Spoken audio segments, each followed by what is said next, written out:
Chapter 1. The night was tranquil and serene, the moon, cold and ethereal. Darkness enveloped the earth, while light spread across another hemisphere. In the realm of night, there was profound stillness and peace. In a luxurious villa on the outskirts of London, Sir Hillfox reclined languidly on the sofa in the first-floor living room, his eyes half-closed, lost in thought. Before him, on a glass coffee table, lay a pale yellow envelope, its contents already unveiled.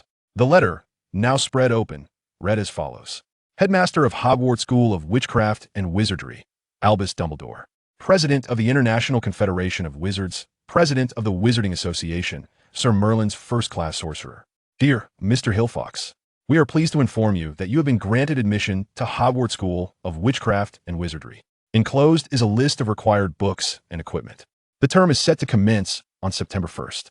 We eagerly await your owl's response by July 31 SD. Yours sincerely, Minerva McGonagall, Deputy Headmistress. As he reminisced about the contents he had just read, savoring each word and letter, Hillfox shook his head. His silvery hair drifted gently with emotion, tracing shimmering lines in the air.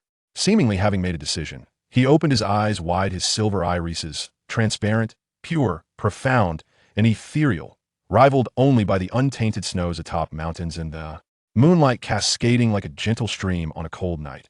Finally received it, the wait has been long. His words were rather mundane, devoid of the joy and excitement typically associated with receiving an acceptance letter from Hogwarts. It was well known that many children erupted in jubilation upon receiving such news. The living room was adorned with a thick, handcrafted black carpet, woven by artisans from the Middle East using traditional techniques. Such exquisite pieces were typically reserved for royalty and the exceptionally wealthy, serving as both a luxurious covering and a work of art. However, the Hillfox family had never been in want of riches. Upon the carpet, a small white fox was busily tearing at a book, clearly delighted with this particular toy. Remarkably, the book remained unscathed despite its prolonged assault, allowing no concern for damage, and astonishingly, it fought back. Fool! Don't bite there, that's my cover. Ruining it would tarnish my image. The book was indeed remarkable, possessing the ability to speak. It twisted and struggled, as if it were alive, attempting to escape the fox's grasp, but each attempt was thwarted by the tenacious little creature. Such an entertaining toy was not one to be relinquished easily. The small fox seemed quite accustomed to this animated book, readily abandoning its pursuit of the cover. In the next moment, before the magical tome could catch its breath, the fox's attention shifted to the pages within, eager to test whether this book could truly withstand its playful onslaught. Ah, help! My dearest little master, please drive away this foolish fox. Your beloved Uncle Book is about to be torn to shreds.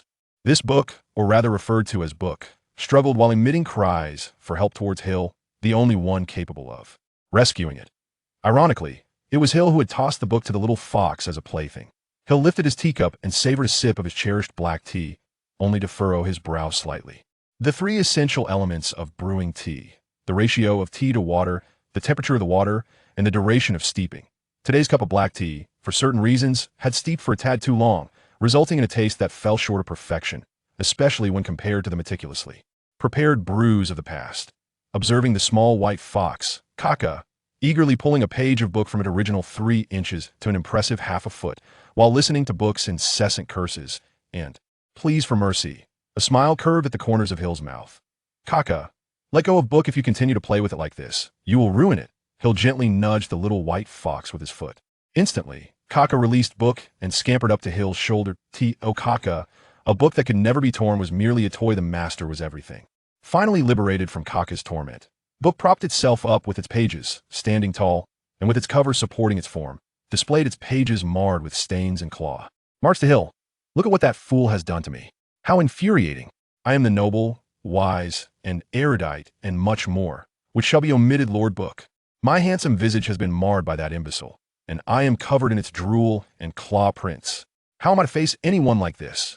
Hill, teasing Kaka with his fingers, turned his head upon hearing Book's complaints, regarding it with a half-smirk, his silver eyes gleaming with unabashed malice. Well then, my dear Uncle Book, would you like me to tidy you up? In light of Hill's concern, Book relished the attention, oblivious to the wicked grin at the corners of Hill's mouth. This was quite understandable, as Book was preoccupied with diligently rubbing the stains off itself on the carpet. Of course, a thorough cleaning would suffice, and I would also require a soft, large bed to rest upon. Furthermore, Before Book could finish its lengthy list of demands, Hill's voice interrupted. Clear water like a spring. Splash. Before Book could let out a scream, a sudden deluge of water struck its face, providing it with a thoroughly invigorating shower, albeit reluctantly. Clean and fresh. With this incantation, all moisture and stains on Book vanished, leaving the entire tome pristine, resembling a newly purchased item. Of course, apart from Book's expression that seemed to have been thoroughly played with, it looked quite splendid. Placing his wand upon the coffee table, Hill cradled Kaka in his arms, gently stroking its chin with his index finger. Observing the blissful expression on Kaka's face, Hill inquired with a smile, "My dear Uncle Book, how do you feel? Isn't a refreshing shower invigorating in this sweltering summer?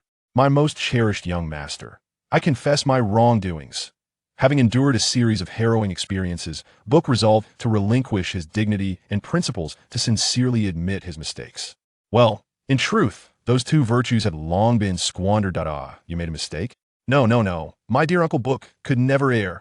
Hill shook his head, gazing at Book's troubled countenance. He lifted his teacup and chuckled softly. Uncle Book did splendidly. The black tea was merely steeped 3 minutes longer than usual.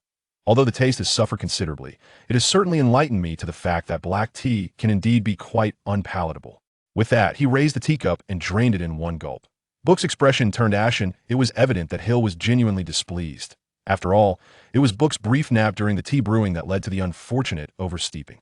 Seemingly satisfied with Book's demeanor, Hill stood, placing Kaka upon his shoulder, and strode towards the door, seizing Book in the process.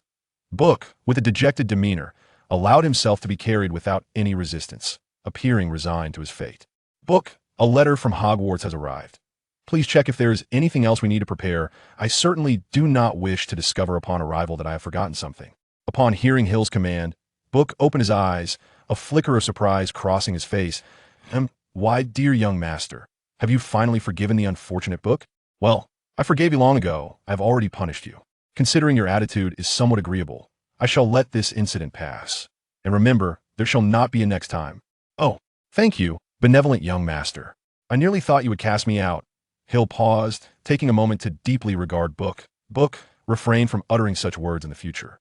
A mysterious smile graced Hill's face, a blend of various emotions. Aside from you, I possess nothing. You have much, my dear young master. You simply choose to reject it. Indeed, I have rejected it. I know what I desire. Those things are not what I seek. Perhaps, but some things cannot be dismissed with a mere "I refuse." Hill opened the grand door of the villa, a gentle breeze caressing his face. The fragrance of the night enveloped the air, weaving a soft web that shrouded all within its embrace.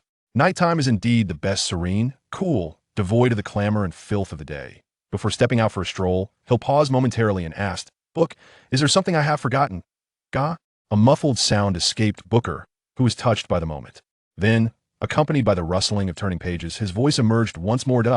"Right, my dear master, you must respond to a letter from Hogwarts, and it must be done before July 31st. What's the date today? Today is July 30th. There is but 1 day left. Why is this happening?" I was somewhat perplexed as to why this letter arrived so late. There must be a reason. A serene smile adorned Hill's face, yet his eyes shimmered with a silvery glint, reminiscent of stars fading into nothingness. He was decidedly displeased. A response was required before July 31st? The letter had only been received half an hour prior. What manner of situation was this? When did Hogwarts efficiency become so lamentably low? Booker's gaze flicked to Hill, hesitating before he softly replied, "I beg your pardon, my dear little master, but you may be mistaken. It is not their efficiency that is lacking." "Then what is the reason?" "My master, you only turned 11 an hour ago. Therefore, this letter has merely taken half an hour to reach you. Strictly speaking, their efficiency is not low, my dear master. My birthday is August 1st. I cannot be mistaken about this." Hill turned his gaze towards Booker, his eyes brimming with questions. "I have been curious why I, being only 10 years old, received a letter from Hogwarts. It is well known that Hogwarts only admits children age 11 with wizarding potential as new students. Moreover, the deadline for admissions each year is July 31st. Those born after that date must wait until the following year." Booker flipped through his pages, revealing a long string of text and a photograph on the previously blank paper. After reading the passage, Hill gazed quietly at the image. It was a family portrait featuring a tall young man with glasses embracing a beautiful woman with dark hair, who held a silver-haired infant in her arms, the infant's eyes also gleaming silver. Booker's deep voice resonated, imbued with a soothing enchantment. My dear little master, you were indeed born on July 30th. Due to certain circumstances, your parents publicly announced your birthday as August 1st.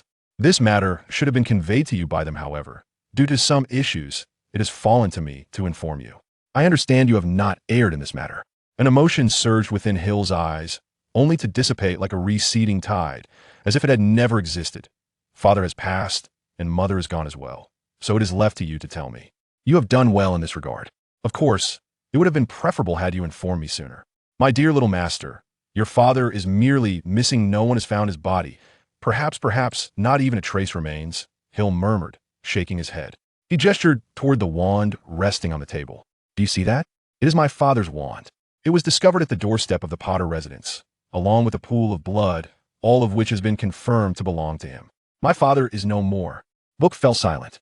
Adric Forks had been brutally slain by that dreadful individual 10 years ago, not far from the Potter's doorstep, a fact well known to many.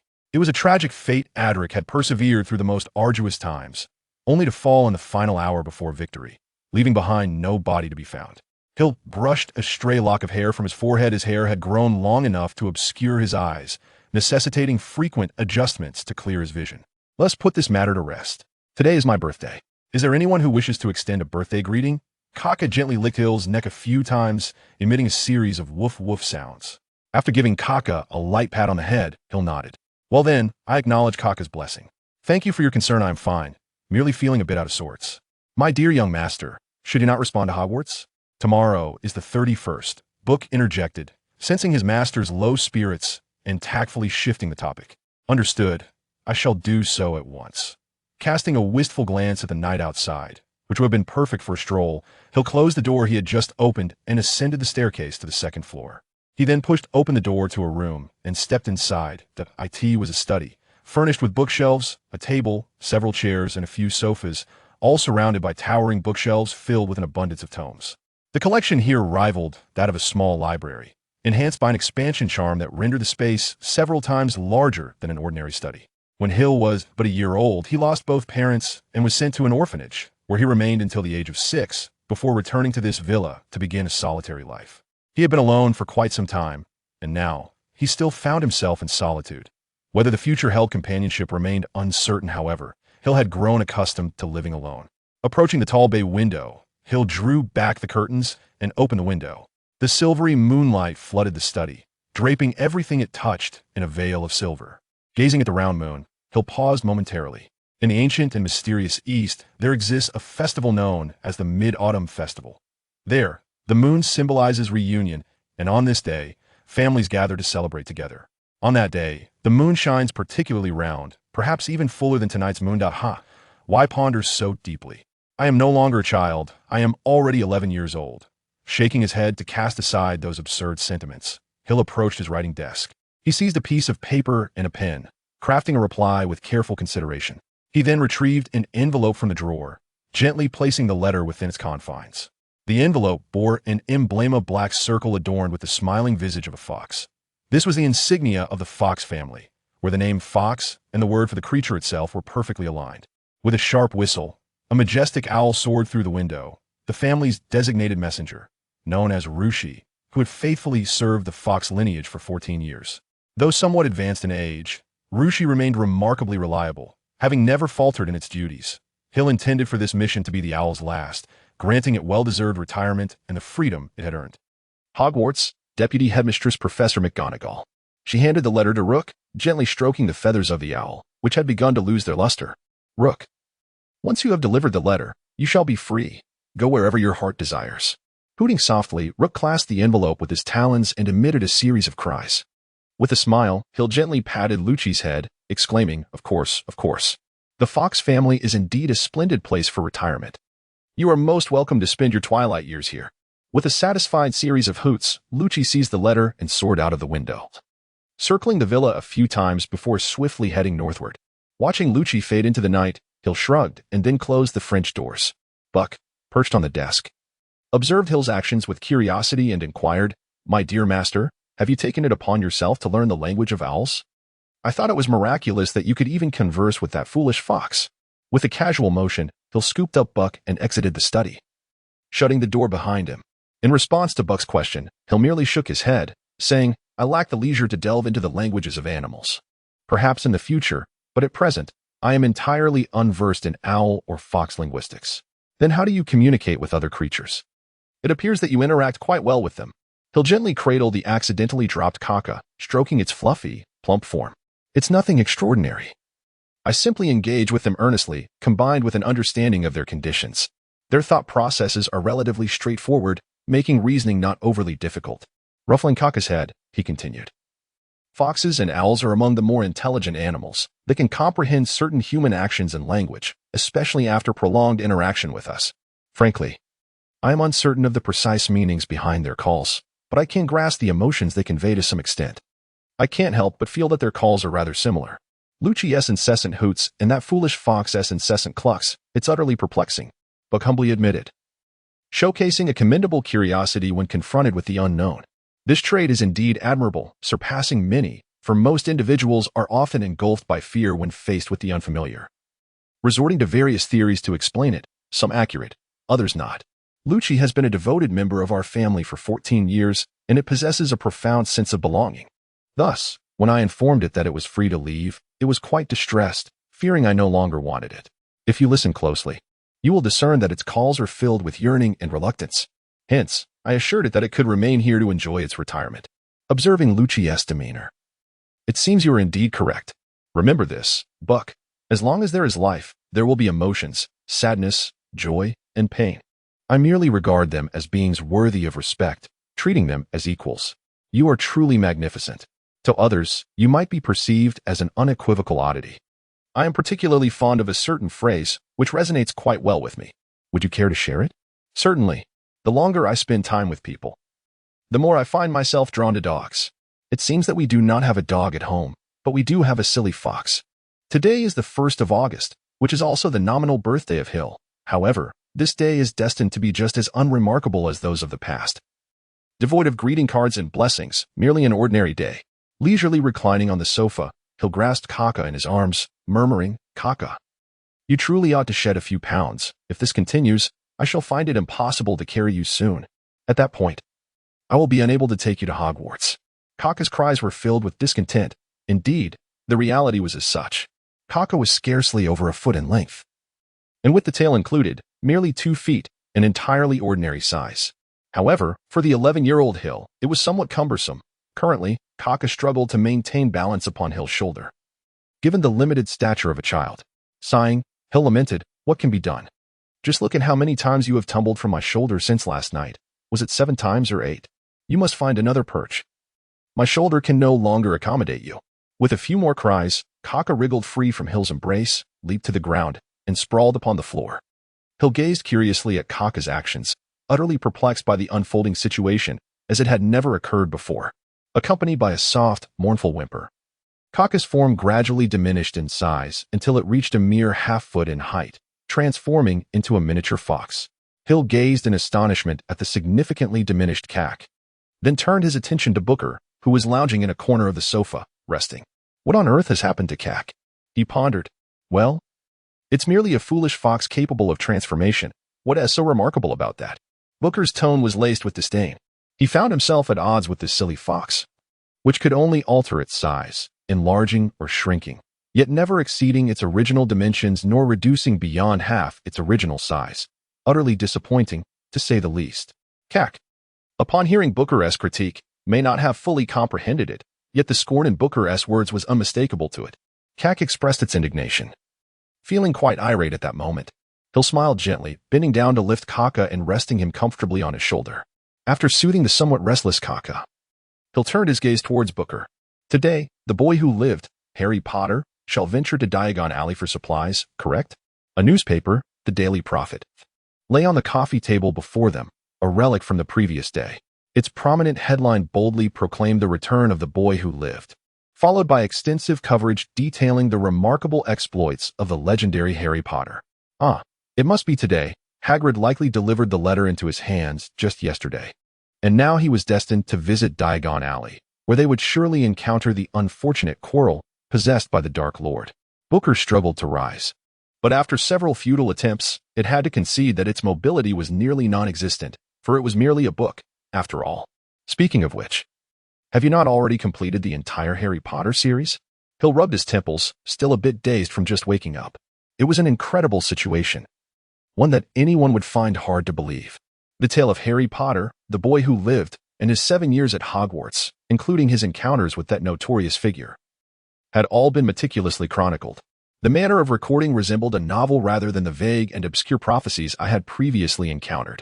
Had it not been for certain verified events, I would have dismissed the contents of this book entirely. But do you now believe? I hold a flicker of faith. For the fact that my ancestor left behind this tome must have significance. Most of its accounts are likely accurate. Nevertheless, some variations must exist, whether in detail or other aspects. Book shifted slightly, curiosity piqued. Why do you say that? Did you not notice? The sheer absence of my existence within these pages is remarkable. Hill massaged his temples with confidence, asserting, I am not the kind of person who leads an inconspicuous life. Perhaps you are correct. Yet this book should not have contained my presence at all. But let us set that aside for now. I am quite intrigued by the stories recorded within. A rare excitement flickered across Hill's face, which usually wore a languid smile, rarely adorned with other expressions. Speaking of which, my dear young master, you seem to thrive on chaos. I can only imagine your time at Hogwarts was anything but tranquil. Would you dare to assume Voldemort's identity directly and witness his epic clash with Dumbledore? Alas, I am powerless. I shall wait until I possess the means to protect myself. Hill savored a sip of the freshly brewed red tea and continued, I am far more fascinated by that ancestor of mine. Do you possess any information about him? Book reclined on the sofa, opening its cover to allow the gentle breeze to flutter through its pages, a favorite method of relaxation. The pages, touched by the wind, were not a single word. As a magical tome that claimed to be as ancient and esteemed as the Sorting Hat of Hogwarts, Book only revealed text when its master required it. For Book, there was scarcely anything in this world it did not know. Having existed for over a millennium, albeit mostly confined within a box, its vast knowledge was indeed rare. Each heir of the Fox family, upon their passing, would impart their lifetime of wisdom into this book, resulting in the extraordinary existence that is Book. Ah, you refer to my first master? I know no more about him than you do. By the time I was created, he was already aged. After entrusting me to his descendants, he vanished, never to be heard from again. Then, for the majority of my existence, I have been confined within a box by your ancestors, only to be summoned in their final moments to bear the weight of their accumulated knowledge, before being returned once more to my prison. Is that not rather tedious? Nonetheless, it is bearable. For the most part, I am in slumber, and my sleep stretches across decades, and when converted into a millennium, it merely equates to a handful of days. I am still but an infant. The corners of Hill's mouth twitched as he restrained the urge to cast Booker aside, for he had other inquiries to pursue. Did my ancestors never come across the book Harry Potter? I have shown it to each of them. Yet, consider this, is that book truly comprehensible to the average person? As Hill pondered, he realized that the original version of Harry Potter was indeed contained within the book titled Booker. It comprised a bewildering array of letters, devoid of order or spacing, rendering the content utterly indecipherable. By a stroke of serendipity, Hill unearthed the true secret of the complete Harry Potter series. All those letters were, in fact, the pinyin of the Chinese language. The formal establishment and systematic recognition of pinyin occurred between 1955 and 1957, with widespread global usage only commencing in 1982. If only his ancestors could have deciphered it.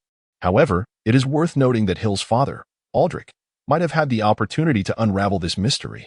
Yet, it remains uncertain whether he ever did. This remains unclear to me, though the likelihood seems slim. Who would ponder such complexities? Shaking his head, he temporarily cast aside this query and stood up, hastily stowing Booker into his pocket. Without further ado, he decided to venture to Diagon Alley to procure some items and, in the process, catch a glimpse of that Harry Potter. To be candid, I am truly looking forward to the tales that unfold at Hogwarts.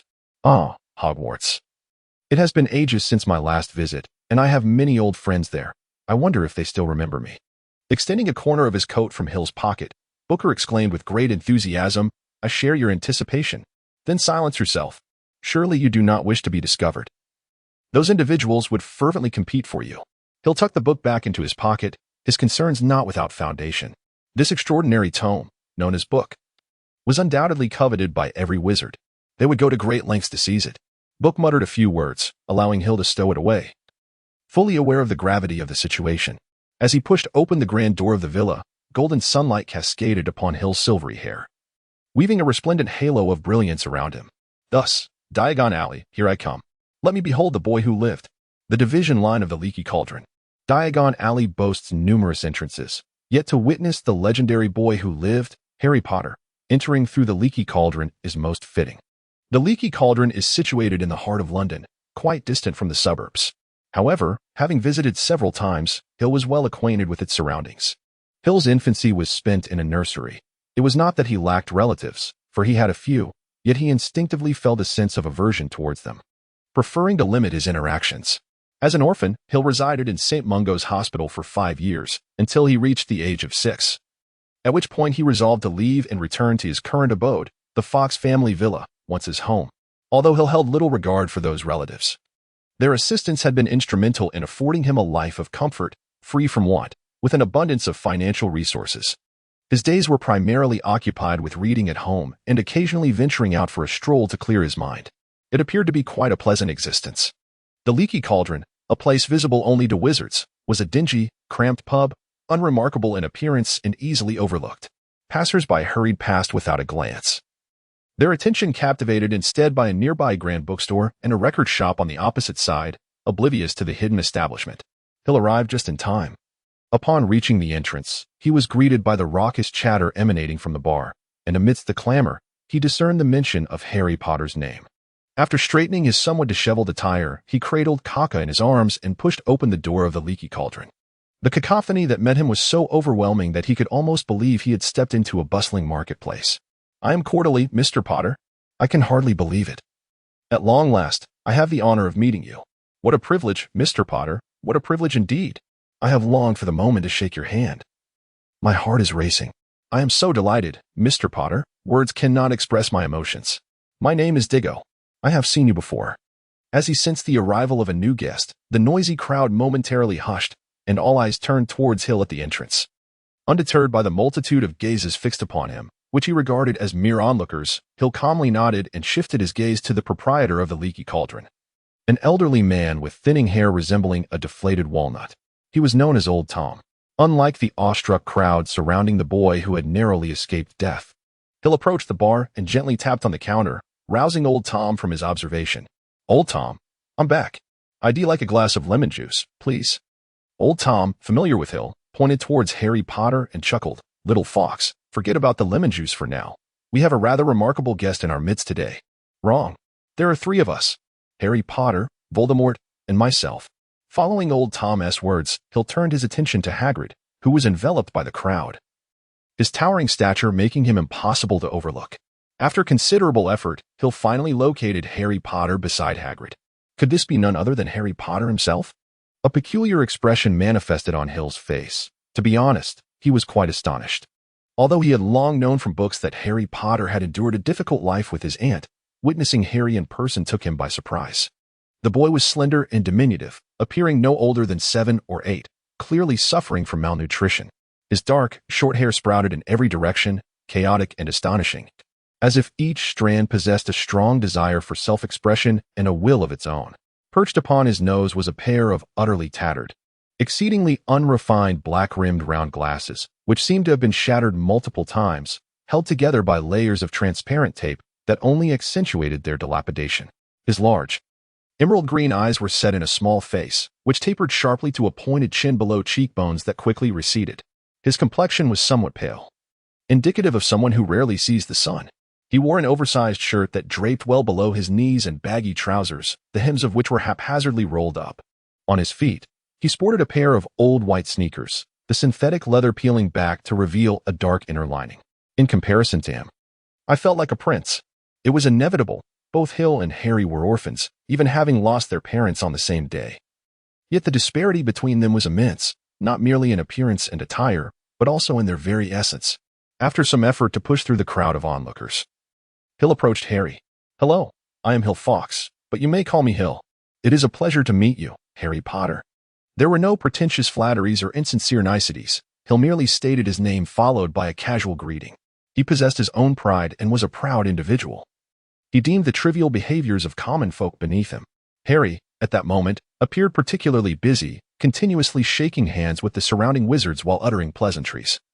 Yet he was unable to remember all those who approached him, merely nodding repetitively like a machine. These wizards hardly resembled true sorcerers. Adjusting his slightly askew glasses, Harry found the situation amusing. Just a day prior, he was merely an unfortunate boy subjected to bullying, and now he had become something remarkable. Hello, I am Hill Fox, but you may call me Hill. It is a pleasure to meet you, Harry Potter. A voice distinct from the others reached Harry's ears, devoid of flattery or insincerity.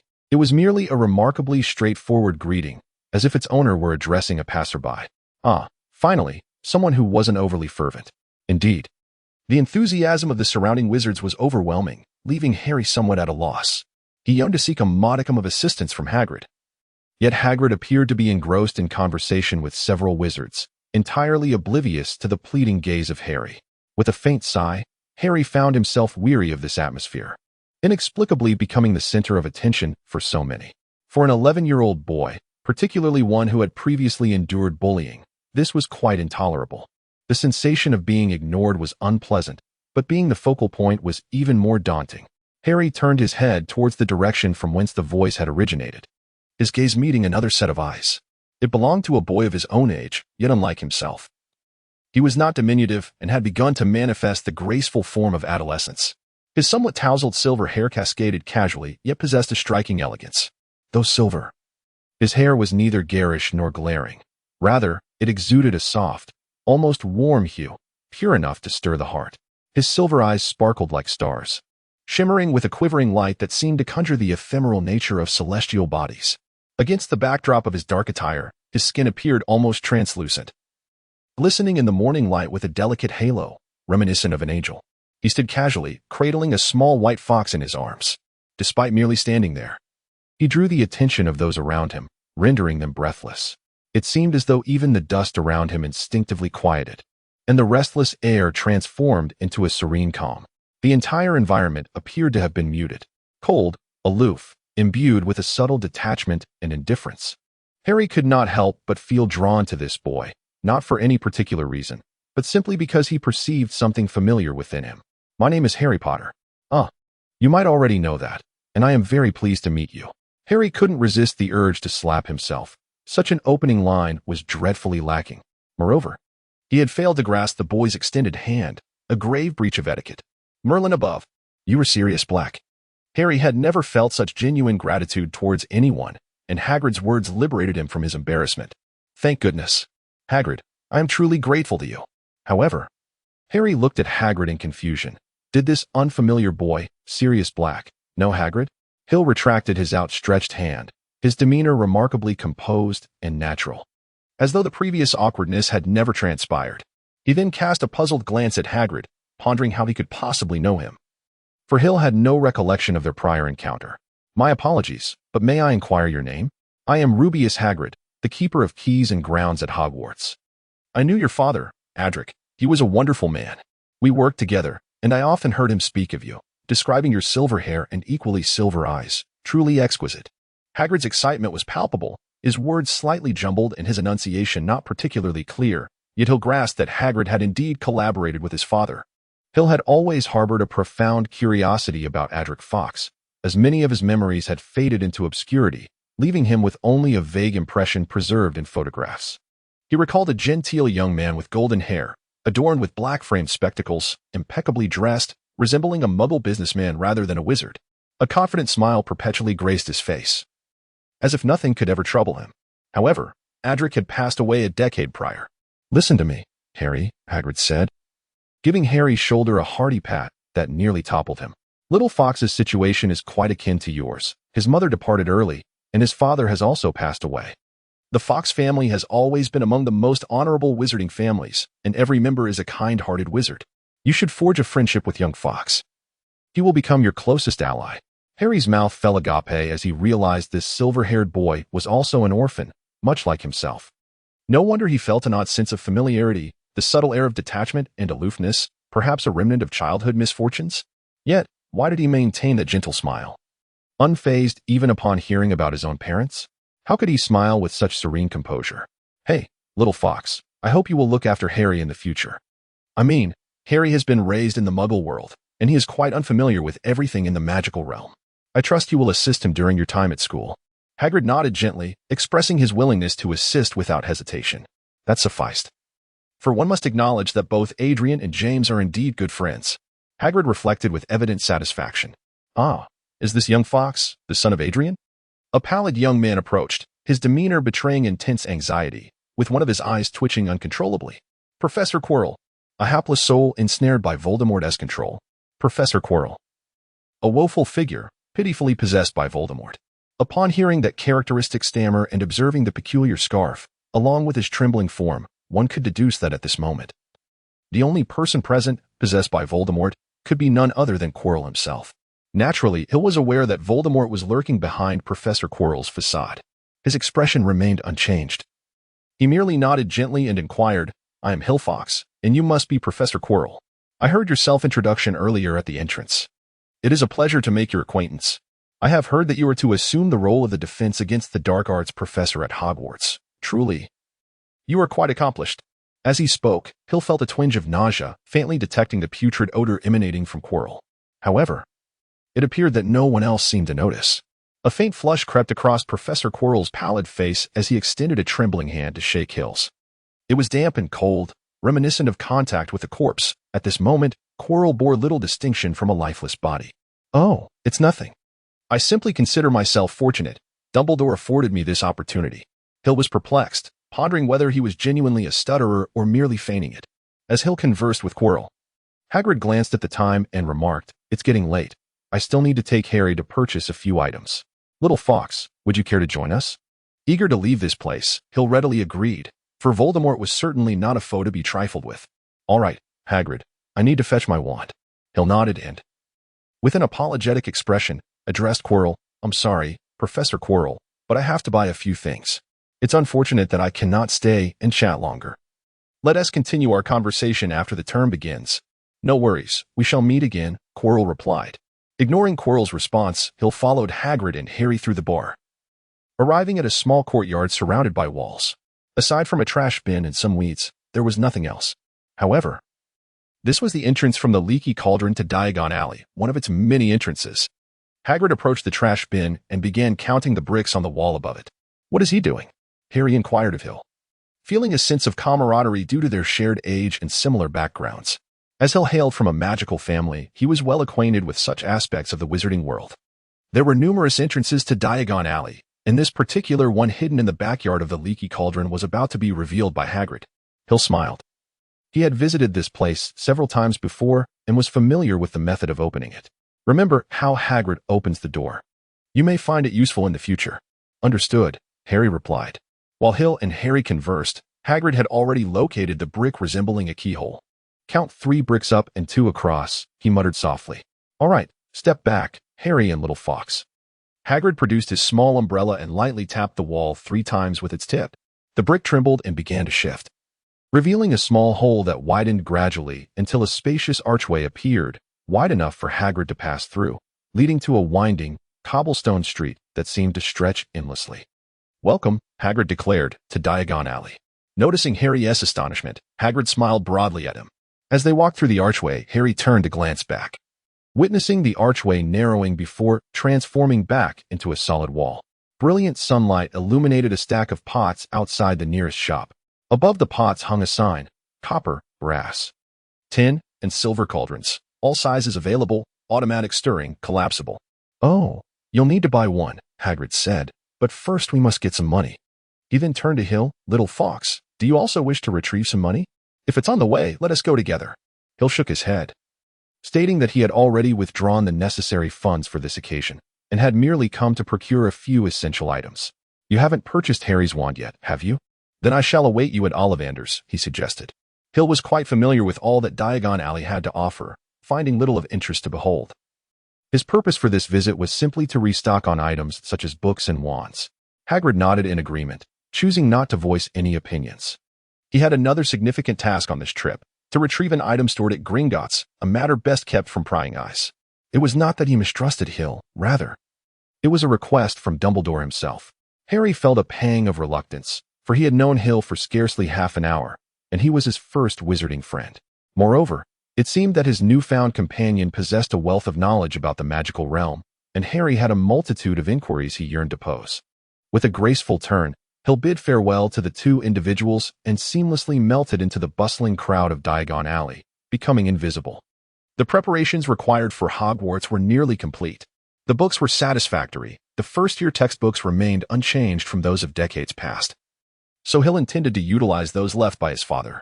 Do not be deceived by their antiquity. They bore the scholarly reflections and insights from Adric's student days, along with numerous notes from various instructors. It is worth noting that many teachers have been imparting knowledge at Hogwarts for many years, their teaching styles remaining steadfast. Consequently, Hill would save himself the trouble of taking notes, and completing assignments would become considerably less burdensome. As for clothing, it had long been arranged, custom-tailored by Muggles in accordance with Hogwarts specifications, which proved quite convenient, and Hill rather preferred the Muggle style. As for cauldrons, his family possessed an ample supply of the finest quality, rendering any new purchases unnecessary. Thus, Hill's purpose for this visit was solely to retrieve his wand. Take note, he was there to collect, not to purchase. Hill himself was quite peculiar, as the Fox family adhered to an abundance of eccentric customs, including the requirement for bespoke wands. It seemed that upon Hill's birth, Adric had already commissioned Ollivander to prepare this particular wand, intending for Hill to retrieve it when he was ready to attend Hogwarts. God knows how Adric was certain that this wand would be perfectly suited to Hill. Considering the crucial compatibility between a wand and its wizard, many wizards take considerable time to select their wands. What was most astonishing was that Ollivander would consent to such a ludicrous request, given their long-standing principle that wands choose their owners rather than the other way around, even when the owner is merely an infant. With a mind brimming with questions, Hill approached Ollivander's establishment. The shop was both small and dilapidated, and the gilded sign above the door had begun to peel, inscribed with, "Ollivander has been crafting fine wands since 382 B.C." In the dust-covered window, a solitary wand rested upon a faded purple cushion. As Hill entered the shop, a series of melodious chimes resonated from the back, filling the air with a gentle tinkling sound. The establishment was modest in size, furnished solely with a long bench and little else. The most striking feature was the towering stacks of elongated paper boxes that nearly reached the ceiling, undoubtedly containing wands within. Gazing upon the multitude of wands, Hill felt as though he had stepped into an armory, surrounded by an array of weaponry akin to AK-47s, M16s, and RPGs. A sense of unease washed over him, as he seemed to perceive that each wand possessed a life of its own. He fancied he could hear their soft breaths and even discerned a faint humming emanating from some of them. Shaking his head, Hill dismissed these thoughts. It was only natural for such an extraordinary collection to harbor peculiarities, given that many of these wands dated back hundreds or even thousands of years. It was inconceivable that there would be no unique characteristics among them. After all, as a monopolized necessity, how many individuals have coveted such wands? Yet, to this day, only Ollivander's shop in Diagon Alley prevailed, which spoke volumes. However, there was no need for excessive concern, no matter how powerful a wand may be, without a wielder. It remains merely a useless stick. "Good afternoon," a gentle voice chimed. "Another young fox, I see." An elderly gentleman appeared before Hill, his pale, large eyes shining like two luminous moons in the dimly lit shop, eyes of the same silvery hue as Hill's own, seemingly aware of Hill's gaze lingering on his eyes. The old man, Ollivander, shook his head and remarked, "Oh, dear little fox, I believe we have far more pressing matters to attend to than the study of eye color. Do we not?"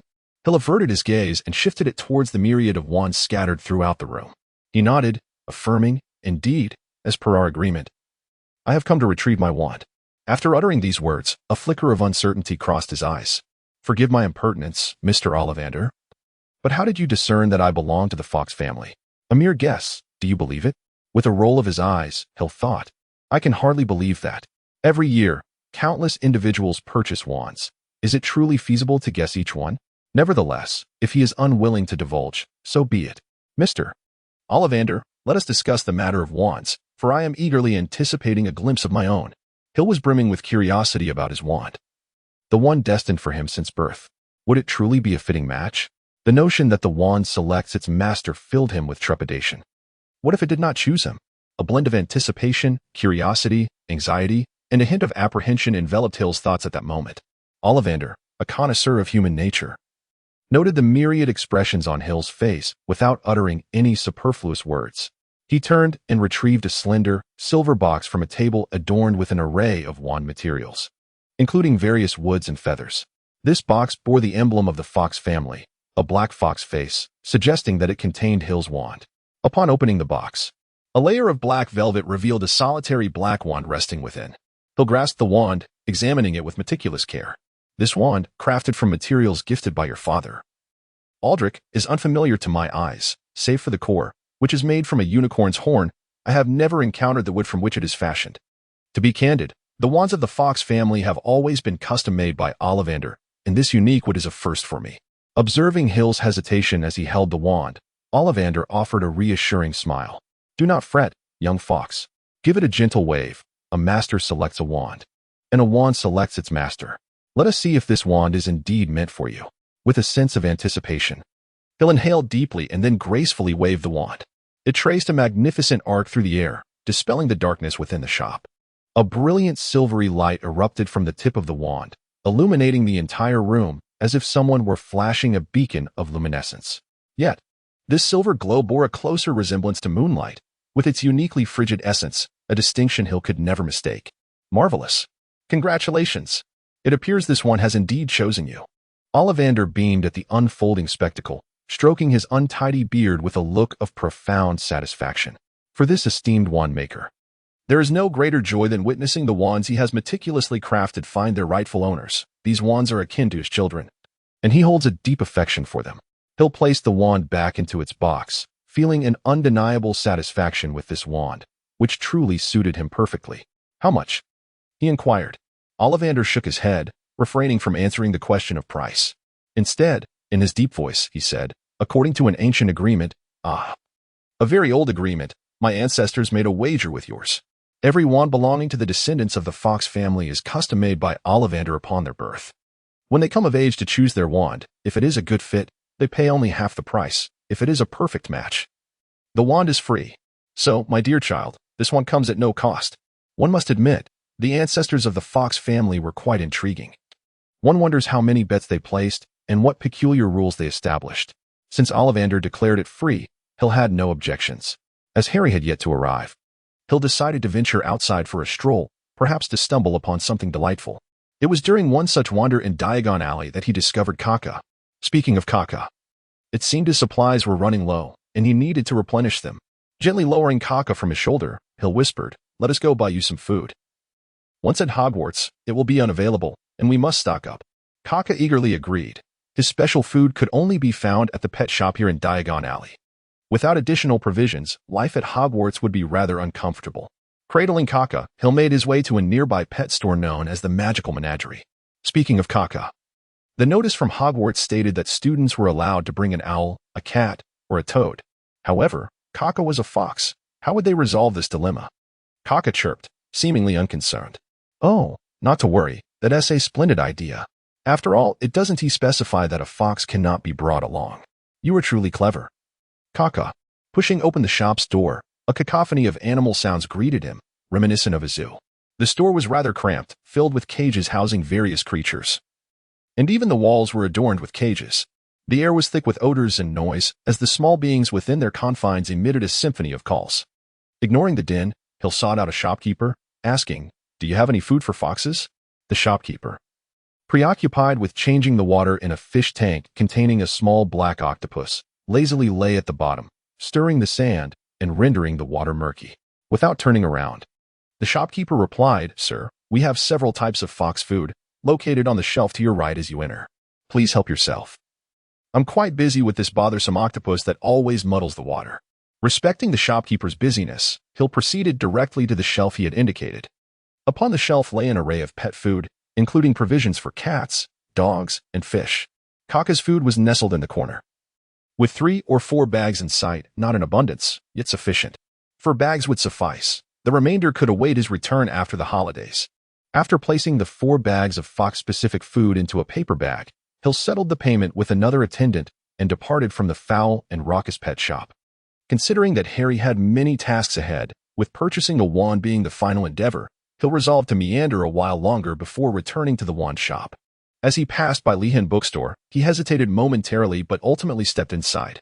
He wished to procure a book as a gift for Harry Potter, to commemorate their first meeting. However, upon pushing open the bookstore's doors, he felt an overwhelming urge to turn back, driven solely by the presence of an individual he wished to avoid. "Good day, Mr. Malfoy. It has been a while."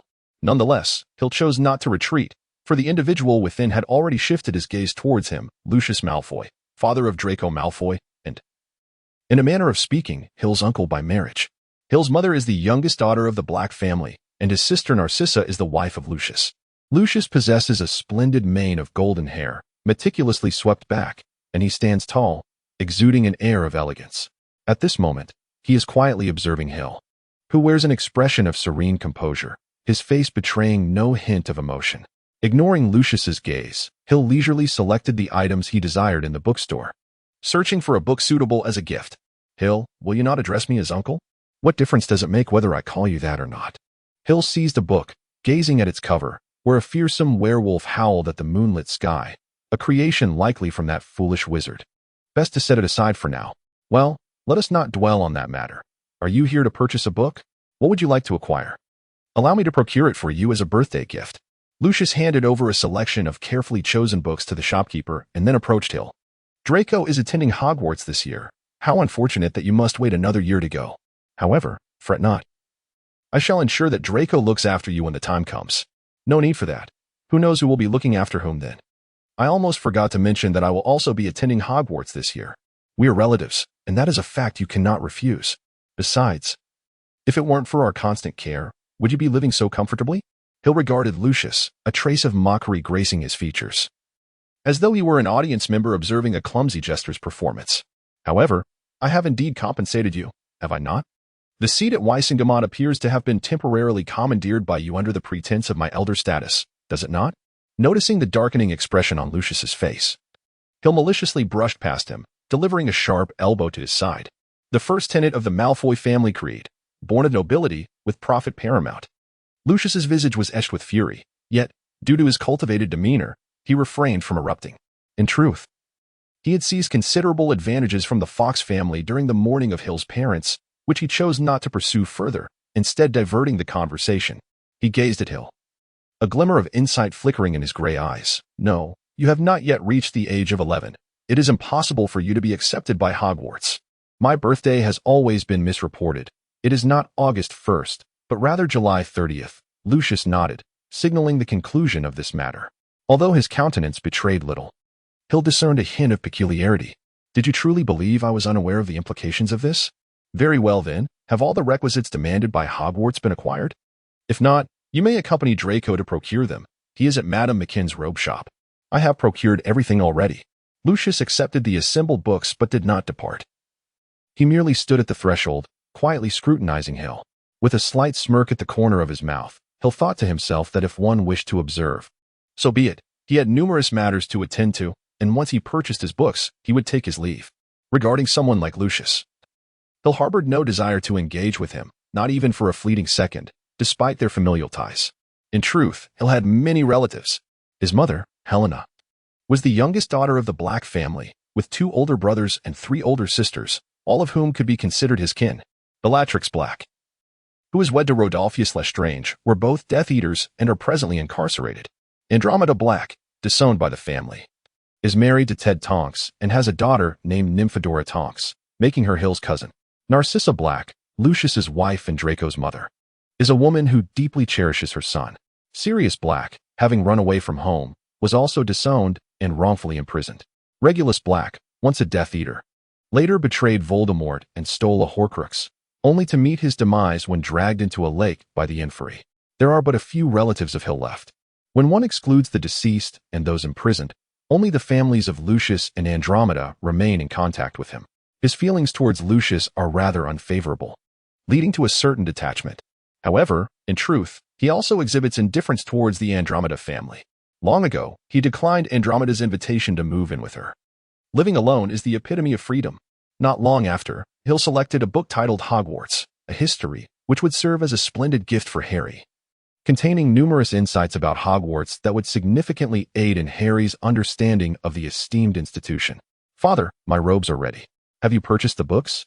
A boy with golden hair and a slightly pale complexion entered, his gaze sweeping over Hill with an expression of surprise as he strode confidently toward him. "Hey, Hill. It has been quite a while since we last met. How have you been?" In the presence of Draco, Hill instinctively refrained from dragging him into the disputes with Lucius. Not for any particular reason beyond the fact that Draco, at this moment, was still a decent individual. Although somewhat arrogant and conceited, he possessed a fundamentally kind nature. "I'm well. How about you? You must have been accepted to Hogwarts, which is splendid." A hint of color returned to Draco's pale cheeks as he replied with pride. "Of course. I will be attending Hogwarts on the 1st of next month. I am determined to be sorted into Slytherin and aspire to become the head of Slytherin." "Mind your demeanor, Draco. Maintain your noble poise," Lucius admonished as he observed Draco growing increasingly animated, gesturing enthusiastically. "I understand, Father," Draco nodded, immediately adopting a more serious demeanor. Standing upright, embodying a semblance of aristocracy. Yet, in Hill's eyes, this was still far from sufficient. Lacking the refinement that comes with the passage of time and the intrigues of life, such nobility was merely a fade. Once Lucius turned away, Draco made a face at Hill, clearly disregarding his father's words. Faced with Draco's playful antics, Hill's lips twitched involuntarily. Admittedly, their acquaintance was brief, and their relationship merely cordial. However, Draco seemed to feel a sense of camaraderie. Truth be told, Hill found it hard to believe that this slightly rebellious, somewhat flamboyant boy could be the same Draco portrayed in the books as domineering and contemptuous. "Well, Draco, your cousin Hill will also be attending Hogwarts this year. As a member of a pureblood family, you should look out for each other at school. You are cousins and should grow closer, understood?" "Really? That is wonderful. Mind your manners, demeanor, and image." "I understand, Father." Observing the affectionate exchange between the Malfoys and sensing the deep love hidden beneath Lucius's stern exterior, Hill mused that only with Draco and Narcissa did Lucius reveal his true self. "Well, it is getting late. We must take our leave, as there are many other matters to attend to," Lucius stated, collecting the package books and addressing Draco. Then, without glancing back, he strode to the door, pushed it open, paused for a moment, and remarked, "If possible, do come by Malfoy Manor for a visit. Narcissa has been longing for you, often uttering your name. Should the opportunity arise, I would not mind paying a visit myself. Take care, Hill, until we meet again at Hogwarts." Draco waved to him before departing the bookstore. Syl slowly nodded, watching Draco's figure slip past the bookstore entrance, fading from sight. What a stroke of misfortune to encounter the very person he wished to avoid. It would be best to hasten to the wand shop, deliver the gift to Harry, and conclude the errand. After settling the payment, Syl allowed Kaka to resume his perch upon his shoulder, one hand grasping Kaka's provisions while the other clutched the neatly wrapped book prepared by the shopkeeper. He strode purposefully towards the wand shop. "I remember every wand I have sold, Mr. Potter. Each wand is etched in my memory." "Indeed." 2 tail feathers from the same phoenix were used. One crafted this wand, while the other fashioned another. You are destined to wield this wand, and its brother was responsible for the scar you bear. As Syl pushed open the door to the wand shop, Ollivander's voice resonated throughout, seemingly narrating the secrets of wands to Harry. Interestingly, the phoenix that provided the tail feathers for the wand core was none other than Dumbledore's pet, Fawkes. One wand belonged to Voldemort, while the other was Harry's, a truly fascinating connection. Harry listened, enraptured, never having fathomed the profound entanglement between his wand and another. It felt as though he were lost in a dream. Even now, a lingering sense of surrealism enveloped him, gazing at the wand in his hand. He felt an unsettling notion that this dream might soon dissolve, and he would revert to being that pitiful, bullied little boy. "Hey, Harry, this is for you." Hill's voice interrupted Harry's reverie, bringing him back to reality. He noticed a neatly wrapped gift in his hands, which appeared to be a book. "Is this a present from you, Hill?" "Indeed. I thought it fitting to offer you a gift on our first meeting. I hope you will find it delightful." "Oh, certainly. I absolutely adore it. I'm glad you like it. It's not particularly precious, but I believe it will be quite useful to you." Harry paid Ollivander 7 galleons, secured his wand, and eagerly tore open the gift's wrapping. Hagrid leaned in to see the contents, nodding in approval. "A history of Hogwarts, an excellent gift. This will be quite beneficial for you, Harry. Be sure to thank Hill properly." "Oh, I truly appreciate it. Hill, this gift is marvelous." A deep crimson steam locomotive stood proudly beside a platform bustling with travelers. The sign hanging from the train read, "Hogwarts Express, 11 o'clock." In one corner of the platform, a large sign proclaimed, "Platform 9." Indeed, this was the express leading to Hogwarts. Every year on September 1st, students would board this train to commence their long and enchanting educational journey. The thick smoke from the steam engine swirled above the chattering crowd, while various colorful cats weaved through the feet of the passengers. Amidst the buzzing conversations and the clatter of heavy luggage, owls also hooted sharply, responding to one another.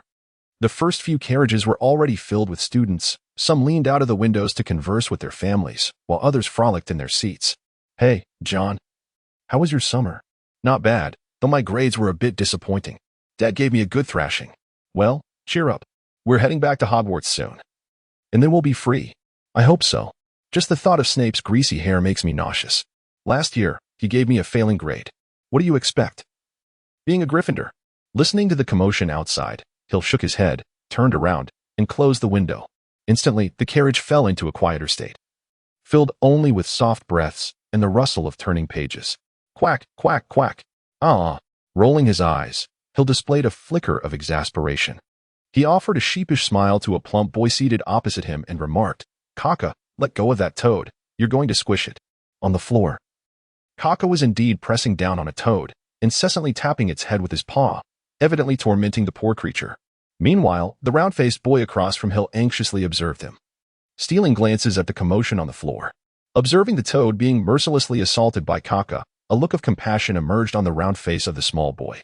Upon hearing Hill's command, Kaka reluctantly released the beleaguered toad, which was barely clinging to life. It swiftly darted away, leaping onto the seat beside Hill, before deftly climbing onto Hill's shoulder and settling there.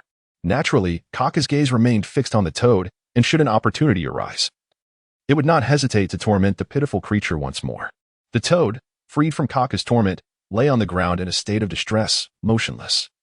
Had it not been for the rhythmic rise and fall of its belly, Hill might have been convinced it had succumbed to its ordeal. The round-faced boy, filled with sympathy, cradled the toad in his arms, gently stroking its slimy skin as he murmured, "Are you all right, Leaf? Please don't wander off next time. The outside world is fraught with danger." At this juncture, the chubby boy stole a furtive glance at Hill and, noticing Hill's gaze upon him, quickly diverted his eyes. Hill set aside his history of magic, intrigued by the plump boy across from him. He had not anticipated encountering a character from the pages so effortlessly. With a round face, a toad companion, an introverted demeanor, and a hint of timidity, he seemed to be a newcomer. Hill could scarcely fathom anyone other than Neville Longbottom fitting this description. "I apologize. Kaka is a bit mischievous. At only 8 months old, he can be rather unruly." "I extend my apologies on his behalf," Hill said, addressing Neville. In response to Hill's apology, Neville shook his head vigorously, his expression one of flustered confusion. "It's all right. Levi was merely startled. He'll be fine in a moment." "That's a relief. By the way, are you also a first year at Hogwarts?" Hill inquired, noticing a flicker of uncertainty in Neville's eyes as they drifted to his book. It seemed something was amiss. "I am Neville Longbottom. Are you a first year as well?" "Indeed, I am Hill Fox. Just call me Hill. As a new student at Hogwarts, I should be sorted into Ravenclaw. I have a fondness for Ravenclaw, as my entire Fox family belongs to that house." Neville's face registered surprise, followed by a pained expression as he slapped his forehead. "I believe my grandmother has mentioned you." "What was it she said?" "Oh dear, I seem to have forgotten." Well, Neville's forgetfulness was indeed renowned, and now Hill had experienced it firsthand. Observing Neville's flushed face as he struggled to recall, Hill shrugged. It was of little consequence. If it was unimportant, it was best left forgotten. I too can be a bit forgetful, especially concerning trivial matters. They often slip my mind within a few days. Hill is indeed being modest. The Fox family has always been distinguished members of Ravenclaw, and Hill, having inherited the esteemed lineage of the family, undoubtedly possesses an exceptional memory. Neville's expression softened as he tapped his head a few times, offering a sheepish smile. Then, seemingly struck by a realization, he asked in surprise, "Oh, Hill, where is your luggage? I haven't seen it. Did you forget to bring it?" Neville finally recalled the discordant detail. Besides the book in Hill's hands and the cack resting on his shoulder, there was no other baggage in sight. Every new student at Hogwarts has felt the burden of heavy luggage, yet before him stood Hill, devoid of any large suitcases.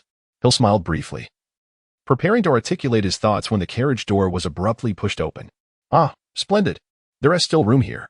Everywhere else is utterly packed." A melodious female voice chimed in, scoring an impressive 8 out of 10 for its pleasantness, though her appearance remained a mystery. She had thick, chestnut hair that was somewhat tousled, not due to neglect, but rather an indication that she seemed indifferent to her hairstyle. Her brown eyes sparkled with intelligence, complemented by fair skin and a petite nose. However, the most striking feature was undoubtedly her prominent front teeth, not excessively protruding but certainly noticeable, if one were still unaware. This was none other than the renowned Hermione Granger, a veritable polymath. A future member of the legendary trio, she was astute, resourceful, and possessed an encyclopedic knowledge of nearly everything. Frankly speaking, she would have been better suited to Ravenclaw. Hill glanced at the compartment, noting its spaciousness as his luggage was not present. However, were all the compartments truly occupied now? Surely, there remained ample time before the train's departure. And it was only when the moment approached that every space would be filled.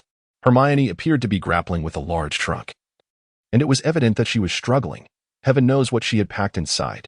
Though it was roughly the size of Neville's trunk, it seemed significantly heavier. Yet, considering Hermione's character, it was likely filled with books.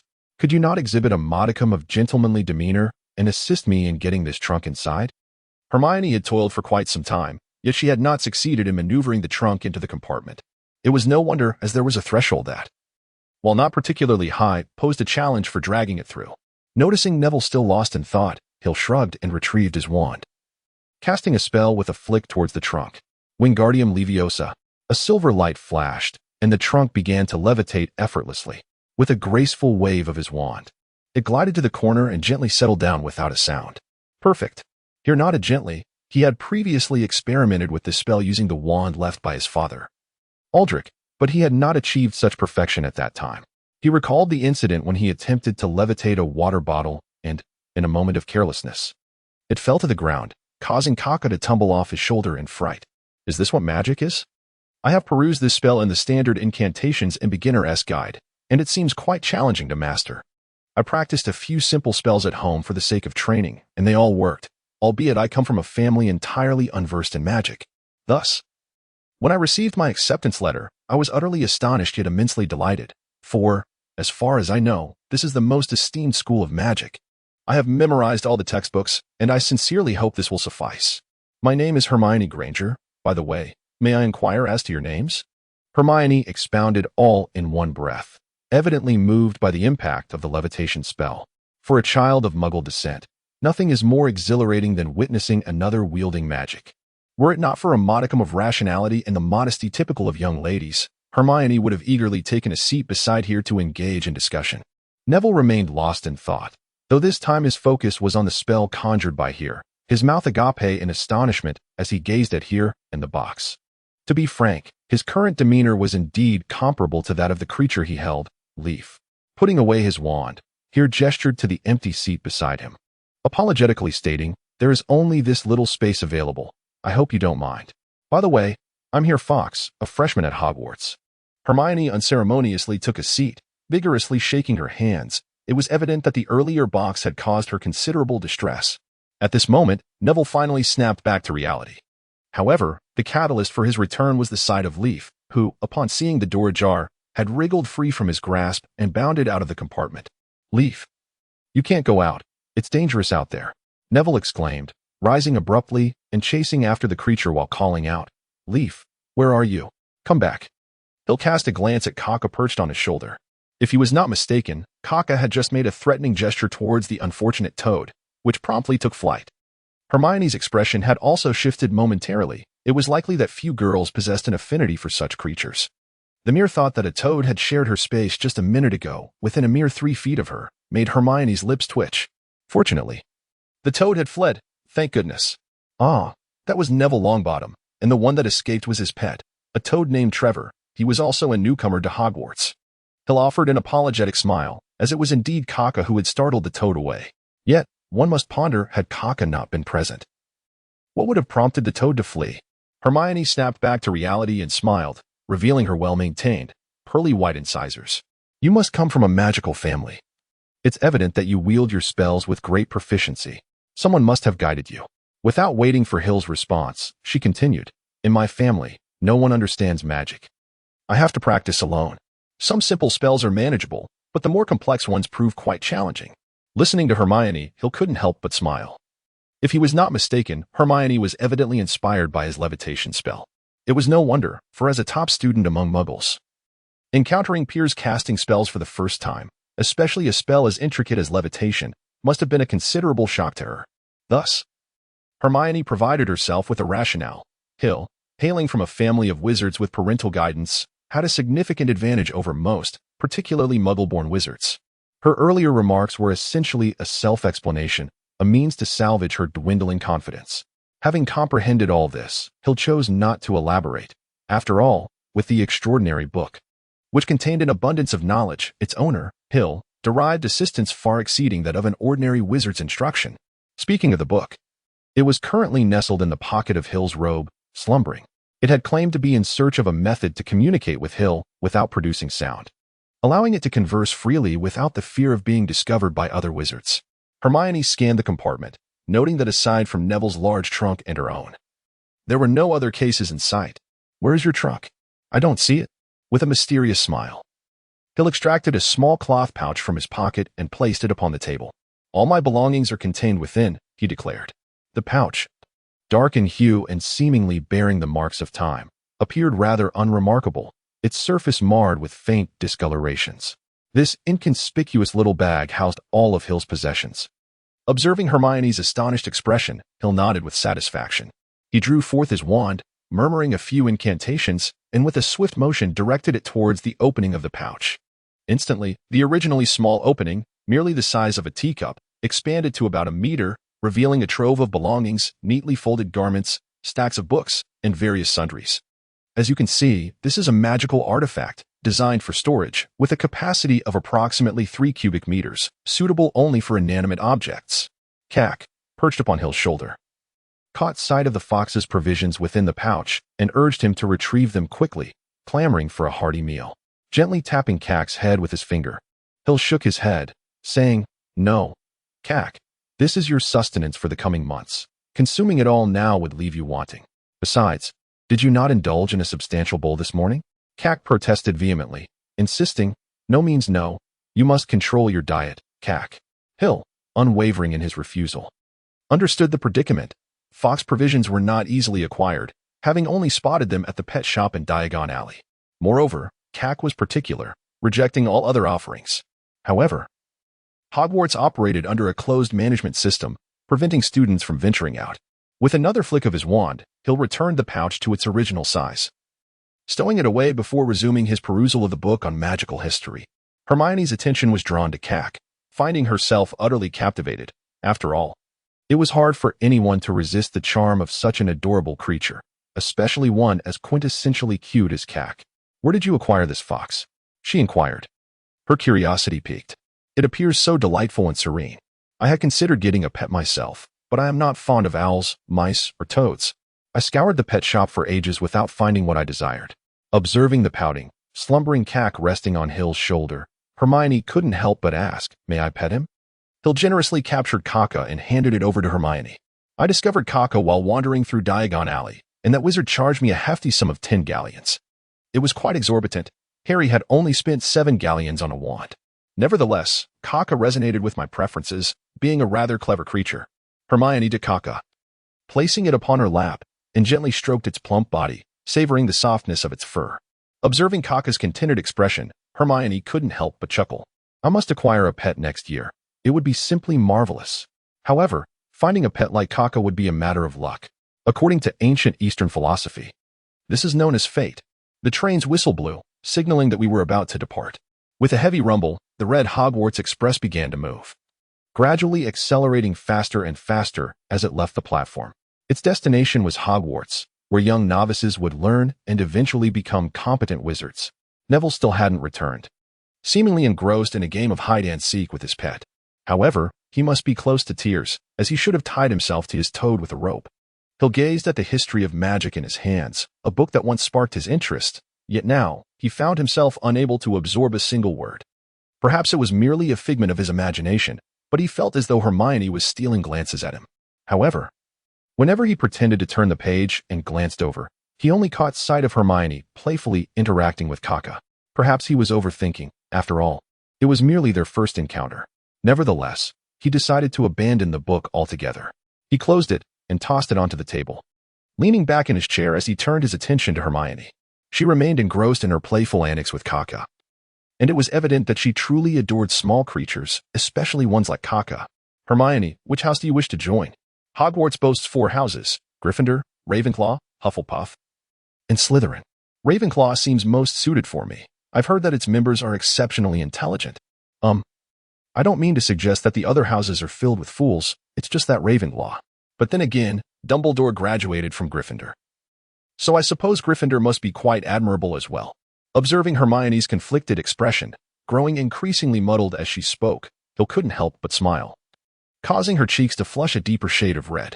Oh, I apologize. I meant no offense. I simply found your previous remarks quite amusing. Amusing? She echoed. Charming, rather. Your expression just now was utterly delightful, if I may be so bold to say. Hermione's cheeks reddened even further. She had never had a boy declare her cuteness in front of her before. Hill was the first. Hill believed it prudent to divert Hermione's attention, so he inquired, "What do your parents do? They are not wizards, are they? I am quite curious about their views on their daughter's impending journey into witchcraft." As the topic of her parents arose, Hermione's attention was indeed captivated. With evident enthusiasm, she replied, "My parents are dentists. They are merely ordinary individuals. What one might refer to as muggles. In fact, I find the term muggle somewhat unflattering, as it carries a hint of derogation. I apologize for digressing. They are quite open-minded regarding my imminent transformation into a witch. Their predominant sentiment is one of curiosity. They are intrigued by how wizards conceal their identities and how they sustain themselves. They have consistently supported my every decision. And I take great pride in having such remarkable parents." Hill nodded. Indeed, it is quite rare to encounter parents who offer such unconditional support for their daughter. Most individuals find themselves unable to do so, often filled with both curiosity and resistance toward the unknown. What about your parents? What do they do for a living? Do they go to work each day? After discussing her own parents, Hermione suddenly became intrigued by Hill's family. What is the structure of a wizarding household like? What does their daily life entail? These questions stirred her curiosity. As for that, they have long departed to meet Merlin. I apologize. It was not my intention. It is quite all right. A decade has passed, and I have grown accustomed to it. A decade? Are you suggesting? Hill nodded gently, his countenance still adorned with a serene smile that revealed no trace of sorrow. This piqued Hermione's curiosity. How could this boy exude such effortless joy?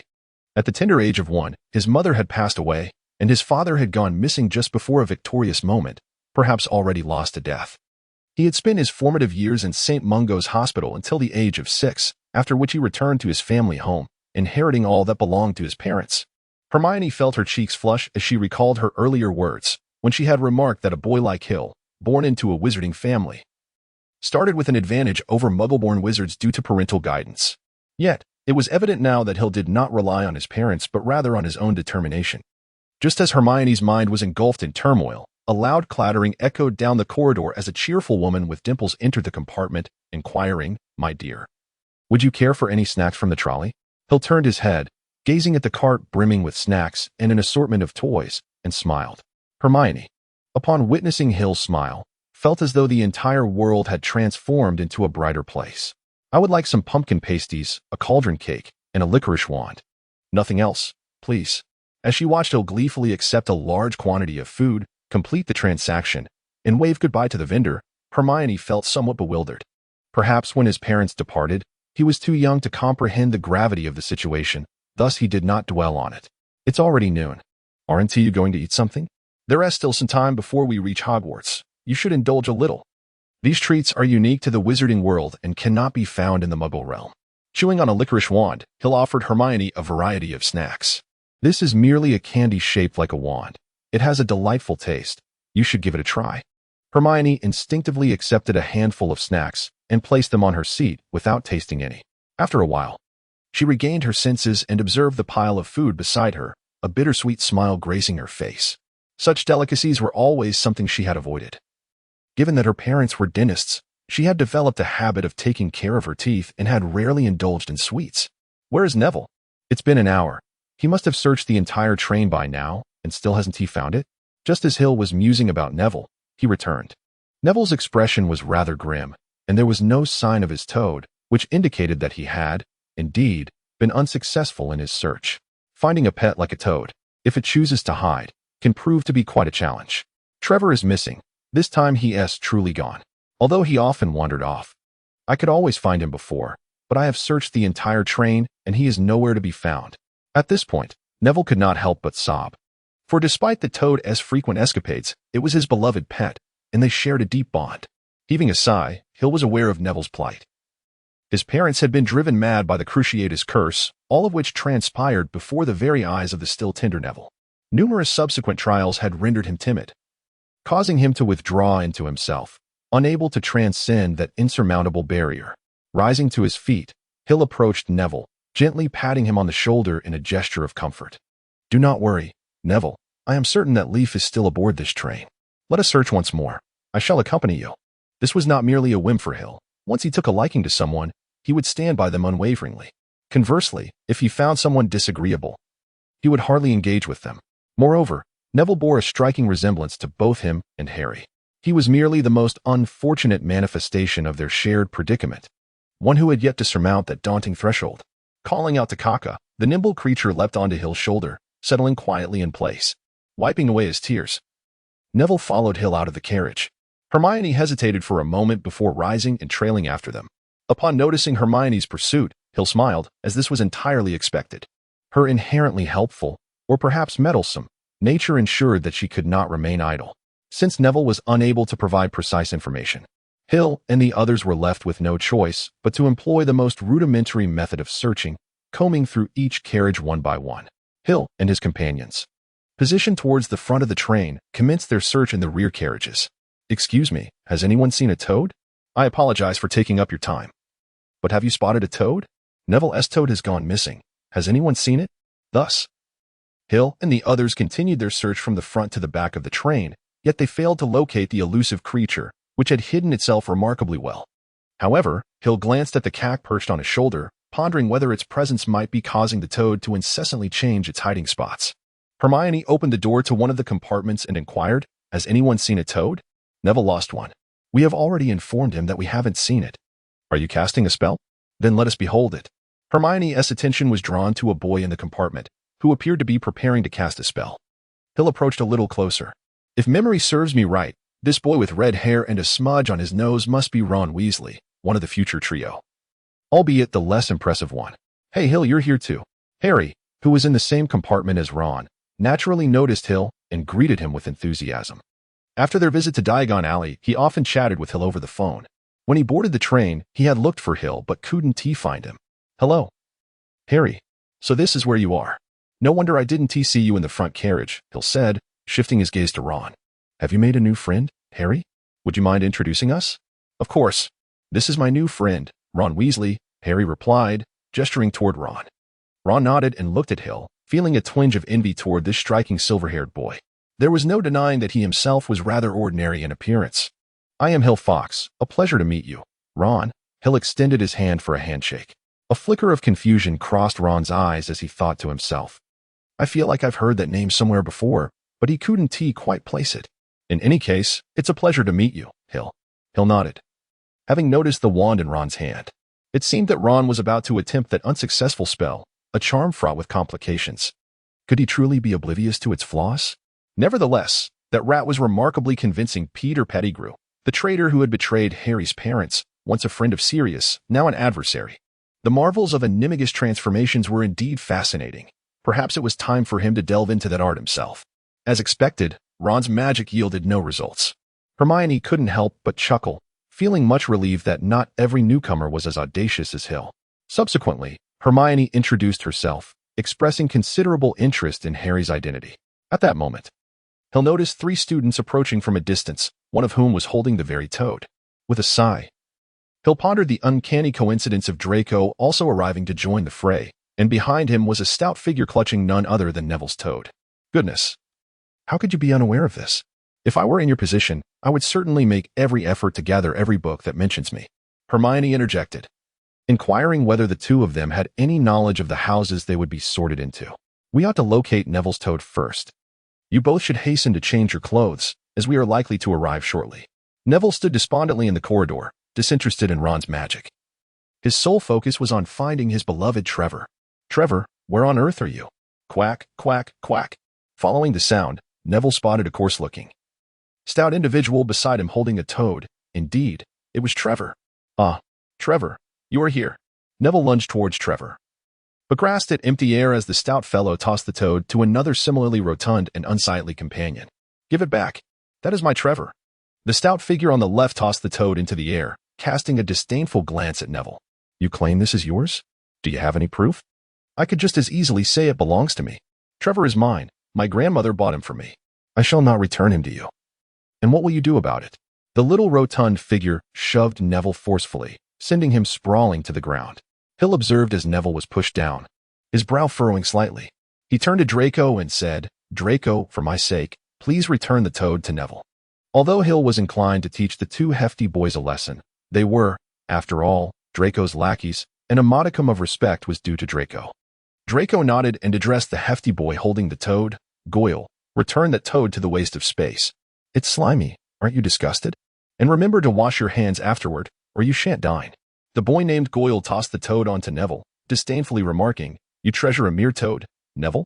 You truly bring shame upon us pure-blood wizards." Ignoring Draco and Goyle's taunts, Neville cradled Trevor as if he were holding the weight of the world. He stood up and said to Hill, "Thank you, Hill." Draco raised an eyebrow, intrigued by Neville's gratitude. "Surely, your thanks should be directed at me. I was the one who found this toad and instructed Goyle to return it to you. Don't you owe me a word of thanks?" His face was alight with mockery. To him, Neville was a disgrace to pure-blood wizards, and he relished the opportunity to torment him. Neville disregarded Draco, clutching Trevor and preparing to navigate past the two hefty boys to leave. A flicker of annoyance crossed Draco's face. How dare Neville ignore him? He waved his hand, preparing to signal Goyle to intercept Neville. Hill patted Draco on the shoulder and said, "Well, even if it's just Neville expressing his gratitude, would that not bring you a sense of accomplishment? Surely your presence here is not solely for the sake of a toad. Is there something else at play?" Hill successfully diverted Draco's attention, or perhaps out of consideration for Hill, he chose to disregard Neville and instead smiled, saying, "I heard from others that Harry Potter is in this compartment, so I came to take a look, hoping to meet the boy who lived." At that moment, inside the compartment, Hermione had finally finished speaking and stood up, preparing to leave, while Ron and Harry exhaled in relief. Hermione's pressure on them had been overwhelming. "No matter which house I'm sorted into, I hope I want to be placed with her," Ron remarked, tossing his wand into his suitcase. "This spell is useless. George told me. I bet he knew all along that it was a complete dud." Since the previous events had unfolded in the corridor, they were unaware that Neville had retrieved his toad and departed. As Hermione exited the compartment, she noticed Hill engaged in conversation with a pale-faced boy with golden hair. She found it quite amusing. The two, one with golden locks and the other with silver, appeared to make a harmonious pair. "Hill, where is Neville?" Hill turned around to gaze at Hermione, shrugging slightly. "I believe he has already returned to the compartment. Leaf has found him. Therefore, let us head back. You ought to change your attire, for we should be arriving shortly." Hill nodded slightly, gazing at Draco with an expression of regret. "I must take my leave now. We shall converse at length another time." "Not to worry. Attend to your affairs," Draco replied. "Once I am done here, I shall seek you out if time permits. By the way, which compartment are you in?" "Compartment 57. Do come by when you have the chance." "Certainly." A faint smile graced Draco's pale visage as he discreetly gestured towards Hermione, giving Hill a thumbs up, and whispered, "Hey, you've got quite the speed, my friend." With a mixture of amusement and exasperation, Hill gazed at Draco, pondering where this fellow's mind had wandered off to. Just as he was about to clarify the situation, Hermione began to urge him on. "Come on, Hill, you need to change your clothes. We'll be arriving at the station shortly." Reluctantly, Hill could only make a hasty retreat under Draco's mocking gaze, returning with Hermione to the compartment they had previously occupied. "Wait a minute, I haven't done anything wrong. What am I afraid of?" He pushed open the door to find Neville already back, soothing his beleaguered toad. However, judging by the toad's vigorous struggles, it seemed unperturbed and quite normal. "Hill, do you know that boy from earlier?" Hermione inquired as she rummaged through her small bag for her robe. "Was it you who helped Neville find his toad?" Before Hill could respond, Neville hastily shook his head, insisting, "No, it wasn't him. It was Hill who helped me." It appeared that Neville still harbored some lingering thoughts about the antics of Draco and his companions. "Ah, at last, I've found it," Hill exclaimed, pulling a black robe from his bag before stowing it away. He had heard Neville's words and understood his sentiments, choosing to remain silent. "Ahem, Hermione. Aren't you going to step aside? We need to change clothes. You wouldn't want to just stand there and watch, would you?" With a soft cough, Hill cast a glance at Neville, who was similarly clad in a black robe, looking utterly bewildered. A mischievous smile crept across his lips. Hermione, her cheeks flushed, murmured a few words under her breath before stepping out of the compartment, gently closing the door behind her. Hill exchanged a glance with the other individual, sharing a brief smile, as they had overheard Hermione's earlier remark, implying that they were overly shy, as if she had never witnessed boys changing clothes before. Swiftly donning his attire, Hill opened the door, only to find that Hermione had already departed, presumably to another location. With a slight shrug, he closed the door once more. Having noticed Neville's toad-like eyes fixed intently in this direction, seemingly contemplating another escape attempt, putting away the history of magic text from the table, Hill began to succumb to boredom, as Neville was preoccupied with his affectionate antics towards his toad, showing no inclination for conversation. Left with no alternative, he cradled Kaka in his arms, gently massaging the creature while allowing his gaze to wander outside, passing the time. The sky had grown dim, and the surroundings had taken on a somber hue. It would not be long before darkness enveloped the land entirely. As night descended, shadows became the dominant theme of the evening. Eventually, the sky was completely shrouded in darkness, and the train gradually slowed its pace, indicating that Hogwarts was nearing. A voice announced that in 5 minutes, the train would arrive at Hogwarts, urging all passengers to leave their belongings on board, as they would be transported to the school. Hill did not observe any loudspeakers or similar devices within the carriage. It appeared that magic was employed for the announcement. With a swish, the compartment door swung open, and Hermione entered, casting an approving glance at the already dressed Hill and Neville. "Prepare yourselves, the train is about to arrive. There are quite a few people outside, and we must make haste to the exit," Hermione urged Hill and Neville, embodying her competitive spirit, eager to be first even in disembarking. Hill slightly moved his limbs, feeling an inexplicable excitement, a sentiment seldom experienced, having manifested only a handful of times over the years. Is this the beginning and the end of everything? Thus, I have arrived. Meanwhile, Neville's face turned pale with anxiety. Hogwarts still held a certain terror for him, rooted in the fear of the unknown. However, with Hermione by his side, Neville found himself unable to retreat, nearly being pulled to the car door by her. Hill gazed at Neville, whose expression was fraught with anxiety, and merely shook his head. The current Neville was far from the valiant figure who would later draw the sword of Gryffindor and sever the basilisk's head in a single stroke. As Hill pondered the Gryffindor's sword in his mind, a voice resonated within his consciousness. The sword of Gryffindor? Oh, what a fool. Beyond destruction, he comprehends nothing. Truly a brutish fellow, much like his master, who knows only to act with reckless abandon. A moment of astonishment crossed Hill's face. The voice belonged to Book. Had it discovered a means of communication that transcended spoken words? Indeed. Book, I have found this method. Interestingly, it was developed by one of your ancestors, who fell in love with a girl born both deaf and blind. After extensive research, he devised a way to communicate thoughts directly from one person to another. You mean to say that I can converse with you without uttering a single word? Hill pondered. Can you truly perceive my thoughts? Absolutely. Book proclaimed, omnipotent as ever. Shall I attempt to discern what occupies your mind at this moment? Go ahead, take a guess. Ah, splendid. My dear young master, this magic indeed pertains to the art of legilimency. In fact, the sorting hat you will soon encounter also employs legilimency to assign students to their houses. Legilimency, as its name suggests, allows one to delve into the thoughts of others, a spell most reviled by many, as it strips away any semblance of privacy. Typically, legilimency is combined with veritaserum to extract any desired information. It seems I ought to commence my studies in occlumency, for my mind harbors secrets far too perilous to be disclosed. Indeed, while the professors at Hogwarts are generally of good character and refrain from using legilimency on students without cause, you are bound to encounter many malevolent wizards in the future, who will not hesitate to exploit such powers. The exchange between Book and Hill transpired within the confines of their minds, unnoticed by Hermione and Neville, whose attention was firmly fixed on the impending adventure at Hogwarts. The train gradually decelerated, finally coming to a halt. Students jostled and hurried towards the doors, stepping onto a dim and cramped platform. Suddenly, a lantern swung above their heads, capturing their attention. A familiar voice called out, First your students, come this way.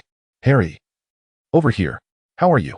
Towering above the crowd like a basketball superstar, with gleaming black eyes and a face nearly obscured by a wild mane of hair and a bushy beard, there was no other than Hagrid, the keeper of keys and grounds. Amidst the throng, Hagrid's bearded face broke into a welcoming smile. "Come along, follow me. Are there any more first-year students? Watch your step. All right. First years, follow me. Hagrid turned back, calling out, just around this bend, you shall catch your first glimpse of Hogwarts. Hill, Hermione, and Neville followed the throng, traversing a steep and narrow path with a sense of trepidation. On either side of the path lay an enveloping darkness, concealing unknown mysteries within. Every new student instinctively quickened their pace, eager to behold Hogwarts, the very institution their parents and ancestors once attended. A chorus of astonished gasps erupted. As the students behind hastened forward, their curiosity thoroughly ignited. As Hill and the others rounded the bend, a breathtaking sight compelled them all, including Hill, to exclaim in awe. At the end of the narrow path, a vast expanse of a black lake unfurled before them, while on the opposite shore, a majestic castle loomed atop a towering hillside. Its spires piercing the starlit sky and its myriad windows twinkling like stars. This was Hogwarts. In front of the lake, a quaint dock awaited, adorned with several small boats, suggesting that they were to traverse the lake in these vessels. Hooch, perched nervously on Hill's shoulder, squawked in discomfort. It detested water, despite being able to swim. According to Hogwarts tradition, established by the four founders, all newcomers must cross the lake. Hill cradled Kaka in his arms, the security of his shoulders somewhat precarious. Should Kaka inadvertently tumble into the lake, it would indeed pose a considerable predicament. Kaka clutched Hill's garment tightly, not daring to relax his grip in the slightest. Each boat must not exceed 4 individuals. Hagrid bellowed, gesturing towards a row of small vessels moored at the shore. You are free to form your own groups, but do be mindful not to exceed the weight limit of the boat. Hill spotted Harry and Ron, and he beckoned to Hermione and Neville to join him. Harry and Ron had already boarded a small boat, leaving 2 vacant spots, yet there were 3 individuals present. Hey Hill, there's still 1 spot available here. Draco's voice echoed, as he and his 2 cronies had already taken their places in another small boat, leaving 1 position open. Hill shook his head, addressing Hermione and Neville, urging them to board Harry's boat while he sought another vessel. Neville insisted on having Hill join them, but Hill politely declined. There was no way around it. Draco had already extended an invitation, and boarding Harry's boat would have been akin to delivering a sharp slap to Draco's face. Such an affront was not something Hill would entertain. Watching Harry's boat depart the dock, Hill nimbly leapt onto another craft, which accommodated only 3 girls, with just 1 vacant spot remaining. Hey, Hill, why not come over here? I have a seat saved just for you. Draco noticed that Hill had opted not to join Harry's boat and nodded slightly. On the train, he had experienced a minor conflict with Harry and Ron. Fortunately, Hill had not boarded their vessel. Otherwise, Draco felt he would have been quite disheartened. Casting a peculiar glance at Draco, Hill spread his hands and shrugged. Well then, Draco, did you not notice that your boat has already reached its waterline? Adding another person, and I fear we might find ourselves conversing with Grindylows. Draco glanced down at the waterline of his boat, and indeed, due to the presence of Goyle and Crabbe, both of whom were rather hefty, the craft was already sitting low in the water, despite only having 3 occupants. If another were to join, it would surely sink. Blast it, Goyle and Crabbe. You 2 will have to lose some weight, he muttered under his breath, chastising his 2 followers. He then turned his attention back to Hill, waving goodbye. Well then, I shall take my leave. Not a problem, I shall join you shortly. Hill nodded in response. Is everyone on board? Hagrid called out, as he himself occupied a separate boat. Then let us set forth. A flotilla of small boats glided across the mirror-like surface of the lake, the passengers enveloped in silence, their gazes fixed upon the towering castle that pierced the heavens. As they approached the cliff where the castle was situated, it loomed above them, appearing to soar into the sky. Hill cast a glance around, noticing 3 girls aboard the ship, all of whom were curiously observing him. With his silver hair, silver eyes, and strikingly handsome features, Hill certainly appeared to be a charming young lad. Allow me to introduce myself. My name is Hill Fox, and like you, I am a newcomer. It is a pleasure to meet you all. Hill felt a twinge of unease under the scrutiny of the 3 girls. Indeed, witches, particularly those destined to become sorceresses, were an entirely different breed from ordinary Muggle girls. Upon hearing Hill's self-introduction, the 3 girls exchanged glances, and then the eldest among them spoke softly, I am Parvati Patil. And this is my sister, Padma Patil. The one beside us is Lily DePayne. We met on the train. We are also delighted to make your acquaintance. Parvati and Padma were identical twins, resembling each other closely. However, Parvati exuded a more mature and flamboyant aura, while Padma appeared much more reserved and shy. As for Lily DePayne, her gaze was the most unabashed of all, fixated on him with unwavering intensity, compelling Hill to avert his own eyes. This girl, sporting adorable canine teeth, was undoubtedly the boldest he had ever encountered, even bolder than Hermione. Duck! Hagrid bellowed as the first batch of small boats approached the cliff. Everyone instinctively lowered their heads as the boats glided through the ivy-clad fade of the cliff, leading them to a concealed, expansive entrance. They traversed a pitch-black tunnel that seemed to descend into the castle's depths, ultimately arriving at a location resembling an underground dock.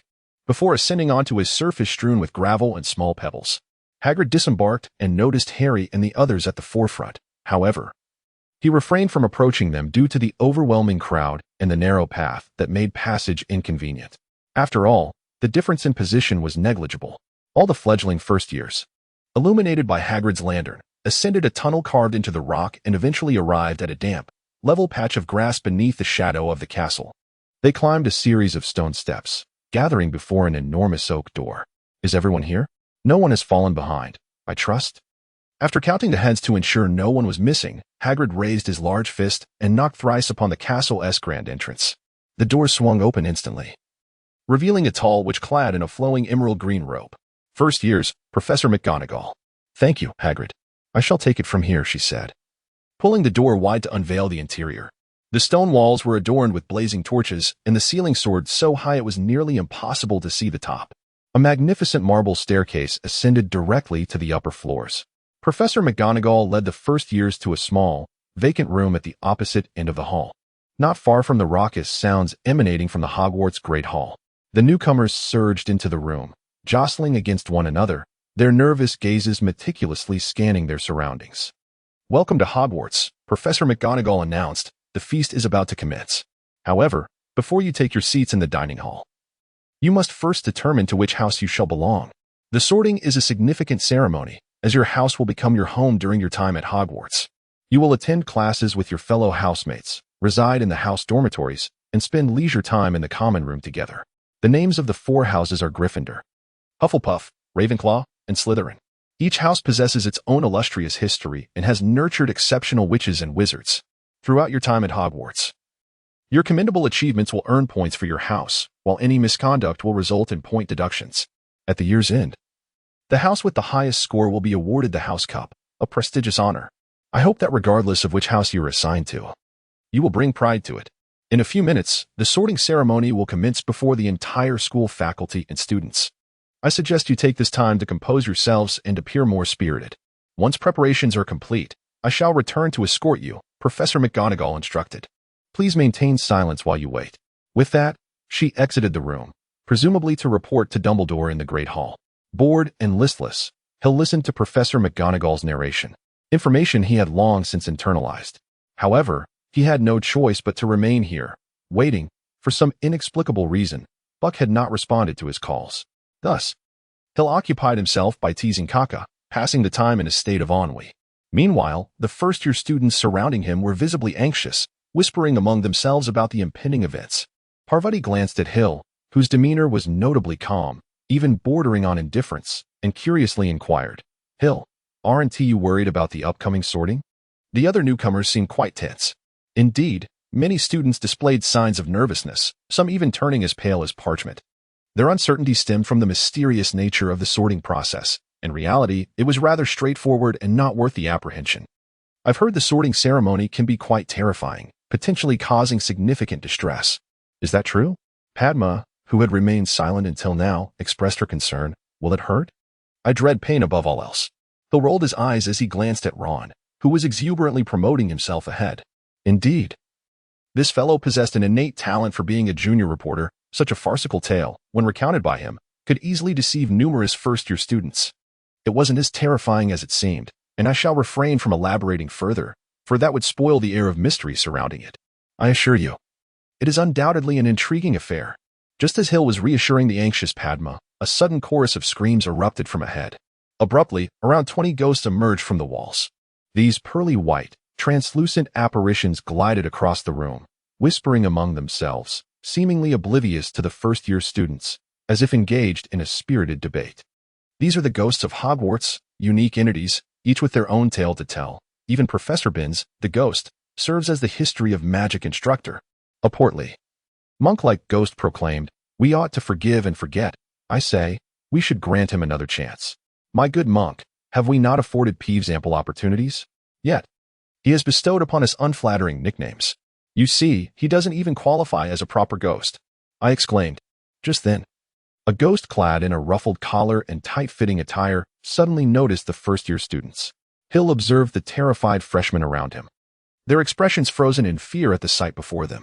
It was their first encounter with such entities, and despite having heard of their existence, the shock was palpable.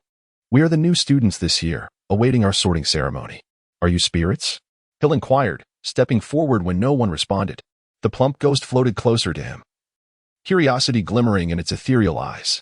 Aren't you afraid? We are indeed ghosts. Surely you have heard the tales of malevolent spirits. The new students surrounding Hill all took a step back, while Kaka shielded his eyes and ears with his claws. Well then, why do you not come and seize me? Hill spread his hands, presenting himself as an offering to fate. Hogwarts is the finest school, and surely its ghosts must be the most exceptional. This moderate compliment brought a look of satisfaction to the fat friar's face as a smile blossomed upon it. Ah, you speak the truth. The ghosts of Hogwarts are indeed the best, though I must mention Peeves. He tends to be a bit mischievous and enjoys playing pranks, yet his nature is fundamentally good. Hill shrugged, embodying the quintessential poltergeist, a terror for the timid and a bane for the first-year students. However, as a prospective Ravenclaw, he felt no pressure. It was common knowledge that the Bloody Baron and the Ravenclaw ghost, the Grey Lady, shared an extraordinary bond, and the poltergeist's greatest fear was indeed the Bloody Baron. The surrounding first years, witnessing Hill engage in a casual conversation with the Fat Friar without any unforeseen horrors unfolding, began to relax and resume their discussions. Lily, not to be confused with Harry's mother, was this year's newcomer, Lily Dupin, the boldest girl Hill had ever encountered. She uttered a phrase that left Hill momentarily speechless. Excuse me, may I touch you? I have never felt a ghost before, and I am curious about the sensation. The Fat Friar's lips twitched slightly. Indeed. This year's freshmen were quite remarkable, having encountered two who were unafraid of him. Certainly, my dear, go ahead and try, he replied. Lily flashed a bright smile, her two prominent canine teeth glistening, rivaling Hermione's incisors. Without hesitation, she plunged her hand into the Fat Friar's ethereal form. The sensation was strikingly cold, akin to dipping one's hand into a basin of icy water. The Fat Friar nodded and turned to leave, deeming it wiser to head to the Great Hall rather than linger for the spectacle. One could only imagine how delightful it would be to snuggle with a ghost on a summer night. Hill observed as the portly monk stumbled, nearly losing his balance, only to witness him seamlessly pass through the wall. However, Lily was indeed quite formidable. Watching the excited expression on her face, Hill shook his head, pondering how unfortunate it was that she wasn't in Gryffindor. Such courage was commendable. One could imagine her eagerly inquiring about the diet of Voldemort's basilisk, even in its presence. Now, let us proceed, a sharp voice urged, as the sorting ceremony was about to commence. Professor McGonagall had returned, evidently having made all the necessary arrangements. The ghosts glided in succession through the opposite wall, vanishing from sight. The Great Hall was an excellent venue for the spectacle, and it was wise to secure a prime position. Now, form a single file. Professor McGonagall instructed the first-year students, follow me. Hill trailed behind a sturdy young man, followed closely by the Patil sisters and Lily. They exited the chamber, traversed the foyer, and passed through a pair of grand double doors into an opulent dining hall. Students from other classes had already gathered around 4 long tables, where countless candles floated in midair, casting a warm glow throughout the hall. The tables were adorned with gleaming golden platters and elegant goblets. At the head of the dining hall stood another long table, designated for the faculty. Professor McGonagall guided the first-year students to that table, positioning them in front of the assembled upperclassmen, with the teachers standing behind them. The flickering candlelight created a dance of shadows, and hundreds of gazes fixated upon them, resembling pale lanterns in the dimness. Among the students, ethereal figures shimmered with a soft silver light. Under the scrutiny of such a multitude, the new students felt a wave of nervousness, further exacerbated by the impending sorting ceremony that loomed ahead.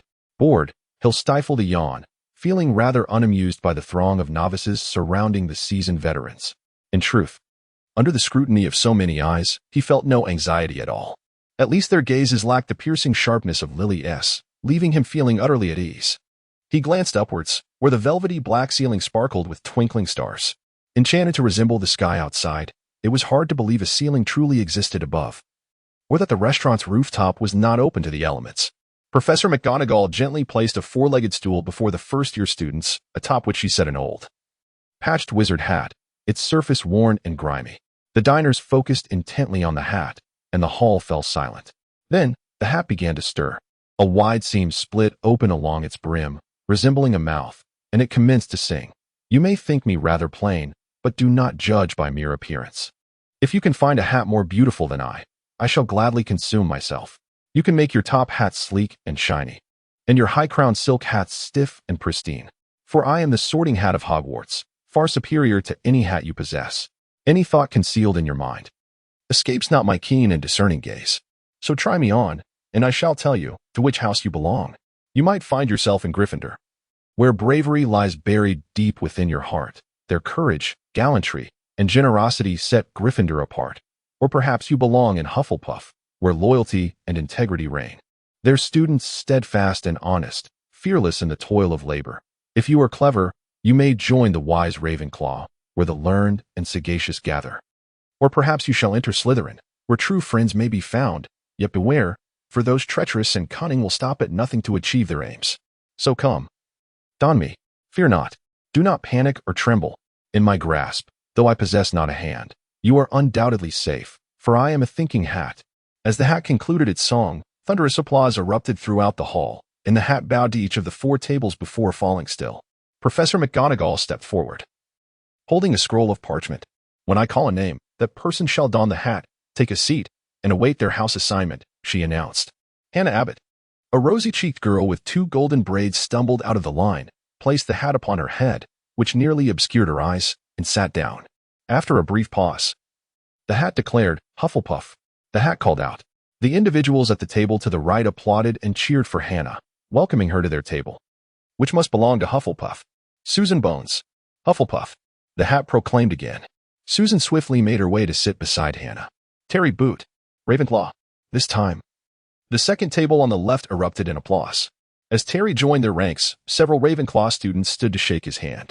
Mandy Brocklehurst was also sorted into Ravenclaw, while Lavender Brown became the first new student in Gryffindor, prompting a jubilant cheer from the farthest table on the left, where a pair of twins, presumably Ron's twin brothers, let out a chorus of boos. Next, Millicent Bulstrode became a new student for Slytherin, making her way to their table.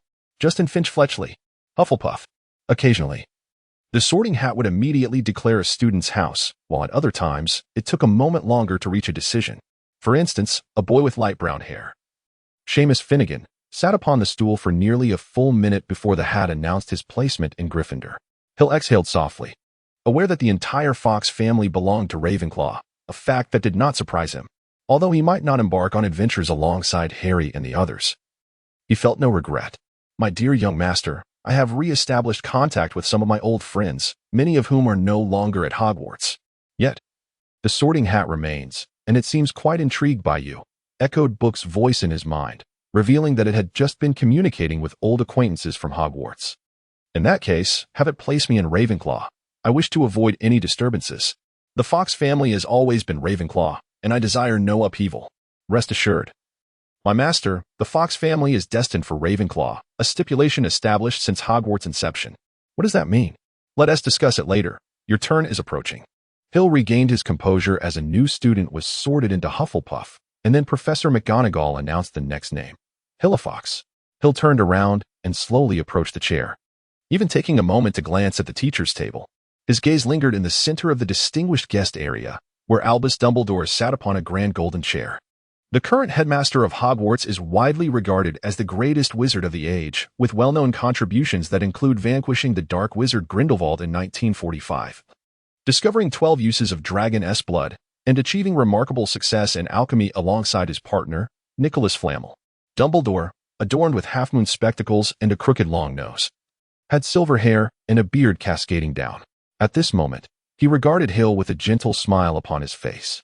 Hagrid nodded at Dumbledore, then reached out to take the sorting hat, followed by a resounding bang. Hill bent down in agony, clutching his foot, while at his feet lay a silver longsword adorned with rubies, the sword of Gryffindor.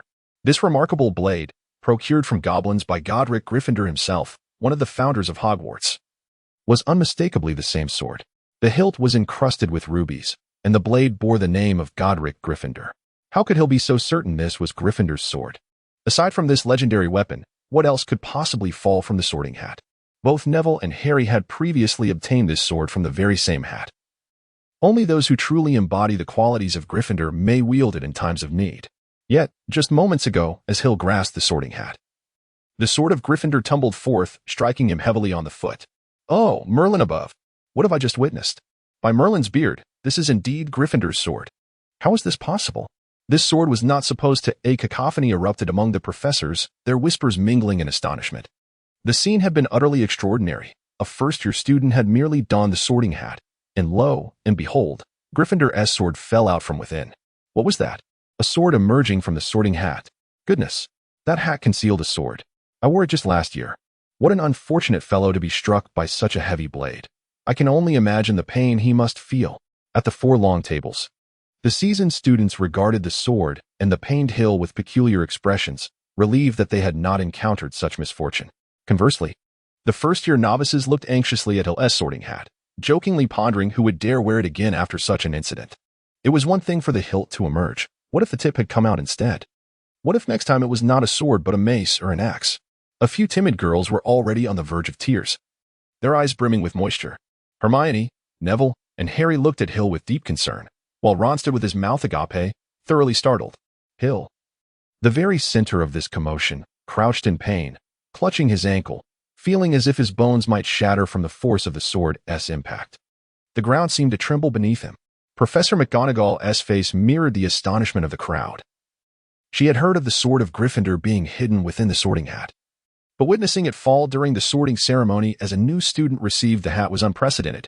Nonetheless, she quickly regained her composure, approached Hill, and helped him onto a stool, asking with genuine concern, "How are you? Are you all right? Would you like to visit the infirmary?" "All is well. The bone should be intact. It was merely that last impact that was rather severe.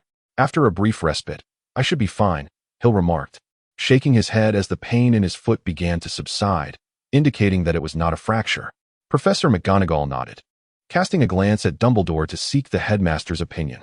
Dumbledore, grasping a few silver strands of hair that had recently adorned his chin, tenderly tucked them into his pocket.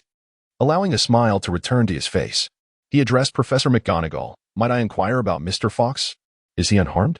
Professor McGonagall shook her head, reassuringly stating, "He is well enough. Merely a slight injury. A moment's rest should suffice. Then let us proceed with the sorting ceremony," Dumbledore affirmed, nodding. "Mr. Fawkes, are we ready to continue?" "Absolutely. My head remains firmly attached to my neck. I consider that sufficient," Hill responded calmly, having already mentally chastised the Sorting Hat and the Gryffindor sword. Laughter erupted among the students seated at the 4 long tables, dispelling the earlier tension. From the Gryffindor table, a voice called out, "Hey, join Gryffindor. This is where the brave reside." Dumbledore shook his head, a broad smile illuminating his face as he declared, "Let us entrust everything to the Sorting Hat. Mr. Fawkes, you may begin." Hill took a deep breath and placed the Sorting Hat upon his head. Instantly, an exhilarated voice resonated within his mind. "Hey, do you enjoy my surprise? Was it your doing? Oh, not just me. That sword had a hand in it as well. Goodness, I nearly fractured my foot. Relax, it's not broken yet. Though the sword may be a bit clumsy, it still knows its limits. And even if it were to break, the Hogwarts healer would mend it for you. So, should I express my gratitude to you then? If you insist, I shall not object." Hill's expression twisted in turmoil. Had this not been the Sorting Hat of Hogwarts, or if it had not been at Hogwarts, he would have undoubtedly sought every means to thoroughly repair it. Ah, such dark thoughts, such malevolent sentiments. The voice of the Sorting Hat resonated, not within Hill's mind, but addressing the entirety of the hall. "I believe you should be sorted into Slytherin, with your pure blood, sharp intellect, and sufficient cunning. There, you shall find your companions." The corners of Hill's mouth twitched. This unreliable Sorting Hat. Impossible. Every member of the Fawkes family belongs to Ravenclaw. I shall not go to Slytherin. He unequivocally rejected the notion, for the principles of Slytherin did not align with his own. "Ah, indeed, Slytherin is not suited for you." The Sorting Hat nodded in agreement. "Very well, this is merely a reasonable supposition. How about Gryffindor? You just drew forth the sword of Gryffindor, demonstrating your courage. Gryffindor would be your finest stage." As soon as the words left the Sorting Hat's mouth, a wave of astonishment rippled through the hall, particularly from the Gryffindor table. where numerous students could not help but rise, their eyes gleaming with anticipation. Unfortunately, the sword of Gryffindor had already been secured by Professor McGonagall and was now beside Dumbledore, safely tucked away. The sword of Gryffindor. That sword belongs to Gryffindor. Merlin above. That was the sword left behind by Godric Gryffindor, accessible only to the bravest of souls. Good heavens, that new student has drawn the sword of Gryffindor. I found myself envious. I too wished to be struck by that sword. It was simply magnificent. Among the newcomers, whispers erupted as they exchanged excited glances. Clearly the sword was of great significance. The sword of Gryffindor? What is that? You don't know? It is the sword left by Godric Gryffindor, one of the founders of Hogwarts. It is said to have gone missing long ago, hidden away in the Sorting Hat. Although they were unsure of the specifics, it certainly sounded impressive. Forget it. I can't be bothered to explain. Harry, Ron, and Neville stared in wide-eyed astonishment, mouths agape like that of a gaping fish. Merlin above. That chap just drew the sword of Gryffindor. Suddenly, it dawned on Neville. Hill is from the Fox family, so that's it. He smacked his forehead in realization. Recalling what his grandmother had said, the Fox family is renowned for their pure bloodline, with members noted for their exceptional intelligence. She had hoped I might become as clever as them. Ron S.'s expression mirrored Neville's epiphany, his memories stirred by Neville's words. He too had heard his parents mention this family.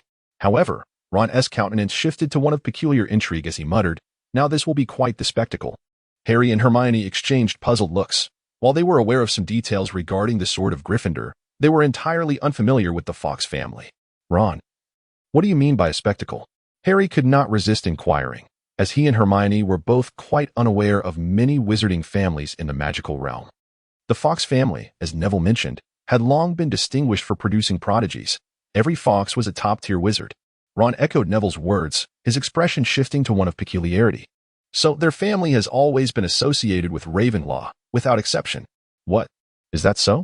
Ron's countenance grew increasingly strange. A prospective Ravenclaw had drawn the sword of Gryffindor. How intriguing. Setting aside the opinions of the professors and students, Hill was feeling quite despondent. What does it mean to draw the sword of Gryffindor? That sword merely fell into his possession. What does it mean to prove one's courage? Beyond donning the Sorting Hat, what has he done to demonstrate bravery? Shaking his head in irritation, Hill exclaimed, "No Slytherin, no Gryffindor, and certainly not Hufflepuff. I want Ravenclaw." "Oh, I was just about to recommend Hufflepuff to you." "Very well. Since you were so determined to join Ravenclaw, I shall grant your wish." The Sorting Hat's mischievous voice echoed in Hill's mind, followed by its resounding declaration, "Ravenclaw." A hush fell over the room. Everyone stared at the Sorting Hat in astonishment. Merlin above, was it not supposed to be Gryffindor? Had they not seen Gryffindor already preparing to celebrate? Had they not noticed Percy, the head boy, rising to welcome this unprecedented new student?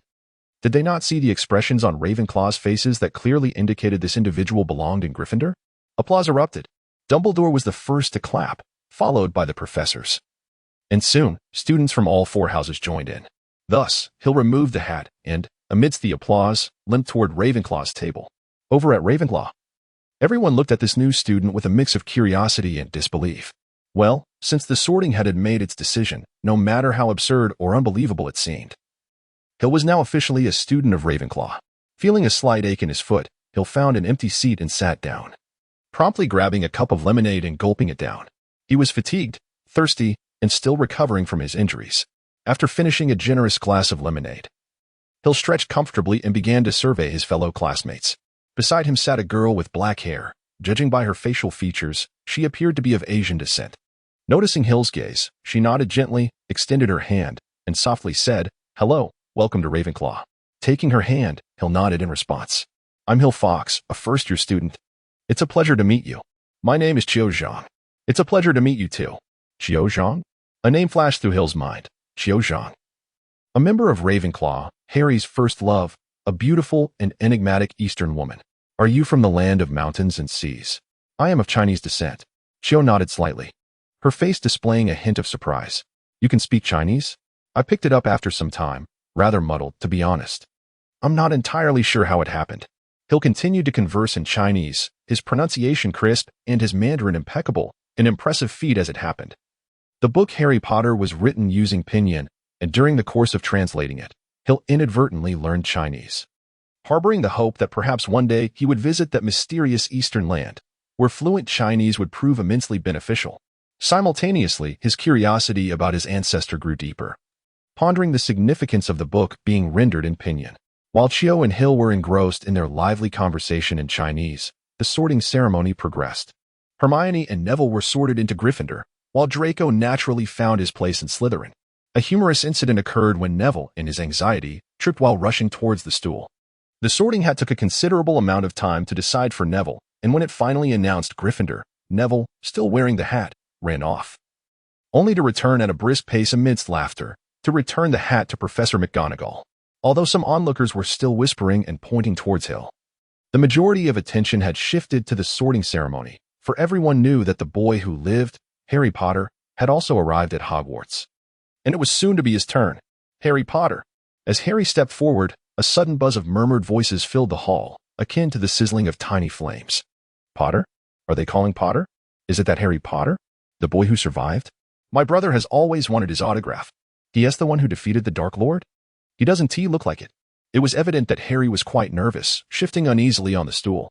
After a considerable pause, the sorting hat finally declared, Gryffindor. Upon hearing the hat call out the name, Harry removed it, his legs trembling slightly as he approached the Gryffindor table.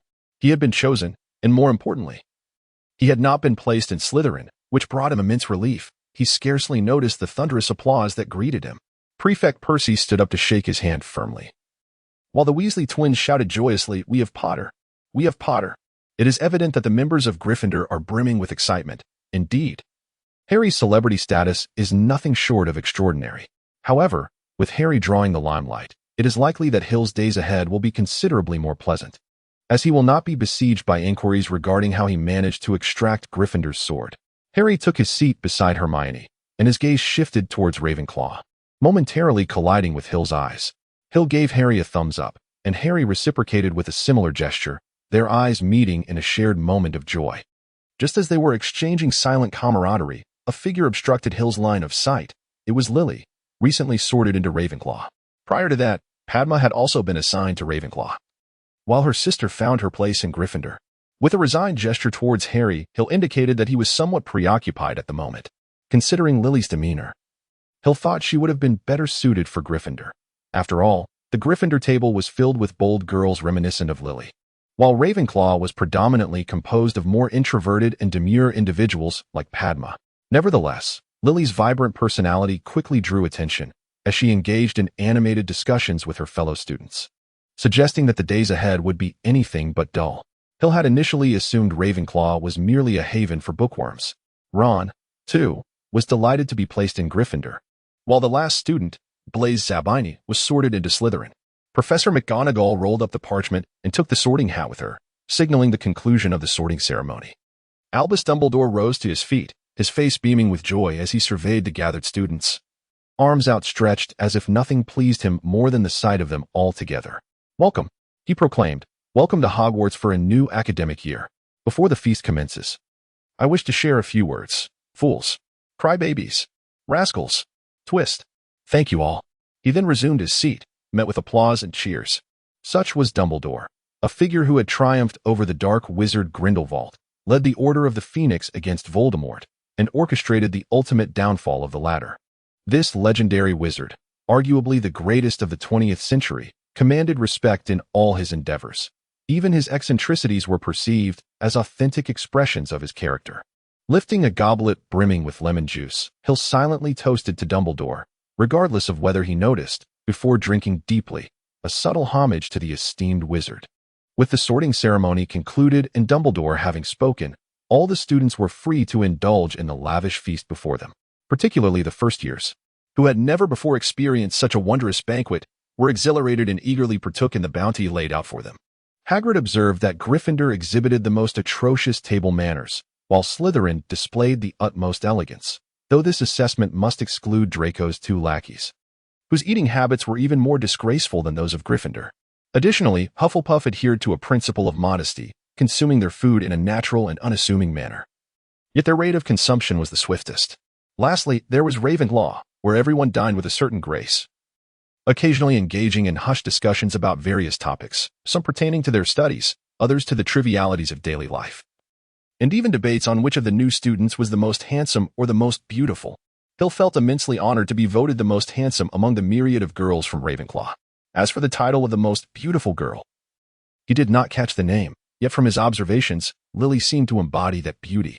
Gradually, Hill found himself merging into this delightful atmosphere. He cherished it, where everyone sat freely together, engaging in discussions about their passions, expressing diverse opinions. Though debates might arise, they invariably concluded with smiles. Hill held a pie, savoring it slowly. He wasn't particularly hungry, yet the ambience around him was enough to whet his appetite. Naturally, he would not indulge like the Gryffindor cubs. Such a manner of eating would surely rob him of sleep that night. Do you have any thoughts on being awarded the title of the most handsome freshman? Terry Butte, the first freshman from Ravenclaw, a seemingly quiet young man, sat across from Hill. Observing Hill eat in silence, he decided to strike up a conversation. Of course, it was not out of the question that Terry might harbor some skepticism regarding Hill's title. Not too shabby, it feels rather pleasant.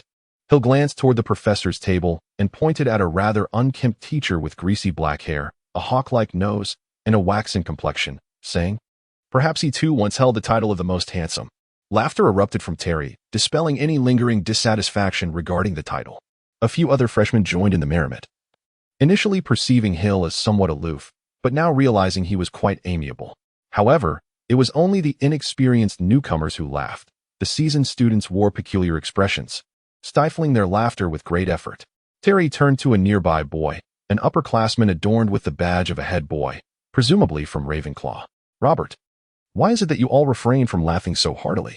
It seemed Terry's social skills were commendable, as he had already acquainted himself with several individuals. Meanwhile, Hill had only just met Padma, Lily, and Autumn. Robert Shilliard, one of the head boys of Ravenclaw, primarily overseeing the affairs of the boys. The other is Penelope Clearwater, responsible for the girls. Just call me Robert.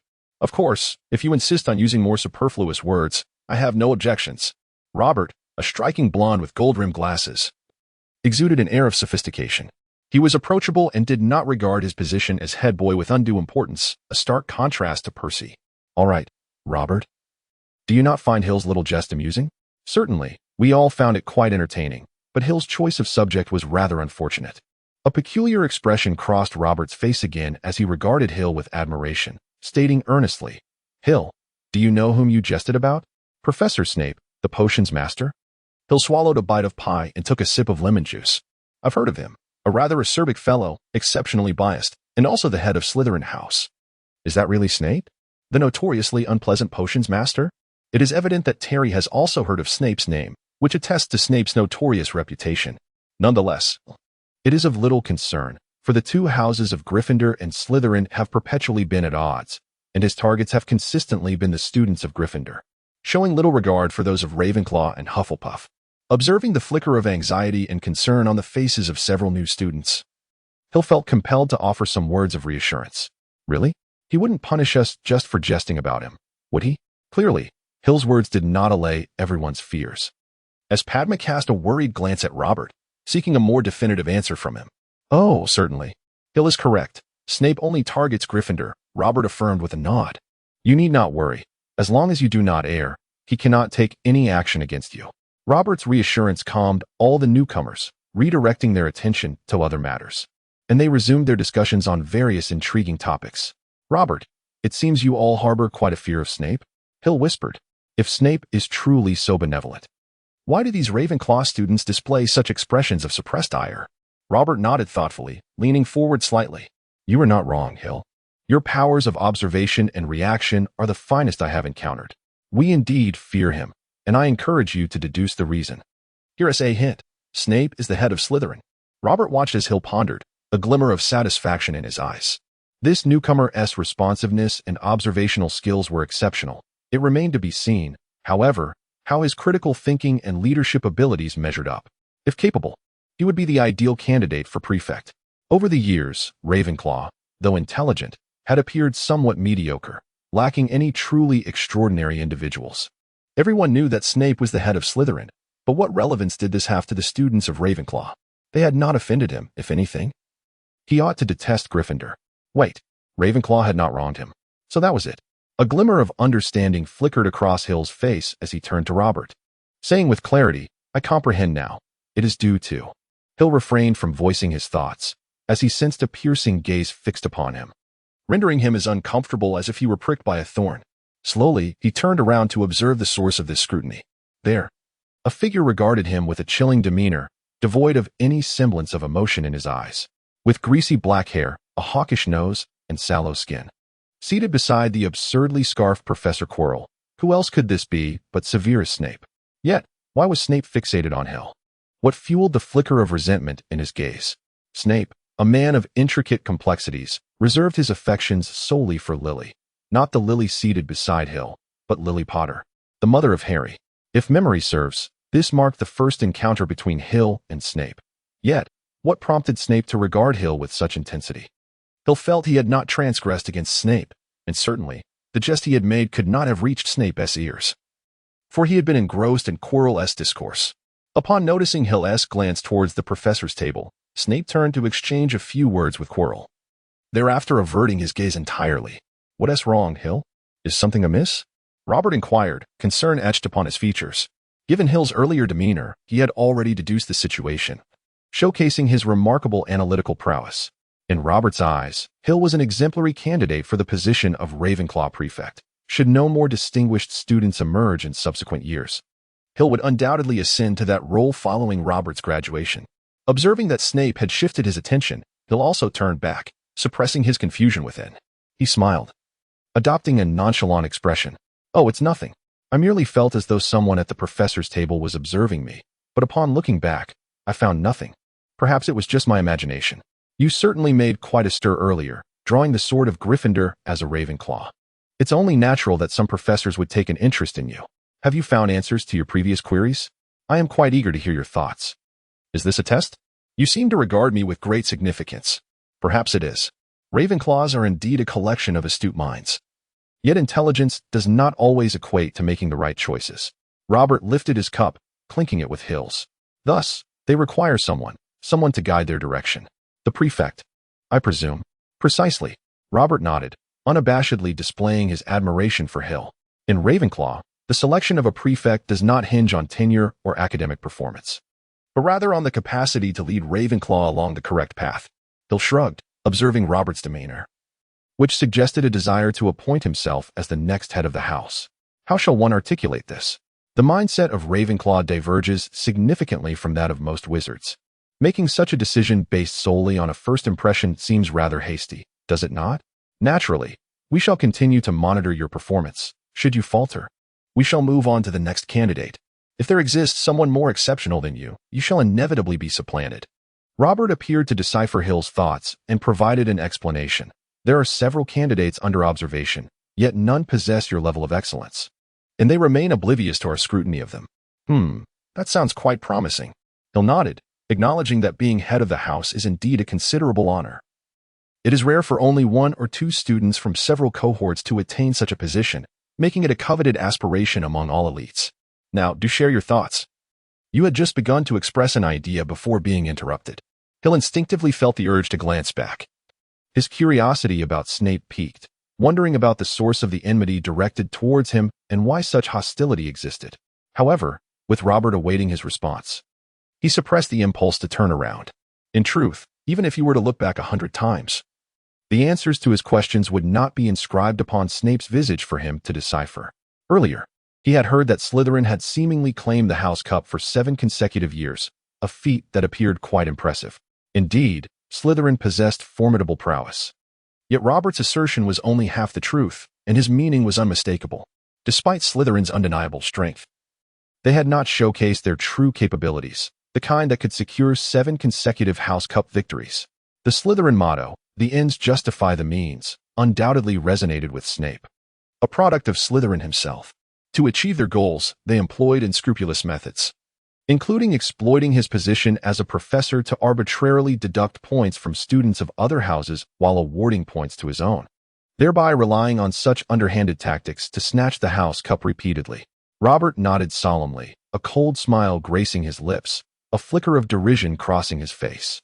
Indeed, it was not a matter of 7 consecutive victories. Rather, they had resorted to these dubious methods 6 years prior, having initially claimed the House Cup through their own merit.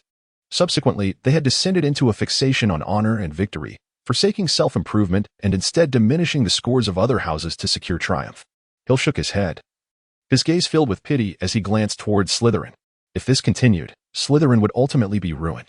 Sooner or later, when Snape could no longer shield them. Should they falter, they would find it impossible to rise again. Well-versed in the narrative, Hill knew that years later, Snape would perish. And the majority of students' parents would face repercussions for their involvement with Voldemort's machinations. Although the outcome remained unspoken, inevitable reckoning awaited them. At that juncture, Slytherin would find itself at its weakest. If they faltered then, Hogwarts would be left with only 3 houses. Whether they would endure or not would remain a question only time could answer. The future is perpetually in flux. Robert shrugged, a hint of resignation flickering across his face. At least, I shall not witness that day. Graduation is but a few years away from me, while Snape is likely to live for several more decades. Is it not disheartening? Being defeated by such despicable tactics must weigh heavily on your heart. Indeed, every Ravenclaw feels a sense of injustice. We believe we have committed no wrongs. Yet, Snape persistently seeks reasons to deduct our points, particularly in the lead-up to finals.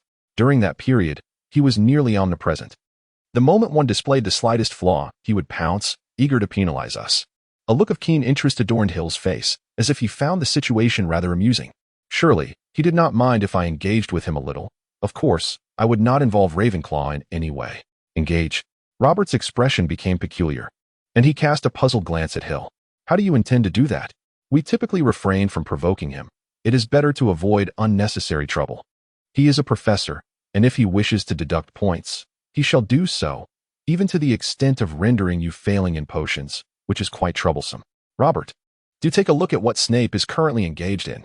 Robert discreetly glanced toward the professor's table and was taken aback to find Snape glaring intently at Hill, his eyes brimming with unabashed malice, as if Hill were his sworn enemy. The current predicament was clear. Snape harbored animosity towards me and was undoubtedly seeking to create trouble. Hill offered a wry smile. Just moments ago, he had felt the weight of that penetrating gaze, unmistakably emanating from Snape's direction. Goodness, why is he targeting a mere freshman? Perhaps it was a sign of a midlife crisis, truly, a bothersome mad dog. Since Snape had revealed his hostility so overtly, Hill saw no reason to feign magnanimity. To him, Snape was merely a rabid dog, lashing out indiscriminately. Very well, even if he is a mad dog, what will you do? He will undoubtedly concoct various reasons to target you. Deducting your points and potions remains a compulsory subject for you. There is no escaping it. If he wishes to deduct points, let him do so. I shall bear it all, Hill replied with a confident smile. If he takes 1 point from me, I shall earn 2 in another class. Hill radiated an immense self-assurance. Indeed, he possessed this confidence. Among the numerous prodigies of the Fox family, Hill undoubtedly stood at the forefront. With a home rich in literature and the presence of Booker, who had amassed the knowledge and experiences of generations of Foxes, Hill commenced his studies earlier than his peers, far surpassing them. No matter how many points Snape deducted, he could only impose minor penalties, at most 5 points. A deduction of 10 points would constitute a severe infraction, and Hill was certainly astute enough not to provoke such a situation. According to his calculations, the points deducted by Snape would balance out with those he earned in other classes, thus avoiding any entanglement with Ravenclaw, at worst. The points earned from answering questions would evaporate into thin air. I shall await the outcome. Do not disappoint me, Hill. Robert raised his cup and clinked it with Hill's once more. If Hill could indeed accomplish this, Robert's tenure as prefect would be secure. In the midst of Hill and Robert's conversation, all the students finally finished their meals, signaling the imminent conclusion of the banquet. As the food and utensils vanished from the table, Dumbledore rose once again. The dining hall returned to a serene silence. Now that everyone is well-fed and well-watered, I wish to impart a few words. At the commencement of this term, I must bring to your attention several important matters. First-year students, take heed. The woods on campus are strictly off-limits to students. Even some of our older classmates should bear this in mind. Dumbledore's bright gaze flicked towards the Weasley twins. Furthermore, Mr. Filch, our caretaker, has requested I remind everyone not to cast spells in the corridors during breaks. The trials for Quidditch players will take place in the second week of this term. Those aspiring to join the house team should contact Madam Hooch. Lastly, I must caution everyone. Those who wish to avoid unfortunate accidents and a tragic demise should refrain from entering the corridor on the right side of the 4th floor. With a roll of his eyes, Hill remarked that it was hardly surprising the curious students would be drawn to investigate. While it might instill fear in the timid, the spirited Gryffindors would only be more eager to venture forth. Now, before we retire for the night, let us join together in singing the school song. Dumbledore proclaimed with a resounding voice. The expressions of the seasoned faculty and old birds became momentarily stiff. Indeed, having an eccentric headmaster could be quite a trial at times.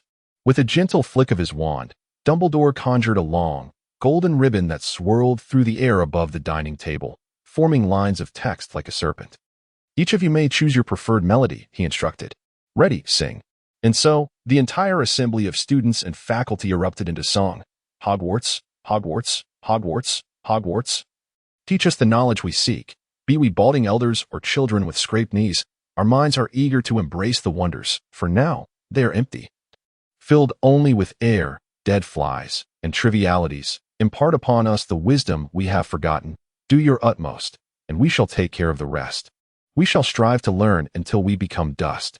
The song concluded in a disarray of voices, save for the Weasley twins, who continued to sing along to the somber melody of a funeral march. Dumbledore, with his wand, conducted the final few measures for the two of them. And once they had finished, his applause rang the loudest. Ah, music, he said, wiping his eyes, is far more enchanting than anything we could accomplish here. Now, it is time for bed. Off you go to your dormitories. At last, Hill took one final glance at the professor's seat, only to find it empty of Severus Snape. First years of Ravenclaw, follow me. Do not lag behind. Robert clapped his hands, and the boisterous table of Ravenclaw quieted down. The new students promptly stood and fell in line behind Robert, who led them out of the great hall.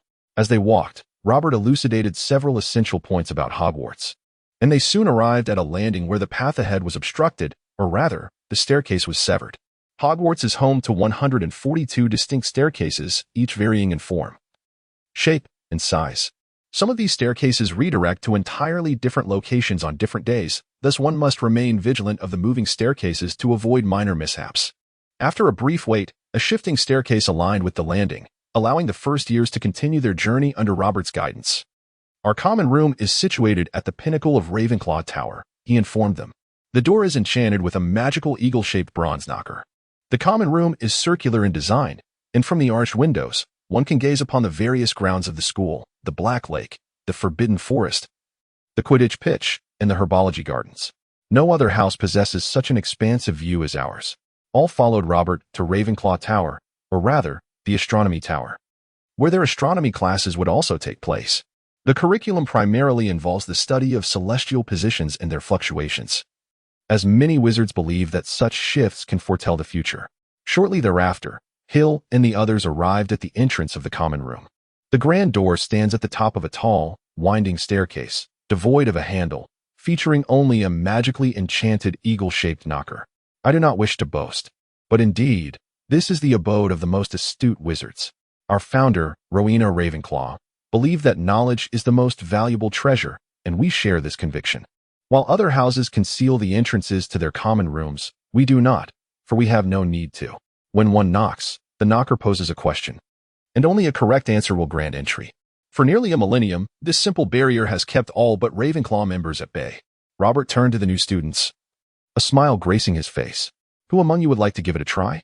The question will not be overly difficult. Just respond logically. It's merely an enjoyable little game. The first years exchanged glances, and ultimately, Lily stepped forward, her face alight with excitement, clearly intrigued by the magical door. She approached the entrance and gently tapped the bronze knocker several times. The eagle's beak suddenly opened, producing a soft, melodious voice that inquired, "What is the relationship between life and soul?" Lily furrowed her brow. The question was rather intricate, and the answers were manifold. Which one could be deemed the correct response? Ravenclaw demands wisdom. Simply showcase your intellect. Robert observed Lily, her brow furrowed in contemplation, and offered a subtle hint. A life endowed with a soul constitutes a complete existence. It is only the soul that possesses life which can be deemed a complete soul. With Robert's suggestion in mind, Lily hesitated for a moment before articulating her answer. Excellent. The eagle nodded approvingly. The door swung open, and Lily stepped inside, after which the door closed once more. Quite intriguing, isn't it? Robert glanced at all the newcomers, many of whom nodded in agreement, acknowledging the captivating nature of this method of entrance. Next, Hill stepped forward, having been momentarily eclipsed by Lily, and he was unwilling to delay any further. Approaching the grand doorway, he gently rapped on the knocker, eliciting the same resonant sound. What is it that eludes you, inexorably? Time. Splendid. Amid the envious gazes of all the newcomers, Hill entered the common room. The Ravenclaw common room was a spacious, circular chamber, adorned with charming arched windows draped in silk curtains of azure and bronze. During daylight, the Ravenclaws could revel in the picturesque views of the surrounding hills.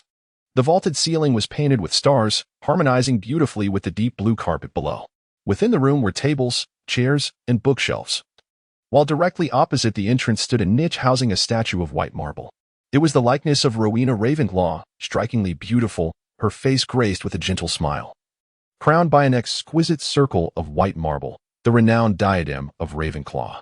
Inscribed upon the golden crown were words that proclaimed, "Immeasurable wisdom is a person's greatest treasure." Such is the essence of the Ravenclaw common room. The Lily who had entered before was nowhere to be seen, presumably having ventured to the girls' dormitory. As Hill approached an intersection ahead, he noticed two staircases, one leading to the left and the other to the right, both marked with the letters M and W, respectively. This must be the entrance to the dormitory. After a brief wait in the common lounge, Hill was joined by Terry, who appeared to have navigated the situation with equal success. "Wow, this place is truly magnificent," Terry exclaimed, clearly delighted with his surroundings.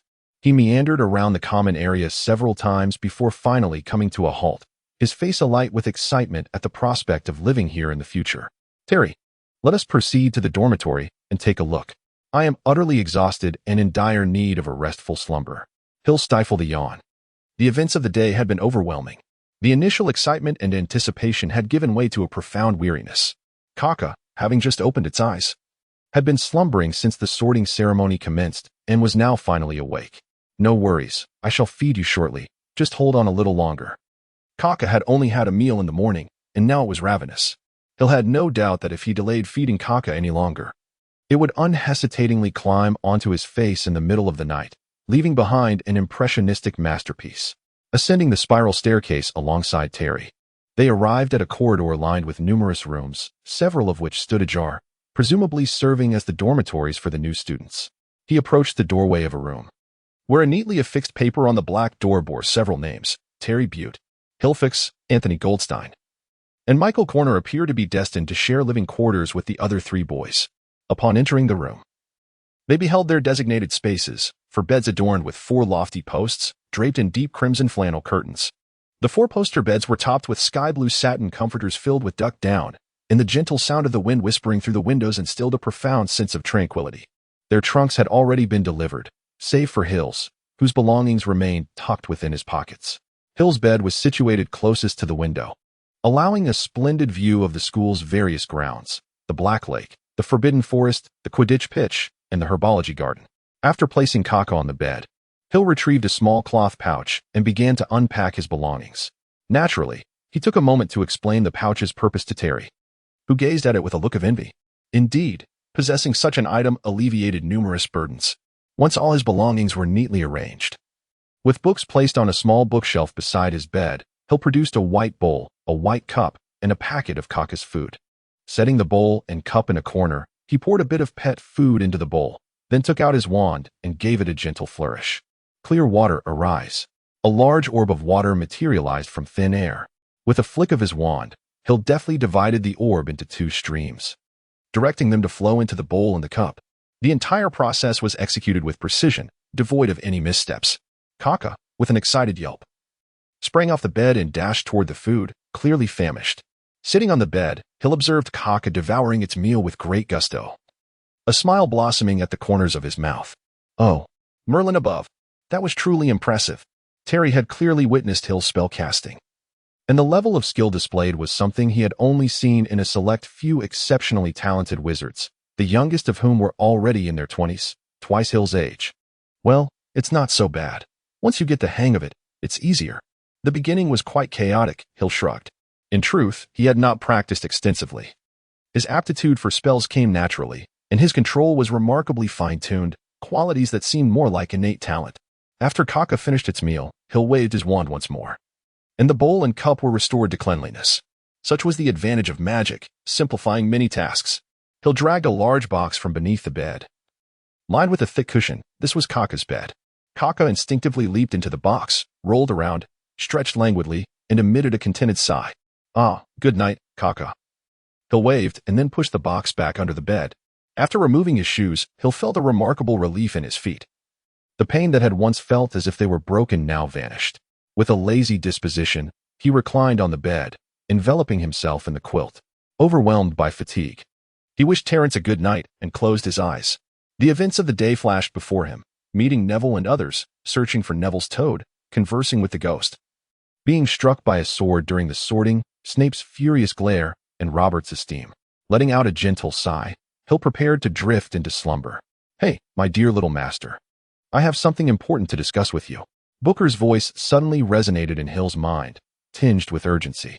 It was rare for anything to disturb Hill's sleep, indicating the gravity of the matter at hand. "Well, go ahead. I'm listening." Hill shook his head, momentarily dispelling his drowsiness. He had nearly succumbed to sleep. If not for a compelling reason, he would not have hesitated to give Booker a thorough reprimand. "My dear little master, I just reached out to a few of my old friends. Unfortunately, the broken cup and the shabby box are no longer here. They are indeed absent from Hogwarts. As the book indicated, I recall when I was first created many years ago, I spent some time at Hogwarts, mingling with them quite intimately. They used to call me the boss because I was more intelligent than they were.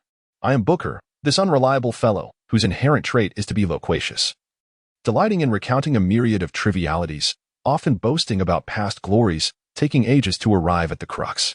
Get to the point. Am I not already addressing the main issue?" A faint smile played at the corners of Hill's mouth as he retrieved the book from beneath his pillow. Utilizing the cover of the blanket for concealment, he seized the book by its front and back covers and forcefully yanked them apart in opposing directions. Get to the point." Ignoring the book's anguished cries, Hill resolutely reiterated his previous statement. "I understand. Be gentle. I understand." Hill nodded in satisfaction, releasing his grip and returning book back beneath the pillow. Having learned from this experience, it surely understood what was expected of it. The cup and the locket had vanished. And you have seen the clumsy sword. The issue at hand pertains to the diadem. The diadem spoken of by Book is that of Ravenclaw. A crown crafted by Rowena Ravenclaw, one of the 4 founders of Hogwarts. She imbued it with magic to enhance the wisdom of its wearer. Subsequently, the diadem was stolen by her daughter, Helena Ravenclaw, who desired it to elevate her own intellect. What followed was a tragedy, as the desperate Baron, dispatched by the dying Rowena to find Helena, lost his patience, resulting in Helena's demise and his own suicide.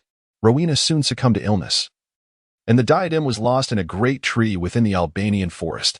Later, Voldemort, aided by Helena, acquired the diadem and transformed it into a Horcrux, concealing it within the Room of Requirement at Hogwarts, a chamber even the Marauder's map could not reveal. As one of Voldemort's Horcruxes, the diadem was ultimately incinerated by the fiend fire unleashed by Draco's minion, Crabbe. Thus, the Ravenclaw diadem ceased to exist in the world. What does this mean? Is it not a Horcrux of Voldemort? Book's voice trembled with uncertainty, as if burdened by concern. It spoke slowly. "I understand that in the end, the cup, the diadem, and the locket were all destroyed. I also realized that had they not been, Voldemort would not have been vanquished completely. Yet, after all these years, I wonder if there is a way to save them. How could we save them? They are Horcruxes, containing fragments of Voldemort's soul, unless he emerges. We are powerless against them. The only solution is to obliterate the Horcruxes." Hill empathized with Book's sentiments, yet felt utterly powerless. Even Dumbledore could not eradicate Voldemort's soul fragments without damaging the artifacts themselves, let alone someone of Hill's lesser abilities. There must be a way. It is simply a matter of time before it is discovered. Book's emotions surged. As an ancient relic, a millennium had passed, and many of its memories had turned to ashes. The only remnants of its past were the Sorting Hat and the legacies left by the 4 founders. They were its friends, having coexisted at Hogwarts for an extended period, fostering deep bonds among them. Silence enveloped Hill. Had there been a feasible solution, he would undoubtedly have assisted Booker. Yet, at this moment, it was simply unattainable. The diadem still resisted, along with the cup and the locket. They were engaged in a struggle against the fragments of Voldemort's soul. What? Booker hesitated, aware that certain matters had long since faded into obscurity with the passing of those involved. He had wished to refrain from mentioning it, but silence was no longer an option. Each of the 4 founders had crafted a Horcrux. Booker's voice trembled, as if he were reliving the events of your death. The very essence of fear. Even the illustrious 4 founders could not elude this grim fate. They witnessed their loved ones age and their friends succumb to eternal slumber. Even the sagacious Rowena and the valiant Godric, despite their exceptional qualities, began to succumb to trepidation. Horcruxes. They opted to create Horcruxes. The Sword of Gryffindor, the Diadem of Ravenclaw, the Cup of Hufflepuff, the Locket of Slytherin. Each of them forged a Horcrux. Yet, they still perished. Hill spoke calmly. Although the four founders had crafted Horcruxes, they ultimately could not conquer death, becoming mere relics of history. Indeed, they had died. Booker's voice fell to a somber tone. The demands of this method were insurmountable. A successful Horcrux invariably entailed an act of murder, a division of one's soul, infusing a fragment of oneself into the creation, thus achieving a complete Horcrux. Such abominable practices constituted black magic, and the most nefarious kind at that. Hill discerned the implicit meaning within Book's words. This is the true essence of a Horcrux. Could it be that the Horcruxes of the four founders are not flawless? It is precisely their imperfections that rendered them vulnerable to the encroachment of death.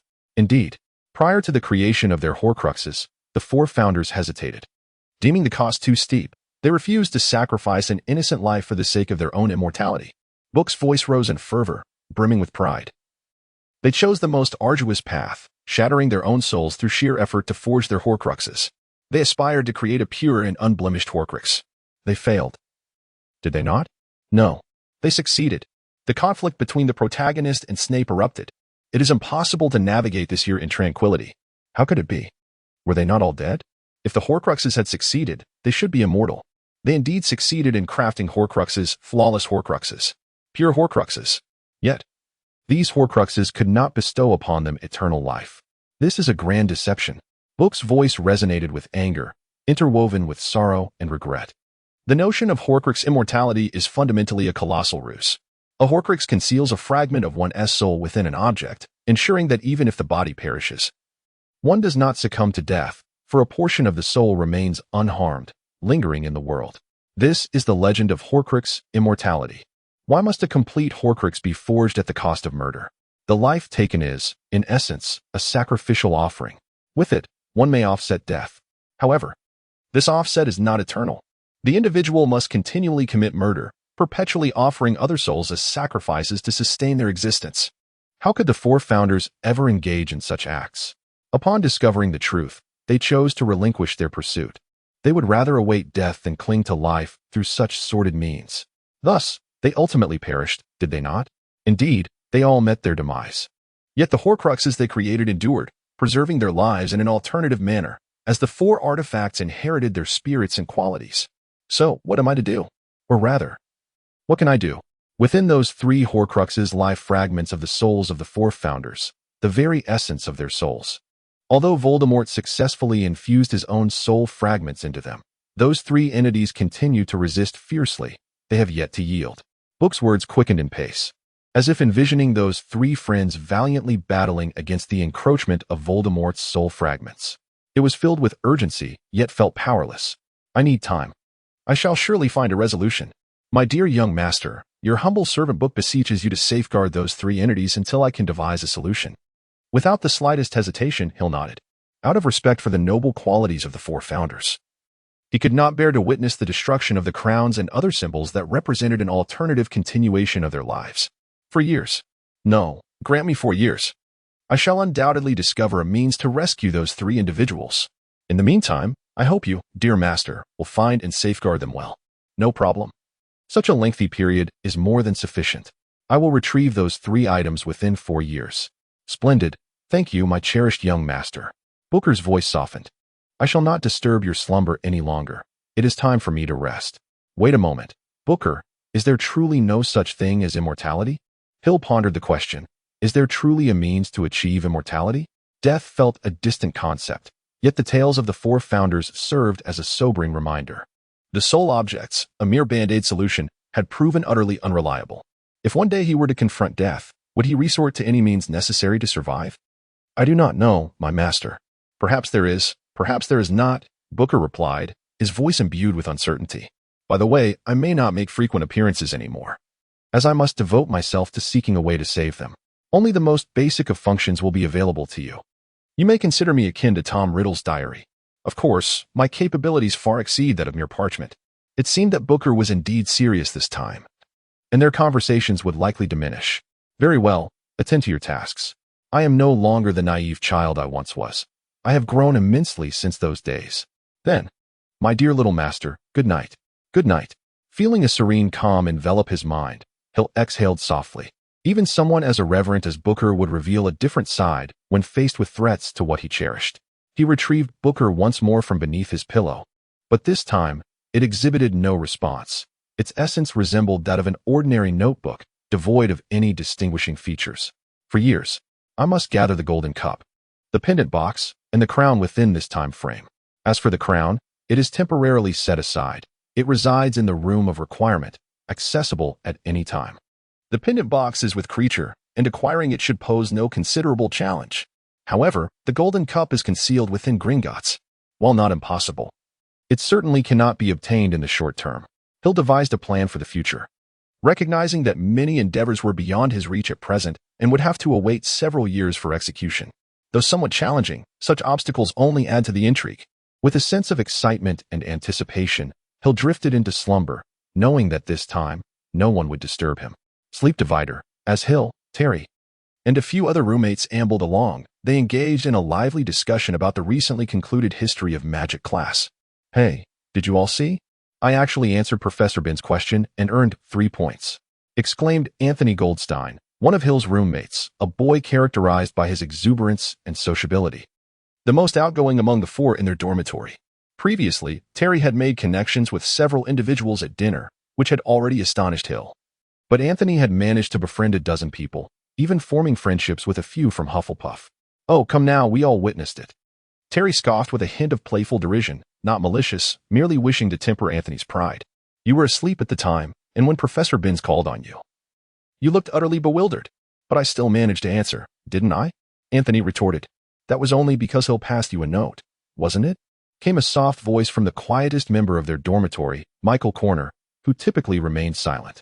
However, upon seeing Anthony claim Hill's credit, he couldn't restrain himself from offering a gentle reminder. Anthony's face flushed. Did you all see that? Indeed. Terry and Michael nodded in unison. Damn it.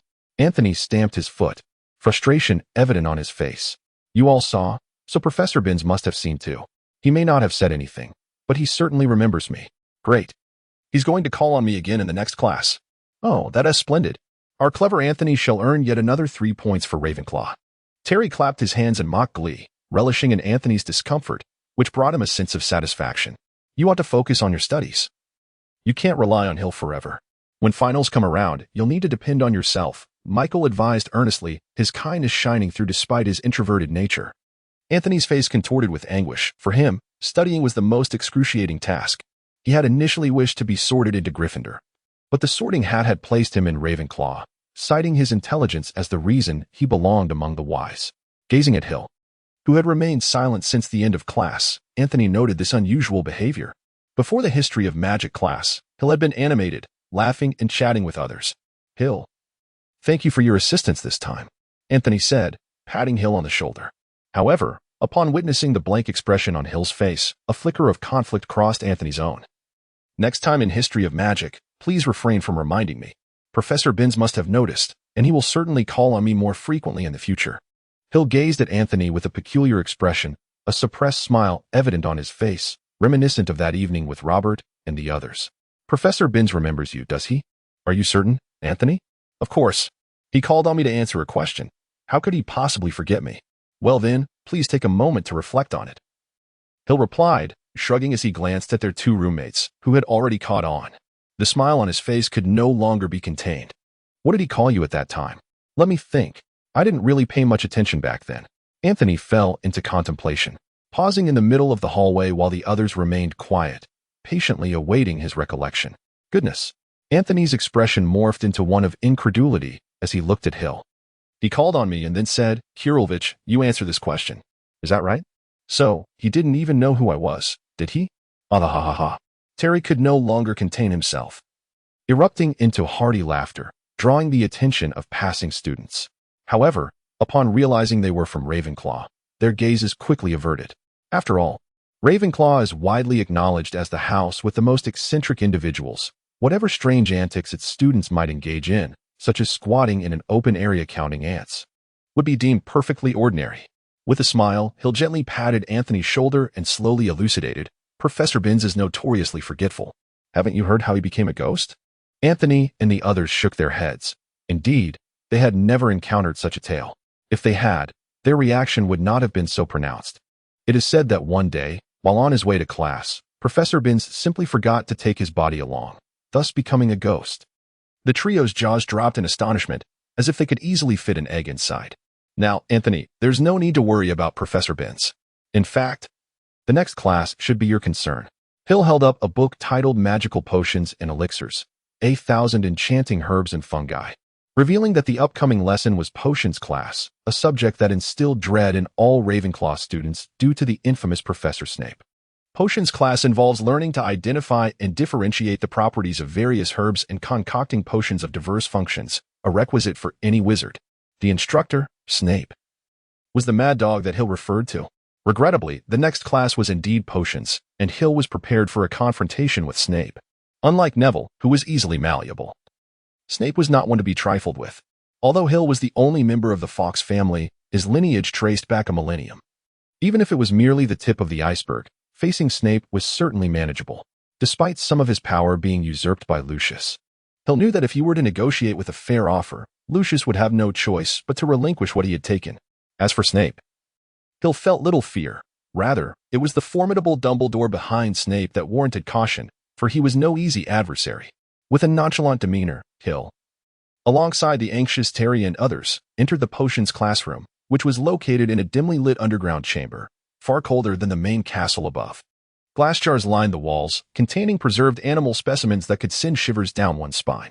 The room was filled with an array of cabinets and containers housing rare ingredients for the most challenging potions, along with various magical substances. Standing at the lectern was Snape.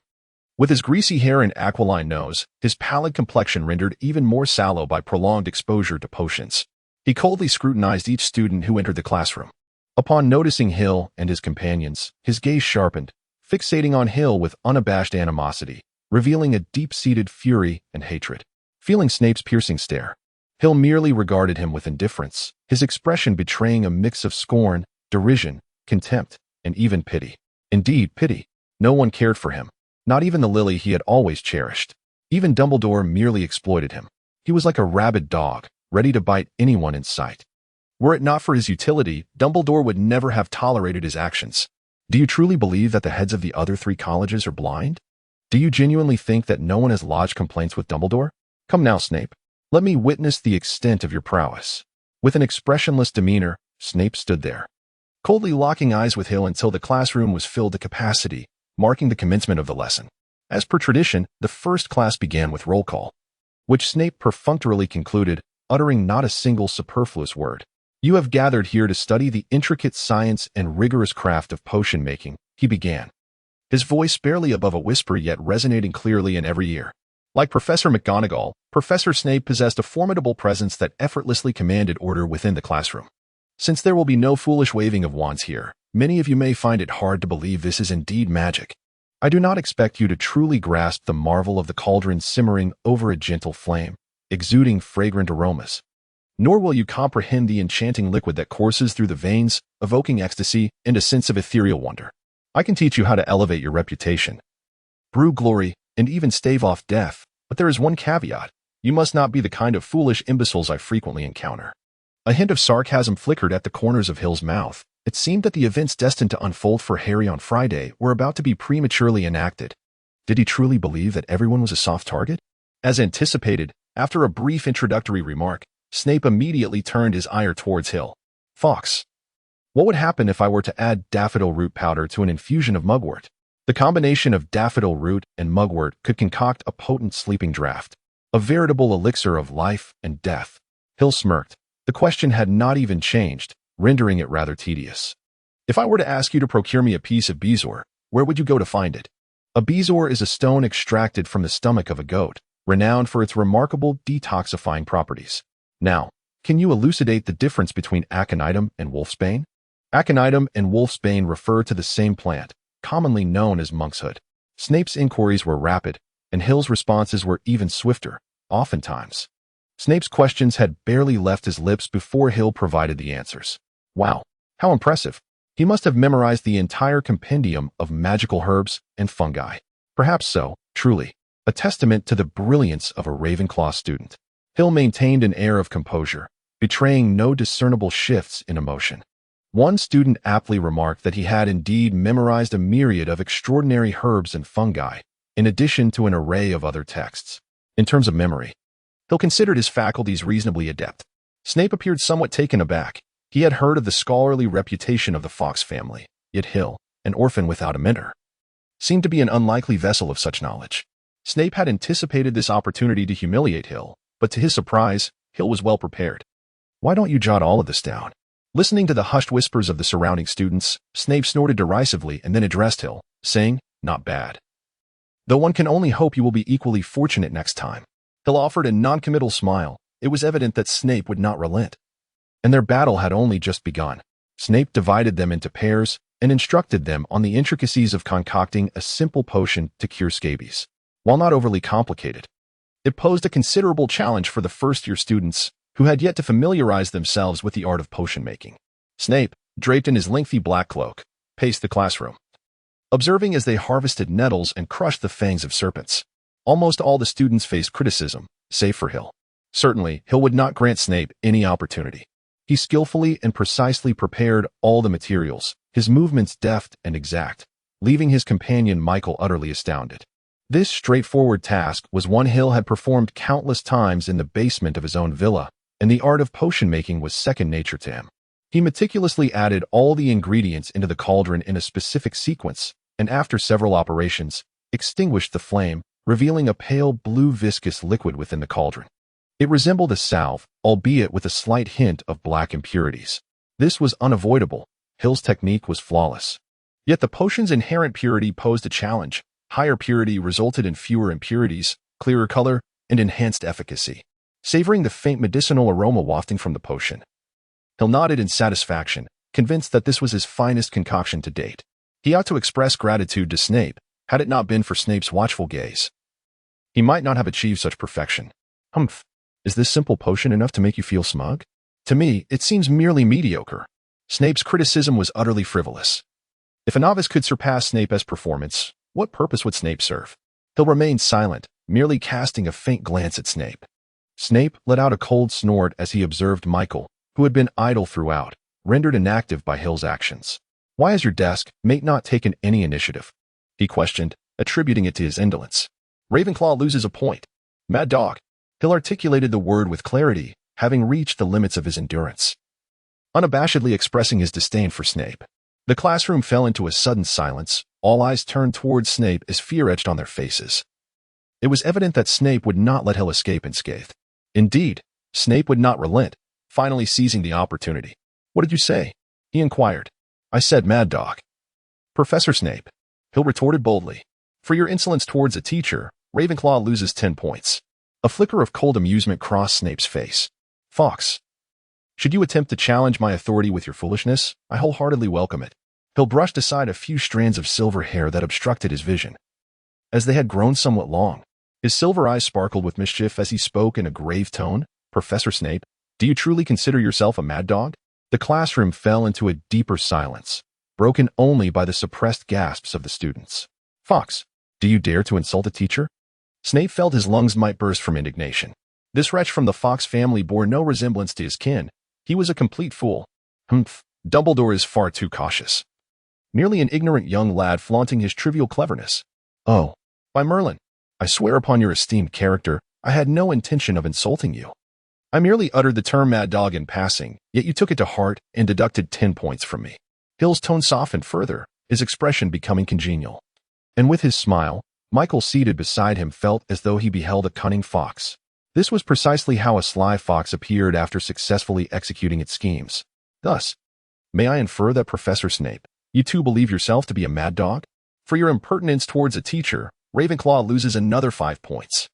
Snape's fury dissipated in an instant, replaced by a smirk of triumph. "Fawkes, due to your foolishness, Ravenclaw has lost a total of 15 points. If this year's House Cup is forfeited by a mere 15 points, I shall relish observing how you face the multitude of Ravenclaw students." Snape regained his composure, rather. He had never truly lost his rationality. A mad dog? He had endured far worse insults in the past. The jibes of this child were insignificant. If he lacked the fortitude to overlook such trivialities, he would not be the most trusted spy of Dumbledore.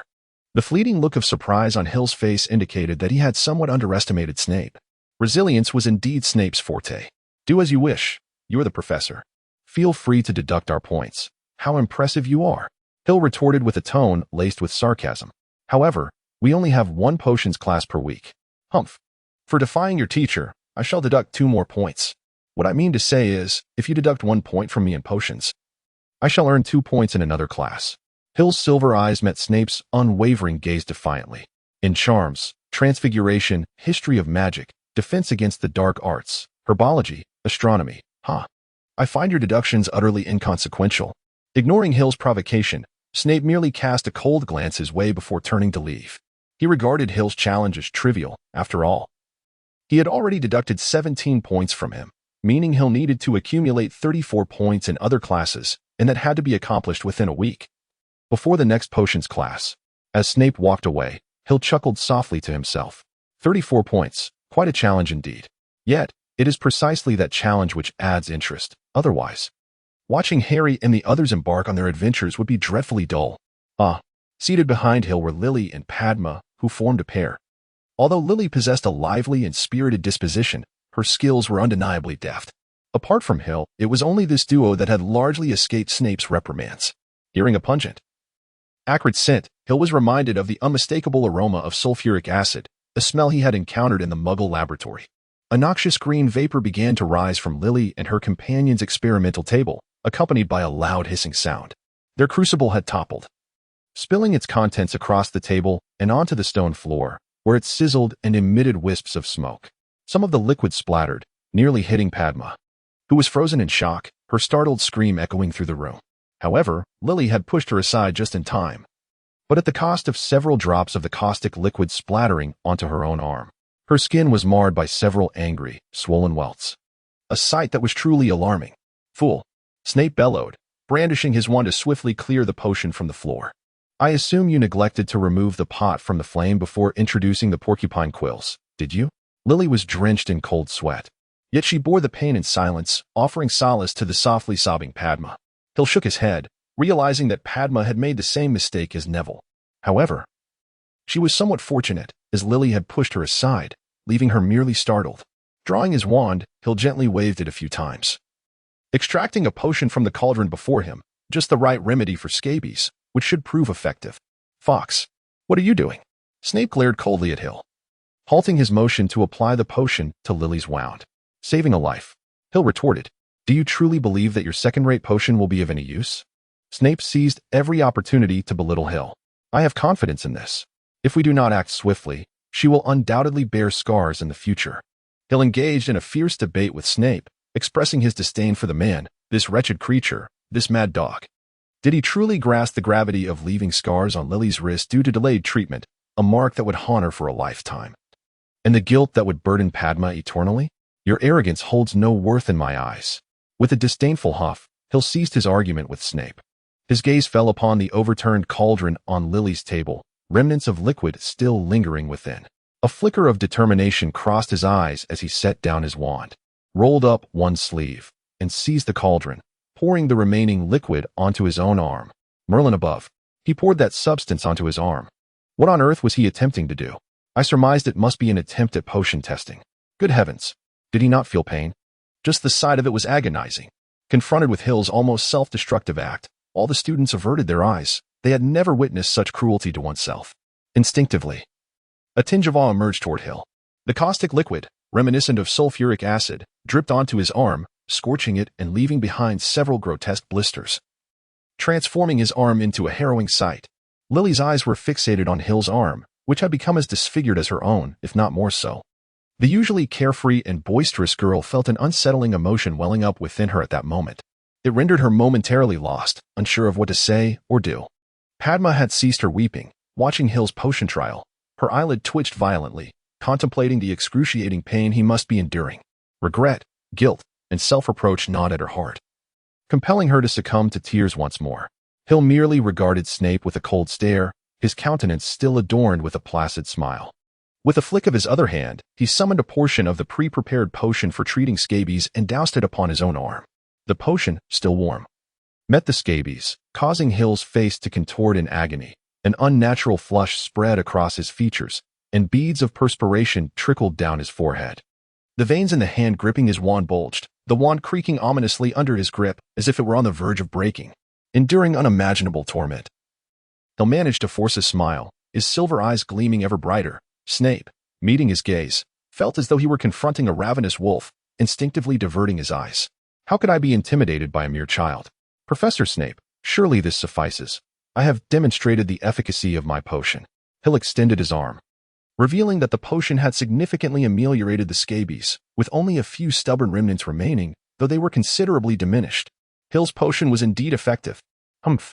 Snape snorted disdainfully, striding swiftly to a nearby shelf from which he retrieved a vial of pale blue liquid. He then waved his wand to extract a globule resembling amber and evenly coated it over Lily's arm. Clearly, Snape's potion possessed exceptional purity and potency, as in mere moments. The scabies on Lily's arm vanished entirely. Fawkes, refrain from flaunting your inferior concoctions in the future. Snape stowed away the vial and wand. Addressing both him and Lily, let us proceed to the infirmary for further treatment. A flicker of unusual emotion crossed Hill's face. How could Snape have transformed into such a benevolent soul? Yet, he was too weary to ponder this further. Supporting his frail body, he nodded to Lily and was the first to exit the subterranean potions classroom. As he approached the door, he heard Snape's voice. Fawkes, your recklessness has caused considerable disruption to our normal instruction. Well, he had no expectations of Snape showing him any leniency. Harboring hope for such a thing was undoubtedly the most foolish endeavor of Hill's life. However, this time, I shall not deduct points. Instead, you shall clean the potions classroom after school. After a brief pause, Hill replied without turning back. Thank you for your kindness, Professor Snape. He emphasized the word kindness with particular weight, the implication clear to all present. Amidst Snape's disapproving snort, Hill and Lily exited the potions classroom, intent on seeking further treatment from Madame Pomfrey, for they risked leaving behind lingering ailments. Madame Pomfrey's infirmary was located on the 4th floor, and they still had quite a distance to traverse. Hill led the way, with Lily following closely behind. As Hill ambled along, he pondered the origins of Snape's animosity towards him. After much contemplation, he surmised that it must stem from grievances of the past that had somehow bled into the present. It was likely that his father had provoked Snape in some manner during their time. Wasn't Harry a quintessential example of being the target of misplaced ire? Because of the misdeeds of his father, James, and his companions towards Snape, coupled with James's usurpation of Snape's beloved Lily. It was no wonder that Snape harbored disdain for Harry. Had Harry's mother not been Lily, and had he not inherited her striking green eyes, it was conceivable that Snape would have dealt him a far more sinister fate. Reflecting on his father, Adriatic, Hill realized he knew virtually nothing about him. Beyond acknowledging his intelligence, he was oblivious to his father's profession and social connections. Hill had rummaged through the house in search of any remnants of his parents, yet found not a single item, no notebooks, photographs, or letters, leaving the impression that everything had been meticulously purged. Why had Adriatic ventured to the Potter residence that fateful night? Hill could not fathom the reason. Even with the unbreakable vow, he would not have been able to see the Potter family. What compelled him to go? These mysteries seemed to reside solely within Adriatic, or perhaps Voldemort had some knowledge of them. Moreover, Hill had long been perplexed. Had Dumbledore truly failed to discern Voldemort lurking behind Quirrell?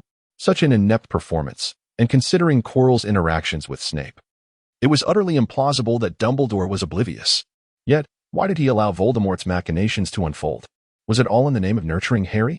Regrettably, his initial intent to remain inconspicuous had morphed into a fervent wish that Snape did not overestimate him. Meanwhile, let us turn our attention to Lily, who trailed behind. She found her mind in tumult, casting glances at Hill, her expression betraying a mixture of complexity. For the first time, she realized she could not decipher the enigma that was Hill, who strode ahead without a backward glance. Lily, too, hailed from a wizarding family, her parents both practitioners of magic, and they shared a harmonious existence. Notably, her parents were both alive, having escaped the tragedies of orphanhood.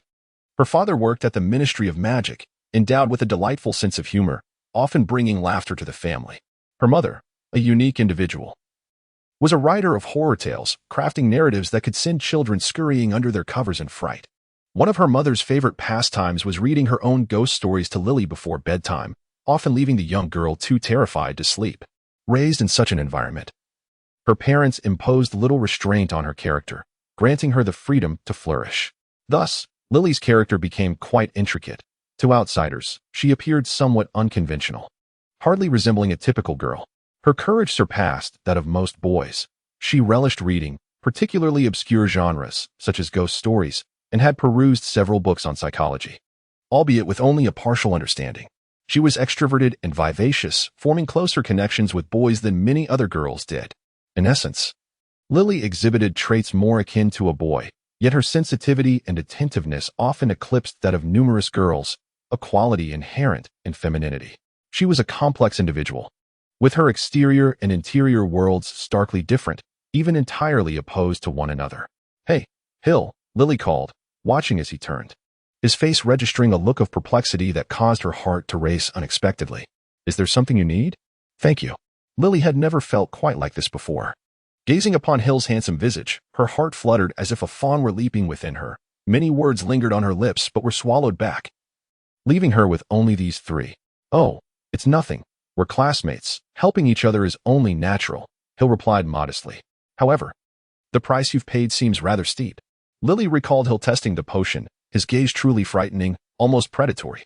Such devotion to a classmate was astonishing. She doubted she could ever achieve the same.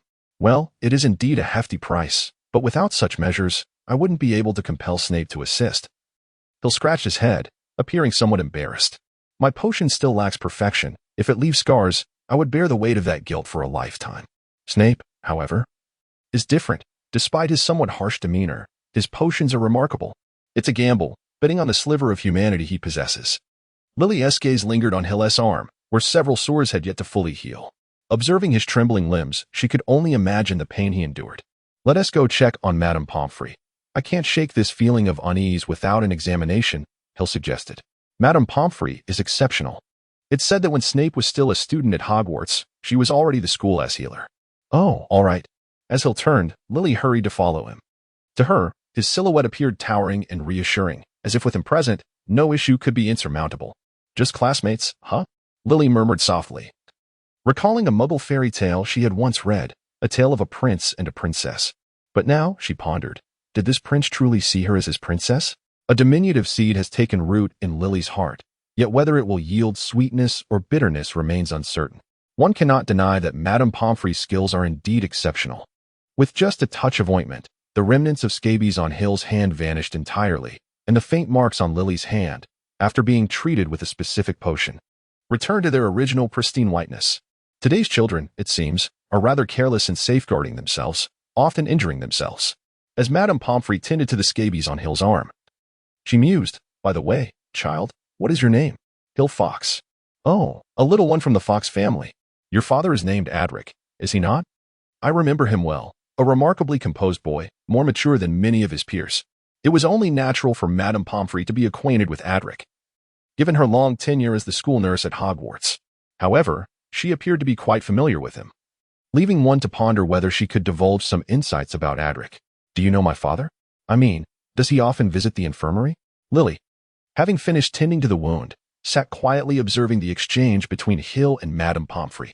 Adric? Was he Hill's father? Yet, why inquire about his past from Madame Pomfrey? Would it not be better to ask him directly? Could it be that Adric was no longer among the living? Madame Pomfrey applied a layer of dark, foul-smelling ointment on Hill's arm, but its efficacy was apparent. Hill felt a cooling sensation, and the pain subsided significantly. Adric. He must have visited the infirmary more times than anyone else in his year. Let me think. Because of Quidditch, he came in 3 times, and twice did a mishaps in potions class. There was a time when Slytherin and Gryffindor were at odds, playing pranks on one another, which inadvertently involved Ravenclaw. Your father, leading Ravenclaw into the fray, ended up in the infirmary a total of 5 times because of it.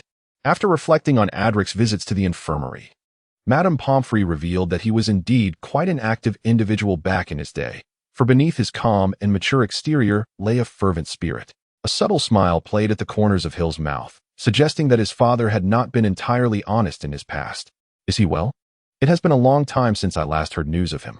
To be candid, I find myself missing him. He was quite the courteous young man, gentle, polite, and possessing an undeniable charm. Many girls visited him in the infirmary during his time of injury. He has passed away, or rather, he is missing. I suppose the outcome is ultimately the same. Hill's voice remained remarkably calm, as though he were recounting an event detached from his own life. That night, he encountered the Dark Lord at the potter's doorstep, and thereafter, the Dark Lord vanished, rendered silent by the boy who lived, while my father disappeared entirely, leaving only his wand and a pool of blood behind. After a brief pause, he added, I think he may truly be dead.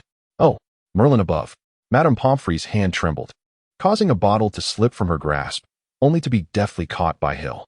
Lily, sitting quietly beside them, displayed a look of astonishment. Had Hill's father really passed away a decade ago? Poor child, and what of your mother? I heard that Adric married shortly after graduating, seemingly to the youngest daughter of the Black family, perhaps named Helena. Adric is dead. She must have had a difficult time raising you alone. My mother had already passed away before my father's disappearance. Oh, Merlin above. Madame Pomfrey's eyes began to well with tears as she took out a handkerchief to dab at her flowing sorrow. Clearly distressed by the bond she must have shared with Hill's father. Unable to contain herself, Lily inquired, Hill, how have you managed all these years? It is hard to fathom how a child, bereft of parents at the tender age of 1, has navigated the past decade.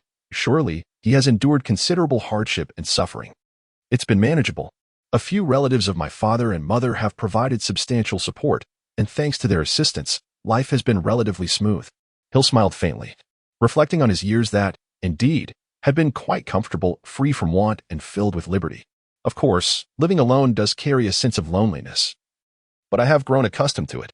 As he observed his arm being expertly wrapped in a breathable bandage, Hill rose to his feet and addressed Madame Pomfrey. I believe I should take my leave now, so as not to intrude any longer, Madame Pomfrey. Madame Pomfrey wished to retain Hill's company, yet she noticed the resolute determination in his eyes. With a sigh, she permitted him to depart. Upon witnessing Hill stand and leave, Lily quickly bid farewell to Madame Pomfrey and hurried after him. Adric, such a good boy, she lamented, shaking her head as Madame Pomfrey closed the infirmary door. Seeking a moment of tranquility, observing the still silent Hill, Lily was at a loss for words. What could she possibly say to comfort him? However, one might wonder if Hill had grown weary of such sentiments. When Madame Pomfrey consoled him earlier, his expression was notably bland, suggesting that he had frequently encountered such reassurances in the past. What words could possibly be uttered? Lily, vexed, lightly struck her forehead, typically eloquent and fearless. Why was she now rendered speechless? Upon reaching the staircase, Hill paused and addressed Lily, who still trailed behind him. You should return to your dormitory and rest. I shall bring your books back. And you? Me? Hill shrugged, a look of resignation crossing his face. Snape has tasked me with cleaning the potions classroom. I still have to attend to that. The exasperation he displayed was genuine. One could only imagine the trouble Snape might concoct from this opportunity. Observing the mixture of gloom and helplessness on Hill's face, Lily couldn't help but chuckle. His expression was simply too endearing. Indeed, what significance did sadness hold in such moments? What are you laughing at? Hill's expression turned to one of mild annoyance as he watched Lily, who struggled to suppress her laughter yet continually failed. It's all because of you. Lily restrained her impulse to laugh further, recognizing that despite his mature demeanor, Hill was, after all, merely an 11-year-old boy. His actions may have appeared grown up, yet his heart remained that of a child. Well, I must head to the potions classroom. Class should have already concluded. Blast it. It seems my dinner hopes are dashed. Hill calculated the time. Hogwarts forbade electronic devices, and for someone like Hill, accustomed to Muggle technology, this was exceedingly frustrating. I'll bring you some food as a token of gratitude for your assistance, Lily said with a smile, genuinely pleased to be of help to Hill. That would be splendid, Hill exclaimed, nodding enthusiastically. I shall take my leave now. As Hill vanished around the corner of the staircase, Lily shook her head. Sometimes composed, sometimes whimsical, at times wise, at others dull. Hill, you truly embody complexity. Having alleviated his greatest concern, Hill strode briskly towards the potions classroom. Indeed, the class had concluded. Yet Snape remained, presumably waiting for Hill. Not too shabby. You didn't keep me waiting long, Snape remarked coldly, his expression perpetually reminiscent of someone who felt owed a debt. There are brooms, mops, and buckets over there. Remember, clean thoroughly. Do not give me a reason to deduct points. Hill lazily strolled to the area where the cleaning tools were stored, grasping a broom to commence sweeping away the dust and debris from the floor. Such tasks were typically reserved for house elves. Yet some professors preferred to impose cleaning duties as a form of punishment for disobedient students. Severus Snape, without a doubt, epitomized this practice. His potions classroom had scarcely ever been tended to by house elves. With ample time at his disposal and dinner brought to him by others, Hill felt no urgency. Proceeding to sweep the floor at a leisurely pace, slow enough to draw Snape's scrutiny. "Fawkes, have you not dined? At this rate, you shan't finish cleaning by tomorrow night." Snape's acerbic remarks pierced through the air, yet Hill paid them little mind. The events of the day had already demonstrated that engaging in a battle of wits with Snape would be a protracted endeavor, incapable of resolution through mere words. "Oh, dear Severus, it appears you are here. I have searched for you rather arduously." A gentle yet authoritative voice interjected. "Ah, Mr. Fawkes is with you as well. What seems to be the trouble? Has he erred in some manner?" Hill raised his head, and indeed, apart from Dumbledore, there would be no one else. But what could be the purpose of his visit? Observing Hill cease his sweeping, Snape furrowed his brow and commanded, "Continue your duties. I shall be out for a moment. And if I return to find you idling, humph." "Oh, Severus, my dear boy, especially children are prone to errors. We ought to exercise greater forbearance," Dumbledore remarked kindly, gazing at the taciturn Hill. "By the way, young Fawkes's father, Adric, has maintained a decent rapport with you. If I recall correctly, your relationship seemed quite amiable." Hill's movements momentarily faltered, yet he continued to sweep the floor, his attention now fixated on the conversation between Dumbledore and Snape. "Humph. I believe that Adric is the greatest mistake of my life." Snape shot a fierce glare at Hill before addressing Dumbledore. "If there is something to discuss, let us step outside." Dumbledore nodded and followed Snape out. Just before exiting, he coughed lightly and seemingly to himself remarked, "I recall that using a charm for cleaning is quite effective, and Severus appears to have no objections." As Dumbledore's figure vanished through the doorway, Hill paused momentarily, then tossed aside the broom and retrieved his wand, waving it delicately. With a flick of the wand, the fallen broom rose automatically, swiftly sweeping the floor. The bucket filled with clean water, and after the mop was dampened, it began to glide over the already clean surface. Meanwhile, the cloth soared onto the table, diligently wiping it down. All the tools moved as if guided by an unseen hand, efficiently and elegantly restoring the entire potions classroom to pristine condition. A radiant joy adorned Hill's face. Had it not been for Dumbledore's intervention in diverting Snape and his timely reminder, he would still be clumsily tidying up the classroom bit by bit. Gradually, beads of sweat began to form on his brow. Managing so many items, directing them to perform various tasks for such an extended period proved to be quite a strenuous endeavor for Hill. Fortunately, he had encountered similar experiences long ago and had grown accustomed to resolving issues with his wand, allowing him to execute his tasks with considerable proficiency. At last, after 10 minutes, the potions classroom was pristine, and upon checking the time, he realized he would still make it in time for dinner. With everything neatly arranged, Hill jubilantly dashed out of the potions classroom. Snape would surely be incensed upon his return, perhaps even deducting points, but what did it matter? He had never harbored any expectations of leniency from him. On his way to the Great Hall, Hill unexpectedly encountered Harry and the others, who appeared to be heading there for a meal as well. "Hey, how was your day, Hill?" Harry inquired excitedly, for life at Hogwarts felt like a paradise to him. Everything was refreshingly new. The enchantment of magic enthralled him. Simultaneously, Harry realized that he and his companions were merely a stone's throw away from one another. Many, like him, hailed from Muggle families, never imagining they would become witches or wizards. The breadth of knowledge they needed to acquire was immense, and even someone like Ron, born into a wizarding lineage, did not seem to have a significant advantage. Ron wore an expression of fatigue, having been raised in a wizarding family. He quickly grew accustomed to, and then bored with the life at Hogwarts. To add to his discontent, he had been reprimanded by Professor McGonagall during class, which dampened his spirits further.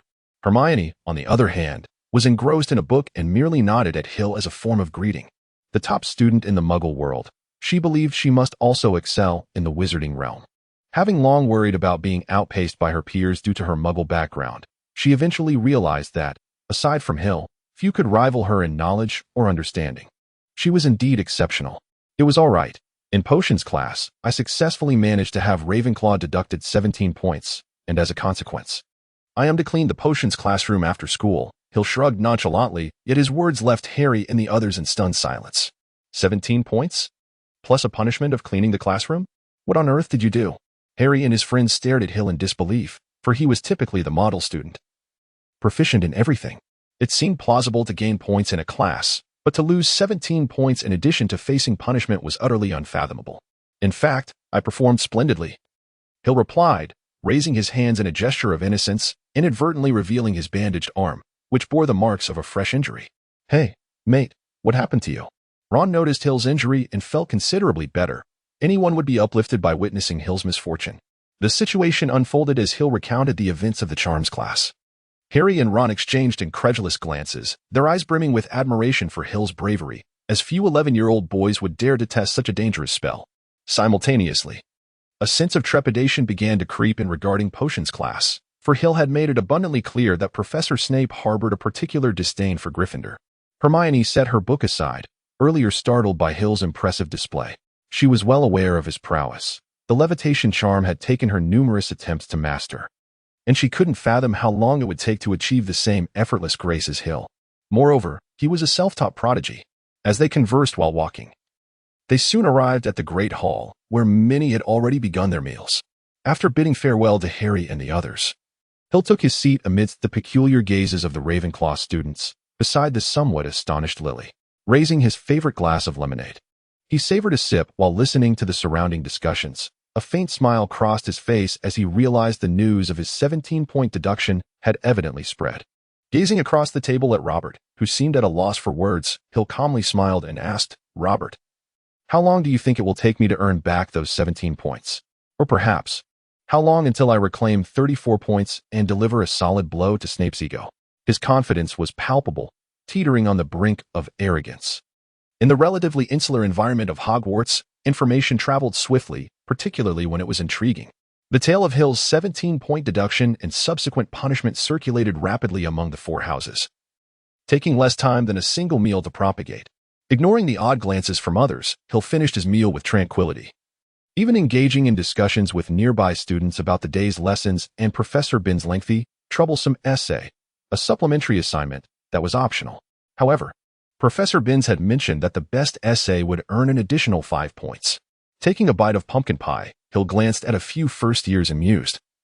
"I intend to claim those 5 points. You won't be competing with me, will you?"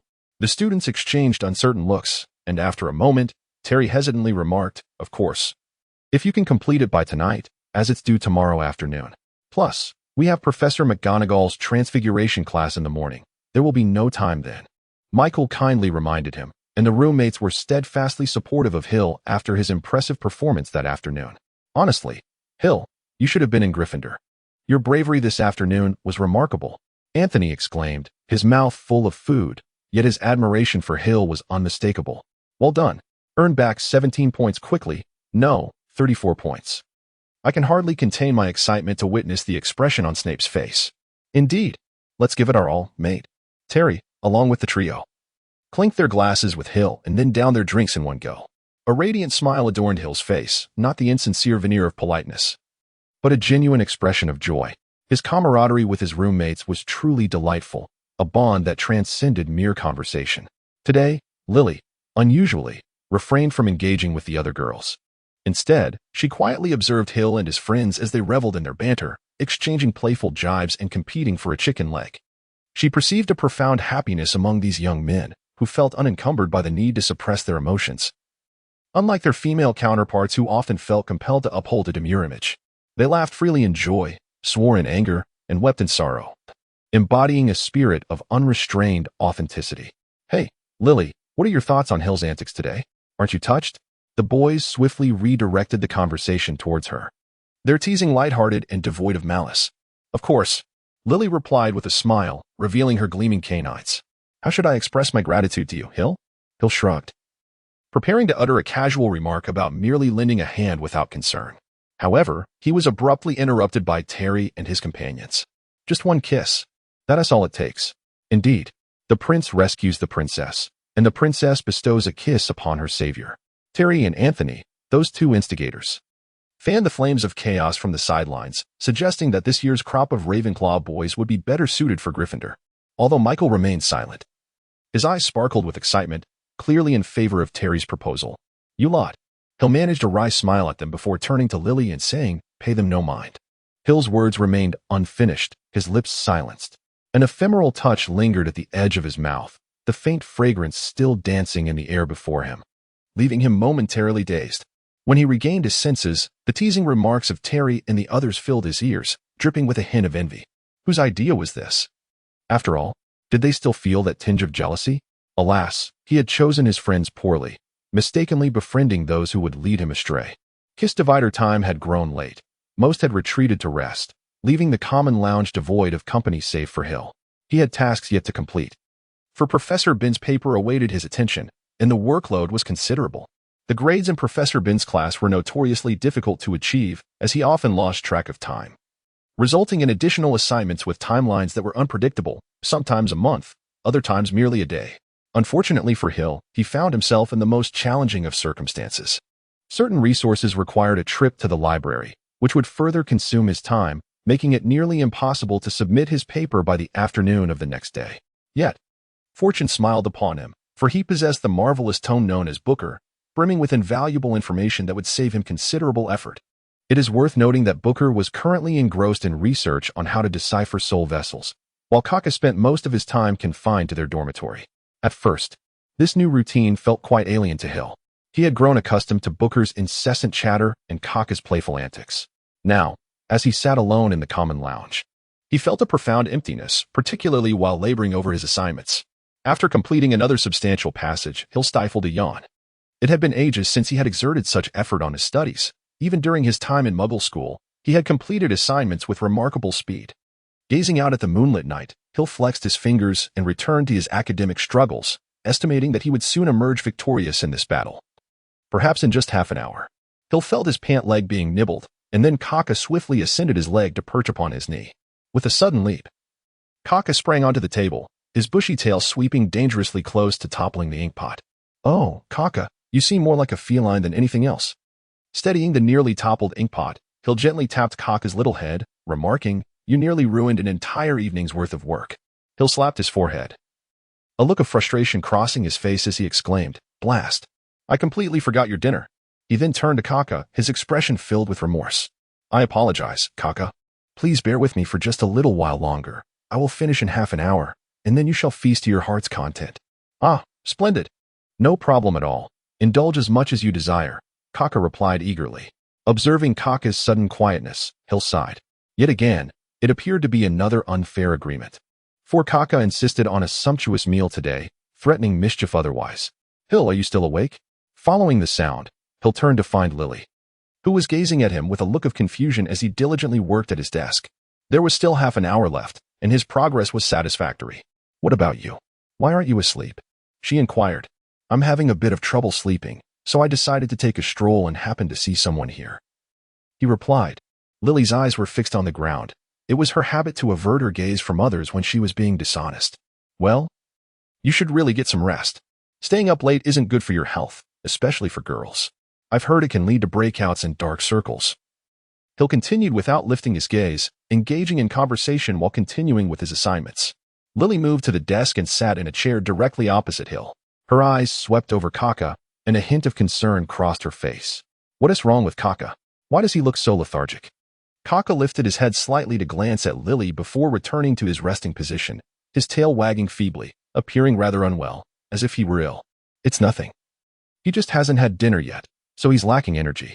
After completing another substantial section of work, Hill paused briefly, flipping open his notebook.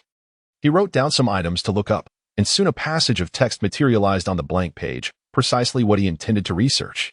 Due to the angle, Lily could only see Hill scribbling in his notebook without perceiving the contents he was generating. Her focus remained on him. She found his earnest demeanor to be the most genuine representation of who he was. A faint blush crept onto Lily's cheeks, though Hill remained oblivious. Just 20 more minutes, he thought. In truth, whether or not he secured those 5 points from Professor Binns was inconsequential. There were still 3 or 4 classes left that week, and accumulating 34 points was hardly a daunting task. Yet, Hill was determined to reclaim those 34 points in the quickest manner possible, as it was his response to Snape. Not wanting to disturb Hill, Lily took out a book and began to read slowly. It was a horror novel penned by her mother, and she had only just reached the halfway mark, finding it quite thrilling. The lounge fell into a serene silence, punctuated only by the soft scratching of the quill against the parchment and the gentle sounds of their breathing. In that moment, the atmosphere was exceptionally tranquil, with everything in harmonious accord. After approximately 10 more minutes, Lily began to feel drowsy. After a moment's contemplation, she placed her book on the table and laid her head down for a brief respite, overwhelmed by fatigue. He lifted his head and gazed at Lily, who was peacefully asleep with her head resting on the table. He subtly shook his head. It was autumn, and the evening air held a slight chill. He retrieved his wand and waved it towards the nearby fireplace, igniting a roaring blaze. As the flames flickered to life, the temperature in the common room rose considerably, alleviating the cold. After another 10 minutes, Hill finally completed his assignment, securing a well-deserved 5 points. Observing the serene Lily, he couldn't help but stifle a yawn. Having not stayed up late for quite some time, he had little interest in coffee or any such stimulants, relying solely on sheer willpower. Now that his work was done, a wave of fatigue washed over him, and despite a moment of resistance, he succumbed to the urge to rest his head on the table. However, Hill pulled out a small alarm clock and set it for half an hour later, intending for it to awaken him so he could rouse Lily and return to their dormitory for some much-needed sleep. Exhausted, he fell into a deep slumber almost immediately after setting the alarm, oblivious to the world around him. Yet, Hill had forgotten one crucial detail. He neglected to feed Kaka. What about dinner? A few minutes later, Kaka realized that its owner had broken his promise and had gone to sleep, disregarding its needs. Infuriated, it trotted over to Hill and barked several times, but Hill remained unresponsive in his deep sleep. Frustrated, Kaka paced around the table and, in a fit of anger, knocked the alarm clock to the floor. The clock shattered with a crash, startling Kaka as it witnessed the pieces scatter across the ground. Clearly, it could no longer rely on this clock to wake Hill. Realizing the trouble it had caused, Kaka promptly jumped off the table and scampered back to the dormitory, where it nestled under the bed in its cozy nook. With a satisfying stretch, it lay down on the plush mat and drifted into a deep, contented sleep. It was certainly not Kaka that had broken the clock. Without the alarm's reminder, Hill was destined to spend the night in the common room. However, with the charming presence of Lily by his side, he surely would not feel lonely. After all, Hill is merely a mortal and still a child. Thus exhibiting excessive eccentricity is rather unscientific. Hey, Hill, why do you seem so lackluster? It is currently Professor McGonagall's class, and she is quite formidable. Terry cast a concerned glance at the weary and dazed Hill. Ever since being roused from slumber in the common room this morning, Hill has been in this state, likely due to insufficient rest. Hill shook his head, slightly loosening his joints, which cracked audibly. Indeed, he had not slept well the previous night, having merely dozed off in his chair. Upon awakening, he felt utterly stiff, as if he had been turned to stone. You ought to pay more attention, after all. You need to earn points in this class, don't you? Pull yourself together. Michael reminded him, for Hill needed to accumulate 34 points before the week concluded. Terry and the others had inquired and discovered that, aside from Hill, no one had completed Professor Bin's extra assignments. Thus, securing Hill's 5 points was a certainty. There remained 29 points to be earned. Professor McGonagall, though stern, had never been remiss in awarding points, yet her questions were perpetually challenging and her expectations were high. Without genuine talent and knowledge, one could hardly hope to earn any points. As far as Terry and his companions were aware, there was no student in their Transfiguration class more intelligent than Hill, making his success nearly inevitable. However, he needed to be in a good mental state to achieve this. Terry and the others made a valid point, and Hill nodded in agreement. He then drew his wand and, with a gentle flick, summoned a great sphere of water that floated in midair, sparkling like a fountain. Taking a deep breath, Hill immersed his face into the suspended water. The coldness invigorated him, dispelling his drowsiness. Yet, he knew that fatigue would soon return due to his lack of rest. Merely splashing his face would not suffice. After refreshing himself with the cold water, Hill waved his wand, casting the remaining water out the window, before performing a cleansing charm on himself. All eyes were astonished at Hill's adept spell work. They had never witnessed a peer wielding magic with such proficiency and creativity. Clap, clap, clap. A cat that had been perched on the lectern suddenly leaped down, transforming into the stern-faced Professor McGonagall. She gently applauded, her expression brimming with admiration. Excellent spell work, Mr. Fox. Very skilled, precise, and quite beautiful.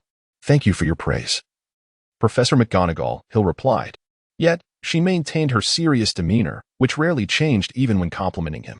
After a brief pause, she issued a warning to the restless students. Transfiguration is the most complex and dangerous magic in your Hogwarts curriculum, she declared. Anyone who dares to misbehave in my class will be asked to leave and barred from returning. I have warned you. With that, she transformed her lectern into a pig and then back again. The students were captivated, eager to begin learning.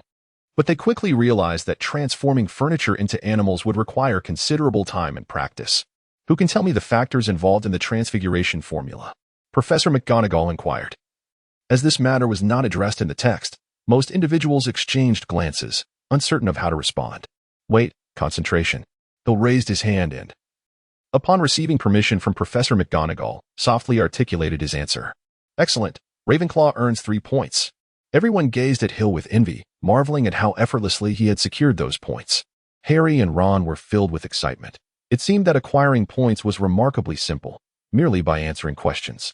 They were eager to try their hand at the next inquiry. However, Hermione furrowed her brow as she flipped through her book, distressed to find no answer to the question posed. Could it be that Hill's book differed from theirs? Hermione's suspicion was correct. Hill possessed a book bequeathed by his father, laden with meticulous class notes, enabling him to uncover answers to many of Professor McGonagall's queries. As the lesson progressed, Ravenclaw gains another point. Excellent. Ravenclaw earns 2 points. Ravenclaw is awarded 2 more points. In the span of a single class, Hill amassed a remarkable 10 points through his responses. The others looked on with envy, yearning to participate, yet Professor McGonagall's questions were beyond the grasp of most. Only Hermione managed to answer a question before Hill, earning herself 2 points. As more than half the class elapsed, Professor McGonagall assigned a task to be completed within the lesson. She distributed a matchstick to each student, instructing them to attempt transforming it into a needle. Everyone fervently waved their wands, hoping to invoke even the slightest change in the matchstick. Alas, apart from Hermione, who successfully transmuted her matchstick into a wire as thick as a toothpick, the others could not elicit any transformation at all. Hill shook his head gently, waving his wand with a flicker of finesse. The matchstick transformed into a slender needle, albeit with a minor flaw. Both ends retained the same thickness, rendering it little more than a piece of wire. Excellent. Well done. Professor McGonagall's gaze softened as she regarded Hill. She never withheld her praise from commendable students. With a graceful motion of her own wand, Professor McGonagall caused a matchstick before one of the students to gradually morph into a true needle, one end sharp and pointed, the other slightly thicker. Hill nodded thoughtfully, then, with a deliberate motion, waved his wand once more, transforming the wire back into a matchstick. He commenced his second metamorphosis, this time moving with deliberate slowness, as if straining under the effort. Beads of sweat began to form on his brow, his gaze intensely fixed on the matchstick before him. A hush fell over the crowd, all eyes riveted in silent anticipation of Hill's transmutation. They were entirely in awe, recognizing that Hill was operating on an entirely different plane. He had surpassed them by an insurmountable margin. Phew! Hill exhaled softly, wiping the sweat from his brow. Finally, having completed his task, Professor McGonagall picked up Hill's creation. A meticulously crafted needle that glimmered with a subtle metallic sheen, one end thick, the other slender. Remarkably, Hill had even left a small eye at the thicker end for threading, a detail that even McGonagall had overlooked. Perfection. She nodded approvingly, not at all concerned that this praise might be excessive for an 11-year-old boy. She firmly believed Hill deserved every bit of it. As she returned to the lectern, Hill opened his mouth, yet remained silent. Having accomplished such an exquisite feat, wouldn't a few words of acknowledgement be appropriate? Just as Hill was lost in his slightly disheartened musings, Professor McGonagall smiled, a smile that, due to her long-standing stern demeanor, appeared somewhat crooked, yet it was a genuine smile nonetheless. 5 points to Ravenclaw. What? Hill's mouth fell agape, having thought that Professor McGonagall had forgotten. The class ended swiftly, and all the students clustered in small groups as they exited the classroom, animatedly discussing the insights gained from the lesson. Hill is destined to achieve fame once more, having garnered a remarkable 15 points in a transfiguration class. While there may have been instances of higher scores, such accomplishments are undoubtedly unattainable in their first year. With a smile, Hill rose to his feet. Quite commendable. With Professor Bin's additional 5 points, that brings the total to 20, surpassing 17. And the 34 mark is not so far off. However, just as he stood, darkness enveloped his vision, prompting him to hastily sit back down, nearly toppling over. What is it, Hill? Are you feeling unwell? Michael and Anthony had already returned to their dormitory, while Terry, moving at a slower pace, lagged behind. Noticing Hill's unusually pale complexion, slick with cold sweat and slightly trembling, Terry could not restrain his concern. It's nothing. I suspect it's merely the result of late nights coupled with intense concentration earlier, leading to a bit of faintness," Hill replied, shaking his head. He had been entirely focused throughout the previous lecture, not daring to let his attention waver. The subsequent 2 transfiguration spells, particularly the last, had drained him of considerable energy. Struggling, he retrieved the completed paper and addressed Terry. "Terry, would you kindly submit this paper to Professor Binns for me? I think I should return to the dormitory to rest for a while." Given his current condition, Hill was unable to deliver the paper personally. And with the deadline looming at noon, he had no choice but to request Terry's assistance. "Not a problem. I will hand it to Professor Binns," Terry replied, accepting the document without hesitation, though his gaze held a hint of concern. "What will you do? Can you manage to return to the dormitory alone? There won't be any issues, will there?" Hill managed a faint smile, assuring that he still had the strength to return to the dormitory. "Take care. I shall go submit my paper now. Time is running short." "All right, off you go. I will head back to the dormitory." Hill sat in his seat, resting for a moment. Once he felt that his dizziness had somewhat subsided, he rose unsteadily and staggered out of the classroom, resembling a drunken man in his gait. Not far from the classroom door, he spotted Hermione, who appeared to be waiting for someone. "Why are you only coming out now, Hill?" It turned out that Hermione had been waiting for him. She was now gripped by a sense of urgency. Previously, she had believed that the gap between her and Hill was not significant. However, after this class, she realized that the disparity between them was indeed considerable. Hurfley approached Hermione, leaning against the wall as he took several deep breaths. He turned to her, inquiring if something was amiss. Hermione regarded him with evident concern. His complexion was pallid, his eyes devoid of vitality, and beads of perspiration formed upon his brow, suggesting he was unwell. "What ails you? Your countenance is quite alarming. Are you ill?" she asked. "I feel a bit dizzy. Perhaps I did not rest well yesterday," Hurfley replied, squinting as the dizziness intensified, accompanied by a wave of nausea. He had spent the night in the common room, likely catching a chill. "Shouldn't you visit Madame Pomfrey? You ought to see a healer." The figure of Madame Pomfrey flashed before Hill's eyes, evoking memories of her compassionate gaze. Instinctively, he shook his head, assuring himself that all was well, that a brief respite would suffice, for he was simply overwhelmed with fatigue. Glancing at Hermione, who seemed poised to speak, Hill inquired, "What is it that you wish to convey? Speak now, or I shall take my leave." "You," Hermione exclaimed in exasperation. Her intentions pure as she sought to express her concern for Hill, yet he remained ungrateful. "Is there truly nothing amiss? If so, then I shall indeed depart." Without waiting for Hermione's response, Hill felt his head growing heavier, as if the very ground beneath him were swaying, akin to standing upon a tumultuous vessel. Hermione turned away, pouting, "Go on, leave if you wish." And with that, a resounding thud marked Hill's final conscious thought. Hill fainted abruptly, collapsing heavily onto the ground, the book he had been clutching falling beside him. The sound startled Hermione, who turned around, seemingly poised to speak. But her expression shifted to one of alarm upon seeing Hill sprawled on the floor. How foolish of her not to have noticed his distress earlier. He must be unwell. Rather than lamenting her previous demeanor, she resolved to hasten Hill to the infirmary. However, she realized she could not manage this alone. "What happened?" Hermione lifted her gaze, a flicker of disdain crossing her features as she recognized the speaker, Draco Malfoy, one of her least favorite individuals at Hogwarts. A pompous fool who prided himself solely on blood status. Could lineage truly define everything? He had consistently targeted Harry and Ron with scornful jibes and provocations. Noticing Hermione's silence, Draco's anger momentarily dissipated, as a more pressing matter demanded his attention. Hill, unconscious on the floor. He frowned slightly and called out, "Crabbe, Goyle, assist in carrying Hill to the infirmary." Draco's face flushed slightly. He had come specifically to find Hill, leaving his usual lackeys behind, likely still asleep in their beds. It was improbable they would hear his command.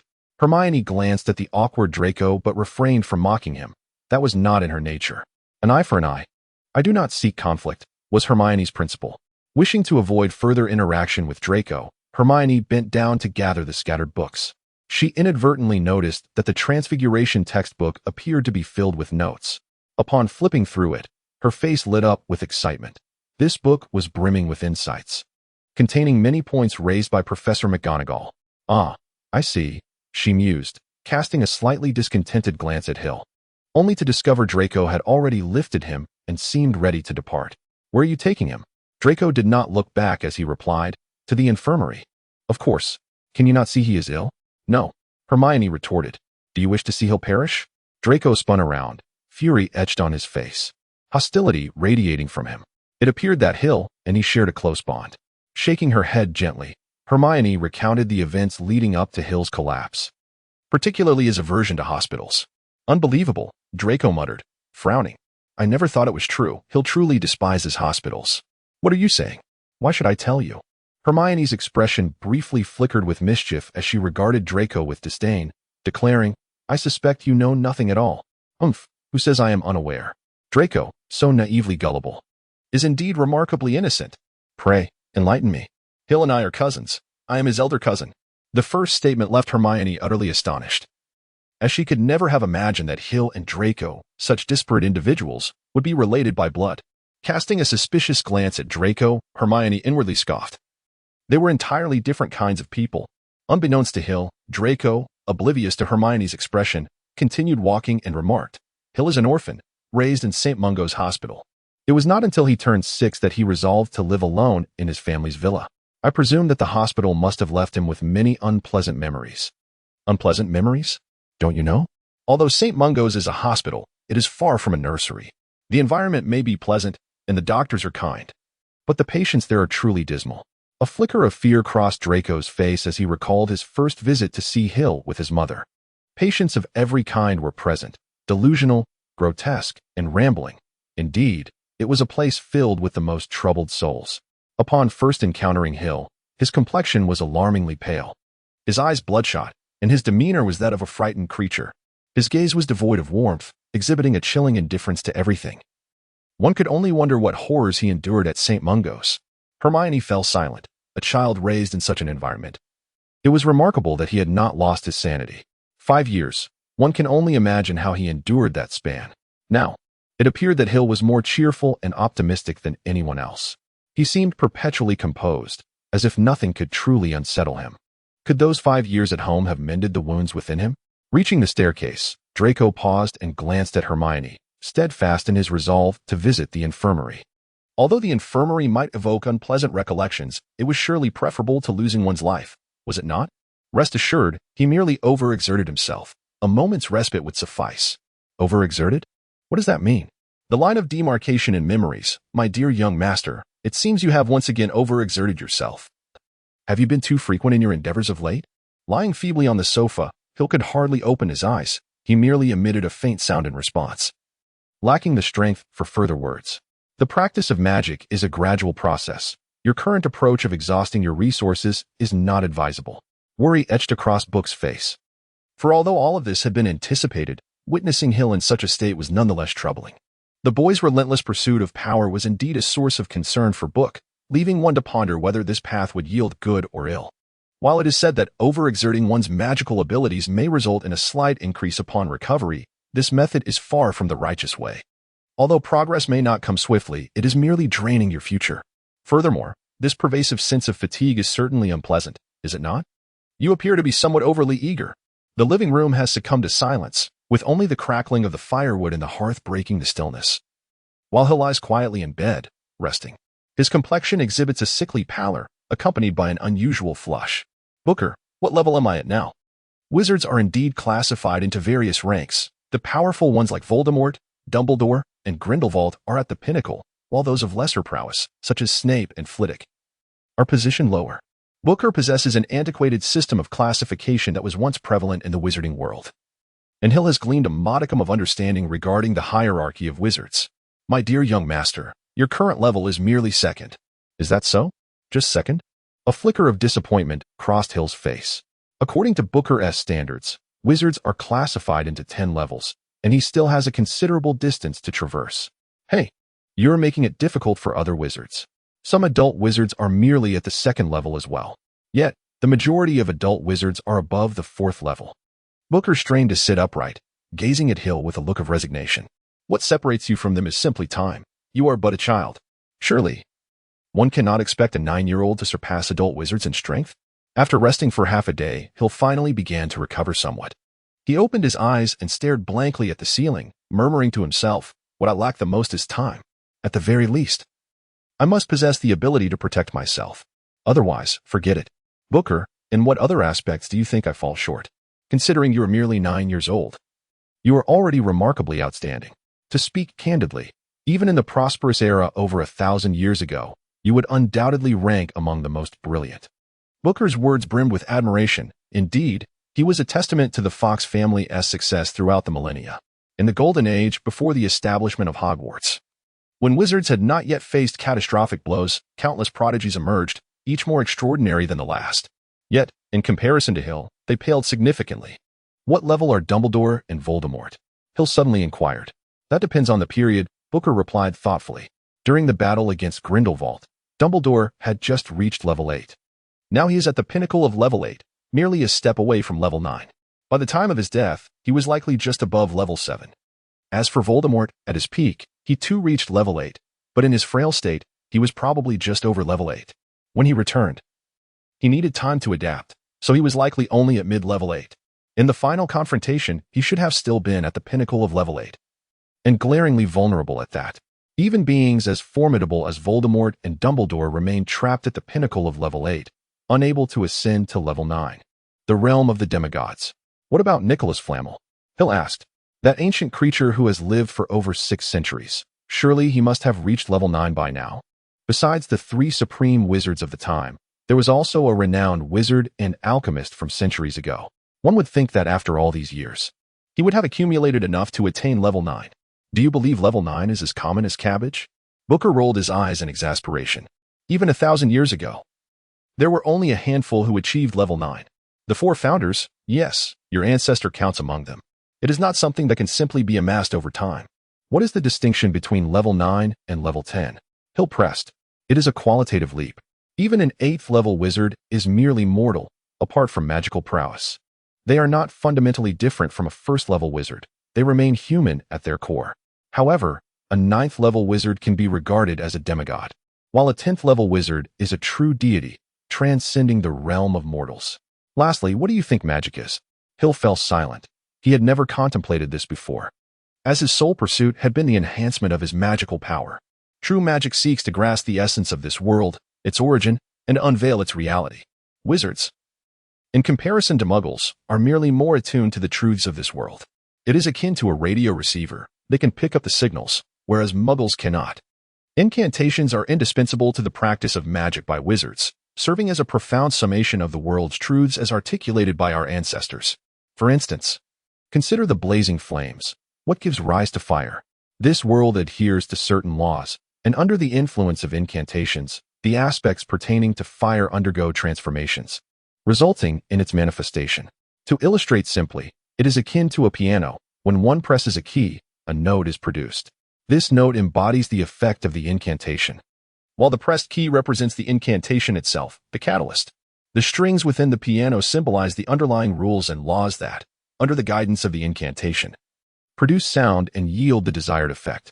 Therefore, the distinction between a level 9 and a level 8 wizard lies in the former's ability to grasp the world's essence.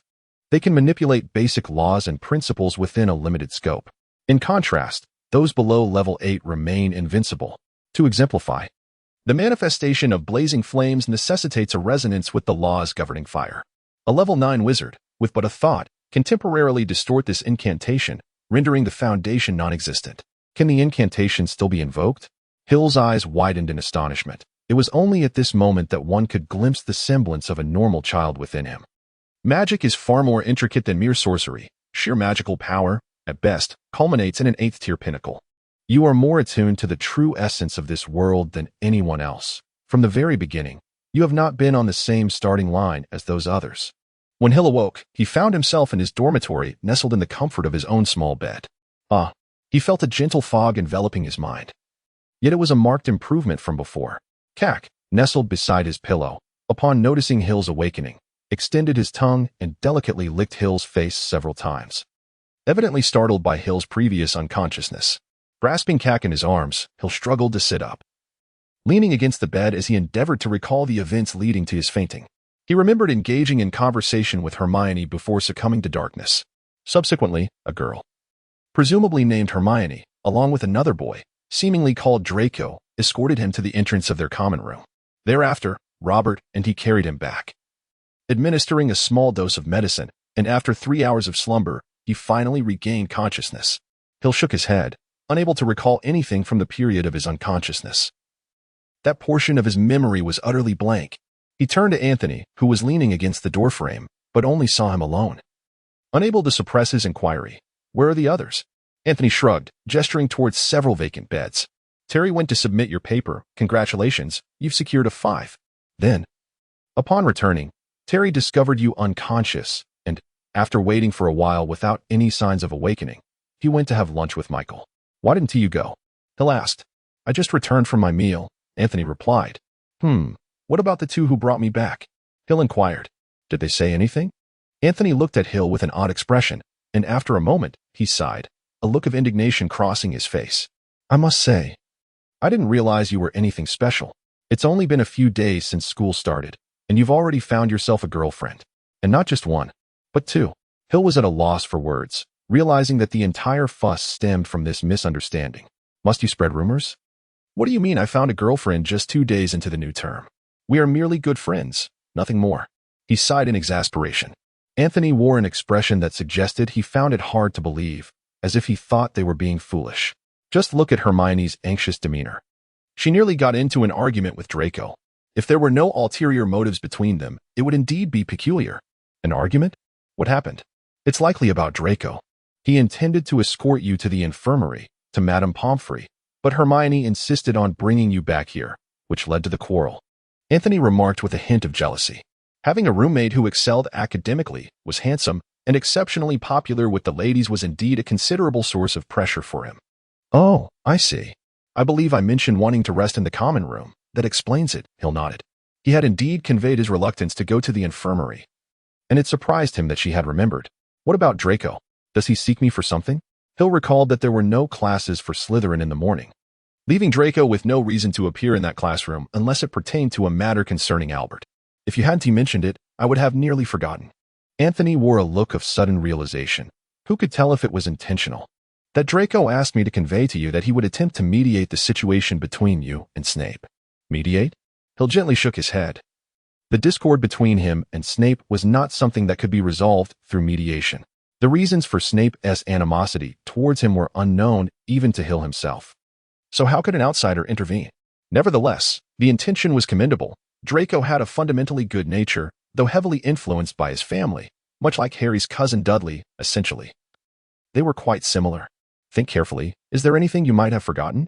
Setting aside Draco's affairs, Hill was more concerned about whether there was something Anthony had overlooked. Given his previous experiences, he now harbored doubts about Anthony's memory. "By the way, Hermione took your book. She mentioned that the notes within were quite good, and she would return it once she had copied them." Indeed, had Hill not reminded him, Anthony would likely have forgotten this detail entirely.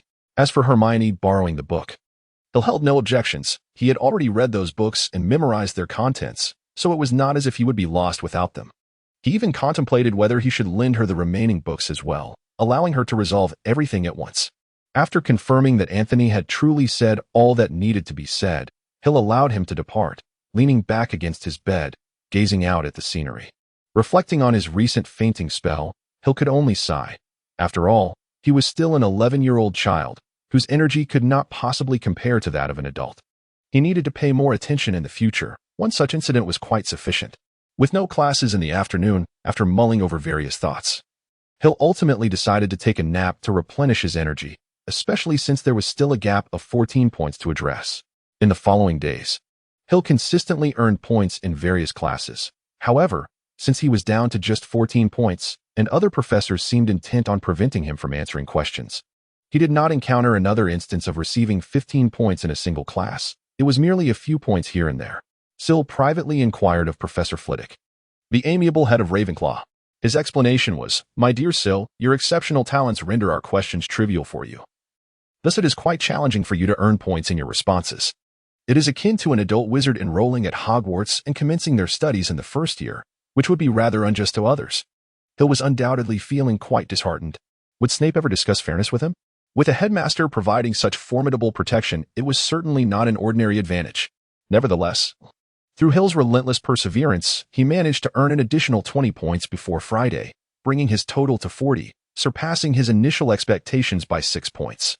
Hill shrugged and exited the classroom of defense against the dark arts, reflecting on the generous 7 points awarded by Professor Quirrell when he had merely desired a single point.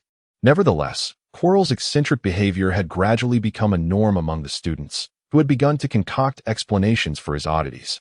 For instance, the classroom was permeated with the pungent aroma of garlic, which everyone claimed was intended to ward off a vampire he encountered in Romania, fearing that the creature might return to haunt him.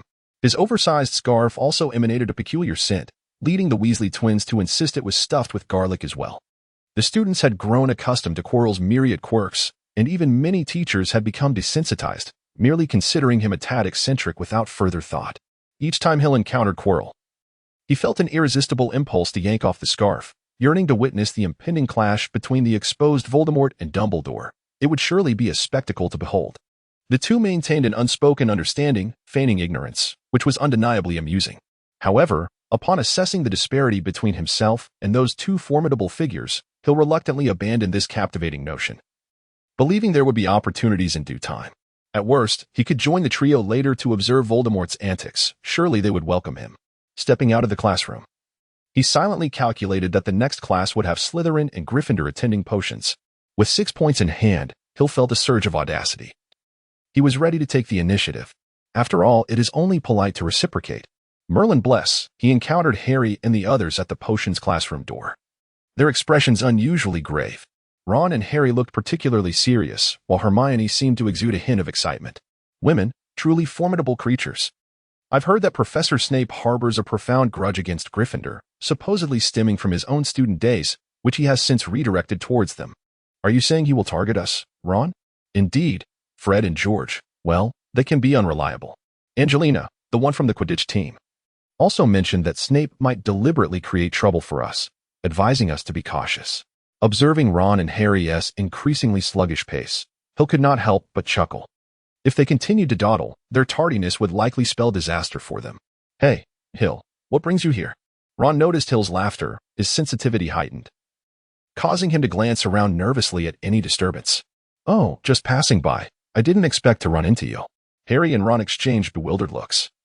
The potions classroom was located in the basement. How could one merely pass by it? Hill glanced at Hermione, who was engrossed in her book and deliberately ignoring him, her gaze fixed on the floor. It was evident that she still harbored some lingering resentment over Hill's previous rude demeanor. I am truly sorry, Hermione.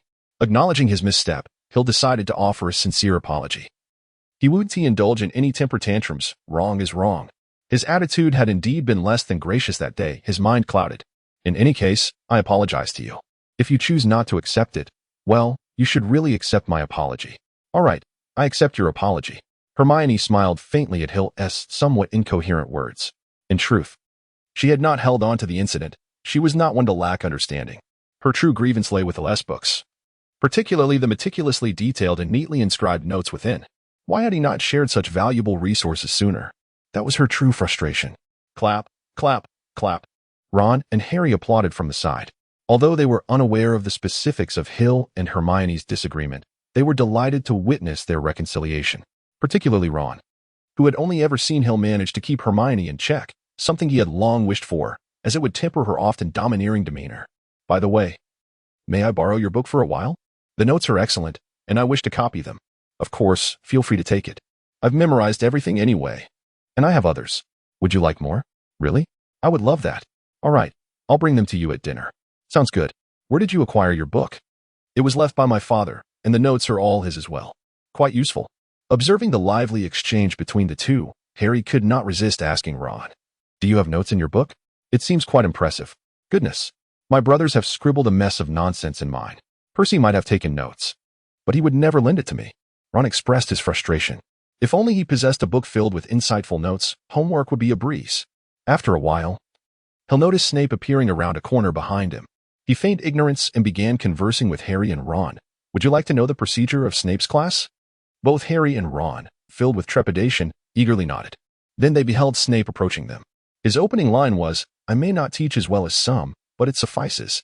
Hill observed Harry and Ron's expressions, noticing their furtive glances directed at him. Yet, he pretended not to see, continuing on. You are here to learn the precise science and rigorous craft of potion making. His voice was low and shrouded in mystery, since this is not a place for foolish wand-waving. Many of you likely want to believe this is magic, Only a fool would. In one breath, Hill delivered a torrent of words. Noticing that both Harry and Ron turned pale, they were eager to abandon Hill and enter the classroom, yet he obstructed the doorway, rendering their entry impossible. In his heart, Hill silently counted, 54,321. I remain steadfast in my opinion, Fox. A somber, frigid voice echoed back, if you must foolishly challenge my authority, I am more than willing to engage. Ravenclaw scores 3 points. Everything unfolded as anticipated. Such occurrences typically yield only 2 or 3 points, and the surplus 6 points from earlier now find their purpose. Hill feigned a look of astonishment, turning around in terror to behold Snape, who had suddenly materialized behind him. Resembling a startled rabbit poised to flee at any moment, Snape appeared thoroughly pleased with the scene before him. The typically arrogant and imperious Hill was clearly intimidated, experiencing fear at the mere sight of him, an outcome that was evidently satisfying. Snape pondered whether to deduct a few more points from Hill to deepen his apprehension. Harry, I'll see you again at dinner tonight. Hill rushed away, seemingly genuinely fearful of Snape. Of course, had he not uttered that particular phrase, Snape might have truly been pleased. It occurs to me. Professor Quirrell just awarded me 7 points, leaving me with precisely 6 points to deduct. Hill jogged along with a light heart, imagining the delightful expression on Snape's face. Perhaps he would unleash his wrath upon Harry and his friends. Yet, even without this incident, would he ever treat them to sweets? Perhaps only Merlin knows. After thoroughly toying with Snape, Hill now faced the inevitable wrath of his furious retaliation. In the ensuing week, Hill's potion class was once again penalized by 10 points, and news of the ongoing skirmish between him and Snape gradually spread. Some found it immensely satisfying, reveling in the notion that Snape was finally receiving his comeuppance, while others deemed it foolish, questioning how mere students could possibly contend with a teacher. A small faction, however, harbored concerns, recognizing that such turmoil could not bode well for anyone involved. During this tumultuous period, Draco sought out Hill, urging him to cease hostilities, assuring him that he would find a way to handle Snape's side of things. One could only imagine the discomfort Draco must have felt, caught between the two. Hill could only silently appreciate Draco's goodwill, subtly indicating that the conflict with Snape transcended their generation, stemming from unresolved issues of the past. Disappointed, Draco departed, for even he recognized that involving the previous generation would not yield any solutions. Snape and his father, Lucius, may have been classmates and possibly close. Yet resolving the discord between Hill and Snape remained an unrealistic expectation, leaving Draco as a helpless observer. As for Harry and his companions, they endured a harsh reprimand during potion class due to Hill's perceived betrayal, harboring a deep-seated resentment. Nonetheless, after Hill assisted them in earning a few points, their demeanor softened considerably. In summary, this period was marked by an unsettling tranquility. Aside from the minor skirmishes with Snape, little of interest transpired. However, excitement was on the horizon, as it appeared that the first-year flying lessons were about to commence. On Wednesday afternoon at 3:30, Hill attended a flying lesson with Hufflepuff, while Harry and his friends were scheduled for their lesson with Slytherin the following day. Chronologically, Hill had no opportunity to observe, as he was obliged to attend a charms class on Thursday afternoon. Nevertheless, what truly preoccupied Hill's mind was the impending duel between Harry and Draco, as well as the subsequent encounter with the three-headed dog. Frankly, the thought of approaching the three-headed creature alone was daunting. One could only speculate what might transpire. With Dumbledore looking after Harry, it was likely that the three-headed dog recognized him, thus refraining from inflicting serious harm. Moreover, should an attack actually occur, Dumbledore would undoubtedly arrive post-haste. After all, Harry was the chosen savior selected by Dumbledore. It seemed improbable that he would be allowed to perish so easily. This time, buoyed by Harry's presence, Hill resolved to take a chance. He was quite intrigued by the fabled Philosopher's Stone, rumored to grant immortality and the ability to turn stone into gold. Regrettably, he currently lacked the means to communicate with Buckbeak. Otherwise, he would have inquired about the true nature of the stone and whether it genuinely held the power of eternal life. On Wednesday afternoon, Hill attended his inaugural flying lesson, which was rather uneventful. Madam Hooch merely introduced them to the broomsticks and instructed them to attempt flying while restricting their altitude to no more than 10 feet. Bored as he perched atop his broom, watching the exhilaration of his fellow students, Hill could not suppress a sigh. He had mastered broomstick riding at the tender age of 9, even purchasing a Firebolt 2000, which he had secretly smuggled into school. This rudimentary flying lesson held no significance for him whatsoever. His dormitory companions, such as Terry, seemed to be reveling in the experience, likely constrained by their parents at home, depriving them of any opportunity to ride broomsticks. It was amusing to consider how liberating it felt to be free of parental oversight. Riding the broom was somewhat uncomfortable, particularly with the school's antiquated models that wobbled precariously, offering little stability. Finding it unbearable, Hill dismounted and sought a vacant spot to sit down. After all, it was free time, and a brief respite was warranted. Madam Hooch had likely observed Hill's adept handling, so he anticipated no objections. During this flying lesson, there were no incidents of students soaring to great heights and plummeting, such as Neville's rare mishap. At least the students of Hufflepuff and Ravenclaw exhibited commendable composure, avoiding such occurrences. "What's the matter, Hill?"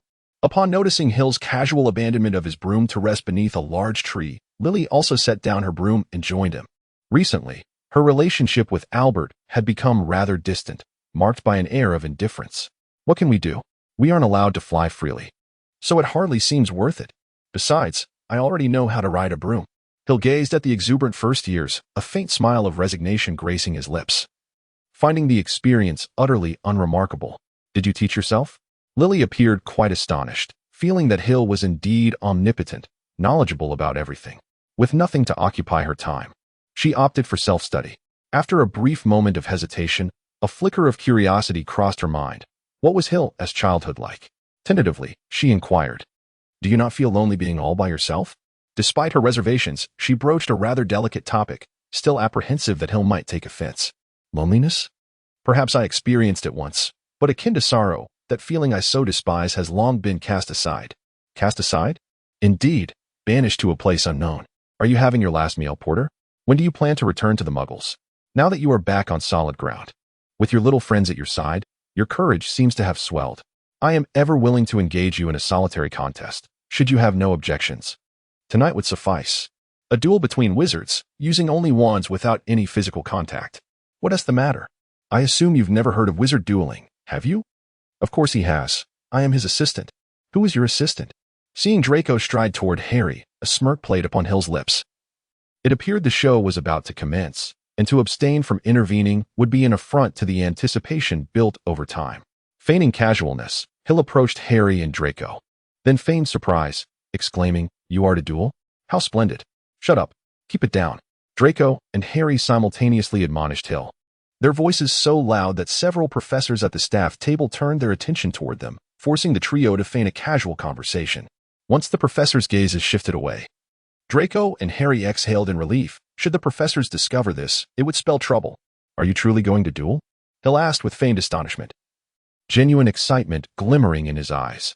This was no act, for the prospect of encountering the three-headed dog up close would greatly aid him in his quest for the Philosopher's Stone. "Keep it down." We nearly attracted the professor's attention. Draco gazed at Hill with exasperation, and seeing Hill's enthusiasm, he suddenly felt that his plan might be in jeopardy. As expected, Hill nodded. "You truly intend to duel? With Harry, no less? Have you arranged for a referee?" Disaster loomed. The thought flashed through Draco's mind, prompting him to urgently respond to Hill. "No need for a referee." "Absolutely no referee." "Are you certain?" "Of course I am." "Potter, you agree, don't you?" Draco exchanged several knowing glances with Harry, understanding Draco's unspoken cues. Harry had his own considerations. Should this matter come to light, those involved would likely face expulsion, and he was reluctant to implicate Hill. "Apologies, Hill, but we truly do not require a referee." Hill nodded thoughtfully before posing another question. "Do you require an audience?" Draco and Harry exchanged incredulous glances, as if to say, "What do you think this is? A circus performance?" If discovered, they would undoubtedly face severe repercussions. "This was my first encounter with a duel, and you cannot possibly suggest that I refrained from attending. I merely wished to observe." Hill was well aware that Draco would attempt to thwart his participation, so he resorted to a bit of intimidation. "If I am unable to attend, I shall be quite displeased. Should I inadvertently disclose this, well, all right, you may join me. But do not inform anyone else." Harry felt compelled to acquiesce to Hill's request, for what other recourse did he have? Was he truly going to allow Hill to inform the teachers? Draco hesitated for a moment before nodding in agreement. He and Harry had arranged to meet in the trophy room afterward, and they departed with their two companions. Observing Draco's exit, Harry hesitated, then urged Hill, "You ought not to involve yourself in this. If the teachers discover our actions, the consequences could be dire." We might even face expulsion. Ron, however, appeared indifferent, reasoning that since they had already made plans, backing out now would only invite ridicule from their peers. It would be better to plunge ahead with determination. Relax. There are only a few possible outcomes. Either we remain undiscovered, are caught on the spot, or are discovered but manage to escape. The odds are in our favor, 2/3. In fact, Hill waved his hand dismissively, jesting that he would be foolish to decline such an opportunity. 2/3 is already a low probability. If caught on the spot, I would wager on a 50-50 chance. Hill's confidence was palpable. He had meticulously planned for the evening, memorizing the route, and felt no trepidation even in darkness. However, I believe you should focus on how to defeat Draco. That is the most crucial aspect. With that, Hill decided to take his leave, as he had completed the preliminary preparations and wished to avoid drawing too much attention. I have a foreboding feeling, Ron. In response to Harry's sentiment, Ron merely nodded, sharing a similar sense of dread that something ominous might transpire that evening. Having parted ways with Harry and the others, Hill exited the hall, intending to return to his dormitory for a brief rest. As he stepped out, he unexpectedly encountered Draco, who appeared to be waiting for him. Oh, Draco, not returning to rest? Tonight is your duel with Harry. You wouldn't want to lose to him, would you? Hill displayed no surprise. Indeed, all of this had been anticipated. Please, Hill, do not come tonight. I implore you. Is that so? Allow me to guess. Hill observed Draco's discomfort, feeling a warmth in his heart. Fortunately, Draco seemed disinclined to involve him in any schemes. Are you planning to set a trap for Harry and the others? You won't be participating in the duel tonight, will you? Draco remained silent. In fact, it had become an unspoken understanding. Perhaps you are ready to inform a teacher to visit the trophy room at the appropriate time. Are you not? A clever scheme indeed, luring Harry and his companions into a trap, only for the teacher to apprehend them on the spot, leading to their severe punishment for breaking school rules, or even expulsion. Hill nodded appreciatively and remarked, a commendable plan with substantial feasibility. However, such methods should not be employed. What do you mean? Draco inquired, his expression calm as he recovered from the shock of his scheme being unveiled. Why should I refrain from such tactics? Because of your station, Draco. Remember, you are a Slytherin. And what of being a Slytherin? Is not the pursuit of our goals by any means necessary what we strive for? Observing Draco's fervor, Hill placed a hand on his shoulder, urging him to compose himself. Prior to being a Slytherin, you are a noble. So, what do you believe a noble should embody? Draco hesitated slightly. Although Lucius had consistently instructed him on the importance of noble demeanor, he was not entirely certain of what it truly entailed. Patience, nobility, pride, composure, wisdom, and strategic action, these are essential. Additionally, there exists hypocrisy, cunning, intrigue, and, well, a willingness to employ unscrupulous methods. All of these are part of it. As a noble, your duty is to uphold the honor and influence of your family, to pursue greater gains, rather than to oppress those wretchedly humble creatures akin to hamsters. In his heart, Hill could only apologize to Harry and the others. To rectify certain shortcomings in Draco, he found himself compelled to use Harry and his companions as targets. Slytherin indeed strives for victory, yet one must not forget their noble lineage. Pride and fearlessness are the very essence of nobility, even with a sword at one's throat. There exists no power to retreat, to shy away from a duel. Hill chuckled softly, gazing at Draco with a sympathetic expression. If you were of age, such revelations could tarnish your reputation irreparably. Even if it may seem but a child's jest, should the Malfoy lineage not rest solely upon your shoulders, your claim to inheritance could be stripped away. Your actions are but a source of disgrace for both the Malfoy family and Slytherin. Perhaps Hill's words were somewhat harsh, considering Draco was merely an 11-year-old child, spoiled by his family and indoctrinated with various parental ideologies, yet he had never truly contemplated the significance of these notions. Hill's counsel might just illuminate some truths for him. Hill turned around, paused for a moment, and then said, I hope to see you tonight. Otherwise, I shall be quite disappointed. Without waiting for Draco's response, Hill strode away. It was evident that Draco was deep in contemplation regarding the outcome. He would ultimately make the right choice. If he did not navigate this particular bend, their relationship would forever remain merely that of nominal cousins. As the clock struck midnight, Harry, Ron, Hermione, and Neville cautiously traversed the corridor, striving to make not a sound. Their destination was the trophy room on the 3rd floor. Ron and Harry were there for an appointment, while Hermione sought to persuade Harry and Ron, but inadvertently found herself outside when the door closed behind her. Neville, on the other hand, had forgotten the password and had remained outside until midnight. Even though he eventually learned the password, the door was already shut, and he could not return. Fearing solitude, he chose to accompany Harry and the others. The crystal display cases showcasing the trophies glimmered under the moonlight. In the darkness, the cups, shields, medals, and statues shimmered with silvery and golden hues. The four of them pressed against the wall, advancing cautiously, their eyes fixed on the doors at either end of the room. Harry drew his wand, prepared for the possibility of Draco bursting in to duel him. Time ticked away slowly. "He is late. Perhaps he is too frightened to come," Ron whispered. At that moment, a voice emanated from the adjacent room, startling them into a jump. As Harry raised his wand, he heard someone speak, not Malfoy. "Sniff around, my dear, they may be hiding in some corner." The voice was familiar to Harry and the others. It was Filch conversing with Madame Loris.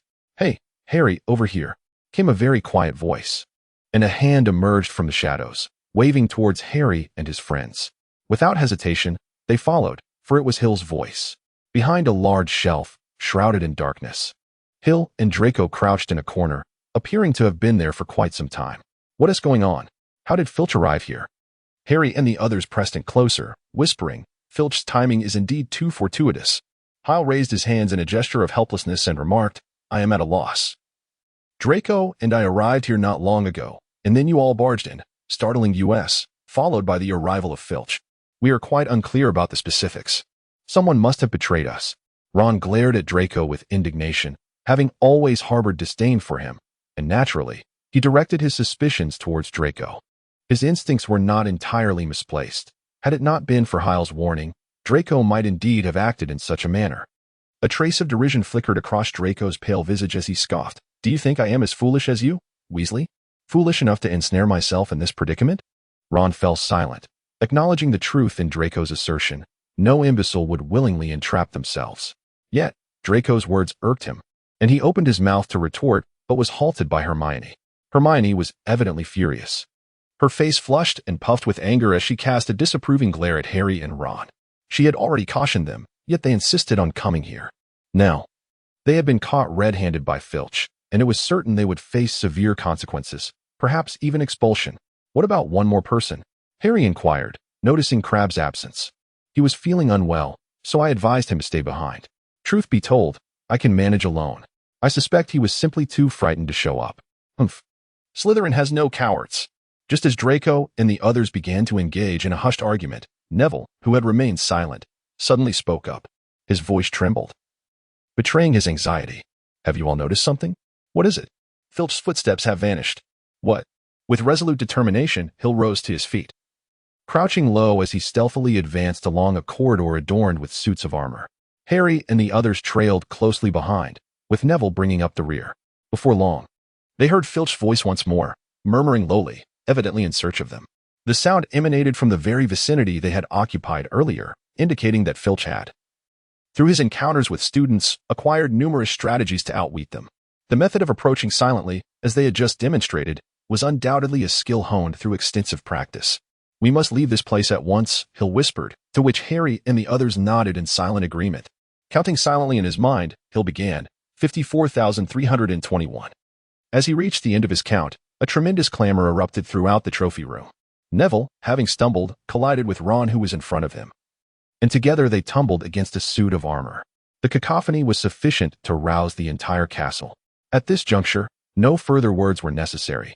Hill took the lead, guiding them swiftly out of the trophy room and onward to a classroom near the charms lesson, where they finally paused. Hill surveyed the surroundings, relieved that he had memorized the path. Not far ahead lay the forbidden area mentioned by Dumbledore at the start of term. Soon they would encounter Peeves, and inevitably be compelled to enter that room, ultimately facing the three-headed dog, Fluffy. "I think we've lost him," Harry gasped, leaning against the cold wall, wiping the sweat from his brow. Neville hunched over, panting in exasperation. "I told you," Hermione said breathlessly, clutching the seam of her shirt. "I warned you." "We must return to Gryffindor Tower," Ron insisted. "The sooner, the better. After our duel." Draco recognized that this was not the right moment. They should return first. "But can you all escape?" They had scarcely taken 10 steps when they heard the creaking of a round doorknob, and something leapt out from a classroom before them. It was Peeves. Upon spotting them, he squealed with delight. Faced with the unpredictable Peeves, Harry and his friends could only flee once more. Peeves' raucous laughter had already summoned Filch. Ducking to evade Peeves, they ran desperately until they crashed against a locked door at the end of the corridor. "It's over," Ron whimpered as Harry and Draco pushed against the door, hoping to force it open, but it remained steadfastly locked. "We're doomed. We're done for." They heard footsteps. Filch was hastening towards Peeves' voice. "Relax. With me here, there's nothing to worry about." Hill smiled, drawing his wand, and with a calm flourish declared, "Alohomora." With a click, the door swung open suddenly, and they rushed inside, hastily shutting it behind them, pressing their ears against it to listen. Outside, Filch and Peeves were negotiating fruitlessly before Filch stormed off in frustration. "He thought this door was locked," Harry whispered. "I believe we're safe now." "Step back, Neville." Neville had been tugging at the sleeve of Harry's robe. "What's wrong?" "I think you need to see this." Hill's voice came, filled with excitement and awe. "You've never seen anything like it." Harry turned and beheld it clearly. For a moment, he was convinced he had stepped into a nightmare. After everything that had occurred, this was simply too much. They were not in a room as he had presumed. They stood in a corridor, the forbidden corridor on the 4th floor. And now they understood the reason for its prohibition. Before them loomed the eyes of a monstrous dog, filling the entire space from ceiling to floor. It possesses 3 heads, each adorned with a pair of menacing, glistening eyes that rotate ominously. 3 nostrils twitch and tremble in their direction, while 3 drooling mouths release saliva that drips like viscous strands from its yellowed canine teeth. This is the fearsome Cerberus, known as Fluffy, the guardian of the first barrier protecting the Philosopher's Stone. Although Fluffy appears formidable, seemingly poised to devour anyone in its path and instilling dread in many children, Hill senses that the creature harbors no intent to kill. It does not wish to harm the students before it. The simplest logic dictates that Dumbledore would never permit a creature capable of endangering his students to roam freely within Hogwarts. One might recall the scene with the Dementors, where Dumbledore unleashed his wrath upon those who invaded the school. Nevertheless, despite the absence of murderous intent, Fluffy could still easily injure a few students, which is precisely why Hill chose to accompany Harry. After all, as one chosen by Dumbledore, it is reasonable to expect that the 3-headed beast would show some degree of respect. Hill was eager to ascertain whether the 3-headed dog truly succumbed to slumber upon hearing music. However, given the multitude of onlookers, he found himself lacking the opportunity to conduct such an experiment. Nonetheless, other experiments were indeed feasible. As Harry prepared to reach for the door, Hill subtly waved his wand. And to Harry's astonishment, the door remained obstinately shut. Even Hermione's incantation of Alohomora proved futile. How could this be? I distinctly cast the spell.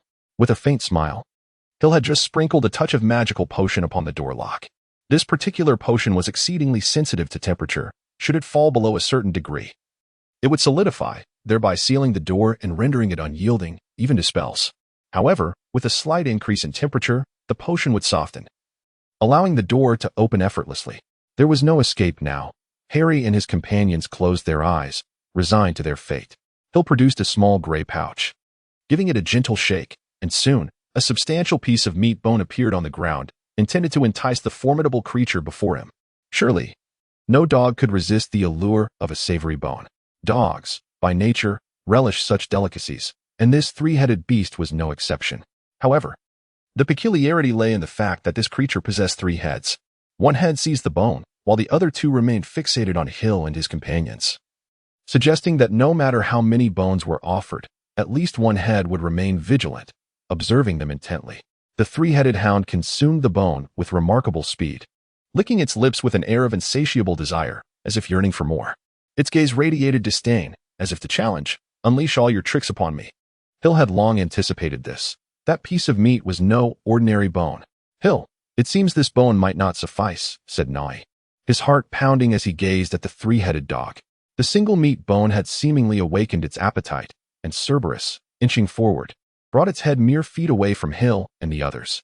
"Fear not. I have infused that bone with a special ingredient. I only wonder what effect it will have." Hill gazed expectantly at the 3-headed dog, aware that the bone it held was infused with a secret concoction of magical properties. Only a single vial of this potion resided within the depths of the Fox family's cellar, rumored to possess potent anesthetic effects, though its true efficacy remained uncertain. Gradually, Harry and his companions sensed that the creature bore no malice towards them, prompting them to cautiously open their eyes and scrutinize the formidable beast before them. Suddenly, Hill's eyes flickered as he noticed that the three-headed dog, Fluffy, blinked several times and then opened its enormous mouth to let out a deep yawn. Subsequently, it lay down on the ground and shut its eyes, seemingly falling into a profound slumber. This cannot be so simple, Hill murmured to himself. Although he held great confidence in the potion, he found it hard to believe that it could so effortlessly incapacitate the three-headed beast. What could that be? Hermione seemed to have detected something, her face awash with confusion. It appears to be a trapdoor, Draco interjected, his gaze fixed intently on one of Fluffy's paws, where something resembling a trapdoor was situated. Hill drew forth his wand, inhaled deeply, and slowly approached the paws of the three-headed dog. With a determined shove, he pushed aside one of its massive claws, revealing the full extent of the trapdoor beneath. "Hey Hill, what are you doing? Come back quickly," Hermione exclaimed in astonishment as she witnessed Hill daringly positioning himself beside the monstrous creature, even lifting one of its paws. Alarmed, she urged him to retreat. "Relax. This foolish beast is fast asleep." Hill waved dismissively, wearing a nonchalant expression, though his heart brimmed with trepidation. "Aren't you curious about what such a fearsome dog is guarding?" Yet, the danger was palpable, and he felt compelled to return. "Just a moment more. Once I peek beneath this door, we can leave." Ultimately, Harry and the others acquiesced. Their curiosity piqued, especially since the three-headed dog appeared to be in a deep slumber. Taking a deep breath, even though he was aware of what lay beneath, Hill felt a flutter of anxiety mixed with exhilaration. He extended his hand, grasping the handle of the trapdoor, and with a vigorous tug, it swung open. At that instant, Harry and the others noticed that all 6 eyes of the three-headed dog, Fluffy, sprang wide open. "Hill, it's awake." Before he could even glimpse what lay beneath the trapdoor, Hill heard their frantic cries and cursed under his breath, cursing the unfortunate timing. Without a moment to spare, he instinctively waved his wand, unleashing a flicker of light. Long ago, Hill discovered that his wand possessed a remarkable amplifying effect on certain spells, with the flickering luminescence being one such example. The radiance emitted by his wand resembled a miniature sun, radiating with an extraordinary brightness, its explosive power in the darkness rivaling that of a flashbang. "Close your eyes." Upon hearing Hill's command, Harry and the others promptly shut their eyes, only to find their surroundings suddenly enveloped in a blinding white light. Indeed, even with their eyes closed, they could still perceive the intensity of that brilliant illumination. Roar. Caught unprepared, the three-headed dog, Lu Wei, was inevitably affected, letting out a series of pained yelps and displaying signs of distress as it shook uneasily, clearly struggling to adapt to its sudden blindness. Hill exhaled deeply, relieved that he had prepared adequately. He was ready to depart, as this trial had clarified many matters, making future visits significantly easier. With a gentle flick of his wand, the potion smeared on the door lock began to soften, granting him the freedom to leave at any moment. Harry and the others opened their eyes, noticing Hill standing beside them, while the three-headed dog, Fluffy, incessantly scratched at its swollen eyes, tears streaming from them. It seemed that its vision would not recover any time soon. "Let us go. It will regain its sight shortly, and we won't be able to escape then." Hill opened the door and stepped out first, followed closely by Harry and the others. Once the door was closed, they all sighed in relief, having narrowly evaded a frightful encounter. "By the way, Hill, why do I have the impression that you already knew about this dog?" Hermione, now alert, sensed something amiss. Hill's demeanor was far too composed, entirely uncharacteristic of someone who had just encountered such a creature. A meat bone. Especially one laced with potion, who would carry such a thing around? The precise spell work, and that door which only Hill could open, indicated that he undoubtedly possessed knowledge of something significant. "Well, I do know a little," Hill began to weave a tale, having prepared his explanations in advance. "Of course, I wasn't aware of the presence of such a large beast, just that it likely had a taste for meat." "How did you come to that conclusion?" Draco's pallor remained, and though his tone was steady, the beads of sweat on his forehead revealed his underlying tension. "One day, I saw someone enter with a large meat bone, unlock the door, and then leave without the bone." "Does that suffice? Who was that person? You've all seen him." "Best not to dwell on it. Let us leave it at that. The three-headed dog is beyond our capacity to handle. Although it seems to be guarding something, it is of no concern to us." Hill deftly shifted the conversation, guiding them to speculate on the purpose of the dog's existence. Dumbledore was aware of its presence. Thus whatever was hidden must belong to him, and they need not worry about Dumbledore's capabilities. The boys' curiosity could hardly be quelled by Hill's mere words. But time was pressing, and they could only bid each other farewell, pledging to keep the matter confidential. As Hill watched Draco, Harry, and the others depart, he cast one last glance at the door before turning to leave. Unbeknownst to him, shortly after his exit, Dumbledore appeared before that very door. He entered and, moments later, emerged with an enigmatic smile gracing his features. "What a clever little fellow you are. You shall return, and I will have a surprise for you." In the days that followed, Hill continued to excel as a diligent student, consistently earning points, only to lose them all in potion class, seemingly deriving great pleasure from the process.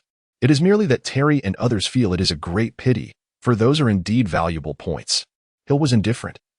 Fully aware of the unfolding narrative, and recognizing that with Dumbledore's extraordinary interventions, the House Cup was destined for Gryffindor, perhaps as a means to encourage Harry and his companions. Thus, he paid little heed to the House Cup, knowing it was beyond his grasp. His recent efforts were focused on planning the next phase of activities, such as the Halloween Troll, the enigmatic underground chamber, the Mirror of Erist, and the unicorns in the Forbidden Forest, subjects that piqued his interest greatly. Through prior explorations, he had come to understand the three-headed dog, Fluffy, and realized that this creature indeed bore a faint lineage of Cerberus, the true hellish guardian of the underworld. Hagrid had mentioned acquiring it from a Greek individual, and it seemed that hellhounds were a peculiar specialty of Greece. Fluffy exhibited a remarkable resistance to spells and potions, with formidable physical strength, rendering it a formidable adversary to wizards. Fortunately, it possessed little resistance to music. Upon hearing a tune, it would promptly fall asleep. Otherwise, it could have posed a significant challenge. Moreover, Fluffy might possess some unique ability, distinctly tailored to counter Voldemort. After all, Voldemort could easily have forced his way through without the need to meticulously uncover the weaknesses of the three-headed dog. To investigate this, Hill conducted a careful experiment. He placed a piece of music at the door, and upon opening it, Fluffy indeed succumbed to slumber. Thus, Hill successfully navigated the first obstacle. With all subsequent trials devised by the professors, Fluffy was Hagrid's doing. The Devil's Snare was the work of Professor Sprout from Herbology. The flying keys were conjured by Professor Flitwick from Charms. The wizard's chess was orchestrated by Professor McGonagall from Transfiguration. The troll was the responsibility of Professor Quirrell from Defense Against the Dark Arts, and the final potion challenge was overseen by Professor Snape from Potions. Among these figures, aside from Hagrid, who claimed to be Dumbledore's most trusted ally, the rest were predominantly heads of the four houses, their loyalty beyond question. However, Quirrell stood out as an anomaly, clearly out of place among those who designed the challenges. It could only be inferred that Dumbledore had orchestrated this intentionally, and Voldemort willingly stepped into this trap, unconcerned about Dumbledore's potential advantage. A tacit understanding had formed between them. Voldemort relied on his Horcruxes, confident in his immortality, while Dumbledore sought to probe for Voldemort's vulnerabilities, simultaneously nurturing Harry. In this light, the Philosopher's Stone might not be as enigmatic as it seemed, or it could be that the Hogwarts Philosopher's Stone was indeed a counterfeit. Even if it were genuine, its capabilities likely fell short of the grandiose legends. Otherwise, why would Dumbledore so carelessly leave the stone in the underground chamber, and at such a critical moment, depart from Hogwarts? With these thoughts settled in his mind, he'll temporarily set aside his quest for the underground chamber, as Halloween was swiftly approaching. The Halloween Troll incident marked the beginning of the trio's deepening friendship. Prior to this event, Hermione, Harry, and Ron often felt somewhat out of sync. It was through this experience that they ultimately became true friends. It remains a mystery whether this matter was orchestrated by Dumbledore himself. If so, it would indeed cast a rather ominous shadow over his character. As Halloween swiftly approaches, Hogwarts is poised to host a grand feast in celebration of this cherished occasion. This tradition has endured through the ages, as Robert and his companions have recounted. Each year is marked by such festive gatherings. 1,000 bats flutter against the walls and ceiling, while another 1,000 swirl like low-hanging clouds above the dining tables, causing the flickering flames of the candles nestled within the pumpkins to dance erratically. Exquisite delicacies materialize suddenly upon golden platters, reminiscent of the banquet that welcomed the new term. Hill leisurely sipped his cherished lemonade, noticing that Chilo was absent. It seemed he had gone to usher in the trolls, diverting the professor's attention, and seizing the opportunity to investigate what lay beyond that door. In the blink of an eye, we had already spent 2 months at Hogwarts. Terry, while nibbling on his food, remarked how swiftly time had flown. Indeed, 2 months had passed, and in just over a month, Christmas would arrive. Following the festive season, the daunting prospect of final examinations loomed ahead, a troubling thought. The The group fell silent, only to erupt in unison. Hill, you scoundrel! Are you truly daunted by the final exams? The ones who should be frightened are us. Faced with their indignation, Hill shrugged, exuding an air of resignation as he replied. Come on, you are all Ravenclaws, aren't you? Surely, exams are but a trifling matter. Yet, the implication that Ravenclaw students are invulnerable to failure was misplaced. The repercussions of such an outcome could be dire, especially if their families were to discover it. No hope for a pleasant holiday would remain.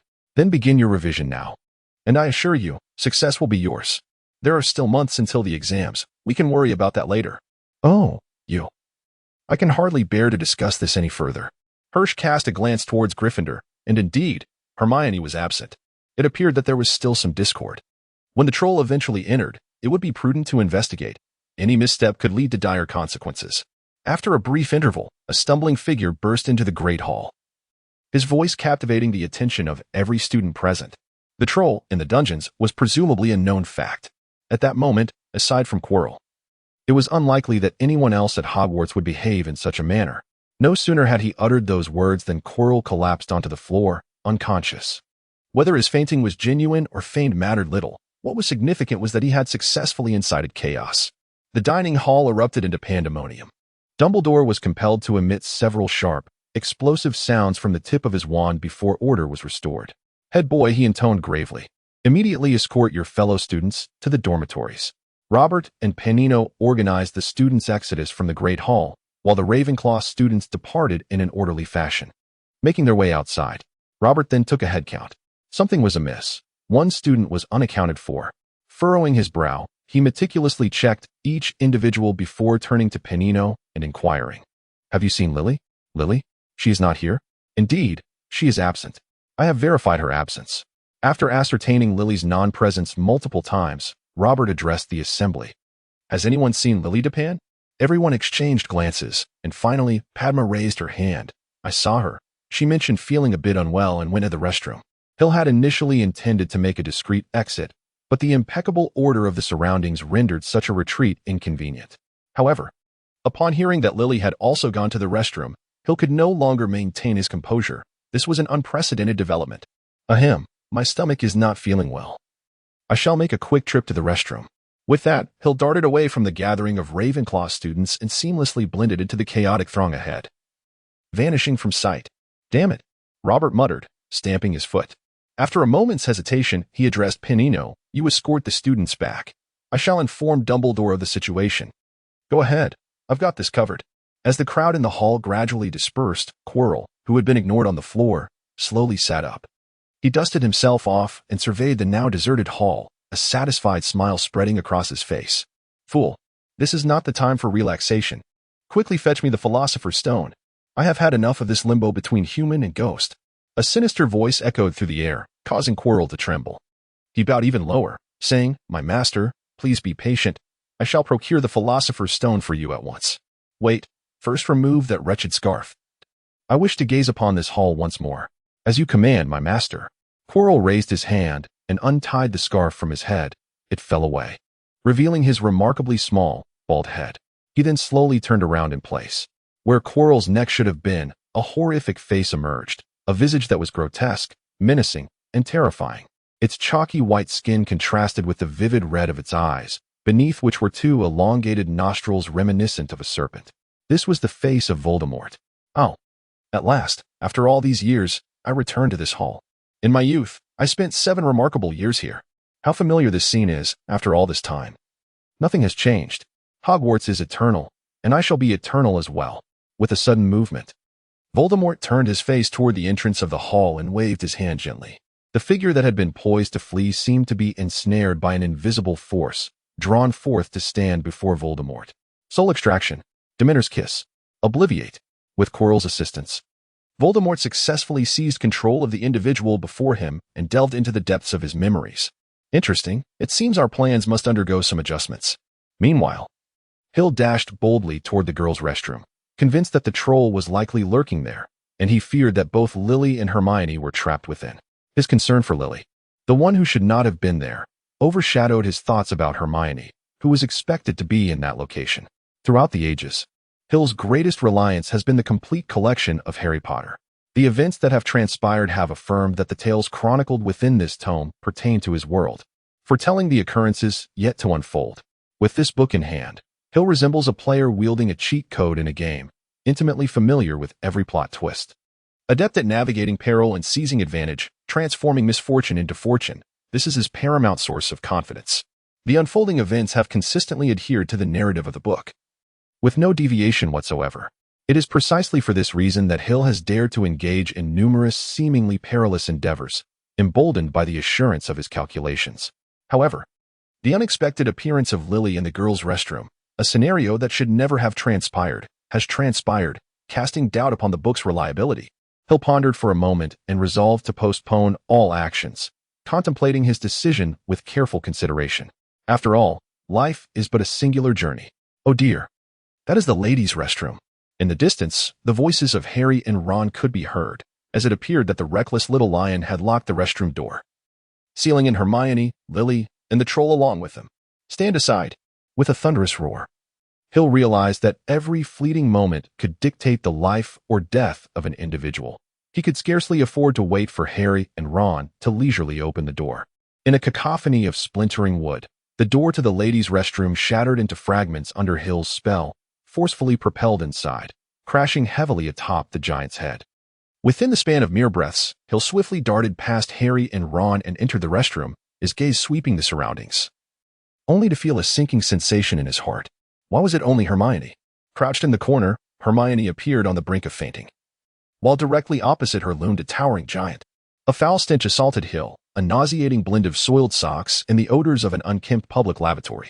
The source of this noxious aroma was none other than the giant, who was nursing its head after being struck by the door.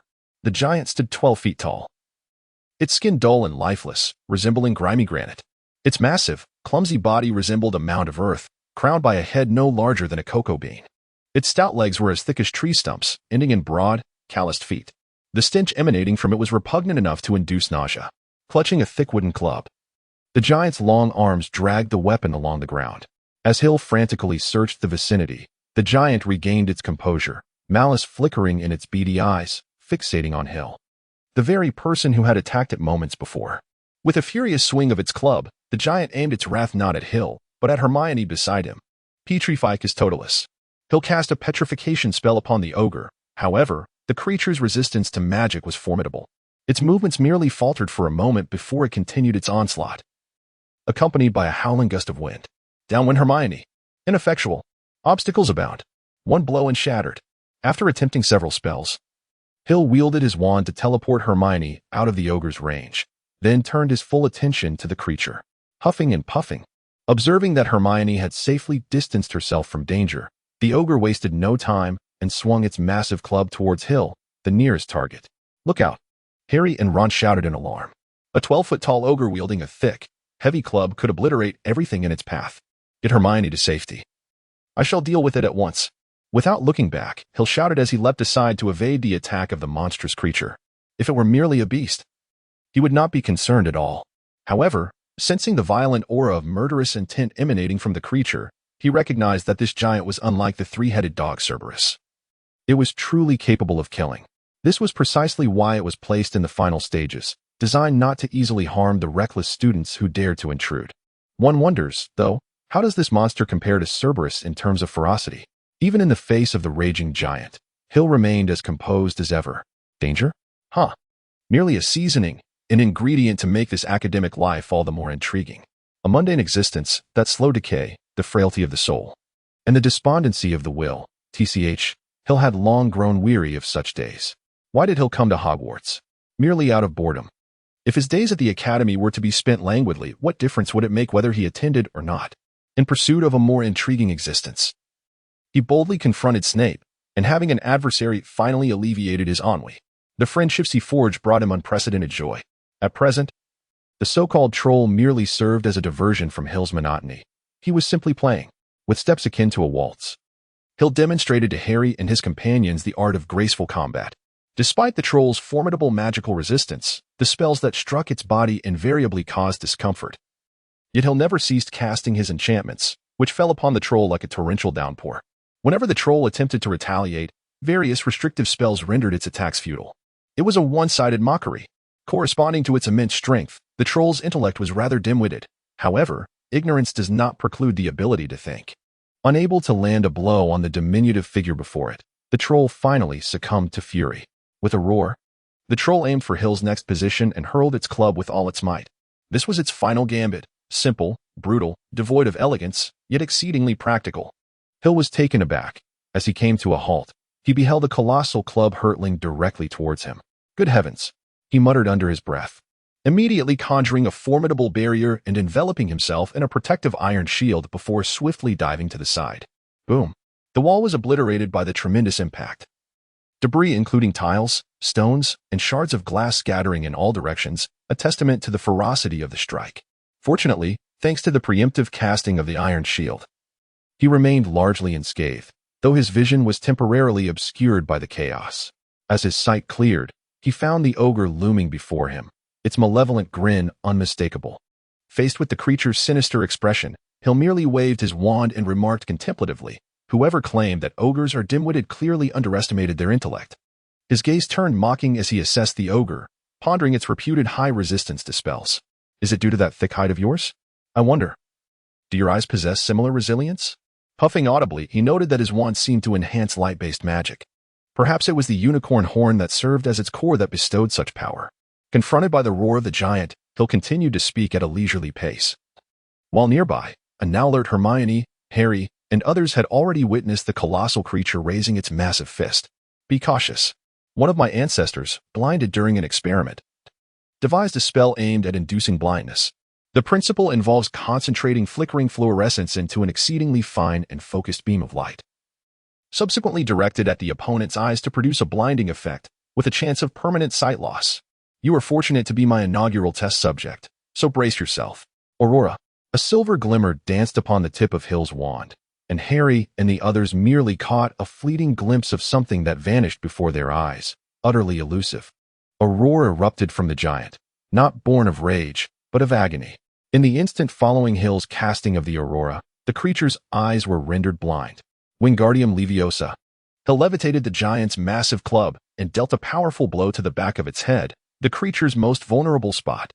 The giant staggered momentarily before collapsing face down onto the floor, the impact reverberating throughout the room. Dust swirled in the air, and Hill coughed a few times before stepping out of the cloud, joining Hermione and the others. All was now pristine. Observing his clean attire, Hill nodded. Though a trace of the giant's foul odor lingered, a shower upon returning would suffice. You defeated the giant," Ron exclaimed, his mouth agape, his stammering betraying his astonishment. Indeed, it was remarkable for an 11-year-old first-year student to nonchalantly vanquish a giant.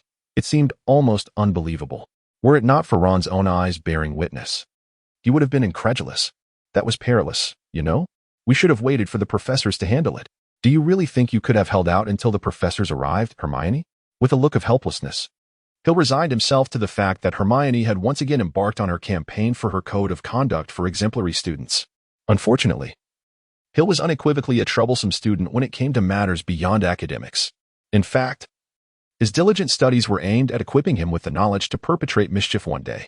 Hermione was momentarily taken aback. Had it not been for Hill, she would likely have met a far grimmer fate. What right did she have to critique others? She ought to express her heartfelt gratitude to Harry and the others, for they had come specifically for her sake. The words of Hill caused Harry and Ron's faces to flush crimson, for they had confined the troll alongside Hermione, and thereafter, the events were no longer of their concern. Naturally, they were not foolish enough to divulge this incident, were they? Indeed, Hermione's gaze softened, her previously domineering demeanor dissipating as she earnestly addressed Harry and Ron. "Thank you." Their faces reddened even further. Subsequently, Hermione turned her attention to Hill, her eyes glimmering with intricate emotions. "Why have you come here? It is perilous, do you not realize?" "Ah, I am aware of the danger. Yet I have compelling reasons to be here," Hill replied. "What reasons?" Hermione's eyes sparkled with curiosity as she eagerly pressed for more. "Well, the matter is this." Suddenly, a resounding clatter of footsteps interrupted Hill's words. It appeared that the professors had finally arrived, ushering in a tedious formality. Moments later, Professor McGonagall burst into the room, closely followed by Snape, with Quirrell bringing up the rear. Quirrell cast merely a fleeting glance at the troll before emitting a feeble whimper, collapsing onto a toilet seat while clutching his chest tightly. A smirk curled at the corners of Hill's mouth. Who are you putting on a show for? Snape bent down to examine the troll, while Professor McGonagall regarded the restless young miscreants before her, her lips pale and her face etched with discontent. What in the world are you playing at? She demanded, her voice laced with icy fury. Consider yourselves fortunate that you were not harmed. Why on earth are you not in your dormitories? I apologize, Professor McGonagall. I came to use the restroom. My stomach is upset, Hill replied innocently, his expression suggesting he had been unwittingly drawn into the predicament. You wandered into the girls' restroom. Professor McGonagall shot Hill a fierce glare. Robert had already informed the professors of the situation, and although he too had claimed that Hill was merely using the restroom, such coincidence seemed implausible. After inspecting the troll, Snape approached Professor McGonagall, his voice dripping with sarcasm. The troll is blind. The method suggests it was blinded by a strong light. Is that so? Professor McGonagall queried, her gaze shifting suspiciously toward Harry and the others before finally settling on Hill. Was it you, Mr. Fox? Yes, the circumstances were quite fortuitous, he admitted. But you have violated school rules. Ravenclaw, please don't act this way. The professors are looking for me. Miss Granger. Following this, Hermione lied to shield herself. Perhaps Professor McGonagall was aware of her deception, yet she bore a striking resemblance to her younger self, prompting a protective instinct toward Hermione. This pattern continued, with Professor McGonagall often indulging Hermione's mischief. With her head bowed, Hermione remained silent, and Harry found himself at a loss for words. Hermione was the least likely to contravene school regulations, yet now she falsely claimed responsibility to extricate them from trouble. It was as astonishing as Snape beginning to distribute sweets to everyone. Miss Granger, McGonagall said, due to this incident, Gryffindor will lose 5 points. I am profoundly disappointed in you. If you are uninjured, it would be prudent to return to Gryffindor Tower, where the Halloween feast is underway. Hermione departed. Professor McGonagall then turned her attention to Harry, Ron, and Hill. Well, I still must say you were fortunate. Few first-year students would dare confront an adult troll. Her gaze lingered on Hill for an extended moment. You two have earned 5 points for Gryffindor and Mr. Fox, while your lie was rather clumsy. It does not diminish your merit. Ravenclaw gains 10 points. Remember, this edition is not a reward for breaking the rules, but a recognition of your bravery and capability. After bidding farewell to the professors, Hill and Harry exited the room, preparing to return to their respective common rooms, where their house's feast awaited. Did you see Lily? No. We only encountered the troll and Hermione when we arrived. Is that so? Then I shall visit Ravenclaw. Perhaps she has already returned. Were you specifically seeking Lily? Not entirely. Well, never mind, there is nothing more to say. Farewell. Farewell. Ah, it seems that the information recorded in that book is not entirely accurate. Indeed. One must rely on oneself. Approaching the entrance to the common room, Hill responded to the customary inquiries and stepped inside. The room was bustling with people, each indulging in the food that had been served, quietly engaging in discussions with those around them. Upon noticing Hill's entrance, they merely cast him a fleeting glance before returning to their own affairs. How are you? Robert offered Hill a glass of lemonade with a resigned expression, saying, please. Next time you have something to attend to, discuss it with me beforehand, would you? It was rather urgent, and you might not have agreed. Hill took a sip of the lemonade and nonchalantly replied, a troll wandered into the girls' restroom, and I subdued it. Ravenclaw earns 10 points. That's the situation. Robert looked on in astonishment. A first-year student defeating a troll was quite remarkable. However, I did not find Lily. She was not in the restroom. I am right here. Hill turned towards the sound and saw Lily, who was seated with several other girls, seemingly engrossed in a captivating conversation, their faces adorned with a subtle blush. She had returned some time ago, shortly after we made our way back to the lounge. Observing the puzzled expression on Hill's face, Robert took the initiative to clarify, saying, she returned from the ladies' room and learned about the incident with the troll on her way back, which is why she is here now. Hill was momentarily speechless. So that was the case. She had gone, yet she did not linger there. That was all. However, why did it feel as though Lily's gaze was somewhat amiss? Hill shook his head. Perhaps it was merely an illusion. When he looked towards Lily again, everything appeared normal. I shall return to rest. You may continue. He bid farewell to Robert and the others, then made his way back to his chamber. After tending to his personal hygiene, he reclined on his bed, eyes closed, reminiscing about the events that had transpired recently. The next matter at hand was Quidditch. Professor Quirrell had made an attempt on Harry, only to be thwarted by Snape.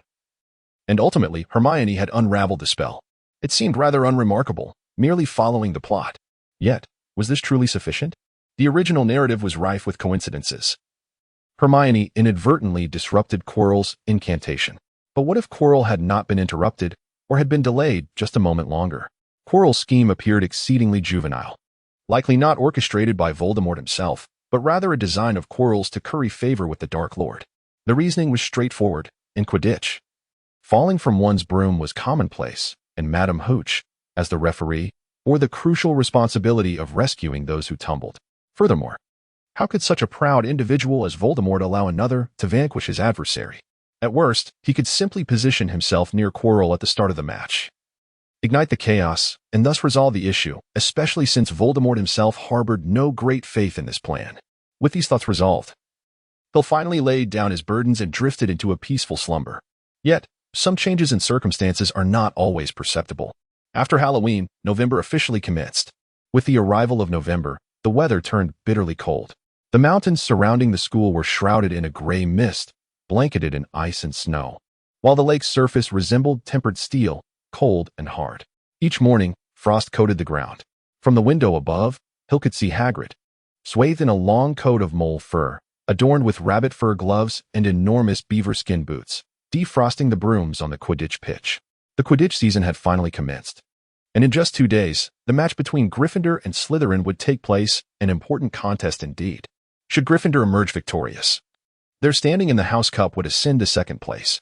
Presently, Slytherin held the first position, followed by Ravenclaw in second, Gryffindor in third, and Hufflepuff in fourth. For the past 7 years, the rankings had remained relatively unchanged. Morning classes consisted of herbology with Professor Sprout, conducted in the greenhouses outside the castle, focusing on the properties, uses, and cultivation of various herbs, closely tied to potions class. However, Professor Sprout was considerably more amiable than Snape. After herbology, Hill prepared to return to the castle. During this period, he had been spending his time in his room reading. The books he perused were eclectic, filled with a myriad of fascinating subjects. Hill, could you accompany me for a stroll? Where to? Hill glanced at Lily, aware that her statement held profound implications. After the events of Halloween night, particularly following Terry and others embellishing the reasons for Hill's departure, the rapport between Lily and Hill seemed to revert to the early days of the term. During that period, Lily frequently sought Hill's company for studying, dining, and basking in the sun by the lakeside. In essence, their current dynamic was strikingly akin to that of a couple. They were, for all intents and purposes, a pair of young romantics, albeit without the veil of formality being lifted. At merely 11 years of age, Hill could only manage a wry smile, deeming it premature to entertain such notions. Thus, his demeanor remained tepid, passively acquiescing to the presence of a girl in his life. Let us venture somewhere exhilarating. Lily's countenance radiated mystery, complemented by an undeniable excitement. At times, Hill found himself questioning the reliability of the Sorting Hat. How could he be surrounded by so many individuals embodying Gryffindor traits? Was T. Ravenclaw meant to be a haven for gentlemen and ladies? Perhaps Snape's office? That would certainly be thrilling. Lily chuckled at Hill's dry humor, and he joined in her laughter, the ambience turning pleasantly buoyant. All right. This time we shall explore the Forbidden Forest, Lily declared, her tone shifting to a more serious one as she playfully punched Hill, who grimaced slightly. A less exaggerated expression might have served him better. The Forbidden Forest? Hill furrowed his brow. It was hardly a safe locale, fraught with a chaotic array of creatures, from unicorns to giants, centaurs, and everything in between. Indeed, they had explored all nearby attractions, leaving only the depths of the lake and the Forbidden Forest uncharted. Lily's sentiments resonated with her adventurous spirit. Both she and Hill shared a restless nature, inherently imbued with a thirst for adventure. Recently, they had traversed every inch surrounding Hogwarts, and the only remaining enigmas were the lake's depths and the Forbidden Forest. All Hogwarts students had been sternly warned by Dumbledore upon enrollment to avoid the Forbidden Forest. Yet it was no secret that many, particularly Gryffindors, treated it as an extension of their backyard. Are we truly going? Can't we choose a different locale? That place isn't exactly entertaining. Yet I find it intriguing. I've heard tales that many Gryffindors have ventured there. It's said to be quite an adventure. Trust me, it's not as interesting as they claim. Don't be swayed by their fabrications. They've never been there themselves. Then have you been? Hill shook his head. He had perused numerous tomes regarding the Forbidden Forest, yet he had never ventured there himself. So, are you going or not? If you choose not to, I shall go alone. Faced with Lily's ultimatum, Hill could only surrender, allowing her to embark on the journey alone, though he felt a twinge of concern. Estimating the timeline, it appeared that the slaughter of unicorns had transpired shortly after Christmas, suggesting that their excursion was relatively early and, hopefully, devoid of peril. After all, during the daylight hours, Voldemort would likely refrain from brazenly revealing himself. As for the rest, Hill was confident in his ability to flee should the need arise. With some time remaining before lunch, Hill resolved to accompany Lily to the Forbidden Forest, intending to remain near the periphery and return promptly, deeming this the safest course of action. For reasons unknown, Hill was plagued by a sense of unease, albeit faint and elusive. He trusted his instincts. While he did not perceive immediate danger, there was an unsettling feeling that lingered. Given the absence of peril, Hill and Lily stepped into the Forbidden Forest, circling the outskirts. Truth be told, Hill felt a twinge of regret, though it was daylight. The dense foliage within the forest obscured much of the sunlight, casting an eerie gloom. The trees grew in grotesque forms, and an array of strange sounds echoed around them, creating an atmosphere that was decidedly uncanny. Unlike Hill, who was lost in contemplation, Lily appeared to revel in the ambience had Hill not cautioned her. She would have ventured deeper into the forest long ago. Even so, they found themselves unwittingly progressing further into the heart of the Forbidden Forest, oblivious to the fact. Suddenly, a feeble cry pierced the air ahead, a lament of impending demise. Hill swiftly drew his wand, resolutely grasping Lily's hand as he stepped back. His gaze fixed intently on the direction from which the cries emanated. In the next moment, a figure emerged from the shadows of the trees, adorned with a purple scarf. Bearing a timid demeanor and exuding an odd scent, it was none other than the last person Hill wished to encounter. Quirrell. Professor Quirrell, what brings you here? Though it was a rather superfluous inquiry, Hill earnestly hoped for a plausible explanation from Quirrell. His fear was not directed at Quirrell himself, but rather at Voldemort, the Dark Lord who even caused Dumbledore considerable distress. I merely came to retrieve a small item, Quirrell stammered, his excuse seemingly reasonable. However, his fingers were slick with a silvery liquid that dripped profusely. Even without having read that particular book, Hill recognized what it was: unicorn blood. He had not anticipated that Quirrell would commence the hunting of unicorns so early. After all, the revelation had occurred during Christmas. Yet there had been no indication that the hunting had only begun then. A faint smile graced Hill's face as he directed a brief grin towards Quirrell, saying, "Well then, I shall not disturb you any longer. I will take my leave. Please, continue." No. Quirrell shook his head, a sinister gleam flickering across his features as he observed Hill retreating. "You shall not escape. Fall to the ground." A crimson beam erupted from Quirrell's wand, hurtling straight toward Hill. Should he be struck, Hill would undoubtedly find himself incapacitated. Merely a fifth-level wizard. How utterly feeble you are. Until that moment, Hill had never witnessed Quirrell in action. His true strength had remained an enigma. Nevertheless, he could not be overly powerful, for otherwise Voldemort would not have been able to manipulate him so easily. Hill surmised that his capabilities lay somewhere between the 5th and 6th levels, not particularly formidable. 5th level is sufficient to deal with someone like you. Quirrell's words trailed off as, in the blink of an eye, his wand slipped from his grasp. "Oh dear, Professor, are you not aware of the technique of silent casting?" Holding Quirrell's wand, Hill regarded him with a playful expression. Although he appeared at ease, he was, in truth, poised to deploy an artifact. Voldemort, when faced with adversaries he could not vanquish, would he remain dormant? The Dark Wizard, who, despite his precarious state, still ranked among the elite sorcerers, the very foe who had once rendered Dumbledore powerless, the leader of the Death Eaters, who nearly overturned the existing magical realm single-handedly. Even in the presence of Voldemort, Hill retained a sliver of confidence, anchored by the artifact in his possession. It is well known that the area surrounding Hogwarts prohibits the use of apparition. However, this is not an absolute decree. Hill possessed a method to circumvent such restrictions. Safety comes first. Though the artifact is precious, it pales in comparison to the value of one's own life. Sill's left hand was concealed beneath his robe, gripping a piece of paper, poised to activate this prop, which could be considered one of his trump cards. Freedom, a concept that enables one to transcend all constraints, serves as a catalyst for the illusionary art of teleportation. Indeed, this artifact was specifically crafted to counter the formidable defenses of Hogwarts. In truth, Hogwarts, as a school of magic, has long been the target of many malevolent wizards. In their attempts to undermine Hogwarts' protections, these dark sorcerers once devised methods to breach such barriers. However, before their plans could come to fruition, that cohort of dark wizards was eradicated. Thus, this embodiment of freedom was claimed as a trophy by the Fox family. Freedom, as its name suggests, bestows liberation upon its wielder. For the dark wizards, it represented the opportunity to unleash carnage. For Syl, it signified a chance for escape. "Grasp my arm." In hushed tone, Hill whispered to Lily, taking a step back, anticipating that she would grasp his arm, at which point he would activate the device. Lily seized Hill's arm with a firm grip, one that caused him a slight twinge of pain. Feeling anxious? Indeed, in such circumstances, who wouldn't feel a flutter of nerves? In the next moment, Hill finally comprehended the source of the previous dissonance. "Disarm your weapons." Observing his empty right hand, a wry smile crept across Hill's face. So that was it. All of this had been meticulously orchestrated since that fateful Halloween night. How careless he had been, sailing smoothly for so long that he had inadvertently let down his guard. Truly, he had only himself to blame. Hill took a deep breath, disregarding the menacing figure of Chilo who approached him with a sinister grin. He turned his head slightly to glance at Lily, who had been shielded by him all along, yet betrayed him at the very last moment. In one hand, Lily clutched her own wand, while the other gripped Hill's wand.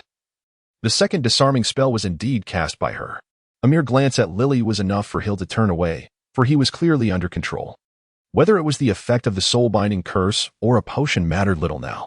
The timing of the spell's casting was of no consequence either. Your magic is impressively executed. It's no wonder even the giants have fallen before you. His words were still stammering, suggesting that this was not a mere ruse by Chilo. A smug smile adorned Chilo's face. His abilities were undeniably lacking, that much was true, yet he had still managed to capture Hill. Hill felt an overwhelming sense of helplessness. Though he had the means to escape, he could not abandon Lily, who was under control. The thought of fleeing alone was inconceivable to him. Moreover, he was eager to uncover the purpose behind this trap. "What is it? Why do you ask?" he demanded. "Can we dispense with the trivialities?" At this juncture, Hill's demeanor shifted to one of stark clarity. His mind sharpened as he realized that this trap had been meticulously set for him. If there were no ulterior motives, then his captor was indeed a fool. "Let me speak to him." A dry, ominous voice emanated from Chilo. Hill squinted, recognizing that the worst had finally come to pass. The next scene would undoubtedly involve Chilo unwrapping his scarf to reveal the grotesque and terrifying visage of Voldemort. Although he had envisioned this moment countless times in his mind, the sight of Voldemort's face still startled Hill. Frowning at the repulsive countenance, he inquired, "The Dark Lord? You seem remarkably unfazed," Voldemort observed, his gaze glimmering with curiosity. While he had anticipated a degree of capability from this young boy, Hill's composed demeanor was unexpectedly impressive. Simultaneously, it delighted Voldemort. "Do you believe I'm terrified?" Hill shrugged, sensing that Voldemort had no intention of killing him, which allowed him to regain his composure. Furthermore, he noted that Voldemort still retained a semblance of reason. As long as there was reason, there remained a glimmer of hope. An intriguing young lad, Voldemort chuckled, his laughter grating like a knife against glass. "Indeed, there is something I desire from you, something of far greater significance than your life itself, the soul extraction." As Hill beheld Voldemort, the latter merely waved his hand with a subtle motion, and a crimson light shot forth from his fingertips, piercing into Hill's forehead. Yet, confronted with this spell, which was not particularly swift, Hill found himself utterly incapable of evading it. A frail and withered camel is still larger than a horse, even in his diminished state.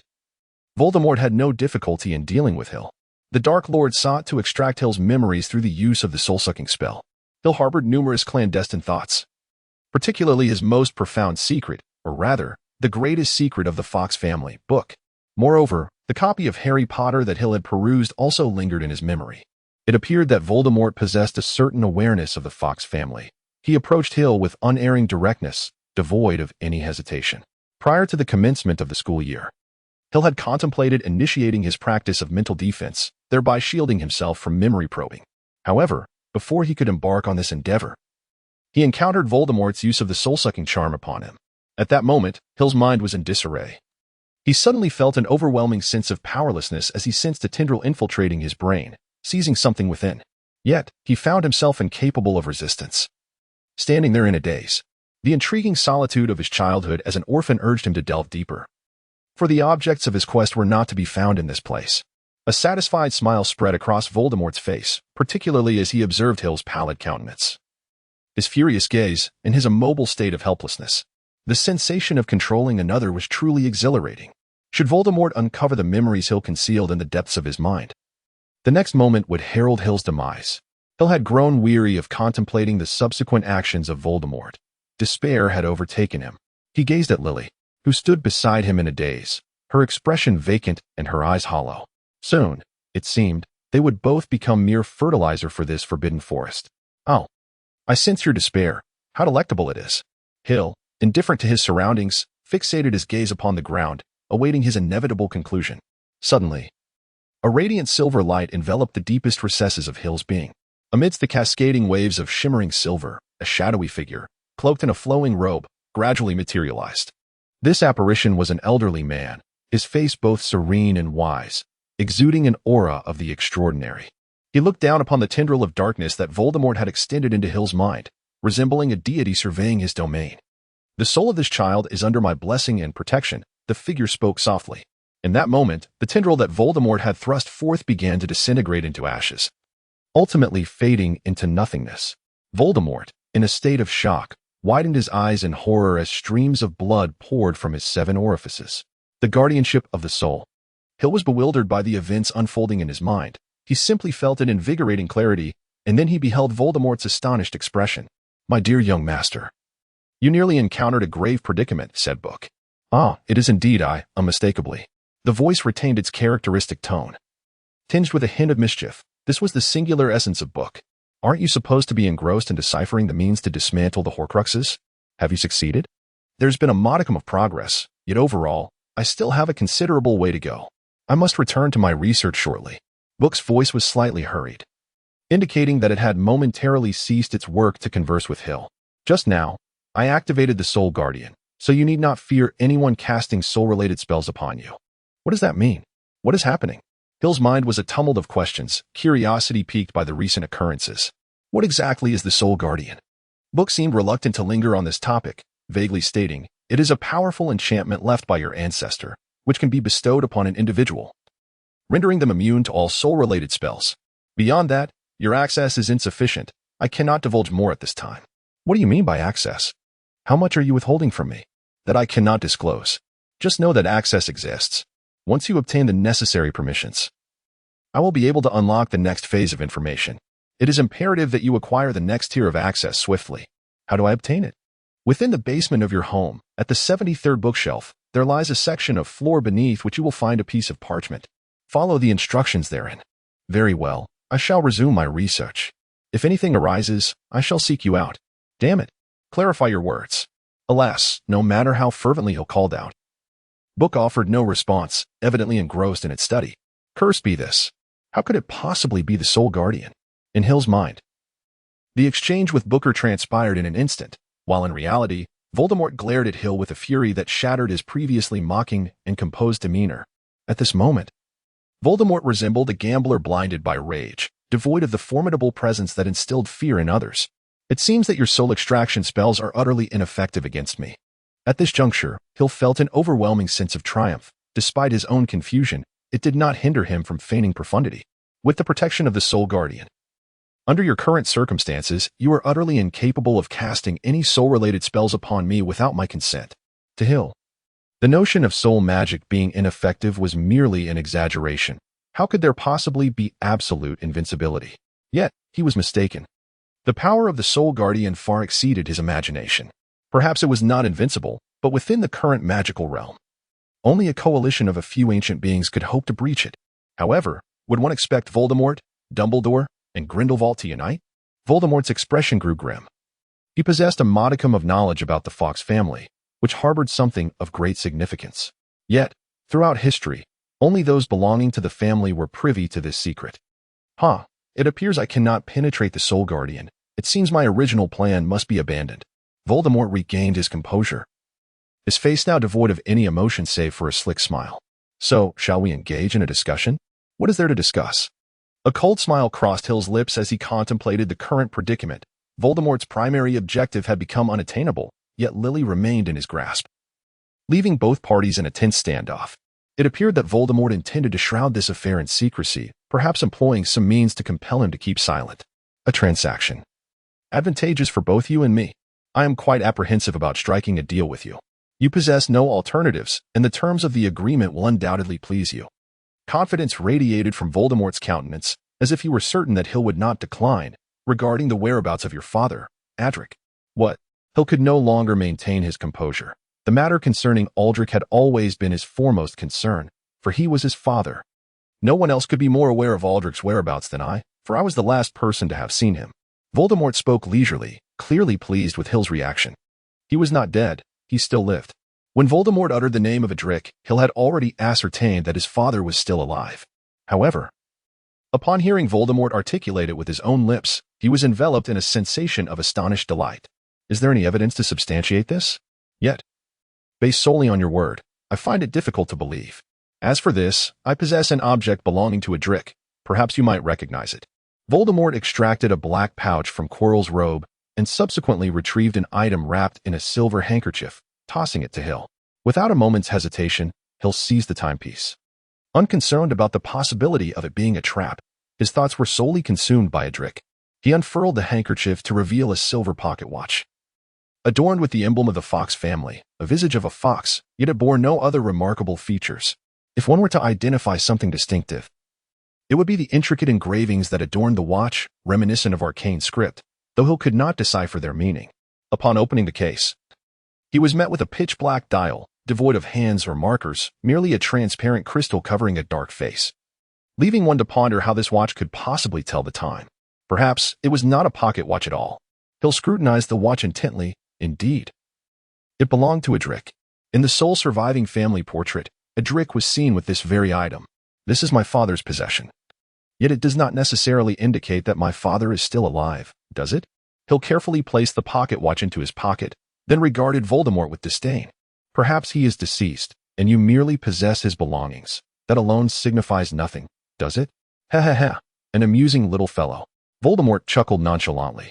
Rest assured, transactions are invariably equitable. The initial exchange serves solely to establish a foundation of trust.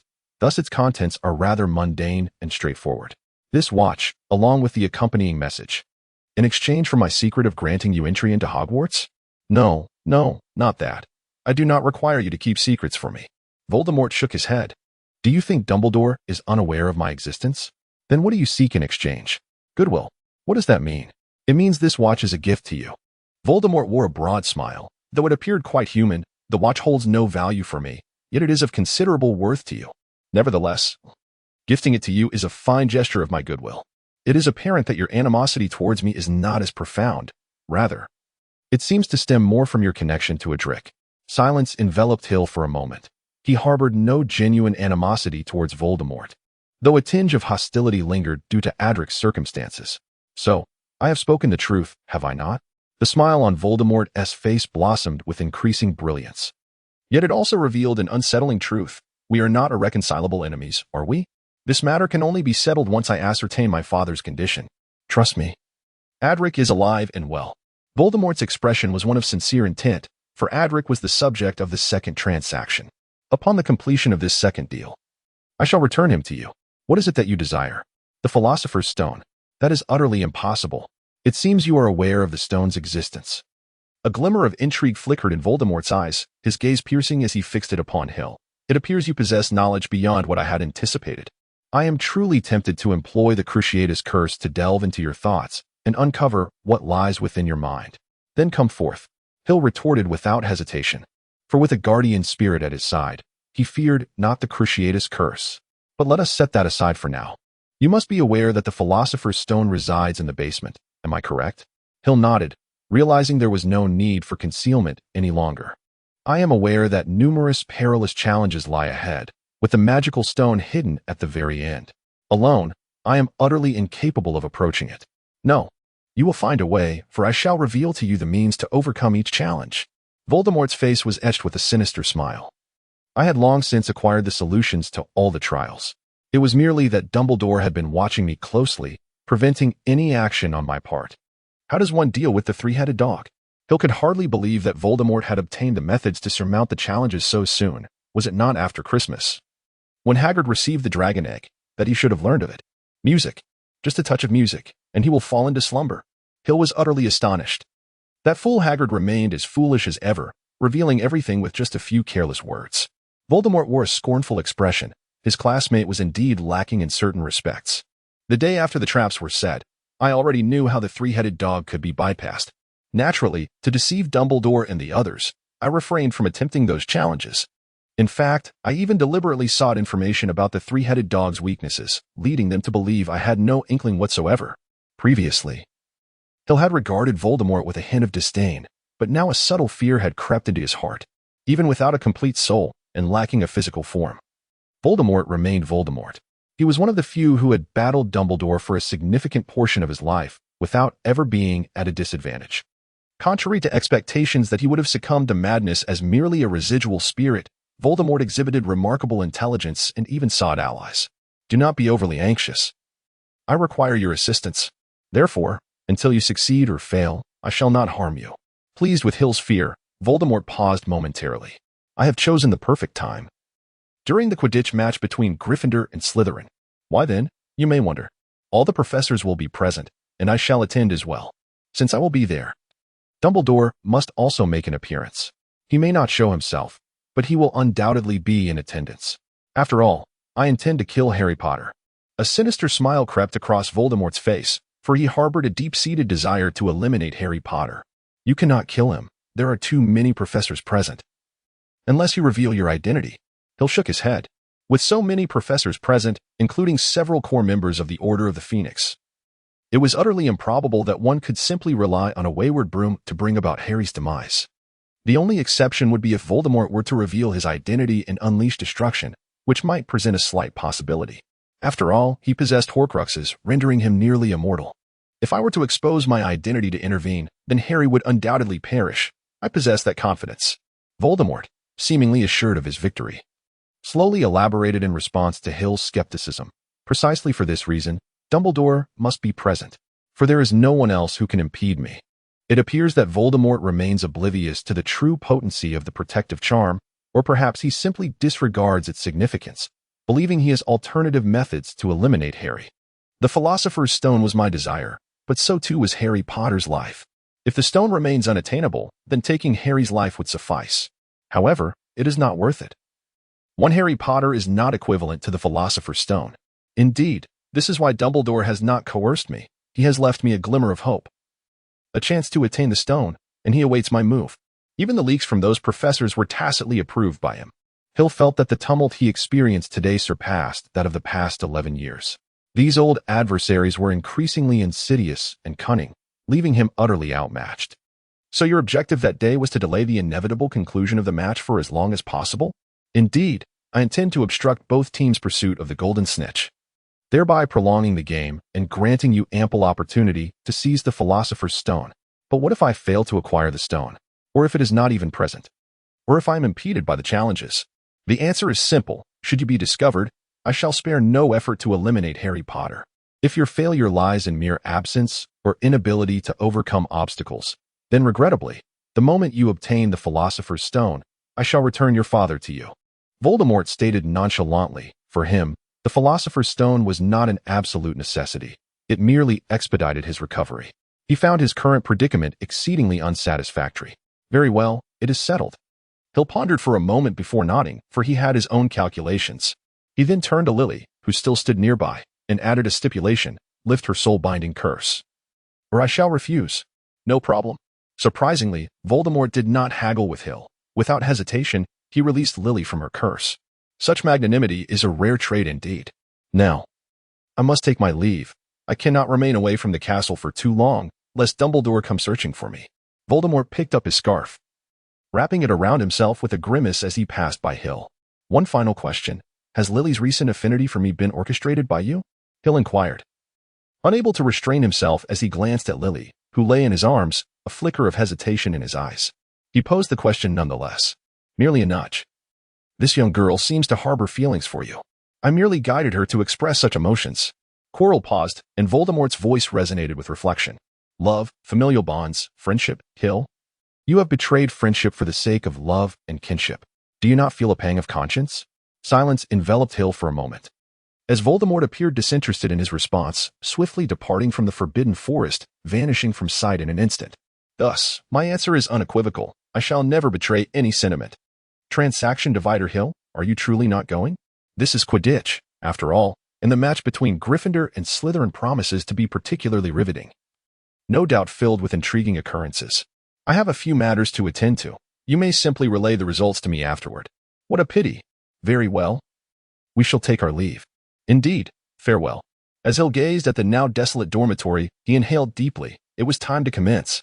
Several weeks had elapsed since his encounter with Voldemort, and he had gradually obtained all the information regarding the challenges from Quirrell, which corresponded closely with the accounts in the books. Quirrell had divulged a piece of information, suggesting that the difficulty of the trials would be appropriately diminished when confronting students, presumably to avoid inadvertently harming those attempting the challenges. However, these details were of little consequence, as Hill was soon to face the trials himself. Whether he could acquire the Philosopher's Stone was a matter devoid of confidence for him. He could navigate all the obstacles. Yet it was destined that he would not secure the stone. Moreover, how could he possibly hand the Philosopher's Stone over to Voldemort? Indeed, from the very beginning. Hill had no intention of fulfilling that transaction. As long as he knew his father was alive, that was sufficient. As long as he possessed something Voldemort coveted, his father would remain unharmed. Continuously reassuring himself in his mind, Hill sought to calm his heart. I shall not acquire the Philosopher's Stone. If he desires it, let him procure it himself. With a light-hearted gait, Hill approached the corridor, pausing momentarily before the door, from which he extracted a small silver box from his pocket. This was a magical artifact, possessing a rather simple function. It played music. Legend has it that this box was the whimsical creation of an ancestor, who, in a fit of inspiration while researching magical mechanics, crafted this toy. Indeed, this box was merely a toy. Its name was the Moonlight Music Box, a product of ancient Eastern ingenuity that had been refined and infused with the ancestors' own concepts, culminating in the creation of this exquisite music box. What was particularly remarkable about this music was that it did not rely on a winding mechanism or batteries. Rather, it drew its power from the moonlight, or more specifically, from the magical energy distilled from moonlight. Indeed, this ancestor discovered that moonlight could be transformed into magical energy, and furthermore, that many forms of energy could undergo such transformation. He even posited that magical energy was merely one manifestation of the myriad energies within the world, asserting that all forms of energy could convert into one another without diminishing or increasing in the process. From Hill's understanding, gleaned during his time in the Muggle world, this was akin to a magical interpretation of the law of conservation of energy. Regrettably, his ancestors' ideas were far too avant-garde to be comprehended by his contemporaries, leading him to incinerate all his research, leaving only this music box behind, as it was cherished by his son, who could not bear to part with it. Thus, the box was passed down through generations solely as a music box, a toy, while many attempted to unravel the principles of energy transformation within it, all to no avail. Ultimately, the music box was relegated to the status of mere plaything. As he caressed the intricately carved patterns of the sandalwood, Hill hesitated briefly before activating it. He had previously bathed the box in moonlight, ensuring that its magical energy was ample enough to last throughout the day. The reason for employing this music box was to remind himself that there was a father in this world awaiting his rescue, a father who, in his childhood, had cradled him while they listened together to the enchanting melodies emanating from the music box under the moonlight, the one person he held most dear in this world. With a touch of resolve, Hill pushed open the grand door and strode inside, accompanied by his beloved moonlight melody. Remarkably, the three-headed dog, Cerberus, fell into slumber at the sound of the music. Hill opened the trapdoor, stowed the music box away, and leaped down before Cerberus could awaken. The cold, damp air whisked past his ears as he plummeted downward, falling, until, splash. With a peculiar, muffled thud, Hill landed atop something soft. He sat up and began to explore his surroundings. His eyes narrowed slightly, revealing a flickering silver gaze. Without hesitation, Hill drew his wand, casting a Lumos spell just before the devil's snare ensnared him. Under the intensified glow of the spell, the plant writhed and twisted, evading the light's embrace. After casting a levitation charm, Hill descended safely to the ground and continued his swift journey toward the next challenge. He arrived at the end of the corridor, where a brightly lit chamber awaited him, adorned with a lofty vaulted ceiling. Tiny keys flitted about the room, dancing freely like a flock of birds. Opposite him stood a heavy wooden door. Hill assessed it and deemed it forcible, yet he knew that attempting to unlock it would leave him riddled with keys. Oh, how predictable it was to find 3 brooms conveniently placed right there. Shaw chuckled softly. There were no brooms here. To guard against Voldemort, or rather to delay his breakthrough. How could one possibly leave a key in such a place? Fortunately, I had prepared in advance. Hill, a skilled aviator, had procured a Glimmerwing 2000 for himself. After a brief search, he surveyed the vibrant whirlpool of colorful wings surrounding him, and his attention was drawn to a large silver key whose wings drooped as if it had been roughly thrust into a keyhole by someone. With some effort, Hill grasped the slippery key and hastened to the grand door, using it to unlock the entrance. With a click, the lock sprang open, and the key immediately flew away. Ahead lay 3 more challenges: the chessboard array, the giant, and the potion. There was supposed to be an Eris mirror as well, but it seemed that it had yet to be placed, and the information provided by Chilo made no mention of it. Adjusting his somewhat disheveled attire, Hill took a bold step into the enveloping darkness, and instantly, the room was illuminated, revealing the path ahead. Hill stood beside a colossal chessboard, facing an array of black pieces, each towering above him, seemingly carved from obsidian stones. At the opposite end of the room, confronting them, were several white pieces. A game of chess? Although he found it rather tedious, it posed no challenge for him. For Hill, engaging in such a game was decidedly uncomplicated. Unlike Harry and his companions, who found themselves in dire straits, often needing to sacrifice a piece to progress. As the king of the black side, Hill effortlessly commanded the black pieces and swiftly concluded the battle. The white king removed his crown and cast it to the ground, prompting the white pieces to bow and retreat, clearing the way. Hill unapologetically traversed the space between them, for his time was indeed precious. The sooner he concluded his business, the sooner he could depart. However, he had not ventured far when an overwhelming stench assaulted his senses. Without a moment's hesitation, he donned a mask and hastily made his way towards the nearby behemoth. The creature's eyes appeared to have been restored, and upon noticing Hill, it let out a deafening roar and advanced a few paces. Yet, as it beheld Hill draw forth his wand, the tip of which shimmered faintly with a silver gleam, it abruptly halted and did something that astonished Hill. It covered its eyes with its hands. Hilton couldn't help but chuckle.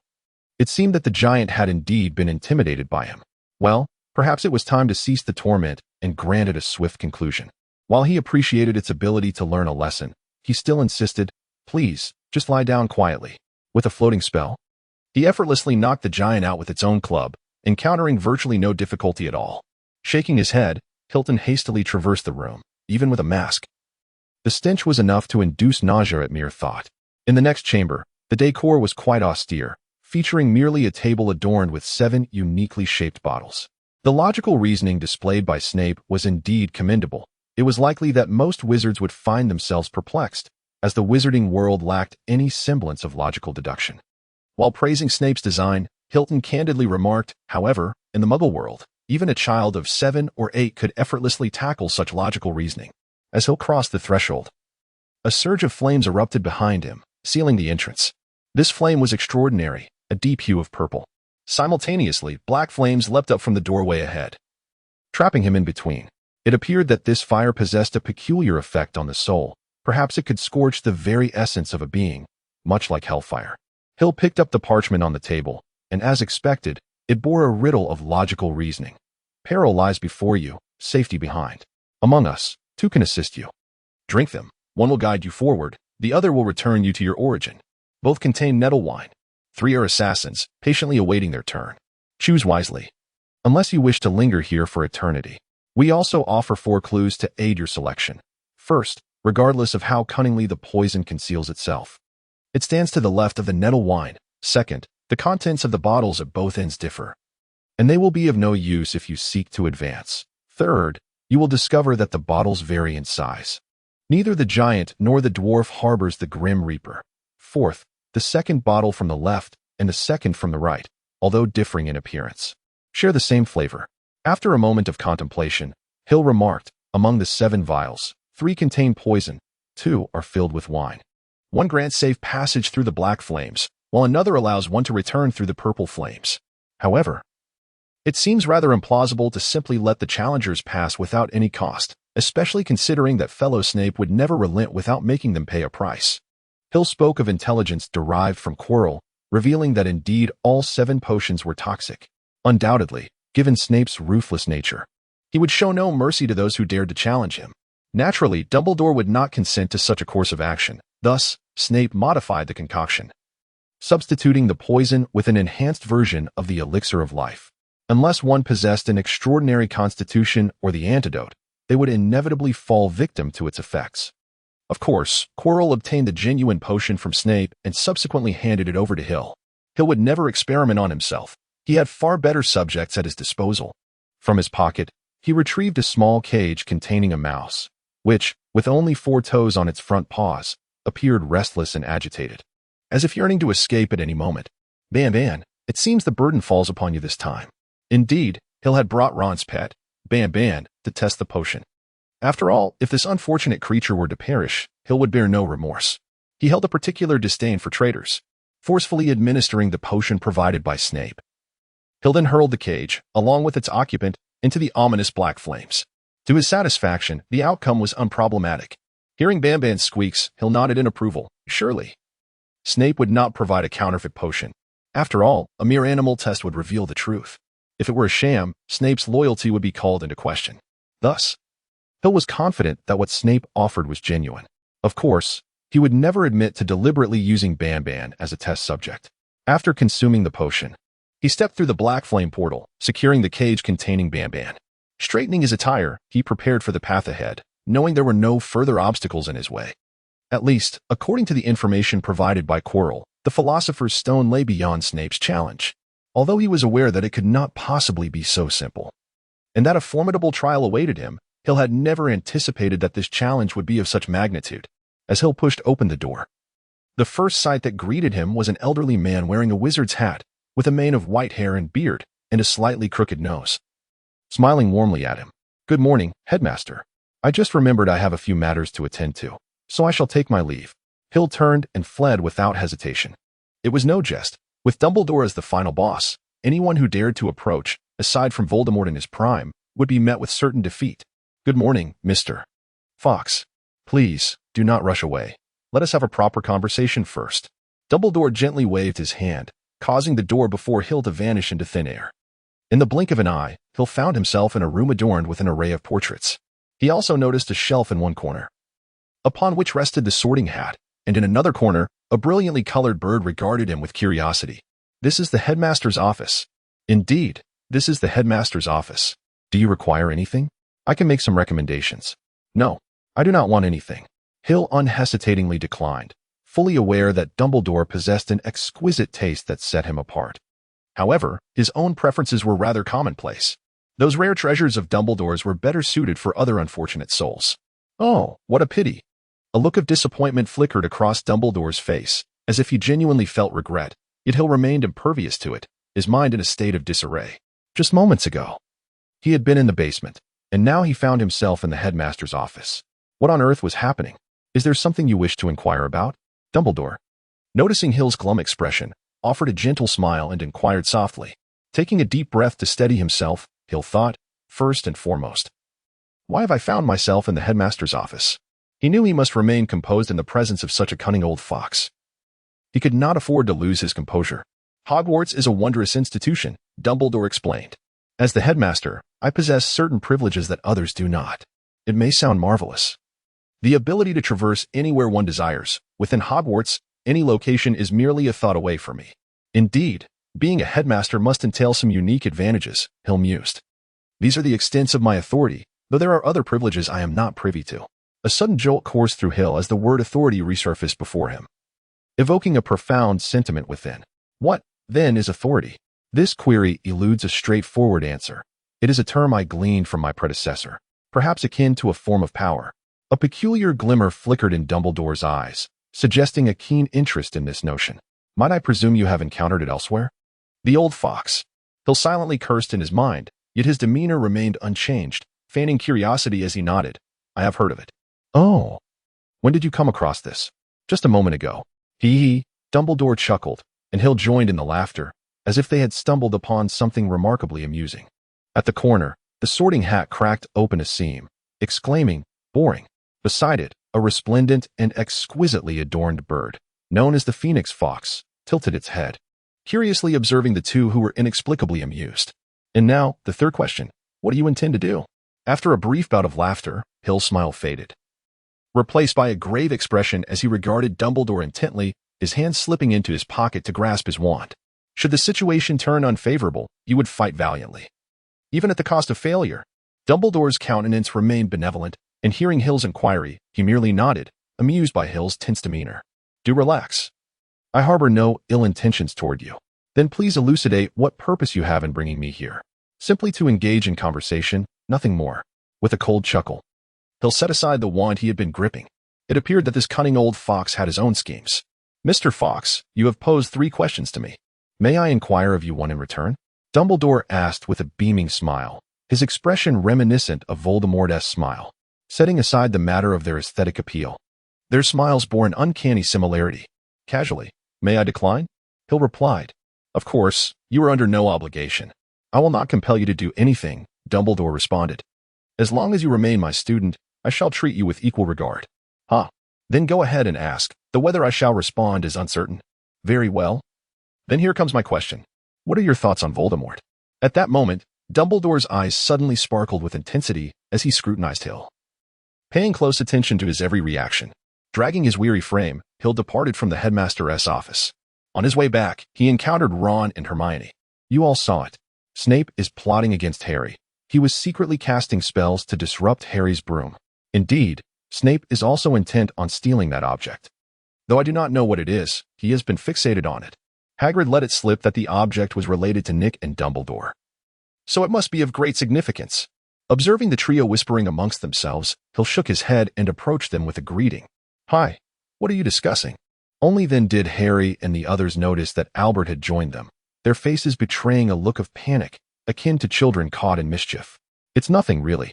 We were just talking about, what happened to Harry during the Quidditch match, Ron stammered, casting furtive glances at Harry and Hermione. He wished to keep this matter private. If it leaked, it could provoke Snape, and that would be troublesome. Of course, this was merely Ron's attempt to reassure himself. In Hogwarts, who didn't he know that Hill and Snape were archenemies? In truth, watching Hill effortlessly garner points stirred a sense of jealousy within Ron. Naturally, jealousy was a common sentiment. Ron merely sought an opportunity. If they could successfully unmask Snape and safeguard that significant object, they would undoubtedly earn many points. Indeed, during the Quidditch match just now, someone cast a curse on Harry's broom. Someone intended to harm him. Hermione was reluctant to involve Hill, considering the gravity of the situation. She was also looking out for him. You needn't be alarmed. I am perfectly fine. Perhaps it was merely the strong winds or some other trivial cause. Like Hermione. Harry too wished to keep Hill out of it, though he shared a hint of Ron's sentiment. Having an exceptional friend could sometimes bring considerable pressure. A glimmer of mockery flickered in Hill's eyes as he keenly observed the trio's performance. How to articulate this? The average person would have been easily deceived by their act. Yet, I have perceived everything. No sooner had Hill spoken than he noticed the trio's expressions shift simultaneously, though they endeavored to maintain an air of composure. Snape was casting a spell on Harry's broom. He harbored intentions of pilfering a rather valuable item, one connected to Nickleby and Dumbledore, was it not? The trio's faces paled completely, and a singular thought surged within their minds. It's over. It's over. They simultaneously mused, apprehensive that Hill had discerned their deceit. And he would undoubtedly be furious. Hill discerned their thoughts with a mere glance, a flicker of helplessness crossing his face. Am I truly that intimidating? The trio nodded in unison like chicks pecking for grain, then quickly shook their heads. Very well, I am not angry. There is no need for such tension. You expect us to believe that? They simultaneously thought, for they had heard tales of Hill's fierce demeanor in his first potions class. Such severity, indeed, could bring tears to the eyes of many timid girls. Hey, what must I do for you to believe I am not angry? After much effort, Hill finally convinced the trio of his lack of ire. Of course, had they remained unconvinced, he would have genuinely grown irate. So, you seek information regarding the Necronomicon, do you? At the very least, we must ascertain the nature of that object. Ah, indeed, that is a promising direction. Keep up the good work. Hill nodded noncommittally, wishing to offer a word of caution to Harry and his friends, yet Dumbledore's words lingered in his ears. 20 minutes prior, Mr. Fox, I am aware of your intelligence, but I implore you to direct your wisdom down the proper path. The path I tread is indeed the correct one. So confident, much like Voldemort was in his time. I am different from him. Then, please, demonstrate to me how you differ. You shall see. I look forward to it. Now, I must take my leave. I need to devise a suitable excuse to deal with Voldemort. Do you require assistance? No, I can manage on my own. Farewell. One moment regarding the basement matter. I hope you will not disclose it to Harry and the others. They will discover it in due time. There is no merit in concealing it. However, we are not yet prepared, so let us allow them a bit more time. We, I, and Voldemort. Very well, as you wish. I shall inform them at an opportune moment. Thank you, Mr. Fox. In fact, I prefer to call you Little Fox, as it reminds me of your father. I believe our conversation should conclude here. Farewell. 20 minutes later, Hill. Have you not heard of the Necronomicon? Given your extensive reading, you must know who it is. Hermione's inquiry interrupted Hill's reverie. He nodded, then shook his head. I am indeed aware of who the Necronomicon is, and I have surmised the nature of the object you mentioned.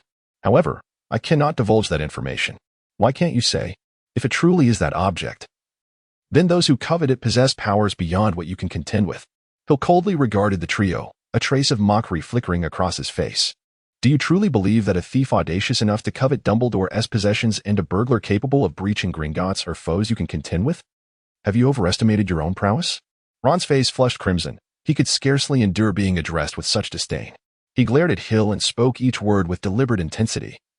How can you be so certain that we are incapable? Such matters, at times, are entwined with the stakes of life and death. I have but one question. Are you prepared to confront your mortality? With that statement left hanging, disregarding the trio's response, Hill strode away. A group of naive children. Were it not for Dumbledore's clandestine protection, you would have squandered your lives 10 times over. Hill suddenly felt a surge of irritation. Was the tale of Harry Potter merely a narrative of a few oblivious children navigating challenges under the aegis of an old fox? Never mind, for now. He must find a way to deceive Voldemort. As for the pretext to mislead Voldemort, any excuse would suffice, as long as it held water. By the way, you did not acquire the Philosopher's Stone? Indeed, I have not even glimpsed its location. Why not? Did I not provide you with all the information? Did you not notice? The 4 house heads and Hagrid are among Dumbledore's most trusted allies, and he included you in that circle, even tacitly allowing them to divulge intelligence to you. Why would he do such a thing? To bait me into retrieving the Philosopher's Stone? Are you suggesting this is a trap? Close enough. With so many professors involved in setting the challenges, it is peculiar that Dumbledore himself did not establish any. So, the final challenge is Dumbledore himself? He awaits me for a decisive confrontation? You are overthinking it. I am inclined to believe he simply has yet to arrange the final challenge. Why? Because when I arrived there and overcame Snape's flame barrier, all I encountered was a wall. A wall? Indeed, a wall fortified by magic. Devoid of any doorway or hint, just a wall. My abilities were insufficient to breach it. In other words, only those of considerable strength may enter. Others need not entertain the thought. Yet this wall could not hinder me, and yet it exists. Thus, it must have been hastily erected by Dumbledore. As I remained under his surveillance, only others could have stolen the Philosopher's Stone. Preventing that individual was the key. Precisely, this indicates that the Philosopher's Stone indeed resides there. Otherwise, there would be no need for that barrier. Dumbledore's final challenge must be one that you cannot surmount, hence he requires time to prepare. You merely need to wait until he completes his arrangements, concoct an excuse to draw him away from Hogwarts, and then you may act. Are you not planning to go again? Without the Philosopher's Stone, your father shall never return. There will be ample opportunities for collaboration in the future. Take your time. I believe you are unlikely to take any drastic actions against him for now. If you intended to kill him, you would have done so by now, wouldn't you? You seem to be growing increasingly cold-hearted, indifferent even to your own father. Worry not about that. Allow me to share a piece of information. If my estimations are correct, the boy who lived is also on the trail of the clues leading to the basement, which could be advantageous to us. Indeed, the final barrier is designed to thwart me. Had it been another, it might have proven rather simple. Particularly that boy who lived, whom Dumbledore holds in high regard. Oh, I can hardly contain my anticipation. Henceforth, refrain from seeking me out unless absolutely necessary. Although I am uncertain whether Dumbledore has discerned my presence, it is prudent for me to limit our interactions during this time, and I shall avoid the basement as well. You are a clever individual. I seldom bestow such compliments upon others.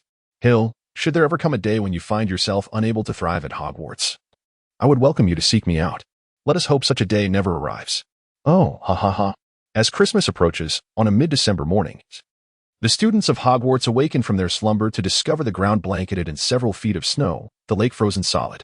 The Weasley twins have faced punishment for enchanting a few snowballs, causing them to chase Quirrell and strike him upon the back of his turban. One wonders, Had they known that Voldemort resided beneath Quirrell's turban, what would their reaction have been? Several owls traversed the stormy skies, delivering mail.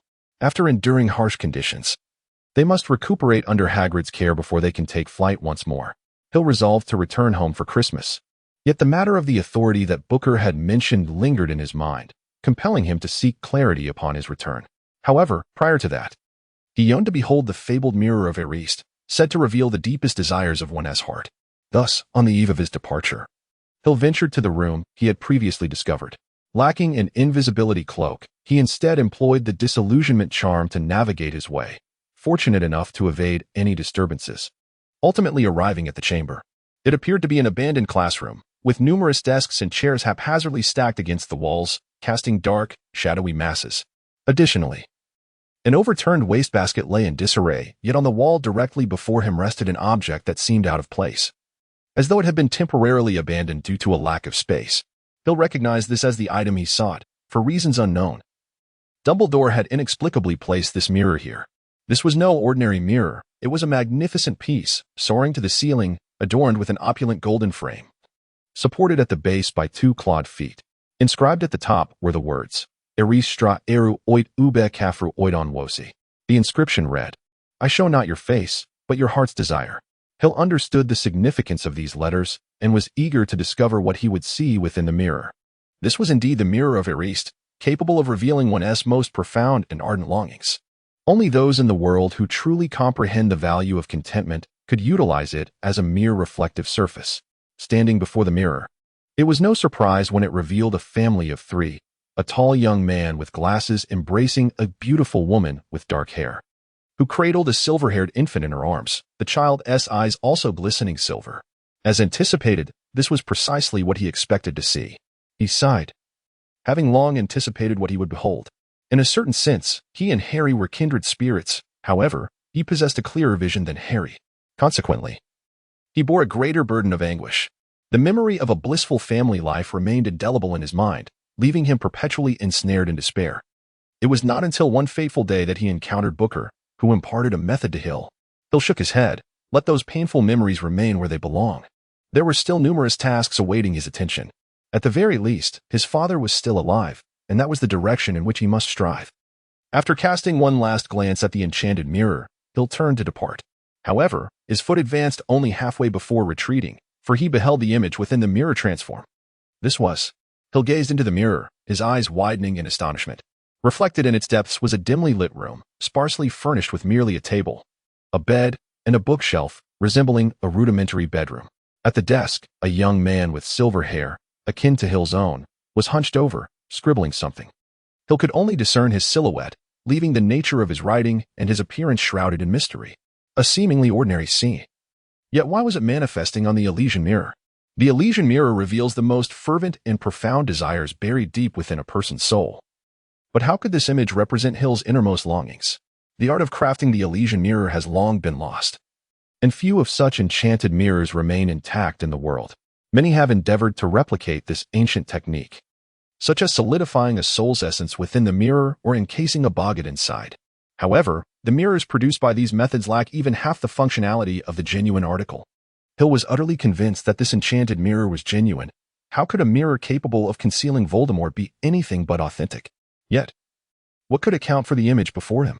Perplexed by the unfolding scene, Hill found himself observing the mirror in silence, captivated by the movements of the silver-haired youth within. Akin to watching a Muggle television, the young man appeared to be struggling with his writing, frequently pausing to ponder, and at times, he seemed to drift into a trance. Fortunately, it seemed he ultimately managed to complete his task. Hill witnessed him rise, stretching with a sense of relief, before turning to pour himself a glass of lemonade and taking a sip. Hill unexpectedly discovered that the young man's eyes were also silver, indicating that his hair color and eye color were identical to Hill's. Of course, this could merely be a coincidence. However, Hill noticed again that the silver-haired youth was clad in a white robe, which bore a black fox smile emblem on the chest. This was the insignia of the Fox family. Hill murmured, thoroughly familiar with this symbol. Who, then, could this person be? Hill gradually observed the young man's visage and arrived at a startling conclusion. The youth bore an uncanny resemblance to himself. In fact, the young man's appearance was identical to that of Hill from over a decade ago. Is this a glimpse of my future? Hill pondered uncertainly.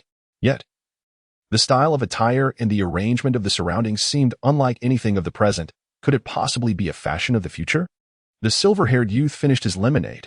Indeed, his preference mirrored that of Hill, for lemonade was Hill's favorite beverage. He set down the glass and then fixed his gaze intently upon a certain point, his lips moving slightly as if he were uttering something. Hirsch was utterly stunned. Having studied lip reading, he effortlessly discerned the words spoken by the young man. "How are you, Hirsch? Who are you? Who exactly are you?" Hill could not help but inquire, only to realize, in a moment of embarrassment, that he had asked the person in the mirror who they were. How absurd it was to think that the reflection could hear his words. "Me? Do you truly not recognize me? What?" Hill began to suspect that Dumbledore might be behind this, for he had never heard of the erased mirror possessing such an ability. A peculiar expression crossed the face of the silver-haired youth, and then he turned away. Immediately, the scene began to ripple, akin to a stone cast into a tranquil pond. Finally, amidst a distortion of colorful waves, the image reverted to that of the previous family of three. Good heavens! What on earth is happening? Hill stomped her foot in frustration. What is the meaning behind this mirror? Why did such images appear? Is someone playing tricks? Dumbledore, come forth. I know you are here. Hill drew forth his wand and proclaimed loudly, "Reveal yourself at once." A silvery radiance erupted from the tip of his wand, swiftly spreading throughout the room, illuminating it as if 100 lamps had ignited simultaneously, leaving no shadow to hide in the darkness. Yet, nothing transpired. The room remained unchanged. Devoid of the anticipated figure of an old man with a white beard and a crooked nose, only light filled the space. Albert Potter retracted his wand, resolutely departing from the chamber. Regardless of the circumstances, he had no inclination to dwell on them at present. The silver-haired youth he had encountered was undoubtedly a member of the Fox family. He suddenly realized that the depths of the Fox family were far more profound than he had imagined, and it appeared time to delve deeper into his heritage. Shortly after Hill's departure, a figure emerged from behind the mirror of Erased, an old man with a white beard and hair, a crooked nose, clad in wizarding robes. It was none other than the Albus Dumbledore he had been seeking. What did you truly see, young fox? Dumbledore's eyes held great depth as he approached the mirror, gazing intently into its reflective surface before stating, "Indeed, the Fox family conceals many secrets." With a wave of his hand, he erased a mark in a subtle location on the mirror, as if it had never existed, a smiling visage of a fox. "Why are you returning home, Hill?" Hermione inquired. "Isn't your home rather lonely without anyone else? Staying at school would surely be more lively."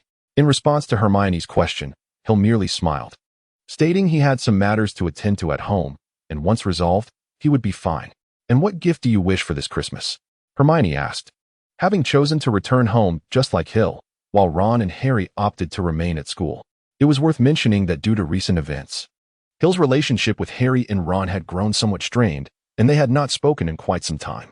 Conversely, Hermione continued to maintain her amicable rapport with Hill as always. "Nothing in particular, really," Hill replied nonchalantly. Indeed, what he desired was beyond Hermione's capacity to provide. Everything she could offer, he could acquire elsewhere.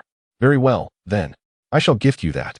Hermione appeared to have already decided on her present, exuding confidence in her choice.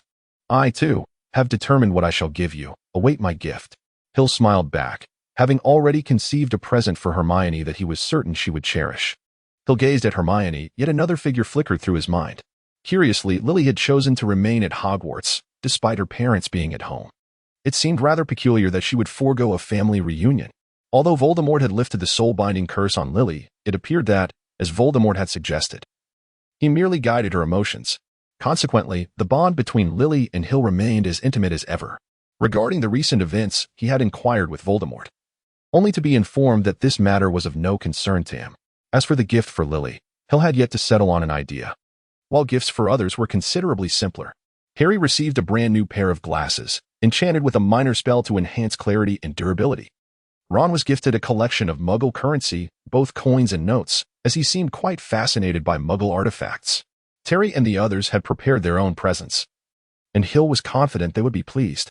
The somewhat lengthy journey concluded amidst the engaging conversation between Hill and Hermione, during which they explored numerous topics with utter freedom.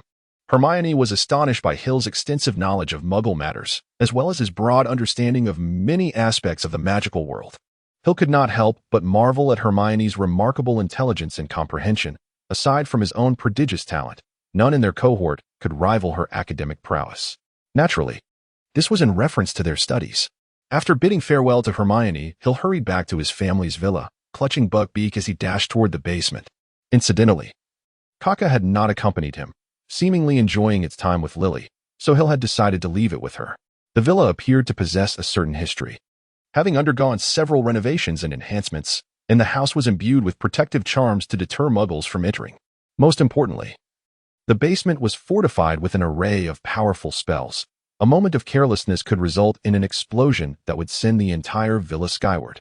Cautiously unraveling a multitude of protective enchantments, Hill wiped the sweat from his brow, pondering why the ancestors of the Fox family had deemed it necessary to conceal such formidable spells beneath their home. Was resting atop a pile of explosives truly comfortable? The basement had been enchanted with an extension charm, rendering it remarkably spacious.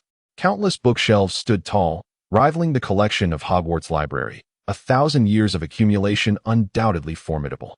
In addition, there were numerous individual rooms, each serving distinct purposes, some for potion experimentation, others for spell practice, and some designated for storage. Hill spent most of his childhood here. Under the guidance of Book, he gradually learned spells, conducted potion experiments, and perused those seemingly endless tomes.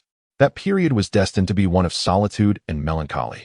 Enduring for a full 5 years, Hill slowly approached the 73rd bookshelf. According to Booker, there was a movable section on the floor of the shelf, beneath which lay a parchment detailing the method to obtain permission. It was not particularly challenging to locate. Hill effortlessly discovered the loose floorboard.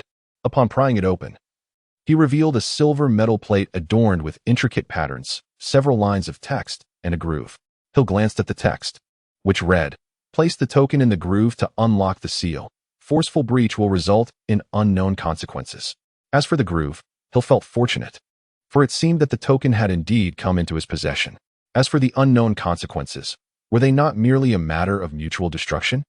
Hill retrieved the pocket watch that Voldemort had once given him. Indeed, this was the token. This watch had originally belonged to his father, Aladric, before it fell into Voldemort's possession, and now it had finally returned to Hill, thus reuniting the item with its rightful owner. Previously, he had been unaware of how it functioned to tell time. However, it now appeared that this was no ordinary timepiece, but merely a token of significance. Perhaps it held other purposes, for the ancestors of the Fox family were known for their eccentric thoughts and peculiar actions. As he placed the watch into its designated slot, there were no dazzling lights, no roars of dragons, nor fragrant aromas, only the sound of mechanisms engaging with a distinct click. A tinge of disappointment washed over Hill as he gazed at the now open silver panel, which revealed nothing but a piece of parchment, safeguarded by various protective spells. He picked up the parchment, which bore a simple inscription, "Activate the token. The passphrase is 'I bought a watch last year.' Further instructions will follow." Hill's expression was somewhat peculiar, as he discovered that the password was inscribed in Chinese, specifically in simplified characters. Yet, upon examining the paper, which, despite being adorned with protective incantations, appeared tattered and worn, it seemed to possess a history of at least several centuries. Were simplified Chinese characters even in existence centuries ago? Never mind, it is unclear what our ancestors were contemplating first. They produced a phonetic version of Harry Potter, and now we have this bizarre password. Let us observe what reactions may unfold. A hint of exasperation crossed Hill's face. Only heaven knows what thoughts occupied the minds of his ancestors. Nonetheless, it seems that much of his family's heritage is intricately linked to that enigmatic Eastern realm. Perhaps, given the opportunity, he could venture there to explore. "I purchased a watch last year." Hill recited the words with an air of solemnity. Yet he couldn't shake the feeling that they bore a peculiar significance, perhaps hinting at a deeper meaning. However, time was of the essence, and he could not dwell on the implications of those words. As he uttered the phrase, the pocket watch, which had been nestled in its groove, underwent a remarkable transformation. The intricate patterns on the silver watch face suddenly illuminated, and the entire timepiece began to levitate, emanating a gentle silver glow. It shimmered with brilliance, as though it had been imbued with life. It breathed, it rejoiced, it celebrated its own resurrection. Of course, this was merely Hill's perception. He had encountered only a handful of objects that seemed imbued with life and consciousness, far too rare to be commonplace. Yet, this watch conveyed a sensation of vitality, albeit with a hint of something elusive. Moments later, the watch's casing opened of its own accord, revealing the crystalline surface and the ebony dial within. Almost immediately, a soft silver light emanated from the dark dial, casting a cylindrical beam of silver illumination upon the floor. Hill lowered his head, and a silvery beam illuminated the ground, whereupon a line of text materialized, stating, "To adhere to the original covenant. Inscribe I consent on the 7th page to unlock Level 1 authority." Level 1 authority? Could there be Levels 2 and 3 as well? Hill found himself increasingly perplexed, realizing that the depths of this situation were indeed profound. However, obtaining Level 1 authority should unveil more truths. The number 7 possesses an enchanting quality. And though Hill remained somewhat indifferent, he inscribed his name alongside the phrase "I consent" on the 7th page of Booker's manuscript. In a fleeting moment, he perceived countless children, resembling him in stature, kneeling reverently and mirroring his actions, each adorned with a black fox smile emblem upon their chests. What is this? A resurgence of the past? Or merely a glimpse of the future? What, indeed, do I consent to? Hill always felt as though he had signed away his very soul. Yet he remained oblivious to the price he had paid. "My dear young master, how is it that you have acquired first-level authority so swiftly?" Booker's voice suddenly echoed in Hill's mind, sounding both astonished and slightly delighted. It was manageable, wasn't it? Hill meticulously gathered everything, including the parchment and the clock, then restored the floor before departing from the basement. Matters of research permissions are best addressed in a more comfortable setting. The basement's conditions are rather dismal, devoid of sunlight. "Ah, you've acquired the astrolabe?" Booker inquired, then fell into a murmured contemplation. "It makes no sense. Wasn't this astrolabe lost alongside your father?" Hill felt compelled to elucidate the matters at hand, as a considerable number of events had transpired during Booker's period of intense study. He divulged everything without reservation to Booker. Hill harbored complete trust in Booker. Was that Voldemort a fool? How could he possibly return such a significant artifact as the astrolabe to you? Booker's voice brimmed with disdain. Directed at Voldemort, an individual utterly devoid of culture, truly a terrifying notion. Hill's expression momentarily froze. In truth, he too was perplexed by the nature of the celestial disk. Booker's words inadvertently included him in the enigma. However, more than this uncertainty, Hill was intrigued by the purpose of the celestial disk. What utility does it possess? Its applications are manifold, for this disk is tied to a monumental secret. Regrettably, your privileges are insufficient, and thus, I am unable to disclose further information to you. Booker's response was infuriating. After laboriously obtaining first-level access, he found himself still in the dark. Hill reclined on the sofa, adjusting into a more comfortable position, and inquired, "So, what exactly can this so-called Level 1 privilege offer me in terms of assistance?" "It merely allows access to certain open records, revealing some of the family's secrets to you." "Is that all?" Hill found it somewhat incredulous that after expending such considerable effort, the rewards amounted to merely a meager collection of data. The disparity between effort and outcome was indeed disproportionate. Is this truly insufficient? Booker's voice rose significantly, brimming with astonishment, seemingly perplexed by Hill's discontent. "Well then, provide me with a directory index. I shall ascertain if there is anything that piques my interest." Faced with the circumstances, Hill had no choice but to accept reality, hoping that within this compilation there would be something that captivated him. Booker's efficiency was remarkable. Before long, a plethora of densely packed text appeared on his screen, revealing the directory of unlocked data afforded by his elevated access privileges. Hill initially cast a casual glance, only to find his gaze irresistibly captivated.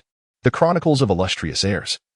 47 hidden treasure locations, 28 clandestine residences, and arcane incantations. The enigmatic Fox family has finally revealed a mere glimpse of its concealed grandeur to Hill. Hill had long harbored a profound curiosity regarding the enigmatic endeavors of his illustrious ancestors, who appeared shrouded in mystery. He had only managed to glean fleeting insights from the dusty tomes and notes within his family's collection. Yet, akin to a blind man attempting to discern an elephant, his understanding remained woefully inadequate. The allure of the subsequent content paled in comparison to the biographies of the esteemed inheritors. He could hardly contain his excitement as he urged Book to unveil all the information. With a heart brimming with anticipation, he turned to the page of his forebear, only to be left utterly astonished. There, inscribed in mere lines, was a scant record: the progenitor of the Fox family, dates of birth and death unknown, place of origin undisclosed, parentage unspecified. A pure Muggle lineage, master of magical theory. Hill furiously inquired, "What is the meaning of this? Why is it so brief? And why does the content abruptly cease?" He then proceeded to examine the biographies of others, discovering that some were relatively comprehensive while others were lacking, albeit not to the extent of his own ancestors' omissions. "My dear young master, this is due to your insufficient privileges. The information accessible at the first level is limited to this extent. Blast it. Do you have any idea the price I paid to acquire that star chart? My dear young master, according to regulations, this star chart is a treasured heirloom passed down through generations, and its acquisition is indeed quite straightforward. What could Hill say in response? Had those wretched ancestors not anticipated the possibility of the star chart being lost?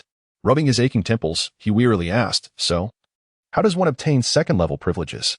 Rather than dwell in anger over this matter, it would be wiser to seek a means to attain the second-level access, which would presumably unlock further secrets. It's quite simple. One merely needs to ascertain the location of the ancestral estate from the previous generation's heir and activate the mechanism with the blood of the last heir to receive a clue. Just follow that guidance. Booker's tone was decidedly flippant, as if this were an exceedingly simple task. Yet the crux of the issue was that the previous heir, Adric, remained in the grasp of Voldemort. Fine, I concede. Hill tossed Booker onto the coffee table, seizing a cushion and clutching it tightly, fiercely kneading it several times. So unlocking the second-level privileges is straightforward, is it? The previous heir, have they even considered the possibility of their sudden disappearance or demise? In truth, they had taken such matters into account. Then why such a dire situation? According to your ancestors' design, if the conditions are not met, privileges cannot be obtained. The consequence of lacking access is merely a limited understanding of certain matters. Sometimes, knowing less equates to greater safety. Silas was utterly speechless. What should have been a straightforward matter had become exceedingly complicated in his hands. At that moment, his resentment towards Voldemort deepened significantly. Why did he have to target someone like Adric? Booker, how is your research progressing? Silas inquired, setting aside his concerns about permissions. It seemed that this situation was merely a trap. Whoever stumbled into it would be unfortunate. Fairly smoothly, though I have recently encountered a rather tricky bottleneck, Booker replied. Surprising Silas. Could it be that this unreliable individual truly had a potential solution to the riddle of Horcruxes? Surely not. This was a challenge even Dumbledore could not conquer. Please, do not compare me to that decrepit old man, Silas exclaimed, sensing Booker's displeasure. In his mind, there was no being or entity that could rival his vast knowledge. Very well. Do you require any assistance? Silas deftly shifted the subject. He was willing to lend a hand if it would prove beneficial. Indeed. There is a matter where I could genuinely use your help, Booker responded. I still lack a thorough understanding of Horcruxes, particularly those created by those three individuals. Therefore, when you have the opportunity, could you retrieve the diadem for me? I wish to communicate with it and see if any progress can be made. Hill nodded thoughtfully. Indeed. That diadem might be the easiest to acquire, especially since it resides in the Room of Requirement, and retrieving it before the holidays should not pose a challenge. However, would Voldemort be aware of his own Horcrux? And would that particular Horcrux pose a threat to me? Hill could only trust the general trajectory of the original narrative, as he dared not rely on the intricate details. The original diadem of Ravenclaw lacked any offensive capabilities, yet he wondered if this version might be different. Increasingly, he found himself inclined to regard the Harry Potter series as mere fiction rather than an authentic prophecy. After all, the narrative was rife with subjective emotions. Much like Voldemort himself, it was not solely Voldemort who wreaked havoc upon the wizarding world. One must not forget the multitude of Death Eaters at his command. This raises a compelling question. Why would anyone choose to follow Voldemort? Moreover, why are most Death Eaters from pureblood families? From Hill's interactions with Voldemort, it was evident that he was a formidable figure, driven by ambition and possessing considerable power. His goals aligned with those of many pureblood wizards, who staunchly believed in blood superiority. They were unwilling to languish in obscurity, hiding in the shadows and evading the weak muggles. They sought to walk boldly in the sunlight, relegating those contemptible and feeble muggles to the status of servants. Both Voldemort and the former Grindelwald embodied a similar essence. They were akin to the Führer of Germany during World War II. They could be seen as madmen or butchers, yet they were also geniuses and strongmen. Thus, the events occurring in Hill's world diverged significantly from those of the book, primarily due to character traits. I would advise you to wait until Voldemort has been vanquished before you retrieve that diadem, Booker stated earnestly. If you have ever come into contact with a Horcrux, there will be a trace upon you for some time, and the owner of the Horcrux will be acutely sensitive to such traces. Hill understood the gravity of the situation. If Voldemort discovered that he dared to covet his Horcrux, regardless of the significance of Hill's own secrets, he would not hesitate to eliminate him. As for whether the diadem would attack him, Booker believed it was currently powerless. Indeed, it is preoccupied. Unless you intend to destroy it, it will not react to the outside world. With Booker's confirmation, Hill felt a sense of relief. At last, he encountered a matter that did not seem overly troublesome. Booker, are you not going to continue your research? My dear young master, Christmas is approaching, and even a book deserves the right to enjoy the festivities. What gift do you desire? How about a dozen of the latest Playboy magazines? Get lost. Just one will suffice. Clear water like a spring. Hill's Christmas was rather unadorned. He simply prepared a modest meal for himself and then retired for the night. Upon awakening, he found that the day had already passed, and Christmas had slipped away in slumber. Although somewhat monotonous, this routine had become second nature to him over the years. What Booker referred to as a holiday was merely a day spent languishing in bed. Hill took the time to meticulously clean it, rendering it both gleaming and yet somewhat lackluster. Having spent Christmas in a haze of sleep, the first thing Hill did upon rising early was to check for his gifts. He had thoughtfully left a window ajar for the owl, allowing it to deliver his presents. Additionally, thanks to Rush's diligent efforts, all the gifts had been successfully dispatched, which had left the owl quite fatigued. As Hill gathered the assorted gift boxes onto the coffee table, he began to unwrap them one by one. Though he lacked for nothing, he found himself genuinely intrigued by the gifts from his friends. The first gift was from Hermione. She had chosen something quite unique, a dental care toolkit. Accompanying it was a lengthy letter, essentially advising him of his fondness for sweets, thus gifting him this toolkit and some medicinal supplies to help maintain his dental health and prevent cavities. The letter elaborated on the usage of the toolkit in greater detail than the instructions that accompanied it. Hill gifted Hermione a small brown cloth bag, enchanted to hold an abundance of items. This way, Hermione need not fret over the weight of her belongings at the start of the school year. Additionally, Hill meticulously copied all of his study notes and placed them within the bag, confident that Hermione would cherish this thoughtful present. Lily, on the other hand, presented a book, most likely her mother's latest work, as the cover readily revealed its content. Accompanying the book was a letter wishing a Merry Christmas, expressing her joy in spending time with Kaka, among other sentiments. Hill's gift to her was a golden music box, reminiscent of the Moonlight music box, albeit merely a replica lacking its formidable capabilities, requiring winding to function. Harry and Ron merely sent a card along with a letter, which conveyed their hopes for reconciliation. Though a simple gesture, Hill felt a surge of happiness. All he truly desired was to be remembered. Draco also sent a gift, a flying broomstick, the Nimbus 2000, likely reflecting the sentiments of the Lucius couple, as they were relatives. Although Hill already possessed one, he was nonetheless delighted. In return, he gifted Draco a book titled Curses and Counter-Curses, using the latest techniques to prank your friends and bewitch your enemies, hair loss, broken legs, tongue-tying, and many more tricks. Certain that the mischievous Draco would find it enjoyable. Terry, Anthony, and Michael also sent a plethora of gifts, which Hill gratefully accepted, his heart swelling with joy. After spending several more days at home, Hill immersed himself in the materials unlocked by his newfound privileges, growing increasingly disheartened. Unfortunately, the unlocked content proved trivial, leaving him unable to access crucial information. For instance, the records of his ancestor who created the Moonlight music box abruptly ceased at the energy converter's crafting methods. Conversely, another ancestor appeared rather unremarkable, with his entire mundane life meticulously documented, even including when he began wetting the bed, as if nothing else of significance transpired. Before his departure, Hill ventured to Diagon Alley once more to procure a substantial quantity of pet food, as his previous supply was nearly depleted. This time, he purchased enough for a year, ample for Kaka's indulgence. On the train, he encountered Hermione again. Whether it was merely an illusion, he perceived her teeth appeared even whiter, a benefit of having parents in the dental profession. From her, Hill learned that she still had not discovered any information regarding Nickleby. She planned to return to the library for another thorough search, confident that she would eventually find what she sought. Hill, do you truly know who Nickleby is?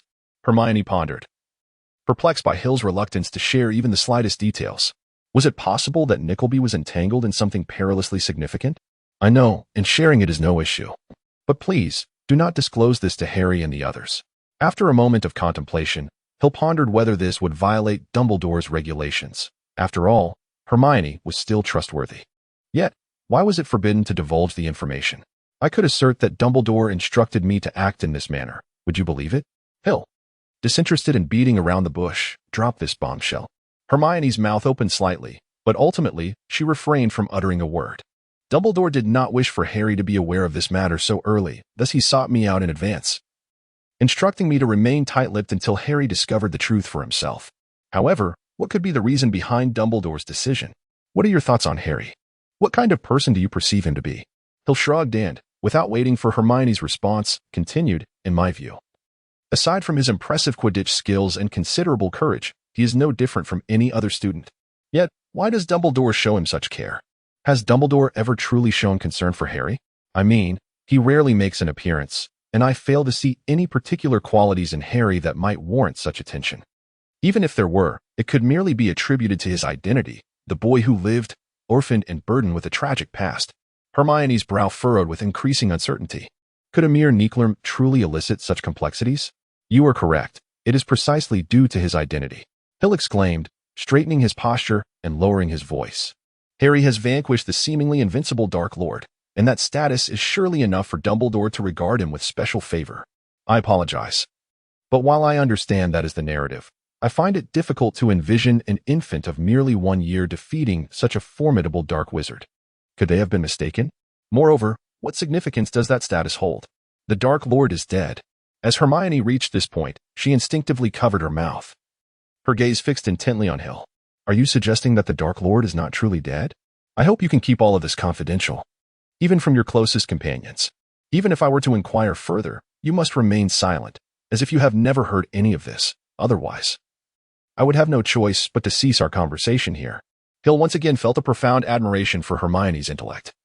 It was truly remarkable how much could be inferred from such a few words. Captivated by Hill's interest, Hermione was not one to let the matter rest. Without hesitation, she vowed to keep this information from a third party. The Dark Lord is not dead, and I possess some knowledge about the events of that fateful night. It was a spell unlike any that had ever been witnessed before, born from the sacrificial love of Harry's mother. Maternal love permeated this incantation. It rebounded the killing curse cast by the Dark Lord, returning it to him. Even the Dark Lord met a fate of corporeal destruction, barely managing to escape with a fragment of his soul, retreating into hiding, gravely weakened. Yet he ultimately survived.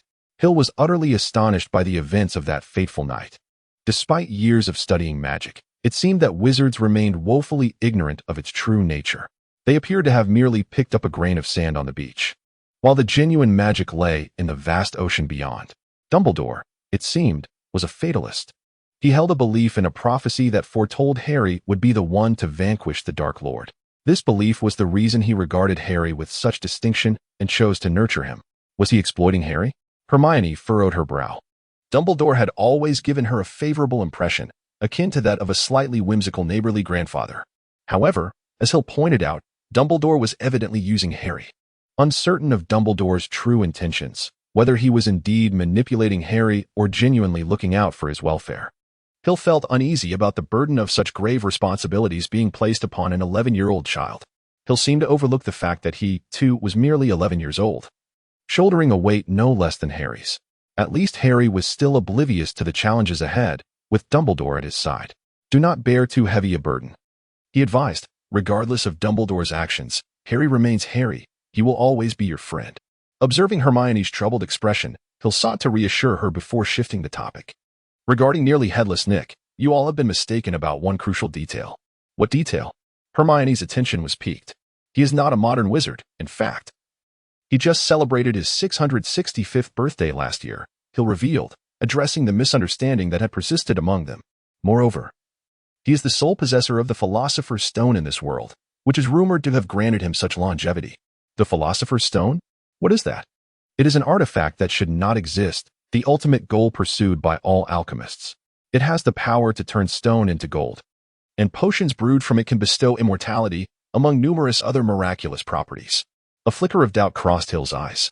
Can such a thing as an elixir of immortality truly exist? Prompted by Hill's suggestion, Hermione quickly grasped the implications, her complexion paling as the reality of her impending challenges dawned upon her. Rest assured, Dumbledore will not allow anything to befall you, Hill comforted, noting Hermione's concern. Everything is under Dumbledore's control. You are not in danger. Yet, despite his assurances, having encountered Voldemort, Hill began to waver. Did Dumbledore truly have everything under control? Voldemort did not appear to be an adversary easily trifled with. Is all of this merely your speculation, Hill? Hermione pressed. After a moment of hesitation, Hill nodded. Indeed. It is merely my conjecture, but I believe it to be over 60% reliable. As for the Philosopher's Stone, it stands to reason that this is part of Dumbledore's grand design. His audacity is indeed remarkable, daring to wager such a precious artifact. Design? Wager? Everything I have said is merely conjecture. There are certainly truths, but also fallacies, as these are solely my personal opinions. Hill first issued a cautionary note. In fact, Dumbledore merely sought to draw out the Dark Lord. The longer he remains in hiding, the greater the devastation when he eventually strikes. What could possibly entice Voldemort? The Philosopher's Stone could serve this purpose. Thus he wagered the stone, daring to gamble against the Dark Lord. Should the mysterious figure acquire the stone, he would inevitably resurrect. Would he not? Indeed, that is why it is a gamble. Dumbledore gambled on Voldemort's failure. What gave him such confidence? Hermione realized that the more she learned, the more questions she had. She had ensnared herself in a vicious cycle. There are many reasons for this. In truth, I hold Dumbledore in high regard, for he is the only one capable of confronting the Dark Lord directly. Voldemort understood this was a trap. Yet he still stepped into it, partly due to the allure of the Philosopher's Stone, and partly because he must have some form of assurance. Perhaps this object grants him an invulnerability to failure, a chance for resurgence. Is that so? Hermione's intellect is beyond mere words. She nearly deduced the existence of Horcruxes. Hill had no doubt that had Hermione been aware of Horcruxes, she would certainly have guessed that Voldemort had created them. However, the topic of Horcruxes felt too distant. So Hill decided not to delve further, especially as the train had just arrived at its destination. Let us leave it at that. Forget all of this. You are simply a first-year student. Live your life as you ought to. Hill rose to his feet. This journey had finally come to an end. You are Hermione. Hermione Granger. Harry opened the compartment door, watching as groups of students passed by him in an orderly fashion, observing the throng still lingering outside. He promptly shut the door once more, deciding it prudent to wait a while longer before departing. In light of all this, what choice shall you make? In response to Hermione's inquiry, a look of resignation crossed Harry's face as he lamented, "What can I do? You are all involved. I cannot remain on the sidelines. After all, we are friends. I cannot simply stand by while you confront danger." Hermione's face blossomed into a radiant smile, dispelling the gloom that had enveloped the room. Upon returning to Hogwarts, life resumed its familiar rhythm. After several weeks of mundane existence, he refrained from engaging in perilous pursuits, embodying the essence of a model student. He remained as tranquil as still waters, secretly brewing an imminent eruption. During this time, Harry and the others finally uncovered the truth about Nickleby, with Hermione attributing the credit entirely to Harry. Their relationship was mended, evolving into an even closer bond than before. Finally, Hill seized the opportunity to witness a Quidditch match, where Gryffindor faced off against Hufflepuff. Harry showcased his astonishing Quidditch prowess, capturing the Golden Snitch in a mere 5 minutes.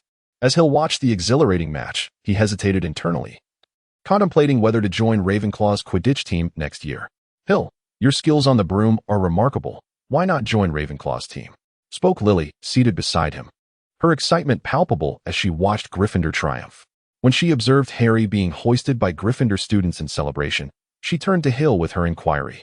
In truth, Hill had recently learned that his father, Adric, was also an exceptional Quidditch player, having served as a seeker for Ravenclaw's house team and even claiming a championship title. Inheriting Adric's Quidditch talent, Hill possessed commendable flying skills, making his potential entry into the Quidditch team quite feasible. However, this year was not an option, as he was merely a first-year student, and Headmaster Flitwick would likely not consent. Hill shook his head. Dean Flitwick was a remarkably affable individual, deeply concerned for his students. He placed great emphasis on their safety, consistently urging them to steer clear of any potential dangers. Whenever a clash erupted between Slytherin and Gryffindor, his first course of action was to ensure the Ravenclaw students' departure before intervening to quell the altercation. However, next year may present an opportunity, as it appears several players will temporarily vacate the team due to their graduation examinations, possibly creating additional vacancies. What position would you desire? I believe the Seeker role appears quite appealing. After all, a Golden Snitch is worth 150 points. Lily observed Harry's performance and deemed that the Seeker was indeed pivotal in determining the outcome. Personally, I have a preference for being a chaser. My father was once the chaser for Ravenclaw. Well then, I eagerly anticipate your performance next year. Shall I procure a trophy for you to behold? This is, after all, your own proposition. If I succeed, what reward shall I receive? What reward do you seek? I desire a Quidditch divide. In the blink of an eye, several weeks have passed, and only 10 weeks remain until the examinations. By the timeline, Hagrid's dragon egg seems to have arrived. Soon they shall embark on their journey into the Forbidden Forest, where they will confront Voldemort. Recently, Hill has developed a fondness for frequenting the library, where the collection at Hogwarts remains quite intriguing. It is said that someone once discovered a spell within its confines capable of vanquishing Voldemort. Hill, however, had no such intentions. His interest in Hogwarts had grown increasingly profound. This enchanting school exuded a sense of vitality, as if it were alive. Furthermore, the library at Hogwarts was replete with a wealth of knowledge, which Hill found immensely appealing. After all, it was a repository of wisdom that had endured for a millennium. Weathering the passage of time, the fall of countless families, and the severance of innumerable legacies, yet Hogwarts remained steadfast and unyielding. As for academic concerns, did Hill truly need to fret? Harry and his friends had been frequenting the library as well. Not in pursuit of information on Nicholas Flamel, an endeavor long since concluded, but primarily because Hermione insisted that with only 10 weeks until the exams, she needed to rally Harry and Ron for a thorough review of their studies. How daunting. I can never seem to retain this information. One afternoon, Ron could no longer bear it. He tossed his quill aside and gazed longingly out of the library window. For the first time in months, they encountered such splendid weather. The sky was a pristine blue, reminiscent of the hue of forget-me-nots, and the air was imbued with the scent of an approaching summer. To waste such glorious weather by remaining indoors was truly a travesty. Heath closed the book, feeling somewhat fatigued after immersing himself in the library since the conclusion of Christmas. Observing the splendid weather outside, he perceived his time spent in the library as a squander. Hermione merely huffed, offering no response. In truth, she was acutely aware that individuals like Heath need not fret over examinations. Their primary concern was merely securing a commendable rank. It was evident that Hermione placed great importance on her academic performance, which was why she commenced her revision so early. With a languid stretch, Hill was on the verge of rising to step outside when he noticed Hagrid entering. Could it be a dragon egg? The subsequent events confirmed Hill's suspicions. Hagrid instructed them to wait a moment while he prepared to take them to his hut. Soon, Harry and the others discovered that Hagrid was likely harboring a dragon. Although their own basement housed several dragon specimens, Hill was still quite intrigued by the prospect of a living dragon, especially a newborn. However, he felt a tinge of disappointment when he learned that Hagrid had merely acquired the dragon egg, with several days still to pass before it would hatch. The idea of boiling the dragon egg in a cauldron felt rather peculiar. What if it were to be cooked through? Such matters could be left for Hagrid to ponder. They engaged in a lengthy discussion about the Philosopher's Stone. Although they managed to extract some information from Hagrid, it was largely trivial, primarily concerning which professors were involved in setting up the enchantments.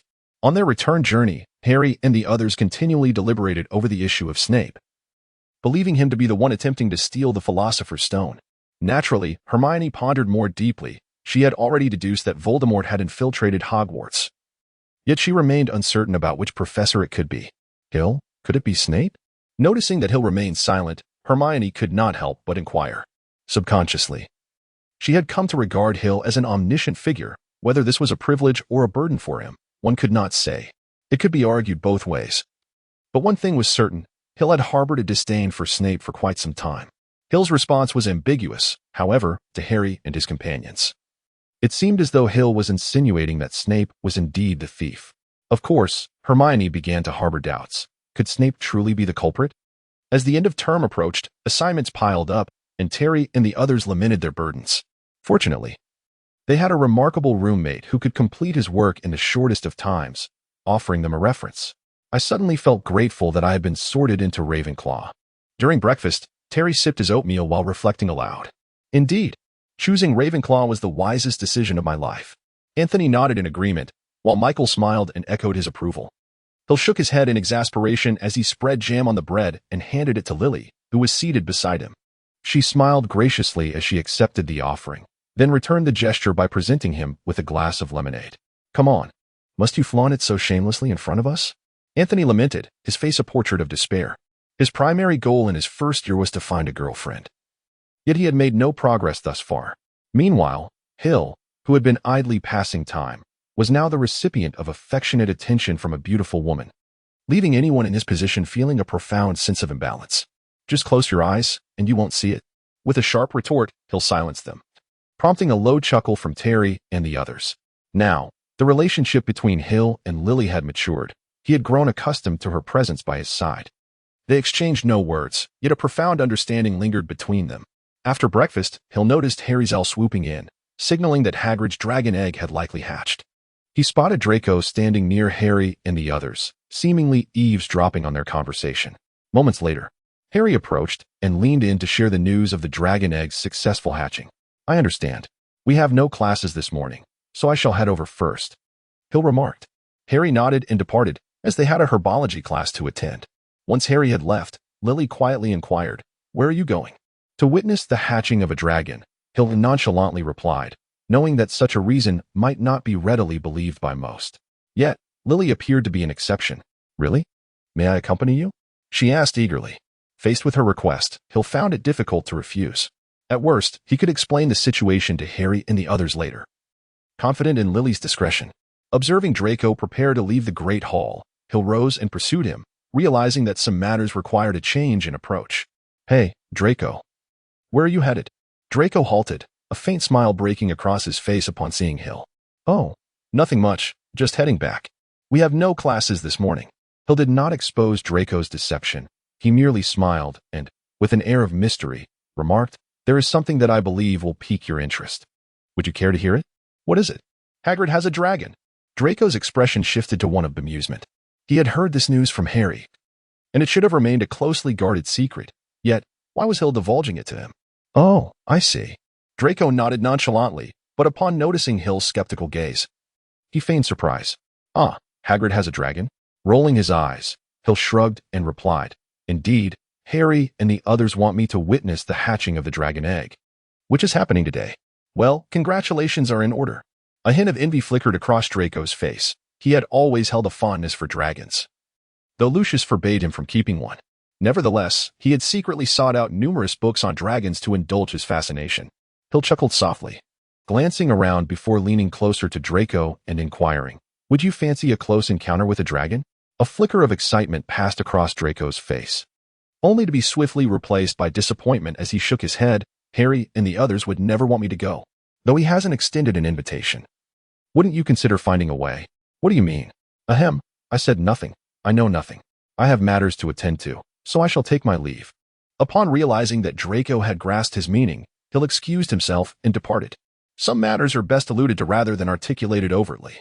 As for the rationale behind his actions, Hill had confidence that Draco would opt for the most judicious course of action, one that would bear no detriment to anyone involved.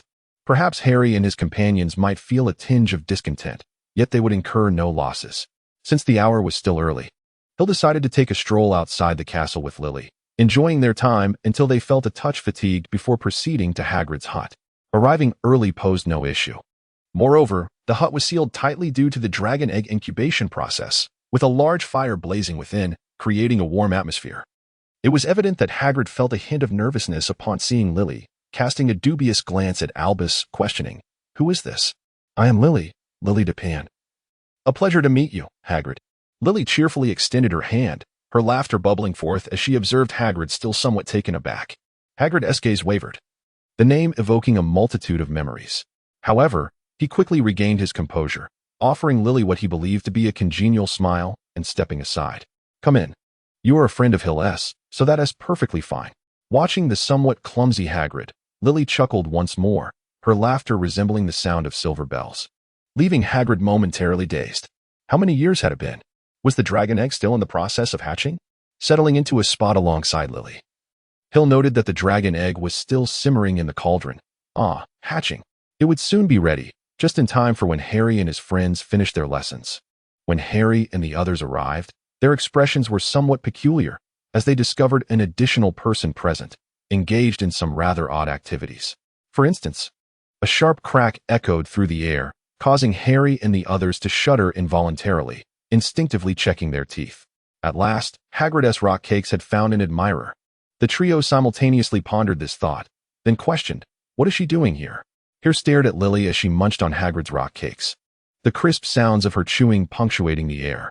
Her lips twitched slightly, revealing that her sharp canines were indeed well earned.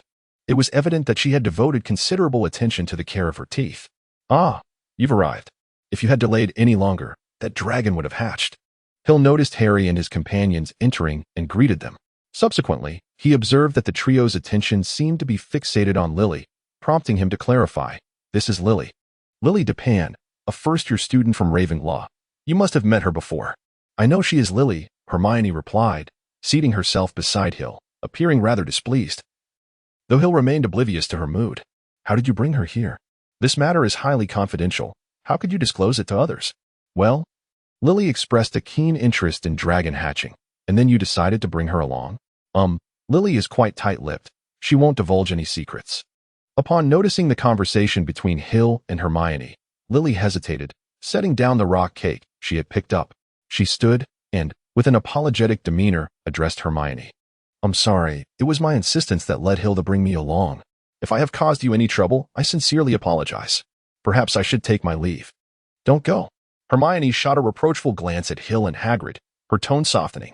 "Now that you're here, you should stay and watch with us. It's a rare opportunity." "Indeed. I trust you will keep this secret. One to you?" Under Hermione's insistence, Hill reluctantly exchanged seats with Lily, finding himself beside Hagrid's beloved canine, Fong. Moments ago, Lily had been playfully teasing Fong while indulging in a hearty meal of rock cakes, leaving Harry and the others utterly astonished. Hill and Yaya exchanged a glance, after which Yaya instinctively shifted slightly to the side. There was no helping it. The resentment etched on Hill's face was too palpable, even for Yaya to endure. Hagrid retrieved the dragon egg from the cauldron and placed it upon the table. The egg was adorned with peculiar patterns, a vivid red hue, and it already bore a deep crack. Something within was incessantly moving, producing a delightful clicking sound. Hill and the others drew their chairs closer to the table, holding their breath in eager anticipation. Suddenly, accompanied by a shrill scraping noise, the egg split open. A small dragon wobbled on the table, flapping its wings. It was not particularly attractive, resembling a crumpled black umbrella. Its spiky wings appeared disproportionately large compared to its slender, dark body. It sported a long snout with white nostrils, and bumpy horns protruded from its head, while its bright orange eyes bulged outward. It sneezed, sending a few sparks flying from its nose. "Isn't it beautiful?" Hagrid murmured, reaching out a hand to stroke the dragon's head. The creature bit down on his finger, revealing its sharp, elongated teeth. "Goodness, look! It recognizes its mother." "Hagrid," Hermione inquired, "how quickly does a Norwegian ridgeback grow?" Just as Hagrid was about to respond, his complexion drained of color. He leapt towards the window. "What is the matter?" A boy had just been peeking through the curtain, running towards the school. "That's Draco." Harry and Ron immediately identified the figure. A smirk played at the corners of Hill's mouth as he rose swiftly, dashing out the door and brandishing his wand with a flick. Light as a feather. This incantation, devised by one of Hill's rather bored ancestors, stemmed from a rather embarrassing defeat in a foot race against a muggle. Consumed by lingering resentment, he ultimately created this spell and sought a rematch. A gentle breeze swirled around Hill's feet, rendering his body weightless. With a mere step, he covered several meters. He glided forward like a gust of wind, soon catching up to Draco. Harry and the others observed as Hill seemed to exchange a few words with Draco, their interaction appearing to escalate into a dispute. Harry even noticed Draco draw his wand, only to retract it moments later. In the end, Hill and Draco returned to the cottage together. Draco would not divulge Hagrid's secret about raising a dragon. Hill wore an expression of reluctant acceptance, yet in return, he insisted on sharing the responsibility of caring for the dragon. "Not yet, Ron," Hermione's voice interrupted, rising above Ron's protests. "You're mad, Hermione." Ron stared incredulously at the girl. "This is the right thing to do." The brown-haired girl tossed her head defiantly, her hair brushing past Ron's face. "Do you want Hagrid to end up in Azkaban? As long as he cares for the baby dragon with us, he won't have any reason to betray us." Only Lily watched Hill in silence, having witnessed him seek out Draco earlier that morning. The ensuing days proved quite enjoyable. Draco, well versed in the intricacies of dragons, engaged in lively conversation with the experienced Hagrid, while Harry, Ron, and Hermione listened intently. The animosity that once permeated their interactions had significantly diminished. The most vexed of all was Hill, who tentatively touched the little dragon, only to have the creature, named Norbert, scorch several holes in his sleeve without hesitation. In the days that followed, Lily and Harry frequently visited the dragon, with Draco often coming by to assist. Although his relationship with Harry and the others remained strained, within the confines of Hagrid's cottage, it was as if nothing had ever transpired between them. Hill had been immersed in the library, and recently he stumbled upon a fragment of information concerning his ancestor. Though it consisted of only a few words and was merely his conjecture linking it to his forebear, it nonetheless ignited within him a profound curiosity. Under the cover of night, Hill stealthily infiltrated the library numerous times, utilizing the invisibility cloak borrowed from Harry, and scoured the restricted section for an extensive duration. However, his endeavors yielded minimal progress. While he did uncover some obscure history related to Hogwarts, the affairs of his ancestor remained shrouded in mystery. Just as Hill came to the realization that the library was unlikely to provide any useful leads, Harry and the others made the decision to send the little dragon Norbert to Ron's brother, Charlie. Hill intervened to prevent Lily from escorting Norbert, as the Forbidden Forest was no place for frivolity. Particularly at night, the forest harbored numerous dangers beyond Voldemort. Hill had no intention of venturing into the Forbidden Forest. He held little belief that Voldemort would dare target Harry and his companions, for Dumbledore would undoubtedly be shadowing them. Now was not the time for confrontation. As for Harry and his friends, Hill could only express his regrets. Growth invariably demands a price, and they must eventually confront formidable adversaries. It was essential to dispel their unrealistic fantasies. Not all villains are vanquished by heroes, and victory often comes at the cost of sacrifice. Inevitably, Harry and his friends were caught by Professor McGonagall, resulting in Gryffindor losing 150 points and Slytherin losing 50. Furthermore, they were sentenced to a detention in the Forbidden Forest. The deduction left Hermione visibly distressed, while Harry and Neville were even more affected, particularly Harry. As the Gryffindor students passed the enormous hourglass recording the House Cup scores, they initially thought a mistake had occurred. How could they have suddenly lost 150 points since yesterday? Gradually, the news spread. Harry Potter, the illustrious Harry Potter, hero of 2 Quidditch matches, had caused them to lose such a substantial number of points, along with 2 foolish first-year students. Once one of the most popular and respected figures in the school, Harry found himself the target of scorn. Even the students of Ravenclaw and Hufflepuff regarded him with disdain, as they had long hoped to witness Slytherin's defeat in the House Cup. Wherever Harry went, whispers of derision followed him, voices unrestrained in their contempt. Conversely, whenever he passed by Slytherin students, they erupted in applause, whistles, and cheers. "Thank you, Potter. You've done us a great service." Hermione and Neville also suffered. Their experiences were not as unbearable as Harry's, given their lesser fame, yet no one was willing to converse with them. Hermione ceased to be the outspoken student she once was, opting instead to keep her head down and study in silence. Harry found solace in the impending exams. He immersed himself in revision, which allowed him to temporarily escape his troubles. He, Ron, and Hermione often secluded themselves, studying late into the night, striving to memorize intricate potion recipes, spells, significant magical inventions, and pivotal dates of the Goblin Rebellions.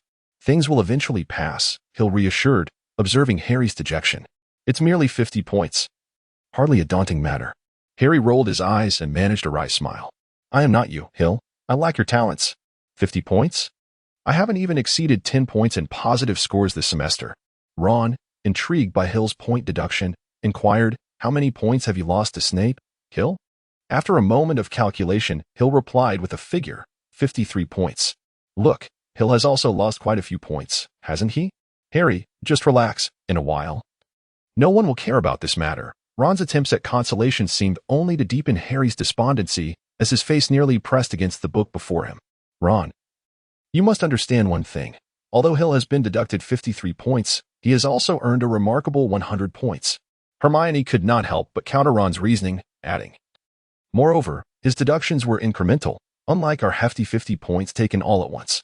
However, even without such a significant point loss, we still cannot secure the House Cup." "Can we?"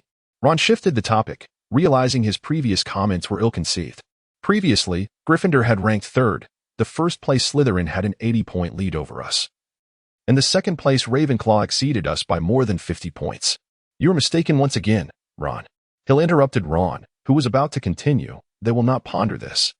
They will simply lay the blame for not winning the House Cup at your feet, thus concealing their own incompetence."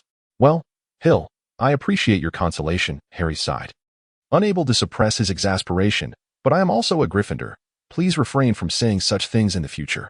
"Very well, but remember, where there is a first, there will inevitably be a second. Just observe how they idolize you when you perform spectacularly in Quidditch. The moment you falter, they will be merciless." Hill paused, noting Harry's increasingly despondent expression. In any case, you are not a galleon. It is impossible for everyone to like you, is it? At Hill's playful quip. Harry's expression lightened slightly. Yet, I am left wondering what the punishment entails. It cannot possibly be detention without meals, can it? Believe me, it is far worse than that. Oh, Hill, could you perhaps share some good news? Well, there is indeed a piece of good news. Do tell. The details of your detention have been revealed. You need not be anxious any longer. All right, that news isn't too terrible. What exactly is it? The Forbidden Forest. You are required to go to the Forbidden Forest. I suddenly feel that all you have shared today is ill tidings, Hill. Oh, really? Regarding the Forbidden Forest, Hill was certain that Harry and his companions must go. The reason was simple. He had heard Hagrid mention the discovery of a unicorn carcass. Dumbledore would not pass up the opportunity to let Harry have a close encounter with Voldemort. Of course, Harry and the others were puzzled as to how Hill knew the details of the detention, but Hill's response was singular. No comment. In private, Hill greeted Voldemort and informed him of Harry's impending venture into the Forbidden Forest. Oh, splendid. Are you prepared to take action? Dumbledore will undoubtedly be ready, he remarked. No, I merely have a fleeting thought, Hill replied. What thought? Dumbledore intends to sharpen Harry like a blade. Does he not fear damaging the weapon? What do you mean? Precisely. I aim to instill the utmost terror in him. I shall ensure he lives perpetually in my shadow. That sounds promising, yet I implore you not to harm others. I shall do my utmost. Should they seek their demise, they have no one to blame but themselves. Thank you, then. A fruitful collaboration. Scene break. The Forbidden Forest. It appears that Voldemort's performance was indeed somewhat effective. After his excursion into the Forbidden Forest, Harry seemed dazed for an extended period, often sitting alone in a stupor. At the slightest sound, he would leap up like a startled rabbit. He was plagued by nightmares, awakening to find his pillow drenched in sweat. You cannot continue like this, Hill exclaimed, observing Harry's increasing fatigue and frailty. Seek out Dumbledore. Perhaps he can offer assistance. I'm fine. Harry stubbornly shook his head, although his gaze was fixed upon the book. The vacant expression on his face indicated that his mind was far from the text. If you persist in this manner, you will eventually collapse. I'm fine. You should really consult Dumbledore. I said I'm fine. Are you ever going to stop nagging me? Harry stood abruptly, but his prolonged lethargy caused him to falter, nearly toppling to the ground. He snatched up his book and, without a word, exited the library. Hill looked helplessly at Hermione and Ron. Am I truly that bothersome? The two exchanged glances and nodded in unison. However, if he continued like this, it was only a matter of time before he could no longer endure it. He needed someone to guide him. Hermione hesitated for a moment, casting a glance at Hill, and seeing the evident concern etched upon his face. She let out a sigh of relief. Indeed, Hermione had begun to harbor suspicions regarding Hill. The reason was simple. Hill's judgments seemed perpetually accurate. Yet he never divulged the basis for his conclusions. This inevitably led Hermione to question his motives. The dilemma was whether it was an overreaction to consult Dumbledore over such a trivial matter. Ron felt that Hill was being overly anxious, in his view. Such issues would gradually dissipate over time. You have yet to witness the true power of Voldemort. Hill, well aware of Voldemort's might, was far from optimistic. Who knows what Voldemort did to Harry that fateful night? Only Harry held that knowledge. Yet, without his disclosure, they were left powerless. Enough of this. What plans do you have regarding the Philosopher's Stone? What else could they do? Harry was in a poor state, and they could only hope that Snape would not act hastily, especially with Dumbledore still at Hogwarts. Surely he would not dare to be so bold. But what if Dumbledore were not present? That would indeed be troublesome.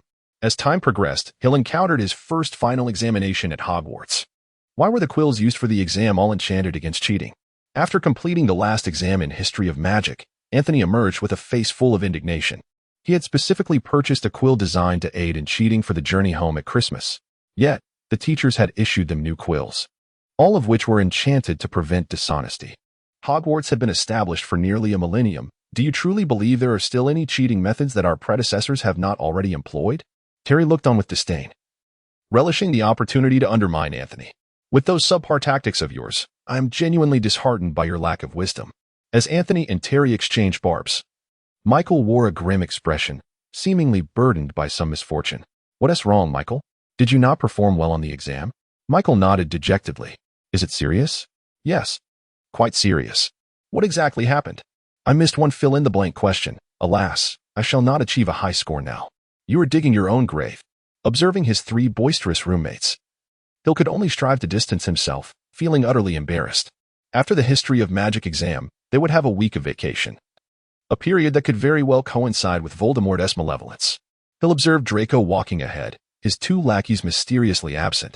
From the silhouette he cast, he appeared forlorn, enveloped in an air of despondency. "Hey, Draco, how did the exam go?" Hill inquired. In response to Hill's greeting, Draco managed to conjure a smile more sorrowful than tears, replying, "It was all right. Should be decent enough. Your complexion seems off. Have you encountered some trouble?" Hill observed that Drax's complexion was even paler than usual. Perhaps only the ghost could rival him. It seemed that Harry was not the only one frightened that night. "Did you also see that person?" Hill sighed. The events of recent times must have been a tremendous shock to Draco, who had always been pampered and sheltered. Not every 11-year-old boy is like Hill. "You know who he is, don't you?" Draco nodded bitterly. That night was truly a nightmare.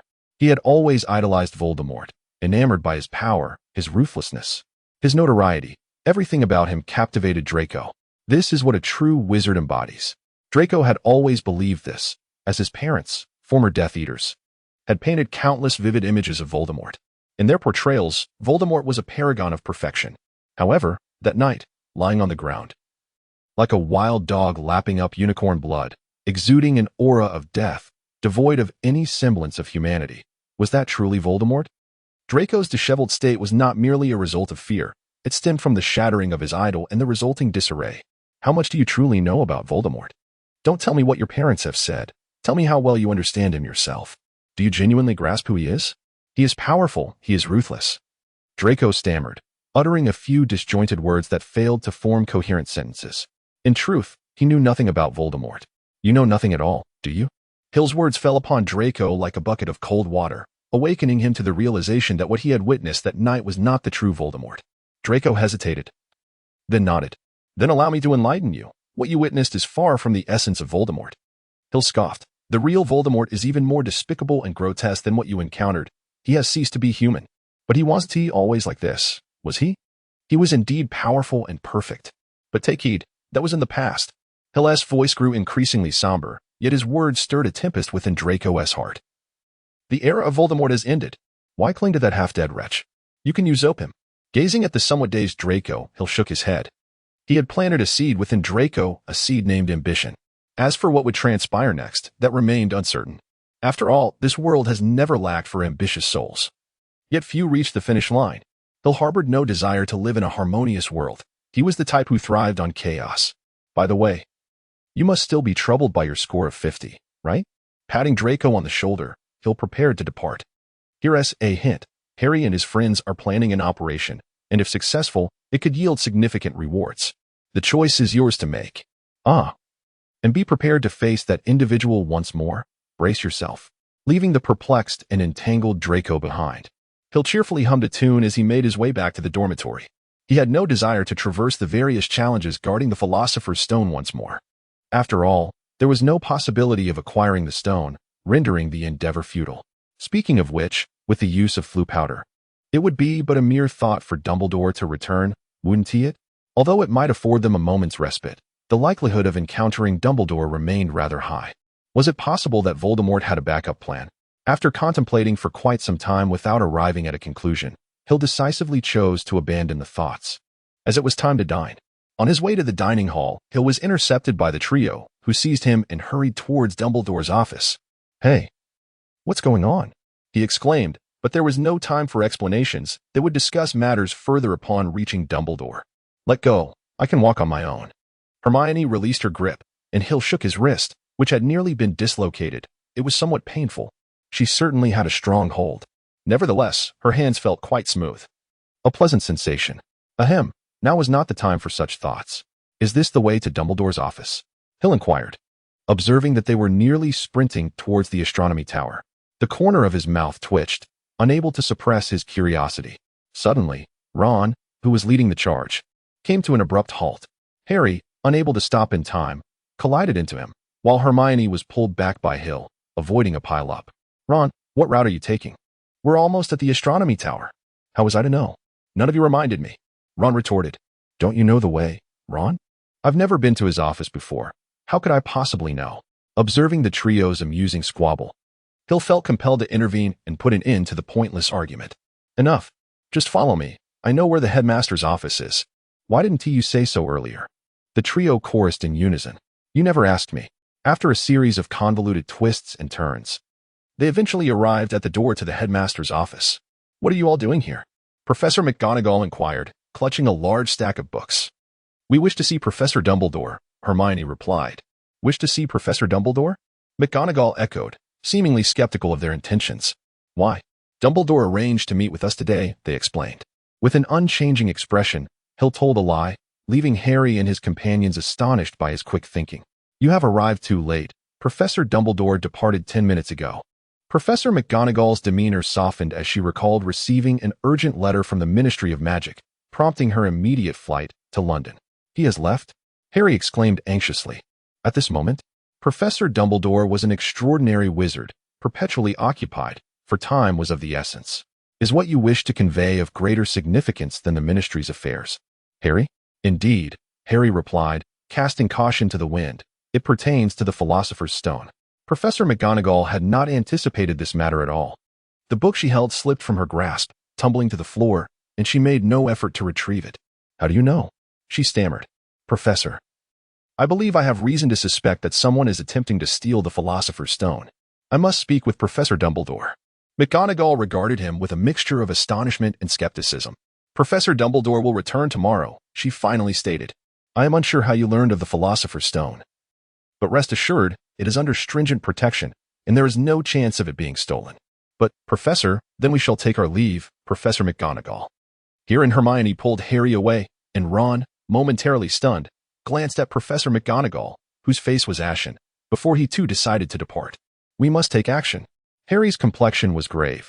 Dumbledore was absent from Hogwarts at this critical juncture, undoubtedly indicating a sinister plot. What should we do? Shall we incapacitate Snape and bind him? Hill rolled his eyes. Ron's idea was quite commendable, and he believed that Snape would undoubtedly take good care of him in the future. Good afternoon. A cold voice drifted over, and Hermione's face displayed a look of terror while Hill furrowed his brow. It was Snape. In this kind of weather, you should not be outside, he said, his facial muscles contorting into a peculiar smile. We were just discussing how Harry himself is unsure of what he wants to say. You must be cautious, Snape warned. Wandering about like this could lead others to think you are up to no good. Gryffindor cannot afford to lose any more points. Can they? Harry flushed, and as they turned to leave, Snape called them back. Let me remind you, Potter, if you continue to wander about at such late hours, I shall personally see to your expulsion. Enjoy your evening. Watching Snape walk away, Harry and the others began to deliberate their next course of action. Hill concocted an excuse, claiming he might be able to contact Dumbledore. Ecstatic, Harry and the others immediately urged Hill to reach out to Dumbledore. Little did they realize what Hill truly intended. Had they known, they would have surely handed him over to the three-headed dog Fluffy for a thorough thrashing. In the dormitory, Hill was sleeping soundly. As midnight approached, he climbed out of bed, lacking the enthusiasm to venture out again, yet feeling it worthwhile to witness the final act of the unfolding drama. Casting the disillusionment charm, Hill sauntered down the corridor to the 4th floor. By now, Harry and the others were likely at the chess set, and he should be able to catch the last act. Pushing open the door and facing the harp, he waved his wand gently, and the blue Danube began to play, while Fluffy continued to slumber peacefully. Whether human or beast, once their weaknesses were discovered, they ceased to be formidable. Subsequently, he strolled leisurely to the chess set, just in time to see Hermione dragging Ron back. What is going on? Is Ron? He sustained a minor injury. I'm taking him for treatment. Hermione was evidently startled by Hill's sudden appearance, instinctively gripping her wand, her eyes glinting with suspicion. Why are you here? It's dangerous, don't you know? I merely came to take a look. It's nothing serious. Hermione pointed her wand at Hill, speaking sternly. How did you know about the method to pass Fluffy? I don't recall us telling you about that. Who exactly are you? Sensing Hermione's hostility, Hill paused for a moment before bursting into laughter. Oh dear, you've seen through me. What shall I do now? If others find out, I shall be unable to remain at Hogwarts any longer. Who are you? I see now. You must have transformed into Hill through some enchantment or potion. Pray tell, who are you? Where is Hill? I must say, Hill's acting is quite commendable. Even Hermione has fallen for it. I am Hill. Hill is me. You are deceiving me. Who are you truly? I am indeed Hill. This is the unvarnished truth. Though I know that Hermione in her current state will never believe it. Whether you choose to believe it or not, I am off to see Harry now. Hill strode purposefully towards Hermione, who, unable to contain herself, cast a petrifying spell upon him. I will not allow you to harm Harry. In that moment, Hermione's usual composure was nowhere to be seen. She resembled a fierce lioness, roaring defiantly to thwart her adversary's advance. Any slightest misstep would incur her merciless wrath. I am indeed Hill. Hill, too, wished to avoid escalating the situation, believing that a jest should remain lighthearted. My Christmas gift to you was a bag filled with numerous books, while yours to me was a dental hygiene kit. Surely, that suffices. After 5 minutes, Hill finally convinced Hermione of his true identity. However, as a consequence of deceiving her, he was met with her petrifying spell at close range, followed by a thorough beating. Stay here. With that parting remark, Hermione departed with Ron, entirely disregarding the desperate look on someone's face. Alas, the jest had spiraled out of control. With no other option, Hill had no choice but to wait for the petrification spell to wear off. Fortunately, Hermione's spell had a relatively brief duration, and given Hill's instinctual resistance, he was freed after merely half a minute. After navigating through the chessboard and confronting the giant troll, Hill once again arrived at the obstacle set by Snape. Alas, gazing at the assortment of vials before him, a flicker of distress crossed his face. He had exhausted his last potion. The previous potion had been procured by Quirrell from Snape and shared with Hill, yet how much could that possibly amount to? Moreover, the solitary potion left by Snape at this challenge had already been consumed by Harry. Simultaneously, the potion that had been returned had been taken by Hermione. Currently, Hill found himself ensnared between two fiery gates. Never mind, I am not foolish enough to attempt a reckless breach through a gate of flames. Resigning himself to this predicament, Hill seated himself at the table where the potions lay, idly observing the black flames. Speaking of which, why had he not encountered Draco? Had he been discovered by another professor, or had he simply given up? Once again, it is a pleasure to see you, Mr. Fox. Upon hearing this voice, Hill's expression stiffened, and a glimmer of realization flashed across his face. He had not anticipated encountering you here, Dumbledore. Hill glanced at Dumbledore, who had suddenly appeared beside him, along with the anxious Draco standing nearby. What brings you here, young Fox? I hardly believe it is the behavior of a good student to roam about after hours. Dumbledore's face radiated a warm smile, exuding an air of calmness as if he were merely sharing afternoon tea with Hill. I claim to be sleepwalking. Do you believe me? Hill retorted. It's a condition that requires treatment. Once the holidays arrive, I shall consult a doctor. Street Mungo S Hospital may be an excellent choice. Wishing you a swift recovery, Dumbledore replied. Draco, standing to the side, was utterly astonished. He could not fathom that they were genuinely discussing the matter of sleepwalking, yet indeed, they were. Was this the chasm that lay between Hill and himself? For a long time, Draco harbored a sense of resentment towards Hill, as his parents incessantly praised Hill's virtues, yet Draco remained unimpressed. However, since entering Hogwarts, he had begun to perceive Hill's extraordinary qualities. It was not just Hill. Many whom he had previously underestimated possessed remarkable talents. For instance, Harry excelled in Quidditch, Hermione in her studies, and even the seemingly inept Neville demonstrated considerable prowess in herbology. Yet what of Draco? Beyond his lineage, he was indistinguishable from the majority of students. At the very least, he could not maintain the same composure in Dumbledore's presence as Hill did. It was time for a transformation, just as Draco resolved to change his ways. The exchange between Dumbledore and Hill concluded. A chilling scream from Quirrell and Voldemort's roar echoed ahead. If they did not hasten, the valuables would be taken away. While Dumbledore remained a figure of intrigue, Hill's curiosity was piqued by Voldemort's confidence. What could possibly embolden him so? He cannot take it. Dumbledore shook his head, as the fiery barrier ahead suddenly collapsed, releasing a surge of black smoke. Within that haze, a silhouette was faintly discernible, accompanied by a glimmering red stone. The Philosopher's Stone. Tom, want to you linger for a chat? Dumbledore unsheathed his wand, positioning himself against the encroaching darkness. His robes billowed as if caught in a tempest. Emanating a formidable presence, though his expression remained gentle, it was imbued with unwavering resolve. His eyes sparkled with intensity, reminiscent of stars in the night sky. There is nothing to discuss, you old fool. The black smoke swirled momentarily before contracting significantly, thickening into a humanoid silhouette. Release the Philosopher's Stone, or forfeit your life. That will depend on your capabilities, Dumbledore. You cannot thwart me.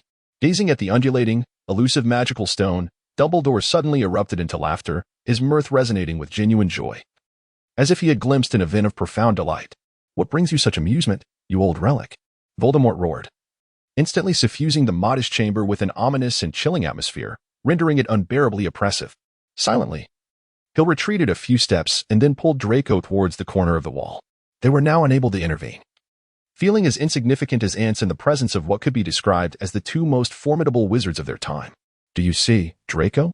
A glimmer of silver sparkled in Hill's eyes, reminiscent of fading stars. "This is power."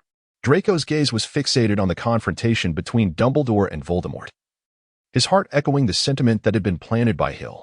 "Power, this is power. I shall be stronger than they. Tom, you should understand that so-called immortality is but an illusion." Dumbledore regarded Voldemort with a gentle expression, his eyes momentarily drifting as if he were transported back to their first encounter. "I know you fear death, that you yearn for eternal life, however. Immortality is merely a mirage. What do you know? I have traversed further down the path of immortality than any of you." Voldemort bellowed. "For eternal life, I am willing to pay any price. So, you seek to seize this Philosopher's Stone?" "Indeed. Nicholas Flamel has lived for 666 years thanks to this stone. It possesses unfathomable power." Upon hearing Flamel's name, Dumbledore's countenance momentarily darkened. He looked at Voldemort and spoke deliberately. "No, you are mistaken. This stone is merely a curse." "It cannot be. I can sense the power within it. The curse contained within this stone is that its possessor shall never feel again." Dumbledore's lips twitched slightly, his expression heavy with sorrow. "My old friend, Nicholas Flamel, by a twist of fate, created this stone many years ago, and ever since, he has endured 500 years of suffering. Devoid of taste, nothing is savory. Devoid of smell, no scent can be detected. Devoid of pain, even a severed hand brings no discomfort. Devoid of sight, everything appears in shades of gray." Dumbledore's words carried a weighty gravity. Even his emotions had been stripped away. No sadness, no anger, no joy, no suffering. "Would you wish for such a hollow existence, living like a mere shell of your former self? For immortality, I would sacrifice everything."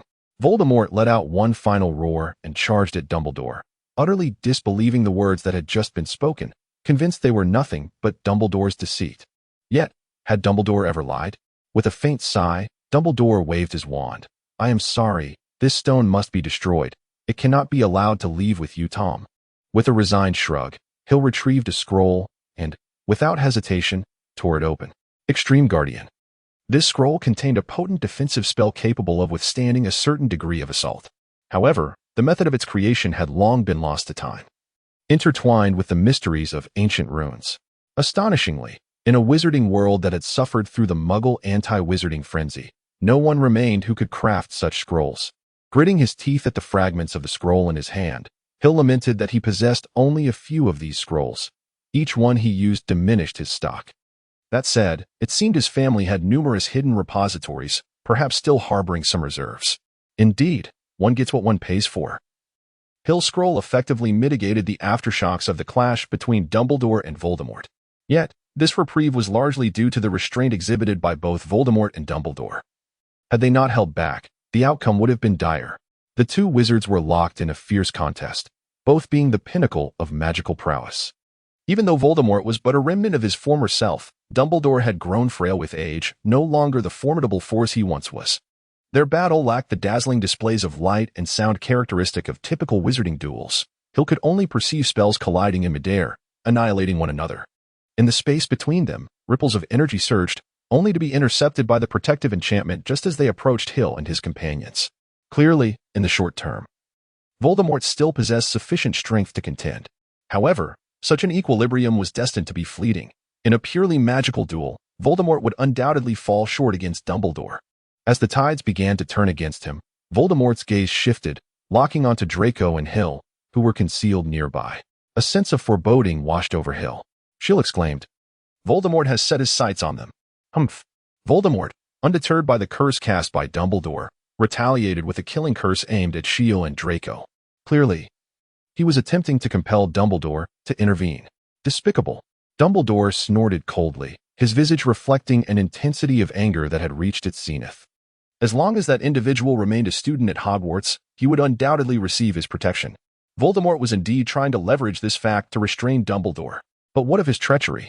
Voldemort's words were abruptly cut off as another spell from Dumbledore struck him squarely in the chest. He stared incredulously at Dumbledore, then spoke in disbelief, You would forsake your students?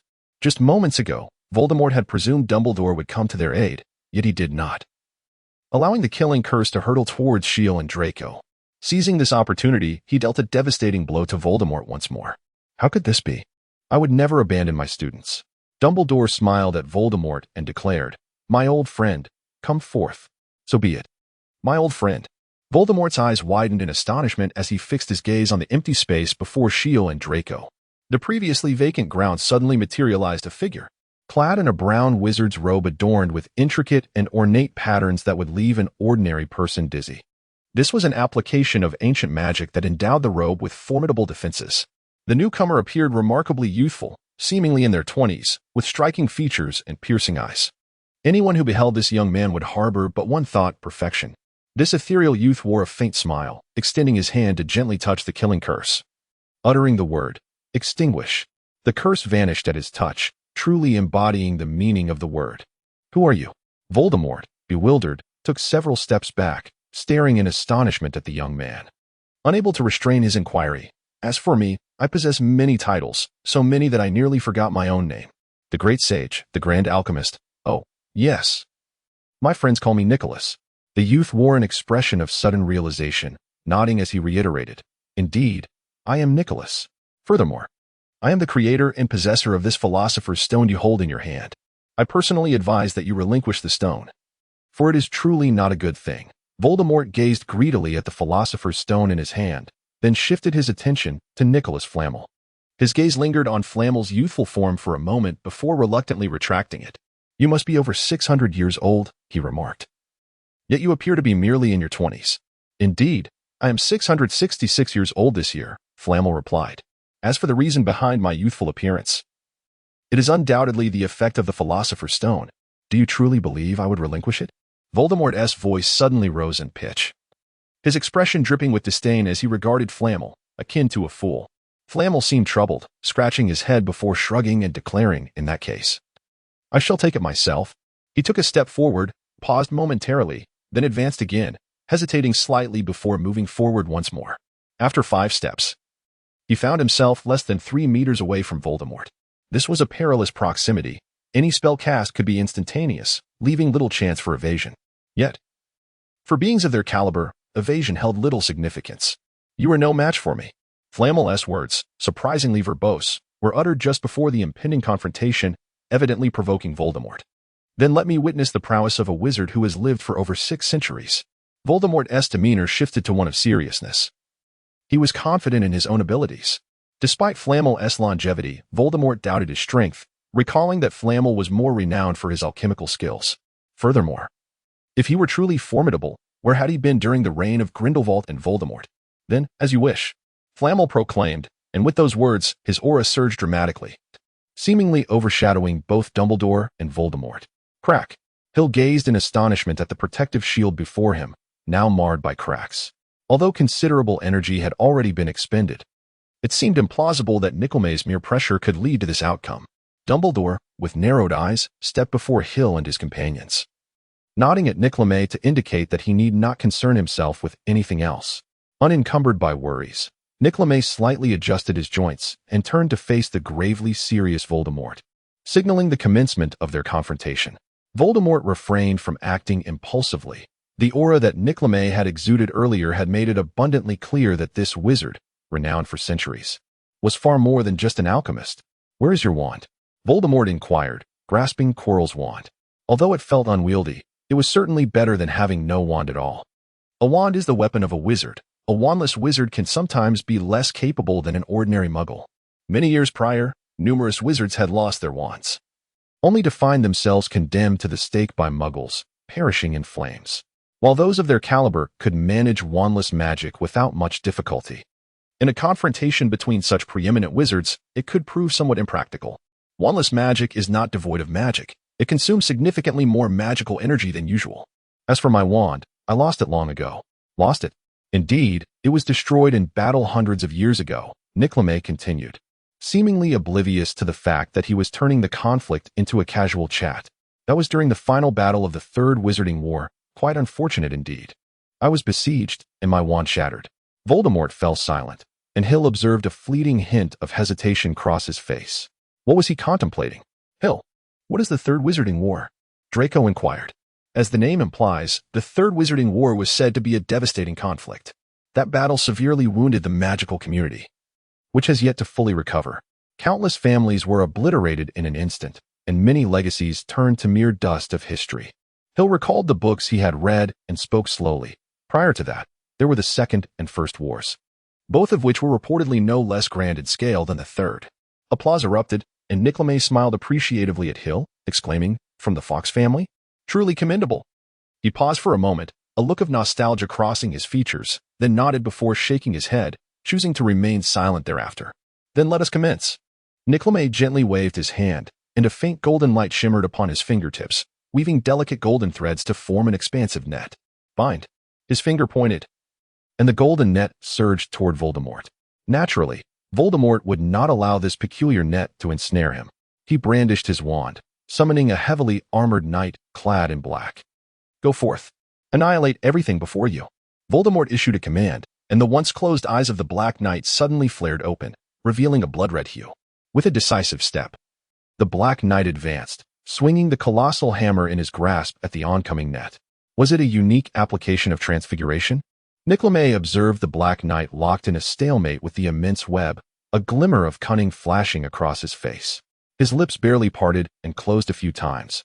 And then the net abruptly transformed into a gigantic spear, piercing the Black Knight. "Bind." Voldemort uttered once more, and chains materialized around him, ensnaring him tightly. Indeed, these chains represented binding, while the previous enchantment was for capture. Nickleme elucidated slowly. The binding spell produced less commotion, making it suitable for sudden assaults. And its magical fluctuations were minimal, thereby avoiding detection. Struggling slightly, Voldemort realized he was surprisingly immobilized. Of course, given time, breaking free would not pose a challenge. Yet, did he have the luxury of time? The current generation of wizards, to be honest, exhibited combat skills vastly inferior to those of the past. Nickleme resumed his prattling. Yet this time he was not merely standing idly by. As he spoke, his hands were in constant motion. His fingers danced with agility, as if performing a beautiful melody. The golden light emanating from his fingertips traced a complex magical circle in the air, captivating enough to ensnare anyone who gazed upon it. Back in our day, we engaged in battles out of sheer boredom. Those rascals were more treacherous than the last, always devising ways to ambush others. To be frank, even a child from our time would likely outshine your combat prowess. There was no choice. If one did not betray others or remain vigilant against treachery, such a person probably wouldn't survive 3 days. The past is not necessarily antiquated. The undesirable, at least from my perspective, is that magic has regressed. Combat is about defeating opponents. There are no rigid constraints. We always scorned the rigid knightly demeanor, yet who would have thought that centuries later, our descendants would become such individuals? Thus, I have long since told you that you are not my equal, yet you refuse to believe it. Now, look where we stand. I merely wish to reclaim the Philosopher's Stone, while that fellow beside you seeks your very life. Voldemort ground his teeth in frustration. The feeling of being thoroughly outmatched was certainly unpleasant. However, considering his opponent had endured 3 wars, he could find some solace in that. Yet this individual, having won, still rambled on endlessly. "Well, I shall reclaim my belongings." Nickleme, appearing fatigued, rubbed his temples and lamented, "What a bother. Why must you covet the Philosopher's Stone? It truly is not a worthwhile pursuit. Nick, the hour is growing late.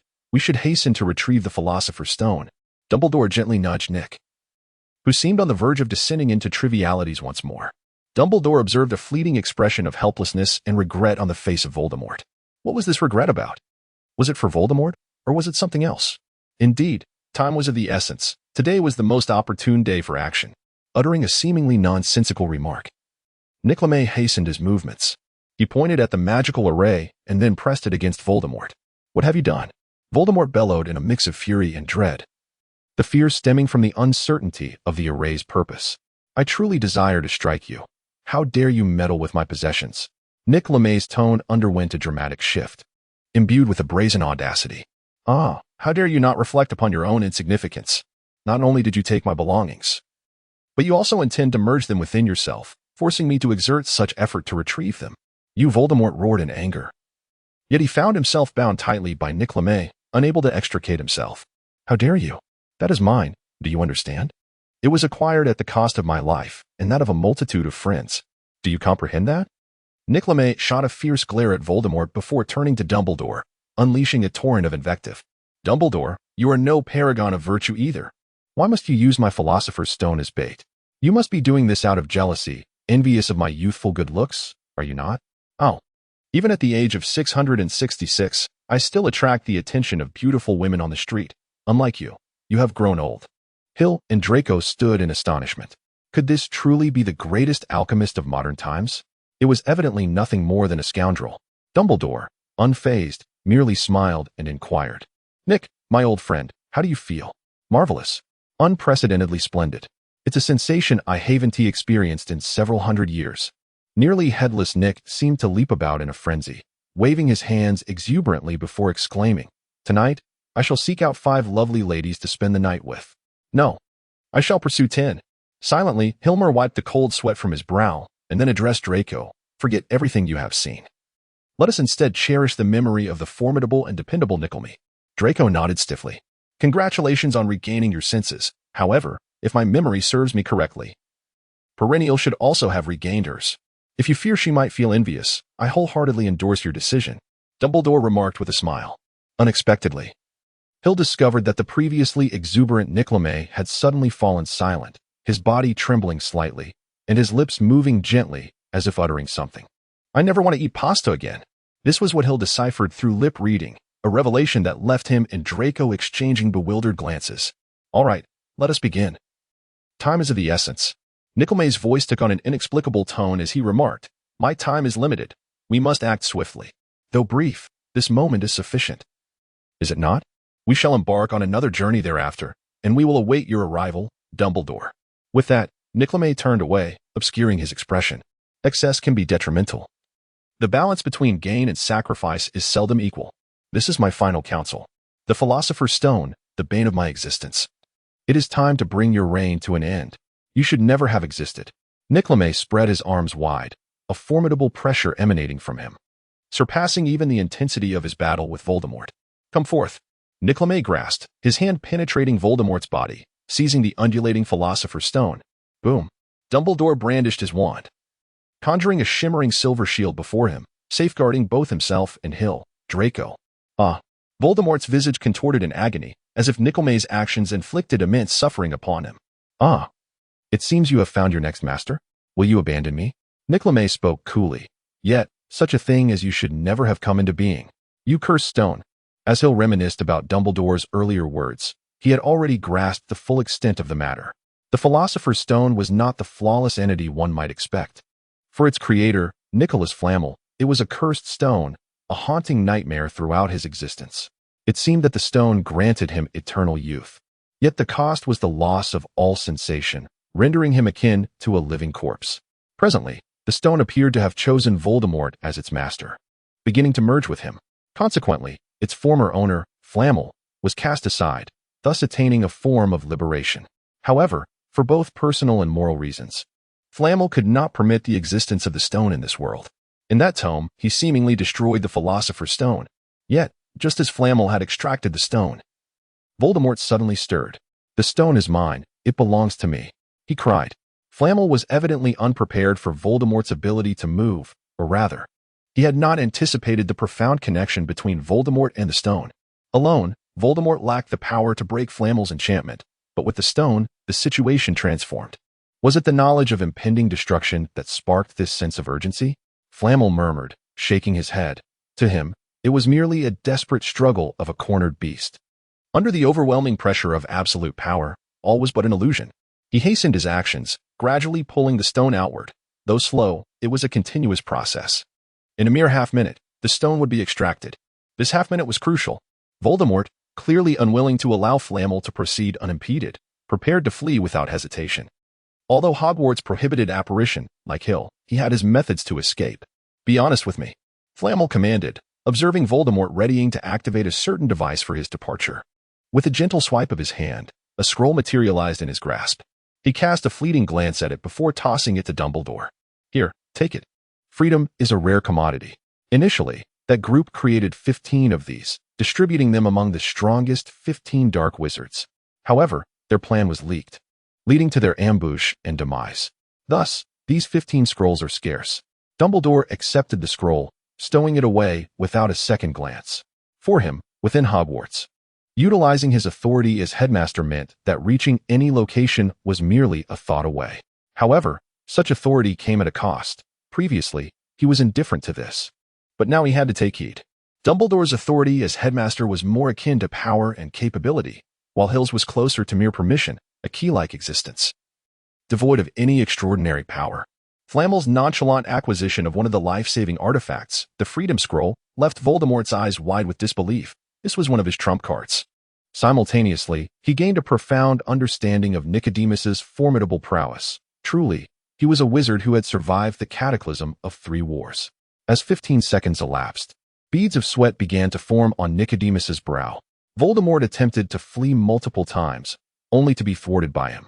While subduing Voldemort and contending with the Philosopher's Stone, even Nicodemus could not find respite. Dumbledore continuously shielded Hill and Draco behind him, unable to lend a hand. In truth, this was Nicodemus's demand. He forbade Dumbledore from approaching the Philosopher's Stone by even a step. "I do not trust you either, Dumbledore. I am aware that your obsession may not be any less than Voldemort's. Therefore, to preserve our friendship, at any moment, please do not approach the Philosopher's Stone. Otherwise, I shall consider you an adversary." This was the pact between Nicodemus and Dumbledore. He could lend the Philosopher's Stone and seize the opportunity to conclude everything. Yet he would not allow the stone to remain in this world. The subsequent 15 seconds dragged on interminably. Voldemort was on the brink of madness, employing numerous methods to escape, all of which were systematically deflected by Nicodemus. Unfathomable. This was Hill's sole impression. Nicodemus had utterly dominated Voldemort. This implied that confronting Dumbledore and Grindelwald would require little effort on his part. He must indeed be the most powerful wizard in the contemporary magical realm.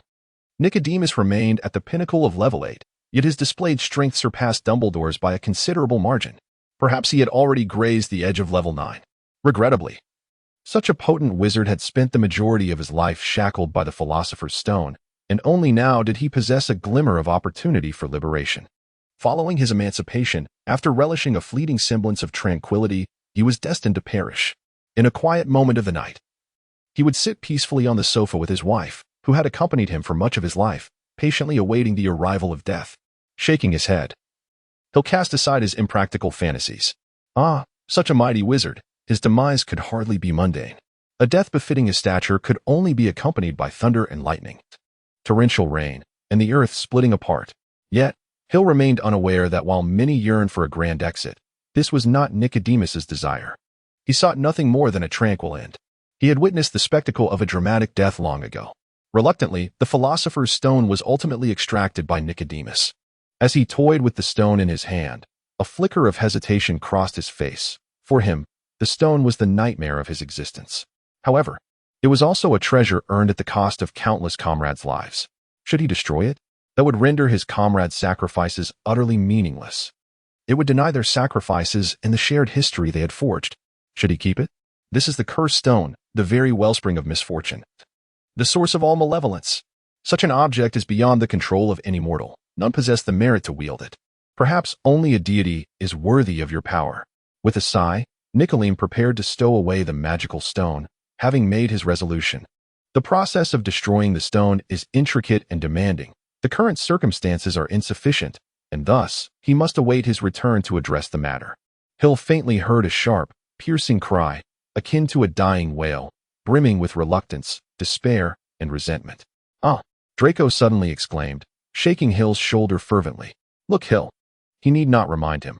Hill had already witnessed it, the most cruel scene for a human being. Nicholas Flamel's once tall and youthful form was rapidly succumbing to the ravages of time. His body grew increasingly emaciated, his hair turning mottled until it became entirely white. His face, once handsome, was now marred by deep furrows and age spots. To experience the swift transition from youth to old age in an instant may indeed be the most brutal of punishments. Observing one's own body deteriorate, akin to a balloon bursting at the seams, unable to retain life, even the strongest individuals would find such a sight unbearable. Flamel aged with astonishing speed, transforming almost instantaneously into a stooped elder. His back bent involuntarily under the unbearable weight of life, time itself. The vibrant, powerful wizard he once was had vanished. He now resembled a forsaken old man, staggering along a desolate path. Flamel himself was momentarily stunned, then managed a smile that nearly cost him his life. As he almost choked on his own breath, seeing Flamel supported by Dumbledore, Hill finally comprehended why Dumbledore expressed such deep sorrow whenever Flamel was mentioned. Would one truly choose to destroy the Philosopher's Stone, even knowing it would lead to death? Would one risk their very life? Surely, living, no matter how arduous, bears the greatest joy. Why then seek death? Clutching the Philosopher's Stone tightly, Flamel trembled as he retrieved a vial of potion from his pocket and consumed it in one swift gulp. The potion evidently proved effective, as Flamel's demeanor brightened significantly. In fact, Hill observed that Flamel appeared somewhat rejuvenated, albeit insignificantly so compared to his aged exterior. Fortunately, I had preserved some potions crafted with the Philosopher's Stone, which can slightly delay the arrival of death. With a faint smile, Flamel gestured for Dumbledore to cease his support. He gradually lowered himself against the wall, taking a few labored breaths, and then remarked, "I still won, did I not?" This statement was directed at the Philosopher's Stone, for at the cost of his own life, he had freed himself from its control. For centuries, Nicholas Flamel had merely been battling himself, persuading his own spirit to relinquish the chance to live in exchange for a moment's peace, nothing more. After hesitating for hundreds of years, he accomplished what he had long pondered in less than half a year. Was this the happy ending everyone had hoped for? Nicholm has finally liberated himself from the grasp of the Philosopher's Stone, and Hill and the others remain unharmed. Dumbledore has once again triumphed in his wager against Voldemort, who has now become a prisoner. Ah, Voldemort. Yet, it is too late. Nicholm's hand was clenched as if he still clutched the Philosopher's Stone. His eyes devoid of any sparkle, he lay quietly on the ground, blood soaking a considerable portion of his robe. Old fool, you have overestimated your position. The ultimate victor is I. Voldemort cackled, clutching the blood-stained Philosopher's Stone. You have been forsaken by the tides of time. This era belongs to me, to the great Voldemort. Await my return, for it shall be the moment you grovel at my feet, begging for my mercy. And I, in my benevolence, shall grant you death, like all villains. Voldemort mockingly derided the assembled heroes. Indeed, anyone who had endured Voldemort's plight would succumb to hubris. However, after delivering a few grandiloquent remarks, he prepared to flee without hesitation. Though Nicholm had fallen, Dumbledore was still present, inflamed with fury. Voldemort's life-saving gambits had been considerably compromised by Nicholm, yet he still possessed an ultimate escape mechanism. Should he employ it, even Dumbledore would be unable to detain him. In the name of the great Salazar Slytherin, I declare. Apparition is permitted here. Dumbledore's expression shifted dramatically as he gazed incredulously at Voldemort, murmuring, "Is this your contingency? Have you obtained the authority?" Dumbledore would not mistake this. He too could wield such power, and to his knowledge, only authority could facilitate such effects.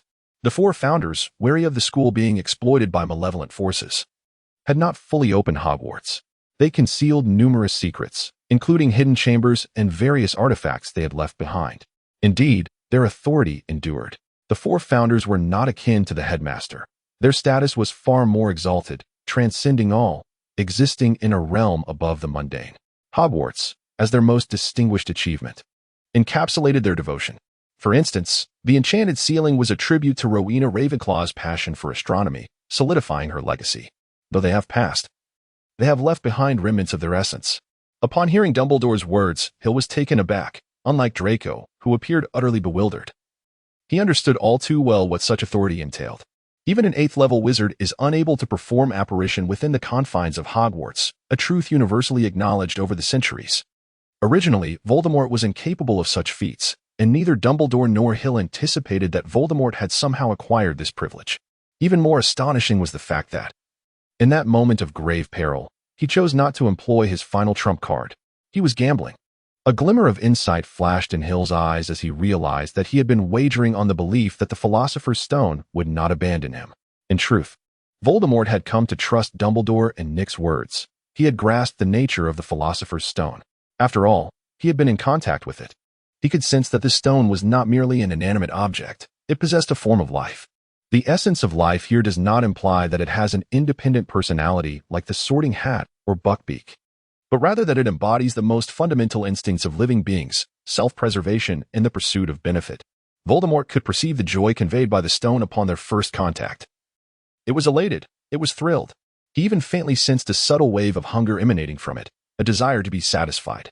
At that moment, Voldemort understood that as long as he took the stone, it would belong to him. Alas, Nick was far too formidable, terrifyingly so, facing him. Voldemort mused that even at the height of his power, he would not be a match. Thus, he took a risk, wagering that the stone would not willingly consent to be reclaimed and subsequently destroyed. Consequently, he chose to remain silent, even going so far as to expend valuable resources to numb Dumbledore and the others. He triumphed. The stone withdrew its protection from Nick, allowing him to age, completely abandoning its original master. Regrettably, in the short term, the stone would be of little use. Otherwise, Voldemort would undoubtedly have confronted Dumbledore, seeking a mutually destructive encounter. Indeed, Voldemort was no ordinary foe. Farewell, Dumbledore. Voldemort let out a triumphant cackle. Unlike other wizards' apparition, he did not vanish in an instant. It was evident that even with the aid of his newfound authority, he found the process exceedingly arduous. Behind him, a vague, ethereal image began to coalesce into reality: great trees, grassy fields, hills, and even moonlight. Voldemort's form gradually faded, merging into the scene behind him, his entire being slowly vanishing. He had successfully outwitted Dumbledore, and seeing the astonishment on his face filled Voldemort with a profound sense of accomplishment. Alas, it was a one-time opportunity. With a hint of regret, Voldemort's hand, clutching the Philosopher's Stone, was on the verge of disappearing. In the name of Hogwarts headmaster, the transference of any lifeless objects is strictly prohibited in this place. Dumbledore suddenly uttered a statement, and Hill observed Voldemort's expression contort in response, for he had released the Philosopher's Stone, which now lay upon the ground. Authority. It was evident that Dumbledore had invoked his prerogative as headmaster to alter the rules of this realm, rendering the transportation of inanimate objects forbidden. Consequently, the Philosopher's Stone could not depart alongside Voldemort. It was not that Dumbledore wished to leave Voldemort behind. Rather, he found himself constrained by what he both desired and could not achieve. His reluctance stemmed from the understanding that even if he were to eliminate Voldemort, would such an act truly resolve the matter once and for all? As an educator, Dumbledore possessed an intimate knowledge of this student. Without absolute certainty, he would not have ventured to Hogwarts. Did Voldemort truly believe he was unaware of Dumbledore's authority as headmaster? Furthermore, the cost of retaining Voldemort was exorbitant. While Dumbledore had devised a superior method to vanquish him, his inability to act was also due to the constraints imposed by Slytherin, even as headmaster. Dumbledore could not entirely obstruct this, at the very least, unless he was willing to forsake everything. The mere retention of the Philosopher's Stone was already a stroke of extraordinary luck. Remember this, Dumbledore. I shall return. Voldemort roared in defiance, his final semblance becoming ethereal, ultimately vanishing from this space and slowly reappearing within the scene that loomed behind him. Truly, such was the tone of a villain. Unchanged mountains and flowing rivers. We shall meet again, shall we? Instinctively, he'll cast a glance toward the direction where Voldemort had vanished, and what unfolded before his eyes was nothing short of astonishing. There stood a diminutive earthen mound, upon which a cloaked figure was gazing intently at something. Then, the figure turned to look in Hill's direction. Their eyes met, and a jolt coursed through Hill's body. It was Adric. There could be no mistake. Although his once resplendent golden hair had turned to a pallid gray and his handsome visage bore no trace of color, rendering him spectral in appearance, the familiar sensation, that resonance stemming from blood ties, was unmistakable.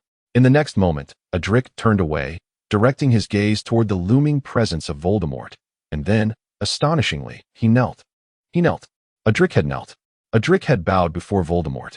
Hill bit his lip, his eyes fixed intently on Voldemort and Adric, struggling to suppress the fury boiling within him. Voldemort. Well done.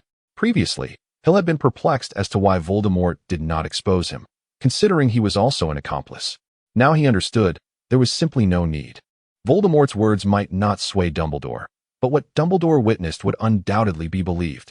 Adric, who originally perished at the doorstep of the Potters, allegedly to thwart Voldemort, now stood as one of Voldemort's subordinates. This revelation bore immense implications. Did Adric betray the Potter family for his own survival? Was he from the outset a servant of Voldemort, acting as a traitor and spy? With the reappearance of the deceased Adric, what of the other supposed dead Death Eaters whose fates remained unconfirmed? Having evaded peril, Voldemort turned his gaze towards Hill, revealing a sinister smile before gesturing with his hand. The scene before Hill and the others gradually blurred until it vanished entirely. Ultimately, Voldemort had escaped. Dumbledore had remained still since Voldemort initiated his escape, quietly observing the entire process unfold before slowly exhaling. Indeed, he had not fully acquired the necessary authority. The privileges of Hogwarts granted Voldemort far too much power. He could summon a legion of Death Eaters to materialize within the castle's confines. Fortunately, his authority was not comprehensive. It could only be employed once and was heavily restricted.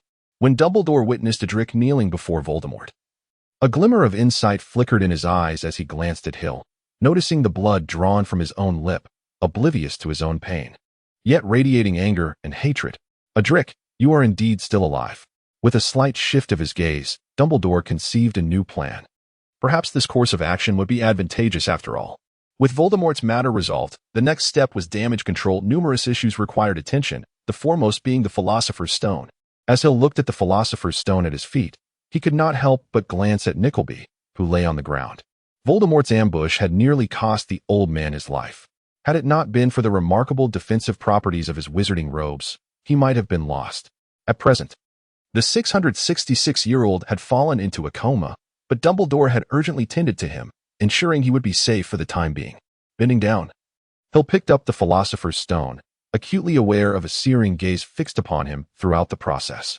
Suppressing his discomfort, he nonetheless picked up the magical stone and approached Nickleby, bending down to place the crimson gem into his outstretched hand. Witnessing this scene, a peculiar expression emerged on Dumbledore's face. He opened his mouth yet uttered no words. How strange that he did not sense the call. Indeed, this marked the second individual since Harry to experience such a phenomenon. Perhaps it was not entirely accurate, for his situation differed from Harry's. Could it be attributed to the peculiarities of the Fox lineage? Observing the faint smile of satisfaction on the unconscious Nickleby's face, Hill exhaled softly. For all that this venerable elder had accomplished was beyond reproach. In his heart, Hill sincerely wished that the elderly gentleman could savor a long-awaited happiness in the twilight of his life. Now, gentlemen, Voldemort has fled, and it is time for us to discuss certain matters. Hill and Draco gazed at Dumbledore, contemplating the necessity of a discussion. Indeed, Slytherin has once again claimed the championship this year, has it not? But that is subject to change. Hill, do you possess any insights? Rest assured, a captivating spectacle shall soon unfold. Hill engaged in casual conversation with Terry, Lily, and others, unscathed and therefore not confined to the hospital wing like Harry and his companions. He and Draco each obtained what they desired from Dumbledore and departed with a sense of fulfillment. The Great Hall was resplendently adorned in the emerald and silver hues emblematic of Slytherin, celebrating their triumphant 7th consecutive victory of the House Cup. A colossal banner depicting the Slytherin serpent was prominently displayed on the wall behind the guest of honor. I wonder what expressions those little snakes will wear when they see it. Hill cast a glance at Snape, whose expression remained as impassive as ever, resembling that of a corpse. Even with Slytherin's triumph in securing the House Cup, he exhibited no discernible emotion. Could it be that Voldemort was truly oblivious to Snape's predicament? It seemed unlikely, or perhaps he was feigning ignorance while fully aware. Before long, Harry, freshly emerged from the hospital, entered the Great Hall, which fell into an abrupt silence before erupting once more into animated chatter. He made his way to the Gryffindor table, taking a seat between Ron and Hermione. Moments later, Dumbledore arrived, and the clamor in the hall gradually subsided. Another year has passed, Dumbledore exclaimed joyfully. Before we indulge in these delectable dishes, I must trouble you all to listen to an old man's platitudes. What a splendid year it has been. Your minds must surely be richer than before, with an entire summer ahead to digest all that knowledge and free up some space for the upcoming term. Now, as I understand it, we must first conduct the presentation of the House Cup. The scores for each house are as follows. 4th place, Gryffindor, with 312 points. 3rd place, Hufflepuff, with 352 points. Ravenclaw, with 455 points, and Slytherin, with 472 points. A thunderous cheer erupted from the Slytherin table, accompanied by stomping feet, while students from the other houses regarded them with disdain. How splendid it is to be in first place. At the Ravenclaw table, all eyes were fixed on Hill with peculiar expressions, for the difference was precisely 17 points. Ravenclaw trailed Slytherin by that same margin, a number that coincided with the points Hill had lost in his first class. However, the Ravenclaws bore no ill will, for Hill had amassed 114 points over the semester, surpassing Hufflepuff by over 100 points. What a twist of fate. Just 17 points shy? Everything unfolded as anticipated. Honestly, I had expected a greater deficit. No matter. Soon enough, they would not be laughing. Lily glanced at the serene Hill, her eyes sparkling with curiosity. She sensed he must know something. For he had been elusive of late, completely unaware of his recent endeavors. Indeed, well done, Dumbledore remarked, yet the recent events must also be accounted for. The hall fell into a profound silence, and the smiles of the Slytherins dimmed slightly. Ahem, Dumbledore cleared his throat. I have a final allocation of points to distribute. Let me see. The first is for Mr. Ron Weasley. Ron's face flushed a deep crimson, resembling a sun-kissed carrot. He had just achieved one of the most remarkable chess victories in Hogwarts history, and for that, I award Gryffindor 50 points. The cheers from Gryffindor nearly lifted the enchanted ceiling off its hinges, and the stars above seemed to tremble ever so slightly. One could hear Percy loudly proclaiming to the other prefects, "It is my brother, as you all know, my youngest brother. He has successfully navigated Professor McGonagall's colossal chessboard." Gradually, the commotion subsided. The second challenge was faced by Miss Hermione Granger, who, amidst the flames, remained composed and applied logical reasoning. I shall award Gryffindor 50 points.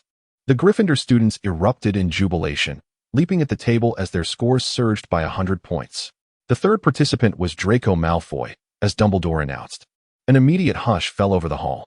He exhibited immense courage and wisdom, standing firm even in the face of such formidable adversaries. For this, I shall award Slytherin 50 points. Gryffindor fell silent, incredulously directing their gaze towards the Slytherin table, particularly at the visibly irate Draco. Slytherin had also gained 50 points. The fervor of Gryffindor began to wane, and the gap between them and Slytherin widened once more. Draco's expression was one of fury, while the other Slytherins appeared unsettlingly calm. The reason for their points was common knowledge throughout the school. They had thwarted the nefarious plans of the Dark Lord to steal the Philosopher's Stone. Yet, Draco was the quintessential Slytherin, and both of his parents were Death Eaters. Confronted by the scrutinizing gazes of his fellow Slytherins, Draco seethed inwardly, cursing Dumbledore. This was not part of their prior discussions. Damn it, the old fool. How am I to maintain my standing within Slytherin now? The fourth challenge was that of the illustrious Hillfox. When Dumbledore uttered the name of Hill, he paused deliberately, casting a glance towards Ravenclaw, at the serene-faced Hill. Ah, Hill. You two have received points, have you not? Perhaps, he mused, who could say? In response to the queries from the Ravenclaws, Hill merely shook his head gently. It seemed that the topic of points was not broached in his conversations with Dumbledore. Was this to placate the ire of Slytherin? To elevate them to third place, thereby redirecting their animosity not solely towards Gryffindor, but also implicating Ravenclaw? How astutely calculated. To be fair, I ought to have deducted 100 points from him for violating the rules I established at the beginning of the term by entering that forbidden chamber. Dumbledore surveyed the astonished students with satisfaction before shifting his tone. However, Mr. Fox was truly remarkable. He single-handedly overcame all the obstacles. At the final moment, for the sake of his friends, he bravely re-entered to rescue them. Harry, Hermione, and the others gazed at Hill in disbelief. He alone had traversed all the challenges? When had this occurred, and why were they unaware? Goodness, he has concealed far too much from us. Ron exclaimed indignantly, observing the situation. It is evident that Hill will undoubtedly receive ample points. Hermione and Harry exchanged glances, both harboring a flicker of doubt. How many secrets are still concealed from us? Consequently, I shall award Ravenclaw 70 points. The Ravenclaw table erupted with joy, for with Hill's 70 points, they had surpassed Slytherin by 3 points. Well done, Hill. You are truly remarkable. Congratulations, Hill. You have accumulated a total of 184 points this semester. In response to the accolades from his fellow Ravenclaws, Hill could only manage a wry smile. It seemed Dumbledore was poised to grant Harry an additional 100 points. Indeed, just as Ravenclaw reveled in their triumph, Slytherin seethed with resentment, and Gryffindor lamented their fate. Dumbledore spoke once more. The fifth contender is Harry Potter, he announced, causing the jubilant Ravenclaws to fall silent. An ominous premonition settling over them. He has exhibited remarkable bravery and exceptional courage. For this, I shall award Gryffindor 100 points. Strangely, the hall was enveloped in silence. Although they were astonished by Harry's points, the prior events had rendered them reticent until the outcome was fully revealed. Courage manifests in many forms, Dumbledore smiled. To confront an adversary requires extraordinary bravery, and to stand firm in front of friends demands an equally significant courage. Therefore, I shall reward Mr. Neville Longbottom 20 points. If someone were standing outside the hall at this moment, they might believe an explosion had occurred, for the cheers erupting from the Gryffindor table surged in waves. Harry, Ron, and Hermione stood, loudly cheering, while Neville, astonished and pale, was instantly engulfed by a throng of embracing peers. He had never before contributed even a single point to Gryffindor. Amidst Gryffindor's jubilance, the Slytherin table remained eerily quiet, yet the fury in their eyes and the warped cutlery betrayed their feigned composure. A disgrace. This is a humiliation for all of Slytherin. A flash of anger crossed Draco's face. Dumbledore had certainly taken Slytherin to task, and him in particular. So it was. Dumbledore never regarded us Slytherin students as part of Hogwarts, did he? Indeed, without power, one must endure. This meant Dumbledore had to raise his voice to drown out the thunderous cheers. We need to make some minor adjustments to the decorations here. He clapped his hands. And instantly, the green streamers transformed into vibrant red, while the silver ones turned to gold. The imposing Slytherin serpent faded away, replaced by a majestic Gryffindor lion. Snape was shaking hands with Professor McGonagall, a strained smile plastered across his face. Dumbledore is biased. Indeed. Why should Harry receive an additional 100 points? Among the 6 individuals awarded points this time, 4 were from Gryffindor. I perceive that Hill and Draco were included merely to placate the discontent of Ravenclaw and Slytherin. In truth, apart from Gryffindor, members of the other houses have expressed varying degrees of dissatisfaction. As for Hufflepuff, they are notoriously uncontentious. While they may feel disgruntled, they have little choice but to accept their fate. However, Ravenclaw, who previously inflicted a severe defeat upon Gryffindor in Quidditch and amassed more points, found themselves aggrieved by Dumbledore's inexplicable awarding of points that catapulted the previously trailing Gryffindor to victory, though they triumphed over the oppressive Slytherin. Dumbledore's blatant favoritism towards Gryffindor incited frustration among the Ravenclaws. What does it matter? Dumbledore is an alumnus of Gryffindor, as is Professor McGonagall. Both the headmaster and deputy headmistress hail from the same house. Coupled with the presence of the boy who lived, Harry, it seemed inevitable that they would claim the championship this year. Although Hill's words were intended as an explanation and a means of solace, they were laced with contempt for Dumbledore. Such tactics are indeed more despicable than those of Snape. Ravenclaw had no choice but to accept reality. However, it is fortunate that the House Cup did not reside with Slytherin. Gryffindor, having claimed the cup, found themselves thoroughly humiliated in the Quidditch matches, providing at least a modicum of consolation. At this juncture, no one dared to utter a word in front of the Slytherins. Not even the Gryffindors, who surely noticed the murderous glares from their table. The disgrace of being overturned twice has awakened Slytherin. And one can only hope for a more commendable performance in the coming year, no longer relying solely on Snape's protection. Perhaps, this is precisely what Dumbledore wished to witness. Sierra effortlessly claimed the top position, not only achieving the highest examination score but also garnering the most additional points, thus establishing himself as the most distinguished student of this cohort. One fateful night, Sierra found himself standing before the Room of Requirement, a sanctuary that caters to the genuine needs of individuals in their moments of despair. Nestled on the 8th floor of Hogwarts, entry requires one to traverse the corridor between the tapestry depicting the bumbling Barnabas training gnomes to perform ballet and a life-sized vase 3 times, all the while concentrating intently on their desires. Subsequently, the door to the Room of Requirement would unveil itself, striving to fulfill the needs of those who seek it. With remarkable ease, Sierra stepped into the Room of Requirement. Before him sprawled a chamber as vast as a football field, adorned with elegant diamond-shaped windows that flanked either side, casting symmetrical beams of light. Countless haphazardly arranged objects formed small hills, while precarious, dilapidated furniture resembled a winding river. Upon closer inspection, one could discern that most of these items bore charred stains or signs of corrosion, hinting at their previous encounters with magical destructions. Thousands of books lay scattered like rubble in a mine. Here, called Book, guiding Sierra to the diadem.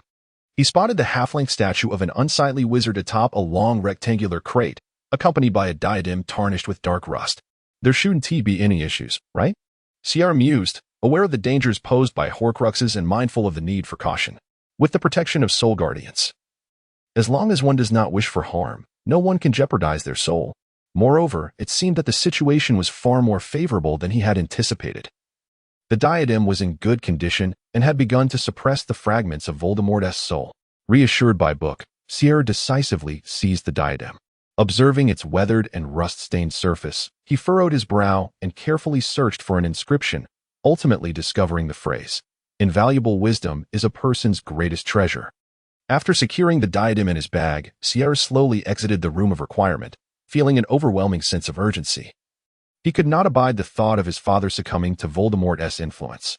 He was determined to rescue his father. "No matter the reason, I will bring you back."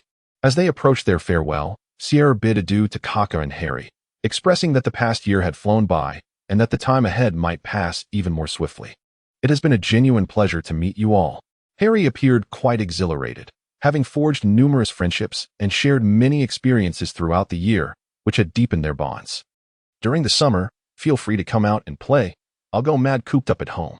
Ron, clearly reluctant to leave the school life behind, braced himself for the chatter of his mother and the unreliability of his father upon returning home. Moreover, Fred and George will undoubtedly continue to surprise him. "May I come over to play, Hill?" spoke Lily, who currently maintains a cordial relationship with Harry and the others. However, she remains as audacious as ever, boldly expressing her intentions. That's perfectly fine. You have the address. Feel free to drop by whenever you have the time. Harry, you are welcome as well. If you find yourselves bored, do come to my house for some company." Hill wiped the cold sweat from his brow, faced with the scrutinizing gazes of Harry and Ron. He found himself quite unable to withstand the pressure. As for Hermione, although she displayed no outward emotion, what was this overwhelming sense of peril that lingered in the air? Hill waved farewell to the crowd, slowly departing from the station. "Thank you for everything over the past year, Hill." Hill paused, gazing at Draco leaning against a wall, a subtle smile gracing his lips. "Have you come to a realization?" he inquired. "Indeed, thank you. Should you require assistance in the future, I shall not hesitate." Observing Draco's serene demeanor, Hill gently shook his head, noting the considerable growth in Draco. The restlessness and arrogance that once characterized him had vanished. Replaced by a sense of composure and humility, he stood like a mighty tree, firmly rooted in the ground, unwavering amidst the storms. "Until next semester then. Farewell." Exiting the station, Hill looked up at the azure sky, a soft smile playing on his face as he embarked on his journey home. "Booker, have you discovered anything?" "The situation is grave. The diadem has succumbed to slumber. It seems it expended its final ounce of strength to suppress the fragments of Voldemort's soul, rendering the diadem nothing more than a lifeless object." "I see. So it appears that over the past year, we have made little progress, haven't we?" Hill lifted the freshly brewed red tea, testing its temperature before savoring a gentle sip. The delicate aroma of tea lingered on his lips, instantly instilling a sense of relaxation within him. Booker reclined on the coffee table, listlessly flipping through the pages of his book. The culmination of his research over the holiday had yielded no results. This outcome left him feeling quite disheartened, especially since he had boasted of significant progress during this break. "What, then, is the primary challenge? Perhaps I could assist you in brainstorming some solutions." Although Booker's research did not yield the anticipated fruits, Hill would not cast blame upon him. After all, nothing in life is absolute, and the enigma of Horcruxes cannot possibly be unraveled in a fleeting moment. What remains elusive is a complete Horcrux to serve as the object of study. I need to comprehend Voldemort's methods of crafting Horcruxes, as each wizard's creation is uniquely distinct. My records contain only information on other Horcruxes. While there are several countermeasures, without access to Voldemort's Horcrux for examination, I cannot ascertain their feasibility. We must remember, we possess but a single opportunity. Booker's words brimmed with frustration. They were so close to success, yet this final step remained stubbornly obstructed. Upon hearing Booker's response, Hill narrowed his eyes in contemplation before inquiring, "What about that diary?" "You mean Tom Riddle's diary?" "Precisely. It too is a Horcrux, is it not?" Hill's eyes widened, realizing that, currently, it is the most accessible among the Horcruxes, is it not? Certainly, that poses no issue. However, that particular Horcrux is uncontrolled, impacting the user's psyche and even exerting control over those with weaker wills. There was a hint of concern in Booker's voice, yet such apprehension was entirely unwarranted. Hill chuckled softly, gently tapping Booker. "Have you forgotten? I am endowed with a soul guardian, the mere fragment of Voldemort's soul. Does it truly believe it can exert control over me? With the soul guardian in place, any soul attack within the wizarding realm is rendered ineffective. Any soul-related spells are powerless. That scant piece of Voldemort's essence attempting to dominate Hill is nothing short of a delusion. Once the diary is in my possession, it shall obediently become a subject for experimentation, with no hope of rebellion." Upon receiving Hill's reassurance, Booker exhaled in relief, realizing there were still alternative methods to achieve their objective. It was now merely a matter of hastening the acquisition of the diary to prevent any unforeseen complications. The diary was likely in Lucius's possession, who would seize an opportunity to pass it to Ginny Weasley, subsequently instigating chaos as an act of vengeance against the Weasley family. Alas, fate had other plans, and ultimately, the diary was destroyed by Harry. Reflecting on the overarching narrative, Hill noted that obtaining the diary was not particularly challenging. It merely required a timely opportunity, preferably before Ginny fell under its influence. However, this approach would mean the basilisk incident would not transpire, rendering the entirety of the second year rather dull. Booker understood that while acquiring the diary might be simple, it would deprive Hill of his greatest amusement. Hill cast a disdainful glance at Booker, rolling his eyes as he remarked, "I am not one to thrive on chaos. I prefer a more tranquil existence. Is it truly amusing to witness a group of individuals turn to stone? In truth, you are indeed one who revels in disorder. However, this time, I genuinely wish to avert the occurrence of the serpent monster incident. Lives are at stake. Those few who have been petrified can only consider themselves fortunate. What if?" Hill hesitated, holding an unwavering respect for life. Even in his past adventures, he had never involved any innocent bystanders. This time, he could have intervened. Remaining indifferent and ignoring the situation was not an option. If something truly went awry, he would regret it for the rest of his days. Observing Hill's conflicted expression, Booker let out a sigh of relief. Thankfully, Hill was still the same Hill he had always known, unlost. Otherwise, Booker would have been in quite a predicament, as everything would have been his fault. After wrestling with his thoughts for some time, Hill could not suppress a sigh. He turned to Booker and inquired, "How many potent restorative potions do we have at home? The kind that can reverse a basilisk's petrification." He resolved to prepare for both possibilities, acquiring the journal while also ensuring that the antidote was at hand. During this summer, he had taken the time to visit several family hideouts, but unfortunately, his efforts yielded little reward. Most of what he found were valuable items and various materials, with only a few truly useful objects. Other locations were either exceedingly difficult to access or fraught with dangerous creatures, making it impossible to proceed. Armed with a few scrolls, Hill returned home in disappointment, feeling frustrated. After all, a first-level authority was rather lackluster, offering little utility. After considering his options, Booker provided an answer, regrettably. "My dear young master, it seems we have only one bottle left. This potion is particularly sensitive to time, so currently, only one bottle remains viable. The rest have expired." This was indeed a disheartening response. One bottle was hardly sufficient. He could only save one person while the others would have to wait for the school's mandrake to mature. Better than nothing was Hill's prevailing sentiment. Accepting the reality of the situation, he nodded. This compelled him to find a way to obtain the journal. With matters settled, Hill leaned back on the sofa, quietly closing his eyes to rest. This summer had been incredibly exhausting. However, at last, he could finally unwind. With a resigned sigh, Hill opened his eyes to find Kaka, who had climbed onto him and was licking his face, nearly causing him to drift back into slumber. "All right, Kaka, what is it?" Kaka leapt off Hill and circled around to the back of the sofa, returning with a letter clutched in its mouth. A new correspondence? Hill took the letter, recognizing it as one penned by Lily. Speaking of which, Hill had written to his friends during the summer, but the letter to Harry was destined to remain unseen. The others had all replied, with Lily's response being the most frequent, as she had consistently invited Hill to visit their home. However, due to his recent busyness, he had to decline her invitations politely. "Dear Hill, how has your summer been? My parents and I have just returned from our travels in Northern Europe, which was truly breathtaking. If you ever have the chance, you must see it for yourself. I brought you a little gift, but you must come and collect it in person. Don't make excuses about being busy. Today is already July 30th. Surely you can make time now, as I have invited you 6 times. It is ungracious to keep a girl waiting for too long, and that is not the conduct of a gentleman. I mentioned you to my parents, and to my surprise, my mother knows yours. They seem to have been classmates. So, if you are curious about your parents, come to my house, or I shall not reveal anything to you. Lastly, happy birthday." Lily gazing at the exquisite calligraphy on the letter, Hill could not help but sigh. It appeared he indeed had to pay her a visit. If he did not, the mystery surrounding his parents would remain forever unresolved. Although he had sought information from Dumbledore regarding his parents, Hill felt an inherent distrust towards him. Particularly, he had noticed the complexity of Dumbledore's expression when he first saw Adric: confusion, anger, joy, and a sense of realization all intertwined. It was evident that Adric had a significant history with Dumbledore. Hagrid had mentioned that they had worked together, and a little deduction suggested that Adric was likely a member of the Order of the Phoenix. Dumbledore should have taken particular care of him, as a direct descendant of a prominent Order member. Yet, Hill could sense that Dumbledore's gaze towards him was devoid of any warmth.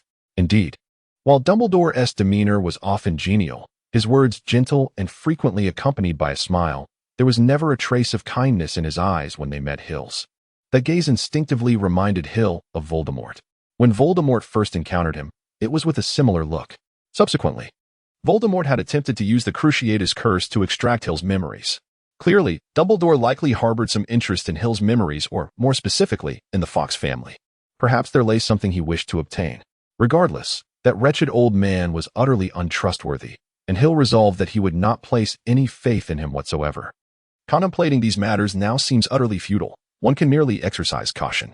Thus, Hill swiftly cast the issue aside. However, if circumstances compelled you to believe him, what would you do? Carefully tucking away Lily's letter, Hill furrowed his brow and glanced at Booker. Had it truly become July 30th? He had been so preoccupied that he had scarcely noticed the passage of time. In the blink of an eye, it was already July 30th. Indeed, it is your birthday, isn't it? Booker, reclining on the coffee table and enjoying the breeze, sat up. It appeared that even Booker was unaware. After all, having slumbered for decades, one could hardly expect him to recall such monthly milestones. Unbeknownst to him, July 30th had arrived, marking the passage of an entire year.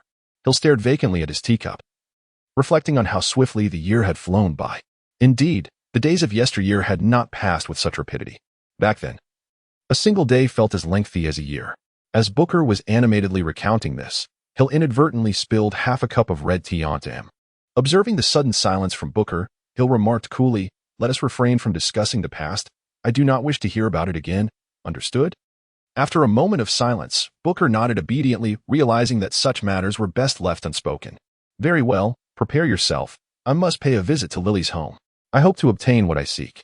Hill rose, clutching Booker in his hand, and made his way toward the door. A small creature named Ao scampered alongside Hill before climbing onto his shoulder and settling comfortably. Upon opening the door, Hill suddenly smiled, which caused Booker to become anxious. It was well known that Hill's smiles often heralded danger. "Tell me, does this count as meeting the mother-in-law?" "What? Hey, Lily, could you please refrain from pacing in front of me? You're making my head spin."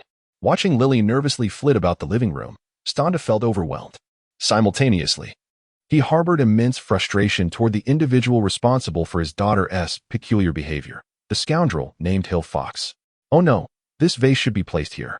Ignoring Stonda's complaints, Lily continued her erratic movements around the living room, occasionally rearranging small items like vases, mumbling to herself, and completely disregarding her father's presence. Stonda noted that Lily's erratic behavior had commenced since that letter was sent. Early that morning, she had roused him from a deep slumber, nearly dragging him to the bathroom and insisting he brush his teeth 3 times and wash his face 5 times. Even so, she meticulously shaved off the proud little mustache that Ston held dear with a razor, covering his smooth chin and stroking his face, which felt as though a layer of skin had been removed. Ston, feeling the ache in his gums, vowed to make that scoundrel pay. "If I cannot contend with Adric, can I not handle his son?" As this thought crossed his mind, he suddenly felt invigorated.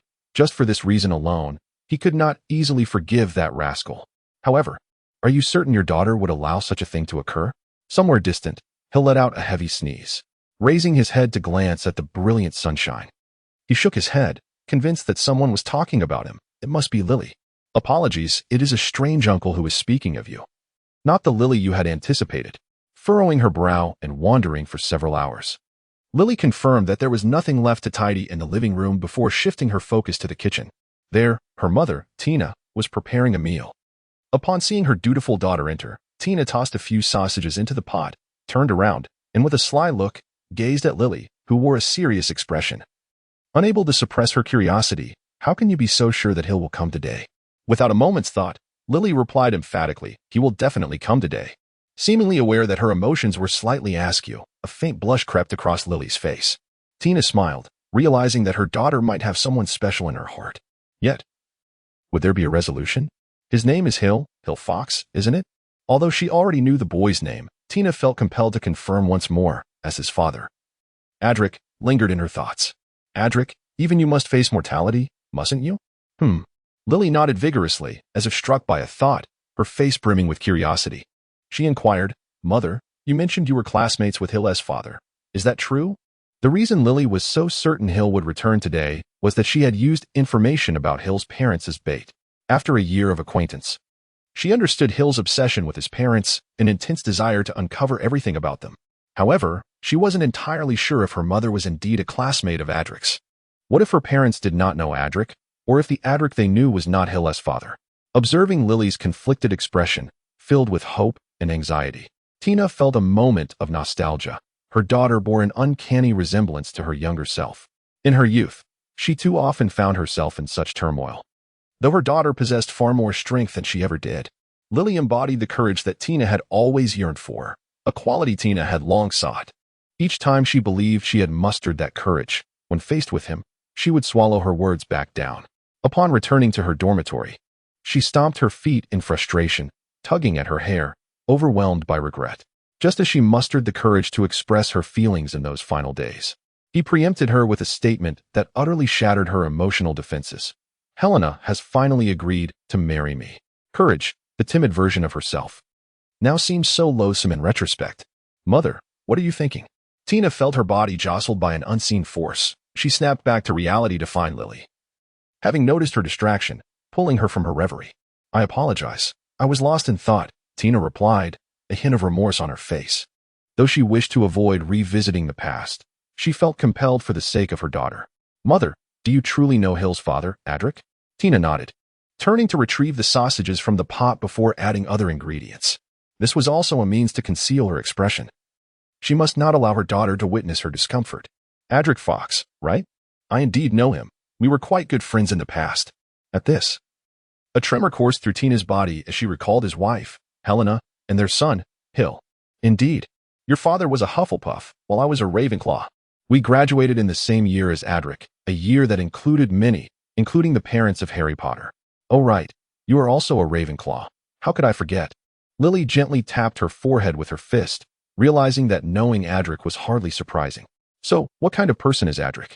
Adric, well, 21 years ago at Hogwarts. Adric, where do you wish to go? A girl with a sprinkling of freckles timidly inquired of a boy nearby, her restlessness mirroring that of the new students. Ravenclaw. The Fox family has always been Ravenclaw, replied the golden-haired boy, adjusting his slightly askew glasses with a smile. His words held a soothing magic, at least in the girl's eyes. The omniscient Adric, the kind-hearted Adric, the tall and handsome Adric. The girl's heart brimmed with visions of him, rooted in the innocent stirrings of adolescence, a pure and untainted affection. Please, not a Hufflepuff, she murmured softly, though her entire family belonged to that house, and she had once considered it for herself. Yet, after encountering the golden-haired boy, her resolve wavered. Aha, you will surely end up in Hufflepuff. A sudden voice erupted beside the girl's ear, causing her to burst into tears. Aha, the culprit, laughed a boy with dark hair, as he playfully patted the shoulder of another boy beside him. Look, these naive freshmen are the most amusing. A little scare and they're in tears. The boy next to him, also with dark hair, dismissively swatted away the prankster's hand, exclaiming with exasperation, I say, serious. Scaring a girl to tears is hardly the act of a gentleman. After all, you hail from the Black family. Could you not exhibit a shred of noble demeanor? Serious. The boy in question wore a mocking expression as he retorted disdainfully, noble demeanor? Uft.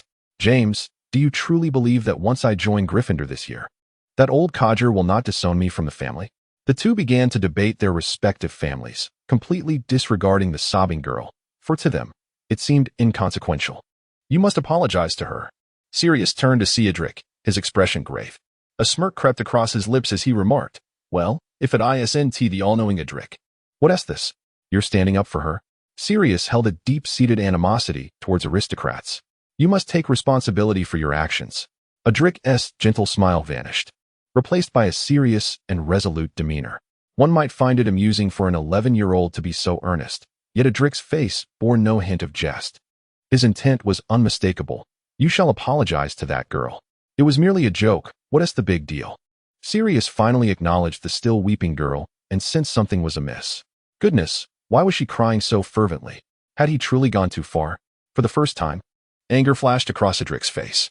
He stormed up to Sirius, nearly nose to nose, and shouted, "Are you such a coward that you only pick on girls? If you have any guts, come at me." Sirius instinctively took a step back, then, filled with embarrassment and rage, shouted back at Adric, "You think I want tea? Hey, Sirius, don't be impulsive. Let us discuss this calmly." James attempted to pull Sirius back, but only managed to budge him slightly. Adric's face twisted into a scornful sneer as he looked down at the crimson-faced Sirius, coldly scoffing, "Pathetic. Only daring to bully girls. What a disgrace to nobility." James sensed the brewing trouble and called out, "Remus, come help." Adric's words acted like a spark, igniting the powder keg that was Sirius. With a furious roar, he broke free from James's grip and charged at Adric, delivering a powerful punch to his face. "To hell with you, aristocrat." With a heavy punch from Sirius, Adric was sent crashing to the ground, blood beginning to trickle from his nose. Yet, his face became increasingly contorted with rage as he roared, "You've got guts. I'll fight you to the end." Struggling to rise from the ground, Adric lunged at Sirius, and the two fell to the earth, grappling fiercely in a tumultuous brawl. The girl with freckles had ceased her weeping, her eyes wide with astonishment as she watched Adric, his expression ferocious, land a powerful blow to Sirius's nose, only to receive a retaliatory strike that shattered his glasses. "Stop fighting." A faint cry was drowned out by the cacophony of their struggle. This was no longer about apologies, but rather a battle for their respective dignity. In truth, Adric was no match for Sirius, yet he proved to be more ruthless, enduring several blows without a whimper, and retaliating with a series of savage punches aimed at Sirius's head. Gradually, Sirius too unleashed his fury, disregarding all restraint as he delivered a flurry of punishing blows to Adric. "I'll help you." Observing Adric at a disadvantage, a greasy-haired boy joined the fray, striking viciously at Sirius's face, rendering him nearly unrecognizable. "Snape, how dare you?" Seeing his opponent recruit assistance, especially from that loathsome individual, James could no longer contain himself. He charged in, delivering a brutal beating to the greasy-haired boy. Hey, James. Sirius. Stop fighting, or you'll get expelled." A tall yet wiry boy interjected amidst the chaos. "Expelled? Let it be." The four combatants paused momentarily, speaking in unison before resuming their brawl with renewed fervor. Shaking his head, the tall boy approached the melee, bending down to extend his hand. "And who might you be?" The boy, pinned to the ground by a brown-haired student, expressed his bewilderment as he had merely intended to intervene. "I'm Stutun Dupin." The brown-haired boy landed a fierce punch on his opponent's face and scoffed, "I detest those who bully the weak. What is your name again?" "I'm Lupin." After enduring several blows from Stutun, even the ever-kind Lupin could no longer tolerate it. He flipped Stutun over and unleashed a flurry of punches, entirely abandoning his initial intention. "Are you ready to submit? Come at me. I want to rest until I turn you into a pig's head, and I'm not afraid of you," James declared boldly. Suddenly, a voice filled with intense anger pierced the air. "Do you know where this place is?" The six individuals, engrossed in their activities, lifted their heads, their expressions turning ashen, their voices trembling. Professor McGonagall. This revelation implied that Hill's father had engaged in a brawl with Harry's father right at the commencement of their academic journey. Lily's face was etched with astonishment. It appeared that Hill and Harry shared a commendable bond, yet unbeknownst to her, their fathers had been bitter adversaries in their youth. Clashing on the very first day of school, Tina gently shook her head, a peculiar smile gracing her features. They were indeed good friends. One could say that they became acquainted through conflict. After their altercation, they came to know each other, and although there remained a semblance of rivalry, their relationship blossomed into one of camaraderie, oscillating between foe and friend. Lily found herself perplexed by the impulsive nature of those boys, unable to fathom their motivations. She shook her head, realizing that she truly did not understand them at all. Their actions often seemed erratic, frequently engaging in bizarre antics for reasons unknown. "By the way, is it true that my mother met my father during that time?" Noticing the rather foolish boy named Stutton in the tale, Lily tentatively inquired. "I never imagined my father could exhibit such bravery. I always thought of him as a coward." The memory of Stutton, the bumbling boy who had unwittingly joined the fray, who, despite being battered and bruised, still wore a grin, brought a radiant smile to Tina's face. "Ah, he is truly the embodiment of Hufflepuff, clumsy and simple-minded. Throughout the years, I have lost count of how many times I have mentioned him, yet he remains unchanged. It is quite beyond me." Meanwhile, Stutton, seated in the living room, let out a loud sneeze, rubbing his nose, attributing all mischief to the innocent Hill, as he had no intention of sparing him. After discussing Hill's father, Adrian, Lily's attention shifted to Hill's mother, Helena, the youngest daughter of the Black family, who had passed away shortly after Hill's birth. "Mother, do you know Helena?" Tina, momentarily halting her chopping with the knife, nearly cut herself, though Lily remained unaware of this. Regaining her composure, Tina replied in the calmest tone, "Yes, of course. I knew her. She was Adrian's wife. They met during their school days. She was a beautiful and kind girl, despite being a Slytherin." "Slytherin?" Lily furrowed her brows. "Slytherin is hardly a commendable house, especially with their head, Snape, who is truly despicable." "Indeed, Slytherin," Tina affirmed, yet Helena was a genuinely kind girl. Otherwise, Adrian would not have been so enchanted by her. Tina's tone was somewhat dry, and the slight gap between them felt as insurmountable as a chasm. If, at that moment, I had been the first to assist him, perhaps the outcome would have been vastly different. Tina spoke extensively and in great detail about Edric. Yet her remarks regarding Helena were but a few fleeting words. Lily paid little heed, attributing the disparity to the different academies that Tina and Helena belonged to, which explained the lack of familiarity. She found herself intrigued by an otherwise inconspicuous character in the narrative, the first person to step forward and aid Edric, Severus Snape. By the way, was Snape's relationship with Edric particularly close? Lily pondered, considering that after the incident, their bond should not have suffered. Yet why did Snape exhibit such disdain towards Hill? His treatment was even harsher than that directed at Harry. Tina gently shook her head, her expression mirroring confusion.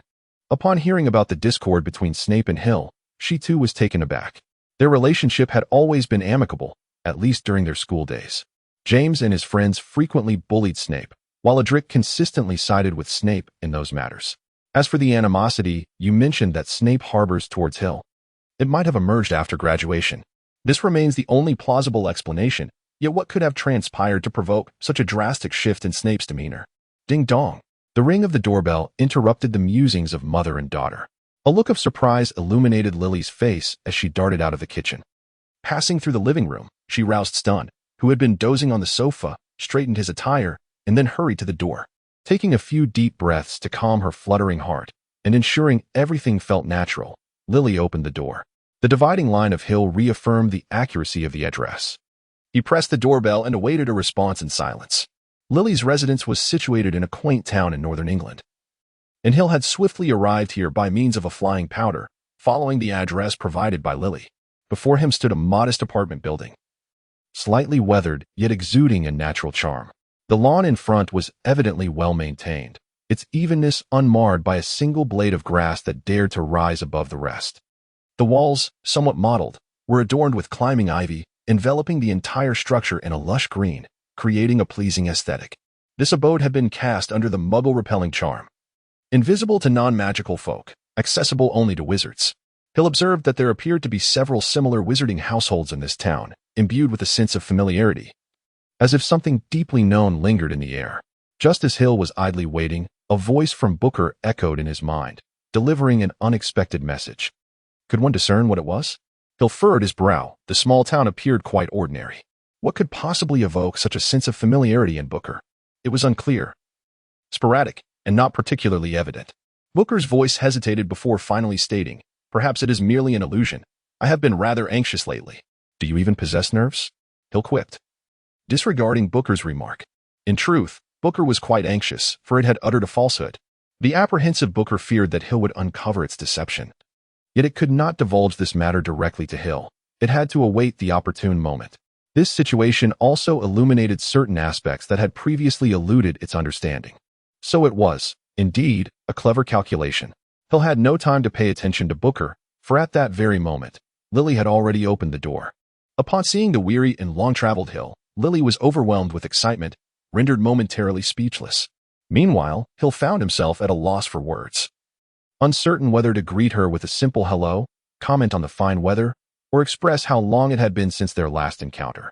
Such a predicament was beyond his experience. In Hill's mind, today's scenario felt akin to a visit to meet the in-laws, a situation he had never navigated before. Hill felt somewhat perplexed.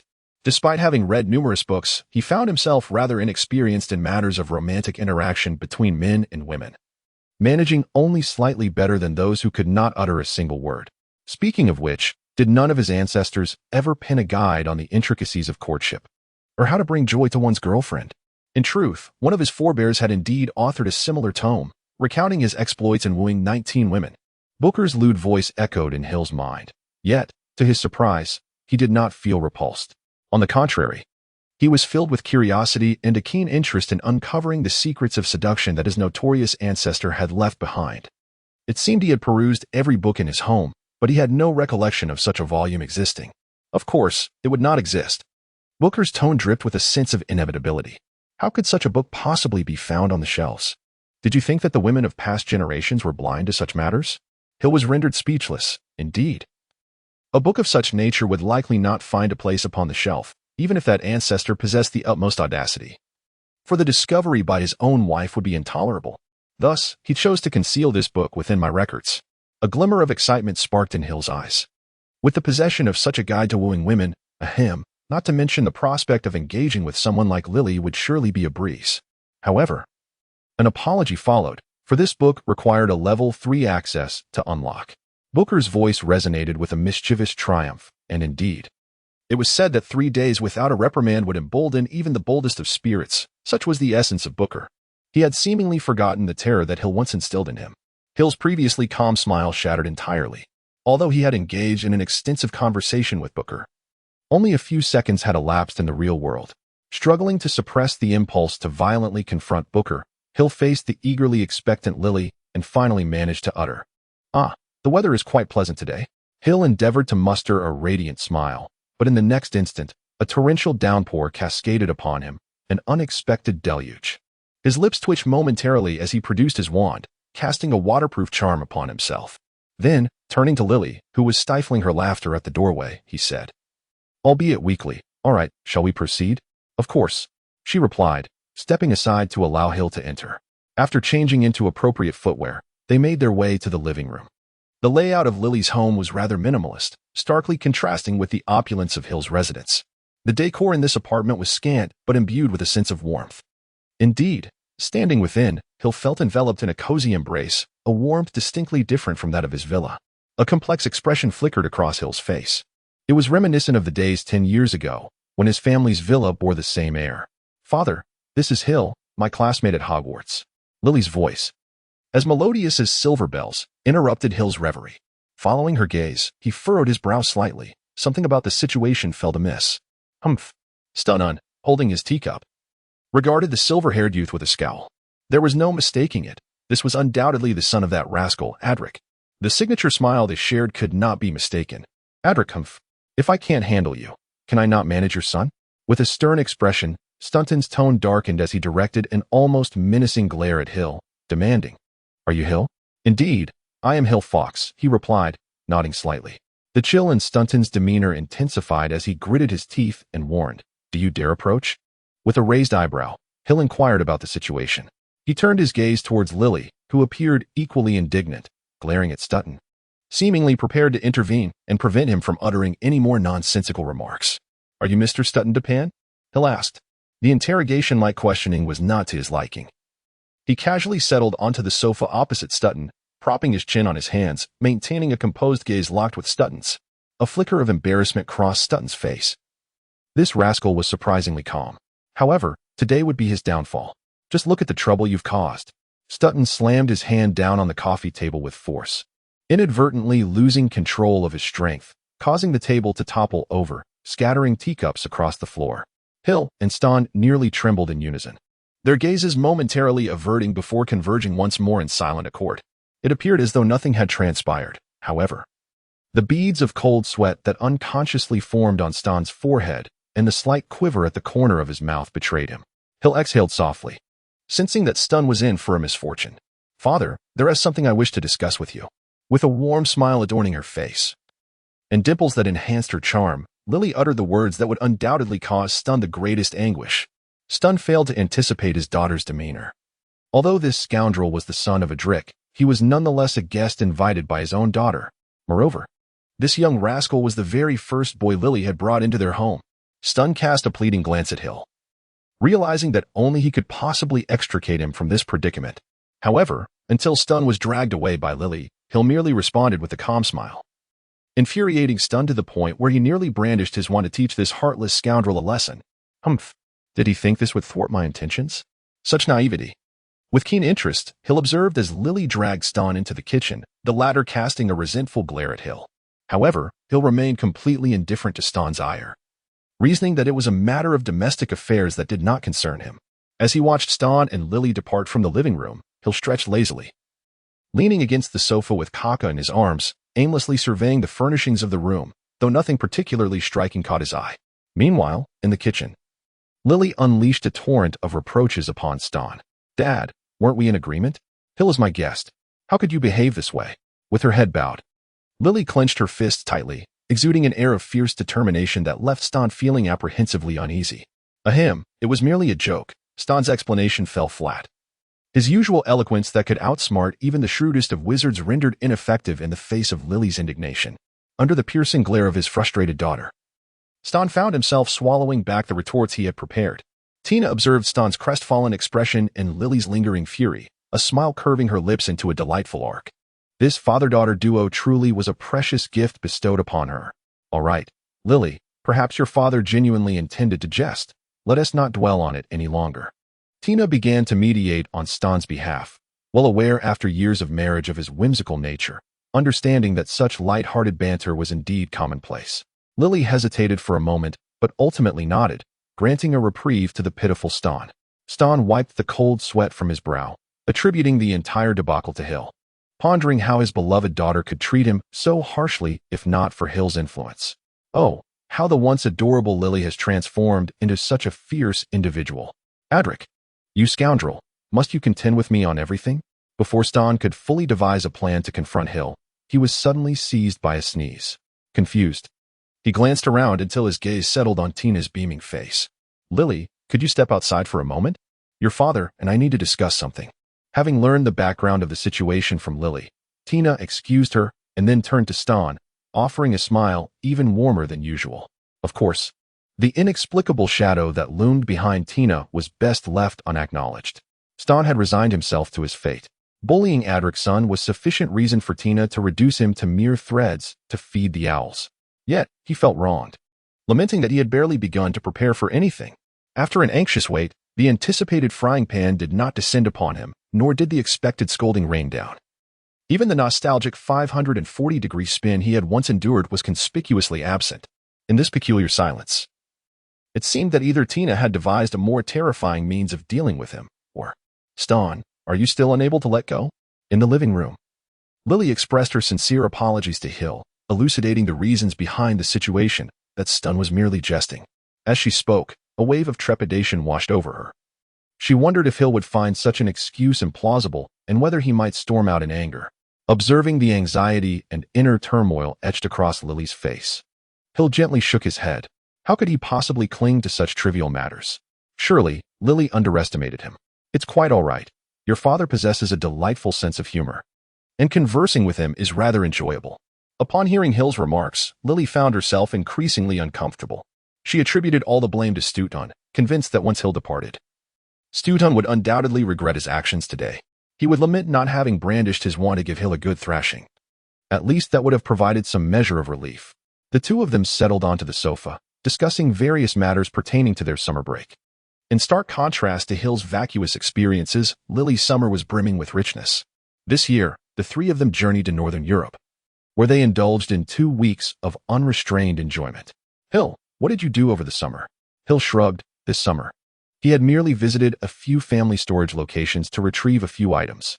The farthest of these places was only 200 miles from his home, leaving a considerable distance yet to traverse for any true journey.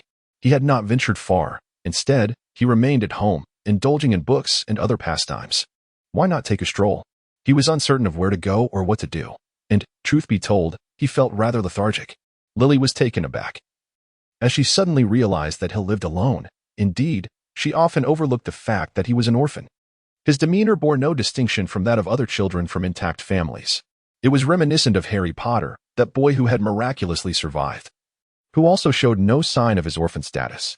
However, at least Harry had his aunt and uncle, while Hill had always been solitary. Feelings of loneliness and desolation seemed entirely absent from him. Lily recalled a remark Hill had made long ago, Should one deem him remarkably open-minded, having seen through it all? Or rather, should one conclude that he had grown numb, accustomed to his solitude? Hill noticed that Lily was lost in thought, and he could roughly guess what occupied her mind. Typically, he felt an instinctive aversion to the pity of others, having encountered it far too often in his life. However, with Lily, he found it difficult to harbor such feelings. She was different. She was unlike the rest.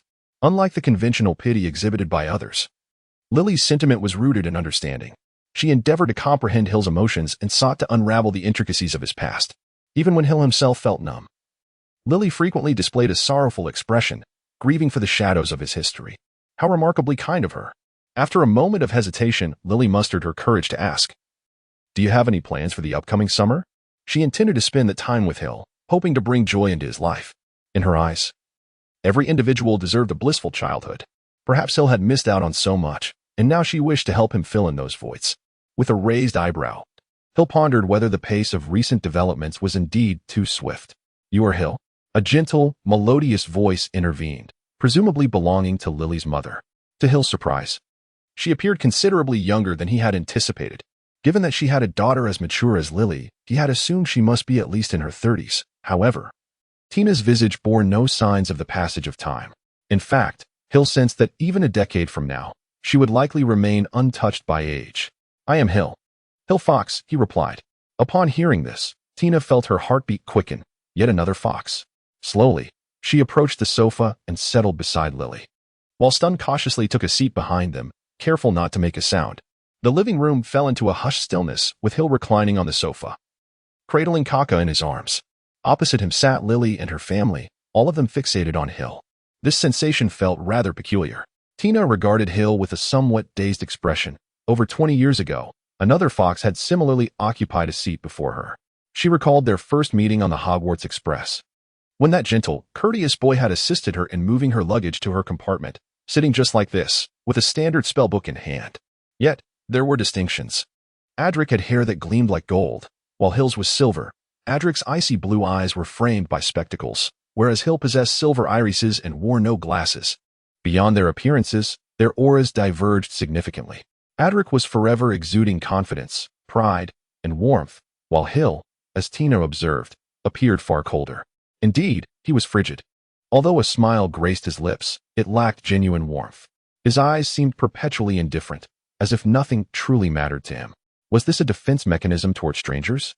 "I knew your father, Adric. We were classmates," Tina stated. "Ahem, I know him too. We even had a fight together," Stun interjected, only to be silenced by a sharp glance from Tina, which compelled him to swallow the unflattering remark that had been on the tip of his tongue. "I also knew your mother, Helena. I witnessed the entire journey of her romance with your father," Tina remarked, casting a surprised glance at the composed Hill. And then at Lily.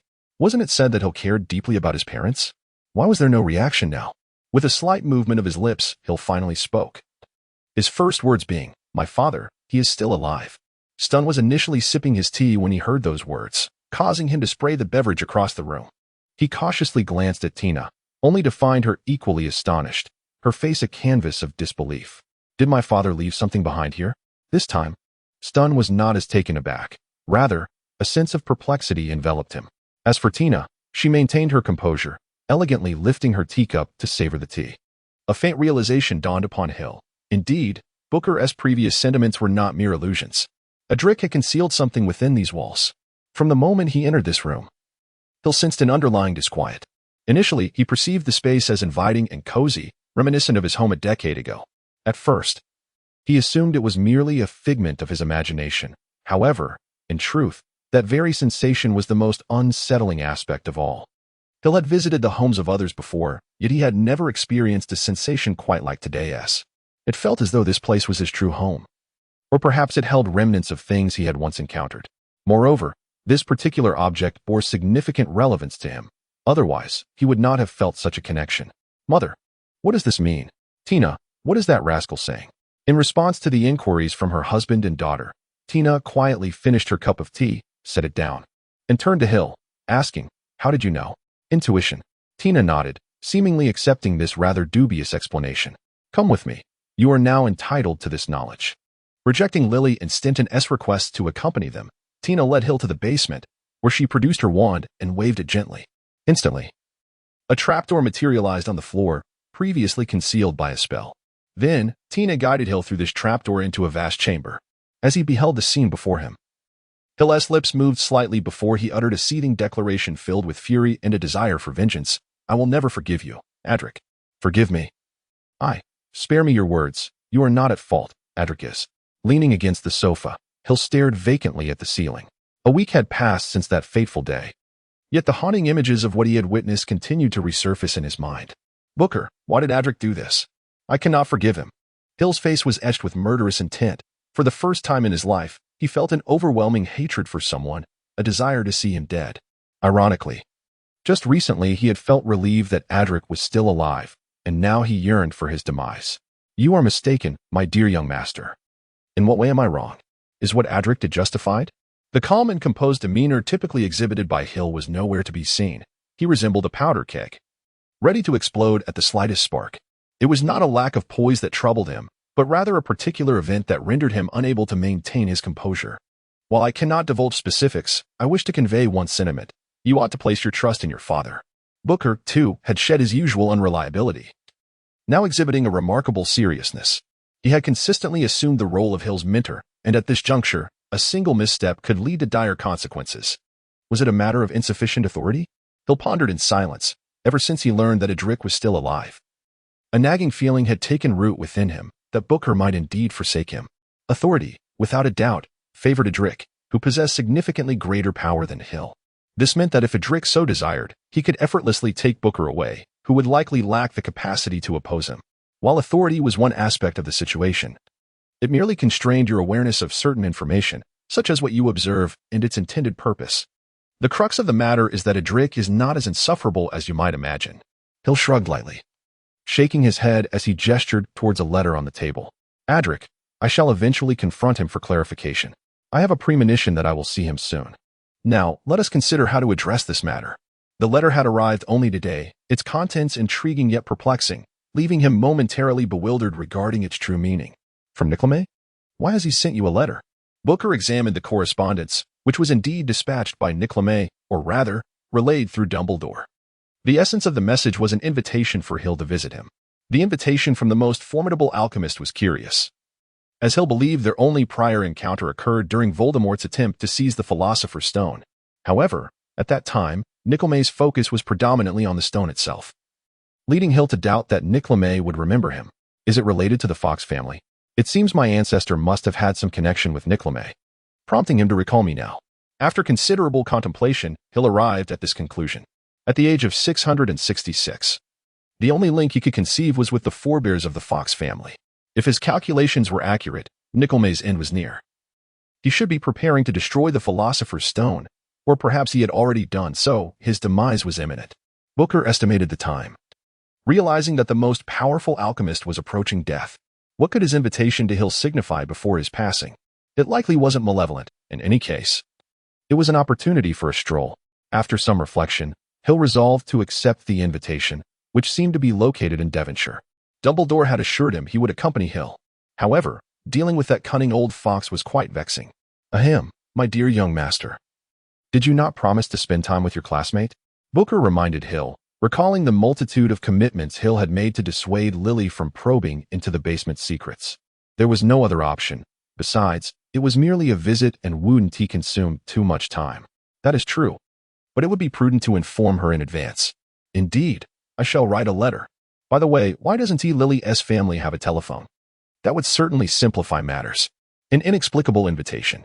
One morning, Hill and Dumbledore used apparition to arrive in Devonshire, materializing directly in front of Nickleme's residence. The surroundings were quite picturesque. It appeared to be a village inhabited by wizards, with neatly arranged hedges along the roads, adorned with a variety of climbing plants, bursting with vibrant life. Following Dumbledore through a thicket, they emerged into a breathtaking vista of verdant hills and tranquil waters, the trees cloaked in deep shadows. In accordance with Eastern philosophy, this place could well be described as a paradise. Nestled beside a tranquil little lake stands a charming abode adorned with brown tiles and white bricks, from which a chimney emits a billowing plume of white smoke, suggesting that the homeowner is likely preparing breakfast. "This is our destination." Dumbledore came to a halt a mere 10 meters from the house, turning to Hill and saying, "Well, This is where I shall leave you. The rest is up to you. What does that mean? As the headmaster, I am rather occupied. Nick wishes to see you. So I shall not be entering. Hill gently nodded, indicating his understanding. In the next moment, Dumbledore vanished from the scene with a disapparition. Taking a deep breath, Hill embraced Kaka and stepped forward decisively. In an instant, the world spun around him. He felt as though he were plummeting from a great height. The sensation of weightlessness causing him to instinctively reach out towards the sky, yet he grasped nothing but air. Indeed, it was as he suspected, nothing this simple. Dumbledore had previously hinted that the remainder depended upon oneself. Could this be a test? Everything unfolded just as Hill anticipated, as a familiar scene emerged before his eyes. Oh, was this not the image reflected in the mirror of Erist? Observing the family of three before him, a smile tugged at Hill's lips. How intriguing. What could this possibly signify? As Hill's voice faded, the scene before him shifted, revealing a family of three in a state of blissful existence. This transformation caused Hill to furrow his brow, and the smile on his face gradually faded. The once bright and warm room darkened, and the golden-haired youth and the raven-haired beauty vanished, leaving only the silver-haired infant quietly lying on the ground, neither crying nor laughing, merely gazing at Hill with a steady stare. Was this a recollection of the past? Hill felt a tinge of disappointment. Was this truly the test of the greatest alchemist, Nicholme? No, it was not a recollection of the past, as I possess no memory of this scene, merely a fabricated illusion. As if realizing something, Hill raised his gaze to the sky, chuckling lightly. I apologize. I am shielded by a guardian spirit, thus any attempt to seize my soul or thoughts is utterly ineffective. You must be at a loss. Resorting to such a ludicrous scene. No response came. The space was enveloped in silence, with only the infant lying on the cold floor, staring at him with an icy demeanor. Gradually, the infant began to grow, or perhaps mature, ultimately transforming into a silver-haired boy, identical to Hill, standing before him. He regarded Hill with a cold stare, devoid of any trace of anger. That gaze was indeed quite irksome. Hill furrowed his brow and retrieved his wand, softly intoning, "Vanish." Shattered dawn. This incantation, a creation of an ancestor from the Fox family, was specifically designed to counter illusions. Its effect was to dismantle all falsehoods and restore reality. As he wished, a silver beam emitted from his wand, striking the silver-haired boy standing before him with precision. In an instant, the boy disintegrated into dust, dissipating within the space. Indeed, it was an illusion. Shattered dawn proved to be remarkably effective. Dear Nicholme, did you summon me merely to showcase this? Hill expressed his growing impatience. If this was all there was to it, he saw no purpose in remaining here and would rather return home. Yet, silence persisted. The silver-haired boy, whom Hill had previously vanquished, reappeared, still gazing at him coldly, devoid of any additional movements. With a furrowed brow, Hill waved his wand once more, and shattered dawn transformed the boy into mere particles in the air. How long will this continue? He exclaimed in frustration. Hill incessantly waved his wand, vanquishing one apparition of himself after another. Yet, for each one he obliterated, another materialized in its place, and gradually, Hill's magical energy began to wane. Hill had come to realize the peculiar nature of the situation. He ceased this futile endeavor, disregarding the reflection before him, and simply awaited the inevitable in silence. Then, Avada Kedavra, a chilling voice resonated, and a green light struck Hill with unerring precision. As he felt the weakness in his limbs, the ebbing of life, and the frailty of his body, Hill's eyes widened, fixated on the visage of his own self. It was he, wielding the wand, who had unleashed that deadly curse, robbing Hill of his existence. TCH, this must be an illusion, is it not? Despite his fervent attempts to convince himself that it was merely a figment of imagination, the debilitating weakness incessantly reminded Hill that he was indeed on the precipice of death. I refused to believe that I could be vanquished by a mere impostor. Uttering his final words, Hill resignedly closed his eyes, utterly devoid of the strength to continue.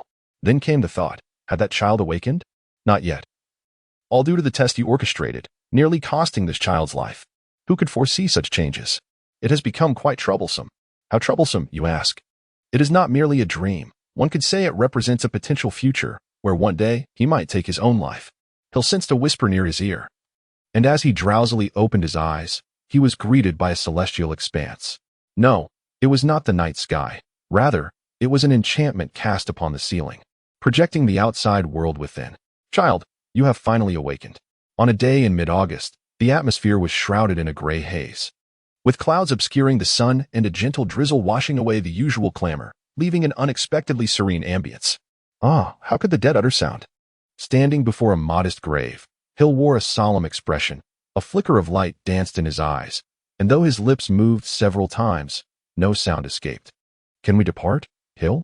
He nodded gently, casting a final glance at the lowly grave. Who would know that the one resting here was none other than the most formidable alchemist of the past 6 centuries, Nicodemus? Indeed, Nicodemus had passed away. Having destroyed the philosopher's stone, after completing his final task, he could finally rest peacefully. The past 6 centuries had been an arduous journey for him, necessitating a brief respite before embarking on the next chapter, a journey entirely distinct from the last. Now, transfiguration. The white-bearded headmaster waved his wand softly, without a sound or a glimmer, as the graveyard bid farewell to its last visitor. For a long time to come, this place would remain undisturbed. In the blink of an eye, Hill found himself back at his point of departure, his doorstep. Nicodemus departed with tranquility, thus, I am unscathed. After casting one last glance at Hill, Dumbledore nodded and waved his wand, vanishing once more. With a heavy exhalation, Hill took a slow step forward, his gait somewhat unsteady, reminiscent of a toddler learning to walk, teetering precariously. Clinging tightly to Hill's clothing, Kaka struggled to avoid tumbling from his shoulder, perhaps sensing his master's somber mood. It emitted only a few soft calls before settling quietly in place. Though it proved challenging, Hill gradually made his way to the door. Those few short steps left him drenched in sweat, as if he had just engaged in strenuous exercise. Indeed, the balance has been disrupted, dear teacher. Leaning against the door, Hill gazed at the still overcast sky, the image of the teacher he had known for merely half a month flickering before him, the elderly man who, even in his final moments, had held him in his thoughts. Yet, I shall not yield. I cannot afford to lose.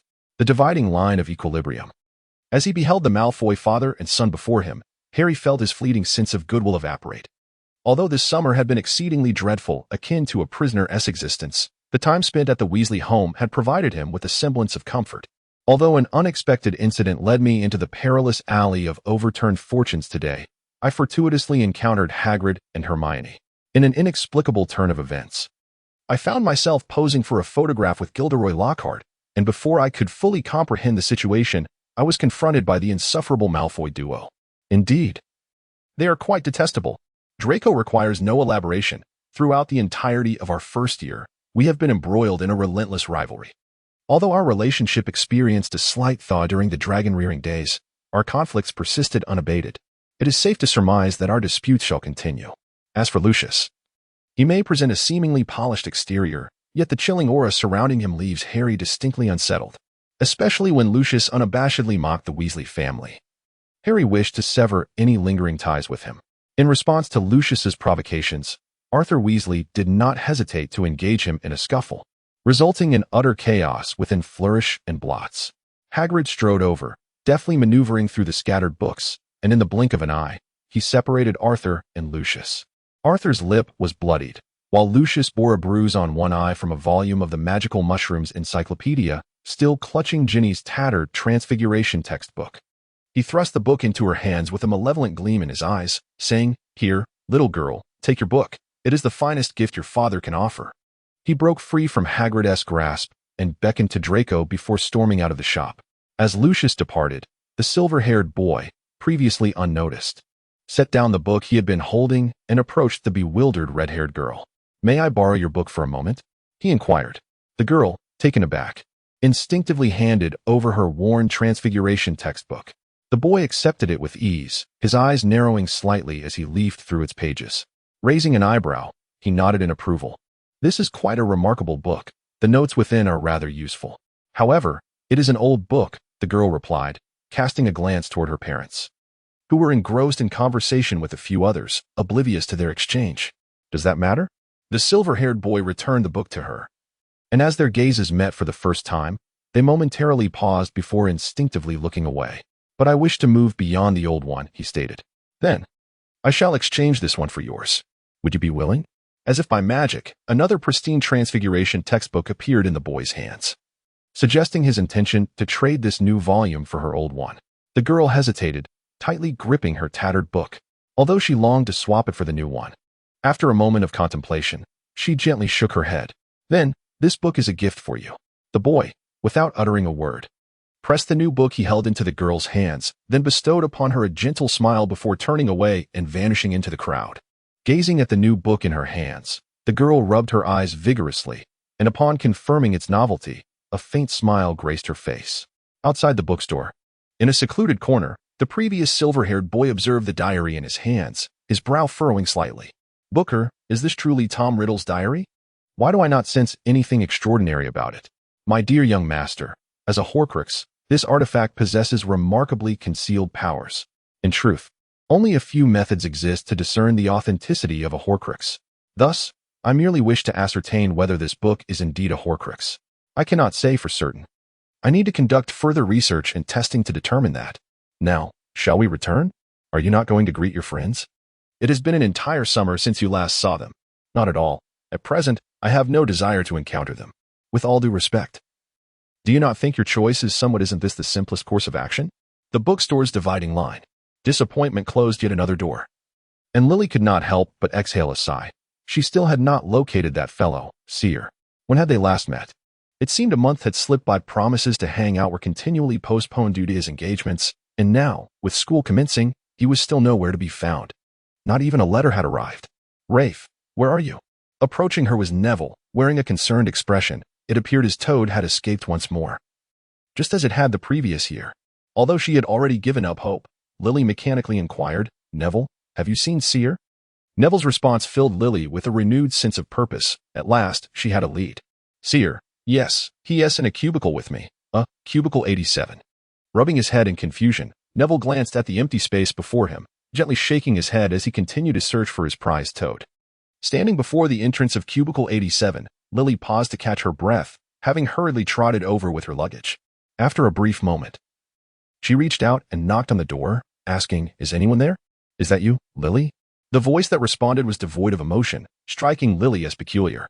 Although it was identical to Seer's, his voice had always carried a note of warmth, unlike this one, which felt chillingly distant. Hesitating for a moment, Lily opened the door and beheld the scene within the cubicle. Golden sunlight cascaded upon the silver-haired boy, his head slightly bowed, with strands of his rather lengthy silver hair obscuring part of his face. He held a book in his hands, its cover adorned with a series of peculiar symbols, the nature of which remained a mystery. Perched upon his shoulder was the same little white fox, Kaka, who turned its head toward the doorway upon noticing someone had opened it, its eyes half closed, as if just awakening from slumber. Indeed, this was Hill. This compartment appeared to house only Hill, as Lily gently brought in her luggage, placing it in the corner. She tidied up the slightly disheveled clothing before quietly taking a seat opposite Hill. Without lifting his head, Hill asked, how was your summer vacation? Why haven't you contacted me during this time? After enduring great difficulty to find Hill, Lily felt a twinge of disappointment at his perfunctory greeting, which seemed merely a polite formality. This profound sense of loss stemmed from the imbalance between her efforts and the meager rewards. A flicker of dissatisfaction ignited within her.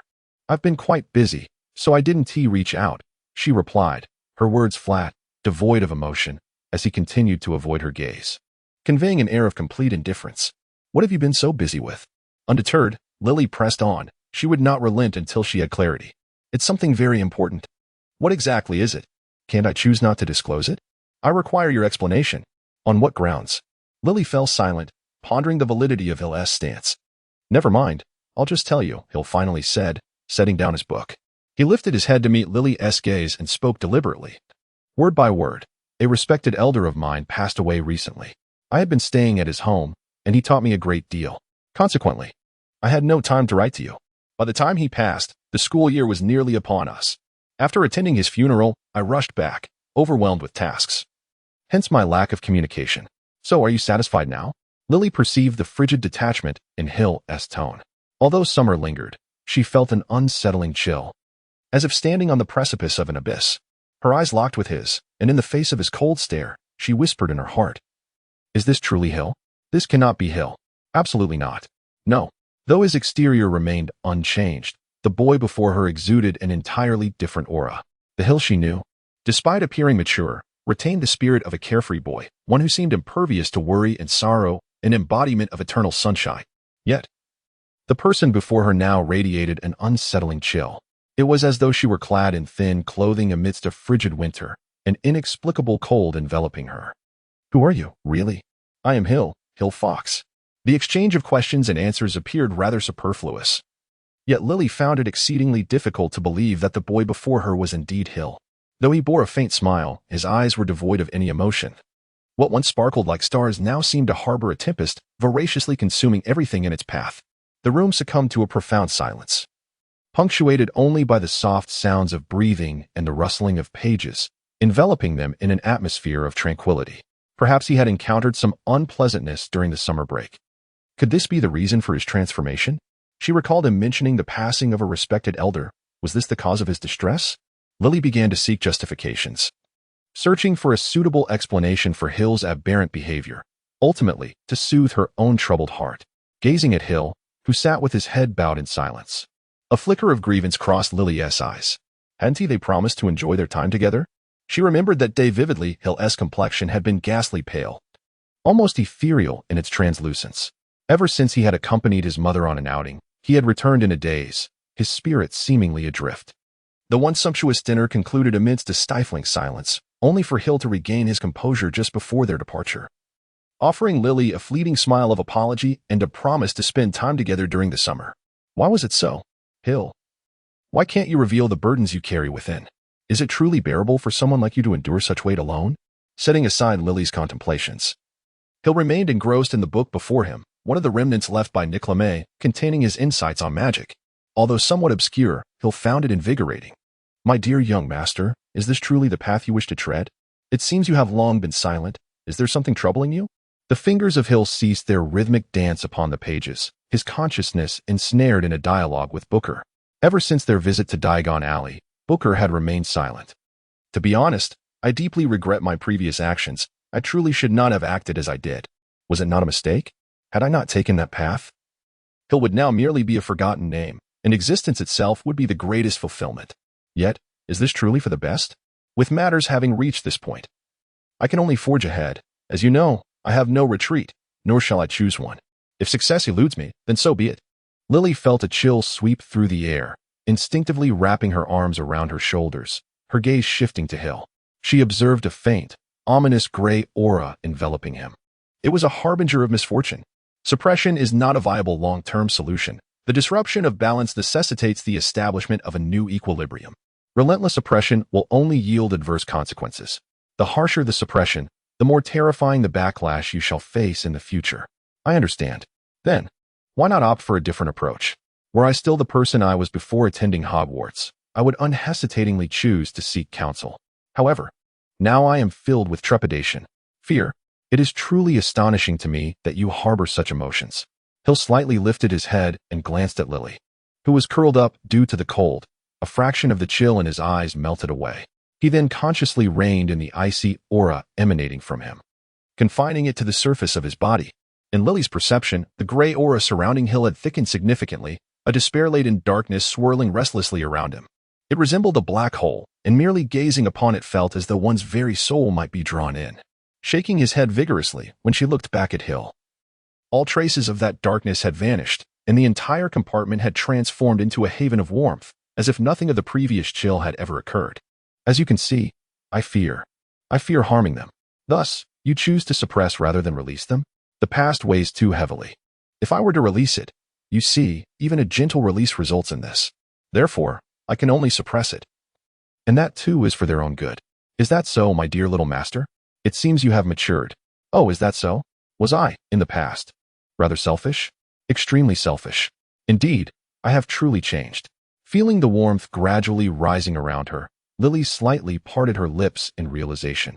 She knew this warmth must have been conjured by Hill. Though she was unsure of the exact circumstances, she sensed that the Hill she knew had returned.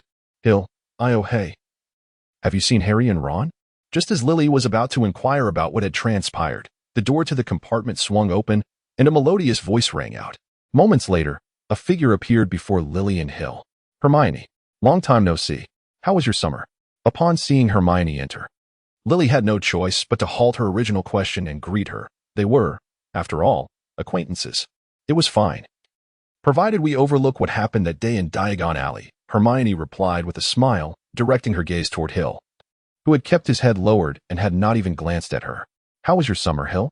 If you are inquiring about Harry, I saw him 5 minutes ago. Where? With his head still lowered, Hill gestured towards the window, yet all that lay beyond was a vast expanse of blue sky and white clouds, nothing more. Hermione offered a resigned smile, realizing that she would glean no useful information from Hill. However, she sensed an unusual atmosphere within the compartment. It felt decidedly cold and unwelcoming. Very well, I shall continue my search for Harry and the others. The remaining matters can wait until we return to school. As Hermione departed, Lily hesitated and cast a glance at Hill, inquiring, "Where did you see Harry and the others?" The moment the words left her lips, she regretted them. That was not the question she had intended to ask. 5 minutes ago, outside the window, did you not notice? A car was soaring through the sky, and I distinctly saw someone inside. It was Ron and Harry. Hill's response remained devoid of emotion, yet the tone had softened slightly. It felt less frigid, albeit still somewhat terse. Lily's eyes widened in astonishment as she rushed to the window, but outside, nothing was visible now. Then why didn't you clarify that earlier? She questioned, perplexed by Hill's demeanor. What was the point in saying it if no one would believe me? It's better left unsaid. Who says no one would believe? I would. Hill paused momentarily in his perusal of the book, lifting his gaze to meet Lily's for a brief moment before returning his attention to the pages. Unbeknownst to Lily, a look of anguish crossed Hill's face. Curse it, I've lost my composure so easily. The situation is even worse than I had anticipated. Before the dusk settled, Hill and his companions finally arrived at the station preceding Hogwarts. This year, liberated from their status as first years, they no longer needed to traverse the lake by boat. Truth be told, with Draco's 2 lackeys in tow, one could only wonder if they might inadvertently sink the vessel this time around. Students clustered in small groups, making their way towards Hogwarts, occasionally crossing paths with familiar faces, engaging in lively discussions about their summer adventures. It seemed their holiday experiences had been quite remarkable, and they were animatedly sharing their stories. Hyle and Lily lingered at the rear, soon encountering Hermione, who appeared to be still searching for Harry and Ron. Concern was etched across her face. Over the past year, Harry and Ron had amply demonstrated their propensity for mischief, leaving Hermione with no choice but to worry. Lily recounted Hyle's earlier explanation to Hermione, who, unsurprisingly, remained somewhat skeptical. Indeed, while flying cars were not entirely unheard of, the notion of Harry and Ron arriving at school in such a vehicle was nothing short of astonishing. Hermione persisted in her inquiries about their whereabouts, while Hyle and Lily trailed leisurely behind the main group. Hyle's silvery hair had grown rather long, the front now obscuring his eyes, allowing only faint glimmers of silver to be seen. He slightly bowed his head, as if something intriguing on the ground had captured his attention. A cool evening breeze caressed Hyle's face, alleviating some of his torment. In truth, he was perpetually engulfed in pain. This agony stemmed from the dire consequences of a disrupted equilibrium. Hyle endured this discomfort every single moment, not particularly intense, yet hauntingly persistent. Serving as a constant reminder, Hyle, you are in a precarious state, the balance has been shattered, and if left unchecked, the repercussions could be unfathomable, certainly not what you desire. So, Professor LeMay, what is your counsel? Suppression or release? Only these 2 options remain. Which is the safest? Release. I apologize, I meant. Which option will spare those around me from harm? In that case, suppression would likely result in the least damage. Very well, I choose suppression. Are you certain? Each time something disrupts the balance within you, immense pain ensues. The greater the destruction, the deeper the suffering. Do you still wish to proceed? It matters little, Professor LeMay. Do you believe that a person such as I has any meaning in existence? That is a question only you can answer. Therefore, until you find that answer, do not succumb to death. As they rounded a bend, Hal beheld a lake shimmering like a polished mirror before him, truly a remarkable sight. Hill came to a halt, quietly gazing at the lake before him. Eventually, he shook his head and sighed softly. Alas, it is not that one. Not which one? Lily inquired, startled by Hill's sudden outburst after his earlier silence. Indeed, it is not that one. A similarly subdued voice floated over, causing Hill to pause. He lifted his head, his silver hair parting to reveal his handsome visage and eyes that sparkled like stars. You seem to be in distress, he observed, narrowing his eyes at the golden-haired girl who had appeared before him. Who are you? Luna Lovegood, she replied. Luna Lovegood, the first-year student who could easily see through Hill's thoughts, destined to be a future member of Ravenclaw. The moniker Loony aptly matched her whimsical nature, as the root of her name connotes madness, much like the term lunatic. Her light golden hair, somewhat disheveled, cascaded down to her waist, with faint eyebrows. Her striking silver-gray eyes stood out, appearing dreamy and distant, as if she were in a perpetual state of reverie. I see, Hill nodded gently, acknowledging the enigmatic girl who indeed possessed an uncanny ability to pierce the veil of one's thoughts, as if she were drawing from the depths of one's soul. I am Hill Fox. However, upon extending his hand, Luna seemed oblivious to the gesture, staring blankly at Hill's face, remaining silent. Retracting his hand, Hill touched his own face, sensing nothing amiss. What, then, was Luna truly observing? Does a joyous life bring you pain? Do happy memories evoke sorrow? If all that is beautiful torments you, then what meaning does your existence hold? I don't understand what you're saying. Noticing Lily's worried expression, Hill feigned confusion. Yet within, a tempest raged. This girl before him appeared more formidable than he had anticipated. Do you believe in the existence of the crumple-horned snorkack? Luna's thoughts indeed leaped in unexpected directions, standing in stark contrast to Hermione's rationality, which remained steadfast against subjectivity. Do you believe? I do. And you? Some things exist solely because we believe in them, do they not? Without a definitive answer, Hill offered a vague response. In truth, one of his ancestors had already ascertained that such creatures did not inhabit this world. Yet, that ancestor, who had aspired to be a traveler exploring every corner of the globe, ultimately left behind the words, "Some things exist precisely because we believe in them." A glimmer of brilliance flickered in Luna's eyes. What might seem like a perfunctory response to others was, in her perspective, the most sublime answer. Regardless of whether others believed or doubted, as long as she held faith, there would undoubtedly be a hidden corner of the world where the elusive corner-snoring beast resided. By the way, Luna, did you not accompany the newcomers? Hill observed that Luna, as a freshman, did not embark on the boat with the other first years, but instead mingled with the upperclassmen as they made their way to Hogwarts. Are you not aware? Within the depths of Hogwarts Lake lies a dragon, along with mere people and various other creatures. It is unwise to tease a sleeping dragon, indeed. It is said that a dragon has slumbered at the bottom of the lake for an indeterminate period. Perhaps it shall continue to sleep, or perhaps it may awaken. So, you did not take the boat? That is not the reason. As they walked, Hill conversed with Luna. To others, their dialogue might seem peculiar, devoid of any discernible logic, and their topics shifted with such rapidity that most could hardly keep pace with their exchange. Lillian quietly trailed behind Hill and Luna, observing a long-lost smile upon Hill's face, not merely a courteous grin, but a genuine expression of joy, which weighed heavily on her heart. Had she erred in some way? Lillian had done nothing wrong. Rather, it was precisely because she had acted rightly that her every action caused Hill anguish. As for who bore the greater burden, the endlessly aggrieved Lillian or the perpetually tormented Hill, who could say? As a second-year student, Hill was finally able to sit and relish the sorting ceremony of the first years. He recalled his own sorting from the previous year, during which the hat had playfully toyed with him. The memory brought a faint ache to his ankle. Sitting quietly, Hill stared blankly at his hands. At home, the discomfort had been manageable, a mere tingling sensation as if a current coursed through him. However, upon arriving at Hogwarts, the pain had intensified.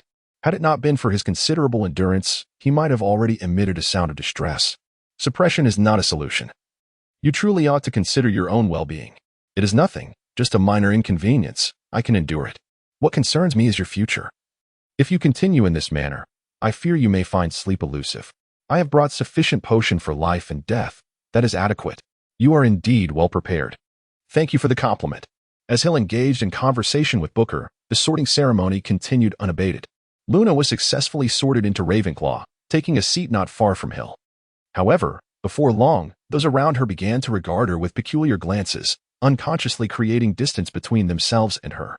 Although Ravenclaw is home to many eccentric individuals, one as unusual as Luna is a rarity to behold in decades. Ginny Weasley, the seventh child of the Weasley family, donned the sorting hat with a mixture of trepidation and excitement. Moments later, she exuberantly dashed towards Gryffindor. As she descended the staircase, she caught sight of a silver-haired boy seated at the Ravenclaw table, bearing a resemblance to the boy she had encountered at the bookstore that day. However, there was no time for further scrutiny, as she was soon enveloped by the welcoming embrace of Gryffindor students. Hill observed that Snape was absent from the professor's seat, seemingly having gone to seek out Harry and his companions. Subsequently, he noticed that both Dumbledore and Professor McGonagall had also departed, presumably to address matters concerning Harry and Ron. Although expulsion was not a possibility, it was certain that they would not escape the consequences of their actions, particularly in terms of labor education. Hill, are you not going to eat anything? Lily inquired with genuine concern, having noticed that Hill was lost in thought and had not touched his food. The entirety of the day had been spent aboard the train, yet she had not seen him take even a sip of water. Hill's face contorted slightly, not for any other reason but due to agony. He lifted the lemon juice, his favorite beverage, and took a gentle sip. In the next instant, he expelled the entire contents of his mouth. Just as the thought of the lemon juice's delightful flavor flashed through his mind, a searing pain struck his head as if it had been brutally sawed through, compelling him to spit out every last drop of the lemon juice. "What is the matter with you, Hill?" Terry and the others, noticing Hill's peculiar behavior, inquired with concern. Hill paused for a moment, casting his gaze upon the lemon juice in his hand before gradually setting the glass down. After a brief hesitation, he reached for a cup of coffee, unsweetened and notably bitter. In times past, he would have never dared to touch such a brew. Under the astonished stares of onlookers, Hill took a gentle sip, his brow furrowing as a grimace crossed his face. Yet, he resolutely persevered, finishing every last drop of the coffee. Has it truly come to this? A faint gray aura enveloped Hill, visible only to him. Yet, everyone could sense that Hill was in a dire predicament. Indeed. It seems I must proceed with that course of action. I shall take my leave now. Hill rose from the Ravenclaw table and exited the hall. What was the matter with him? Was he unwell? He did not appear so. Could it be a lack of appetite? Observing Hill's almost frantic retreat, Lily bit her lip anxiously, pondering what could possibly be troubling him. Could he not express what was on his mind? Upon returning to the dormitory and arranging caca, Hill collapsed onto his bed, yet moments later, he sprang up as if ignited by fire. Furrowing his brow at the soft bed, he eventually sighed. Retrieving a small vial from his pocket and downing its contents in one swift motion. After consuming the concocted potion of life and death, Hill reclined on the bed, disregarding the pain, and gradually sank into slumber. At this moment, devoid of the potion, sleep was a distant prospect for Hill. However, he remained oblivious to the subtle changes occurring within his body during his deep slumber. "Teacher, are you implying that one day I shall bring about my own demise?" "Only a possibility. I cannot assert anything definitively. Such matters are inherently uncertain. By the way, why do you extend your assistance to me? Surely, I am of no relation to you. It is merely a debt owed to a certain ancestor of yours. Until I repay this debt, I shall have no face to confront her." "Her? Lower your voice. It would be unfortunate if that jealous one overheard us." Seated at the long table, Hill gazed at the breakfast spread before him, a fleeting expression of helplessness crossing his face. Yesterday's experience had proven that the delicacies he once relished now only served to torment him. After surveying the array of food, he ultimately settled on a bowl of oatmeal, frowning as he took a sip.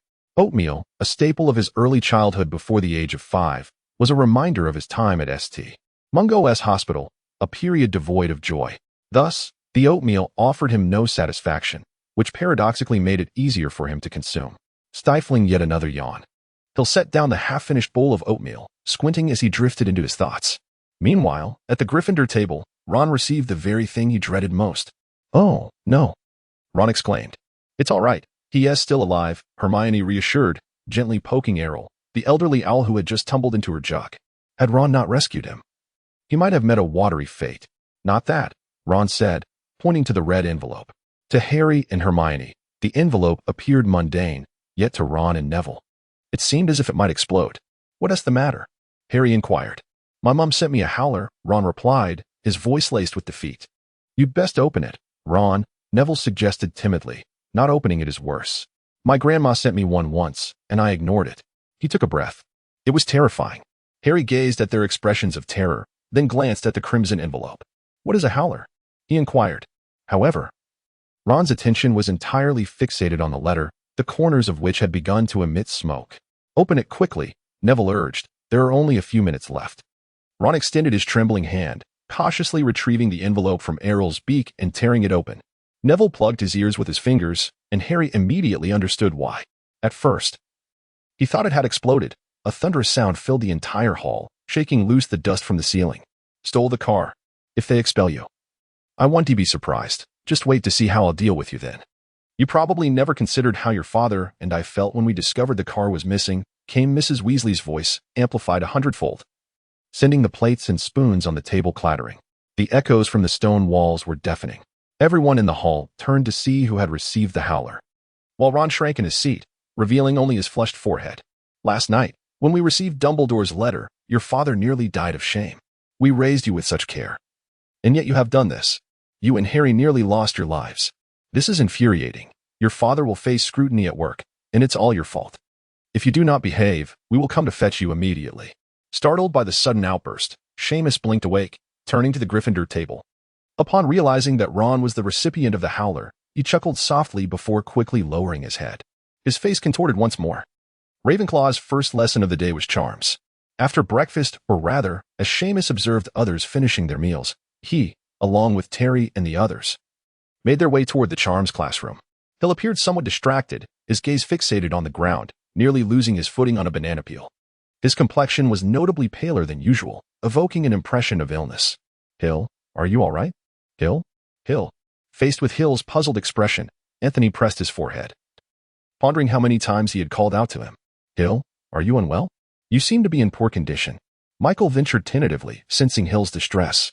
Such a state had only been witnessed at the beginning of the previous semester when Hill had exhausted himself due to a series of unfortunate events, leading to a fainting spell.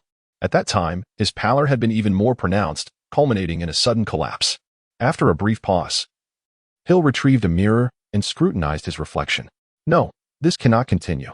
It was merely the first day, yet Hill's situation had already deteriorated significantly.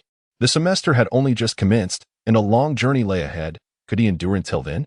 In silence, Hill stowed the mirror away and resumed his path to the charms classroom as if nothing had transpired. Terry and the others exchanged glances filled with concern, and as they watched Hill hasten away, they jogged to catch up with him. Behind Terry and the others, Lily, clutching her books, trailed behind at a deliberate distance. Neither too far from Hill nor too close. Lily was no fool. Hill's unusual behavior could not escape anyone's notice. She instinctively recalled that peculiar girl, Luna Lovegood, and her words from that night. "A happy life brings you pain, joyful memories make you sad, all that is beautiful torments you." Then, what meaning does life hold? Is it truly so, Hill? What has transpired to transform you in this manner? Lily felt it might be time for a heartfelt conversation with Hill. Professor Flitty's lessons were well understood by Hill, rendering him seemingly disinterested in class. The wand must be waved in such a manner. The arc and precision of the motion influenced the efficacy of your charms. Professor Flivy illustrated a wand movement before allowing the students to practice freely. All the students began to engage in their exercises, yet Hill remained lost in thought. Professor Flivy noticed this as well, however. He held a certain admiration for Hill and refrained from reprimanding him. Aware of Hill's unusual pallor, he approached him directly. "Hill, are you all right?" Observing the concern etched on Professor Flivy's face, Hill involuntarily flinched and gently shook his head. "I'm fine, Professor. Perhaps I simply did not rest well last night." To be fair, he had slept like a log, unresponsive to any calls, yet he deemed that a lack of rest? Anthony muttered softly, prompting Hill to give him a disdainful glance. Professor Flivy appeared to be convinced by Hill's words. He nodded and remarked, "Do remember to take care of yourself, as your health should always be your top priority." With that, he reached out and gently patted Hill's head. A warm sensation cascaded down from Hill's head, providing a comforting relief to his somewhat swollen cranium. It appeared that Professor Flitwick was quite adept at healing spells. Just as Hill began to relish this soothing feeling, a sharp pain pierced through his head like a needle. He nearly cried out, yet with Professor Flitwick observing him, he had to suppress the urge. The professor seemed oblivious to Hill's distress. He turned back to the lectern and continued the lesson. The bell finally rang, signaling the end of the charms class. Hill, along with his peers, exited the classroom, leaving the space desolate. Professor Flitwick tidied up his desk, then paused, his gaze drifting towards a particular seat in the classroom, one that Hill had once occupied. Was he perpetually enduring pain? Were healing spells ineffective or even counterproductive? Was this a curse? Professor Flitwick's voice was laced with confusion, and a flicker of concern crossed his eyes. It seemed he would need to consult Dumbledore, who might possess some insights. After the morning charms class, Ravenclaw had no further lessons until the afternoon potions class. During this interval, Hill intended to return to his dormitory, recalling that he had some matters to attend to. "Hill, can we talk for a moment?" As he noticed Lily blocking his path, Hill involuntarily furrowed his brow, surmising her intentions. After a moment of contemplation, he nodded in agreement. "Follow me." A few minutes later, they arrived at a quiet, open patch of grass outside the castle. Devoid of people, they settled on the thickest part of the grass, and Lily gestured for Hill to sit beside her. Once he complied, Lily hesitated briefly, resolved not to beat around the bush any longer. "Hill, were Luna's words from that night truly sincere?" The expression on Hill's face was inscrutable, entirely in line with his expectations. He concealed his emotions adeptly, which left Lily, who sought to glean insight from his countenance, somewhat disheartened. "There is nothing," Hill asserted, shaking his head as he observed Lily's incredulous demeanor. He understood that any explanation would be futile. His anomaly was all too evident. Yet, the prospect of admitting it was utterly out of the question. "You are lying." "Ah, well, you may regard me as a liar if you wish." From Booker. Hill had acquired a particular skill. When one wishes to evade a subject, one can resort to meaningless chatter to divert attention or simply feign ignorance. At the very least, Hill had mastered this technique from Booker. If it chose not to speak on a matter, there was little he could do. A flicker of irritation crossed Lily's face. Was he not blatantly toying with her? Why can't you just articulate your thoughts? Why must you shroud everything in secrecy? Why do you insist on bearing this burden alone? Why? Tell me, why? With an expressionless demeanor, Hill rose to his feet, casting a condescending glance at Lily as he coldly remarked, "If that is all you have to say, then I am quite busy and shall take my leave." At long last, Harry and his companions concluded their herbology lesson, which had taken place in the third greenhouse, focusing on the topic of mandrakes. However, today's class had an unusual atmosphere.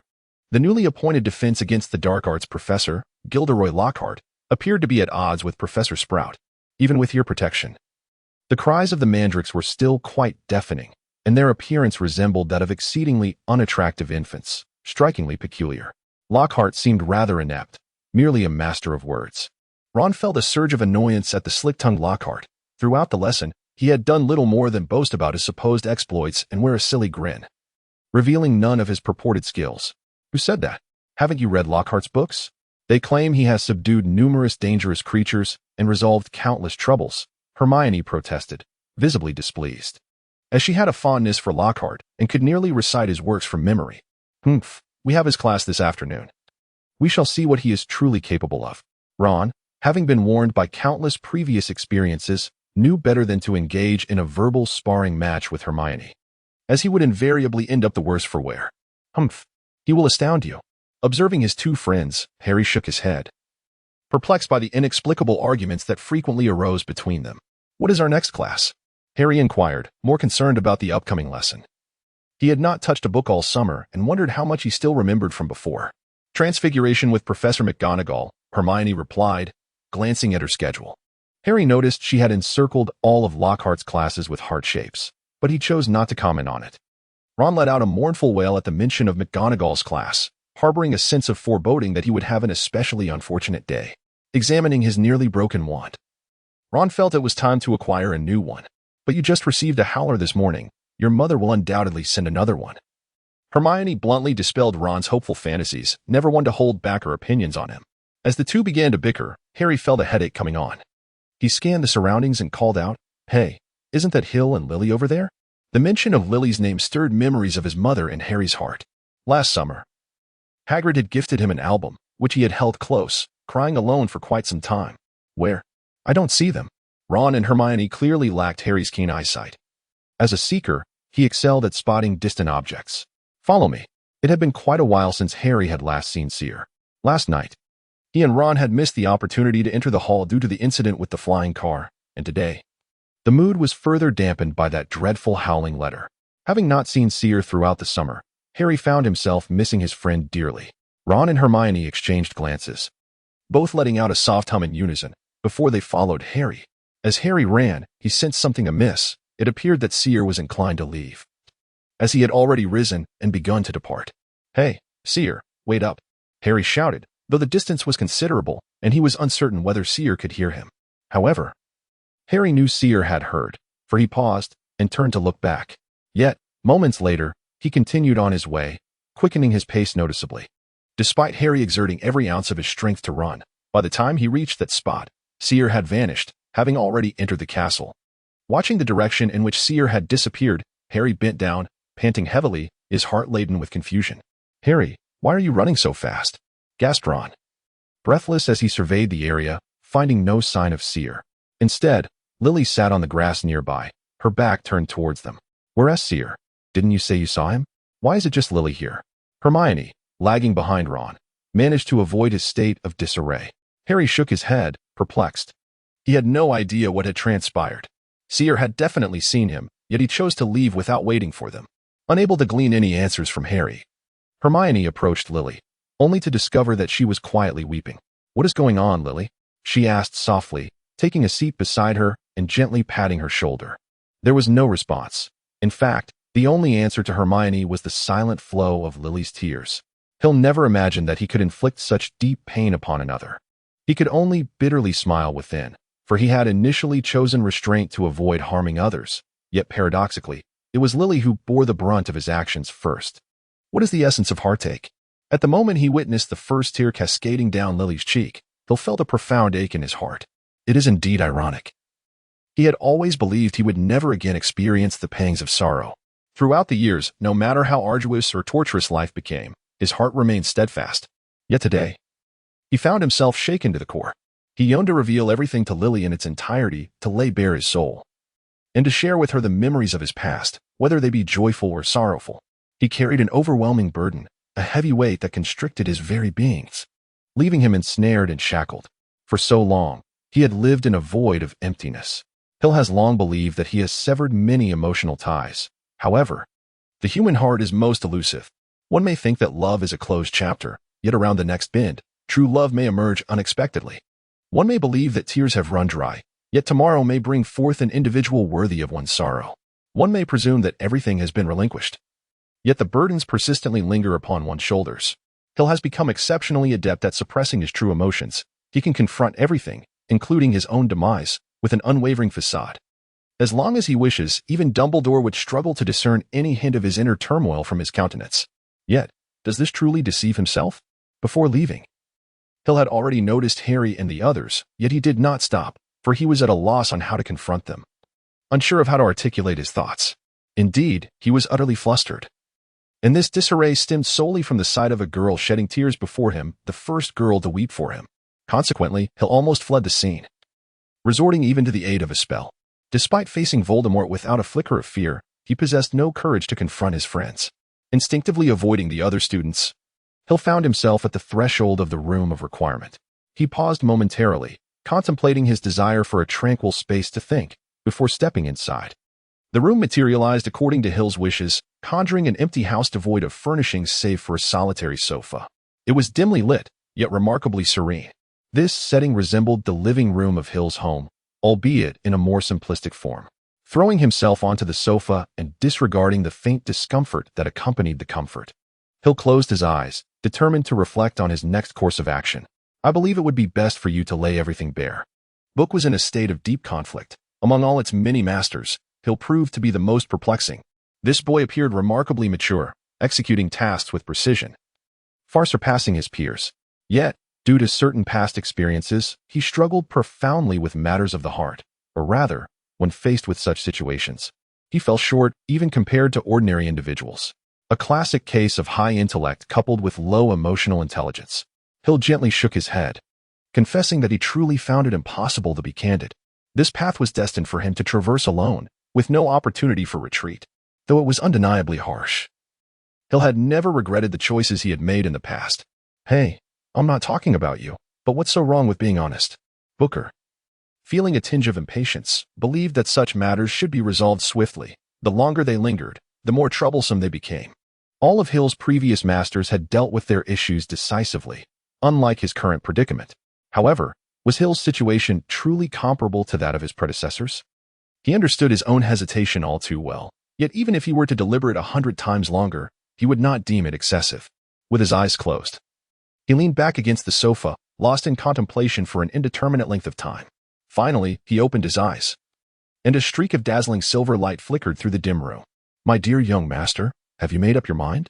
In response to Booker's inquiry, Hill slowly nodded. His fists clenched tightly, the knuckles whitening from the pressure.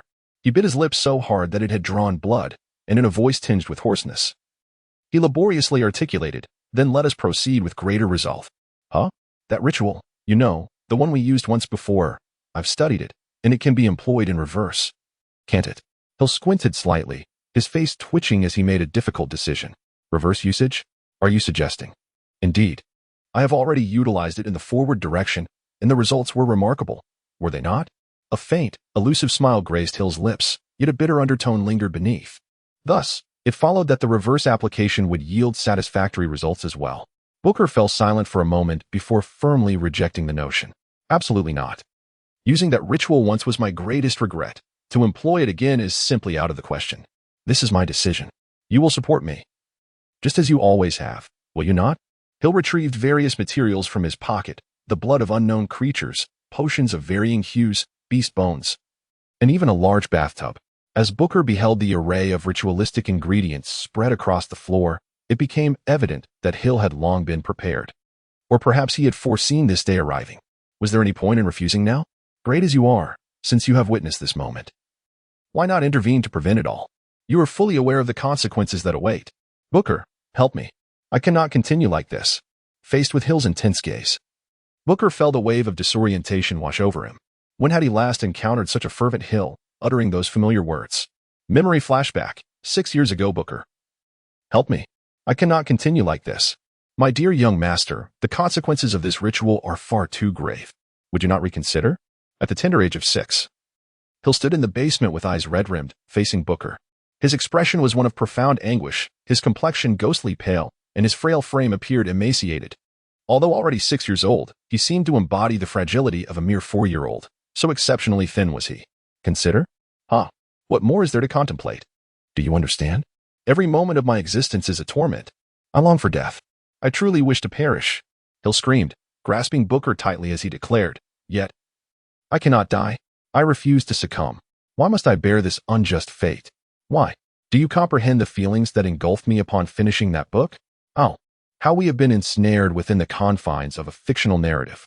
We are not but characters in a tale, and I, not even mentioned by name. We exist merely as words upon a page. Everything we endure is but a design crafted by another. I rebel against this. Why must my destiny be dictated by you? Why must I remain a mere figure in a novel? I possess flesh and blood, love and hate. I am a being capable of independent thought, free action, and the ability to love and loathe. Why must I be shackled like a prisoner in a cage, controlled and confined by you? I refuse to accept it. I defy you. If there exists a force that governs all, then I curse you. I curse you to be manipulated by others as well. I refuse to accept this. I am worthless. What good is your shouting?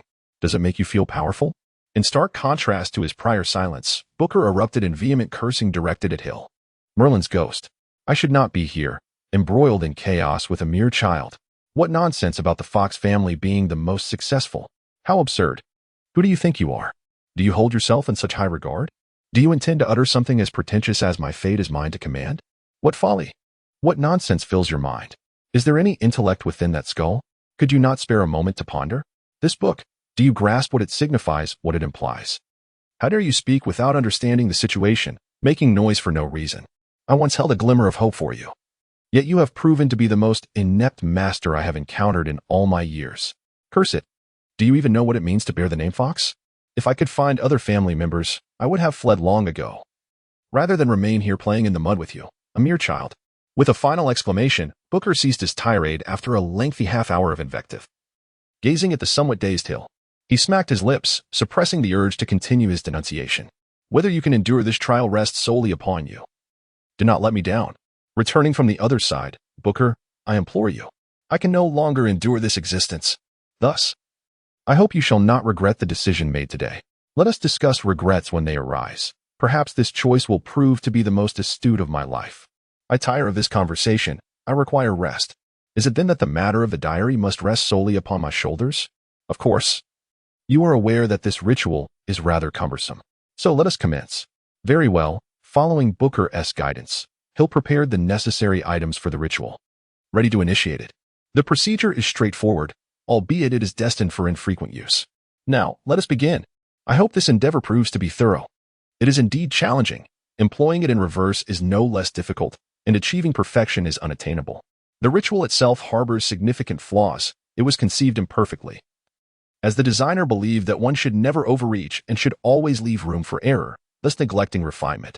How utterly irresponsible. Now, we must proceed. Focus your mind. Free it from distractions. The silver light of the ritual enveloped the entire room, drowning Hill like a tidal wave. Apart from the silver glow, nothing else was discernible. Light was the essence of this space. Closing his eyes, Hill sighed softly, and in the next instant, he felt his soul being torn asunder. He could not suppress a cry of anguish. Ritual Division Line Harry and the others accompanied Lily back to the castle. Upon their entrance, a torrential downpour commenced outside. Dark clouds loomed, thunder rumbled, and the wind howled, obscuring even the sun's radiant glow. Although it was still morning, it evoked the feel of twilight. How fortunate! We nearly got drenched. Observing the scene where sky and water melded, Ron exclaimed with relief. With such a deluge, had we been caught in it, we would surely have resembled drenched rats. This rain arrived so unexpectedly. Just moments ago, it was a sunlit day. Yet, something feels amiss. I distinctly recall today being forecasted as clear. How could it be raining? Hermione's face was etched with confusion, but she quickly dismissed this trivial inquiry. Perhaps the forecast was simply inaccurate, as is often the case with Muggle weather predictions. Only Lily, extending her hand, felt the icy raindrops upon her skin, yet remained seemingly unfazed. If Hill were to arrive in my world, I suspect I would be his first target. Meanwhile, the door to the room of requirement swung open, and Hill emerged slowly. A gust of wind swept past him, tousling his silver hair and revealing his pallid visage.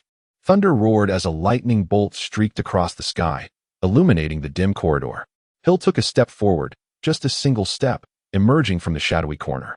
A ray of light from beyond the iron bars illuminated his face, instantly evoking a sharpness akin to the unsheathing of a blade. It was a most exhilarating sensation. Hill expressed words that conveyed a sense of satisfaction, yet his tone was as still as a stagnant pond, devoid of any emotion on his face, leaving it impossible to discern whether he was genuinely pleased. Noticing the stiffness of his expression and the dryness of his voice, Hill gently shook his head and remarked, "This won't do. It's far too obvious. I must at least appear somewhat like a normal person. So, I need to smile, right? How does one smile? The facial muscles should move like this, and then like that. No, that feels rather strange. Perhaps this way will suffice." With deliberate effort, Hill began to manipulate his facial muscles, striving to create a smile. Finding it cumbersome, he retrieved a mirror and began to adjust his expressions before it. This will do nicely, he mused, satisfied with the smiling visage reflected back at him. However, he soon realized that his voice was still excessively dry, lacking any variation. The voice must be adjusted as well. A few minutes later, he finally achieved the desired outcome, and his voice sounded much more normal. He clapped his hands together in approval, nodding appreciatively. Although it still felt somewhat flat, the difference was negligible compared to his usual tone. Well then, it's time for lunch. I should be feeling hungry by now. With that thought, Hill ambled down the serene corridor, a faint smile adorning his face. This smile exuded an eternal quality, giving the impression that he might perpetually wear it. Occasionally, he encountered familiar classmates, greeting them warmly and exchanging pleasantries. Perfect. Truly perfect. Upon reaching the auditorium, Hill chose a seat, noting that not all had arrived yet. However, some appetizers and beverages had already been served. What shall I drink? He pondered, scanning the offerings. He picked up the glass of lemonade closest to him, scrutinizing its pure color, which suggested freshness. After taking a generous sip, he nodded in satisfaction. It was indeed drinkable. He finished the remaining lemonade in one go, unlike before when he had nearly spit it out. Instead, he seemed to savor it. Subsequently, he sampled several other beverages, both those he previously enjoyed and those he did not. Just as Hill was about to raise another glass of lemonade to drink, he felt a hand on his shoulder and heard an irate voice. "So you are here. What is going on?" With a faint smile, he looked at the furious Hermione, feigning confusion. "You can still manage to smile?" The smile on Hill's face seemed to infuriate Hermione even more. Her brows furrowed, and her eyes brimmed with anger. Subsequently, she shifted slightly to reveal Lily standing behind her. "You must apologize to Lily. You have made her cry." Hill appeared to have an epiphany. He nodded slightly and then turned to Lily, softly uttering, "I apologize." Without waiting for her response, he directed his gaze towards Hermione and inquired, "Is this sufficient?" "You insolent fool." Hermione was genuinely incensed. What was that expression and tone from Hill? Was it dismissive? An attempt to placate? Did he truly mean his apology? By Merlin's name, Hill's contrition was sincere. However, his demeanor was marked solely by a smile, and his tone remained nonchalant and indifferent. Such a combination might be acceptable in ordinary interactions, yet in the context of an apology, it only served to exacerbate the other person's ire. Was it not so? Then, what shall be done? Hill pondered in distress for a moment, and then his facial muscles twitched, finally revealing an expression tinged with regret. He opened his mouth, his lips moving silently for a few moments, yet no sound escaped. Shaking his head and pausing briefly, he finally spoke. I am sorry, Lily. My attitude today was inappropriate. It is my fault. Would you please forgive me? The midday apology event ultimately ended inconclusively. Although Hermione wished to pursue the matter further, Lily opted for peace, accepting Hill's apology, which hardly resembled a genuine contrition. During lunch, Lily kept a watchful eye on Hill, and with each passing moment, her complexion grew increasingly pale. Eventually, she departed the hall before finishing her meal. At the Slytherin table, Draco regarded Hill with evident concern, aware of the preceding events. Hill's situation appeared dire. Meanwhile, at Gryffindor, Hermione continued to scrutinize Hill, while Harry and Ron looked at him with sympathetic expressions. With Hermione's unwavering gaze fixed upon him, Hill was certainly in for trouble. At the professor's table, Dumbledore and Professor Flitwick engaged in hushed conversation, occasionally glancing at Hill and then at Harry, oblivious to the peculiar stares from certain individuals. Hill finished his lunch and returned to his dormitory, collapsing onto his bed. This time, he found himself able to sleep without the aid of the elixir of life. The semblance of a normal life, something he had finally savored after all these years. Yet, Hill, is such a life truly normal? Book lay quietly beneath Hill's pillow, listening to his murmured thoughts. It felt an overwhelming fatigue, yearning for slumber and the dream of eternal rest. Yet, damn it, when would these days come to an end? I can hardly endure any longer. A horde of lunatics, a bunch of scoundrels. What do you perceive life to be? What do you consider destiny? What do you think of yourselves? Such a life, how splendid. You bastards. I will absolutely not allow that event to transpire. Resolute. Book felt the tremors of Hill's soul, silently sighing as these vibrations strengthened its determination. After finally experiencing a touch of humanity, I shall not permit you to destroy it. Therefore, dear little Master Hill, I vow in your name to protect you eternally. Having endured a millennium of solitude, Book, though not a true human in the literal sense, embodied more humanity than most. As a being, it possessed desires, obsessions, and cherished sentiments. And for Book, all its desires, its obsessions, its very essence was devoted to Hill. The dividing line of guardianship during the afternoon potions class, Severus Snape, having not seen Hill all summer, evidently had not forgotten him. Within mere minutes, he found excuses to deduct numerous points from Hill, his tongue incessantly lashing out with sharp, caustic remarks. Fawkes, do you truly comprehend potions? I wonder if you fell on your face at birth. Stir it properly. Did you have lunch? Why not exert a bit more effort? Humph. It's merely a subpar potion. You must concoct one with at least double the purity before class ends, or you shall fail. However, to Snape's astonishment, in the face of his deliberate provocations, Hill remained silent, diligently adhering to Snape's requirements and repeating the operations without uttering a word. Something was amiss. This was not the Hill he remembered. Did he have some ulterior motive? The more he pondered, the more unsettled he became, and Snape scrutinized Hill with suspicion throughout the class, until Hill submitted a satisfactory potion at the end. Without even glancing at the potion Hill handed over, Snape resumed his customary cold sarcasm, yet Hill merely listened with a smile, as if he were not the target of those verbal assaults. Watching Hill exit the potions classroom, Snape tidied his desk, only then recalling that Basher should have remained behind to clean the room. Severus, has the potions class concluded? Snape lifted his gaze to see the headmaster standing at the door and coldly replied, It has. Why? Is there yet another matter at hand? Has our boy who survived conjured up another sensational incident? Those unaware might interpret this as Snape's disdain and derision towards Harry. Yet those in the know would discern a subtle thread of concern woven through his words. Though scarce, it existed nonetheless. The son of the woman he once loved, still loved, who possessed the same beautiful green eyes as she did. Though he found him insufferable, the boy remained a testament to her existence in this world. With a gentle shake of his head, Dumbledore smiled. Harry is quite honest, albeit somewhat impetuous, yet he would never instigate trouble. And what brings you here? I wish to understand the situation with Mr. Fawkes. Professor Flitwick informed me that he seems rather unusual. Dumbledore's smile gradually faded, his expression becoming serious. We need not doubt Professor Flitwick's discernment. If he claims Fawkes is troubled, then trouble there must be. Thus, I sought to hear your insights. Snape furrowed his brow.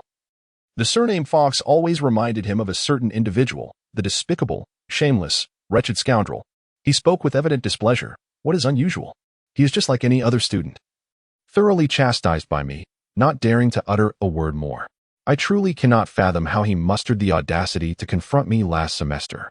A glint of insight flashed in Dumbledore's eyes, and his expression radiated understanding as he nodded and remarked, I see now. He indeed has issues. What issues? questioned Snape. He appears quite normal, does he not? Not at all. He has never been a typical individual, Dumbledore countered, shaking his head in disagreement with Snape's assessment. What do you mean by that? Snape inquired. What I mean is, the fact that he seems normal now renders him the most abnormal of all. Dumbledore's gaze wandered across the empty classroom before he slowly approached a desk, caressing its surface, and asked, "Did he occupy this seat?"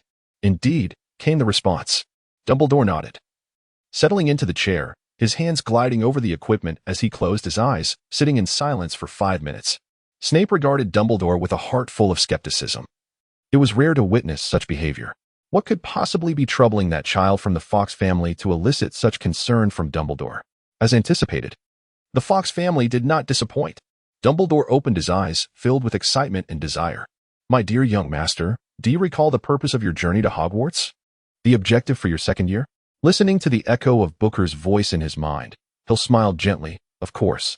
To acquire a complete Horcrux as a subject of research, is it not? And to prevent the occurrence of events that ought not to transpire." Booker added, "Voldemort, it seems, is not as foolish as depicted in the original text. His prior performance could indeed be described as astonishing." He accurately assessed Dumbledore's intentions and confidently walked into the meticulously crafted trap, ultimately managing to escape. Although his failure to obtain the Philosopher's Stone was a significant oversight, the stone itself is hardly a desirable object.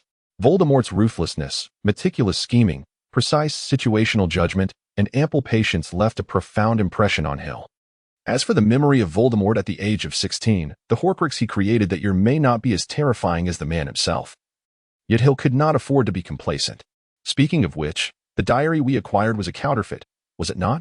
Previously, in Diagon Alley, Hill had received a diary from Ginny, which, according to the original narrative, was one of Voldemort's Horcruxes. However, the final confirmation revealed it to be merely an ordinary diary. Not a Horcrux at all. This implies that the whereabouts of the actual Horcrux remain unknown. We have all been deceived, or rather, misled. In truth, it was never stated that the diary was obtained at that time. The so-called book exchange at the bookstore was merely Harry's conjecture. It is entirely possible that Ginny received it only after entering Hogwarts. The book provides little description of how the diary came into Ginny's possession, leaving the matter of its acquisition shrouded in ambiguity for now. Lucius himself has not explicitly admitted to his actions, nor would he ever do so. Surely, something must have gone awry. Otherwise, how could a pristine notebook possibly manifest within the pages of such an aged tome? Could it truly be the case? So it seems. Hill gently nodded, aware that Voldemort was also on guard against Dumbledore.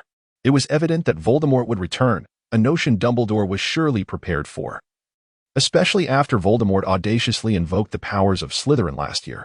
It is worth noting that Voldemort's authority was merely temporary, while Slytherin's legacy resided within Hogwarts. Although Dumbledore might not locate the so-called Chamber of Slytherin immediately, it would not hinder him from making preparations for unforeseen circumstances, such as monitoring individuals exhibiting unusual behavior. Lucius, for instance, had drawn Dumbledore's attention due to his activities in the Ministry of Magic, which partially contributed to Dumbledore being diverted by Voldemort last year. With such a history, Dumbledore would naturally keep a close watch on him. This raised the question of whether Voldemort would still send the diary to Hogwarts through Lucius. Surely he would not be so foolish. Today was Wednesday, and there was a flying lesson scheduled for the afternoon. Comparatively, the flying lessons in the second year were considerably more lenient than in the first. Aside from height restrictions and certain prohibited areas, students enjoyed a sense of freedom. The weather was quite pleasant, with bright sunshine and a crisp autumn atmosphere. Following a recent rainfall, the air felt exceptionally fresh, mingling the subtle earthy scent with the delicate fragrance of blooming flowers, embodying the essence of life. Although autumn heralded the onset of winter and signified the beginning of decay, the surroundings of Hogwarts remained vibrantly alive. After receiving permission from Madame Hooch, Hill rushed to a large tree, intending to discuss some matters with Booker regarding the Horcruxes. From a distance, Lily observed Hill, her face marked by hesitation and inner turmoil, and she appeared noticeably thinner than in recent days. Indeed, although only 2 days had passed, Lily had managed to lose considerable weight. The lively girl from the beginning of the school year seemed a distant memory. Back then, she was a force to be reckoned with, even for Hill. "What troubles you, Lily?" Padma, a fellow Ravenclaw, flew over on her broomstick. Unlike her extroverted sister, Padma was more reserved and sensitive. She was somewhat aware of Lily's situation and glanced at Hill, who lay beneath the tree, seemingly asleep, before indignantly asking, "Did that guy upset you?" "Oh no, not at all." Lily quickly waved her hand, nearly losing her balance and falling off her broom. She hastily regained control and descended to the ground. "Are you sure?" Although Padma sensed Lily was concealing something, she refrained from pressing further. After all, this was a private matter between Lily and Hill, and outsiders ought not to intrude. "I'm truly fine. It's just that the weather has been rather gloomy lately, which affected my mood. But now that the rain has cleared, I feel much better." With a radiant smile, Lily appeared to be genuinely all right. Yet, her gaze inadvertently drifted back to Hill. Although the rain had passed, would the droplets that fell to the ground ever return to the sky? The answer is undoubtedly affirmative. However, speaking of which, Booker, did you not mention feeling somewhat fatigued and in need of a respite? Hill, having found a comfortable spot to recline, inquired. "Did you not assert that I would be the sole one to handle the Horcrux?" "Indeed, that was the original plan. The ritual would consume a significant portion of my energy, yet the ritual has not transpired." Although this thought lingered in his mind, Booker was not foolish enough to vocalize it. He responded with a tone of feigned surprise, saying, "Did I ever mention that? I seem to have no recollection of such a statement." Playing the fool was a well-honed skill of Booker. Presently, Hill was unconcerned with such trivial matters. He merely acknowledged with a slight hum and proceeded to ask, "Do you have any thoughts regarding the Horcrux?" "I am pondering several questions. How could such a vital object as the diary end up in Lucius's possession? Furthermore, does Lucius comprehend that the diary is essentially Voldemort's Horcrux? Lastly, whose idea was it for the diary to appear at Hogwarts?" Booker posited 3 inquiries, the resolution of which would shed light on the Horcrux matter. It is well known that Voldemort's paranoia is legendary. Even the fiercely loyal Bellatrix was unaware that the object entrusted to her by Voldemort was, in fact, his Horcrux. Considering the fickle nature of the Malfoy family, it is inconceivable that Voldemort would divulge to them that this was his Horcrux and must be safeguarded. Therefore, it is likely that Lucius remains oblivious to the true nature of the object he possesses. Of course, Lucius may have learned through other means that it is Voldemort's Horcrux.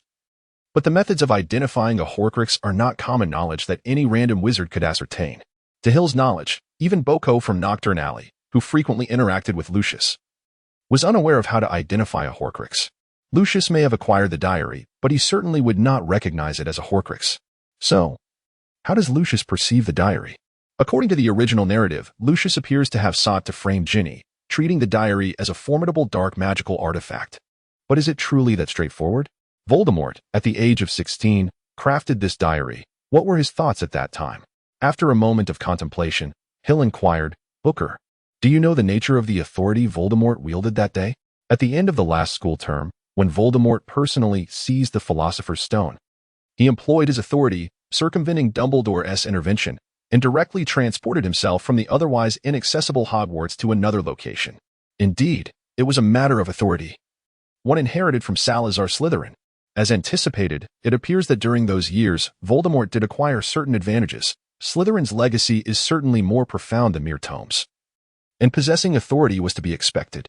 However, Dumbledore thwarted him, suggesting that his authority may not have been as formidable as he had presumed. Hill recalled the decree issued in the name of the headmaster of Hogwarts. No non-living objects may be transported within these grounds. This decisive action by Dumbledore effectively thwarted Voldemort's ambitions. It is only fitting, as the authority of a headmaster stands distinct from that of a founder. However, the founder's authority does not imply that it can be wielded indiscriminately by any individual.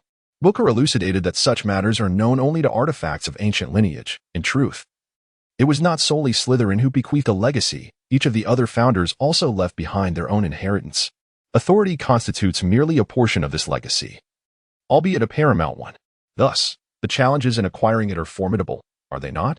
Indeed, one must navigate through numerous trials to attain it.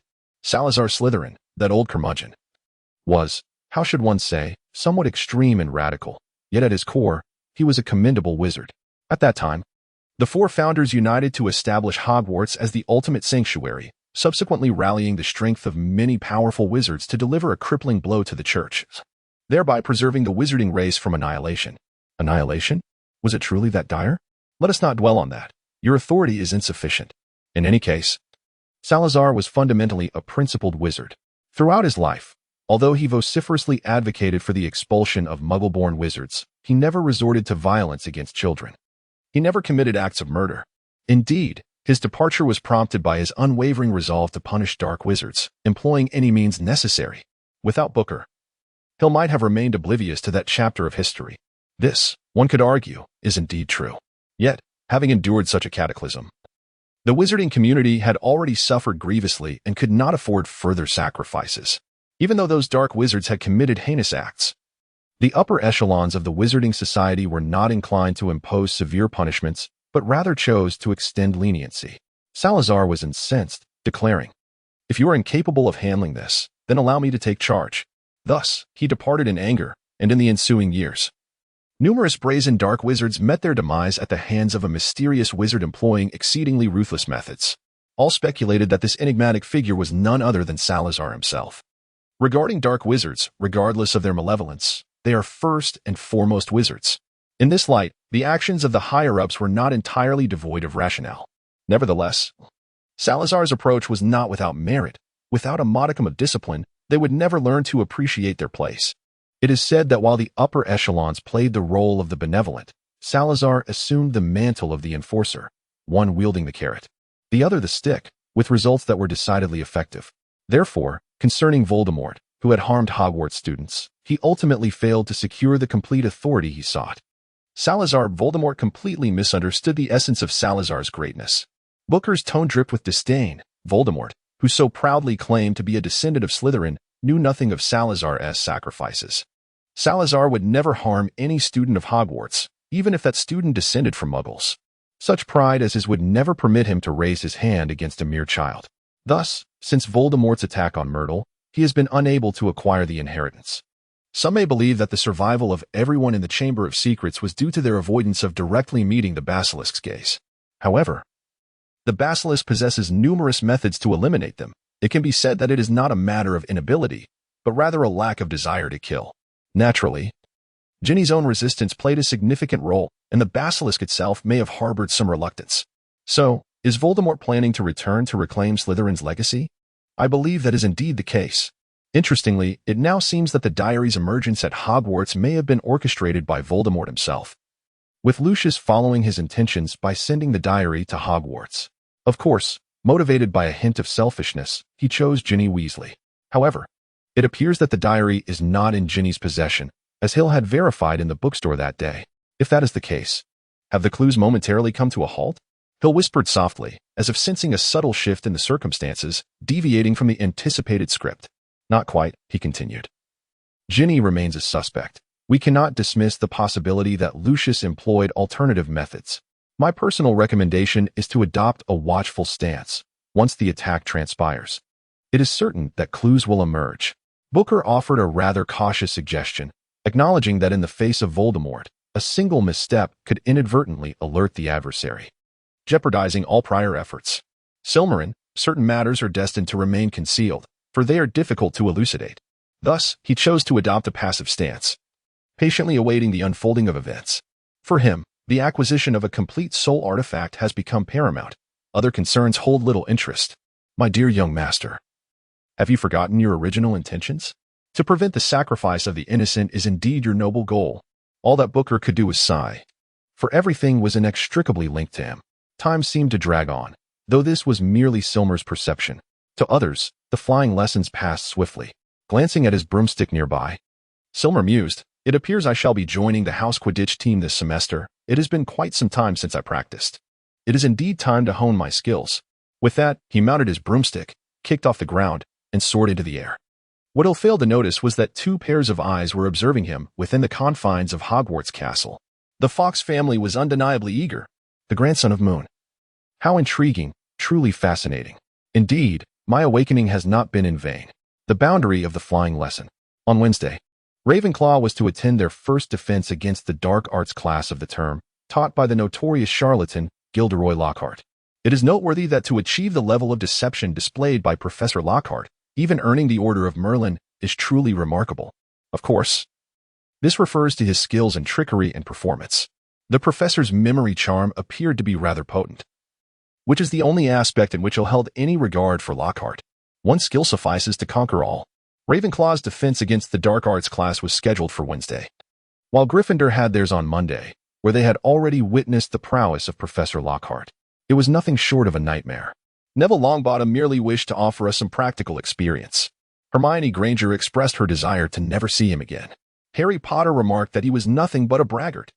Ron Weasley chimed in with similar sentiments. It seemed that all of Ravenclaw had heard about the Monday class, as Hill noticed many girls had adorned themselves beautifully, resembling vibrant butterflies. In contrast, the boys appeared indifferent. Rather than focusing on the flamboyant instructor, they hoped to glean something truly useful from the course. However, one should never underestimate a group of boys' envy. To be fair, Lockhart had a pleasing appearance, and his smile did evoke a certain charm. Hill's opinion was that it would be best if he refrained from speaking. Once he opened his mouth, that initial allure would shatter like a bubble. Having learned from the first lesson, Lockhart seemingly had no intention of bringing any living creatures into the classroom again.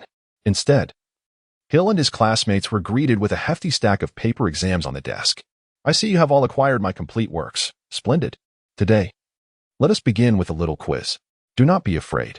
It is merely to gauge how well you have read and comprehended." All of Ravenclaw exchanged knowing smiles, as they had already gleaned the content of the exam from Gryffindor. This was indeed a splendid opportunity to earn extra points. Hill gazed at the examination paper, clicking his tongue in amusement. Not a single question had changed, presenting no challenge whatsoever. The Ravenclaws completed the test in record time, while the Hufflepuffs exchanged bewildered glances, ultimately scribbling down random answers before submitting their papers. Half an hour later, Lockhart collected the papers, flipping through them with a radiant smile gracing his face. "Excellent. You have all diligently read my book, particularly the students of Ravenclaw, who managed to answer every question," he exclaimed. "To commend your scholarly spirit, I shall award Ravenclaw an additional 30 points. The Ravenclaws exchanged glances, a singular thought flashing through their minds. Fools with abundant resources. Lockhart, seemingly oblivious to the students' concealed delight, produced a book and once again beamed, saying, "Today, we shall delve into walking with giants," several words omitted. "But for now, let me emphasize that giants are not frightening in the slightest." As he spoke, he executed a rather challenging maneuver. He pretended to perform a backward somersault, then brandished his wand with a flourish. A burst of red light erupted, exploding upon his desk and shattering it into fragments. Boom. Casting a sympathetic glance at the remnants of his desk, which now lay in ruins, Lockhart feigned nonchalance. He addressed the starry-eyed girls in the classroom, just like that. With a single spell, the giant fell. "I swear, I did not intend to use such force. I exerted merely 30% of my power." The adoration in the eyes of Lockhart's devoted admirers had become almost palpable, akin to a series of searchlights illuminating him. Lockhart basked in their admiration, even embracing a plump, awkward girl for a moment. This embrace sent the classroom into a frenzy. Fervent admirers abandoned their desks, encircling him on the podium, clamoring for autographs and photographs. TCH. I bet the reason this year's first-year students at Hogwarts have increased by 40% compared to last year is not due to a surge in wizard fertility, but rather the arrival of Lockhart at Hogwarts. Terry scoffed, unimpressed. "Oh, how I wish I could possess Lockhart's charm," Anthony lamented, gazing enviously at the throng of girls surrounding Lockhart. His mind seemed consumed solely by thoughts of women, dreaming of the pleasures of being adored by many. "But you are not the protagonist. Hill, do you have any objections?" Noticing that Hill had merely been smiling without offering an opinion, Michael inquired with curiosity. "The writing is commendable, quite engaging, suitable as a leisurely read." Hill set down the book he was perusing with the giant. And one must admit that Lockhart's literary prowess was rather commendable. The tales he penned were indeed quite intriguing. Yet, one cannot help but wonder whether these narratives were truly his own creations. However, upon observing Lockhart's perpetually foolish grin, Hill deemed the possibility to be utterly negligible. Thus, amidst a throng of adoring fans, Lockhart joyously concluded the lesson. Remarkably, aside from the obliterated lectern, the class had been quite harmonious.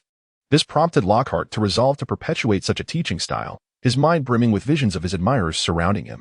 Setting aside Lockhart's book, Hill inadvertently recalled the horror novel gifted to him by Lily, a spine-chilling work crafted by Tina. It is indeed astonishing that someone as seemingly demure as Tina could compose tales of terror. Alas, why this memory resurfaced is a mystery, entirely inexplicable.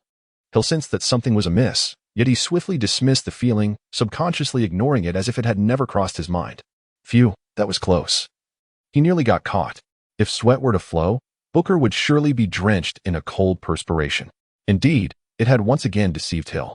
Perhaps even Booker itself was unaware that its greatest talent lay in deception, much like its creator. Sometimes, a single lie necessitates a cascade of further lies. Once the first untruth is uttered, one must continue weaving the narrative endlessly. After the conclusion of the dark arts defense class, Hill pondered for a moment before deciding to seek out Robert to discuss the prospect of joining the Quidditch team. Hill could not help but reminisce about that conversation whenever Quidditch came to mind. I have a preference for seekers. My father was once a seeker for Ravenclaw. Well, I eagerly anticipate your performance next year. Shall I bring you a trophy for you to behold? That is what you promised. If I achieve this, what rewards shall I reap? What benefits do you desire? I sense something amiss. What is transpiring? This is quite out of the ordinary. As Hill exited the classroom, a sense of bewilderment enveloped him. He pondered the unfolding events, sensing an incongruity. The current circumstances diverged significantly from his expectations, and the disparity was considerable. Thus, he resolved to analyze from the beginning. The ritual appeared to have been effective, as evidenced by my subsequent performance, which aligned with the anticipated outcome. Yet, my execution seemed inadequate. Is it possible that I am left with a less than favorable conclusion? Hill paused momentarily, then shook his head, burying his prior thoughts deep within his mind. As if nothing had transpired. The ritual had succeeded. I had transformed. Indeed, I am no longer the person I once was. Almost hypnotically, Hill repeated this mantra in his mind, over and over, tirelessly etching it into his very soul. With each utterance, his eyes dimmed a fraction, his expression grew increasingly apathetic, and his entire demeanor radiated an even colder aura. It was not until he returned to the Ravenclaw common room that his eyes inexplicably sparkled with brightness, and a faint smile graced his lips, dissipating the chill that had surrounded him. However, this was merely a fade. Upon observing Robert, the head of Ravenclaw, leisurely engrossed in a book of humor, it was evident that he was not as occupied as the heads of other houses, occasionally erupting into low, rumbling laughter. Robert, I wish to inquire about the Quidditch team. Could you enlighten me? Hill asked as he settled into an empty seat before Robert, setting his book aside. Robert regarded Hill and queried, "What is this? Are you preparing to engage in Quidditch matches?"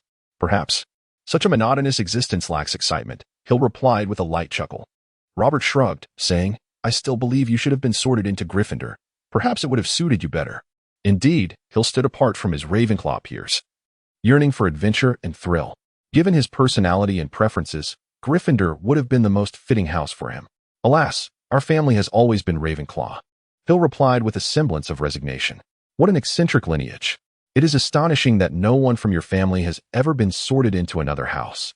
Even the notoriously stubborn Black family had a rebellious member join Gryffindor 2 decades ago." Robert shook his head in disbelief, unwilling to dwell further on this topic. Glancing at the time, he declared, "Let us do this. Today is Wednesday. The day after tomorrow, I'll bring the captain of the Quidditch team to meet you." "Why the day after tomorrow?" "Poor Roger, may Merlin bless him. A few days ago, he was cursed by an old witch who seems to harbor a crush on him and has been at St. Mungo's since before the term began. By my calculations, he should return by then. Merlin above, what an unfortunate fellow.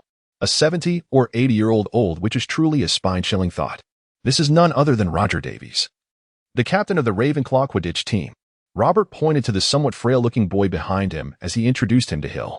"This year, he is merely in his 3rd year, yet his Quidditch skills are exceptional, as his father is a professional Quidditch player. Roger Davies appears somewhat slender. Individuals of his physique typically serve as chasers. Beaters require excellent stamina, alongside an even greater demand for balance than that of chasers. The seekers, on the other hand, are usually the most agile and swift flyers, possessing keen eyesight and the ability to grasp the broom handle with one hand or even without using their hands.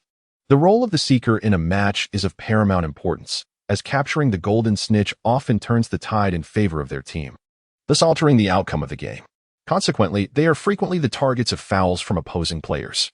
In truth, despite the alluring charm associated with the seeker position, as they have always been the finest flyers on the pitch, they tend to be among the most severely injured athletes. Eliminating the seeker is the first rule in the Beater's Handbook of Brute Strategy. Lastly, we have the keeper, whose primary duty is to prevent the quaffle from entering their goal hoops. Keepers are advised to remain within the scoring zone to guard their posts. However, they may venture out of the scoring area in an attempt to threaten opposing chasers or intercept them early on. Hill's aspiration is to become a seeker. However, his stamina pales in comparison to those older than him, putting him at a disadvantage as a batsman.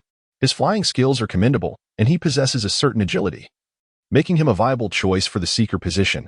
Unfortunately, that role is already filled by Autumn Zhang.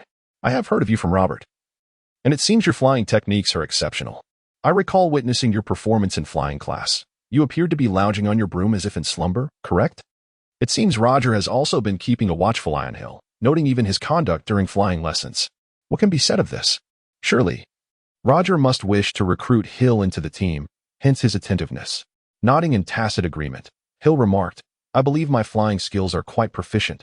However, I am more suited to being a seeker. As a batsman, I lack the necessary weight.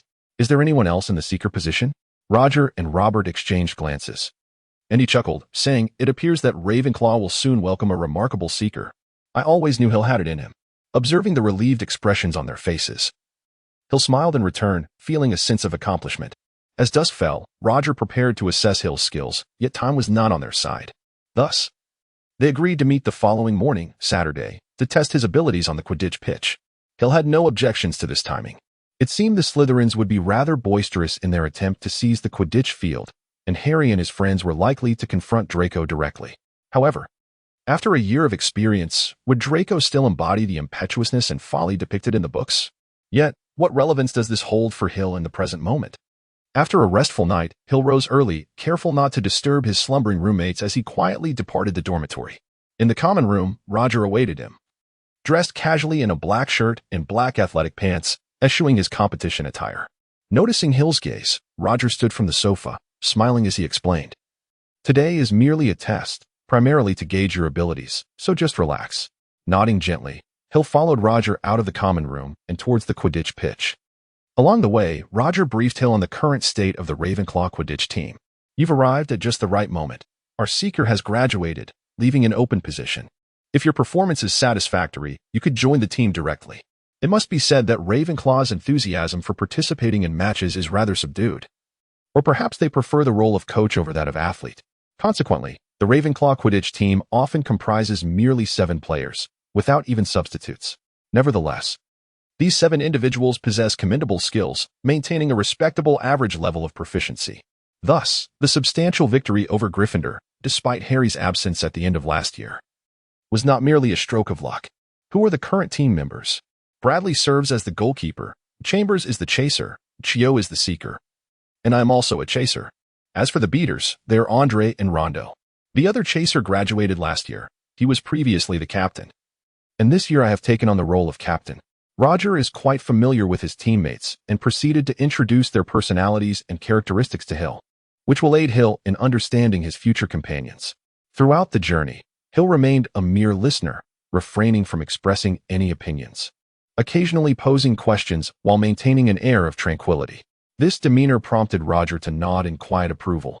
There was no impatience or impulsiveness, which, while perhaps lacking in fervor, was undeniably vital during a match. Mid-sentence, Roger halted, his gaze shifting toward the front, where the Quidditch pitch lay ahead, typically a serene space.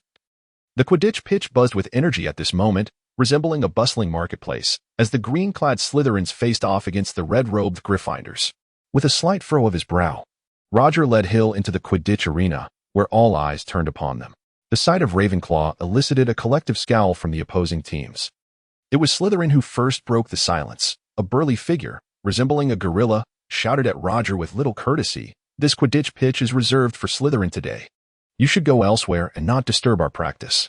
This imposing figure was Marcus Flint, Slytherin's captain and a beater, in his 7th and final year at the academy. Roger frowned slightly, yet faced the aggressive Marcus without retreating. He stepped forward and scoffed, You think you can just claim it? Have you even considered your own worth?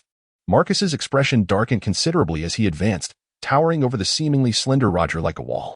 However, Roger was not easily intimidated, though Ravenclaws adhered to the rules.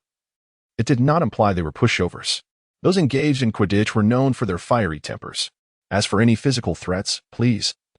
Without having plummeted from a broomstick at least once, could one truly call themselves a Quidditch player? Marcus stood there, awkwardly caught off guard. Was he truly considering resorting to violence? That would be a folly, for Professor Flitwick's protective nature was well known, and in terms of experience, he far surpassed Snape. Marcus. We have a note from the headmaster, a soft voice interjected, and Hill immediately recognized it. It seemed Draco had indeed made some progress. Indeed, we have a note. Coming back to his senses, Marcus hastily fished a crumpled note from his pocket and handed it to Roger. The latter accepted the note, glancing at it, only to furrow his brow even deeper. Observing Roger's reaction, Marcus grinned smugly and remarked, "What do you think? We have a note signed by Professor Snape." Undoubtedly. Snape's signature was Slytherin's greatest assurance, granting them the authorization and consent of a teacher, while Gryffindor and Ravenclaw possessed nothing of the sort. Just as Roger fell into silence, Gryffindor, who had remained still, began to take action. Their captain, Wood, approached Roger, taking the note from him and casting a casual glance before inquiring, "Have you acquired a new seeker? Where is he?" "It's me," came a faint voice, and the 6 Slytherin players standing in a line parted, revealing Draco standing behind them. "Are you not the son of Lucius Malfoy?" Fred asked disdainfully. "How amusing that you mentioned Draco's father." The entire Slytherin team laughed with increased arrogance. "Now, behold the generous gift he has bestowed upon Slytherin." In unison, they raised their brooms, presenting 7 pristine, gleaming Nimbus 2001s.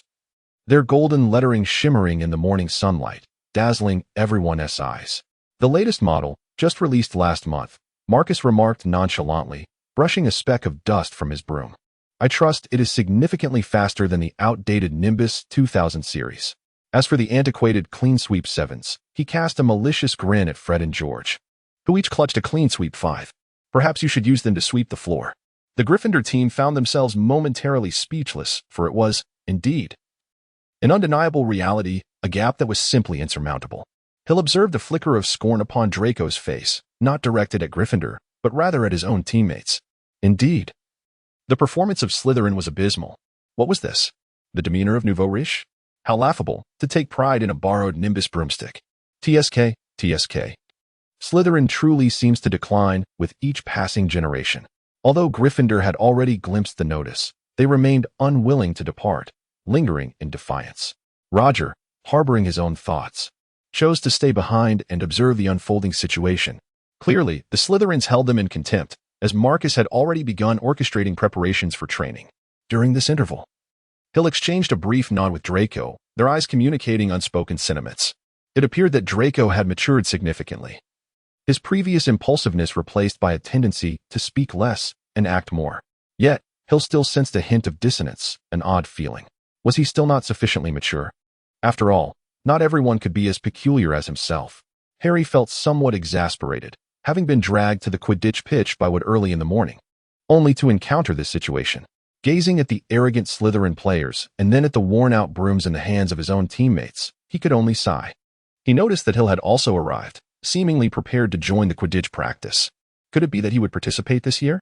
It was not out of the realm of possibility. After all, Hill had once single-handedly infiltrated the underground chamber, suggesting he possessed considerable flying skills. That flying key challenge was no easy feat. Harry remained puzzled by recent events, yet the onset of the school year had been overwhelmingly busy, leaving him little time to discuss matters with Hill. Throughout this period, Hermione had incessantly complained in his ear, expressing her dissatisfaction with Hill's recent demeanor. Harry noticed the subtle exchanges between Hill and Draco, but he refrained from commenting. He was aware that Draco was Hill's cousin. He could only be grateful that Hill did not share Draco's unpleasant traits. Not far off, Hermione and Ron approached. While the Slytherin players continued to boast about their new brooms, Marcus unabashedly declared, with Draco's father's sponsorship of the Firebolt 2001, "Your Gryffindor team is doomed." Unluckily for him, Hermione relished dousing such self-important individuals with cold water, retorting disdainfully, "At least no member of Gryffindor had to pay to join the team. They earned their place solely through merit." Silhouette closely observed Draco's reaction, pondering what he would do next. A flicker of annoyance crossed Draco's face, and then he spat venomously. "No one asked for your opinion, you filthy little mudblood." A flicker of surprise crossed Hill's face. "Is that so?" It seemed rather implausible, after all that transpired last year. Draco could not possibly remain stagnant. His previous conduct indicated he was not the frivolous type. So, why would he engage in such nonsensical behavior? The term mudblood, quite literally, signifies a tainted lineage and serves as the most derogatory label for wizards born to Muggle families. Pureblood wizards have always looked down upon their Muggle-born counterparts, believing themselves to be superior, regarding Muggles as nothing more than crude, ignorant commoners. How absurd. A millennium ago, it was those very ignorant Muggles who instigated the Great Purge, nearly extinguishing the wizarding race. Consequently, Wizards were forced into hiding and established numerous decrees. Ostensibly, they claimed this was to avoid disrupting Muggles' ordinary lives. In truth, it was merely a means of self-preservation. The sheer number of Muggles far exceeds that of wizards, and when a quantity reaches a certain threshold, it precipitates a qualitative shift, rendering their so-called magic insignificant. Unless one is a ninth-tier demigod wizard, capable of obliterating an entire city with a single incantation. Yet, are ninth-tier wizards as common as cabbages? The Malfoy family boasts an ancient pure-blood lineage, and like many other noble English families, Armand Malfoy arrived in Britain as part of William the Conqueror's Norman army. In gratitude for the obscure and covert, likely magical, services rendered to William, the Malfoys were granted a splendid estate in Wiltshire, where they built Malfoy Manor shortly after 1066. As for events prior to that, who can say? Wizards did not simply emerge from stone. How did the first wizard come into existence? If it was through procreation, then their parents must have been Muggles, rendering the notion of pure blood a mere farce. And if it was merely a mutation, then their bloodline before that was still Muggle. Is their blood not red? Ah, those fixated on lineage, who pride themselves on their nobility. Do you truly comprehend what nobility entails? Only a noble spirit is genuinely noble. Let us not dwell on the reasons behind Draco's statements. After all, the rift between the two houses has long existed, and he and Harry have always been adversaries, so his remarks are not particularly surprising. Immature? At 12 years old, one cannot expect them to suddenly exhibit the cunning of Dumbledore or the depth of Lucius. Draco's insulting words sparked a considerable uproar, and aside from Harry and Hermione, everyone present understood the implications of his statement. The Gryffindors were seething with rage, while the Slytherins anxiously surrounded Draco. The tension between the two factions palpable, as if they were ignited powder kegs, ready to explode at any moment. Ultimately, the powder keg did explode, ignited by Ron. One must say that Ron, as a friend, was rather commendable. Without a moment's hesitation, he brandished his wand and shouted, "You will pay for this, Malfoy." He furiously pointed at Draco's face from beneath Flint's arm. Observing the dilapidated wand in Ron's hand, Hill shook his head, although his incantation was correct this time. The nearly defunct wand would surely betray him. A tremendous explosion reverberated throughout the stadium, and a green light shot forth from the back of Ron's wand, striking him in the abdomen and causing him to stagger backward, collapsing to the ground. Ron, are you all right?" Hermione screamed. Ron opened his mouth to respond, but no words emerged. Instead, he let out a loud belch, with several slimy strings falling from his mouth to his thigh, an utterly grotesque sight. The Slytherin team members were in fits of laughter. Flint doubled over, struggling to stand with the aid of his new broom. The other Slytherins expressed their amusement in various ways. As for Draco, he merely offered a cold smile before silently retracting his wand. Indeed, Draco was not without the means to retaliate. Even if Ron's wand had functioned properly, Draco would likely have emerged unscathed. The Gryffindors looked at Ron with sympathy. Yet no one stepped forward to assist him. Ron's brothers were already bent over with laughter.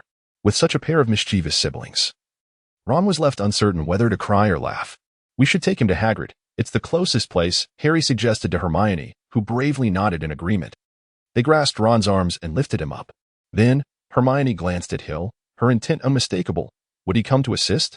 As her gaze passed over Harry, Hill approached Draco and inquired, "Draco, do you mind if we borrow a small portion of the pitch?" "You."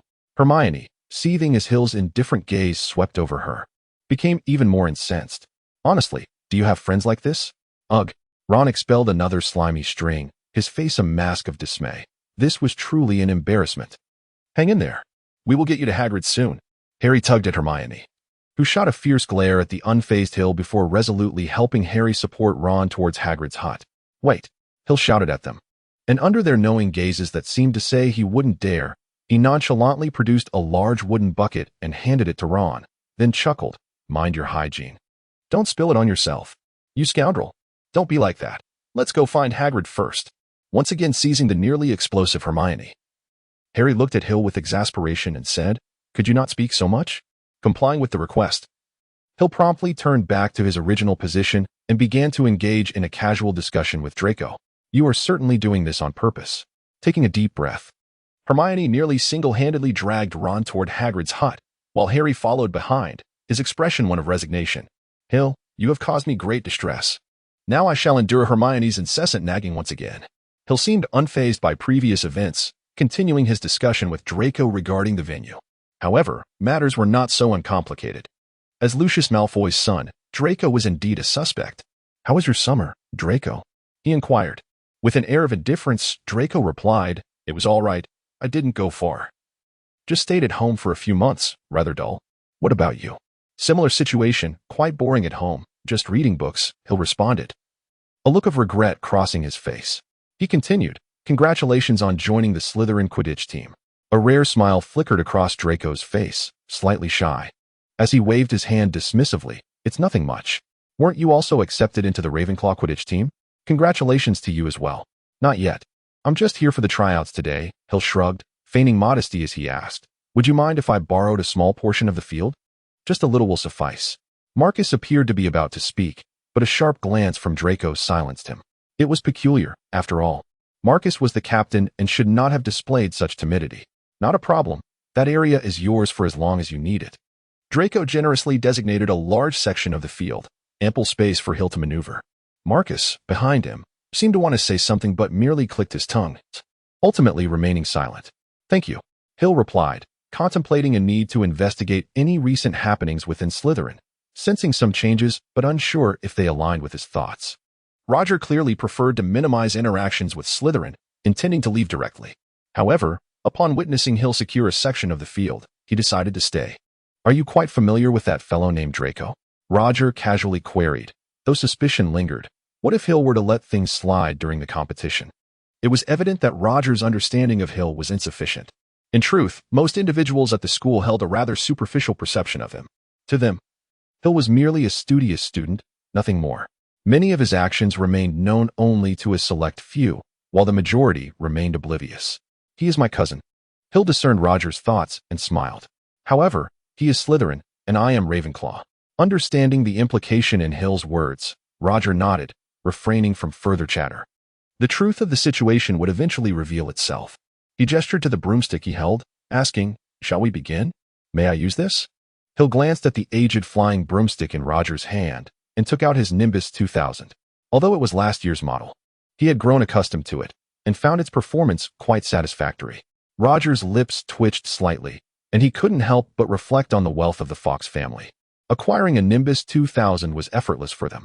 With a hint of envy, he regarded Hill's Nimbus 2000 and nodded. "Of course, let me first observe your flying skills." Nodding in agreement, Hill mounted the Nimbus 2000, pushed off the ground with his feet, and soared into the air. Did he truly say that? After listening to Harry and the others recount the events, Hagrid appeared extremely agitated. He settled Ron, essentially finding a spot for him to hold a bucket and continue being sick. He cast a glance at Hermione and noticed the confusion etched on her face. He explained, "That is a rather unpleasant term. A truly refined individual would never utter such a word." "Indeed, I can discern its crude nature," Hermione nodded, recognizing the clear disdain in Draco's words, which were certainly no compliment. This was the most derogatory term he could conceive. Ron poked his head up, panting, and said, "Mudblood is a pejorative term for those of Muggle parentage, meaning their parents possess no magical abilities. Some wizards, like the Malfoy family, believe they are superior to others simply because they are deemed pureblood." He let out a small burp, a slug landing in his palm.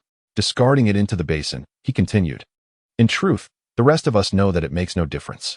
Take Neville Longbottom, for instance. He is pureblood, yet he cannot even place a cauldron correctly. Our Hermione has even mastered spells that they have yet to invent." Hagrid stated proudly, while Hermione's cheeks flushed with embarrassment. After Hagrid's reassuring words, Hermione appeared somewhat improved, though her brow remained furrowed. "Hill, you are truly insufferable. You must understand the implications of Draco's words. Why, oh why, do you not step forward to utter a kind word on my behalf?" Hill's performance left Hermione feeling quite disheartened. Were they not friends? It seemed that Hill had been acting rather peculiarly of late. Harry, with a look of confusion, remarked that having already grasped the meaning of mudblood, he was astonished by Hill's behavior at the time. There was no way he could be unaware of what mudblood represented. Ron, as Hermione's friend, reacted with indignation. But Hill appeared strangely indifferent, which was somewhat unusual. It was not merely Harry's presumptuousness. Indeed, last year, Hill would have never turned a blind eye to such matters. The current Hill, as they had noted, seemed somewhat uncharacteristic.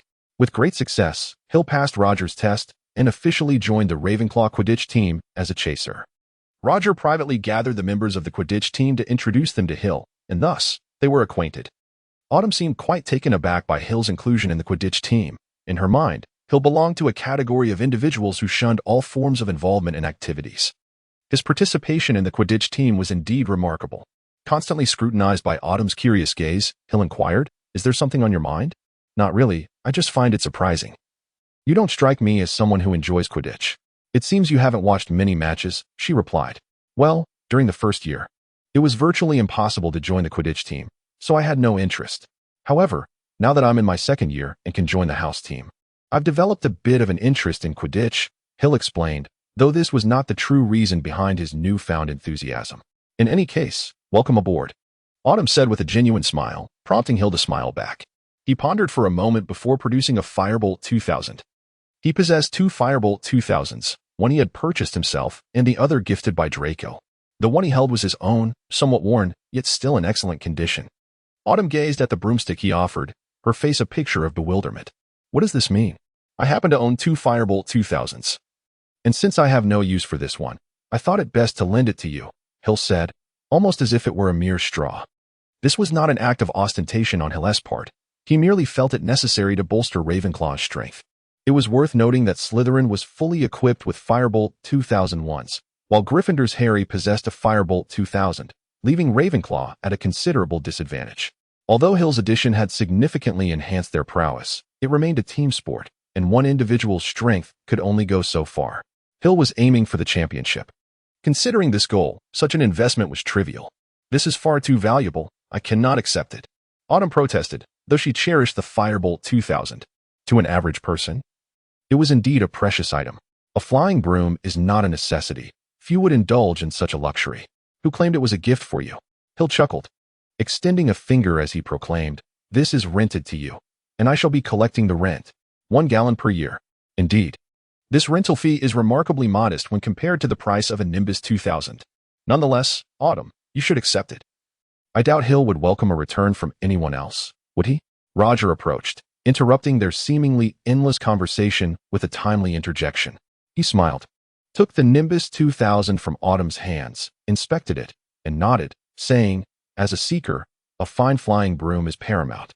In fact, Slytherin has already equipped themselves with Nimbus 2001s. The disparity between us is substantial. I had intended to procure a superior broom for you, and fortuitously, Hill has resolved this dilemma for me. It was but a small effort." Ultimately, Autumn graciously accepted the precious flying broom, casting a grateful glance at Hill, only to find him seemingly lost in thought. What could possibly occupy his mind? "Is what you said over an hour ago true?" Anthony inquired, patting his chest with an earnest expression. "Of course, my intelligence is absolutely reliable." Hill nodded thoughtfully, beginning to absorb the information that Anthony had imparted. Draco had triumphed over the current Slytherin prefect, positioning himself as the next candidate for the role. If that were the case, it would elucidate certain matters, such as the obedience and trepidation he inspired among his peers, and the air of maturity he now exuded. It turned out that he was not the only one who had grown. However, Draco's suspicions had not been entirely dispelled. His movements remained a point of interest. Thus, "I find myself eagerly anticipating what surprises you, Voldemort, shall conjure this year." Quidditch Divider September slipped away unnoticed, and in the blink of an eye, October had arrived. The onset of October brought with it a damp chill that permeated the grounds, seeping into the castle, suggesting that winter would arrive earlier than usual this year. During this period, Hill has been quite occupied with assignments, various papers, and Quidditch training, leaving him genuinely busy. However, there is someone who appears to be far busier. Stimulated by Slytherin, Wood seems particularly enthusiastic, frequently dragging Harry and others to Quidditch practice, undeterred by rain. In fact, he trains even more fervently in inclement weather. Even in the days leading up to Halloween, Harry found himself braving heavy downpours for Quidditch practice. When he finally returned to the castle, he was drenched and caked in mud. Along the way, Harry encountered nearly headless Nick, who lamented for quite some time. Subsequently, he had the misfortune of running into Filch, who, angered by Harry's muddy footprints, took him to his office, intending to deliver a stern reprimand. Fortunately, Harry's luck improved slightly, with Nick's assistance. He managed to escape Filch's clutches. In gratitude, Harry promised to attend Nick's 500th Death Day celebration, scheduled for Halloween, and he also invited his good friends Ron and Hermione. After a moment's hesitation, Harry ultimately chose not to mention Hill. Unfortunately, during this time, Hermione seemed to be in a foul mood, often arguing with Hill at every encounter. Or rather, placing the blame solely on him. Her reasons were numerous, as if Hill had committed some unforgivable offense. Her reproaches left both Harry and Ron feeling uneasy. Too intimidated to speak up, fearing Hermione's wrath. Strangely enough, despite the constant bickering, Hermione and Hill seemed to cross paths quite frequently, which was indeed peculiar. Over the past few days, Harry found Hill's behavior increasingly enigmatic. He felt as though Hill had transformed into a different person. In the face of Hermione's one-sided criticisms, Hill merely smiled and smiled again. He maintained his silence, occasionally offering an apology, yet his contrition seemed to aggravate Hermione even further. Despite his constant smiling, Harry noticed that there was no trace of joy on Hill's face. His eyes held only indifference, as if gazing at a stranger. Perhaps it was merely an illusion. But Harry couldn't shake the feeling that Hill emanated a faint chill, making his presence feel unnervingly cool. Harry chose not to share this observation with others, as he realized that they seemed oblivious to it. Perhaps he was mistaken. In any case, a few days later, Harry, Ron, and Hermione attended Nick's 500th Death Day celebration. Since it was a gathering meant for the deceased, they felt quite out of place. Before their arrival, their preparations were insufficient, leaving them to endure hunger until the Day of Remembrance concluded. A cacophony of fragmented sounds reached Harry's ears, the same cold, menacing voice he had previously encountered in Lockhart's office. Stumbling to a halt, he grasped the stone wall, intent on listening intently while scanning his surroundings. Squinting in the dimly lit corridor, "Harry, what are you?" The voice interrupted. "Do not speak yet. I have been starved for far too long." "Listen," Harry urged, his urgency palpable. Ron and Hermione froze, gazing at him in confusion, for they heard nothing. "It is time to kill," the voice intoned, growing weaker. Harry was certain it was moving upward. He stared at the pitch-black ceiling, a mix of fear and exhilaration flooding his senses. How could it ascend? Was it a ghost? Impervious to the stone ceiling above? "This way," Harry shouted, sprinting up the stairs, racing into the foyer, where the echoes of laughter from the Halloween feast in the Great Hall drowned out any other noise. He dashed up the marble staircase to the second floor, with Ron and Hermione clumsily trailing behind. "Harry, what are we doing?" "Shoo," Harry urged, straining to listen. From the floor above, the voice emerged once more, growing increasingly faint. "I smell blood. I smell blood." Harry's stomach twisted violently. It intended to kill, he exclaimed, disregarding Ron and Hermione's bewildered expressions as he bounded up the stairs, straining to hear over the sound of his own heavy footsteps. Harry raced through the third floor, with Ron and Hermione panting in pursuit, the trio moving relentlessly until they rounded a corner into a desolate corridor. "Harry, what is happening?" Ron asked, wiping the sweat from his brow. "I can't hear anything." Suddenly, Hermione gasped, pointing down the hallway. "Look!" On the wall before them, something glimmered. They approached cautiously, squinting to discern the shapes in the dark. Between two windows, a foot above the ground, some writing glimmered faintly in the light of the flickering torches. "The Chamber of Secrets has been opened. Enemies of the air, beware." "What is that hanging below?" Ron asked, his voice trembling. They cautiously edged closer, Harry nearly slipping on a puddle of water. Ron and Hermione caught him, and they inched toward the inscription, their eyes fixed on the dark mass below. As they simultaneously discerned what it was, they recoiled in fright, splashing water everywhere. "Mrs. Norris." That was Ferk's cat, its tail draped over the torch holder, its body rigid like a plank, and its eyes wide open, staring intently. The three stood motionless for several seconds before Ron finally suggested, "We should leave this place at once." "Shouldn't we find a way to save Harry?" he asked hesitantly. "Listen to me," Ron interjected. "We certainly do not want to be discovered here. I fear you are already too late." A faintly familiar voice echoed from behind them, followed by a low murmur, akin to distant thunder, indicating that the feast had just concluded. From both ends of the corridor, the sound of hundreds of feet ascending the stairs mingled with the cheerful chatter of satisfied diners. Soon, students began to jostle through the passageway from both ends. When the frontmost students caught sight of the hanging cat, the lively noise abruptly ceased. Harry, Ron, Hermione, and Hill stood forlornly in the center of the corridor, their faces etched with panic, fearing that the students would associate them with this dreadful incident. Often, matters tend to spiral towards the worst possible outcome. As for Hill, his gaze remained fixated on the wall, his brow furrowed, as if grappling with some troubling issue. I had been watching Ginny closely, yet she showed no signs of movement. leading me to wonder if she was either innocent or if everything had been meticulously orchestrated to create an alibi. Amidst the silence, a voice rang out. "Beware, enemies of the air. You shall be next, my blood." It was Draco, who had pushed his way to the front of the crowd, his cold eyes animated, and his usually pale face flushed with excitement. He gazed at the motionless, suspended cat, his expression betraying an unmistakable delight. The furrow in Hill's brow deepened. The next moment, he discovered Filch, enraged by the sight of Mrs. Norris petrified, preparing to launch an attack on Harry, only to be halted by Dumbledore. Ah, how timely his arrival was. Dumbledore swiftly approached the scene, accompanied by several other professors. In the blink of an eye, he passed by Harry, Ron, and Hermione, gently liberating Mrs. Norris from the torch stand. "Come with me, Filch," he instructed, then turned to address the others. "And you as well, Mr. Potter, Mr. Weasley, Miss Granger." He paused momentarily, casting a meaningful glance at Hill, before adding, "Of course, Mr. Fawkes, do join us." Lockhart hurriedly stepped forward, eager to assist. "My office is the closest. The headmaster is just upstairs." The silent crowd parted to allow their passage. Lockhart appeared exhilarated, striding eagerly behind Dumbledore, with Professor McGonagall and Snape following closely behind. As Hill passed by the students, he cast a glance towards Ginny, then gently shook his head and departed. Her expression did not appear feigned. Was it truly unrelated to her? Gilderoy Lockhart's office was adorned with his ostentatious photographs, some depicting him in a flustered state, hiding amidst a chaotic arrangement, with curlers still in his hair.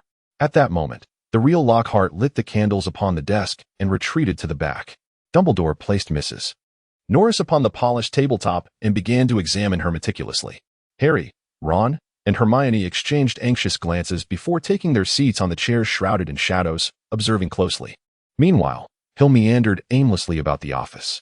Dumbledore's long, hooked nose nearly touched the fur of Mrs. Norris as he scrutinized her through his crescent-shaped spectacles, gently prodding and poking with his slender fingers. Professor McGonagall bent down, her face nearly level with the cat, squinting intently. Snape loomed behind them, half hidden in the shadows, exuding an air of foreboding. Lockhart paced around them, incessantly concocting theories. It must have been a curse that caused her demise, likely a transfiguration jinx. I have witnessed others wielding such spells. Regrettably, I was not present at the time, though I happened to know the counter-curse that could have saved her. Lockhart's words were abruptly interrupted by Filch's heart-wrenching sobs, as he slumped into a chair beside the table, covering his face with his hands, unable to bear the sight of Mrs. Norris. It must be said that Filch was more devoted to Mrs. Norris than to any human, proving himself a responsible guardian.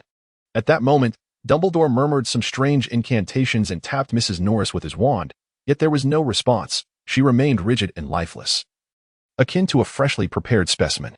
Dumbledore gently nodded, his lips moving as if engaging in self-reflection. "I recall a remarkably similar incident occurring in the capital of Ouagadougou, Africa," Lockhart remarked.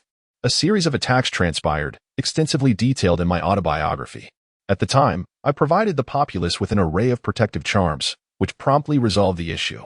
As he spoke, the photographs of Lockhart on the walls nodded in agreement, one of them having forgotten to remove his hairnet. Finally, Dumbledore straightened up. "She is not dead, Filch," he said softly. Lockhart, who had been tallying the number of murders he had thwarted, suddenly paused. "Not dead," Filch choked out, peering through his fingers at Mrs. Norris. "Then why is she completely stiff, as if frozen?" "She has been petrified," Hill interjected nonchalantly, his tone casual. "The reason remains unclear, though I am powerless to assist. It should not be a curse. At least, no known curse produces such an effect." As Hill glanced around, he observed Lockhart still touting his numerous exploits, while Filch had ceased his weeping, and Harry and his companions wore expressions of palpable anxiety. "Very well. Is there anything else?" Dumbledore inquired, nodding with a smile, encouraging Hill to continue, seemingly eager for more. "Moreover, this petrification is not permanent. To my knowledge, a potent restorative potion made from mandrake can reverse this affliction." At this revelation, a flicker of hope appeared on Filch's face as he turned to Snape and Sprout. Undoubtedly, they were now his lifeline. "I shall brew it," Lockhart interjected. "I must have done so 100 times. I can concoct the mandrake revival potion even in my dreams." "Pardon me," Snape retorted icily, "but I believe I am the potions master of this school." Lockhart offered a sheepish smile and fell silent. "Excellent." Dumbledore clapped his hands together, turning to Hill. "Ravenclaw earns 10 points for your wisdom." He then asked, "Who can recount the details of this incident?" Ask him. Filch shrieked, turning his tear-streaked face toward Harry. A second-year student could not possibly achieve this, Dumbledore asserted firmly, as it requires the most profound knowledge of dark magic. It seems Mr. Fox is well acquainted with the matter at hand, and judging by last year's performance, his abilities should exceed that of a mere second-year student, Snape remarked coldly, directing his focus squarely at Hill. Hill chuckled softly, remaining silent. It was he who did it. It was he who did it. Filch exclaimed, spittle flying as his plump, sagging face turned a shade of crimson. He pointed an accusing finger at Harry, exclaiming, "Did you see what he wrote on the wall? He discovered it in my office.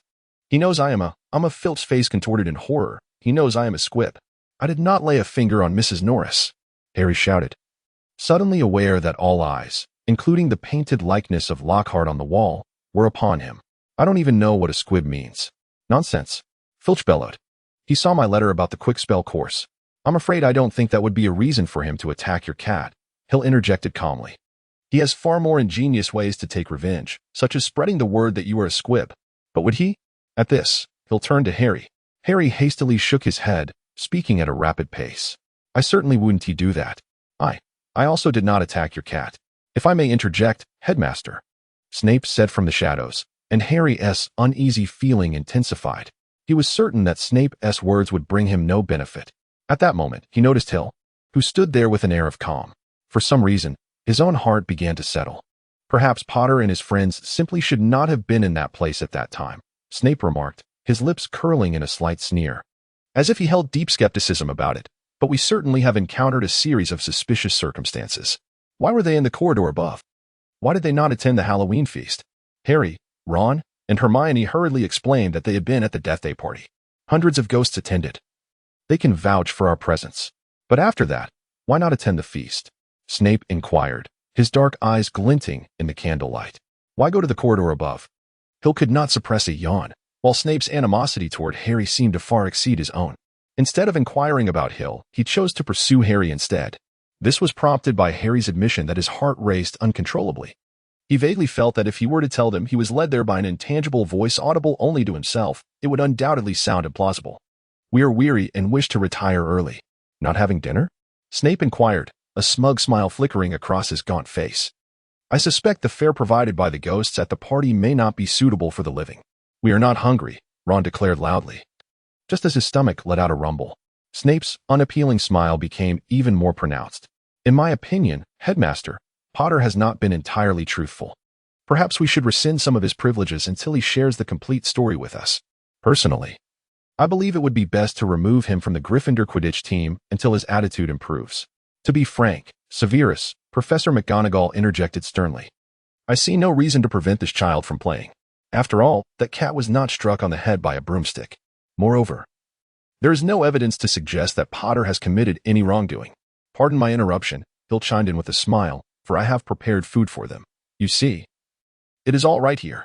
He gestured towards a large bag of provisions at his side. "They requested I prepare some sustenance for unforeseen circumstances. Wouldn't you agree, Harry?" Harry and the others nodded eagerly, recognizing the rarity of someone covering for them. Only a fool would refuse. Dumbledore cast a probing glance at Harry. Under the intense scrutiny of his piercing blue eyes, Harry felt as though he were being thoroughly examined. "Innocent until proven guilty, Severus," Dumbledore asserted firmly. Snape appeared exceedingly vexed, as did Filch. "My cat has been petrified," he shrieked, his eyes bulging. "I demand to see someone punished." "Then what would you propose?" Dumbledore asked, casting a penetrating gaze at Filch, which made him realize he was merely a caretaker and had no standing to negotiate. "You may leave now," Dumbledore instructed Harry, Ron, Hermione, and Hill. They hastened their pace, nearly breaking into a run, and soon found themselves in an empty classroom. "You all converse. I must attend to matters, but here. Take this." Hill did not enter the classroom. Instead, he handed the food in his possession to Hermione before turning on his heel and departing. His exit was so resolute and rapid that Harry and the others scarcely had time to call him back. The trio exchanged glances, ultimately resigning themselves to finding a seat where they could consume their food while engaging in discussion.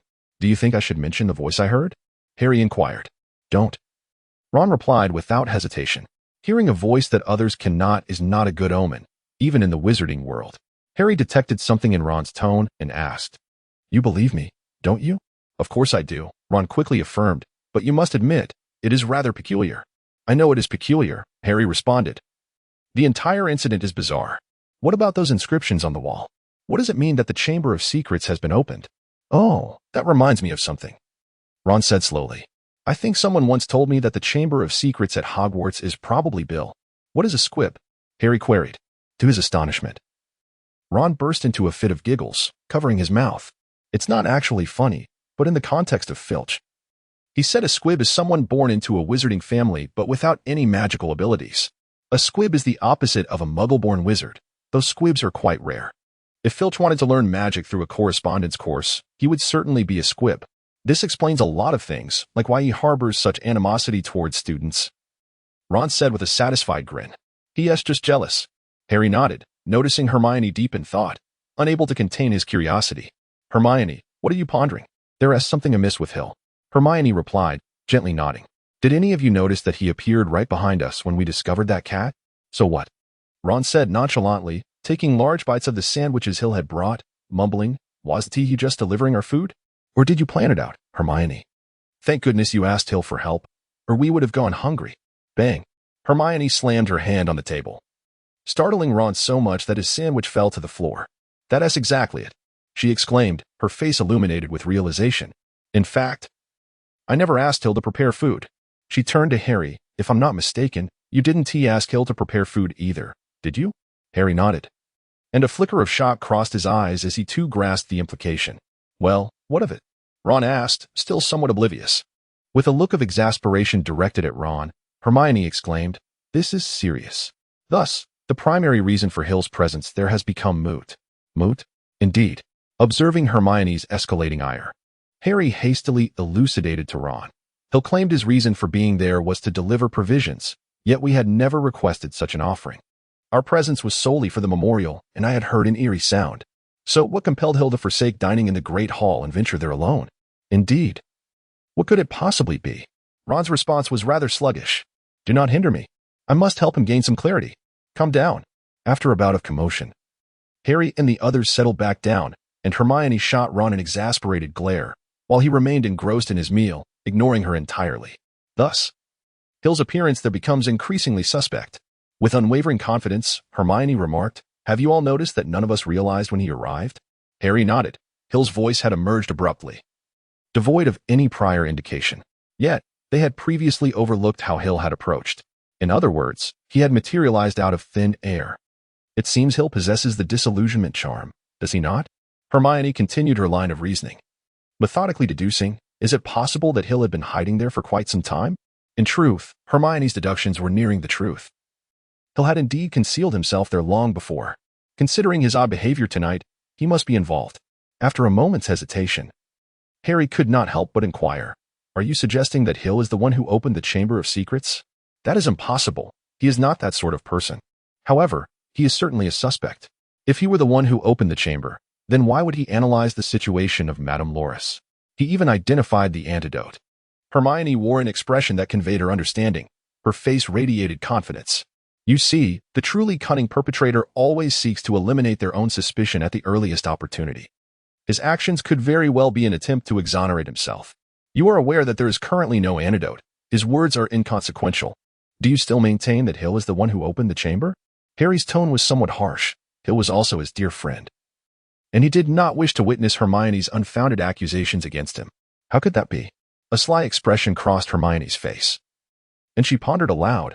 I believe Hill must know something, as if he possesses all the answers, regarding the Chamber of Secrets. I think he could be an excellent point of inquiry. You mean? Precisely, I shall take care of everything. Suddenly, a series of chimes echoed. It was midnight.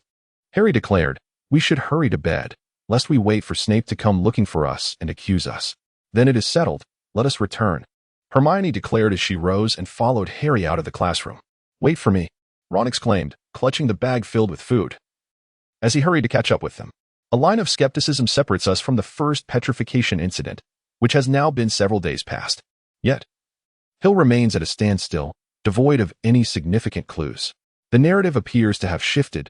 The diary is no longer in Ginny's possession, and his observations over the past few days indicate that she lacked the opportunity to commit the crime. Her demeanor is entirely ordinary, indistinguishable from that of the other first-year students. Seated on the couch in the common room, Hill sipped his lemonade while contemplating his next course of action. On the night of the attack, he had left the Great Hall early and ventured alone to the location mentioned in the texts regarding the assaults.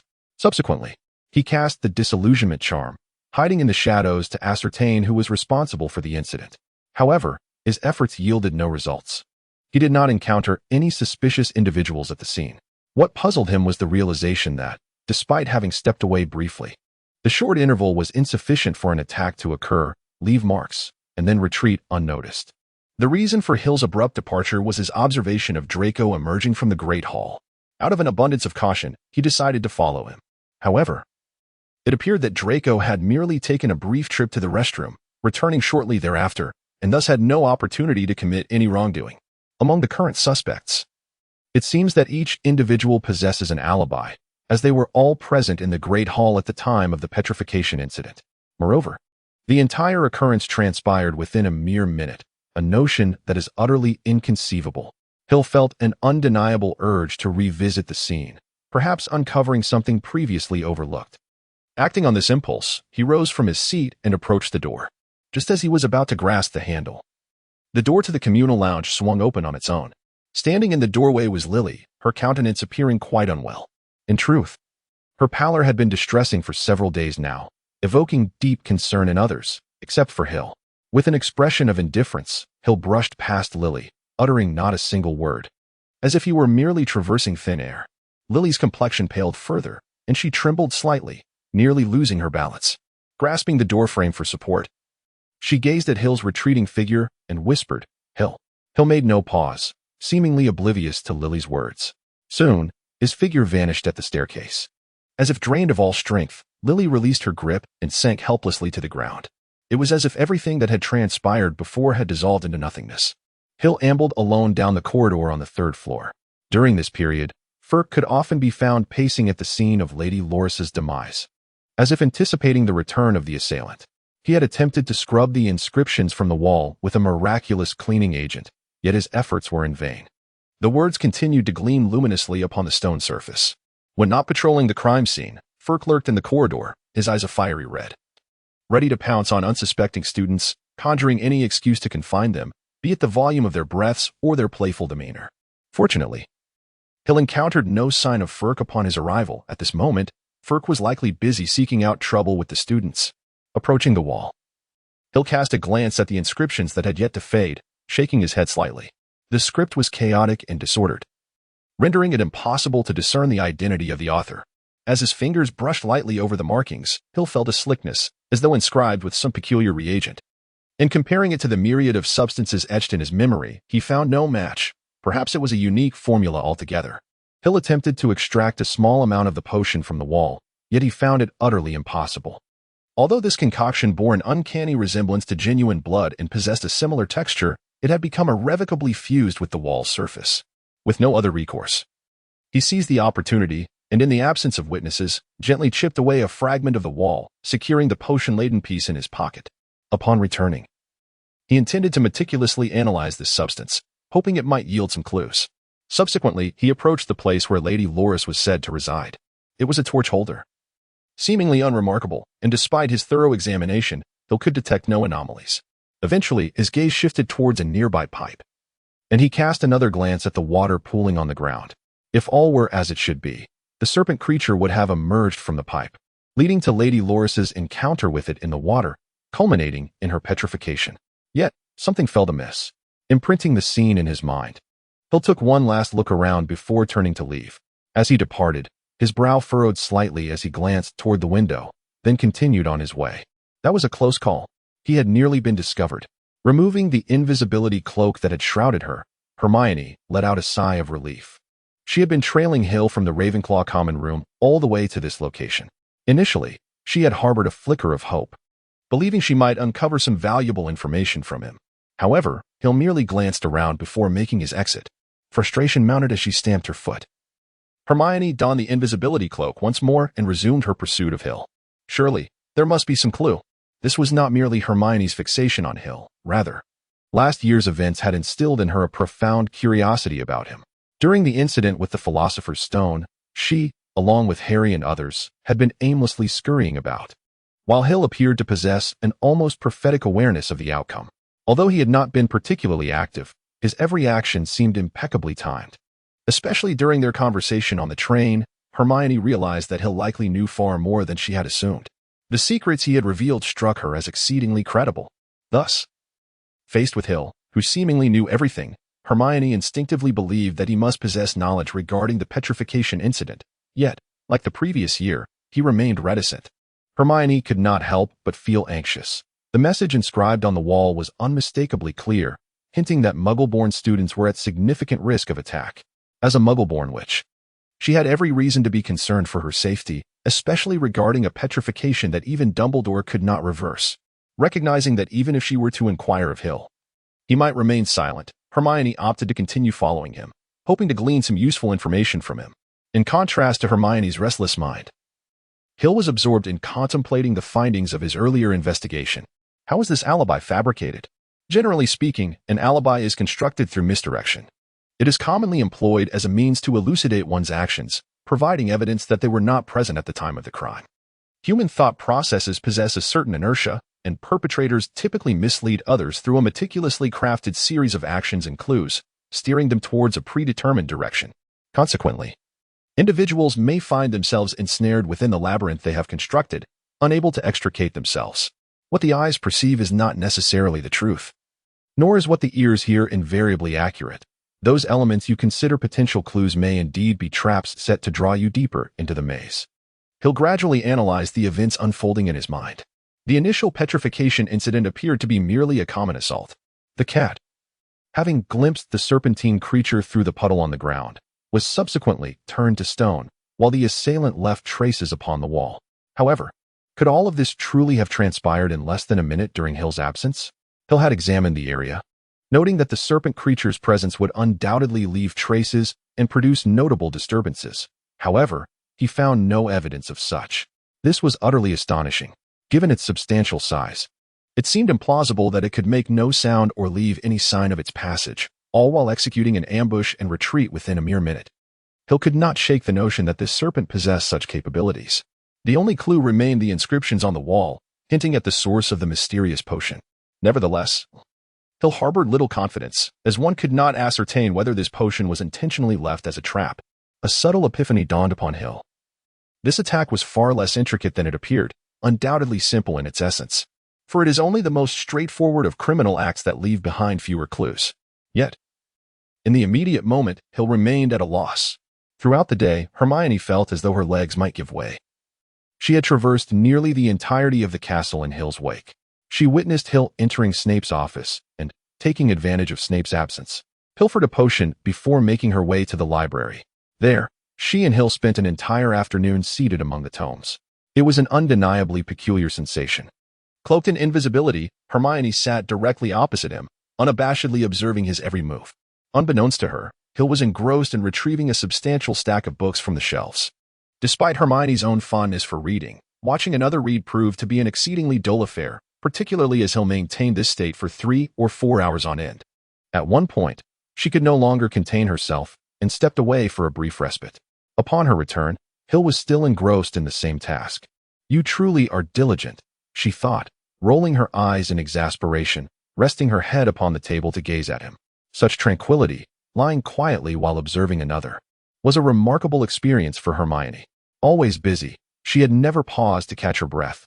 She was perpetually engaged in learning and absorbing knowledge. While others frolicked, she read. While her peers slumbered, she toiled over assignments left by her teachers. While classmates completed their homework, she diligently prepared for lessons that seemed eons away. Despite her relentless efforts, this boy before her consistently outshone her by a hair's breadth, his grades perpetually eclipsing hers.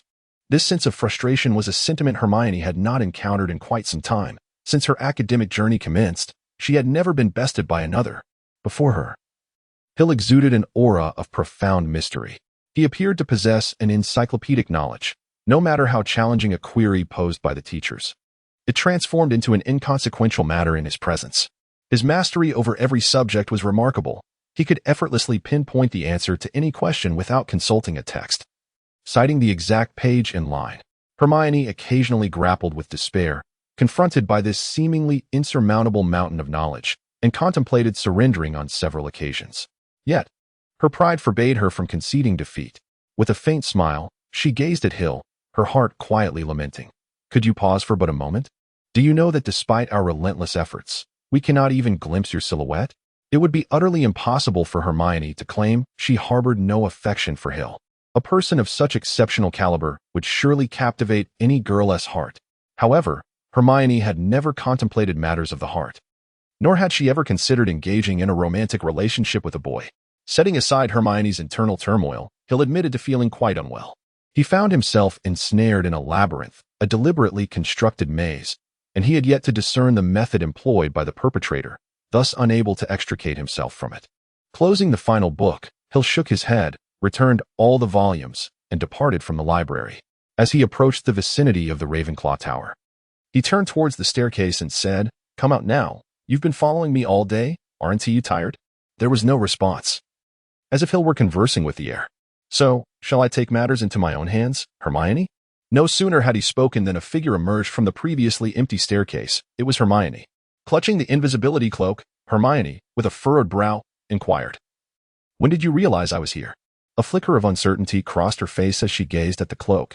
Could it possibly be a deception? Hill chuckled softly, shrugging his shoulders as he remarked, "I noticed someone trailing me even before I stepped out. I simply did not know who it was." "Did you resort to trickery?" "Of course not." With a smile gracing his lips, as if everything were well within his grasp, Hill continued, "There are only a few methods to achieve invisibility, and the only one capable of sustaining such an effect for an extended duration is the invisibility cloak. To my knowledge, the only one that provides such flawless concealment belongs to Harry, which greatly narrows down the possibilities." "Why not Ron or Harry?" Hermione inquired. "Quite simply, they lack your level of patience," Hill replied, his tone reflecting admiration. "Had you not been so observant from the start, I might have genuinely been deceived after you followed me for an entire day." Hermione bit her lip, although Hill's final words were meant as praise. She still felt the sting of being discovered. What a failure it was to reveal such a flaw from the very beginning. A hint of perplexity crossed Hill's face as he turned to Hermione and inquired, "Is something the matter?" He had a vague inkling of what was troubling her, likely related to the incident from a few days prior. Yet, was it truly necessary to complicate matters so? The depths of Hermione's thoughts were still beyond Hill's grasp. She merely wished to ascertain what he had discovered. Having been seen through, Hermione felt no hesitation and directly posed her question. "I know you must be aware of something. You did not speak the truth that day. You concealed something." Scratching his head, Hill nodded slightly. "I am indeed aware, but as I've said before, I cannot divulge it just yet, for the time is not ripe. However, an attack has already occurred. Who knows who the next victim may be?" Hermione appeared quite agitated by Hill's reticence. She was frustrated and questioned whether he would wait until the entire school was petrified before revealing the truth. Seemingly taken aback, Hill fell silent for a moment before shaking his head and assuring her, "Rest assured, I will resolve this matter." "How can I trust you? I have followed you for a day, and I know you have no leads, correct?" Hermione's gaze was piercing as she scrutinized Hill. Her day of surveillance had not been in vain. "Do you not see? The writing on the wall hints that wizards of Muggle descent are the targets. You and Harry. Ron need not worry, but what of me? I am a Muggle-born wizard." At this juncture, Hermione felt an overwhelming sense of injustice. Which Muggle-born wizard in the school was not on edge? All she desired was to uncover the perpetrator swiftly, to extricate herself from this nightmare. Had she done anything wrong? "Listen to me, Hermione." She looked at the hand that had appeared on her shoulder, then up to Hill's face, which was now less than a foot away. Momentarily taken aback, "Trust me, I will find the culprit in the shortest time possible and put an end to this farce." His unremarkable words bore a persuasive charm, and Hermione instinctively nodded, followed by the sound of Hill's laughter. "Go home and get some rest. When you awaken, the nightmare will have ended." Though Hermione longed to refute his statement, she restrained herself and departed the Ravenclaw Tower under his watchful gaze. I shall trust you this once." She clenched her small fist and huffed as she left. In a hidden corner, a pair of eyes intently observed Hermione's figure before vanishing from sight. It seemed Hill was not the only one being followed. Meanwhile, Hill returned to his dormitory, reclining on his bed and beginning to exchange known information with Booker. "That is the basic situation, Booker. What are your thoughts?" After outlining the general circumstances, Hill sought Booker's perspective. "It is quite a conundrum. I do not have any ideas at present, By the way, have you made any progress with that potion? Booker could not deduce much.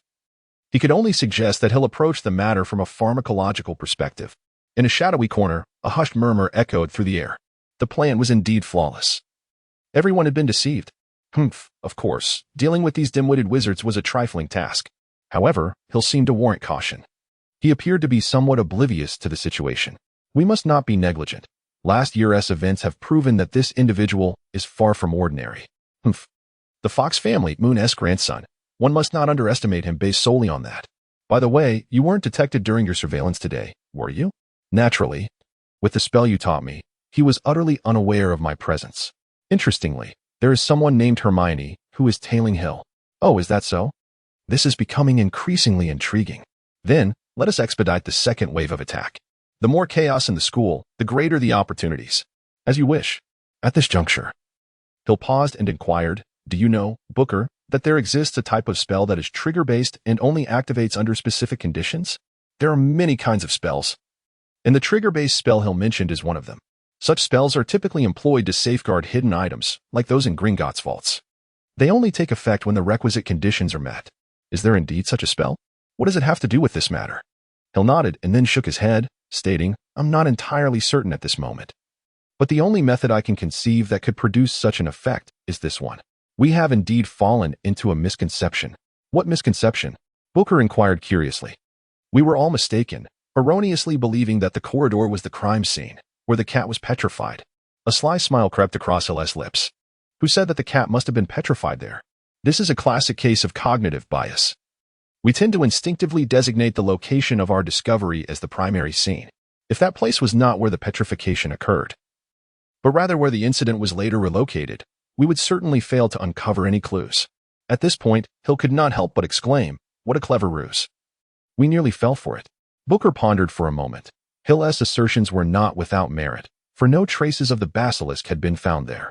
However, could this alone suffice to conclude that it was not the primary scene? Certainly, it is not that simple.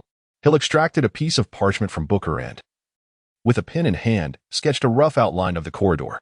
He then pointed to a circle, declaring, this is where the water is pooled. It is hypothesized that the cat glimpsed the serpent through this water, which led to its petrification. Next, he indicated a marked spot with an X, stating, this denotes the position of the cat, which was precariously suspended from the torch holder. Subsequently, Hill inscribed several symbols and drew a few lines upon the sketch before casting the pen aside. Booker contemplated the diagram left by Hill, sensing it held the key to his revelations. After a moment of reflection, he exclaimed in sudden clarity, ah, indeed, this is not the site of petrification. Hill smiled slightly and remarked, have you noticed it too? When I went to investigate today, I felt something was amiss, yet I couldn't quite put my finger on it. The issue, as it turns out, lies in the perspective. According to the available information, the cat perceives the serpent creature through the reflection in the puddles. Therefore, could we deduce the location of the serpent creature based on the positions of the cat and the puddles? The answer is affirmative. From the sketch, the serpent creature should have manifested here. Hill pointed towards a junction in the corridor, asserting that if his calculations were correct, the serpent creature must have appeared at that very spot. However, that seemed implausible. Why was it impossible for the serpent creature to be present there? The answer leads back to Hill himself. At that time, he had stepped away for a minute, and the attack seemingly occurred during that interval. Yet, Hill had not ventured far. He stood close to that junction, and although he could not see the situation down the corridor, he had a clear view of everything at that junction. Hill could ascertain that, at that time, there was absolutely nothing present. Therefore, the serpent monster did not manifest there at all. Consequently, the cat was not petrified by the serpent monster in that location. This is precisely why Hill has been unable to find any traces of the serpent monster's presence. Truly remarkable. Hill once again extolled the virtues of the enigmatic perpetrator, who astutely exploited the wizard's inherent weakness in logical reasoning. He understood that these sorcerers would instinctively consider the corridor as the locus of petrification, and he was acutely aware of which wizards would fail to deduce the location of the basilisk through reverse reasoning. An impressive adversary indeed. Alas, fate had it that Hill was present at the scene, positioned precisely at that spot. Even the most meticulous plans can harbor a flaw. Human calculations are no match for the whims of destiny. The subsequent dilemma was readily resolved. The reason Hill failed to uncover anything during his time there was due to the feline being strategically placed in advance. The inscriptions on the wall were also part of a premeditated scheme.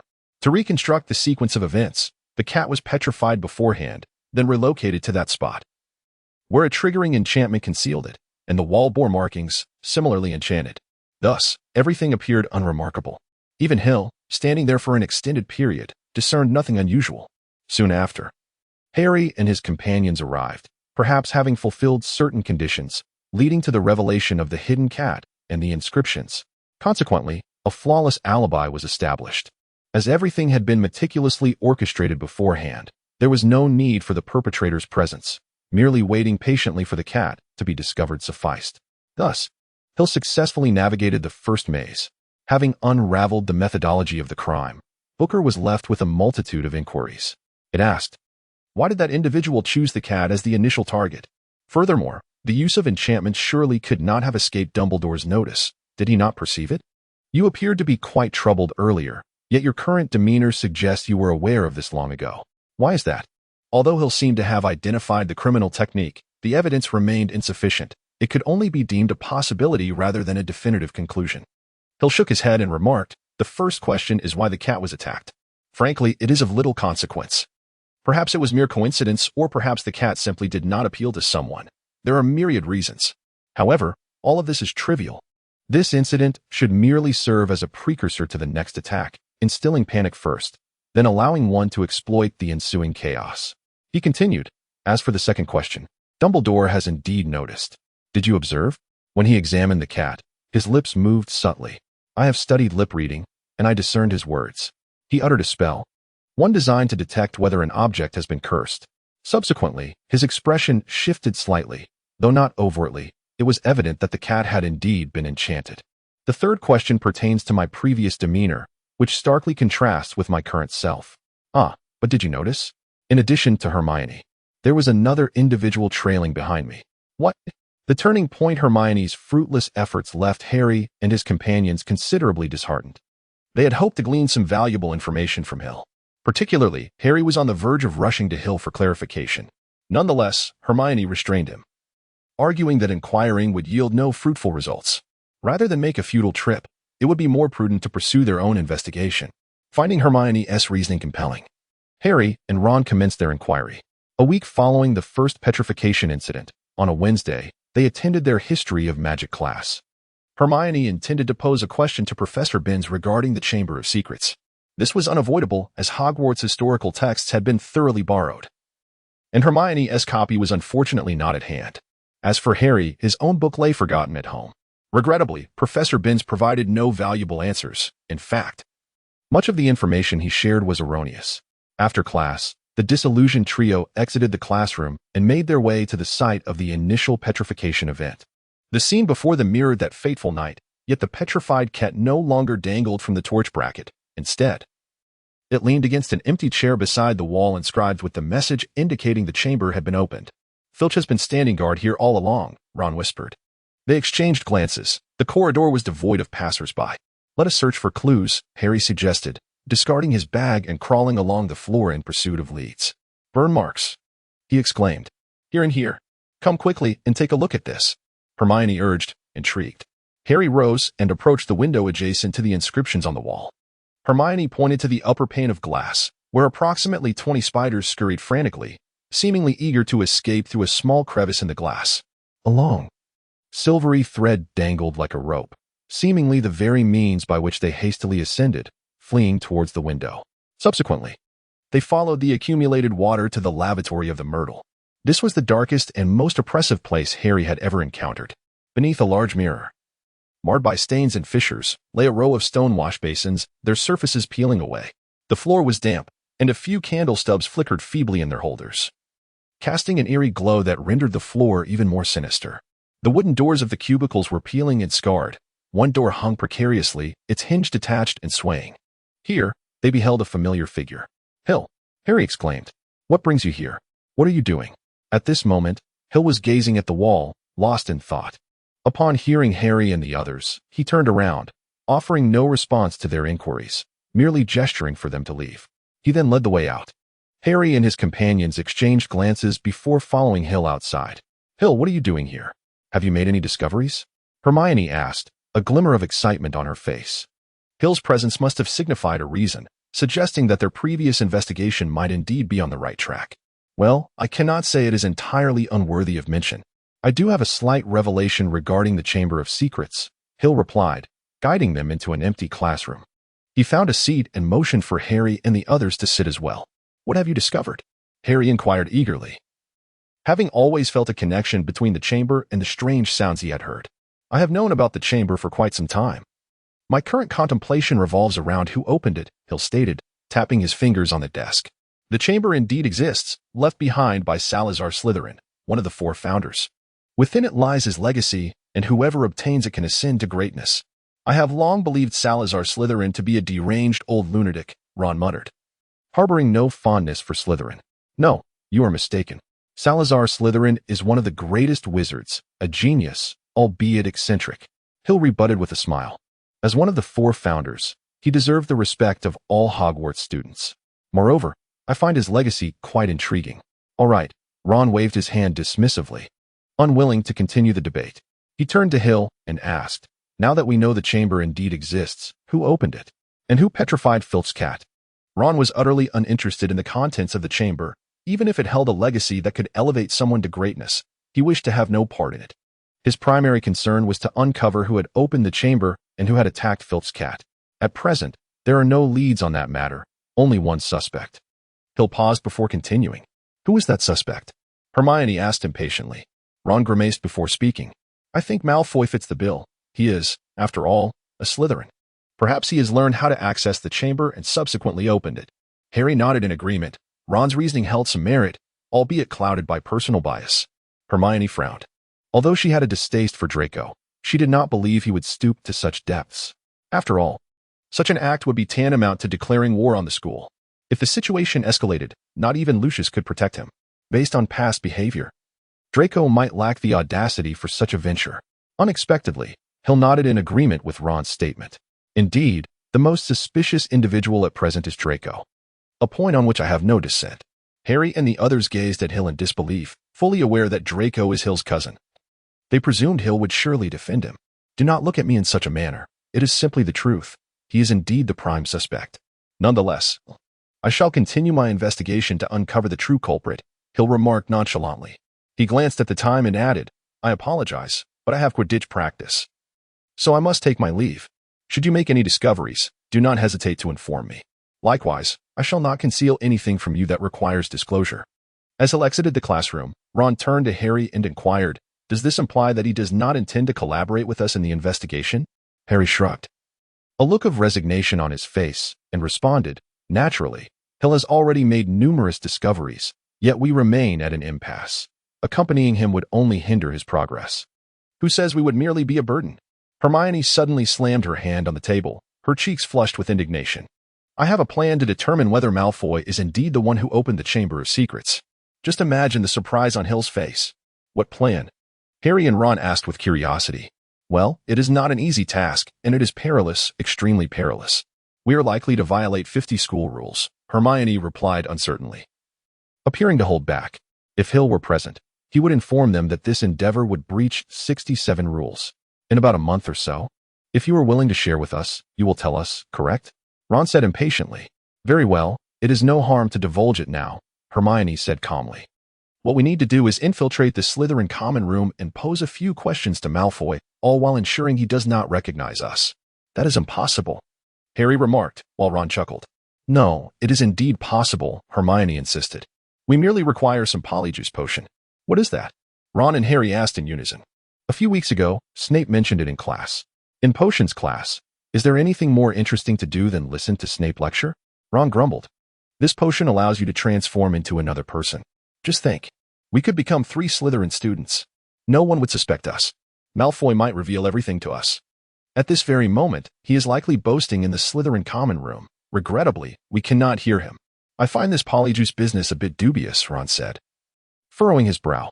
What if we transform into 3 Slytherins and can never revert?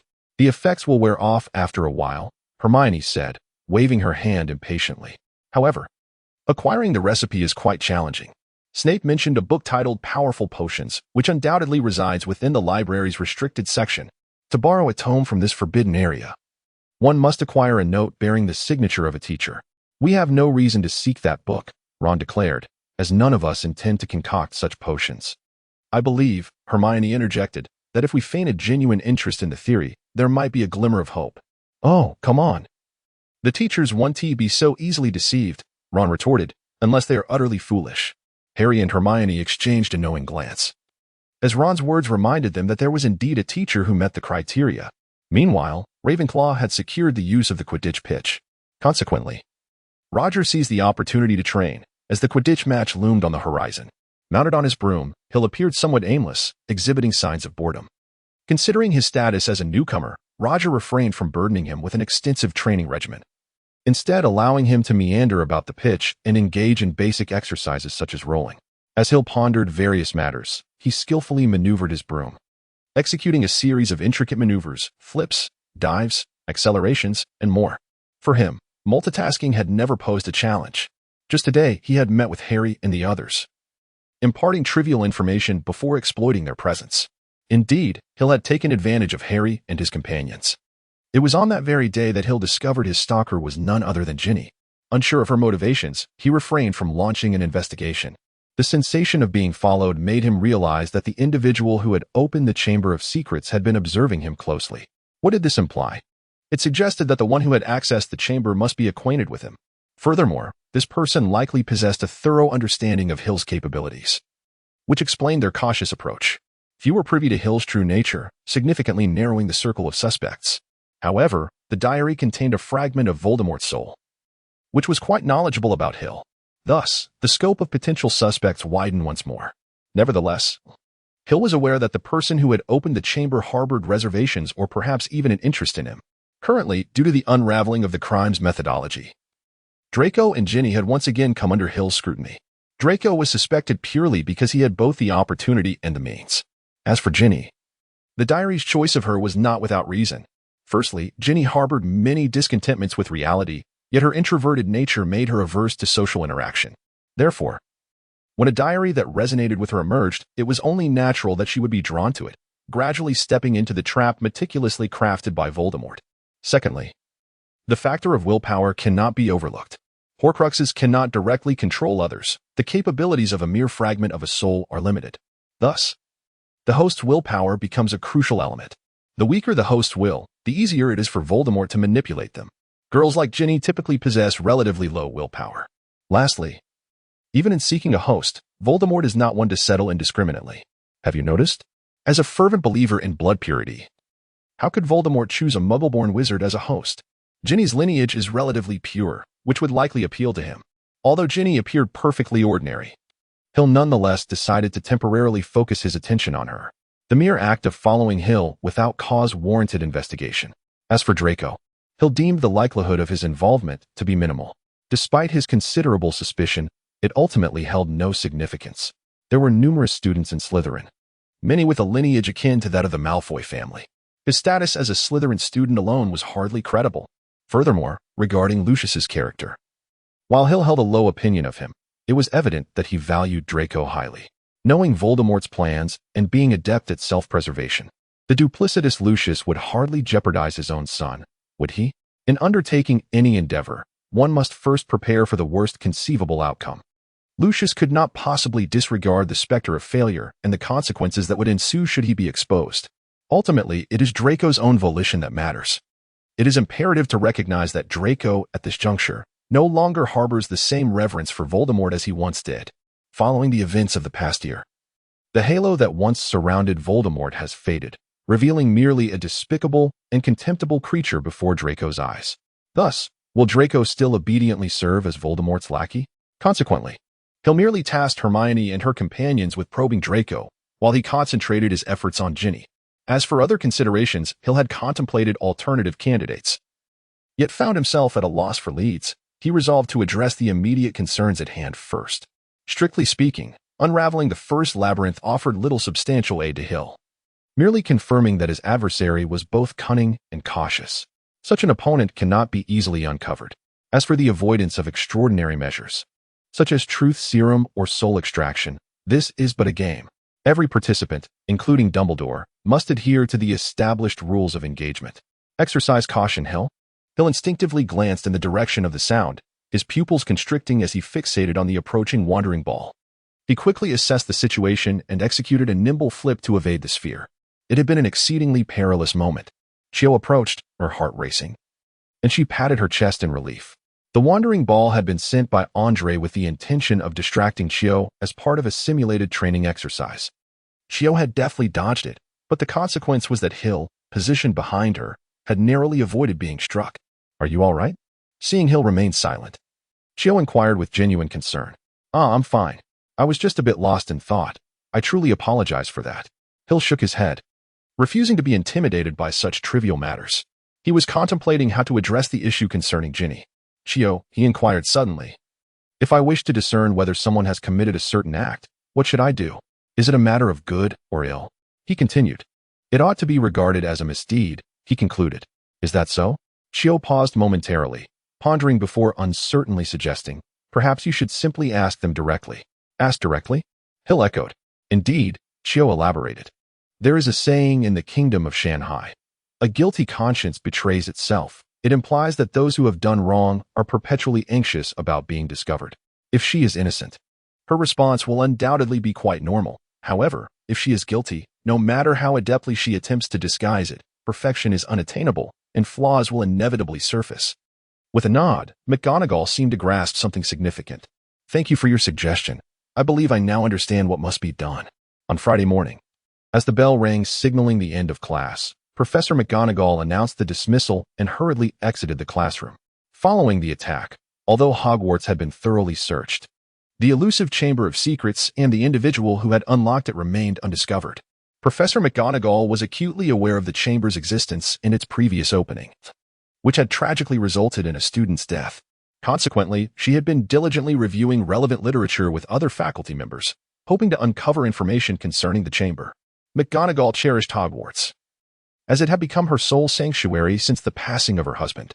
50 years prior, the school had nearly closed due to a similar attack, and she was determined to prevent such a day from recurring. After McGonagall departed, clusters of Gryffindor and Slytherin students exited the classroom. Ginny, clutching her Transfiguration textbook, was the last to leave.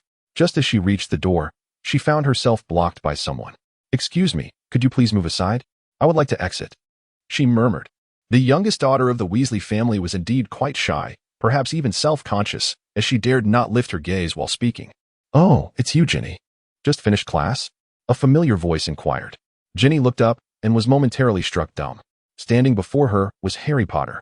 Her face instantly flushed a delightful shade of pink as she lowered her head and timidly replied, "Yes, we just had Professor McGonagall's class." Her heart raced. Encountering Harry alone was a rare occurrence. She felt as if her cheeks were on fire and opted for silence to mask her embarrassment. Perfect timing. Since class just ended, I'm here to retrieve something I dropped in the classroom." Harry nodded and, stepping past Ginny, entered the room. Moments later, Ginny overheard him muttering, "It was definitely in this classroom." Summoning her courage, she approached Harry, who was intently searching for something, and asked, "What are you looking for?" "Oh, I'm searching for a black diary. I distinctly remember leaving it in here. How could I possibly have misplaced it?" "A black diary?" Ginny echoed, realizing she truly had no knowledge of the diary in question.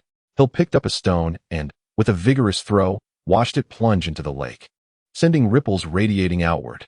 He then remarked, "It should be correct. Many of her reactions towards Harry are instinctive, devoid of excessive pretense." Not long ago, inspired by Chio, Hill chose to use a polyjuice potion to assume Harry's appearance, intending to test Ginny.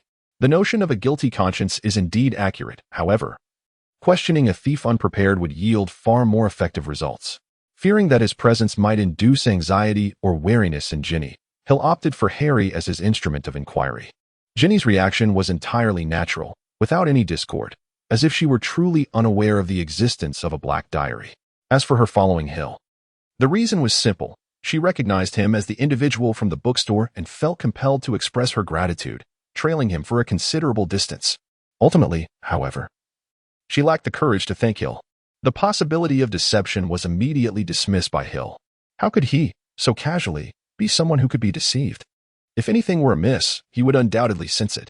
Therefore, it seemed that Ginny was genuinely not the one who possessed the diary. Among the remaining suspects, only Draco remained. Yet, Hill found it hard to believe that Draco could be that individual, as the situation was far too conspicuous. Nonetheless, he resolved to leave no stone unturned. Perhaps it would be best to await any clues from Harry's side.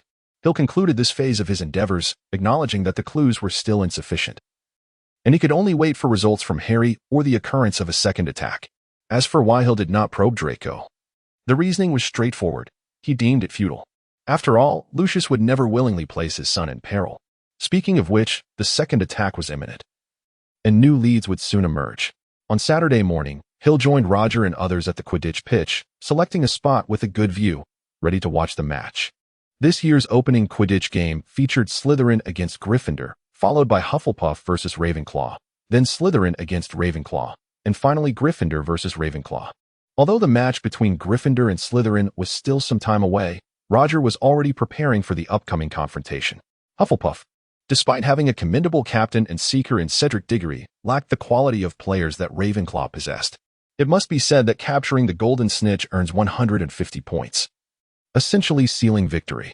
However, there exists another scenario where the disparity between the two teams is so vast that the leading team scores well beyond the opponent's 150 points. In such a scenario, even if the disadvantaged party manages to capture the elusive Golden Thief, it would not alter the course of their inevitable defeat. Cedric possesses considerable strength and remarkable skills. However, Cho's abilities are equally commendable, coupled with the collaboration of other team members.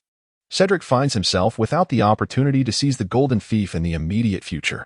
During this period, the sole objective for the others is to continuously score points, thereby widening the gap until the conclusion of the match. Silence enveloped Hill as he sat quietly in the stands, listening attentively to Roger as he meticulously analyzed the intelligence of the Slytherin and Gryffindor teams. Having faced off against them last year, Roger was well acquainted with the details of their capabilities. As for Slytherin, their skills were marginally inferior to those of Gryffindor, yet they possessed a plethora of cunning strategies. And this year, they boasted the Nimbus 2001, ensuring unparalleled speed. However, their newly recruited seeker, Draco Malfoy, appeared to be rather ordinary, merely of average caliber. While Roger elaborated on Slytherin's strengths, he was careful not to dampen the spirits of his teammates, only briefly mentioning their prowess and placing greater emphasis on Draco's role in the team. He turned to Hill and inquired, "It seems you are quite familiar with Draco. If I have misstated anything, please feel free to correct me."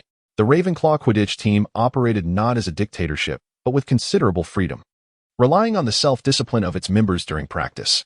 In this regard, no other house seemed to surpass Ravenclaw. Of course, Ravenclaws were never burdened with the anxiety of unfinished assignments or the fear of failing exams, which was undoubtedly a significant factor in their success. Hill nodded, acknowledging that Roger's observation was indeed accurate. Draco was a newcomer, and his flying skills were certainly not as refined as those of his teammates, at least. That had been the case not long ago. However, I believe it is crucial to note the distinction between talent and technique. At this point, Hill paused momentarily. It is widely known that Harry Potter from Gryffindor possesses remarkable Quidditch talent, as evidenced by his performance last year, which I am sure everyone has witnessed.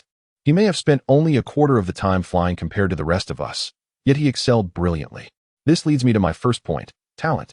One cannot solely gauge a person's abilities by the amount of time they have spent practicing, nor should one view any situation through the lens of past experiences. Yesterday's Draco may have been merely a novice, but today's Draco, who knows? He could very well emerge as the next Harry Potter. Everyone nodded in agreement, accepting Hill's explanation. Roger smiled, his face radiating unmistakable admiration, and gestured for Hill to continue. However, brilliance is not universally abundant. To my knowledge, Draco does not exhibit any particularly remarkable qualities in Quidditch, of this I can assure you. Disregarding my earlier assertion regarding talent, Hill continued with unwavering composure, thus. The second point to consider is technique. Roger nodded, his face reflecting distaste. He had witnessed Slytherin's unscrupulousness on multiple occasions. In his view, the sanctity of the game was paramount, and such despicable conduct tarnished the spirit of Quidditch.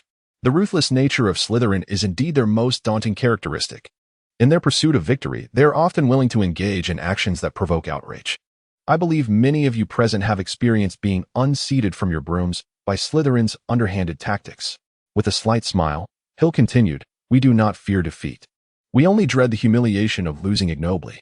If we were to succumb to their petty tricks, no one would find joy in that. Therefore, I urge you all to prepare for Slytherin's cunning maneuvers. This does not mean we should resort to desperate measures. Safety must remain our foremost priority. As for their underhanded tactics, I shall address them. At this juncture, a dangerous smile crept across Hill's lips, prompting everyone to avert their gazes instinctively. Patting Hill on the shoulder, Roger refrained from inquiring how Hill intended to counter Slytherin's devious methods. That detail was of little consequence.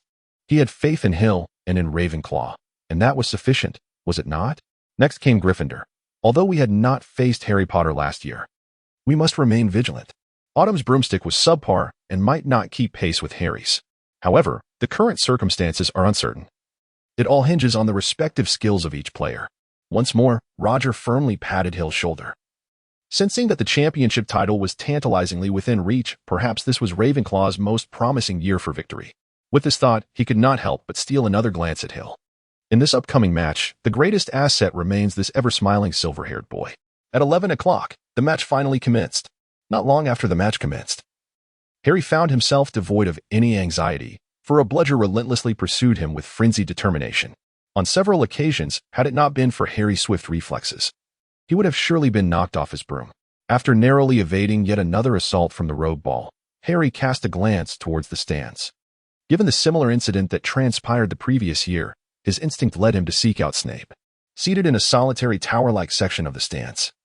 Snape was accompanied by none other than Lucius Malfoy, with whom Harry had previously experienced an unpleasant encounter.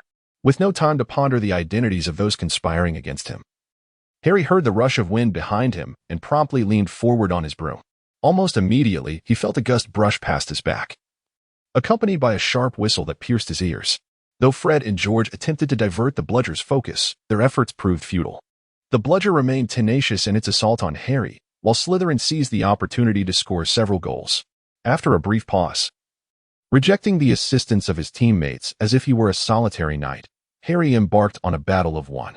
The situation showed no signs of improvement. The rain continued to pour, rendering his vision somewhat obscured.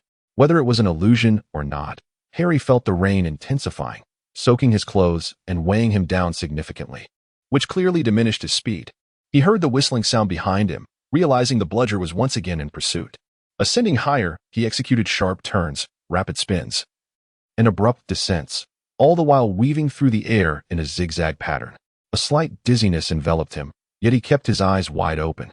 Raindrops pelted against his glasses, and as he hung headfirst to evade another fierce attack from the bludger, water streamed into his nostrils. Laughter erupted from the crowd. He was acutely aware of how foolish he must appear, yet the lumbering bludger lacked the agility to change direction as deftly as he did.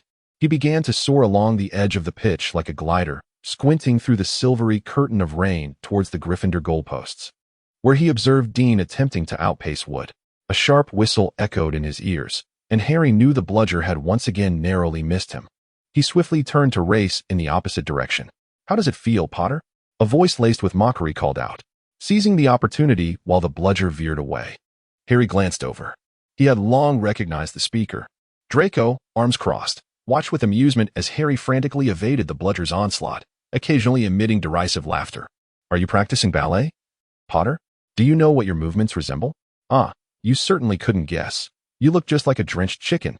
Keep it up, Potter, or that bludger will surely crack your skull." Thud. Your head would explode like a watermelon. Draco seemed utterly unconcerned with the match, his attention wholly captivated by Harry. Harry swiftly evaded, with the bludger relentlessly pursuing him, mere feet behind. He glanced back at Malfoy with a look of contempt, and at that moment, he spotted it, the golden snitch, hovering just inches above Malfoy's left ear. Malfoy was too busy mocking Harry to notice. "Did you see it, the golden snitch?" Autumn suddenly exclaimed from the stands. The people beside her paused in surprise before grabbing their binoculars to look. He lifted the telescope, not directing his gaze towards Harry, but rather to the tower stand directly opposite him, his focus fixed upon Lucius. What could Lucius's presence at Hogwarts signify at this moment? Was it merely to witness Draco's inaugural match, or perhaps to ascertain the success of his own schemes? As Hill observed Lucius, he noticed a house elf with a pointed nose, clad in a tattered pillowcase, muttering to itself in a corner of the tower, occasionally gesturing with its hands. This must be Dobby, the well-meaning yet misguided house elf. One cannot deny that there exists a distinct disparity in the cognitive processes of wizards and house elves. Ultimately, Harry managed to catch the golden snitch and fainted with satisfaction. Draco opened his mouth in disbelief, then, in a fit of anger, shook his fist and departed from the Quidditch pitch. Hill observed that Lucius's expression had turned quite grim. What followed was a farce. Lockhart used the bone removal curse to extract all the bones from Harry's arm, subsequently concocting an excuse to leave. One wonders, what would occur if the skull or the ribcage were to be extracted? Any spell harbors the potential for lethality. This is the opening line of the secret incantations of the Fawkes family. In truth, most of the Fawkes family's esoteric spells are adaptations of existing incantations, modified to their extremes for enhanced efficacy. For instance, the aurora is merely a more potent version of the flickering fluorescence, inspired by an ancestor's use of a magnifying glass to focus light. Likewise, the shattered dawn is an alternative application of fragmentation, with the shattered object being the structure of the environment itself. As long as the fundamental structural integrity of the environment is compromised, even slightly, the illusion will collapse effortlessly. The realm of normalcy is beyond Hill's current capabilities, yet the very nature of illusion-induced spaces is inherently unstable, thus rendering their destruction significantly easier. One of the most renowned derivative spells of the bone removal curse is the heart-piercing curse, among the 3 unforgivable curses. The heart-piercing curse is derived from the bone removal curse, the soul-sucking curse originates from the soul extraction charm, and the killing curse, the soul incantation that directly extinguishes another's life, appears to be merely a combination of simple magical texts. P.S. This is my personal interpretation. Feel free to disagree. To digress, Hill watched as Lucius departed from Hogwarts. In fact, after the match, he left directly without engaging with anyone else, of course, barring Snape. However, it seemed Snape was not the matter at hand. Following Lucius until his exit, Hill took a brief detour to Hagrid's hut before returning to the castle. Hagrid's rooster had not yet encountered any misfortune, thus no clues could be gleaned. The second attack was poised to occur that very night. It remained uncertain whether any leads could be uncovered this time. Colin Creevey, a Muggle-born wizard with both parents being Muggles, fit the criteria suggested by the previous writing. He was not particularly known for his honesty, at least not to the extent of adhering to a strict schedule of returning to the dormitory at the designated hour. Thus he also met the conditions for being targeted. Aware that he had drawn attention to himself, Hill chose not to trail Colin this time. He did not believe the basilisk would attack Colin as the book suggested. He had begun to regard that book merely as a reference. Thus, he decided to wait by the entrance of the lavatory. He had yet to encounter a living basilisk. Once again employing the disillusionment charm, Hill effortlessly exited the Ravenclaw common room. However, he was acutely aware that his actions had not gone unnoticed. At the very least, that wily old fox with the white beard must have been aware. Dumbledore undoubtedly understood the motives behind this incident. He was observing, waiting for the opportune moment to intervene. With a remarkable memory, Hill could navigate to the lavatory even with his eyes closed. Unhindered, he arrived at the washroom without any obstacles. He gently knocked on the door, and a sharp, high-pitched voice called from within. "Who is there?" "It's me, Hill. Come in." The washroom was as disheveled as ever, with murky water flowing and a pungent odor permeating the air. This was Myrtle's domain, the very site of her demise, a place where few would dare to tread. At that moment, Myrtle languidly leaned against the windowsill, gazing at the moonlit sky, lost in her thoughts. She exhibited none of her usual erratic behavior, appearing instead like a typical girl, dreaming of the future beneath the stars. Yet, the deceased have no future to envision. "Sorry to intrude." "I'd like to stay here for a while," Hill said softly. Myrtle's demeanor did not surprise him. In fact, he had already discerned during their previous encounters that she was not genuinely as mad as she seemed. "Feel free," she replied. Hill arrived beside the wash basin, where a mechanism lay hidden, activated solely by the utterance of Parseltongue, leading directly to Slytherin's chamber. Indeed, the faucet bore the emblem of a serpent, emblematic of Slytherin himself. One cannot help but ponder what Salazar was contemplating when he returned to the school and left behind this secret chamber. That old fellow. Well, his thoughts were quite straightforward. He simply did not wish to fade away into silence, to perish and be forgotten, to have all traces of his existence gradually vanish from the world as if he had never existed at all. This was not the legacy Salazar desired. Thus, he bequeathed the chamber and even established that repulsive incantation. It must be said that with an antique like Bach around, many inquiries can be addressed. Although Hill felt a tinge of curiosity to descend and discover what lay beneath, he was unable to speak Parseltongue and thus could not venture down. If he were compelled to descend, recording Harry's Parseltongue during the duel would indeed be a commendable choice. As for the basilisk, Hill was well prepared. He could entirely disregard its most menacing gaze. Regarding the creature's physical prowess, Hill was no fool. Would he not simply flee? Moreover, it was not that Hill could not eliminate the basilisk. Time ticked away, yet Hill felt no urgency. In fact, his actions were imbued with a sense of spontaneity. The pretense of confronting the basilisk merely a fade. Should anyone truly monitor his movements, the basilisk would likely refrain from emerging. As the chamber might possess more than a singular exit, his demeanor conveyed a singular message. I am aware of your intentions and the timing of your actions. Being suppressed and trailing behind others was never Hill's style. Since the inception of this affair, he had remained constrained. Now, he was poised to retaliate. If, upon committing a nefarious act for the first time, you unexpectedly found someone seemingly awaiting your every move, what would your thoughts be? A coincidence? Very well. What if such an occurrence transpired again? Presently, Tom Riddle found himself grappling with this dilemma. Both of his previous attacks appeared to have been anticipated. What would he deduce? What actions would he undertake? I am not oblivious. On the contrary, I possess knowledge far exceeding your assumptions. This was the essence of Hill's message. As for Colin, Hill was unlikely to be concerned about the life or death of a complete stranger. Besides, Dumbledore was not one to be underestimated. Meanwhile, Harry, in a fit of rage, confronted the house elf Dobby that had appeared before him. Prior to this encounter, he had once again heard that eerie voice. Somewhere in the corridor, Colin Creevey was admiring the fruits of his photographic endeavors. He had captured numerous splendid images that day, especially of his favorite subject, Harry.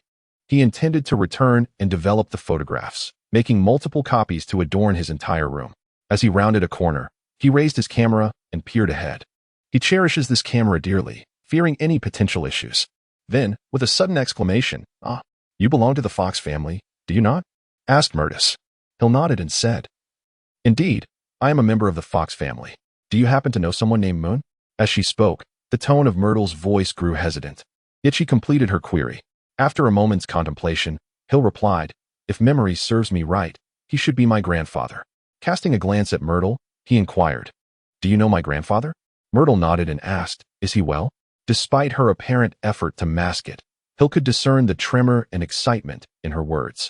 Could it be that Myrtle had some connection to his grandfather? "He has passed away, seemingly quite some time ago," Hill responded, offering what perhaps was not the most uplifting news, feeling no need for deception. The expected reaction of astonishment, disbelief, and incredulity followed, culminating in tears. "Is he truly gone?" Myrtle murmured, and Hill noticed, perhaps by some illusion, that her color appeared to fade considerably. Then, with a self-deprecating smile, she remarked, "Indeed, it's been 50 years. Anything could have happened, couldn't it?" Her voice dwindled until it was barely audible. She returned to the window, turning her back to Hill as she gazed outside. Noticing that Myrtle seemed disinclined to continue, Hill paid it no mind. Some matters are best left known or unknown. Besides, he had little interest in such gossip for the time being. However, the thought that his grandfather had once been a classmate of Tom Riddle piqued his curiosity. While Hill was lost in thought, a cacophony of noise erupted, followed by a flurry of hurried and disorganized footsteps. He shook his head, realizing someone had indeed been attacked. Venturing outside at that moment could lead to discovery, and Hill had no desire to invite unnecessary trouble. He chose to remain in the washroom, waiting until the commotion subsided. Casting one last glance at the sink, Hill smiled and then turned to leave. This evening had yielded quite the bounty, hadn't it? On Monday morning, news spread throughout the school that Colin Creevey had been attacked and now lay in a hospital bed like a corpse. Instantly, rumors swirled, and suspicion ran rampant. First-year students began to huddle together in groups, fearful that venturing out alone would expose them to danger. Unlike the previous incident, this time a student had truly been assaulted. And as the walls bore witness, it was a muggle-born wizard. At that moment, Harry's bones had healed. And he was already aware of the incident from his night in the hospital wing, having overheard the conversation between Dumbledore and Professor McGonagall. The Chamber of Secrets had truly been opened. Hermione had commenced the preparation of the polyjuice potion. They conversed in a stall of the washroom for a while before departing. As the concoction required considerable time, unable to restrain her curiosity, Hermione sought out Hill once more, and after an extensive search, she finally located him by the lakeside. Observing Hill basking in the sun with his eyes closed, she felt a surge of anger. He had previously assured her that there would be no further incidents. Another student has been attacked, you know? I am aware. Do you not wish to say something? Hermione struggled to suppress her fury, particularly perturbed by the fact that Hill possessed certain clues, yet chose to remain silent. Opening his eyes, Hill sat up and cradled Kaka, who was lounging beside him, and inquired, "How goes your progress? Have you investigated Draco?" Shooting Hill an irritated glare, Hermione retorted, "No, we need more time. What is the situation on your end?" After a brief pause, she added, "This time, you must provide me with a satisfactory answer, otherwise." "He is quite cunning," Hill remarked. "I have formed some ideas. But now I no longer care about who opened the chamber. My focus lies on its location, how to gain entry, and what lies within." Furrowing her brow, Hermione replied, "That individual is still attacking students. Our priority should be to locate him." Shaking his finger, Hill countered, "Not quite. Your perspective remains constrained. It seems you have overlooked what I previously stated." "What did you say?" "That evening, I suggested that the petrification was not caused by a curse," Hill explained slowly. "This sensation of being perpetually ahead of others is what he relishes. In my personal opinion, it resembles the abilities of a certain creature." "A creature?" Hermione inquired, bewildered. "A creature capable of petrifying humans?" Casting an appreciative glance at Hermione, Hill nodded. "It is merely a personal hypothesis. But the likelihood is significant that the petrification stems from some creature. Have you heard of Medusa? Legends say that beings who gaze upon her are turned to stone. Thus, that creature is likely hiding within the chamber." Following Hill's line of thought, Hermione arrived at an exhilarating conclusion. "What it is, I do not yet know. However, there must be clues left behind that we have merely overlooked." Once more telling a small untruth, Hill maintained his composure and declared, "The one who opened the chamber is not to be feared. What is truly terrifying is that which can petrify. Who knows what other special abilities it may possess?" Then, "Do you have any leads regarding the chamber?" Hermione asked, unable to resist casting several glances at Hill. Indeed, this young man had uncovered numerous clues. "It is worth mentioning. You should be aware that the chamber was opened 50 years ago, resulting in one student being attacked fatally. In fact, Hogwarts nearly faced closure due to the incident." Hill began by recounting some information that Hermione already knew, then continued, "Do you know who the person who was attacked is? It is none other than Moaning Myrtle." Hermione's mouth fell agape, her face a canvas painted with astonishment. She could never have fathomed that the rather peculiar ghost, Moaning Myrtle, was indeed the student who had been tragically slain 50 years ago. Recalling her previous encounter with Hill in the lavatory, Hermione instinctively believed that Hill was inquiring about Myrtle's past. "So, you sought out Myrtle that day. What did she say?" Shaking his head, Hill shrugged his shoulders and replied, "Nothing of any value." It was evident that she was somewhat reticent. "However, I was unable to extract any worthwhile clues from her. Perhaps you might have better luck?" This statement was not a fabrication on Hill's part.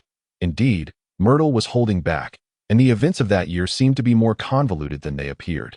Myrtle had not divulged any significant information, much of which Hill was already aware.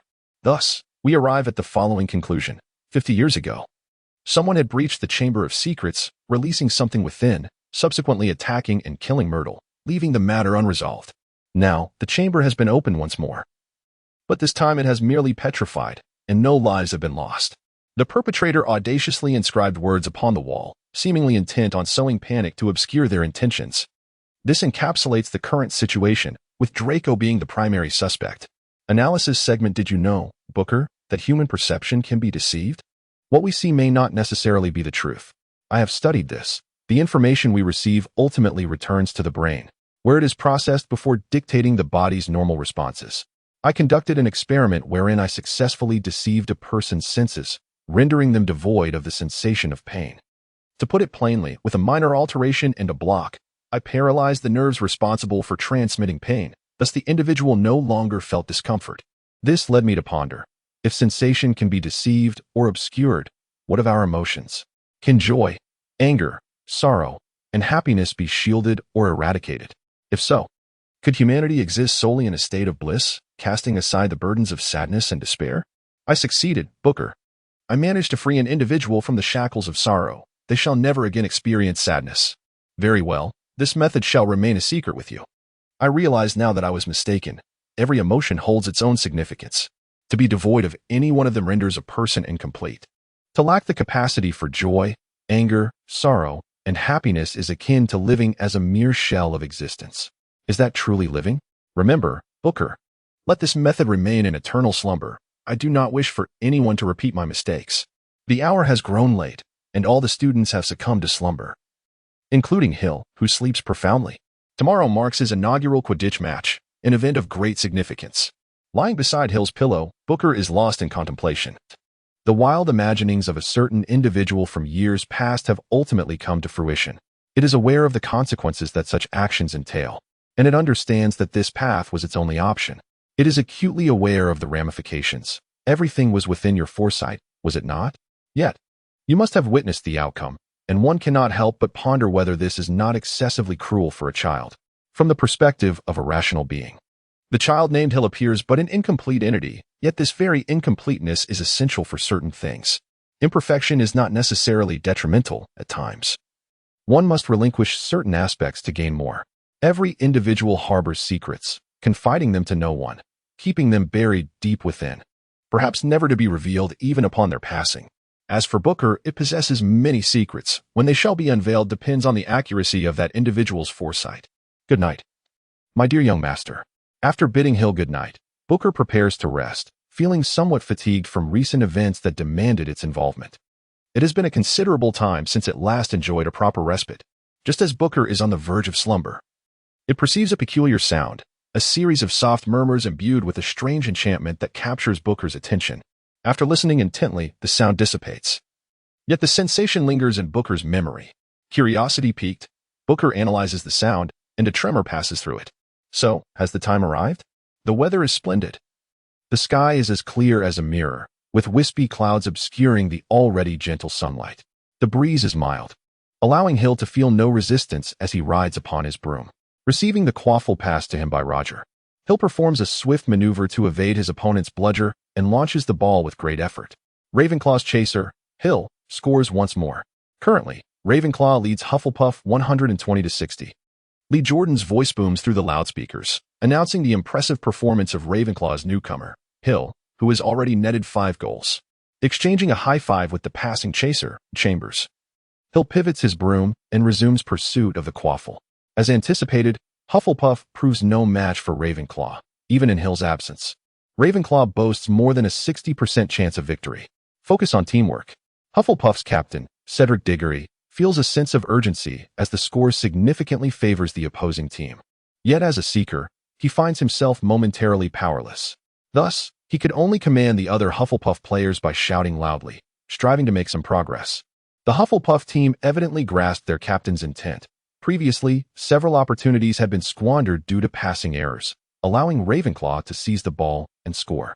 Now, they were much more cautious, executing passes only when 2 players were nearly side by side. Moreover, they attempted to intercept Ravenclaw's passes. Stay focused, lads. As Roger watched Chambers pass to Hill being intercepted by Hufflepuff, he felt compelled to speak up, although he did not regard Hufflepuff with much concern. Losing the match due to a moment of carelessness would be profoundly frustrating. Roger was aware of his own team's condition. Autumn, though talented, was still not as seasoned as Cedric. 1 golden snitch is worth 150 points. To be safe, Roger aimed to widen the score gap to over 150 points, allowing him to relax. Andrew, Rondo, keep an eye on the bludgers. Don't let them interfere with us. Have you not eaten? Why are your movements so sluggish? As Roger caught the quaffle thrown by Hill and maneuvered around a blocking Hufflepuff player, he narrowly avoided being struck by a bludger. This infuriated him, and he bellowed at Ravenclaw's 2 beaters. It was said that Roger, who usually appeared as gentle as a sheepdog, transformed into a different persona on the Quidditch pitch. Perhaps this was the allure of Quidditch. Ravenclaw scored again. The score now stood at 150-80. Despite Ravenclaw's efforts, the score remained tightly contested and had yet to widen to 150 points, which posed a significant risk. As Hufflepuff Cedric seemed to have spotted the golden snitch and had begun his pursuit. Autumn, keep up with Cedric. His broom is not as swift as yours. Roger could only instruct Autumn to follow Cedric, hoping to increase the pressure on him and create some difficulties. He then shouted to the beaters, use the bludgers to disrupt Cedric, do not give him a chance. Hill closely followed a Hufflepuff chaser, who now possessed the quaffle, seemingly preparing to pass to another chaser. The speed of the Nimbus 2000 was indisputable. Regardless of how the chaser attempted to evade, they could not shake off Hill's relentless pursuit. In desperation, the Hufflepuff chaser signaled to a teammate nearby, The other chaser then approached, ready for a close-range exchange. The Hufflepuff chaser extended their hand in a passing motion. Yet the ball did not leave their grasp as they reeled it back in. This was a feint, an attempt to lure Hill into a trap, diverting his attention. Bang! What? Observing a teammate struck by the bludger, the approaching Hufflepuff chaser was taken aback. The chaser who had initially attempted to mislead Hill was struck by a bludger, spinning through the air before being caught by a spell. With a slight smile, Hill seized the quaffle and gave a thumbs up to Rondo, who had just sent the bludger crashing into the Hufflepuff chaser, knocking them down. Of course, the spell had targeted the broom, not the player. Easily maneuvering past several obstructing players, Hill successfully tossed the ball into the goal, extending the score to 160-80. Although they had effectively dealt with the Hufflepuff chaser, Hill and his team did not revel in their success, for the most perilous moment was yet to come. The Hufflepuffs clearly sought retribution, directing the bludger towards the 3 Ravenclaw chasers. A moment's inattention could result in being struck, leading to a free fall. With luck, one might continue playing. With misfortune, one could find themselves bedridden for a spell, thanks to the overwhelming speed of the Nimbus 2000 over the Hufflepuff brooms. Hill found it quite effortless. As the Hufflepuffs focused on attacking the chasers, he scored 2 more goals, widening the gap to 180-80. Forget about the chasers. Focus on defense and offense. Seeing the Hufflepuff players being led astray by Ravenclaw, Cedric felt a surge of urgency. The Hufflepuffs were somewhat rigid in their thinking, easily misled. Fortunately, he was there as an exceptional captain. Otherwise, the outcome could have been dire. With no other option, Cedric resolved to capture the golden snitch swiftly. Otherwise, if the score exceeded a 150-point lead, even catching the snitch would be futile. Determined, Cedric concentrated solely on the snitch, momentarily disregarding all else. His mind consumed with the singular objective of winning the match. After passing the ball to Roger, he blocked a Hufflepuff player attempting to double-team Roger, wiping the sweat from his brow. The match has been underway for some time, and both teams' players have expended considerable energy. It now remains to be seen who will falter first.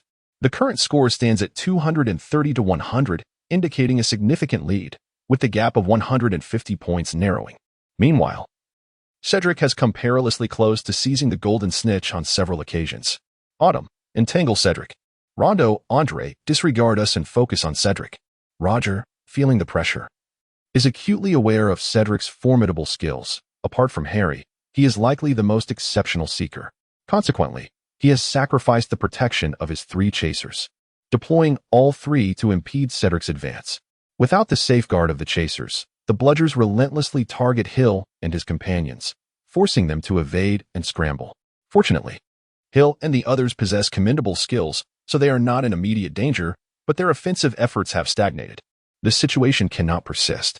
Grasping the quaffle, Hill shook his head and then soared towards the Hufflepuff goalposts alone. At this moment, he is the only one with the energy to attack, which is precisely why Roger made such a decision. He has unwavering faith in Hill. "Oh, what does Ravenclaw's chaser Hill intend to do?" exclaimed Lee Jordan, his voice tinged with astonishment.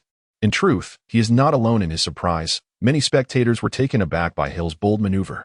From the Gryffindor stands, Ron incredulously remarked, "He can't possibly be planning to attack single-handedly, can he?" "I believe that is indeed his intention," Harry nodded, concern etched across his face.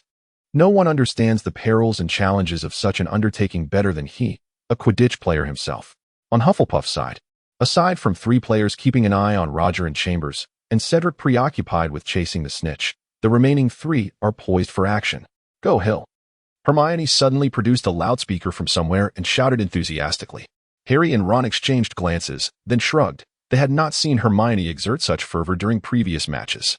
With a click of his tongue, Hill bent low as a bludger whizzed past his back. He then executed a dive, skillfully evading the obstruction posed by a Hufflepuff player. The bludger is to my right, a little over 3 seconds from impact, targeting the tail of my broom, necessitating evasive action. To my left front, there is a Hufflepuff player, evidently attempting to block me, while another approaches from below, likely intending to flank me. Thus, I must ascend. Intelligence is not without its advantages in the sport of Quidditch. At the very least, Hill can effortlessly calculate when the bludger will strike and where it will land. His remarkable memory and keen observational skills grant him an intimate understanding of the Hufflepuff player's movements, all of which are meticulously accounted for in his mind. At the moment the bludger hurtles towards him, Hill twists his broom and ascends rapidly, soaring toward the clouds. The quaffle soared past below, narrowly missing a group of Hufflepuff players who were closing in from behind. The Hufflepuff player to the left, his broomstick speed clearly not comparable to the Firebolt 2000, attempted to intercept, but could only watch as Hill swept by him. The Hufflepuff goalkeeper appeared somewhat flustered, opting for a stationary defense in front of the goal. Would that suffice? Certainly not. After a feint, the overly anxious Hufflepuff goalkeeper was drawn away by Hill, exposing an unguarded goal. Ravenclaw scored again. Splendid. Let us applaud Hill's remarkable performance as a chaser for Ravenclaw. Lee Jordan was equally exhilarated, as Hill danced like a nimble sprite, elegantly and swiftly evading numerous obstacles. Making a direct approach, tearing through Hufflepuff's defenses to achieve a goal. 240 to 100. Chambers twitched the corner of his mouth and turned to the smug Roger, exclaiming, "Hey, Roger, you knew all along, didn't you?" Previously, Hill's performance within the team had not been as commendable. It could only be described as decent at best. It was evident that Hill had not been taking it seriously back then, but Roger must have been aware, considering he was the one who selected Hill. Of course, he is our secret weapon. While a look of pride adorned Roger's face, he was also quite astonished. He had not anticipated Hill's extraordinary performance, which far exceeded his expectations. The thought we are bound to win blossomed in the minds of all Ravenclaw players. Oh, Cedric has caught the golden snitch, granting Hufflepuff an additional 150 points. Cedric ultimately managed to seize the snitch, especially impressive as it was achieved amidst the efforts of multiple Ravenclaw players trying to thwart him, demonstrating his undeniable prowess. Alas, this could not alter Hufflepuff's fate of defeat. The match concluded. Ravenclaw triumphed over Hufflepuff with a score of 320 to 300. Lee Jordan's voice echoed throughout the arena, instantly met with thunderous applause, cheers, and whistles, as everyone celebrated Ravenclaw's victory. Gradually descending on his broom, Hill glanced at his blue team uniform, now drenched in sweat, and gently shook his head. He had indeed exerted considerable effort this time. "Hey Hill, well done." Chambers, another chaser, ran over and patted Hill enthusiastically on the shoulder, his face alight with excitement and joy. "Phew, we finally won. That was truly a close call." Rondo also approached, glancing at the bat in his hand before shaking his head. The bat has developed a slight crack, having been used excessively during this match, rendering it no longer fit for play. After exchanging pleasantries with a few teammates, Hill glanced towards a stretcher not far off and inquired, "Is Roger all right?" "Oh, Roger? He merely has a fractured left arm. With some rest, he will recover, and one team missed the upcoming match against Slytherin." Chambers shrugged nonchalantly, accustomed as he was to injuries. For Roger, this was not a particularly severe injury, as he had previously spent 3 months in the hospital. "That's reassuring. I hope he has a swift recovery." "Madame Pomfrey's potions are rather unpleasant," Hill remarked, noticing that Chio appeared somewhat disheartened, likely frustrated for not catching the golden snitch. However, time would mend such disappointments, and it seemed not to be his concern. Cedric, the captain of Hufflepuff, after comforting his own team, approached the Ravenclaw players, presumably to extend his routine congratulations. "Congratulations on your victory," he said, turning to Hill and extending his hand. "You must be Hill, the new Ravenclaw player. It's hard to believe you performed so splendidly in your first match. Your prowess reminds me of someone. Harry Potter, perhaps?" With a smile, Hill shook Cedric's hand. Nodding, Cedric continued, "Indeed, there are geniuses in this world, and you and Harry are among the most gifted students I have ever encountered." His tone was tinged with a sense of melancholy. Talent is a fickle thing, for the world has never been fair, allowing some to reap greater rewards with lesser sacrifices. No gain comes without effort, yet oftentimes, the rewards do not equate with the sacrifices made. Not wishing to linger on this topic, Hill casually shifted the conversation, noticing Cedric's gaze repeatedly drifting toward Chio. Suddenly enlightened, he realized that Cedric's interest was directed at her. "Ah, no need for me to offer comfort after all." With a smile, Hill bid farewell to his teammates and prepared to depart. From a distance, he spotted Harry and the others waving at him, likely eager to share some words. Thus, he altered his course towards the stands. Now as the moment. Explode. As Hill passed the crate containing the bludgers, quaffle, and golden snitch, an unsettling sensation prickled his skin, a foreboding warning of impending danger. Without hesitation, he summoned his protective enchantments. The next instant, a tremendous explosion reverberated throughout the Quidditch pitch. Boom. The crate erupted violently, scattering debris in all directions, with a visible shockwave radiating outward. There was no time to comprehend the situation as Hill was hurled backward by the force of the blast. The protective enchantment held for a brief moment before it was torn apart, leaving Hill vulnerable beneath the raining shards. With a muffled grunt, Hill felt the heavy blow of Jean Feezy strike his shoulder, the sound reverberating sharply through the air, followed by a wave of pain that engulfed his mind. His left arm hung limply, his body still suspended in midair, and he noticed a sizable fragment hurtling toward his head. Ah, I shall not perish so easily. Despite being nearly immobilized, the only part of him capable of movement was his head. He turned it slightly, striving to evade the impending danger. However, after a futile attempt, he conceded to the inevitability of his fate. What was he waiting for, then? As he gazed silently at the approaching debris, his attention shifted to the stands where sat the most formidable wizard of Hogwarts. At that moment, what thoughts occupied the mind of the white-bearded sorcerer? Bang! With a dull thud, Hill crashed heavily to the ground. His eyes flickered briefly before blood streamed down from his forehead, drowning his vision in a sea of crimson. Indeed, they had acted against him. This was Hill's final thought. The line of explosion. The situation was thus. Tom Riddle had indeed launched an attack against me, albeit unsuccessful, and destined to remain so. His actions conveyed a message that he possessed the power to end my life, to manipulate my very existence. How absurd is it not? If I so desired, I could obliterate him to mere ashes. Nonetheless, this is a game, and I must adhere to its rules. Thus, I shall continue to play along until a victor emerges. At this juncture, I have gleaned some insights into who has obtained the diary. My suspicions have taken form. Yet, without conclusive evidence, I cannot declare my triumph. However, the moment of victory is drawing near. Dumbledore has made his move. Evidently, my demise is not yet imminent. Based on what my mentor has imparted, I have begun to ascertain his true intentions. Yet, it is likely that no one, including my mentor, has contemplated the non-existence of that particular object. With but a week remaining until the dueling competition, and merely 3 days until the match against Slytherin, an opportunity arises, perhaps a chance to conclude this game prematurely. Tom Riddle, I eagerly anticipate our encounter. And by the way, the legacy of Slytherin shall rightfully be mine. Booker. After all this discussion, what are your thoughts? This situation is indeed perilous. Tom Riddle has unexpectedly employed a Muggle-manufactured bomb. A spell undetectable, since no one had ever considered such an approach. I must admit, his thought process markedly diverges from that of other wizards. Why the silence? I was counting on your assistance to contemplate our next course of action, particularly regarding the matter of Parseltongue. Without your aid, I might find myself in quite the predicament. Ah, how could I forget? You are no longer here. The sky was bright and clear, the gentle breeze soothing, the moonlight sparse and stars few, a tranquil night indeed. A considerable amount of time had elapsed since the explosion, and after resting for a while, Hill returned to his dormitory, lying in bed for an entire day. The injuries inflicted by the explosion were not as severe as anticipated, at least from the perspective of others. Perhaps only Madame Pomfrey and Dumbledore were truly aware of the situation. The speed of this child's recovery was astonishing. I had never witnessed such rapid healing before. When Hill awoke, he heard Madame Pomfrey conversing with Dumbledore. He remained silent, merely listening. Dumbledore offered him a brief smile, though there was no trace of mirth in his eyes. It is quite normal. Your potion is quite effective, and Mr. Fox's injuries are not as severe as you might have imagined, Dumbledore explained with a smile, addressing Madame Pomfrey, who seemed poised to say something further. There are matters I wish to discuss with Mr. Fox. However, upon noticing that Hill had awakened, Madame Pomfrey swallowed her words and instead offered a hasty reminder to rest well, young Fox, before departing in a flurry, as though avoiding something. As he watched Madame Pomfrey leave, the room was left with only Dumbledore and Hill. I suspect you have much to say to me, do you not?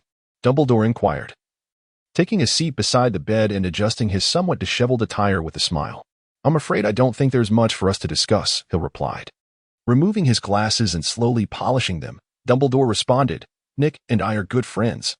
I have a responsibility to ensure your well-being. Yet, my mentor advised me to be cautious of a certain individual before he passed, Hill remarked with a faint smile that tugged at his wound. His head wrapped in layers of bandages, with a hint of blood staining some of them. We're all intelligent individuals. There's no need for explicitness. It is unnecessary to name who Nick meant for you to be wary of. We all understand implicitly.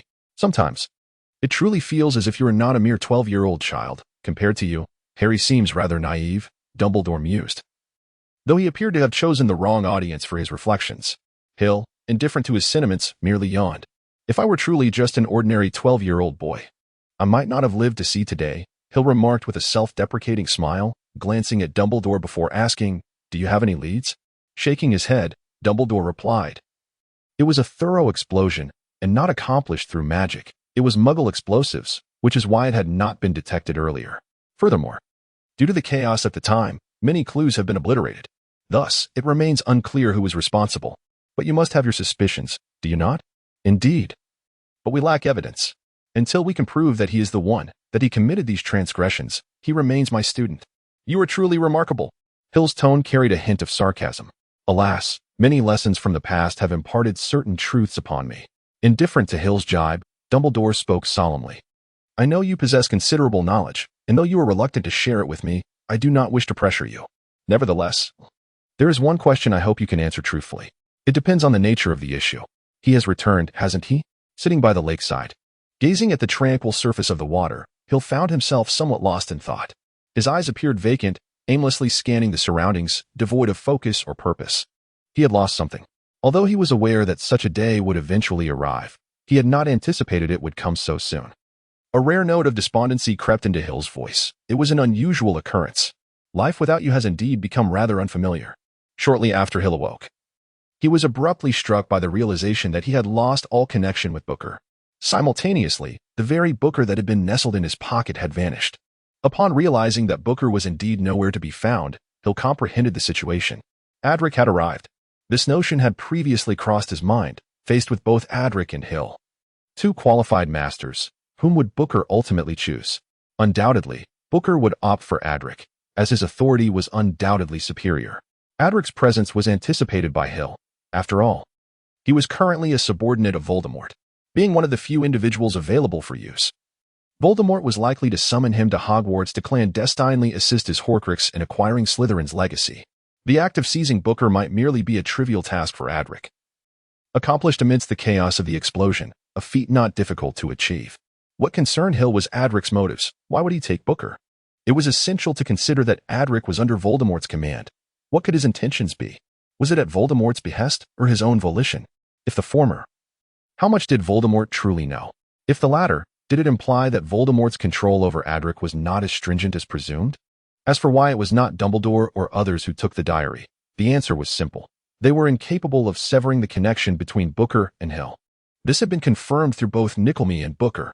Hill could even speculate that the one who filled the box with explosives and triggered the detonation might very well be Adric. With Voldemort's arrogance, would he resort to utilizing Muggle contraptions? Yet, Adric was different. He possessed a profound understanding and familiarity with everything Muggle. Procuring a bit of explosives to orchestrate an explosion was, for him, a trivial endeavor. The situation seemed to have taken a sudden turn. Hill found himself in a dire predicament, stripped of his strongest ally, forced to fight alone. The loss of Booker was anticipated. Hill was not particularly surprised. He had never relied heavily on Booker. Thus, he was not reduced to a state of despair over his inability to complete his tasks. However, he had grown accustomed to Booker's presence, and the sudden absence of a companion who incessantly chattered beside him was an adjustment that anyone would find slightly unsettling. Simultaneously, Hill discerned an anomaly. "So, Booker, you have indeed deceived me." His recent actions had been observed keenly, yet compared to the time when Booker was still present, there was a significant deviation. Certain suspicions Hill had previously harbored had been validated. Events were not unfolding as he had anticipated, and Booker had strayed from his intentions. This deviation was not necessarily detrimental. At least Hill understood the reasons behind Booker's actions and could empathize with them. So, what was the current state of affairs? Gazing at his own hands, Hill felt no discomfort, or rather, it was the absence of discomfort that left him perplexed. Booker deceived Hill, for he did not conduct the ritual as Hill had instructed, the ritual once conceived by one of Booker's former masters, which had enabled Hill to survive until now. Instead, he employed an alternative method, one that, while slightly less effective, bore a significantly lighter cost. However, this required Booker to exert control over the process. Otherwise, achieving the desired outcome would prove exceedingly challenging. Deception. It is in deception that Booker excels, and this time, he misled Hill's senses. Since positive emotions would cause Hill discomfort, he had initially resolved to eradicate any semblance of positive sentiment. Yet, such a course would render him even more incomplete. Booker's choice was to deceive. to distort Hill's perceptions and misdirect his feelings. All external stimuli that reached Booker were subjected to his manipulation, filtering, and selection, after which only the suitable sensations were conveyed onward, while the unsuitable ones were entirely severed. Lemon juice is sour, yet Hill perceives it as palatable. Thus, Booker would twist this sensation of tastiness into something unpalatable, which he would then relay. In this manner, Hill was smoothly spared the torment of his peculiar symptoms. After all, the sensations received were distasteful and negative, thus preventing any episodes. As for why Booker did not adopt this strategy from the outset, or why he did not clarify matters with Hill, they both understood that their time together was finite. Booker could not remain by Hill's side indefinitely. This deception necessitated Booker to maintain a continuous state of vigilance, offering him scant opportunities for respite. Nonetheless, Hill was aware of Booker's impending departure, which is why he chose to be more thorough, opting to render himself incapable of experiencing positive emotions. Booker's execution of this plan was not flawless, and thus Hill perceived the ruse. Yet, he refrained from shattering this illusion, instead feigning ignorance and quietly accepting Booker's protection. There existed a tacit understanding between them, one that outsiders would find difficult to comprehend. Often, they did not need to articulate every thought. They both recognized that their time together was dwindling. However, as long as I defeat Adric, we shall reunite, shall we not? Therefore, regardless of the obstacles ahead, I shall vanquish them all. Adric, I have yet another reason to bring you down. As for the line of deception, while tallying the list of students returning home for Christmas, Hill chose to remain behind. This presented an opportunity. Soon, Lockhart would likely establish a dueling club, which could yield some snake venom. Furthermore, with many students returning home for the holidays, he could infiltrate the secret chamber to uncover the truth behind the matter. The horns of a bicorn and the skin of an African tree snake? After class, Hill was intercepted by Hermione, who inquired if he knew where to procure those two materials. It appeared that their potion was nearing completion. You are preparing a polyjuice potion, are you not? Those two ingredients are indeed rather difficult to obtain. At least, I do not have them. This is the truth. These materials are quite obscure, and Hill wouldn't carry them without reason. There are indeed reserves in the basement at home, but unfortunately, Hill won't be returning there for Christmas. You don't have any idea where to procure them? Hermione appeared slightly disappointed. With a smile, Hill shook his head and replied, I do not possess these two materials, but there is someone who undoubtedly does. However, I doubt he would generously provide you with them. Snape? Precisely. As the potions master, he must have these materials. Yet, he will not part with them. Moreover, it seems he would not disclose the necessity of these materials to any other professors. Hill spoke slowly as he and Hermione turned a corner, colliding with another person. I would advise against trying to manipulate Snape. It would be far too troublesome. Ignoring the individual he bumped into and the scattered books upon the floor, Hill proceeded past Lily as though moving through a mere wisp of air. Casting an apologetic glance at Lily, Hermione quickened her pace to keep up with Hill, asking, So, do you have any suggestions? Quite simply, the polyjuice potion. I have that right here. Hill smiled, revealing a set of pearly white teeth. His smile was charming. Yet Hermione couldn't suppress the urge to leave a mark on his face. Scoundrel. Meanwhile, Lily bent down to gradually collect the books strewn across the ground. Her long hair cascaded down, veiling her cheeks and concealing her expression. In a neglected corner, a sinister voice intermingled with malice echoed. Is it the lad from the Fox family? Then, let us find an opportunity to meet him. Are you suggesting he is merely a stumbling block in our path? Should we take this chance to eliminate him? Foolish. This is a game. That lad is my adversary. As long as I acquire the Slytherin legacy, I will be the victor. Nothing is more significant than the Slytherin legacy, though there is still time before I can obtain it. I don't mind indulging in a little game with that lad. However, that fellow will inevitably jeopardize our plans. He seems to know quite a lot. Furthermore, if he aligns with Dumbledore, we will find ourselves at a disadvantage. It would indeed be troublesome if he were to unite with Dumbledore. I still remain in the dark about how he learned the date and location of my assault. Yet, the possibility of their alliance is non-existent, not in the slightest. Why? My intuition informs me that the relationship between Dumbledore and that lad is not as amicable as you presume. They are quite independent of one another. If we need to deal with him, we have our methods, do we not? Indeed, if we can ambush him during the Quidditch match, we can certainly arrange for a second opportunity. Let us find a chance to meet him. I sense that intriguing events may unfold. My unfinished game with Moon seems destined to conclude here. Everything as you wish. Unperturbed by the machinations of others, Hill pondered the implications of his awareness. Parting ways with Hermione, he returned to his dormitory, fed caca, and then reclined upon his bed. He gazed at his hands, a flicker of disdain crossing his eyes as if confronted with something profoundly repugnant. It was truly loathsome, this wretched body of his, which had seemingly resumed its normal state, as though the bizarre symptoms of the past had never existed. Yet Hill understood that the equilibrium had indeed been disrupted, that peculiar ailment was merely a consequence. Although the reasons for this sudden return to normality eluded him, he was acutely aware that it was but a fleeting respite. Silence, he mused, was merely a precursor to a more intense eruption. What would transpire upon that eventual outburst? Ahem, I would like to recommend a book. After all, we are all newcomers, facing our challenges. I found this particular book quite engaging. Its update frequency is commendable, so I encourage you to take a look. It was yet another Saturday, and surprisingly, Harry and Ron had risen early from their beds, for today marked the Quidditch match between Ravenclaw and Slytherin. Although there were no classes scheduled, they were eager to secure a prime viewing spot at the pitch. As they entered the Great Hall for breakfast, Harry cast a glance towards the Ravenclaw table, yet found no sign of the Quidditch team. Could they have finished early and gone to warm up? Ron mused. Harry shook his head, equally perplexed.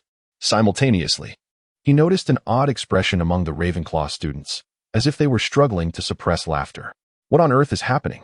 Why do they all look like that? Harry inquired of Hermione, who had arrived slightly earlier and was engrossed in her book while eating. It's merely an incident. Snape was attacked. Hermione replied in a remarkably nonchalant tone, as if discussing trivial matters, her gaze never wavering from her reading. Snape was attacked? Harry's eyes widened in disbelief. Who among the living dared to confront Snape? Wait, he glanced back at the Ravenclaw table and cautiously asked, it couldn't he have been someone from Ravenclaw, could it? Such audacity to attack Snape, Ron remarked, his admiration evident.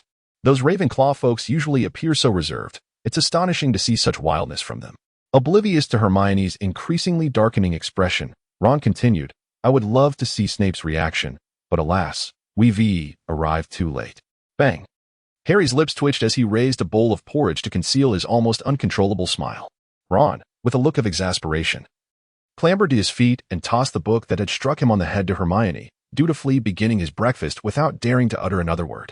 Pleased with Ron's compliance, Hermione graciously refrained from further probing and explained to Harry, the assailant of Snape was a student from Slytherin, one of Malfoy's lackeys, namely Goyle. Are you jesting? How could a Slytherin student dare to attack Snape? Even Malfoy's dim-witted companions wouldn't be foolish enough to assault their own headmaster, Ron interjected. Unable to contain himself, disregarding the ominous atmosphere surrounding Hermione, Harry had already turned his head away, exclaiming, Ron, can't you simply wait patiently for Queen Hermione to finish her discourse? In reality, it was likely Goyle who had inadvertently harmed their headmaster while engaging in some mischief. After dealing with Ron, Hermione felt a significant sense of tranquility wash over her.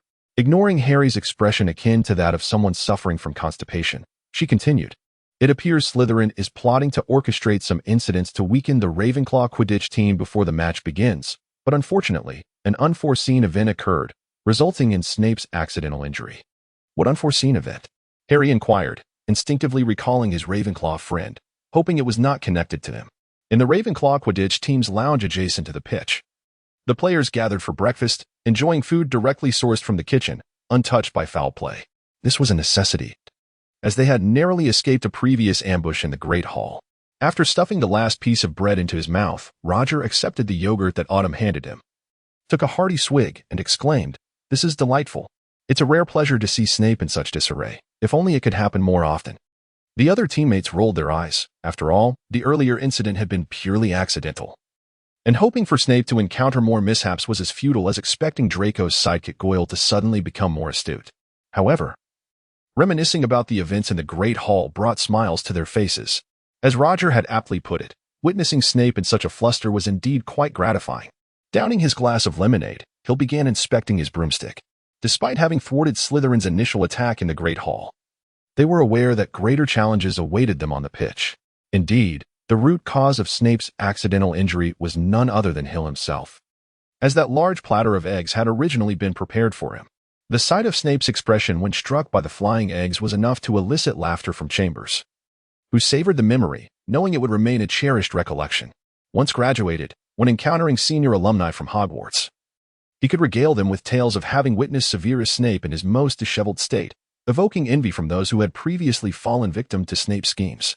Speaking of which, Hill, how did you discern that the plate of eggs was amiss? Raising his head, Hill wore an expression of obviousness, stating, "Did you not notice? The weight of that plate was clearly off. Lifting a large plate of eggs is quite laborious, yet that fellow handled it with ease. Moreover, did you not catch that faint, unpleasant odor?" All present shook their heads. They had overlooked such details. "Well, that resolves this matter. As for who discarded the banana peel, I cannot say." With a shrug, Hill seized his broom and addressed his teammates. "Be cautious. Slytherin will not relent. Watch your safety. If they wish to engage, leave it to me. I will ensure they have a most exhilarating time." Indeed, Slytherin harbored ill intentions. Perched upon his broom, Hill dodged a bludger and called out to Roger on the other side, "Are you all right, Roger?" Rubbing his slightly aching wrist, Roger shook his head. Though injured by Slytherin's underhanded tactics, he was unperturbed by this minor setback, confident it would not hinder his performance. His sole concern lay with his teammates' resilience. Although the Nimbus 2000 was marginally slower than the Nimbus 2001, the bulk of the Slytherin players compensated for this, resulting in comparable speeds. However, the other Ravenclaw brooms paled in comparison, allowing Slytherin to capitalize on this advantage and score repeatedly. With Slytherin netting another goal, the score now stood at 90-60. With Slytherin in the lead, Lee Jordan's voice sounded feeble as he remarked, "The new Slytherin Seeker's broom is indeed impressive. A Nimbus 2001 does not come cheap." "Stick to commentating the match." Professor McGonagall chastised him, as always. With merely a few minutes into the game, Slytherin had already amassed a 30-point lead. As time progressed, this gap would likely widen, potentially exceeding 150 points, making a comeback implausible. With a slight furrow of his brow, Hill glanced at the two figures racing through the sky. This match might be decided between the seekers of both teams. Autumn's experience surpassed Draco's, and her speed was commendable, leaving room for hope. However, before that could happen, the score gap must not be allowed to grow too vast. Aiming for a Slytherin player ahead, Hill surged forward, deftly skimming past him and snatching the quaffle. He then pivoted, advancing towards the Slytherin goalposts. Oh, Ravenclaw's chaser Hill races towards the Slytherin hoops with the quaffle, skillfully evading two Slytherin players' attempts to obstruct him. Well done. A flawless maneuver. He successfully maneuvered past the goalkeeper once more, scoring a goal. Ravenclaw gained 10 points, bringing the current score to 90-70. With Slytherin still in the lead, lowering her binoculars, Hermione turned to Harry, who sat beside her, and inquired, "Do you think Ravenclaw might win this match?" "It's hard to say," Harry replied, shaking his head. Having faced Slytherin for many years, he was acutely aware of their formidable prowess, especially since this year they were all equipped with the Nimbus 2001. However, if the match proceeded normally, Slytherin would likely face defeat. "Why do you say that?" "Slytherin's brooms are significantly faster than Ravenclaw's," Hermione remarked, her understanding of Quidditch still confined to the confines of textbooks. The reality of Quidditch was far more intricate than what was written. Yet, when it came to Seekers and Chasers, Slytherin was not a match for Ravenclaw. Hill and their Seeker both utilized Nimbus 2000 brooms, which did not lag much in speed.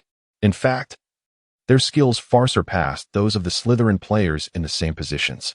As the topic of Quidditch arose, Harry transformed into an expert, articulating his thoughts with enthusiasm and eloquence. Hermione continued to peer through her binoculars, and as she observed, she began to notice the dynamics of the match. Despite Slytherin's lead, their scoring rate was consistent, whereas Ravenclaw's scoring pace was markedly quicker, gradually narrowing the gap. As a chaser, Hill completely disregarded Slytherin's defense, scoring effortlessly. Meanwhile, on the other side, Cho skillfully led Draco by the nose, seizing control of the game. With Chambers, Hill scored again, wiping the sweat from his brow. He was truly fatigued. Nevertheless, the outcome was evident. Ravenclaw had leveled the score, now at 140. They executed a splendid counterattack, successfully catching up to Slytherin, bringing the score to parity at 140.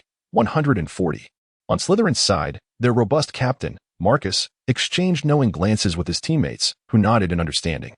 They were intent on transforming this match into an unsporting affair. Indeed, Slytherin's actions became noticeably more aggressive. They charged recklessly through the air, showing little regard for evasion. At times, they even collided with Ravenclaw players, attempting to force them off their brooms. It was hardly surprising. Why could they not simply enjoy a fair match without resorting to such tedious tricks? Skillfully evading Slytherin's block, Hill utilized the chaos to create a collision between two players. continuing to advance with the quaffle and scoring once more. Slytherin's tactics proved utterly ineffective against him, as he glided through the throng like a slippery eel, unperturbed. However, not everyone possessed Hill's grace and ease. Bang! In an effort to protect Roger, Rondo was struck on the wrist by a rogue ball, causing his grip to loosen and the bat to fall from his hand. What would happen next? Hill flew over and noticed that Rondo's wrist had swollen significantly, indicating a serious injury.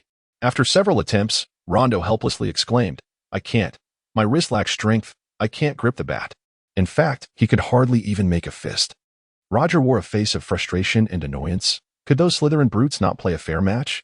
Grabbing the bat from Rondo's uninjured hand, Hill swung it vigorously a few times, chuckling, "Then let us switch positions. You can be the seeker, and I shall take on the role of the batter."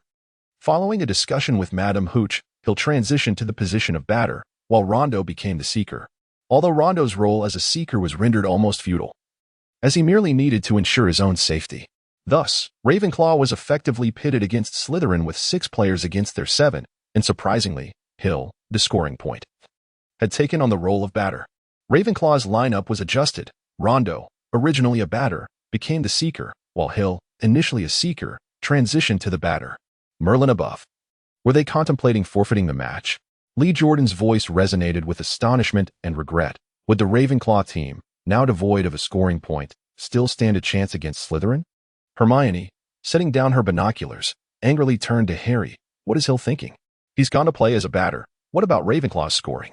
It was no wonder Hermione was incensed. Previously, Ravenclaw's scoring had relied heavily on Hill's orchestration, with him as the core, penetrating Slytherin's defenses. But now that Hill had become a batter, how would they score? Harry also felt perplexed, yet he retained confidence in Hill, knowing that he never engaged in meaningless actions. Unless he intended to lose this match, he would surely have a corresponding strategy. Is Ravenclaw out of players? Marcus flew to Hill's side, disdainfully remarking, "You've actually put him in the batter's position. Do you wish to lose? Why not just surrender?" Swinging his bat, Hill shrugged and replied, "Sorry. We have no intention of losing. This year's championship is mine for the taking." With a bold tone, Marcus declared, "I've decided. I will knock each one of your Ravenclaw players off their brooms." "Oh, Merlin above. What is that?" A look of panic suddenly crossed Hill's face as he widened his eyes and gaped in disbelief at something behind Marcus. Hearing this, Marcus paused and turned to look behind him. However, he saw nothing. There was nothing but air. "You're toying with me." Marcus was unable to voice his thoughts, as a rogue bludger struck him fiercely on the head, sending him tumbling from his broom and demonstrating the essence of free fall to the astonished spectators below. As Mrs. Hokia caught Marcus with her spell, Hill redirected his focus, vigorously swinging his bat and proclaiming, "First blood." He then soared on his broom in search of his next target. The stands erupted in astonishment. The audience was utterly taken aback by the preceding events. To them, it appeared as though Marcus was flying smoothly when he suddenly turned, only to be struck squarely on the forehead by a rogue bludger, sending him crashing down. Of course, Hill's actions, positioned alongside Marcus, did not escape their notice. The swing of the bat, the impact on the bludger, and its subsequent connection with Marcus, resulting in his fall, were all witnessed. "Oh, the Slytherin captain Marcus has been struck on the head by the bludger. Given the circumstances, it seems he can no longer continue in the match." Yet, what exactly transpired with that last hit? Was it deliberate? Lee Jordan's commentary was laced with barely concealed delight. He had long harbored a grievance against Marcus. Now, witnessing Marcus plummet from his broom, he could hardly contain his glee. "Ah, Mrs. Hokiu is called for a timeout," flying over to Hill, likely inquiring about the incident. "Is it over?" Mrs. Hokiu said nothing, simply departing, and the match resumed. Lee Jordan could not refrain from asking Mrs. Hokiu, "Could you explain why no punishment was administered to Hill from Ravenclaw?" There was little to clarify. First, he was the batsman, entitled to strike. Second, he was facing away from Marcus at the time, rendering the blow entirely accidental. Mrs. Hokiu's response was concise and unembellished. Indeed, at the moment Hill swung his bat, he was turned away from Marcus. That strike was likely a case of serendipity rather than intent. If blame were to be assigned, it could only be attributed to Marcus's ill fortune. Yet, was it truly so? As Hill aimlessly flew about, he casually swatted at a bludger that drifted into his path, sending it off to the side. There lay an open space, devoid of any potential targets, so there was little concern of striking anyone. However, the unimaginable transpired. The bludger, redirected by Hill, collided with another bludger, which then veered towards an unsuspecting Slytherin batsman. Another free fall. Double kill. Hill murmured. What did we just witness? By Merlin. Another Slytherin player has been struck by a bludger. I swear, that previous bludger was aimed at Ravenclaw as captain, Roger. Lee Jordan exclaimed in disbelief. Once again it was Hill of Ravenclaw, this time merely swinging his bat nonchalantly, yet through sheer happenstance, he managed to hit a Slytherin player. This time misses. Wood did not seek a conversation with Hill, as it was entirely unnecessary. Hill could easily claim that his actions were arbitrary, and the trajectory of his shot posed no threat to anyone. In contrast, Slytherin's ball was aimed directly at Roger's nape. Had it struck him, the consequences would have been dire. How did he manage that? Hermione inquired of Harry, her astonishment palpable. I don't know, Harry replied, swallowing hard and shaking his head. Hermione's current state was truly intimidating. You don't know either? When the match concludes, why not ask Hill? She suggested. That's a good point. The match continued, albeit with a rather peculiar atmosphere. The Slytherin players evaded Hill as if he were the plague, fearful of being struck by a rogue bludger. Their offense and defense fell into disarray, allowing Ravenclaw to steadily close the gap. As Hill approached one Slytherin player, disregarding the fear etched across the latter's face, he feigned a swing with his bat. The unfortunate player, terrified, hastily veered his broom downwards, only to meet the oncoming bludger head-on, triple kill. Within a mere 10 minutes, Hill had successfully knocked 3 Slytherin players out of the game, forcing them to substitute with less competent reserves. Well, that's the third one. Let us guess how many more will be struck by the bludger and reluctantly exit the match, Lee Jordan exclaimed, his excitement palpable. Such a match was a rarity. Indeed fascinating. Please commentate properly. Professor McGonagall reminded once more. The Slytherin players exchanged glances, questioning how they could possibly continue under such circumstances. Just 10 minutes in, 3 of their teammates had already fallen from their brooms. Who knew who the next unfortunate soul would be? In unison, all the Slytherin players slowed their movements, their demeanor exceedingly gentle, as if they were handling fragile porcelain, fearful of inadvertently harming the Ravenclaw players.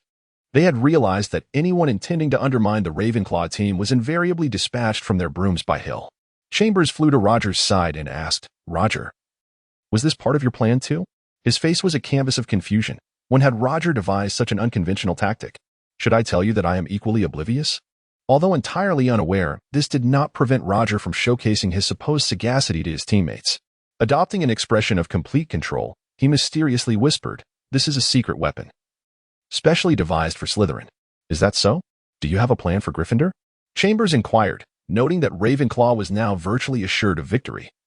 While the hamstrung Slytherin team was incapable of demonstrating their true potential, defeat was merely a matter of time. The only concern they needed to contemplate was the upcoming match against Gryffindor. Although it was still early, Chambers was intrigued by the new strategies Roger might devise. It was impossible to confront Gryffindor in the same manner as today. Slytherin's consistently unpopular style meant that even when Hill dispatched them one by one from their brooms, it was merely met with laughter. However, should he adopt such tactics against Gryffindor, he would undoubtedly face harsh criticism, although he would not be particularly bothered by it.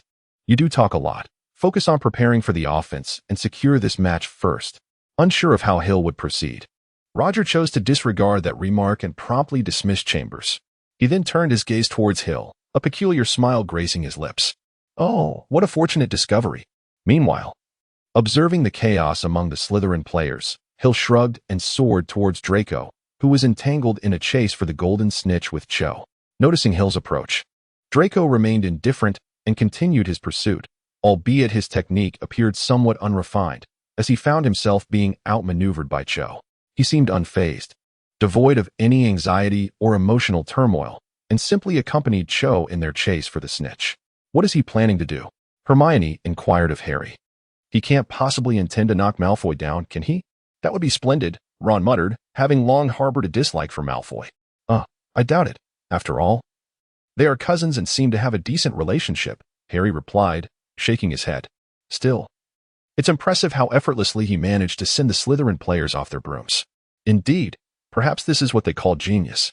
With only a fraction of the effort expended by others, one can reap tenfold the rewards. The existence of such individuals truly disrupts the balance. Hermione remarked with a hint of acidity, conveniently overlooking the fact that she too was regarded as a genius in the eyes of others. Harry and Ron exchanged nervous glances. Well then, let me see how this unfolds, murmured Hill as he swung his bat, adjusting for the southeast wind at a distance of 30 feet. With 3.5 seconds remaining for the optimal strike, this would be the moment. With a gentle flick of his arm, the bat connected with the bludger that soared past him, propelling it at breakneck speed towards Draco. Sensing the impending threat of the bludger, Draco sidestepped, narrowly avoiding it. However, the bludger unexpectedly collided with the golden snitch, sending it spiraling right in front of Cho. Taken aback for a moment, Cho swiftly extended her hand and captured the snitch. Ravenclaw's Cho had caught the snitch, granting Ravenclaw an additional 50 points. The match concluded with Ravenclaw triumphing over Slytherin with a score of 340 to 180. Ignoring whatever Lee Jordan had announced, Hill flew over to Draco and swiftly moved his lips, seemingly uttering something. Immediately thereafter, he soared away, leaving Draco in a state of perplexity. Thus, the next step was to enter the Chamber of Secrets. Everything proceeded seamlessly. Gilderoy Lockhart still hosted the duel competition. The lengthy dining table vanished, giving way to a gilded stage that emerged along one wall, illuminated by the glow of hundreds of floating candles above. Once again, the ceiling transformed into a velvety abyss, with nearly the entire student body in attendance, jostling together, each clutching their wands, faces alight with exhilaration.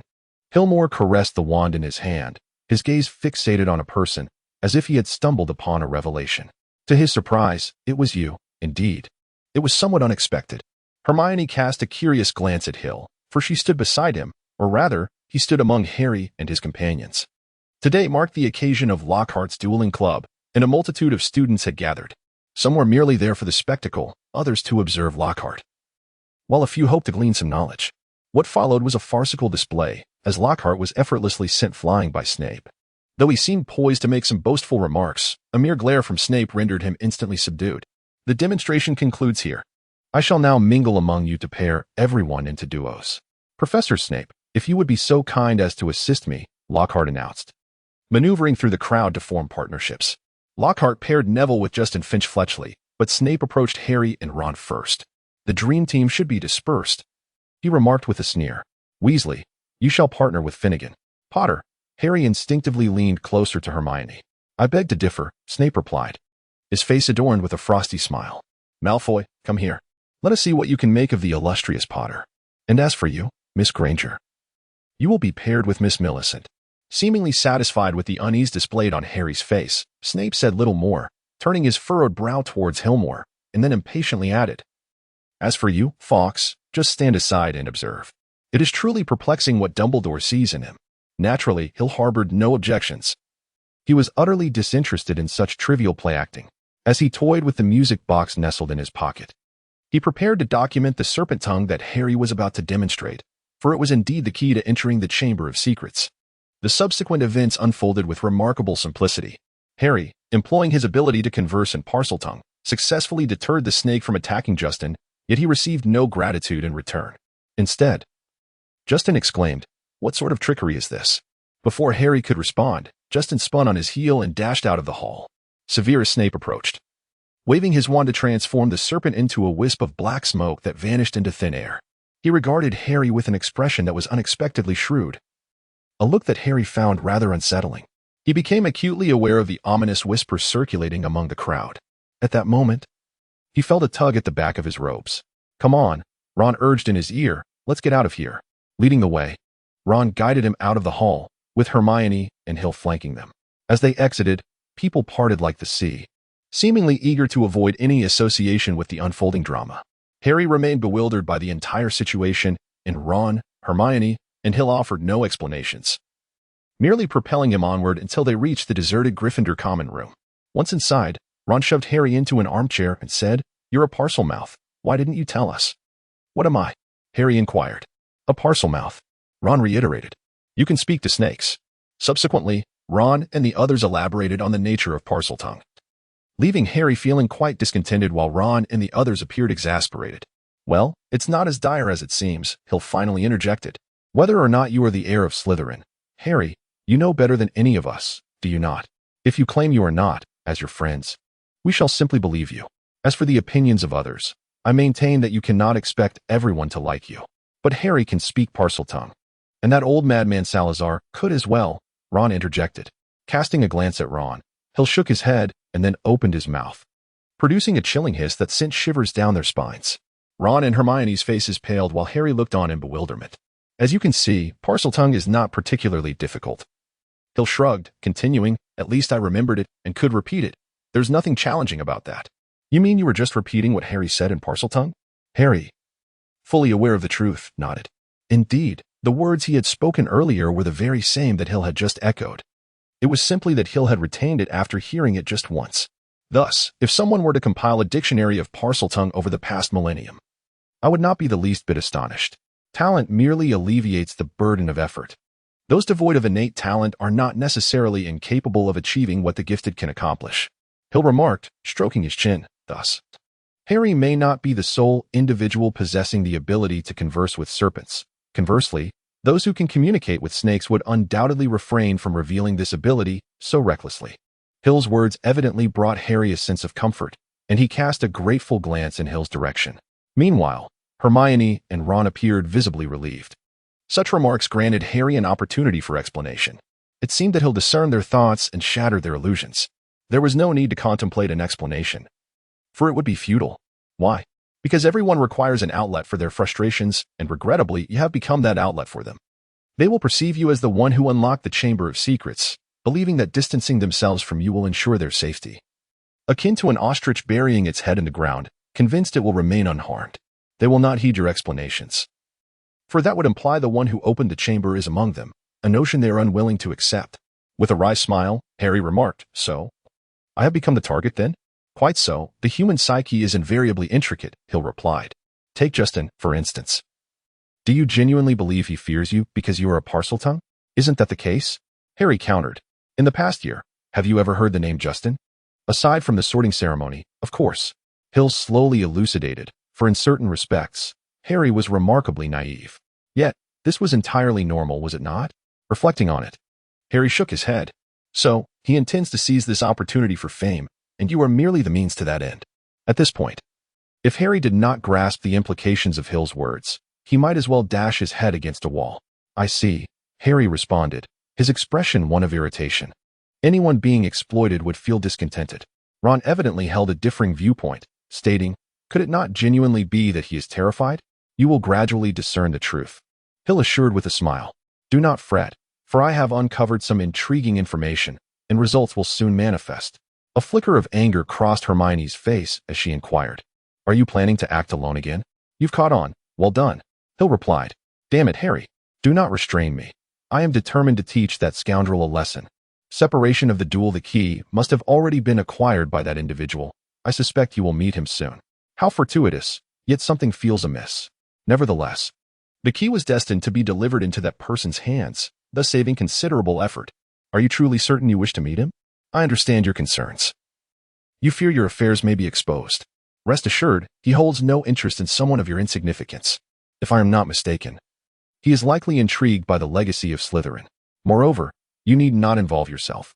Leave everything to me. By the way, how is the endeavor to force Dumbledore's departure progressing?" "Everything is underway, and I believe results will soon emerge. This is for the best, although it may seem futile. I take delight in causing him a moment of discomfort. If you dedicate yourself earnestly, you shall receive what you rightfully deserve. It is my honor to serve you. Nothing could be better. Speaking of which, it is truly astonishing that even ghosts can be petrified." Watching Justin and Nick turn to stone, Hill laughed heartlessly. However, those around him, particularly Harry, could not share in the laughter. His complexion was unusually pale.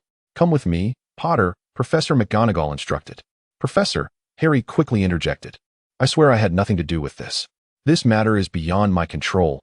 "Potter," Professor McGonagall succinctly replied. Hill patted him on the shoulder and reassured him. "Do not fret. It is merely a matter of recounting what you have witnessed. You are well aware of whether or not you were involved. There is no need to appear so flustered. Summon your courage." Harry murmured the phrase repeatedly, as if doing so could bolster his bravery. This practice seemed to yield positive results, for he no longer appeared as tense as before. Accompanied by Professor McGonagall, Harry proceeded to Dumbledore's office, while Hill made his way to the lavatory. This presented a fortuitous opportunity, did it not? The Slytherin chamber, upon reflection, was rather unremarkable, offering little more than a multitude of serpent statues. Hill stood at one end of a long, dimly lit chamber. Numerous stone columns, intricately engraved with entwined serpents, rose majestically to support the ceiling, which dissolved into the darkness above. They cast elongated, enigmatic shadows across the room, suffused with an eerie, greenish glow. With a few words of serpent tongue, he effortlessly activated the mechanism, allowing him to traverse through the passage into the subterranean depths. What struck him as peculiar was the absence of moaning Myrtle. Indeed, the fact that she had not been petrified was astonishing. After all, she was the student who had been brutally attacked and killed 50 years ago. Did Tom Riddle not fear that others might uncover clues from that incident? Or was it his intention to leave Myrtle behind? How could it be so easy to gain entry? He distinctly remembered that the serpent tongue he uttered did not include the word open. The ease with which he had entered, merely through a phrase used to command snakes, hinted at something amiss. It was evident that someone had facilitated his entrance. Nevertheless, even if they had barred his entry, he possessed numerous means to gain access. Ignoring the stone serpent statues, which were merely lifeless carvings devoid of any threat, Hill hastened toward the end of the corridor. There, against the shadowy wall, stood a statue as tall as the chamber itself. It depicted an ancient, simian visage, adorned with a sparse, long beard that nearly trailed to the hem of the stone wizard's robe. Two large, grayish feet rested upon the smooth floor of the room. Salazar Slytherin. To be frank, he felt a tinge of disappointment. He had not anticipated that the illustrious Salazar Slytherin would be so grotesque. A voice emerged, continuing Hill's thoughts. Hill turned to glance behind him, where a tall boy with dark hair leaned against the nearest stone pillar, intently observing him. The boy's outline was indistinct and peculiar, as if viewed through a misty window. It seemed as though you anticipated my arrival. It felt as if you were aware of my presence here. Hill and the boy spoke simultaneously, both momentarily taken aback before sharing a laugh. It's a pleasure to meet you. I am Hill Fox. Likewise, I am Tom Riddle. Their coinciding introductions seemed less a matter of chance and more an indication of an unspoken understanding. Poised, composed, elegant, noble, proud, aloof, confident, and serene. They shared an identical aura. Their smiles bore a blend of depth, lightness, arrogance, and nonchalance. Narrowing his eyes, Tom Riddle remarked casually, "Indeed, you are aware of my existence." When Tom revealed his name, Hill displayed no surprise. His expression was genuine, devoid of pretense. As a fellow master of deception, Tom could easily discern the truth. Tom Riddle, recipient of the Academy's Special Contribution Award. Your trophy still stands there, Hill noted. An exemplary student, head boy of Slytherin, a prodigy in magic. Your reputation is not as obscure as you might believe. Very well, is there more? Tom replied. Strictly speaking, this is not our first encounter. We met last year. However, it was not with you, but rather with another individual. Hill's eyes narrowed as he toyed with his wand, ready for any eventuality. Tom Riddle. Rearranging the letters spells I am Voldemort. Does it not? It seems I have underestimated you. You were even more astute than I had imagined. I now find myself hesitating on whether to let you remain here. Appearing troubled, Tom rubbed his temples. This is the chamber of Slytherin. If I wish to keep you here, I have means to do so. It is indeed an enticing notion, wouldn't you say? Should I allow you to remain? He then turned to Hill, seemingly soliciting his opinion. If I were you, I would simply stand quietly, Hill replied, his tone respectful yet unyielding, entirely disregarding the latent threat in Tom's words. Is that so? I am rather inclined to test the waters, Tom said, appearing eager for a challenge. With a confident smile, Hill declared, perhaps we shall engage, but you cannot kill me, can you? Such confidence you possess? To some extent, yes. You may have misinterpreted my statement. Or perhaps you are willfully ignoring the true implications of my words. As if assured of victory, Hill took a few steps toward Tom, even releasing his grip on his wand. It is not that you cannot kill me. Rather, you cannot do so with your own hands, can you? Even that basilisk of yours is of no use, is it? Long ago, Booker had warned Hill that anyone stained with the blood of a Hogwarts student would never attain Slytherin's legacy. Thus, the absence of fatalities in the attack that transpired 50 years later is not merely a coincidence. It is not a matter of unwillingness to kill, but rather an inability to do so. Casting a penetrating glance at Hill, Tom Riddle shook his head. Would I not allow others to act on my behalf? Are you referring to Adric? Hill's face lit up with a mocking expression, as if he had just heard a most amusing jest. If I am not mistaken, he is currently not even at Hogwarts, is he? Is that true? Or false? Then, it must indeed be true. Tom Riddle appeared somewhat resigned as he remarked. Had I known better, I would not have sent Adric away. Otherwise, I could have ensured your presence. Perhaps it was not your decision to dispatch him, but rather Voldemort who summoned him back. Clap, Clap, clap. Tom Riddle applauded while saying, "The more we converse, the more I regret. A person like you remaining here would undoubtedly lead to endless troubles." Pausing for a moment, he inquired with a curious expression, "How did you come to know of this?" "I do not recall revealing any weaknesses. I said it was merely a guess. Do you believe me?" At this, Tom Riddle let out a laugh, shaking his head, choosing not to pursue the matter further, for he understood that continuing would yield no fruitful outcome. Thus, he shifted the topic, stating, "Well then, are you willing to join forces with me?" "Join forces? Indeed, you are worthy to stand alongside me, just like your grandfather," Tom Riddle asserted. "In that case, my choice mirrors that of my grandfather. I refuse." Without a hint of hesitation, Hill directly declined Tom Riddle's invitation. "Would you not consider it carefully? You must know that the Dark Lord stands behind me. Though he is not in optimal condition at present, he will surely return one day, will he not?" Like a persistent salesman, Tom Riddle ardently urged Hill to ally with him. "This is Hill for you. Had it been anyone else, Tom Riddle might not have shown such interest. Yes, he will return, stronger than ever, will he not?" With a mysterious smile gracing his lips, Hill continued, "However, by that time, will you still exist?" Voldemort's creation of Horcruxes was not solely for the sake of immortality, was it? Or perhaps his intentions evolved over time. Hill, undeterred by Tom Riddle's increasingly grim demeanor, mused aloud. "You realize, do you not, that when Voldemort returns, you shall be among the first to be obliterated? I suspect you will make for splendid sustenance, will you not? It seems that from the very moment we met, you harbored no intent to kill me. You had no plans to end my life, even with Adric present, correct? Even though there were dubious actions during the Quidditch match. That alone would not have cost me my life, for Dumbledore was also present. Moreover, your words consistently distinguish you from Voldemort. And I can sense the disdain and contempt you harbor when uttering his name. Am I correct?" Taking a deep breath, Tom Riddle's face was so grim it could conjure rain, as he declared, "Very well, I concede, you are indeed somewhat terrifying. Indeed, I am recruiting you for my own sake, for I refuse to be a mere supplement, to be devoured by him without resistance. To escape this fate, I require power, be it the legacy of Slytherin or your assistance. In any case, I need every ounce of strength that may aid me." Yet, the response remained unchanged. "I refuse."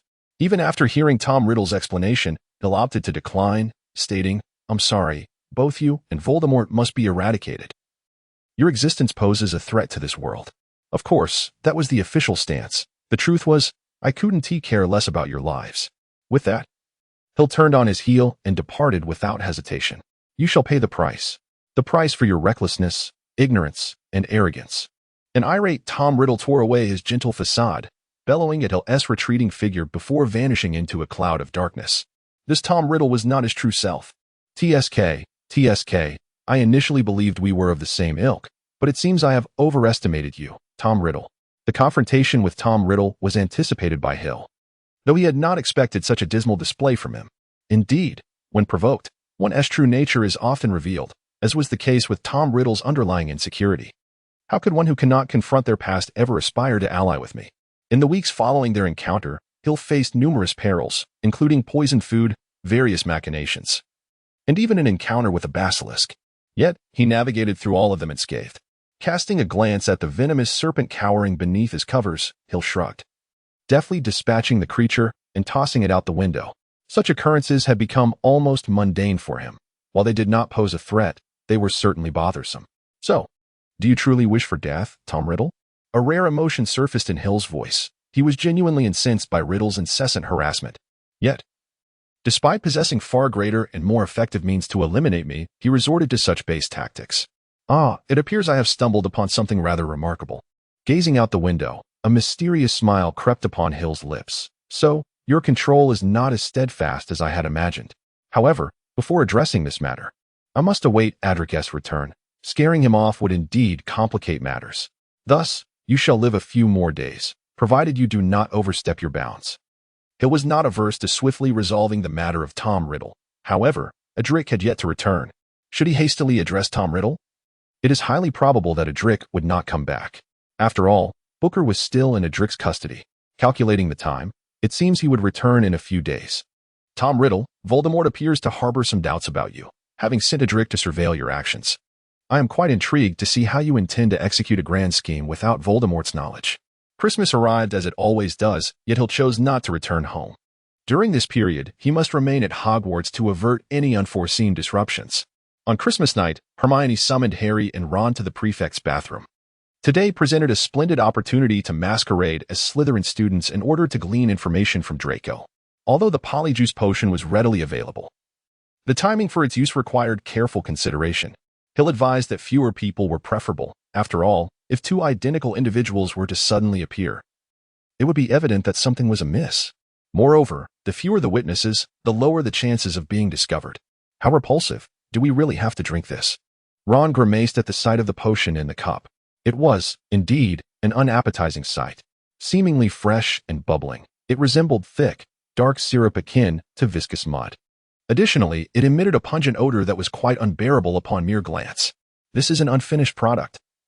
We still need to add some items belonging to the individuals we intend to transform into, Hermione remarked nonchalantly, as if she were dispatching them to the supermarket for laundry detergent. Needless to say, if you can procure anything belonging to Crabbe and Goyle, that would be ideal. They are Malfoy's closest allies, and he would divulge everything to them. We must also ensure that when we interrogate Malfoy, the real Crabbe and Goyle do not stumble upon us. Wait a moment. I have a question, Harry interjected. Go ahead. Shouldn't we involve Hill? This potion seems to be his concoction, and he is currently at the school. I believe having his assistance would make things far smoother. Harry was puzzled as to why Hermione's plan made no mention of Hill, as if she were deliberately avoiding the subject. Hermione pouted and huffed, saying, "That guy always acts as if he knows everything, constantly shrouded in mystery, and he particularly enjoys keeping people on edge. This time, I want to inform him. We will investigate ourselves, and when we have results, we shall see what he has to say." Harry and Ron exchanged glances. It appeared that Hermione bore a significant grudge against Hill. This may not be wise, as you surely don't wish to do anything that would leave Hill utterly astonished. Do you? Witnessing his surprised expression would surely be quite gratifying, wouldn't it? In Hermione's eyes gleamed a resolute light, reminiscent of Professor McGonagall's gaze on occasion. Harry found himself at a loss for a rebuttal. The nature of friendship is profoundly intricate, encompassing both support and rivalry. After all, no one wishes to perpetually lag behind, especially considering they were trailing behind Hill by more than just a step. I have meticulously devised a plan, Hermione declared in one breath. Disregarding the astonished expressions on Harry and Ron's faces, she brandished 2 pieces of chocolate cake, stating, "I have infused these with a standard hypnotic potion. All you need to do is ensure that Crabbe and Goyle discover them. You are aware of their insatiable appetites. They will undoubtedly devour them. Once they are asleep, pluck a few strands of their hair and conceal them in the broom cupboard." All right, Harry replied. "But what about you? Whose hair will you take?" "I already have mine," Hermione exclaimed joyfully, producing a small vial from her pocket, showcasing a single strand of hair. "Remember the scuffle with Millicent in the dueling club? When she was desperately trying to choke me, she left this on my clothing. She has gone home for Christmas, and I shall simply inform the Slytherins that I have decided to return." "You truly are well prepared," Ron muttered. "What did you say?" "Ahem, I said nothing." Under Hermione's scrutinizing gaze, Ron could only tactically retreat. Noticing that Harry and Ron remained stationary, Hermione issued an imperative. "Aren't you two hurrying along? Time waits for no one." "It's not that complicated. I have everything ready." A voice floated over, startling Harry and the others. "It's you." Harry, Ron, and Hermione chorused in unison. "Good evening, everyone," Hill said, stepping through the partition door. He surveyed the surroundings with a smirk, remarking, "Indeed, you are planning to act tonight, aren't you?" "Humph, that's right. What do you intend to do?" Hermione shot Hill a glare, punctuating her words with a huff. However, the curiosity in her eyes betrayed her. "Well, it's nothing much.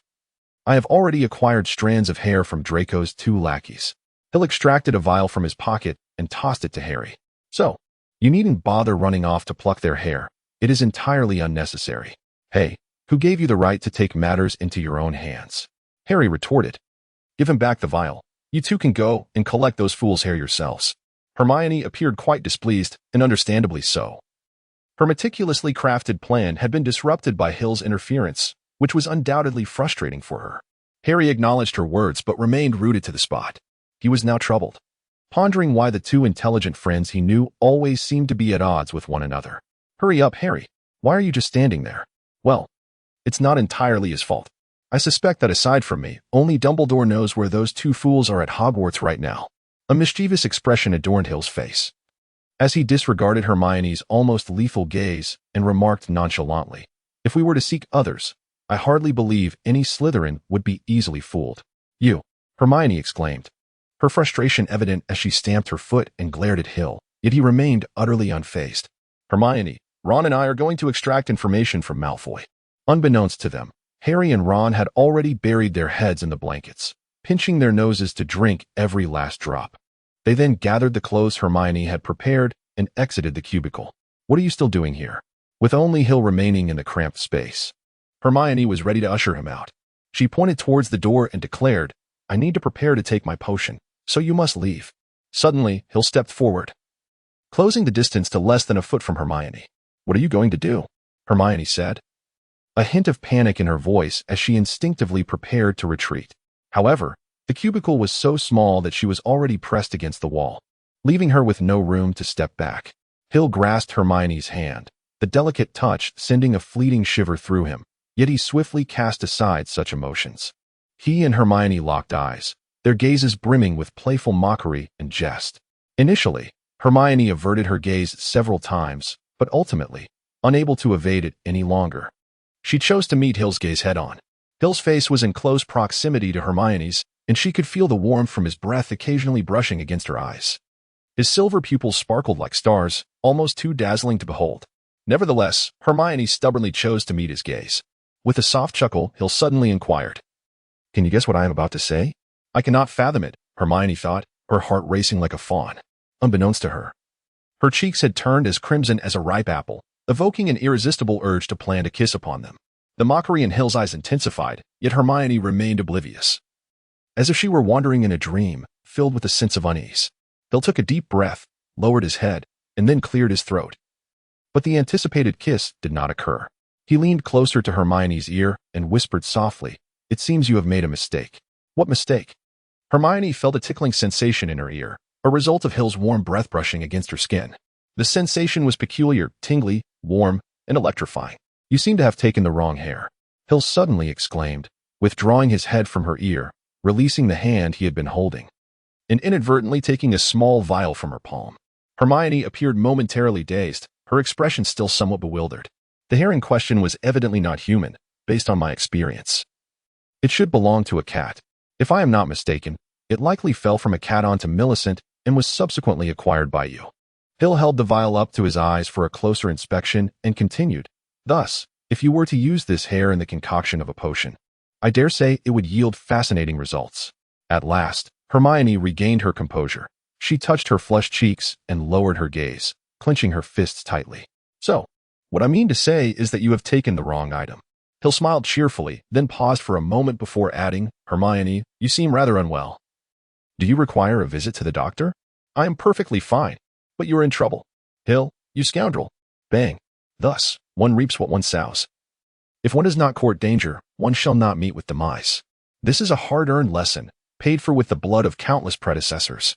P.S. This also reflects the author's reckless folly. Setting aside how Hermione dealt with Hill, Harry expressed that he was confronted with a significant dilemma. "Hey, Harry, do you know the password to enter the Slytherin common room?" Ron inquired abruptly while they were en route. I don't know. What about you?" Harry shook his head in response. Ron grimaced and remarked, "I think we're in trouble. In fact, we can't even approach the door to the Slytherin common room, let alone know the password. Apart from Ravenclaw, the other 3 houses each have their own passwords, which are regularly changed. Without a password, entry is impossible, much like Neville, who must wait until someone knowledgeable provides the code." "Return?" Harry queried. Ron shook his head and replied, "Is returning of any use? Even Hill might not know the Slytherin password. Moreover," he glanced around to ensure no one was eavesdropping before continuing, "didn't you hear that sound earlier, in the lavatory?" "Sound?"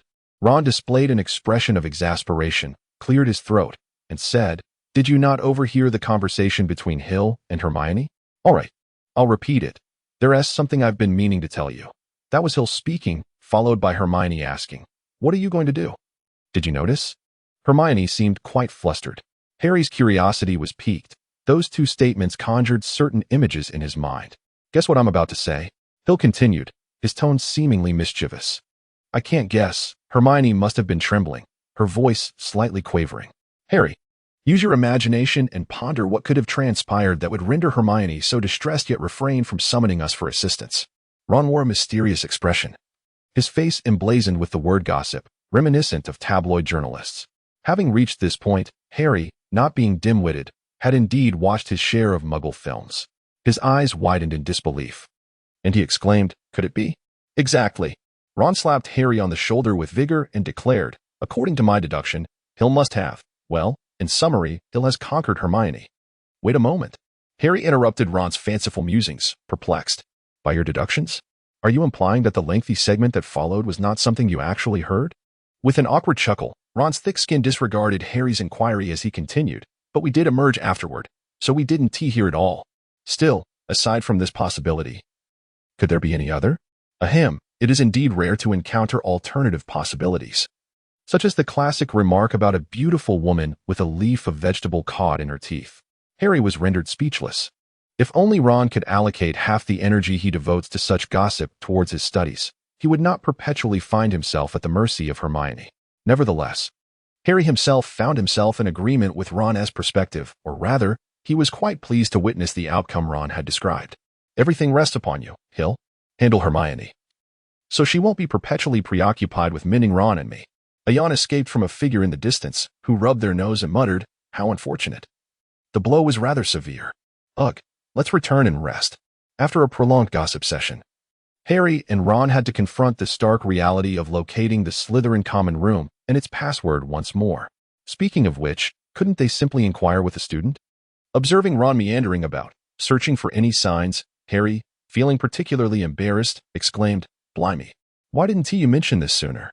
Ron turned around, looking exasperated at Harry. A student had just passed by that way. Had he known, he would have asked him. He gestured towards a nearby fork in the path, where a person had walked just moments ago, but now only silence lingered. Rolling his eyes, Harry felt equally frustrated. However, that individual did not appear to be a Slytherin and likely wouldn't know the location of their common room or its password. Never mind, let us continue searching. Harry and Ron approached the entrance to the underground classroom, where Slytherin students typically emerge for breakfast. "We should head down there and hope to encounter a Slytherin," Ron suggested, nodding towards the entrance. With a sense of urgency, they hurried down the stone steps, enveloped in darkness, their heavy footsteps echoing loudly against the ground, foreboding that this endeavor might not unfold as they had hoped. The labyrinthine corridors felt eerily empty as they ventured deeper beneath the school's surface, constantly checking their watches to gauge how much time remained. Just as despair began to seep in after a quarter of an hour, they suddenly heard a noise ahead. "Huh!" Ron exclaimed excitedly. "Finally, we found someone." A figure emerged from a nearby room, but as they hastily approached, their hearts sank. It was not a Slytherin student, but Percy. The ensuing tale was filled with unexpected twists and turns, hard to encapsulate in mere words. Draco led Harry and Ron to the entrance of the Slytherin common room, pausing beside a cold, damp stone wall. "What was the new password again?" Draco inquired of Harry. Then, disregarding Harry's response, continued, "Why ask you? You fool? You're barely superior to that Neville, pure blood, right? I fancy that password." Upon uttering the password, a hidden stone door slowly creaked open from within the wall. Draco strode in confidently, followed closely by Harry and Ron. The Slytherin common room was a long, low underground chamber, its walls and ceiling crafted from rough stone. Round, green glowing lamps dangled from chains overhead. Before them, beneath an exquisitely carved mantelpiece, a crackling fire flickered, casting shadows of several Slytherin students seated in ornate chairs around the hearth. Selecting a seat at random, Draco withdrew a book, engrossed in its contents while occasionally uttering a few remarks. Much to Harry and Ron's annoyance, Draco was utterly indifferent to their reactions, continuing his monologue on a variety of disjointed topics. Exchanging glances, Harry and Ron resolved to steer the conversation toward the Chamber of Secrets. After considerable effort, they managed to guide the discussion in that direction, successfully concluding the first phase of their inquiry. "Do you think the one who opened the chamber could truly be Harry Potter?" Harry inquired. With a disdainful smile, Draco shook his head. "Him? A self-deprecating lowlife. Lacking the essence of a true wizard, he spends his days mingling with that arrogant mudblood Granger. If he were the one to open the chamber, I might as well be Salazar Slytherin himself." Well, regarding Draco's assertion, Harry chose to reserve his judgment for a later time. "So, who could have opened the chamber?" Ron asked, struggling to suppress his anger as Draco had just mercilessly ridiculed most of his friends and family during their brief exchange. Although my father refuses to share any information, I have managed to uncover a few clues. The chamber was opened 50 years ago, resulting in the death of a mudblood. The heir of the chamber must be a pureblood wizard, so the pool of suspects is rather limited. However, that individual certainly does not belong to Slytherin. Draco furrowed his brow, casting a glance at Ron. I believe I've mentioned this to you before. Have you forgotten already? Ron could only respond with a sheepish grin. Fortunate that Draco seemed unconcerned. Let me reiterate, the heir of Slytherin does not necessarily have to be a Slytherin, as long as they meet certain criteria. First, a noble bloodline. Second, exceptional talent. And third, the ability to speak Parseltongue. Draco leaned back on the sofa, setting aside his book. To my knowledge, there is currently only one person at Hogwarts who fits the bill. Who is it? Harry asked eagerly, his eyes sparkling with excitement. They were finally approaching the truth. My cousin, Hillel Forks. Draco replied. The Forks family, too, belonged to an ancient lineage of wizards, having consistently intermarried with pureblood families, ensuring their bloodline remained untainted. Hillel himself is undoubtedly the most outstanding student at Hogwarts, bar none, even that blood pales in comparison. But he cannot speak Parseltongue, Harry retorted, noticing Draco's skeptical gaze. He offered a sheepish smile and explained, is it not only Harry Potter who can speak Parseltongue? Who informed you that Hill cannot communicate in that tongue? Draco countered, straightening his posture as he articulated each word with precision. He may not be a Parselmouth, but he is a genius. If it were merely a matter of snake speech, he could master it in a day or even less, provided he finds the relevant records. If my memory serves me right, I witnessed him conversing with a snake in Parseltongue long ago. Harry and Ron exchanged glances, their eyes brimming with astonishment. Hill can speak Parseltongue, but could he truly be a descendant of Slytherin? I mean, he often mingles with that Gryffindor girl, doesn't he? Harry still found it impossible to utter the words mudblood, as he was fervently eager to ascertain the veracity of Draco's claims. You wouldn't understand. It is merely a game. Draco sneered, as if toying with a newly acquired plaything. Perhaps showing a modicum of interest, yet once he acquires something more captivating, he will cast the former aside. You do not comprehend, Hill. There exists no affection between him and that mudblood. It is all a charade. Surely not? You doubt it? Soon, you shall know. 50 years ago, a mudblood perished. Did it not? I wager another shall meet the same fate. It is merely a matter of time, perhaps even that Granger mudblood could be the one. Draco rose, looking down upon Harry and Ron, and reiterated, do you truly know Hill? Harry dared not meet Draco's gaze, fearful that his eyes would betray the turmoil and astonishment within. Simultaneously, he questioned himself, do we truly know Hill? Guess who has been petrified? Armed with intelligence from Draco, Harry and his companions ceased their chatter and darted through the Slytherin common room, racing towards the stone wall, then sprinting down the corridor. Though he yearned for more detailed information, the effectiveness of the polyjuice potion seemed to be nearing its end. Harry felt his feet slipping within the oversized shoes, his body shrinking, forcing him to hoist his clothing.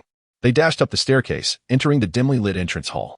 They discarded their shoes at the cabinet door end, clad in socks, rushed up the marble staircase towards Moaning Myrtle's lavatory. Thankfully, it was not a complete waste of time. Ron panted, turning to close the lavatory door. At least we now know who the heir of Slytherin is, do we not? From Draco, Harry learned that Hill is likely the one who opened the Chamber of Secrets. And Ron took it a step further, transforming this uncertainty into certainty.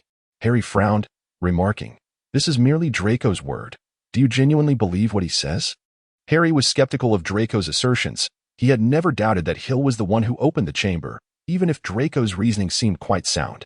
For heaven's sake, if we do not trust him, why bother extracting information from him? Ron's argument held merit. Harry did not perceive anything amiss in their behavior, as Draco had indeed noticed them. Thus he had no need to deceive Harry and his friends. This meant that what he said was likely true. Furthermore, had they not initially approached Draco with the intent of eliciting useful information? Harry examined his reflection in the cracked mirror, his features returning to normal. After confirming there was nothing amiss, he donned his glasses. However, it was inconceivable that Hill could commit such an act. I mean, we have known him for quite some time. When has he ever engaged in such heinous behavior?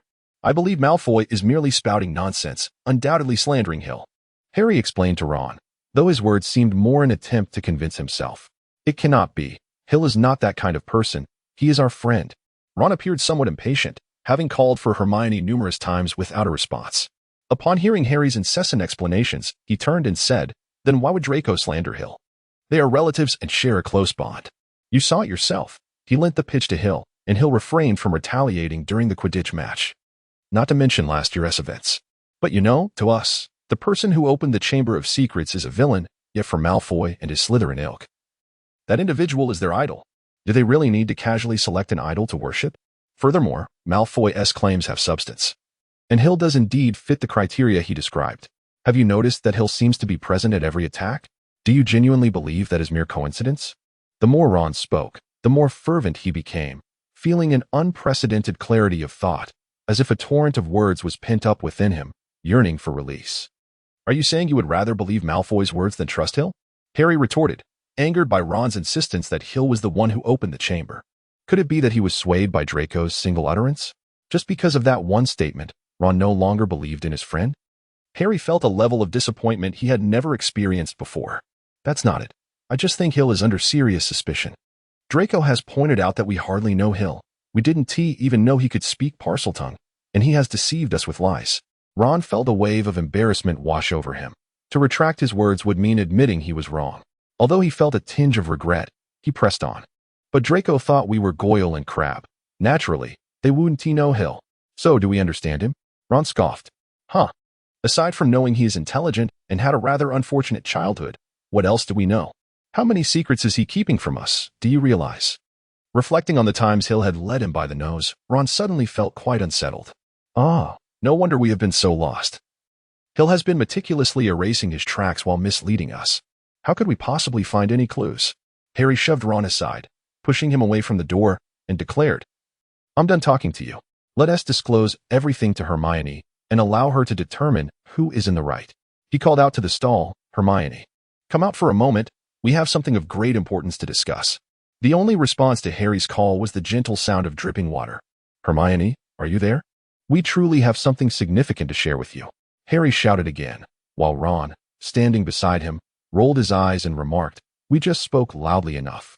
If she were here, she would have heard us and come out by now. I reckon Hermione has already left." Ignoring Ron, Harry tapped on the door, only to discover it was not locked. Gently pushing it open, he was met with a sight he dreaded most. Hermione stood motionless, her back to Harry, clutching a round mirror in her hands. Through the mirror, Harry could see her face, devoid of color and frozen in a ghastly expression. Hermione had been petrified. "What did I say? I told you Hermione wasn't here." As Harry stood there in shock, Ron approached curiously, his expression shifting to one of alarm as he exclaimed, "How could this happen?" Paying no heed to Ron's outburst, Harry felt an icy chill envelop him, as though he were trapped in a cold storage room. His body gradually lost warmth, and comfort felt so distant. Could it truly be you, Hill? Petrified division line. Well then, recount everything that transpired that night, in as much detail as possible. Hill rubbed his temples vigorously, now situated by Hermione's bedside. After discovering Hermione had been petrified, Harry and Ron had informed the teachers and then sought him out. They exchanged glances, and Ron turned away with a scoff. It seemed Ron had already branded Hill as the one who opened the Chamber of Secrets, and refraining from harsh words was a favor to Harry, with no other option. Harry recounted everything he and Ron had seen and heard that night, hoping Hill could decipher something from it. He still believed in Hill's innocence. Furrowing his brow, Hill asked, "Draco claims I can speak Parseltongue?" Nodding, Harry replied, "That is what he said. He mentioned that you are not a Parselmouth, but you possess excellent learning abilities, making it easy for you to acquire the language. Furthermore, he stated he had witnessed you communicating with a snake." As he spoke, Harry scrutinized Hill's face, eager to catch any subtle changes in his expression. Unfortunately, Hill's face revealed nothing, prompting Harry to abandon this futile endeavor. Shaking his head, Hill responded, "I certainly do not speak Parseltongue. While I could learn it, there are no books on the subject at home.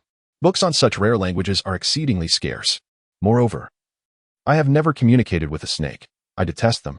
Harry fell silent. Now a discrepancy had emerged between Hill and Draco's accounts. He was convinced of Hill's innocence. But why would Draco insist otherwise? On the other side, Ron could no longer contain himself. He scoffed and remarked, "Whether you speak Parseltongue or not is known only to you, and we remain in the dark. What do we truly know about your affairs?" The incident involving Hermione only reinforced Ron's conviction. Before Hermione was attacked, she had been in the company of only Hill, No one else would venture into the filthy washroom. With an expressionless glance at Ron, Hill said, "Shall we summon Draco for a confrontation? You go find him." Ron shot a glare at Hill and turned away, as if merely looking at him was an affront. Nodding at Harry, Hill declared, "I will fetch Draco for a confrontation. You all stay here." Noticing the sadness and turmoil in Harry's eyes, he patted Harry's shoulder, assuring him that everything would be all right. With a humph, Hill turned and exited the infirmary, his previously calm demeanor replaced by barely concealed fury. "You truly dare to act, Tom Riddle? Just you wait. I will ensure you regret this." Hill has truly ignited, and he can never tolerate those close to him being harmed. "Moreover, I am profoundly disappointed. Could it be that even you?" Hill exited swiftly and returned just as quickly. However, upon his return, he was accompanied by several individuals and a stretcher. A mere glance at the figure lying on the stretcher rendered Ron unable to look away. Although the sight of the person on the stretcher brought him a sense of satisfaction, it was nonetheless shocking. The individual who lay there was none other than Draco. Dumbledore, appearing quite fatigued, entered the infirmary, removed his glasses, glanced at Harry and Ron, and remarked, "Today, two individuals have been petrified, Miss Granger and Mr. Malfoy." He took a seat, closed his eyes, tilted his head back, and continued, "Do you have anything to say, considering you were the first to discover Miss Granger?" Though Dumbledore's inquiry was directed at Harry and Ron, Hill understood that he was the true subject of interest. It was he who had opened the Chamber of Secrets. Ron pointed at Hill, exclaiming loudly, "Malfoy already informed us that Hill is the one who opened the chamber, and Hermione, who was with him, has been petrified. Now even the informed Malfoy has been petrified. It's evident he is responsible. Stop making wild accusations." Harry tugged at Ron, feeling slightly uncertain himself. Could it truly be a coincidence that Draco was also petrified? Or was someone attempting to conceal something? Upon hearing Ron's words, Dumbledore merely acknowledged him with a noncommittal response, then opened his eyes to regard Hill, asking, "Well then, Mr. Fawkes, do you have anything to say?" In response to Dumbledore's inquiry, Hill simply replied coolly, "This has nothing to do with me. I am not the heir of Slytherin. I did not open the chamber, nor did I attack Hermione or Draco." "You are lying. Who else could it be?" Ron interrupted Hill's statement. Hill cast a glance at Ron and remarked, "Do you truly place such unwavering trust in Draco's words?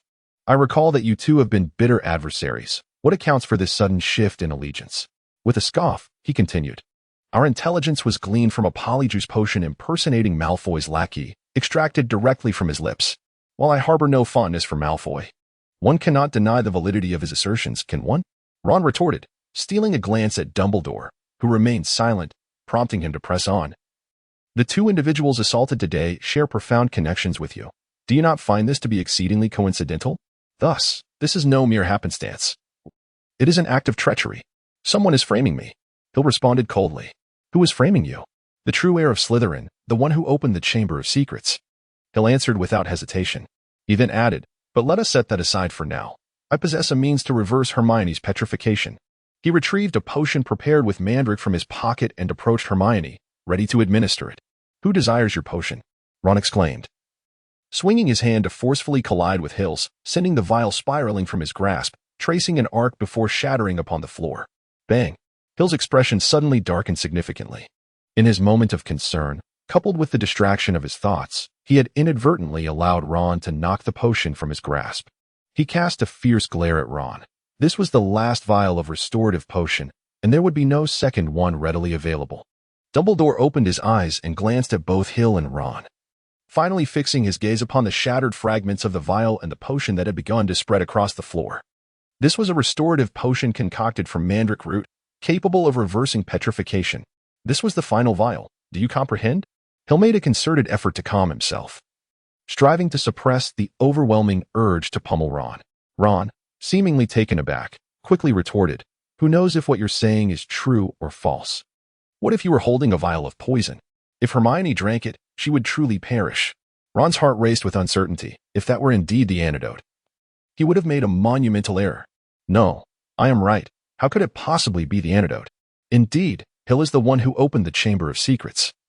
How could he be so benevolent as to offer the antidote?" Hill turned to Dumbledore, who nodded in acknowledgement.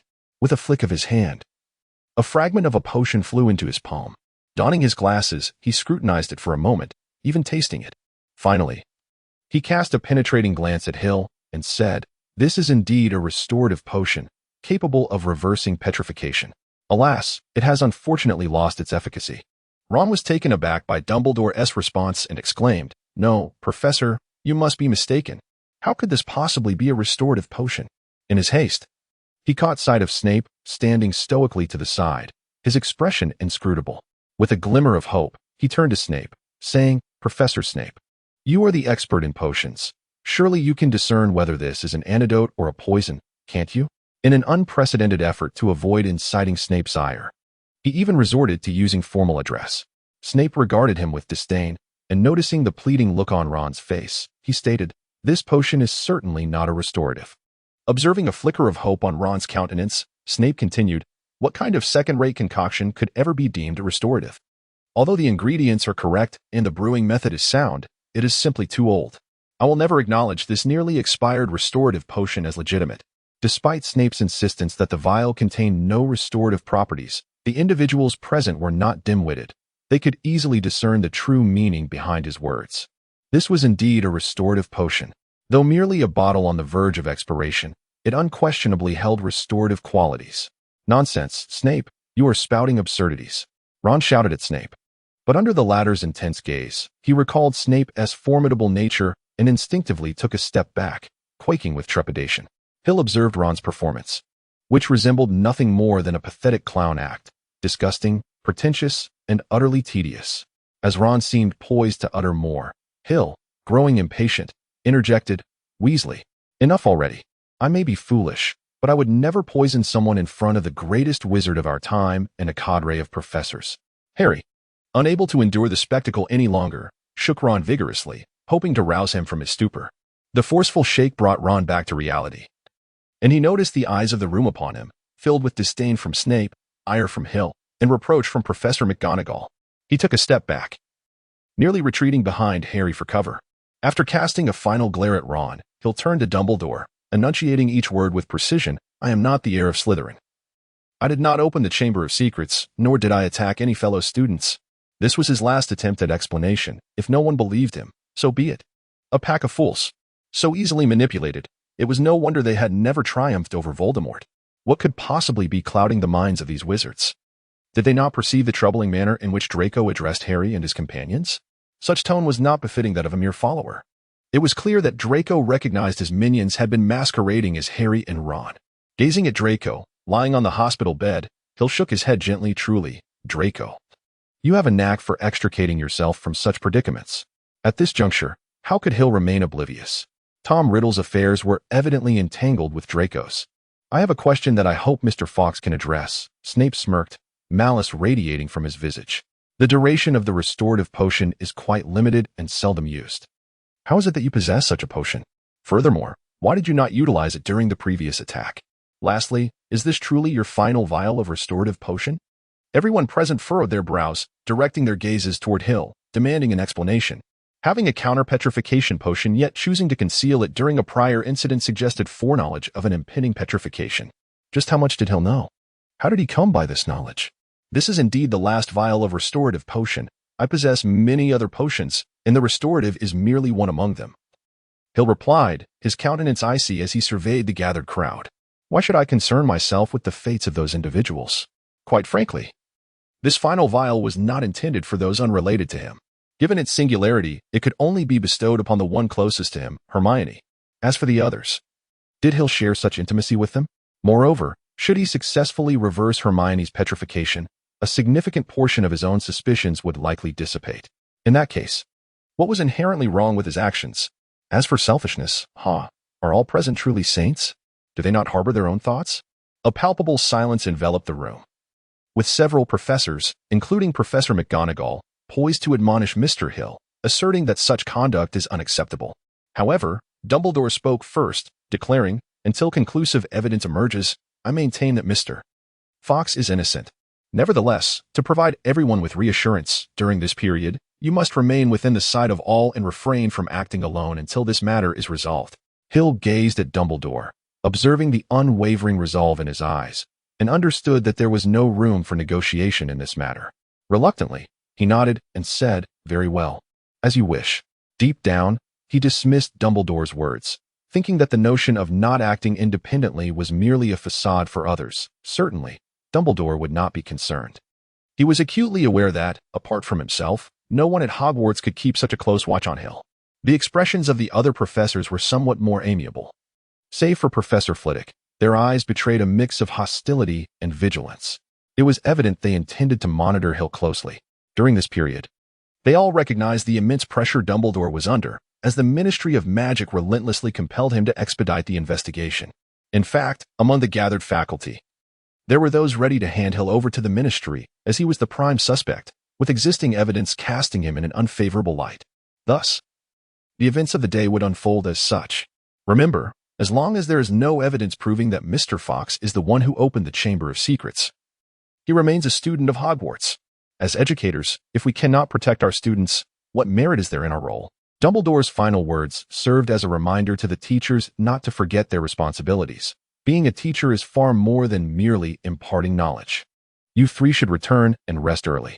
Remember, this matter must remain confidential. Do not let it leak. Dumbledore urged, before departing the infirmary. The other professors exchanged glances and followed suit, leaving only Harry, Ron, and Hill behind. Madame Pomfrey entered and began ushering them out, stating, "All right. The remaining matters are for the doctors to handle. You should return, as the patient needs to rest." Harry and Ron hesitated momentarily but ultimately chose to leave the infirmary. As they departed, Harry glanced back, noticing Hill engaged in conversation with Madame Pomfrey. Ron, wanting to speak, was silenced by a glare from Harry and fell silent. "Regardless, I will always believe in you. May I stay here a little longer? Please," Hill implored, using a rare tone of earnestness. His gaze remained fixed on Madame Pomfrey's face, fearful of seeing any sign of refusal. Similarly unusual was the uncertainty he felt regarding her response, anxious about the possibility of rejection. Hill is a rather intricate and conflicted individual. He resembles a hedgehog, shielding himself beneath a hard layer of spines, rebuffing any external affection. He is akin to an ostrich, burying his head in the sand, under the delusion that he remains unnoticed by adversaries, thus engaging in self-deception. Due to certain past experiences, he exhibits a profound indifference towards everything, including his own life, as he struggles to discern the value of his existence. Indeed, every individual possesses their own worth in life, whether they strive for a goal or merely seek to survive. However, Hill is different. He harbors little concern for the distinction between living and dying. Having long been ensconced in isolation with scant contact with the outside world, he had not encountered those worthy of his attention, at least not prior to his arrival at Hogwarts. Driven by curiosity, ennui, and desire, Hill ventured to Hogwarts. Undeniably, in the beginning, he engaged with others while donning a mask, concealing his true self, the conflicted, intricate, and bewildered boy portraying instead the image of a bright, intelligent, and kind student. At Hogwarts, he met numerous individuals, forged many friendships, and experienced a multitude of events. As the saying goes, to err is human, and eventually, he began to allow a sliver of openness towards them, albeit a barely perceptible one. It is conceivable that, given time, he could relinquish his burdens, remove his mask, and transform into an ordinary person. However, due to an incident from many years ago, the positive emotions he experienced disrupted a delicate equilibrium within him. Consequently, he was compelled to close off the small opening he had allowed, isolating himself and severing ties with the world. This incident drove a wedge between him and Lily, and strained his relationship with Hermione. It was not that they had erred, rather, it was Hill who had wronged them. After enduring a series of events, he found that the pain stemming from the disruption of balance had gradually faded, as if normalcy had been restored. Thus, he resembled a rabbit cautiously venturing out to forage, testing the waters at his doorstep before determining it was safe to venture forth. Gradually, he resumed his previous demeanor and interactions with others. Yet, the wounds inflicted upon him left scars. He dared not confront Lily. He chose to evade, cowardly opting for avoidance, indifference, and relinquishing the responsibilities he ought to bear. Oh, Hill is merely a pitiable creature, a cowardly, spineless soul, utterly unworthy of sympathy. He has brought this upon himself. Faced with the petrified Hermione, Hill could no longer contain himself. This was not the outcome he desired. "Very well. Remember, you have only 10 minutes. When the time is up, you must leave this place." Madame Pomfrey affectionately ruffled Hill's hair, fully aware of his struggles. For such a child, she found herself at a loss. hoping fervently that Hill would soon break free from his constrictive circle. "Thank you." As Madame Pomfrey departed from the infirmary, he slowly approached Hermione's bedside and seated himself. Observing her pallid complexion and the overwhelming panic etched upon her face, he felt as though his heart were being wrenched by a dagger. Although the book still depicted Hermione as petrified, Hill had never anticipated that this moment would arrive so soon. "All along, I regarded that tome as a prophecy, firmly believing that everything inscribed within would inevitably transpire, convinced that the events were immutable, for it was prophecy, it was fate, the path we were destined to traverse. I harbored an unwavering conviction that Voldemort would ultimately be vanquished by Harry, that you all would find happiness, and that you would end up with Ron." At this juncture, Hill offered a wry smile, shaking his head in self-deprecation, "For you were the first girl I encountered at Hogwarts. Upon our first meeting, I knew, quite frankly, that I would be unable to extricate myself from your presence for the rest of my life. This was not mere fanciful thinking. It was an intuition, a profound connection. Yet, I chose to adopt a lukewarm stance, to treat this burgeoning affection with indifference. Am I not cowardly and lacking in resolve, yearning yet hesitating to pursue? You possess such remarkable qualities, so admirable that many boys must feel inadequate in your presence. Thus, you must experience profound loneliness and aching solitude. To dwell at such lofty heights where few can reach, yet to lack a confidant, surely, that must bring a touch of melancholy. We are, after all, kindred spirits. I have long harbored the sense that perhaps I alone am worthy of you in this world. This is not mere boastfulness. Only someone as exceptional as I could keep pace with you, perhaps even lead the way. Others, it is truly hard to fathom. However, that book stands as the most formidable barrier between us, or rather, the insidious notions it has instilled within me. This book is prophecy. Everything within its pages will come to fruition. Hence, I opted for suppression, for concealment, for relinquishment. Alone, I sat despondently at the bedside, the light casting elongated, distorted shadows of Hill upon the floor. He spoke incessantly, as though Hermione were seated before him, listening intently. The thoughts within him had amassed to a point where he could no longer contain them. If he continued to bottle them up, he might very well explode. Though I feel somewhat disloyal to Lily, my first affection was indeed for you. Yet, I am fearful, for that book has taken root in my heart, unyielding and indomitable. I have been plagued by the thought that you belong to Ron, that there is no possibility for us to be together. Is it not absurd? I find myself constrained by a mere book. Yet, do you understand? I am terrified. Thus far, everything the book has foretold has come to pass. In the grand scheme of things, it has yet to falter. So, if we were to truly unite, what would be the outcome? I recall that in the climax, many perished: Severus Snape, Albus Dumbledore, Lord Voldemort, and Sirius Black. Do you comprehend the dread that enveloped me upon seeing your name? Thank heavens you are unscathed and thriving. Yet, I ponder, if we were to unite, would it alter the course of the future? Might our names appear on the list of the fallen? The butterfly effect, a mere flutter of a butterfly's wings, could incite a tempest thousands of kilometers away. Am I, in this scenario, akin to a butterfly? What magnitude of storm might my actions unleash? Thus, I allow events to unfold without intervention. I opt to remain a mere spectator. Fully aware that I could take numerous actions, yet I choose to observe. However, I find it impossible to entirely disregard the unfolding events, to stand wholly apart. Such is the nature of my inner turmoil. As Hill slowly recounted the tale, time inexorably passed, and Madame Pomfrey gently rapped at the door, reminding us. Time is running short. We must hasten. Hill paused for a moment, rising to his feet and approaching Hermione. He bent down gently and kissed her softly. After all that had been said, he simply wished to express one sentiment. Let that damned book go to hell. Hill remarked with a smile. That is merely a tale. Not a prophecy, is it not? Whatever the future holds, I shall face it head on, never to flee again, even if what awaits us is an endless abyss of darkness. As long as you are by my side, my heart shall never falter. Touching his lips, Hill murmured, I apologize for kissing you without greeting you first. This is my mark. Henceforth, you belong to me. No one can take you away. As if recalling something amusing, Hill shook his head lightly. Do not think of casting me aside. Aha, I will cling to you relentlessly. Who else is worthy of you besides me? Finally, good night, Hermione. In the headmaster's office, Dumbledore reclined in his chair, sipping tea, facing Snape. Do you find that boy to be trustworthy? Snape scoffed, saying, What if I say he is? Would you trust him unreservedly? In truth, you have never trusted anyone, have you? You are mistaken, Severus. Dumbledore's eyes sparkled with wisdom as he shook his head. I have complete faith in you. Really? Snape seemed somewhat dismissive. Severus, after all these years, do you still believe? Dumbledore inquired. I will always believe, Snape answered without hesitation. How could he ever forget the woman he loved so dearly? Dumbledore smiled, the silvery moonlight filtering through his crescent-shaped glasses, illuminating his azure eyes. The smile on his lips banished the wrinkles, as if in that moment, the passage of time had left no trace upon him.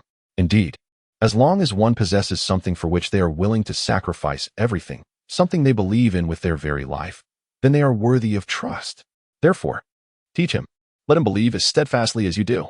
Snape fell silent for a moment, rising to his feet, his robes billowing as he turned to depart.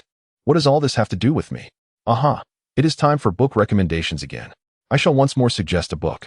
Do take a look when you have the chance. After all, we are all newcomers, and it is not an easy journey. The day after Hermione was petrified, Harry awoke early, not due to any pressing matter, but because he had not slept a wink the previous night. After such an incident, how could he possibly find the mood to sleep? Sporting two conspicuous dark circles under his eyes, Harry arrived in the great hall, seated himself, and began to eat breakfast. It was only then that he noticed Ron had not joined him. Reflecting on it, he realized he had not seen Ron upon waking either. Harry, Hermione was attacked as well, correct? As soon as Neville settled beside Harry, he eagerly inquired, I heard that Malfoy has been petrified. Is that true? Harry instantly realized the gravity of the situation. How could this news spread so swiftly? Casting a glance around, he noticed that many appeared to be discussing the attack that had transpired the previous night. Is it true that it was that Hig from Ravenclaw? Neville pressed on, his face displaying a hint of disbelief, for he was acquainted with Hig. By his estimation, Hig did not seem to possess such a nature. Who told you that? Harry asked urgently, aware that Dumbledore had ordered secrecy regarding Hig's predicament. Who could have leaked this information? Neville pointed to the surrounding students. They are all talking about it. I heard them as soon as I arrived. By the way, is what they say true? Harry slumped dejectedly onto the table. Envisioning how quickly the students of Hogwarts would disseminate such news throughout the school, potentially even reaching the outside world. He could hardly fathom the immense pressure Hig must be under. Even the slightest suspicion had already caused Harry considerable distress, and he understood that feeling was far from pleasant. Harry, so this is where you are. Harry lifted his head to see Ron standing beside him, a broad grin adorning his face. For some inexplicable reason, Harry suddenly found that smile particularly irksome.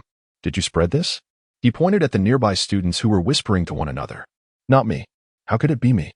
Didn't Dumbledore say not to share it? Ron explained, yet Harry sensed a certain unease in his expression, as if he were concealing something. Isn't it you who told us?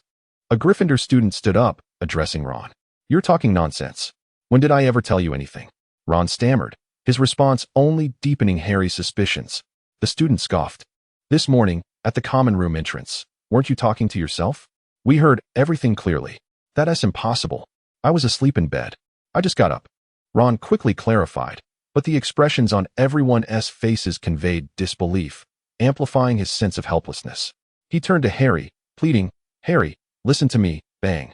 Harry struck Ron in the face, sending him crashing to the ground, and then stormed out of the Great Hall. Meanwhile, as chaos erupted at Hogwarts, Hig lay by the lake basking in the sun. What a bunch of brainless fools, so easily deceived by such a simple ruse, Hig scoffed. At this point, he was fully aware of the unfolding events. First, he had manipulated Draco into uttering a falsehood, misleading Harry and Ron into believing that Hig was the one who had opened the Chamber of Secrets. Certainly, they may harbor doubts. Yet all that matters is that they voice their thoughts. Subsequently, one must strike at Hermione, igniting discord between Harry and their associate, Hill, fracturing their camaraderie and turning them into adversaries. Simultaneously, an assault on Draco must ensue, rendering the truth elusive and attributing all blame to Hill. Ultimately, disseminating the notion that Hill is the one who unsealed the Chamber of Secrets will further sever the bond between Harry and Ron, transforming Hill into a pariah throughout the school. Perhaps soon, the Ministry of Magic shall exert pressure, for Lucius's son Draco has been attacked, and Lucius will undoubtedly be seething with rage, sparing no effort in his response. So, Tom Riddle, are you prepared to endure the wrath I am about to unleash? Hill clenched his fists tightly, his expression marked by cold resolve. It seems imperative to remind you that some individuals are not to be trifled with. Having long endured passive assaults was never Hill's style. Confronted by the aggressive Tom Riddle, he resolved to retaliate. Though unaware of your hiding place, I trust you still covet the legacy of Slytherin. What might transpire if I were to thwart your plans? Will you continue to cower? Or will you rise to confront me? Even with a cadre of professors monitoring him, Hill deftly slipped away from their watchful gaze. Of course, his time was limited. He needed to resolve matters within an hour and return to his dormitory. Should he linger too long? He could not guarantee that those professors would remain oblivious to the unfolding situation, casting the disillusionment charm and adhering to a preordained route. He skillfully evaded the patrolling ghosts and professors, arriving at Moaning Myrtle's lavatory with ease. It appeared Myrtle was still absent. Hill had not encountered her of late, as if she were deliberately avoiding him. Upon uttering a phrase in Parseltongue, the mechanism activated, allowing Hill to glide effortlessly through the passageway to the depths below. After traversing a distance, he halted. "Good evening, Mr. Fox." Faced with the serene smile of Dumbledore, Hill exhaled gently. This was more like it. Dumbledore was not easily deceived. If he had failed to notice Hill's clandestine excursion, that would indeed be unusual. "Good evening, Headmaster. Might you enlighten me as to the purpose of your visit? I recall that students are prohibited from wandering outside at night, and it seems I have expressly stated that you are not permitted to act alone, correct?" Hill chuckled softly, gesturing towards Dumbledore and then to himself, stating, "I am not acting alone. Are you not by my side?" Noticing Dumbledore's silence, Hill stepped past him and continued onward. Hill pressed his forehead and stepped back a few paces, gazing in astonishment at the empty space ahead. Just moments ago, as he ventured forward, it felt as though he had collided with an invisible barrier. Tentatively, he took a few steps forward, extending his hand to probe the air, only to retract it and turn to the figure beside him, Dumbledore. In a low voice, he inquired about the peculiar situation. What was the meaning of this unexpected wall? "This wall has always existed. However, it only reveals itself when necessary, allowing certain individuals to enter," Dumbledore replied. Hill nodded and then uttered a segment of Parseltongue, a portion he had cunningly procured from Harry, which included the incantation to open the door. However, despite Hill's prolonged efforts, there appeared to be no discernible change in the surroundings. "I have tried. Mere Parseltongue is insufficient for entry," Dumbledore declared, tapping his finger against the void before him. To his astonishment, the emptiness actually obstructed his hand, producing a resonant sound upon contact. Hale furrowed his brow. It appeared that Tom Riddle was not without preparation. Moreover, Dumbledore had indeed uncovered the location of the Chamber of Secrets. "It seems you were aware of its presence here long ago?" Hale inquired. Dumbledore nodded and replied, "After the events of 50 years ago, I perused a vast amount of records and finally gleaned a few leads. Who would have imagined that the chamber left by Salazar Slytherin would be concealed in this very place? Then you have never entered it?" Dumbledore shook his head, saying, "No, I cannot enter." "Surely not. You are the headmaster of Hogwarts. How can there be a place you cannot access?" Although it was somewhat expected, Hale feigned surprise. "The Chamber of Slytherin has denied me entry," Dumbledore articulated slowly. "Though I am the headmaster, I do not possess the entirety of Hogwarts secrets. At least, the Chamber of Slytherin before us is a realm I cannot tread." "Is that truly the case?" Despite the embarrassment, "I must confess that I can only exert control over a little more than a quarter of Hogwarts. The remainder eludes my grasp," Dumbledore said with a look of resignation. "The headmaster of Hogwarts is not omnipotent. There are many realms beyond his reach. The legacy of Slytherin must surely contain artifacts left by Salazar to assist his heirs. Clearly, that individual must be on the verge of obtaining the legacy, having gained the ability to command the chamber, thereby blocking any unwelcome intruders from entering. In other words, until he willingly opens the chamber, we are relegated to passively waiting outside, until he secures the legacy and brazenly departs." Leaving me to seethe in impotent fury as I watch him go? Hale's voice was sharp, his fist clenched. How could he possibly accept such an outcome? "I fear that the worst possible outcome is indeed this." Dumbledore raised an eyebrow. "Hogwarts is a most extraordinary institution. The four founders infused it with numerous unique designs. This castle resembles a living entity. It is a wondrous school, a formidable fortress. Even Dumbledore cannot enter. I fear I am powerless as well. This must be Tom Riddle's stronghold. As long as he remains inside, no one can challenge him. I am aware of your innocence. And I also know that Tom is hiding within. He was the one who opened the chamber 50 years ago. I am cognizant of all this." Dumbledore turned to Hill, a warmth appearing in his eyes for the first time, and said, "I understand your skepticism, but now you must choose to trust me. Will you place your faith in me? Trust me wholeheartedly, without reservation. Believe that I possess the means to unlock the chamber's door. Believe that I can provide you the opportunity to confront Tom. as it was once articulated, when you, Hill, find yourself in a position where you must believe in Dumbledore. What will you do? Will you trust?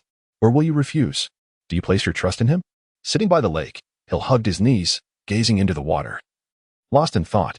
Previously, in the underground chamber, Dumbledore had proposed a partnership to defeat Voldemort, yet he insisted that Hill must place complete trust in him. Given Dumbledore's consistent demeanor towards Hill and the final words of his mentor, Nickleby, Hill had always maintained a respectful distance from Dumbledore, wishing to avoid any connection with him. Do you know what Dumbledore's greatest regret in life is? Nickleby inquired, reclining on his chair. This was Hill's final week with Nickleby, who had grown exceedingly frail. Spending most of his time lying still in one place, Hill hesitated for a moment before stating that it must pertain to the death of his sister. He had heard whispers of a confrontation between him and the dark wizard Grindelwald, during which, amidst the chaos, his sister was inadvertently slain by a curse of unknown origin. Such matters are typically shrouded in secrecy, and Hill would not have been privy to them. Indeed, he could not have known. However, the book did reference this incident, which is why Hill hesitated to divulge it. Nicholas Flamel cast a surprised glance at Hill and nodded. Thus, if there exists any possibility of resurrecting his sister, he would undoubtedly strive fiercely to attain it. Therefore, you must exercise greater caution concerning Dumbledore. Flamel sighed, acutely aware that his time was limited. His sole wish was for his protege to find happiness. Yet, this young man's path was destined to be fraught with peril. Perhaps the entire world would stand as his adversary. Are you suggesting that I harbor clues to the resurrection of the dead? Hill inquired, furrowing his brow. He then shook his head in disbelief. It is impossible for the dead to return to life, especially those who have been gone for so many years. With a wistful expression, Flamel replied, "This is something I cannot ascertain. In any case, your family conceals a secret, and there are many rumors circulating in the outside world. Some claim it to be a treasure of incalculable wealth, possessing various long-lost magical artifacts and tomes of knowledge. Others assert it to be a latent power. A network cultivated by the Fox family over a millennium, capable of unsettling the wizarding community. Still, others contend that the Fox family harbors the means to resurrect the deceased. An extraordinary method to attain immortality." Hill could only manage a bitter smile. His knowledge regarding the Fox family was scant. Perhaps there existed certain truths, yet, at present, he remained oblivious to their reality. The more he delved into the intricacies of the Fox family, the more he perceived their enigmatic nature. Damn the restrictions. When would he finally be able to uncover the entirety of the Fox family's secrets? Thus, was Dumbledore fixated on the last endeavor? Reviving his deceased sister, surely. This must be Dumbledore's greatest aspiration. Once upon a time, Dumbledore was a young wizard of remarkable stature and ambition, striving to reshape the magical realm. However, ever since the tragedy befell his sister, he seemed to have transformed entirely, retreating into silence and taking up a teaching position at Hogwarts. Yet, despite the passage of years, he remained unable to come to terms with his sister's death. As Nickleby remarked, if there existed a possibility to resurrect his sister, Dumbledore would undoubtedly pay any price for such a chance. Moreover, Dumbledore had ascertained through some means that the Fox family possessed that very object. Nickleby spoke slowly, a mysterious glimmer dancing in his eyes. What? From what I gather, it indeed appears to exist. Narrowing his eyes, Nickleby gazed at Hill's astonishment with a sense of accomplishment. As if to say, I believe I mentioned that I am well acquainted with one of your ancestors. She subtly revealed to me that your family intends to revive someone. Revive whom? Hill had already acquired an abundance of information from Nickleby today. Had he pursued such knowledge through legitimate means, he would have been left waiting indefinitely. Of course, it is your forebear, the original member of the Fox family. Would it be worth such a significant sacrifice for an ordinary individual? They seek to resurrect the progenitor of the Fox family, the mightiest being from a millennium ago, one who seemed to have ascended to the pinnacle of divine realms. The progenitor? The universally acknowledged strongest individual from 1,000 years past, the sole victor of the Second War, and the founder of the Fox family, clearly. Your family harbors grand ambitions. What could they possibly intend by expending such effort to revive their ancestor? Nickleby furrowed his brow as he regarded Hill, who mirrored his expression. Both men locked in a silent exchange. Dinner is ready. You two come and eat. Nickleby's wife, Perina, called out. Darling, what are we having today? Of course, pasta. Nickleby replied in exasperation, silently mouthing to Hill, I have been eating pasta for centuries. Emerging from his reverie, Hill began to contemplate whether he should trust Dumbledore, or rather, to what extent he should place his trust in him. I do not possess the means to resurrect, nor do I know how. However, it seems I have no choice but to place my trust in you. He lowered his head, resting his chin upon his knees. In this matter, he has the option to refuse. However, doing so would mean relinquishing his chance for vengeance. How could he tolerate the one who harmed Hermione leaving Hogwarts with such impunity? Yet, to truly set aside his guard against Dumbledore and wholeheartedly trust him is a formidable challenge for Hill. After all, deeply ingrained beliefs are not easily altered. Moreover, even if Hill were to genuinely place his trust in Dumbledore, what actions would Dumbledore take in response? It is truly vexing. Heath reclined on the ground, closing his eyes to relish this rare moment of leisure. This interlude, however, was destined to be fleeting, for once it came to an end, he would be compelled to make a final decision. The warm sunlight enveloped him, creating the sensation of being immersed in a hot spring. The air was perfumed with the fragrance of blooming flora, and even in the chill of winter, this place thrived with vitality. Silence reigned all around, as most Hogwarts students preferred to lie in their beds, cocooned in blankets, indulging in a deep slumber. Yet, much like Heath, not every student relished the confines of their dormitory. As Hill felt a sudden darkness envelop him, it seemed as though something obscured the sunlight that cascaded upon him. He opened his eyes, only to be momentarily blinded by the dazzling rays. Sitting up, he turned to his side, discovering that, unbeknownst to him, another person had appeared beside him. Luna? It appeared that Luna had not heard Hill's words. She merely sat beside him, hugging her knees, her gaze fixed intently upon the vast lake ahead, seemingly oblivious to the presence of another living soul beside her. Hedwig shook his head. He had witnessed Luna in such circumstances on several occasions. In contemporary Hogwarts, the most eccentric house is universally acknowledged to be Ravenclaw, and among Ravenclaw, the most peculiar individual is undoubtedly Luna. Indeed, one could assert that Luna is the most idiosyncratic person throughout all of Hogwarts. Hill made attempts to engage Luna in conversation. However, more often than not, she disregarded his presence, engrossed in her own pursuits. After several such encounters, Hill ceased to persist in what seemed to be a rather futile endeavor. He would only occasionally interject with a few words when other students teased Luna. Hill closed his eyes once more, reclining to continue his unfinished repose. You find me bothersome, do you not? With a resigned sigh, he opened his eyes, sat upright, shrugged, and replied, I had thought you were oblivious to my presence. He was long accustomed to Luna's forthrightness regarding his thoughts. Perhaps she would have a brighter future as a fortune-teller. After all, it is said that witches make the most suitable diviners. You seem to be contemplating something rather impolite. Luna observed, her gaze fixed intently upon him, causing Hill to feel somewhat embarrassed. You are correct. I cannot see you, she continued. Really? Hill raised an eyebrow, finding Luna's assertion rather credible. You both exist and do not exist. In my view, you appear and disappear, though most of the time you remain unseen. Luna's tone was devoid of emotion, as if she were recounting an utterly unrelated matter. Well then, am I now visible to you? He inquired. I still cannot see you. Hill replied, utterly perplexed. Luna extended her hand directly toward Hill. He sat there, bewildered by her actions, unable to fathom her unconventional thought process. Her hand made contact with Hill's face, causing him discomfort, yet he did not withdraw, merely allowing her to proceed. His curiosity about her intentions piqued. You do indeed exist. My hand can feel you, Luna declared, her fingers gliding across Hill's face, eventually reaching his eyes and pausing momentarily before ascending to rest upon his forehead. Yet, I still cannot see you. Hill shrugged and then inquired, so, why do you wish to converse with me? Speaking to someone who exists beyond your purview seems akin to addressing the air, does it not? It appears to be a futile endeavor. If one cannot perceive, why bother acknowledging it? Engaging in conversation with the void feels rather peculiar, does it not? What I cannot see, others may perceive, conversely.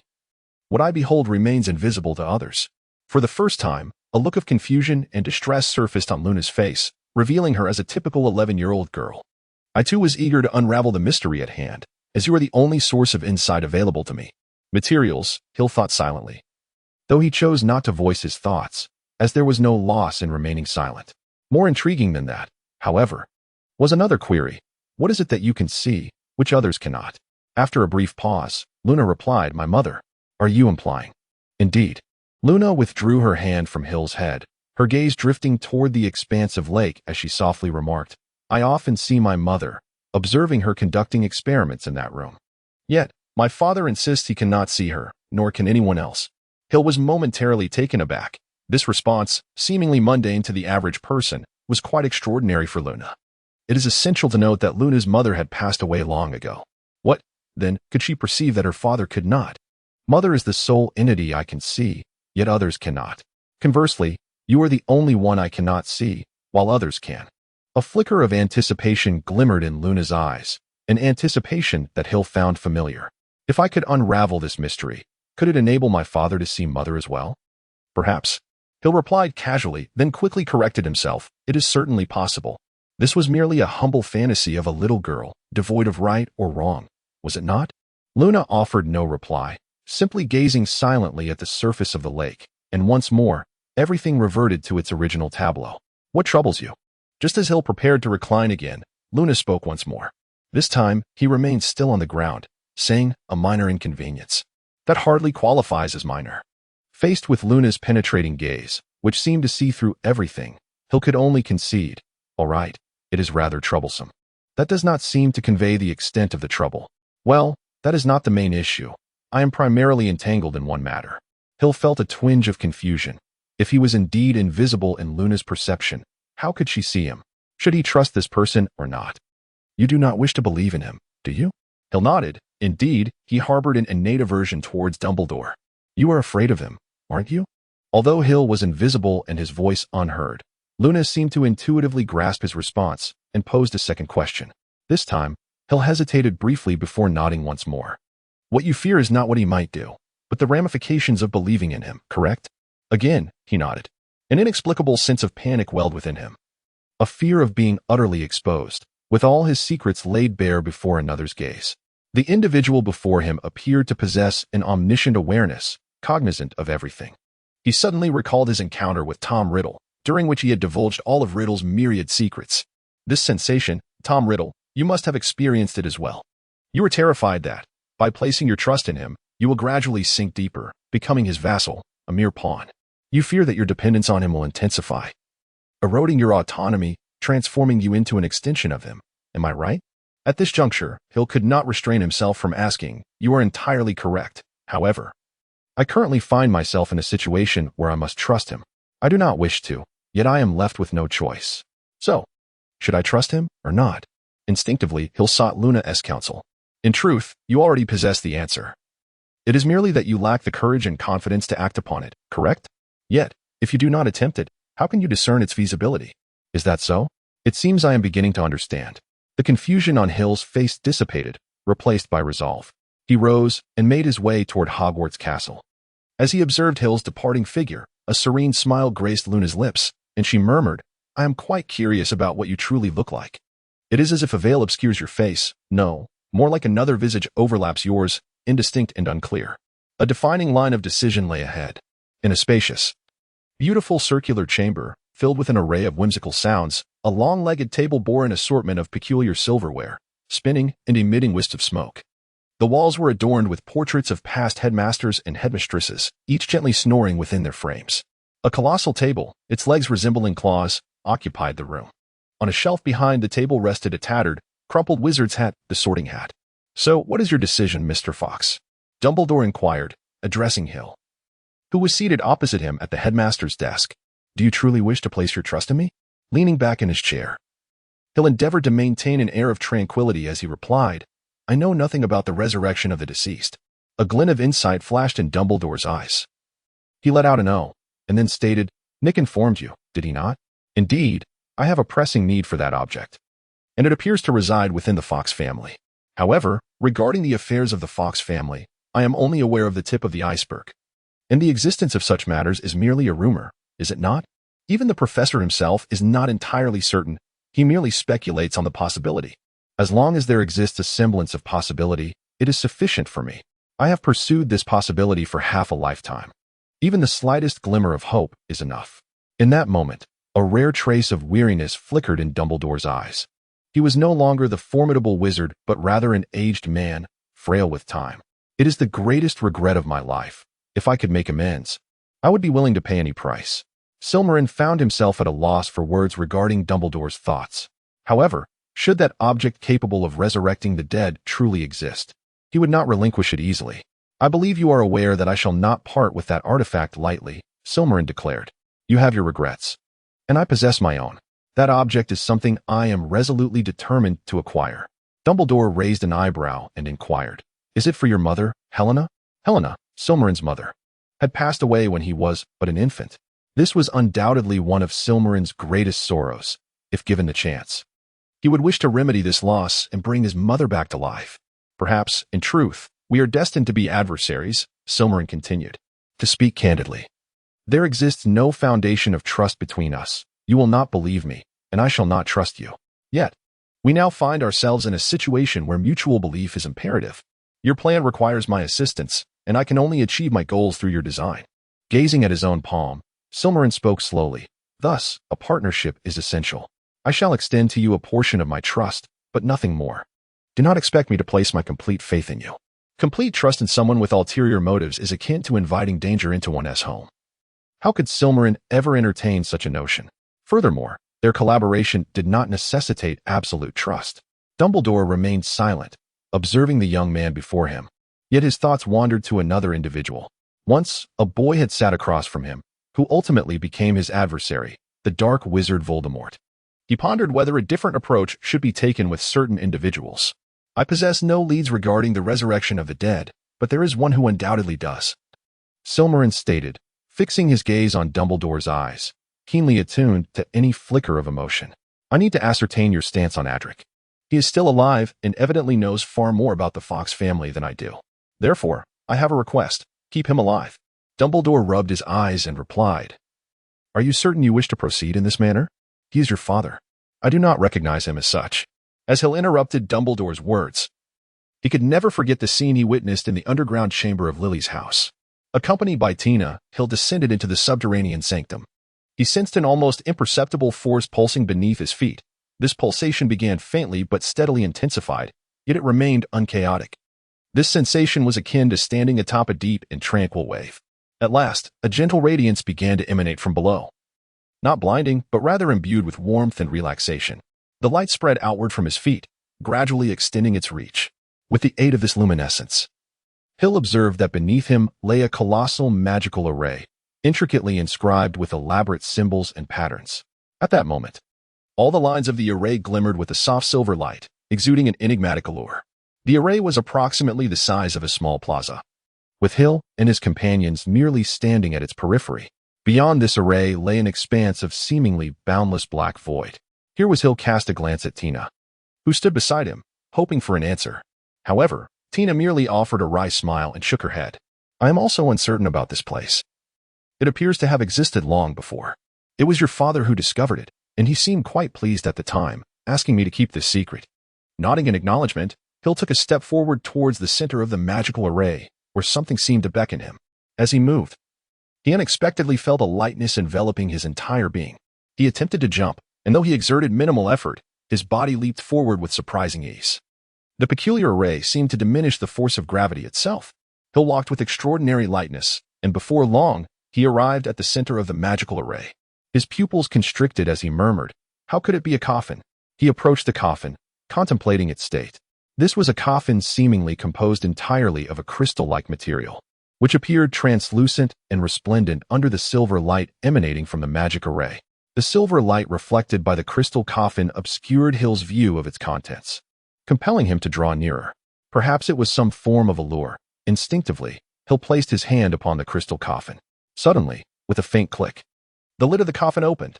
Hill was naturally taken aback, feeling a twinge of guilt for disturbing the peace of the deceased. Such behavior was utterly inappropriate. With a hint of remorse, he cast a glance into the coffin, eager to discern the identity of the occupant within. Suddenly, Hill's countenance shifted dramatically, his eyes widening in disbelief as he fixated on the figure inside the coffin for what felt like an eternity. From his throat emerged a strangled whisper.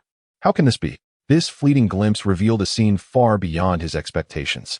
Gripping the coffin's lid tightly, his pallor deepened as he murmured, How can it be? How could it be you lying here? Mother, why does Hill harbor such profound resentment towards Adric? Is it not enough to have disrupted his mother's eternal rest? Yet, if that were insufficient, what if his mother were on the verge of being transformed into a specter? Would that be enough? Not every departed soul is destined to become a ghost. To become a ghost signifies a severance from all ties to the living, rendering any notion of a future obsolete. They are left to languish in futile anticipation, awaiting the day of their own dissolution. Should you inquire of the ghosts at Hogwarts, they would convey that becoming a specter is far from a blessing. This magical array bore a faint scent of dark magic, a fact communicated to Hill by Booker himself. It was precisely for this reason that Hill's animosity towards Adric was so profound. Observing Hill's intense reaction, Dumbledore was momentarily taken aback, then seemed to grasp the situation, nodding thoughtfully as he spoke. Thus, preventing Tom from acquiring Slytherin's legacy and capturing Adric is the objective, is it not? We shall eradicate Tom Riddle. Very well. Let us stage a performance together. Once it concludes, we shall share the intelligence gleaned from Adric, and our collaboration will come to an end. What do you say? Dumbledore chuckled, for at long last, the endeavor he had long pursued had taken a small step forward, albeit a modest one, yet a promising beginning nonetheless. Hill nodded. In this scheme, his tasks were minimal, almost devoid of risk. In contrast, the potential rewards were substantial, rendering the endeavor exceedingly advantageous. Moreover, in relation to that particular item, he was indeed closer than Dumbledore. Once he retrieved book and combined it with Aldrich's information, would it not rightfully belong to him? Thus, I shall unveil my plan to you. First, the headmaster's office was imbued with a subtle aroma of wood, as the warm afternoon sunlight streamed in, illuminating the scene where an elder and a youth began to weave an enormous web. As for what this web would ensnare, or whether it might be torn asunder by its quarry, who could say? The commencement of the plan marked a distinct division. The news that Hill is the one who opened the Chamber of Secrets has been circulating within the school for an entire week, and the atmosphere at Hogwarts has grown increasingly tense. Everyone is apprehensive about becoming the next target of an attack. Hogwarts is no longer safe. This is the headline of today's Daily Prophet, which elaborates on a series of assault incidents that have transpired at Hogwarts, with the narrative clearly pointing toward Hill. Currently, all evidence implicates the second-year student, Hill Fox, who has been shown to have opened the chamber and attacked 4 students. Harry glanced at the newspaper in his hands, feeling an overwhelming urge to tear it apart, yet he managed to restrain himself and continued reading. He was curious to see just how far the publication could distort the truth. Although the student had indeed assaulted 4 Hogwarts students, the headmaster, Dumbledore, appeared indifferent, taking no relevant action. From certain unnamed Hogwarts students, we gleaned insights into Hill Fox's life at the school. He seemed to live happily and comfortably, unconcerned about being attacked. He merely needed to identify a target he disliked and strike. One student expressed their outrage, stating, "I don't understand why he would do such a thing. And even more so, how he can still smile after committing such atrocious acts. I believe he must be a madman. He should be locked away in Azkaban." Taking a deep breath, Harry unfolded the crumpled newspaper, gritting his teeth as he continued reading. Although he was unaware of what Azkaban entailed, the context suggested it was a prison. Currently, the Ministry of Magic has intervened in this matter, and the appropriate personnel are on their way to Hogwarts. I believe they will thoroughly investigate the situation. After all, evil shall not triumph over justice. Suddenly standing up, Harry disregarded the peculiar gazes of the surrounding students and hurried toward a figure in the distance. "Hill, wait. I have something to say to you." Upon seeing Hill stop, Harry approached him, only to find the latter's demeanor remarkably calm. The comforting words he had prepared seemed to escape him. Previously, Hill had maintained an air of indifference, even amidst the hall filled with discussions about him, sharp comments reaching his ears and countless accusatory glances directed his way. Yet, he remained composed. And this tranquility left Harry feeling a sense of loss. Did he need my comfort? With his head bowed, still feeling disheartened, Harry sensed a weight on his shoulder. He lifted his gaze to find Hill's hand resting there, their eyes locking in mutual understanding. "I know what you want to say. I truly appreciate your trust in me. It seems that you are the only one at Hogwarts who continues to believe in me unwaveringly." Though the words were seemingly calm, Harry felt an overwhelming sense of desolation and sentimentality within them. He wished to speak, yet was halted by Hill. "My time is limited. The Ministry of Magic has arrived and is currently in the headmaster's office. I may need to depart for a while, but rest assured, I shall return swiftly." Harry was taken aback. Had the ministry's representatives arrived so promptly? This implied that Hill would be taken away and imprisoned in Azkaban. How infuriating. Hill was innocent. How could he possibly be the one to have opened the Chamber of Secrets? "Before I leave, there are a few things I must convey to you. First, I sincerely apologize for having concealed so much for so long. However, please trust me. The reason for my silence was to protect you from the dangers of knowing too much. I feared you might recklessly venture into perilous situations and come to harm. After all, I have few friends, and I do not wish to see any of you suffer." Harry nodded, having previously voiced his grievances regarding Hill's secrecy. Yet that seemed inconsequential now, did it not? Secondly, regarding the chamber, I have gleaned some clues, and it is prudent to share them with you. Just be cautious. If necessary, seek out Dumbledore. He will assist you. Listen closely. Myrtle is a potential lead, though I lack the time to investigate further. I have also made some progress regarding the creature in the chamber, based on the known clues: the fleeing spider, the attacked rooster, and the petrified student. It is evident that the beast is likely a basilisk. However, you will need to conduct further research. Fantastic beasts and where to find them contains relevant information. In any case, prioritize your safety. Harry felt a warmth in his eyes. Hill's tone, reminiscent of someone preparing for a farewell, was deeply unsettling. He lowered his head, not wanting Hill to witness his distress. Lastly, the strength of one is insignificant. Only through unity can we wield sufficient power. I am aware that your relationship with Ron is currently strained, but trust me, he is not the one spreading rumors. He is not that foolish. The truth is evident. The one who opened the chamber has set traps to ensnare me. He seeks to sow discord between us, isolating us so that he may deal with us one by one. Thus, give Ron a chance. I believe he will not disappoint you." Harry nodded and said, "We shall meet again, will we not?" "Of course." Hill's smile radiated warmth and optimism. "At last, I have disposed of yet another hindrance. Next, I shall deal with Dumbledore." In the Slytherin chamber, Tom Riddle stood before the statue of Salazar Slytherin, a cold smile gracing his lips. Behind him, a shadow lingered, a black cloak shifting ominously. Tendrils of crimson intertwined with dark smoke emanated from the cloak, the scent of blood indicating that this was no mere apparition. Things are not as simple as they appear. Everything has progressed too smoothly. A chilling voice responded, evoking a sensation akin to a blade slicing through ice, which would undoubtedly send shivers down one's spine. Strangely, Dumbledore exhibited no reaction, a circumstance that was inherently illogical. Tom Riddle cast an impatient glare at the figure robed in black, snorting dismissively as he said, "Are you overthinking this?" Indeed, Dumbledore has taken no action. But what could he possibly do? Let us not forget that the Ministry of Magic has long harbored dissatisfaction towards him. This is merely an opportunity for them to exploit. If he cannot even protect his own students, his reputation will surely suffer a considerable blow. Ultimately, you are but a tool, an instrument to assist me in acquiring Slytherin's legacy. Do not meddle in my plans, Adric. The figure in black was indeed Adric, whose aura of darkness had intensified since their last encounter a year prior, wisps of shadow swirling around him. It was clear what state he was in. This plan could not afford any missteps, hence every incongruity must be scrutinized to perfection. Adric paid no heed to the increasingly grim visage of Tom Riddle and remarked, "Do not underestimate Dumbledore. He is no mere trivial opponent. In truth, your very essence, the esteemed Dark Lord, was shaped by his teachings. As a mere 16-year-old version of the Dark Lord, you are not in a position to disregard Dumbledore." Furious, Tom Riddle stamped his foot and shouted at Adric, "So, what do you propose we do? Shall we abandon the plan? Remember, the time to secure Slytherin's legacy is fast approaching. If we miss that window, we must start afresh." "I must venture out once more," Adric replied, shrouded in his cloak, obscuring his thoughts. "I need to ascertain that the troublesome individual has been confined within Hogwarts, and then devise a means to keep Dumbledore occupied outside its walls, thus creating an opportunity for you. Should you fail after this, you are well aware of the consequences. How do you intend to delay Dumbledore? He can return to Hogwarts with a mere thought." Tom Riddle began to calculate the probability of success, his greatest concern being Dumbledore. "Humph. This time we have reinforcements. The pack of rats hiding in the sewers has agreed to assist us." Adric's tone dripped with disdain. Although they had been reduced to fleeing wretches centuries ago, they still possessed a modicum of worth.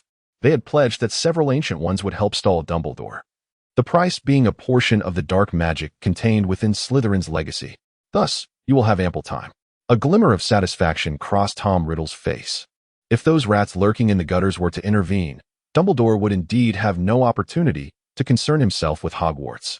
In fact, he might even find himself preoccupied with his own safety. Everything was proceeding smoothly, was it not? Azkaban, the prison of the magical world, was guarded by the terrifying Dementors and located in a remote area of the North Sea, unknown to most. The Department of Magical Law Enforcement has established a prison on a small island amidst the frigid waters of the North Sea, known as Azkaban Castle, or simply Azkaban. Azkaban is a place of terror, guarded by Dementors, a dreadful breed referred to as soulless fiends. They feast upon the positive emotions of individuals.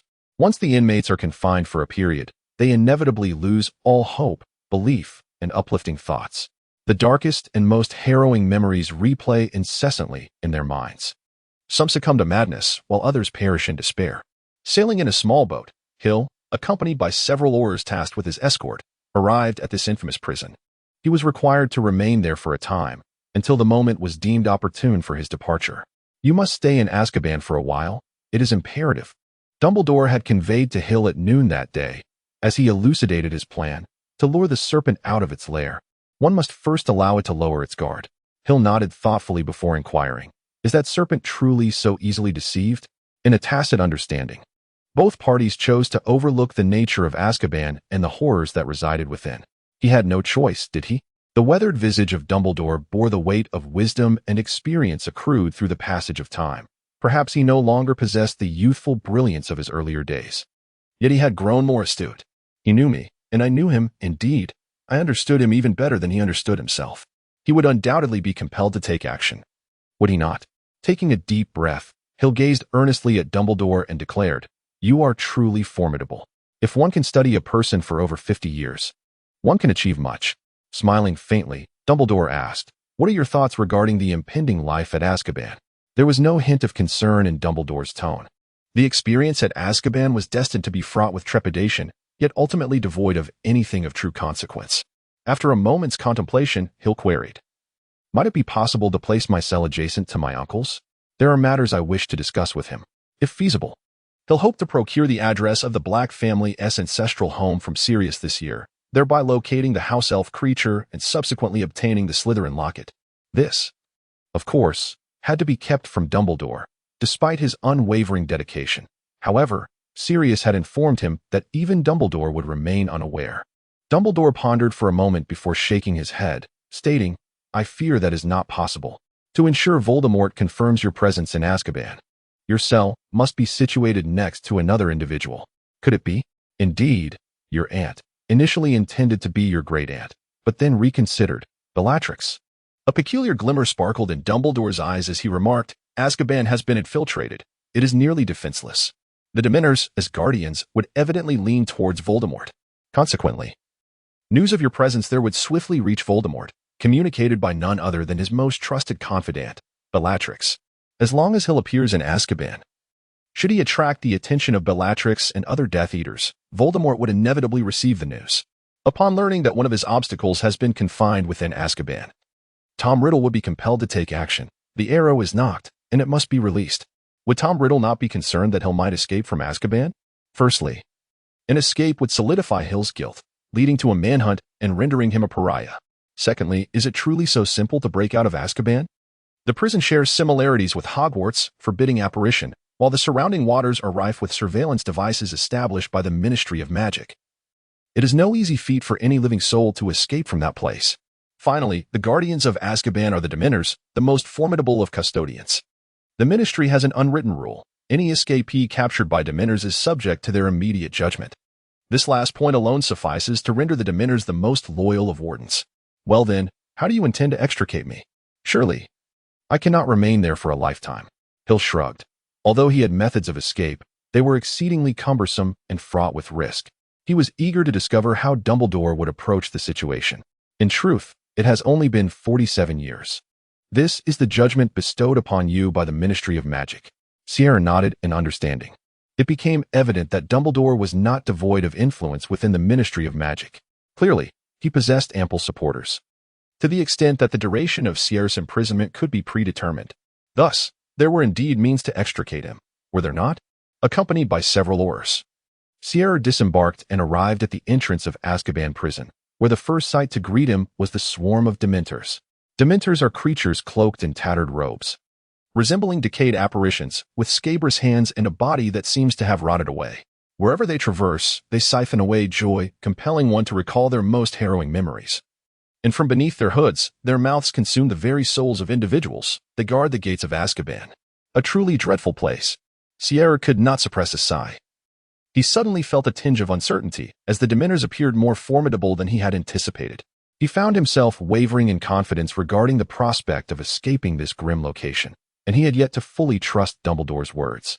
A young Auror tasked with escorting Sierra also nodded, expressing, if possible, I would prefer never to set foot in this place again. He glanced at Sierra and hesitantly inquired, Aren't you afraid? The young Auror noted that although Sierra sighed, there was no trace of fear upon his countenance.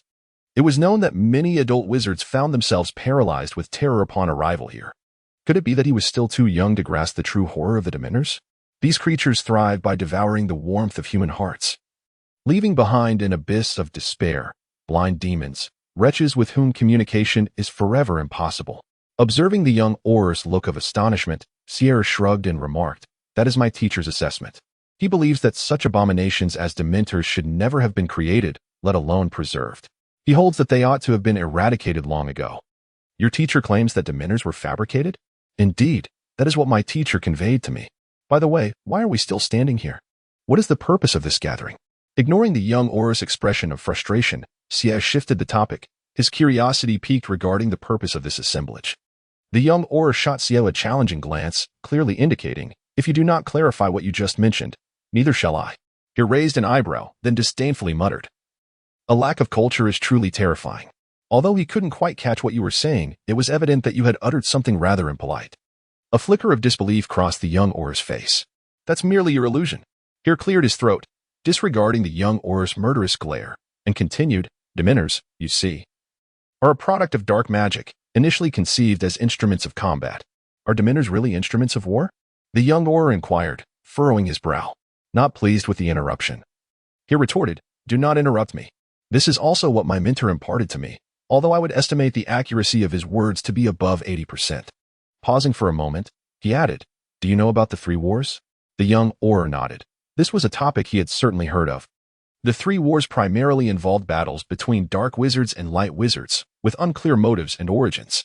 The outcome left the magical realm severely weakened, rendering both sides incapable of further conflict, leading dark wizards to retreat underground while light wizards recuperated. Here presently resembled a teacher lecturing his pupils, and a blackboard would have only enhanced the scene. The other Aurors remained silent, intrigued by such secrets. In truth, those more mature and composed Aurors were conspicuously absent from this escort list, as the conflict reached its later stages with heavy casualties on both sides. They pondered the possibility of creating a tool to replace them in battle. To their surprise, they succeeded in engineering such a combat instrument. He gestured toward the swirling Dementors in the distance and remarked, That represents the Dark Wizard's attempt, which seems to have been officially designated as Prototype Spectre 3. Now, wait a moment. What about the combat instruments created by the Light Wizards? The young Auror couldn't help but interject again, faced with Hearst's displeased gaze. He offered a sheepish smile. I was just about to explain. With the young Auror covering his mouth, he pressed on, exuding a sense of resignation. The Light Wizards were rather reactive. You could even say they were sluggish in their response. Initially, they did not guard against the Dementors created by Dark Wizards. It was only after suffering significant losses that they considered manufacturing something to counter the Dementors. Noticing that the young Auror seemed on the verge of another question, Here hastily interjected, And don't mention the Patronus charm. It's not something every wizard can master. The object developed by the Light Wizards is the Philosopher's Stone. Here sighed at this point, lamenting that his mentor had been ensnared by the Philosopher's Stone for a lifetime. As for the Philosopher's Stone, I shall not elaborate further. It was originally crafted solely for the purpose of combating Dementors. May I pose a question? The young Auror, now quite clever, raised his hand in anticipation. Go ahead. He replied. Hill nodded weakly. The young Auror, as if granted a reprieve, hurriedly exclaimed, It seems there is only one Philosopher's Stone. How can it possibly contend against so many Dementors? I mean, the disparity in numbers is quite significant, isn't it? Furthermore, why not study dark wizards and develop a form of weaponry for combat? Extending his hand, Hill attempted to tap the young Auror on the head, only to painfully realize his lack of height. Ultimately, he could only express his frustration, saying, You know, if you had said that several centuries ago, you would have been promptly sent to Azkaban for a few years of reflection. Is that so? Study dark wizards? Do you have any idea how those righteous white wizards would treat someone like you? It seemed he had misconstrued the concepts of white and dark wizards. You believe the Death Eaters are dark wizards, and all of you Aurors are white wizards, correct? Hill felt somewhat speechless. Indeed, the current history books gloss over many matters, masking the truth with various veils. This cannot solely be blamed on the apparent lack of education of the young or, after all, how could one comprehend what they have never heard of? In the eyes of white and dark wizards, it is black or white. This is the essence of true white and dark wizards. Black or white. The young wizard repeated this phrase several times before inquiring. So, what are wizards like us? White wizards or dark wizards? Strictly speaking, you could be classified as gray wizards, Hill replied. Gray wizards? This is a faction that emerged towards the end of the war. As many were neither fond of white wizards nor dark wizards, they refer to themselves as gray wizards. Neither black nor white. That is their mantra. At this point, Hill suddenly slapped his forehead, casting an exasperated glance at the young Auror. It's your fault. I almost digressed again.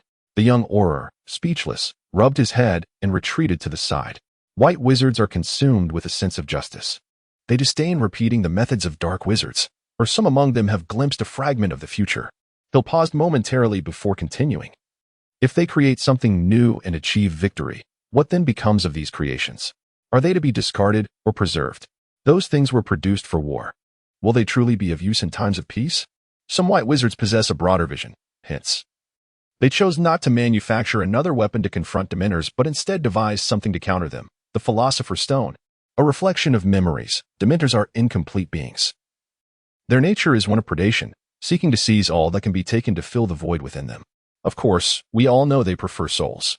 The Philosopher's Stone, in essence, embodies absorption, taking in all that can be absorbed to achieve evolution and transcendence. As you can see, it favors human emotions. Nickleby's voice had grown weak. He had been bedridden for several days.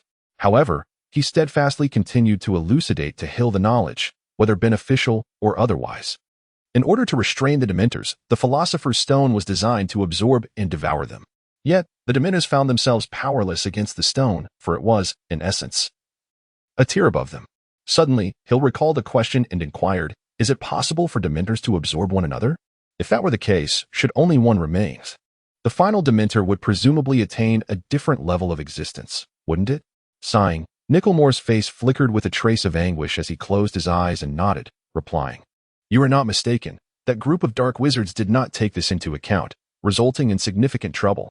Aside from Nicklemore, few are likely aware of the reasons behind the sudden vacuum of high-level combat power between the dark and white wizards at the conclusion of the Third War. At that time, many were taken aback as both sides abruptly ceased their prolonged conflict, halting years of warfare. Moreover, numerous once prominent wizards passed away within a remarkably brief span following the war. It was indeed perilous. That group of dark wizards was playing with fire, nearly allowing the Dementor to evolve to its final stage. The outcome was that the dark wizards lost control over the Dementor, leading to its rampage and indiscriminate assaults on Muggles, resulting in dire consequences. According to Muggle historical accounts, they referred to it as the Black Plague. And what of the white wizards? What was their situation? In order to subdue the Dementor that had nearly transcended to another realm, the majority of high-ranking white wizards chose to sacrifice themselves, allowing the Philosopher's Stone to absorb all that they were, thus completing that crucial ascension. As Nicklemore spoke, tears welled in his eyes. Those who perished were once his dear comrades. Therefore, the enchantment of the Philosopher's Stone does not stem from its essence, but rather from the elite wizards it has absorbed, correct? Upon learning the truth, Hill felt neither a sense of relief nor a sudden clarity. On the contrary, his mood grew particularly heavy. After the war, the Philosopher's Stone was entrusted to my care, and I shall depart this world with it. Meanwhile, the newly reformed Ministry of Magic deemed the Dementors a valuable tool, disregarding the majority of wizards' opposition and subjugating them. Naturally, they also imposed restrictions. Dementors could no longer consume one another, and the consumption of living beings was limited to no more than 5 individuals, with the total number capped at 1,000. Nicklemore scoffed, remarking that those greedy fools would inevitably pay for their foolishness in due time. Hilmer, the Dementors ultimately betrayed the Ministry of Magic and allied themselves with Voldemort. The basic situation is as follows. There are certain matters that I cannot disclose, and you would not believe them even if I did. Hill concluded his 10-minute lecture on fundamental knowledge, and then looked at the young Auror, who appeared utterly bewildered, and remarked, Now, can you enlighten me as to why we have yet to enter? The young Auror, momentarily taken aback, quickly glanced at his watch and responded, The time has arrived. We may proceed.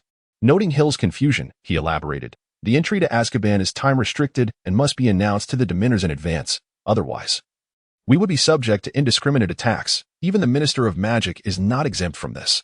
Damn, Hill thought, feeling somewhat irked. After all this fuss, it turned out to be merely this. However, those Dementors truly exuded an air of arrogance, seemingly unconcerned even for the Ministry personnel, emboldened by their power. Wait a moment. Could it be that, indeed, the Philosopher's Stone has been destroyed, and their greatest nemesis no longer exists? Upon entering Azkaban, Hill was taken aback to discover that many of the cells were empty. In the few occupied ones, the locks appeared rusted, seemingly breakable with a mere kick. Yet, the prisoners within lay motionless, akin to the deceased, some sprawled, others reclined, but none exhibiting any sign of life. Witnessing this, Hill began to admire his uncle, who had so audaciously escaped from Azkaban. This also illuminated the depth of Sirius's animosity towards Peter Pettigrew. The resentment had transcended his fear of the Dementors. Hill endeavored to locate the cell of his uncle, Sirius, yet every individual within appeared disheveled and utterly unrecognizable. Ultimately, he resigned himself to this futile pursuit and followed the leading Auror to his own cell with a sense of resignation. "This shall be your cell," announced the young Auror as he halted his steps, gesturing towards an iron door before Hill. "The conditions here may not be particularly favorable. Well, in any case, take care." Hill and the group of Aurors engaged in lively conversation as they journeyed together, gradually lowering their guard against him. In their eyes, Hill appeared merely as a rather intelligent 12-year-old boy, whose temperament seemed quite amiable, contrary to the brutal and malevolent reputation they had previously heard about. Hill took a deep breath. The dark, ominous cell before him resembled a monstrous creature with its gaping maw, poised to devour any prisoner who dared to enter, grinding them to fragments before spitting out the remnants. Alas, the environment here is indeed extraordinarily dreadful, yet fortunately he need not linger for long. Hill shrugged and then slowly stepped into the cell. The confines were smaller than he had anticipated, containing merely a stone slab that could barely be deemed a bed, atop which lay a soiled blanket, the original color indiscernible. Aside from that, there was nothing else. Ah, yes, the chaotic scrawls on the wall, seemingly etched by fingernails, could be considered a detail. The cell boasted 2 windows, one adjacent to the door and the other in the interior wall, seemingly connecting to the neighboring cell. What a peculiar design! Did they not fear the prisoners might devise something untoward? Clang! As Hill heard the clinking of chains, he realized the sound did not originate from himself, for he bore no shackles. Perhaps it was a courtesy extended to his youth. He glanced toward the window on the adjacent wall, from whence the noise emanated. Rubbing his ears, Hill gazed in bemusement at a face that had unexpectedly appeared at the window, then sighed and turned to the group of Aurors lingering outside the door. "Might I inquire about my neighbor?" The young Auror, producing a notebook from seemingly nowhere, flipped through its pages before responding, "Bellatrix Lestrange, a rather infamous Death Eater." Upon confirming that his neighbor was indeed his aunt, Hill nodded and took a seat on the edge of the bed. Noticing the filthy blanket, he addressed the young Auror. "Could you provide me with a cleaner blanket?" The Aurors exchanged incredulous glances. After all, he was in prison. Yet, they maintained a decent rapport with Hill, and their impression of him was relatively favorable. Being young themselves, their sense of compassion had yet to be extinguished. Consequently, the young Auror retrieved a somewhat new cotton blanket from somewhere and tossed it in. "Thank you." Hill smiled gratefully at the young Auror, exuding a calmness as if he were merely enjoying afternoon tea in his garden rather than sitting in a cell. The young Auror sighed, remarking, "I truly cannot discern whether your lack of fear is innate or due to other reasons. Your demeanor is decidedly unconventional. Is that so?" Hill chuckled softly, tidying up the stone bed before laying the blanket across it. "By the way, what is your name?" "Lynn Nicole." "Well then, farewell. I presume you have other matters to attend to." The door was closed and locked, plunging the room into deeper shadows. Save for a sliver of pallid sunlight streaming through the window, barely illuminating the stone bed. Hugging his knees, Hill sat upon the bed, suddenly overwhelmed with nostalgia for Hogwarts, yearning for everything about it, the delectable food, and his friends. A high-pitched laughter abruptly interrupted his reverie. He lifted his gaze to find the same face still lingering at the window. Sighing, he weakly inquired, "What is so amusing?" "Bellatrix." Bellatrix, once renowned for her beauty and pursued by many, now appeared to Hill as a gaunt, deranged woman, the years of imprisonment having ravaged her form. The laughter persisted, and with a hint of amusement, Bellatrix regarded Hill with a playful expression, saying, "What crime led to your incarceration?" A child of your age should still be studying at Hogwarts. Observing the small boy curled up under the covers next door, Bellatrix found the situation amusing. Being imprisoned at such a tender age must surely mark him as one of the youngest in the annals of magical history. She suddenly felt an intense curiosity about what heinous act the child must have committed to be confined in Azkaban. "Innocent, I am," he declared earnestly. Bellatrix laughed once more, feeling a long-lost joy as she observed the boy's serious demeanor while he proclaimed his innocence. This boy was indeed fascinating. "Well then, I shall take my leave." The night in Azkaban appeared exceptionally desolate. Even the occasional breeze seemed to carry the faint sound of wailing spirits. The moonlight tonight was particularly dim, shrouding the entire world in an enveloping darkness. Hill rose to his feet and approached the window by the side wall, addressing the wall adjacent to him. "Indeed, I have long asserted my innocence. Therefore, I shall take my leave. I am grateful for your company during this time. Otherwise, I might have succumbed to boredom. Beatrice, do you have nothing to say?" Hill stood by the window for quite some time, yet he received no response. He nodded slightly, as if coming to an understanding. Subsequently, he approached the stone bed, picked up the blanket still retaining his body heat, and gradually stuffed it through the window. After all, it would be of no use to him. He had no idea when he might encounter that person again. "Thus, this blanket is for you. It is not for any other reason, nor out of sympathy. I have simply grown weary of your incessant wailing each day. Frankly, if you are cold, just say so. There is no need for all the shouting, as it disturbs the slumber of others." After rambling on for quite a while, regardless of whether Beatrix absorbed his words, Hill exited the cell and nodded at the several Aurors who had been waiting for some time. "Your release permit has arrived. Congratulations, you are now free." One of the older Aurors, seemingly the leader with a scarred face, exclaimed to Hill in a booming voice. Released from Azkaban after merely a month and a half. Hill must have set a record. Without further ado, the scarred Auror urged Hill onward, as they needed to vacate Azkaban within the allotted time or face the prospect of waiting until the following day. Hill nodded, casting one last glance at Bellatrix's cell, particularly at the window there. However, he saw nothing. Finally, he sighed and followed the footsteps of the several Aurors ahead. In the pitch-dark cell, Bellatrix sat on the bed, clutching the blanket that Hill had sent her, letting out a long sigh. The cold wind that seeped through the window instinctively made her clutch the blanket tighter, relishing the long-lost warmth, her eyes slightly glistening with moisture. She then closed her eyes and softly murmured, "What an impolite little rascal. The next time we meet, you must call me Aunt Bella." The biting cold still lingered, yet Bellatrix no longer felt the chill. "Speak. What message does Dumbledore wish to convey to me?" Hill inquired, seated on the boat, directing his question at the scar-faced Auror across from him. He had already learned from this Auror that Dumbledore had been compelled to leave Hogwarts, with all matters currently under Professor McGonagall's purview. Dumbledore himself was at the Ministry of Magic, facing inquiries regarding his past inaction. "He said nothing, merely instructed us to come and fetch you," the scar-faced Auror replied. "Is that so?" Hill nodded thoughtfully and then asked, "How has Hogwarts been faring lately?" He was genuinely concerned about potential upheavals at Hogwarts during this tumultuous period. The scar-faced Auror shook his head, his expression grave. "Another attack has occurred at Hogwarts. The victim is someone you know. Her name is Lily Dupin." "What?" The occurrence of yet another attack prompted the Ministry to reconsider the hastiness of their judgment regarding Hill. The charges against him had become untenable, and the verdict was rescinded. Hill's mind was far from the Auror's subsequent words. His heart was consumed with worry for another, Lily. How could this happen? He murmured, his face paling, a rare sight indeed. Even after spending half a month in Azkaban, he had never looked so unwell. Lily, the person he felt the most remorse towards, without exception. Initially, Hill had merely seen Lily as a substitute for Hermione, seeking to find a semblance of Hermione in her. However, gradually, he discovered that he had developed genuine feelings for this girl. Indeed, he had found himself enamored with two girls simultaneously. Due to certain circumstances, his relationship with Lily had dwindled to that of mere acquaintances, perhaps even less than that. Even after regaining his normalcy, guilt had prevented him from apologizing to Lily or clarifying matters. In Hill's mind, this chapter was to be closed. Everything between him and Lily was to end there. After all, he had resolved to no longer suppress his feelings for Hermione. Yet, with such an event unfolding, could Hill still turn away from Lily? "I am deeply grateful for all that you have done for me. Truly, I must apologize, for the burden lies with me. It is unnecessary for you to exert yourself in such a manner. Now, at this juncture, should I falter once more, it would seem indefensible.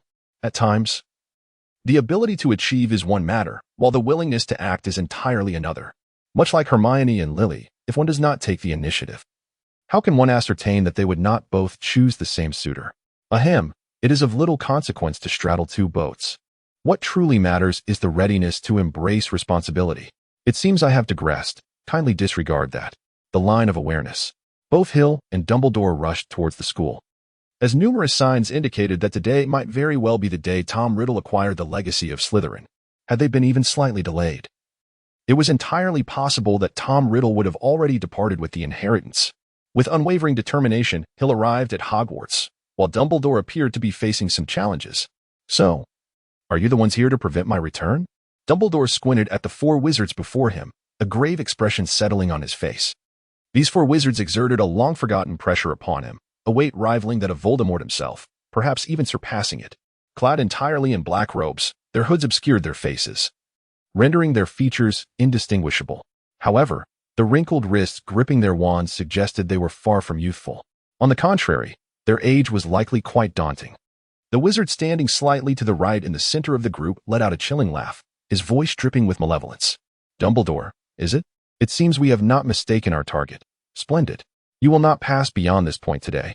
His tone was laden with disdain and confidence, as he believed that even Dumbledore would struggle against their combined might.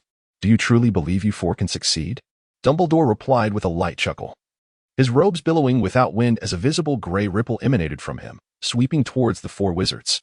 This was not a spell, but rather an assertion of presence. Humph. The four black-robed wizards snorted in unison, then simultaneously waved their wands forward. For beams of obsidian light shot forth from their wands, converging into a palpable ripple aimed at Dumbledore. This was a contest of presence. The clash of gray and black ripples collided, only to dissipate simultaneously, followed by waves of impact that, without exception, vanished into nothingness. The destruction wrought by their confrontation failed to even disturb the grass at the roadside. Both sides exhibited extraordinary control. While it appeared that both parties were evenly matched, the four black-robed wizards were acutely aware that they were at a disadvantage, especially since Dumbledore had yet to draw his wand. Furthermore, they were 4 against 1. So this is the prowess of the most powerful wizard of that time. Indeed, after years of isolation, we have fallen dreadfully behind this era. The leader of the black-robed wizards nodded, his tone now imbued with seriousness. He removed his hood, revealing a face gaunt and wrinkled, resembling a desiccated skull. The 3 other black-robed wizards followed suit, unveiling their similarly ravaged visages. Perhaps you have not heard of us, which is to be expected. We, lurking in the shadows, are destined to remain unknown to you.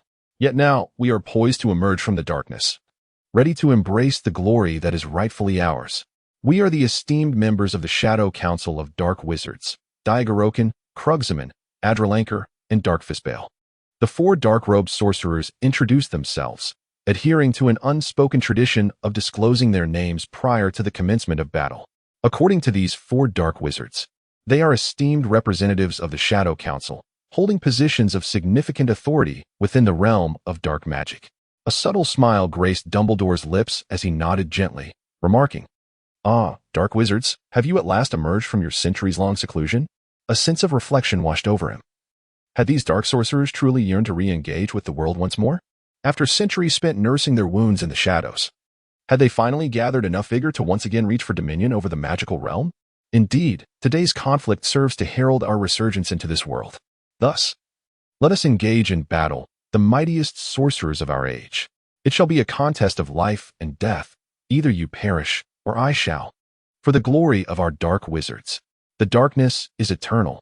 With a synchronized flourish, the 4 dark wizards brandished their wands. When Hill arrived at Hogwarts, it was already past midnight. Professor Flitwick awaited him at the castle's entrance. Upon seeing that Hill had safely reached Hogwarts, an unmistakable excitement illuminated his face. He strode forward and enveloped Hill in a warm embrace. "Welcome back to Hogwarts. It is splendid to see you once more, Professor Flitwick." Professor Flitwick appeared somewhat anxious. After a brief exchange of pleasantries, he urged Hill to return to the dormitory and refrain from lingering outside. It seemed Hogwarts had recently fallen into disarray. During their conversation, Hill learned that the incidence of attacks at Hogwarts had escalated dramatically. Since his confinement in Azkaban, several students had already been assaulted. Although the professors were diligently investigating and patrolling the school in hopes of safeguarding the students, the assailant appeared to be omnipresent. Rest well. We shall take care of the matter regarding the attacker. This is a tumultuous time, and with Headmaster Dumbledore absent from Hogwarts, please exercise utmost caution. As he watched Professor Flitwick depart, Hill shook his head. It was time to bring this farce to an end and restore peace to Hogwarts. Additionally, he needed to address matters involving Tom Riddle and Adric. Upon reaching the Myrtle's lavatory, he encountered Harry, Ron, and Lockhart, who were also present. Hill, Harry, and Ron were evidently taken aback. Exchanging glances, they simultaneously rushed forward to offer Hill a hearty embrace. Rubbing his back, which had nearly given way, Hill chuckled. Why such enthusiasm? I am not a damsel. He noticed a flicker of concern on Harry and Ron's faces and inquired, what is the situation regarding the Chamber of Secrets? Harry's smile faded, replaced by an expression of worry. We have uncovered the truth. There is a basilisk in the chamber, and Ginny has released it. Now, we must go and bring Ginny back. Hill nodded gently, as if events were indeed unfolding in accordance with the narrative of that book. Ginny had been taken to the Chamber of Secrets by Tom Riddle, and then Harry and Ron had pursued their investigation to this very place. At this thought, he glanced at Gilderoy Lockhart, who stood beside Harry and Ron, realizing that this fellow had indeed been dragged along as well. By the way, how did you return? Harry inquired curiously. Having learned from others just how dreadful Azkaban was, his curiosity piqued about Hill's return from such a place. Moreover, Hill appeared quite normal, not exhibiting the madness that others had described. After I was imprisoned, the attacks at Hogwarts did not cease, rendering the accusations against me invalid. Thus, Dumbledore devised a way to retrieve me. After briefly recounting the circumstances of his return, Hill asked, do you know what happened with Lily? Harry shook his head and replied, in the recent attacks, I have not heard that familiar sound. The victims were only discovered the following morning, and I remain perplexed by the situation. I see. Hill pondered for a moment before saying, then, you know where the chamber is, do you not? If that is the case, I shall accompany you. Hill was unconcerned about the barriers of the chamber, those non-existent walls, for based on previous events, it was indeed Tom Riddle who had lured Harry inside. Furthermore, with a fragment of Voldemort's soul within him, that door would not pose much trouble for Harry. Then, let us go together. Harry and Ron nodded in unison.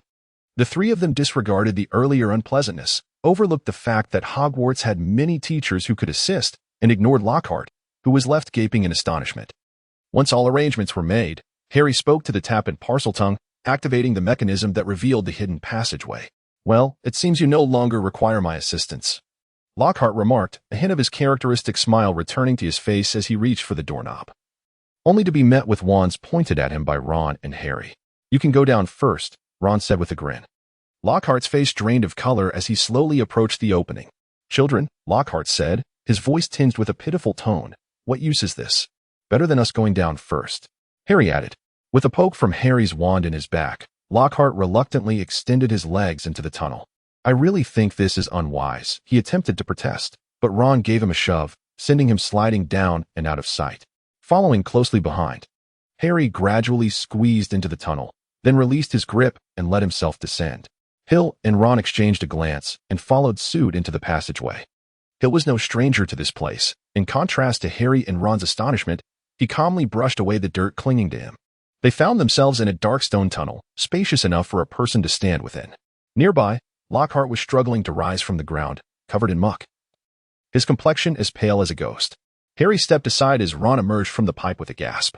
We must be several miles beneath the school, Harry remarked, his voice echoing in the pitch-black tunnel. Indeed, by my calculations, we should be beneath the lake, Hill feigned surprise, exclaiming, it's truly remarkable.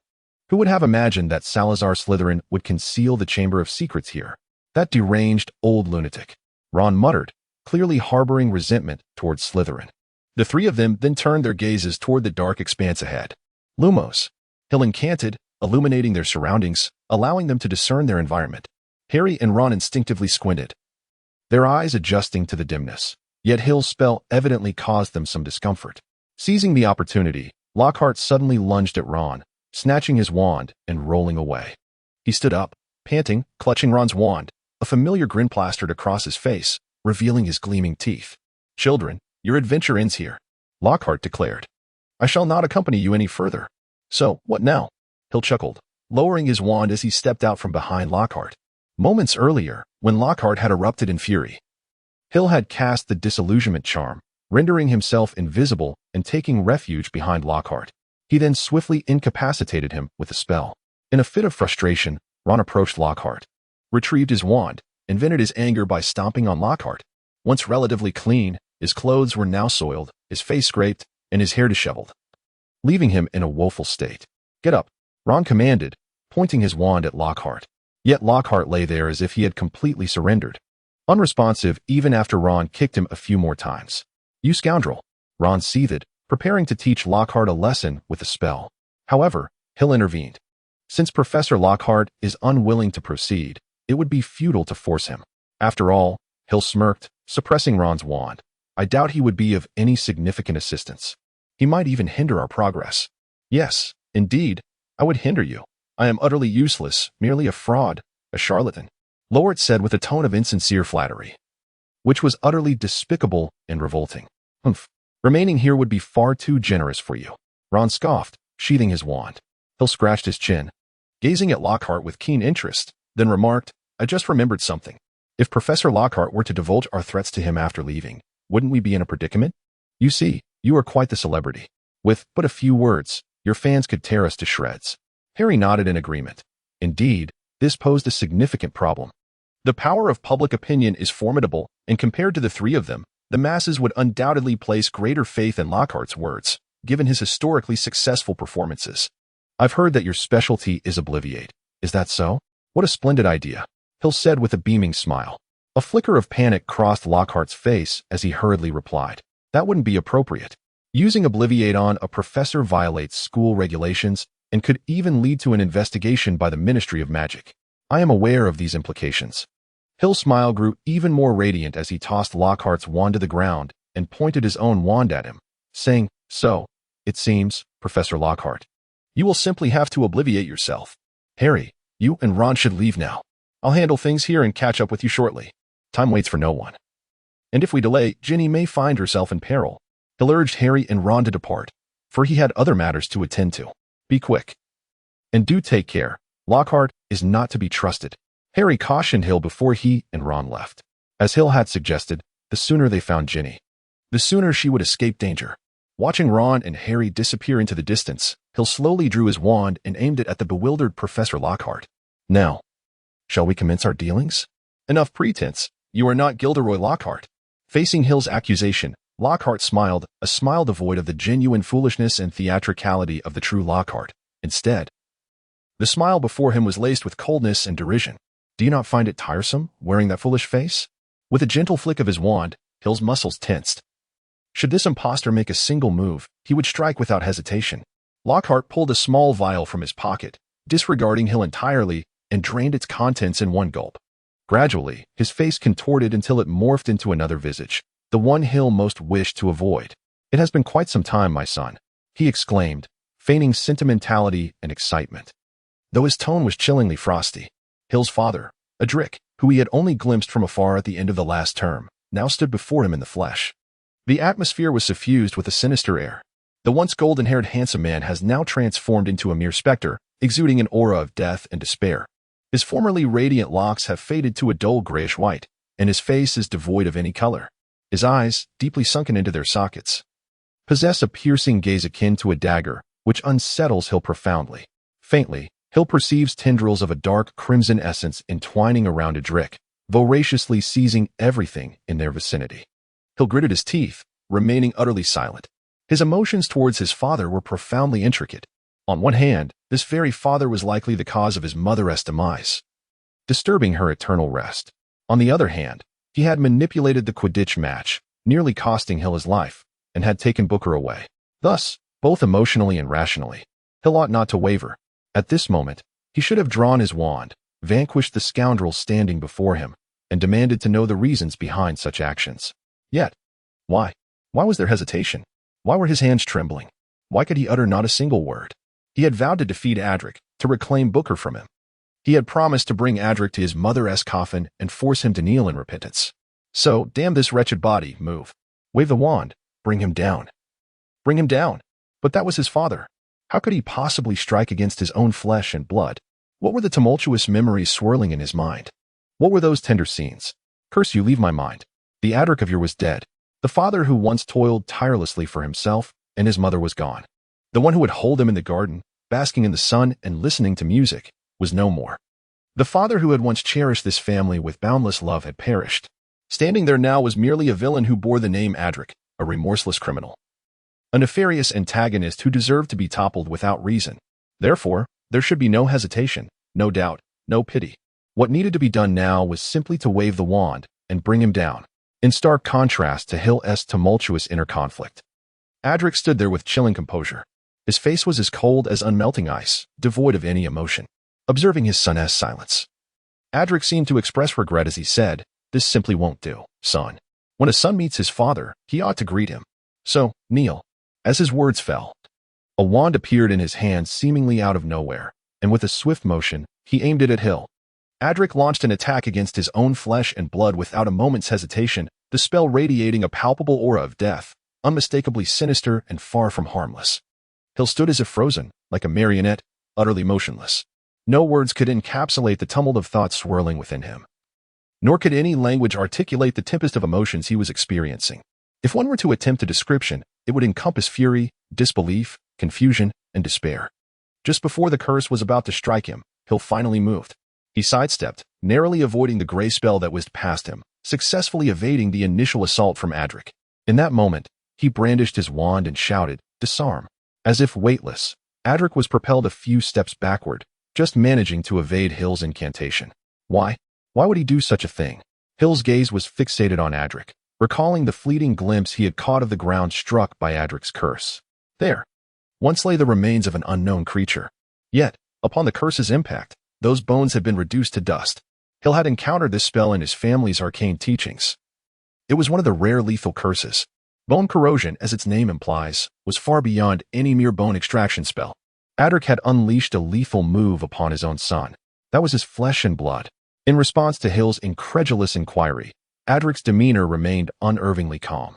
He offered a cold smirk and replied icily, "You dare to attack your father? I knew all along that I should never have allowed you to be born. Or perhaps I should have ended your life long ago. Thus, I shan't waste any more time with you. I have far more pressing matters to attend to, so perish." Avada Kedavra. Hill's eyes were intensely fixed upon the green light, that fatal Avada Kedavra, a curse that, upon impact, nearly guaranteed death. He could not afford to be struck. "I am not ready to perish yet." With a flourish of his wand, Hill cast a transfiguration spell upon a stone at his feet, and a colossal shield emerged before him. According to existing records, the killing curse can be obstructed by solid barriers, such as walls or shields, primarily depending on their sturdiness. However, the ironclad protection proved ineffective. The moment the shield was conjured, Hill employed the disillusionment charm, utilizing the shield's cover to escape from that perilous area. In a moment of haste, the shield conjured by Hill proved utterly ineffective against Adric's lethal curse. Almost instantaneously upon their contact, the shield shattered into fragments. Gazing at the desolate expanse, Adric let out a chilling smile and remarked, "Indeed, when dealing with a disobedient son, one must resort to extraordinary measures. Tell me, must you compel me to employ the most agonizing and cruel methods to bring about your demise? Would it not be far more serene to stand there quietly, to be quietly slain by my hand, and to depart from this world in tranquility?" Hill made every effort to remain silent as he cautiously maneuvered towards the rear of Adric, an area that was the least defensible. "Do you understand, my son? Your existence is a blight upon this world, a sacrilege. Do you realize that the moment I laid eyes upon you, a desire to extinguish your life surged within me? You ought not to exist in this realm." Adric's words suddenly became more numerous, as he incessantly uttered what resembled the ramblings of a madman.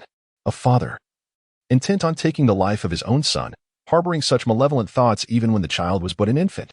Truly, this world is steeped in madness. In Hill's heart, there was neither joy nor sorrow. He was solely focused on subduing Adric and unraveling the truths that lay hidden. The bond between father and son had frayed under the corrosive effects of the bone corrosion and death curse. At this moment, Hill was resolute and would show no mercy. "Not coming out, are we? Then relinquish your weapon." Suddenly appearing behind Adric, Hill unhesitatingly cast the disarmament spell, as he beheld the wand that fell into his grasp. A faint smile graced Hill's face, and he uttered his first words since the onset of battle. "Your prattle is excessive." With Hill's wand aimed at the back of his head, Adric appeared unperturbed, merely standing in silence. Interesting. It seems your years have not been in vain. I will capture you, and you shall divulge everything. Hill's face betrayed no emotion, yet Adric's words had undeniably left an impression on him. He could not dismiss those utterances as the ravings of a madman. That deadly curse shattered his final vestiges of hope. What do you wish to know? What is it that you truly seek? Adric continued to smirk. What will compel me to speak? Torture? Excruciating pain? Or perhaps a truth serum? In due time. You shall see. I shall show you no mercy. For reasons unknown, a sense of agitation surged within Hill. He recalled the scene he had witnessed in the underground chamber of Lily's home, and an unbidden urge to kill emerged within him. Kill, kill, kill. Eliminate this scoundrel before him. Shaking his head, Hill cast aside such thoughts, incredulous that he could ever commit murder. Ah, what a splendid desire for violence. And yet you have truly embraced it. Adric suddenly pivoted unexpectedly, his voice low and resonant. The silver radiance, it brings forth light and hope. Darkness is birthed from the purest light, and despair arises from the shattering of hope. What are you saying? Hill was taken aback by Adric's abrupt turn, nearly unleashing his incantation upon him. Instinctively, he stepped back, yet Adric refrained from seizing the opportunity to retaliate. I have seen it. I have recorded it. You will witness it as well, but you shall not record it, for you have already been annihilated. Adric's demeanor seemed increasingly erratic, as if possessed. He incessantly recited those cryptic phrases. His expression was vacant, his eyes devoid of focus, resembling someone lost in a dream. Hill chose not to interrupt. He meticulously noted Adric's words, instinctively sensing their significance. Before me stands a wall, insurmountable. Behind it lies power and immortality, an endless ascent.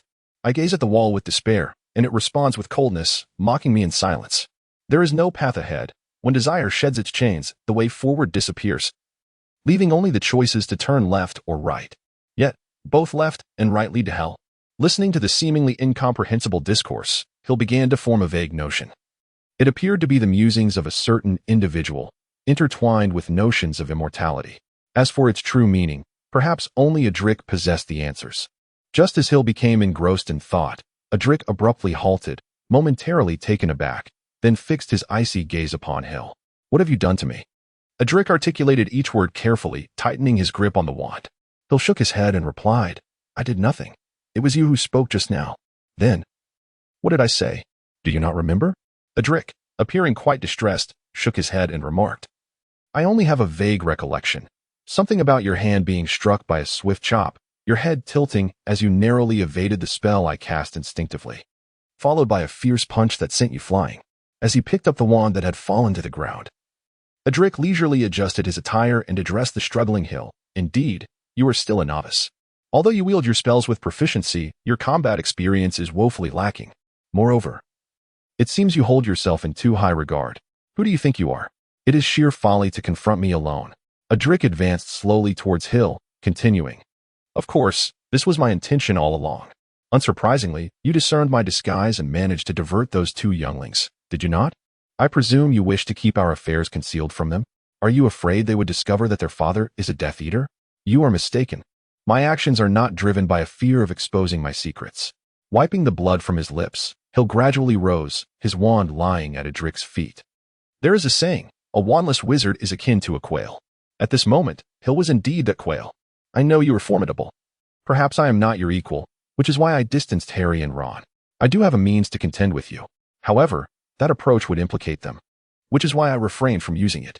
Hill retrieved a scroll from his pocket, casting a cold gaze at Adric as he declared, Now, they should be far enough away. I no longer need to conceal myself.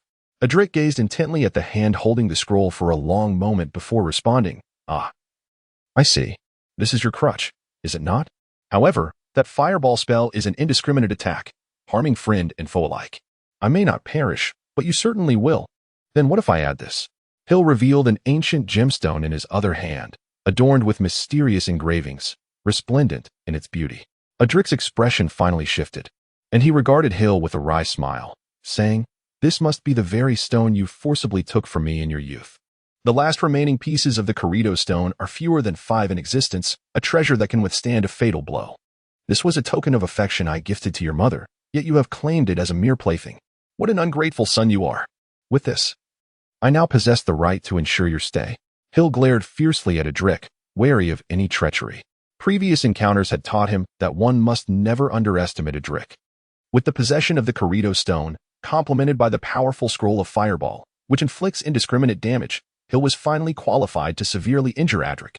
Although the cost was steep, requiring the consumption of one of the fewer than 5 Corrido Stones remaining in this world, alongside a Fireball Scroll whose crafting technique had long been lost. Prodigal. Adric scoffed disdainfully, casting a glance of pity at Hill before saying, "What do you think you are holding?" Indeed, Hill's previously assured answer transformed into astonishment upon glimpsing his own hands. He stared in disbelief at the 2 broken stones he clutched and exclaimed, "What on earth is this?" Without waiting for Adric's reply, he rubbed his eyes diligently. Confirming repeatedly that he truly held 2 fragments of stone, he reached into his pocket, only to be stunned.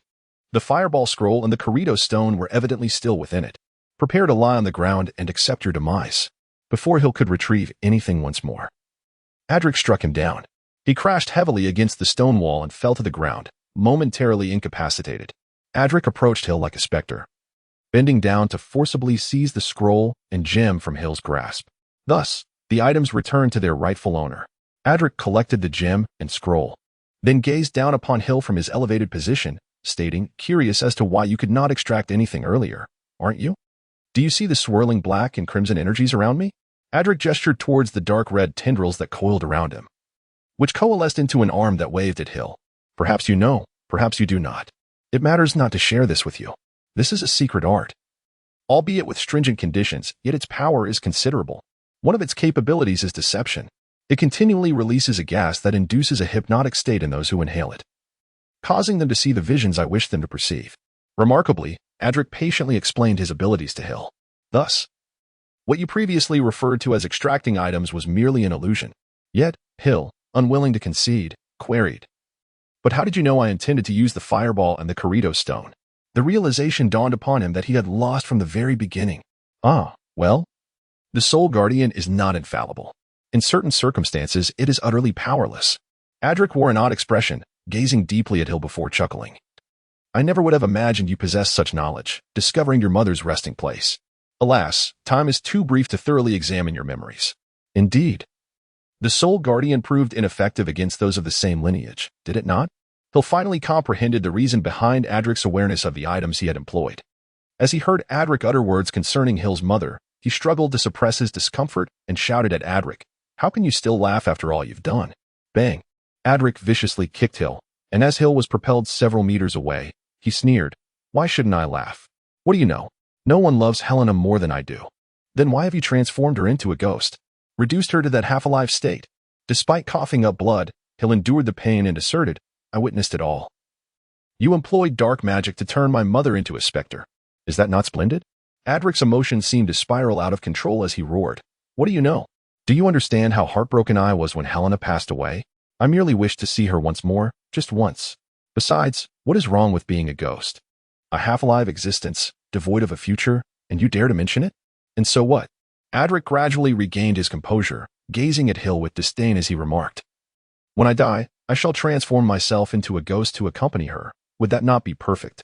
Free from the worries of aging and illness. We could remain together until the end of the world." Madness! Adric had lost his sanity. Hill found himself at a loss for words regarding his father. The current Adric was nothing short of a madman. Why? With his head bowed, Hill recognized that failure was now an unavoidable reality. Nevertheless, he still yearned to understand certain matters. What? Why? Why take such actions? Adric chuckled softly, his gaze directed at Hill brimming with unmasked disdain as he declared, "It is quite simple. I simply loathe you. What have I done to earn your disdain?" Hill's body trembled slightly, resembling a forsaken creature curled in a corner. Shivering with despair, his heart was filled with bewilderment, pondering what he had done to evoke such profound loathing from Adric. The unabashed disdain and hatred in Adric's eyes were unmistakably genuine. "Your very existence is what I detest most. As I have previously stated, you should not inhabit this world." With evident impatience, Adric waved his wand, declaring, "Farewell, my son. Avada Kedavra. What have I done to earn your hatred? Your very existence is what I detest most. As I have previously stated, you should not inhabit this world." Again, with impatience, Adric waved his wand, proclaiming, "Farewell, my son. Avada Kedavra." The anticipated green light of death did not descend upon Hill. Instead, it veered far away, missing him entirely. Had the caster shown mercy? Was Adric lacking in skill? Did he have poor eyesight? As Hill beheld the white object that fell before him, he closed his eyes. Upon reopening them, they brimmed with murderous intent.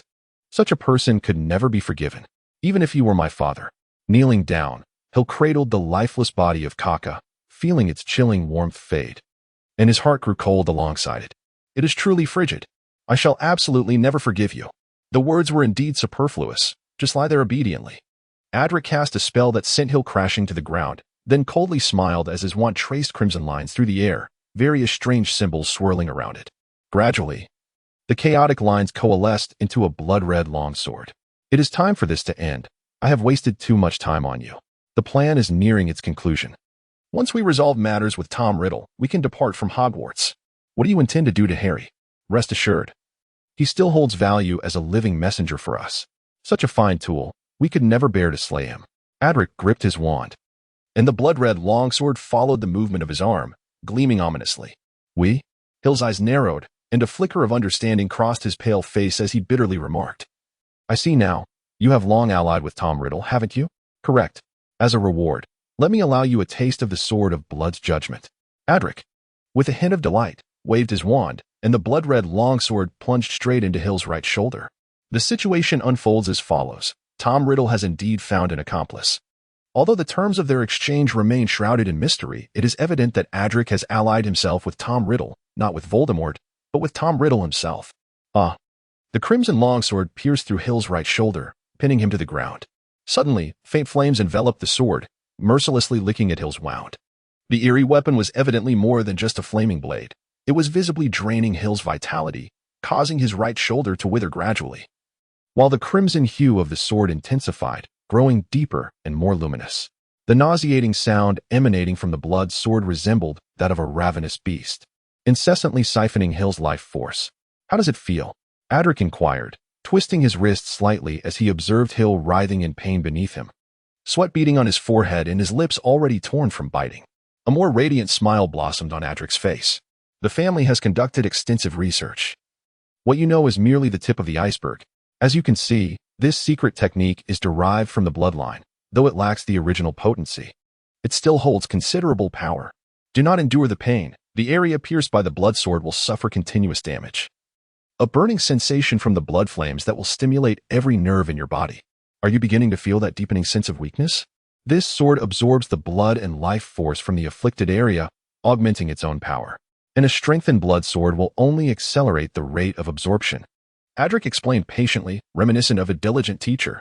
The Pure Blood clan was eradicated in a past war. It's astonishing how those lunatics in the family managed to unearth fragments of the bloodline's secret arts. Noticing Hill's stoic endurance of pain, Adric appeared disappointed. He casually withdrew the blood sword and remarked, "Would you prefer to die in ignorance? While it may be a splendid idea to let you perish without comprehension, wouldn't it be far more gratifying to know everything and experience that sense of helplessness and despair before your demise? Why do you prattle on so? Are you not afraid of Dumbledore's return?" Hill forced himself to meet Adric's gaze, his pride forbidding any hint of fear, especially in the face of Adric. With a swift motion, Adric plunged the blood sword into Hill's right leg, scoffing as he said, "Dumbledore? He won't make it back in time. Surviving is already a stroke of luck. The Dark Wizards have vowed to impede Dumbledore's return, dispatching 4 of the highest-ranking council members for the sake of preserving Slytherin's legacy concerning dark magic." The Shadow Council? Hill's body trembled slightly, both from agony and from terror. Adric nodded in acknowledgement. Indeed, the highest echelon commanding the Dark Wizards, the Shadow Council. Each of the 4 council members dispatched this time is an 8th-level wizard, particularly skilled in dark magic. While Dumbledore may be at the pinnacle of 8th-level strength, he is, after all, aging. Surviving is a mere stroke of fortune for him. If luck is on his side, perhaps he might return in time to collect your remains. Despairing, were you not? Stealing a glance at the pallid visage of Hill, Adric was filled with immense satisfaction. From the very outset, we were positioned in a state of utter imbalance. Did you presume I was oblivious to your little schemes? However, I must admit, I was truly astonished that Booker would aid you, even at the cost of breaching regulations. Upon hearing Booker's name, a flicker of concern danced in Hill's eyes. Adric had unraveled the entirety of the situation. What would Booker do next? It is indeed intriguing that, having departed from Hogwarts. Your connection has seemingly been restored. One cannot help but wonder how that came to be. Do you believe Booker has conveyed some message to you that I would be unaware of? At this juncture, Hill comprehended precisely where he had faltered. He had lost from the very beginning. Tom Riddle had once been curious about how Hill possessed such insight into Adric's movements. The answer is quite simple, or perhaps astonishing. Hill has re-established contact with Book. The reasons behind this development remain unclear, and this connection can only be maintained when away from Hogwarts. Although somewhat intermittent, it still allows for the transmission of simple messages. Consequently, I deliberately conveyed some accurate yet incomplete information, easily misleading you. Alas, one can only blame your excessive faith in this book. Do you intend to betray Voldemort? Struggling to suppress thoughts of Book's current predicament, Hill sought to buy time, perhaps hoping that Dumbledore would intervene and resolve the 4 obstacles. It is not a betrayal. My relationship with him can only be deemed a collaboration, however. Now that I have a more advantageous ally, why should I continue to work with him? Drawing the blood sword, this time Adric plunged the weapon into Hill's left leg. Do not fret about whether he will discover this. In truth, he is far weaker than you might imagine. Were it not for the Horcrux, I could have dealt with him myself. Nevertheless, this time, the plan has faltered. The diary has been destroyed by Harry Potter, and Slytherin's legacy remains unattained. I escaped severely injured, but is that not sufficient? Hill had grown increasingly feeble, the relentless loss of blood gradually siphoning away his life. At this moment, an unexpected urge to laugh surged within him, a laughter born from his own folly, arrogance, and ignorance. Whoever claimed that villains are devoid of intellect?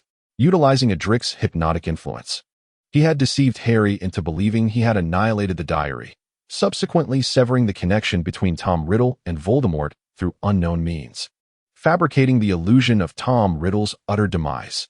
He had bided his time, remaining concealed in the shadows, steadily augmenting his power until he could confront Voldemort openly. What a cunning scheme! Regarding Voldemort's reckoning, Hill harbored no doubts that Adric was well prepared, since Voldemort had dispatched Adric to assist Tom Riddle. It indicated that he was not yet ready to part with Adric's aid. Even in suspicion, he could only endure until he regained his strength. So, do you comprehend? Procrastination is futile. My time is precious. Having said this, I have shown you sufficient mercy.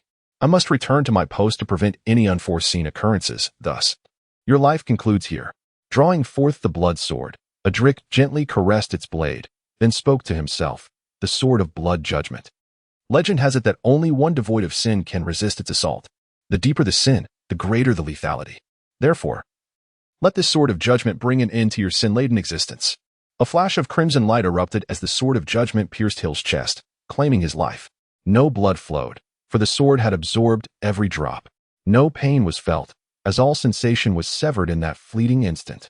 Adric allowed the sword of judgment to remain embedded in Hill's chest, casting one last glance at the stilling form before him, then turned resolutely away.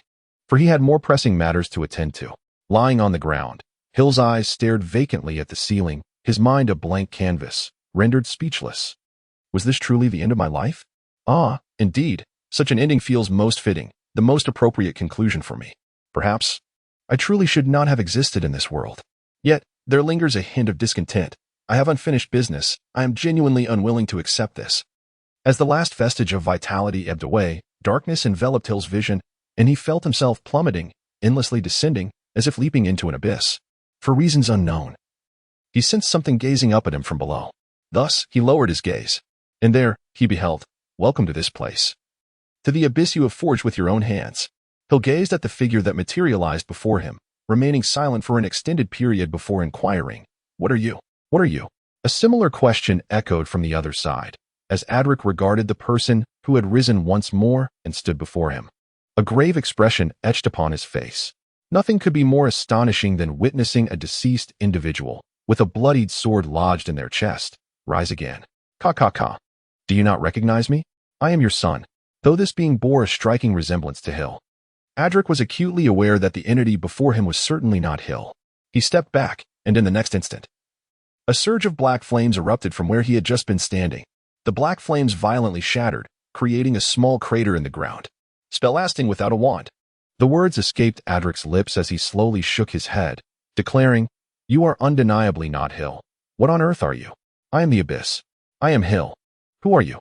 As Hill beheld the entity that mirrored his own appearance, He instinctively recalled the trials he had faced in Nicolum, where a similar figure had also emerged. Moreover, that fatal curse. You are Hill, and I too am Hill. However, I have little fondness for the name Hill. I prefer to call myself Atrox. Adric furrowed his brow upon hearing the name Atrox, derived from the Latin word atrox, signifying ferocity, savagery, and cruelty. The English term atrocity also finds its roots in Atrox. This creature, who called himself Atrox, occupied Hill's very form. As memories of prior events rushed back to him, a sudden realization dawned. Is this so? Have all my efforts been in vain? Casting one last glance at Atrox, Adric queried, What is it that you seek? What do I seek? Atrox mused, a smile playing upon his lips. I simply wish to breathe the fresh air. Down there, one cannot see the light of day, nor engage in conversation. It feels akin to imprisonment. Moreover, that fellow Hill, in his idleness, carelessly discards refuse into the abyss. I, on the other hand, must survive by consuming that refuse, lest I perish from starvation. In the beginning, I merely lingered quietly, feasting on the scraps he cast aside, harboring no particular ambitions. After all, the hill above possesses nothing edible. Adric remained silent, not making a single move. He stood there, quietly absorbing Atrox's words. From Atrox's discourse, he had already inferred much. However, as time passed, the refuse discarded by Hill diminished, while the sustenance Atrox consumed improved. Do you know? When you are famished, and not far from you, there exists another indulging in a feast. You can only savor the aroma, gaze upon it with longing, yet remain eternally deprived. Do you comprehend what such a sensation entails? With a countenance marred by reminiscence, Atrox closed his eyes and inhaled deeply, savoring the moment before exhaling with a look of satisfaction. Thus, I pondered, why must I endure the indignity of scavenging below while that fellow indulges in lavish feasts above? Even now, there lies no refuse to consume. It is truly an injustice. Wouldn't you agree? Without awaiting Adric's response, Atrox continued in his soliloquy. From that moment forth, I yearned to escape that place. I too wished to partake in those exquisite delicacies. And so, I finally emerged. The abyss. Are you implying that you do not intend to return? Hill fixed his gaze upon Atrox's smiling visage, articulating each word deliberately. I care not for your nature. In any case, extricate yourself from my body, and allow me to return. Bang. The gentle smile on Atrox's face vanished, replaced by a visage of savagery and coldness. He struck Hill down with a single blow, trampling his head beneath his foot, snarling, Do you still wish to return? Dream on. Everything that is yours now belongs to me. That is mine. Ah, remember this. Hill, you are already a dead man. I am not dead. Bang. A fierce kick landed upon Hill's body, and Atrox disdainfully remarked, Were it not for your demise, this body would have lost its vitality. I would not have bothered to save you. And what of Hill? Surely he is not dead yet.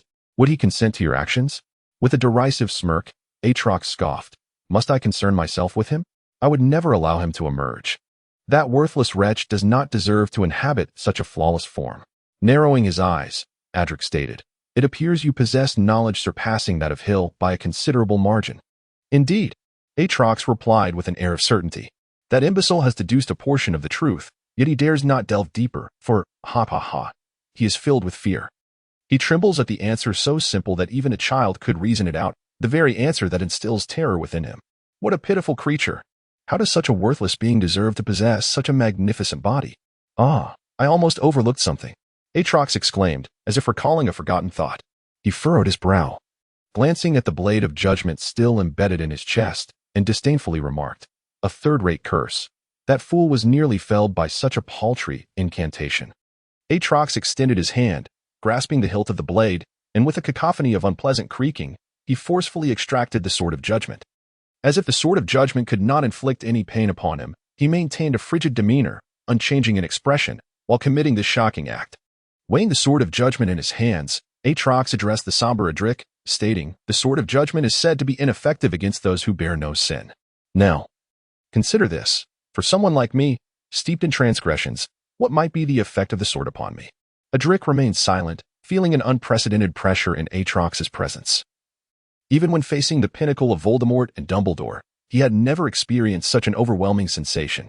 To him, Atrox resembled a black hole, voraciously consuming everything in the vicinity, even warping the very light around him. The atmosphere was thick with a ferocious, unrestrained, and tyrannical aura that rendered the confined space suffocating. Seizing the sword of judgment, Aatrox brought it to his lips and bit down with ferocity. A sharp, piercing shriek emanated from the sword, as if it were a living entity, struggling against its fate. Yet, Aatrox's grip was unyielding. He tore into the sword, chewing and swallowing it piece by piece. Aatrox was actually consuming the Sword of Judgment. It must be said that Aatrox's manner of eating was quite grotesque, akin to a famished vagrant who had just come upon a freshly baked loaf of bread. However, none would dare mock his gluttony. Adric's expression darkened, aghast that one of his most powerful spells was being devoured like a mere dessert. Along with his astonishment, a profound fear took root within him. What manner of beast could consume the Sword of Judgment as if it were a biscuit? With a belch, Aatrox released a wisp of crimson essence from his mouth, which hastily fled toward Adric. Yet, before it could escape too far, Aatrox snorted, reopening his mouth to inhale the essence back. Wastefulness is a disgrace. One must never squander sustenance. Noticing Adric had retrieved his wand once more, Aatrox, with a smirk that conveyed both mockery and menace, remarked, "The Sword of Judgment is rather palatable. It seems to carry the flavor of dragon's blood. You must have invested considerable effort into it. By the way, you never did answer my earlier inquiry, but I believe I have deduced the answer. For one as sinful as I, to render judgment, the Sword of Judgment would need to be at least 100 times more potent to be deemed worthy." Monster. Adric spat through clenched teeth, regarding Aatrox as a quintessential abomination. "Clean your mouth, you waste." Aatrox, seemingly provoked by the term monster, abandoned his previous indifference. With murderous intent blazing in his gaze, he fixed his stare upon Adric and coldly declared, "I had intended to toy with you a while longer. But since you are so ungrateful, I shall escort you, this worthless being, on your final journey. Let me show you the power possessed by the beings you deem monsters. Tremble before this force, you worthless wretch." The moment Aatrox's words fell, a multitude of crimson veins suddenly appeared on Adric's body. In the next instant, his form shattered violently, scattering into a pile of flesh. His body was inexplicably cleaved into countless fragments, which gradually fell to the ground. With a thud, Aatrox gazed at the cracked Corrido stone that lay on the ground, then glanced at the vanishing remnants of flesh, shaking his head in disappointment. "Ah, I almost forgot you still had the Corrido stone. It seems you have narrowly escaped this fate." With a smirk, he looked towards the hollow tunnel ahead and remarked, however, "Do you possess a second Corrido stone? If not, next time, your demise is assured. Nevertheless, since you wish to play a game of cat and mouse, I am more than willing to indulge you. Now, let us see what our savior is up to." Harry felt utterly unwell. Confronted by a serpent creature that had lived for over 1,000 years alongside the 16-year-old Voldemort, the combined peril was undoubtedly greater than the previous encounter with Voldemort alone. Once again evading the serpent's strike, Harry gasped for breath as he looked at the sorting hat on the ground, which Fawkes had just tossed to him. What could this mean? Could the sorting hat defeat the serpent and Tom Riddle? The serpent, its eyes pecked out by Fawkes, had lost its target and was aimlessly thrashing about. Fawkes circled its head, singing a strange tune, occasionally pecking at the serpent's scaly nose, drawing forth black blood from its blinded eyes. "Go, Fawkes!" Harry cheered, noticing that for the time being, the serpent seemed disinterested in pursuing him, and Fawkes appeared to be gaining the upper hand in battle. Yet, could it truly be this effortless? A cold smile crept across Tom Riddle's face as he brandished Harry's wand, unleashing a green light that accurately struck Fawkes. Avada Kedavra! It was only when the killing curse hit Fawkes that Riddle's voice echoed in Harry's ears. Fawkes let out a mournful cry, then transformed into a burst of flames, reluctantly swirling in the air before swiftly darting out of the underground chamber. No. Harry was engulfed by an unprecedented despair. There was no one left to rescue him. Simultaneously, he felt a wave of concern for Fawkes, for that was the killing curse. Tom Riddle, with an air of feigned indifference, shrugged and looked at Harry, who appeared utterly defeated and seemingly ready to surrender. "Do not fret, that phoenix will be just fine. The killing curse cannot claim its life. It will merely reduce to ashes before rising anew from the flames." A flicker of joy involuntarily graced Harry's face, however. Tom Riddle's next utterance plunged him once more into the abyss of despair. "Thus, there is no one left to save you," Tom commanded the basilisk. "The boy is behind you. You can still send him. Kill him." Obeying the command, the basilisk lashed its tail towards Harry without hesitation, sending him flying, along with the sorting hat. As the basilisk commenced its assault with ease, a satisfied smile spread across Tom Riddle's face. Although there was a tinge of regret in not being able to vanquish the boy himself, witnessing his agonizing demise was indeed gratifying. The basilisk knocked the sorting hat into Harry's arms, and seizing it, he found it to be his sole weapon, his only glimmer of hope. He hastily donned the hat, then fell to the ground as the basilisk's tail swept towards him once more. "Help me! Save me!" Harry thought desperately, his eyes pressed tightly beneath the hat. "Please. Rescue me." No voice responded. Instead, the hat constricted tighter, as if an invisible hand were fervently clutching it. Suddenly, a hard and heavy object landed atop Harry's head, nearly rendering him unconscious. Stars danced before his eyes.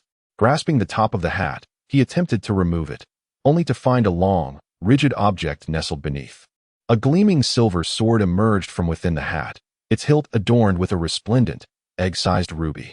For the first time, surprise flickered across the otherwise composed and confident visage of Tom Riddle as he beheld the silver sword in Harry's grasp. A glint of greed flashed in his eyes. "Ah, the Sword of Gryffindor. Is this the trump card Dumbledore bestowed upon you?" Harry recognized the sword. He had seen it during his first-year sorting ceremony when it had fallen from the hat into the hands of a fellow student. Grasping the sword without hesitation, as if clutching a lifeline, a surge of courage welled within Harry. "Perhaps I shall not perish." Engrossed in the sword he held, Harry was oblivious to the faint red mist that had seeped into the confined space, nor did he notice the slight curl of Tom Riddle's lips, exuding an air of confidence that everything was under control. Empowered by the sword, Harry, at a cost, ultimately vanquished the basilisk. He then, with great resolve against the poison coursing through him, pierced Tom Riddle's diary with the basilisk's fang. With a dreadful, protracted scream that pierced the eardrums, a torrent of ink surged forth from the diary, streaming down Harry's hands and pooling onto the ground. Tom Riddle writhed and struggled, his arms flailing as he emitted cries of horror before he vanished. With a soft thud, Harry's wand fell to the ground, and then silence enveloped the space, the only sound being the persistent dripping of ink from the diary. The serpent's venom seared a hole through the diary, which emitted wisps of dark smoke. Is this finally the end? Overwhelmed, Harry succumbed to fatigue and collapsed onto the ground. In a distant haze, he perceived voices murmuring. Yet their words eluded his comprehension until a wave of profound drowsiness swept over him, plunging him into unconsciousness. The illusion had ceased. Observing the unconscious Harry, Tom Riddle furrowed his brow in dissatisfaction, exclaiming, "You are late, Adric." Emerging from the shadows, Adric appeared pallid, his body marred by numerous lacerations, as if he had been sliced by countless sharp blades. "You are still alive, and that is sufficient. Harry Potter will relay the news of your demise. Once we sever your connection to him, we shall succeed." His words bore an unmistakable frailty. Adric glanced at the intact diary on the ground, bent to retrieve it, and addressed Tom Riddle urgently. "We must leave at once. What is the rush? I have yet to obtain Slytherin's legacy. I am merely one step away." Tom Riddle scoffed, his eyes glinting with disdain. "With Dumbledore absent, who in Hogwarts could possibly thwart our combined might? After such a monumental sacrifice, even the basilisk was forsaken. And having come this far, how could I abandon it now? Consider this a word of advice. It would be wise to leave promptly." Clutching the diary, Adric cast a wary glance at Tom Riddle, his impatience laced with a profound fear, the fear of an insurmountable power. "We should hasten our departure, or else what?" Tom Riddle interjected brusquely, eyeing the disheveled Adric with curiosity. "Pray tell, why do you appear so disheveled? Is your son truly powerful enough to inflict harm upon you?"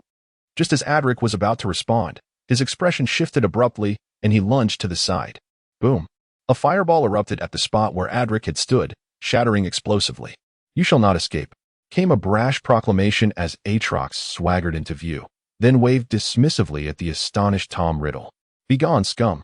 Before Tom Riddle could finish his retort, his form was dismembered into countless fragments, and a surge of black flames appeared, incinerating the remnants. Accompanied by an anguished howl, Tom Riddle's figure materialized beside Adric, yet he appeared utterly disheveled, barely maintaining his form, reduced to a writhing shadow. Clearly, he had sustained an unprecedented and devastating blow. Gazing at his own hands with a sense of displeasure, Aatrox furrowed his brow and muttered to himself, "I still have not fully mastered this form.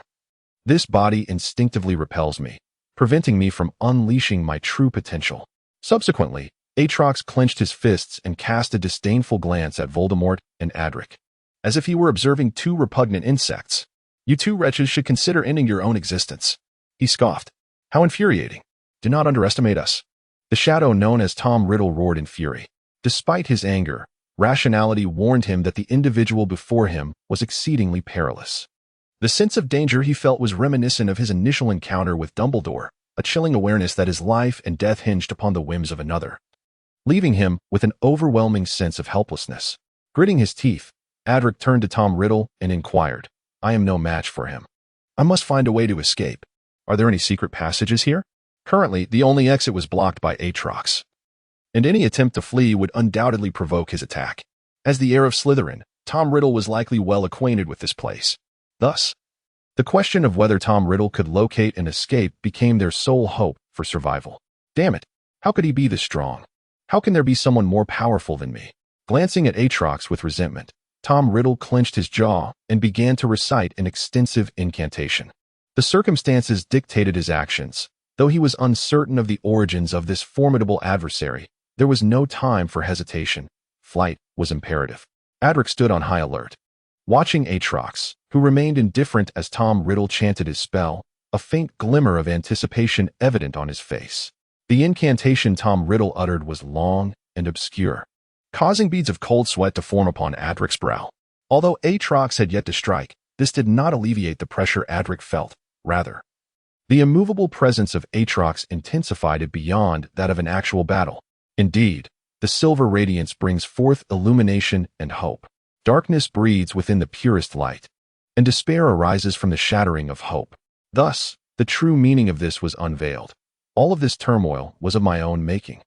After what felt like an eternity, Tom Riddle finally completed his incantation, scarcely believing he had managed to endure until the very end.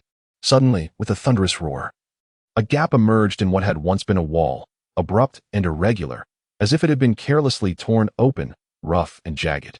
Yet in the eyes of Adric and the others, this represented life itself. It was the gateway to survival. "Quickly, we must go. This door will lead us away from here. It is a mechanism left by Salazar Slytherin himself and should be able to obstruct that fiend," Tom Riddle proclaimed confidently. However, in the next moment, he was once again torn to shreds. In a state of utter disarray, Tom Riddle fled to Adric's side, disregarding his dignity as he sought refuge within the pages of the diary on Adric's person. He dared not utter another word, overwhelmed by a sense of humiliation, a profound feeling of being crushed.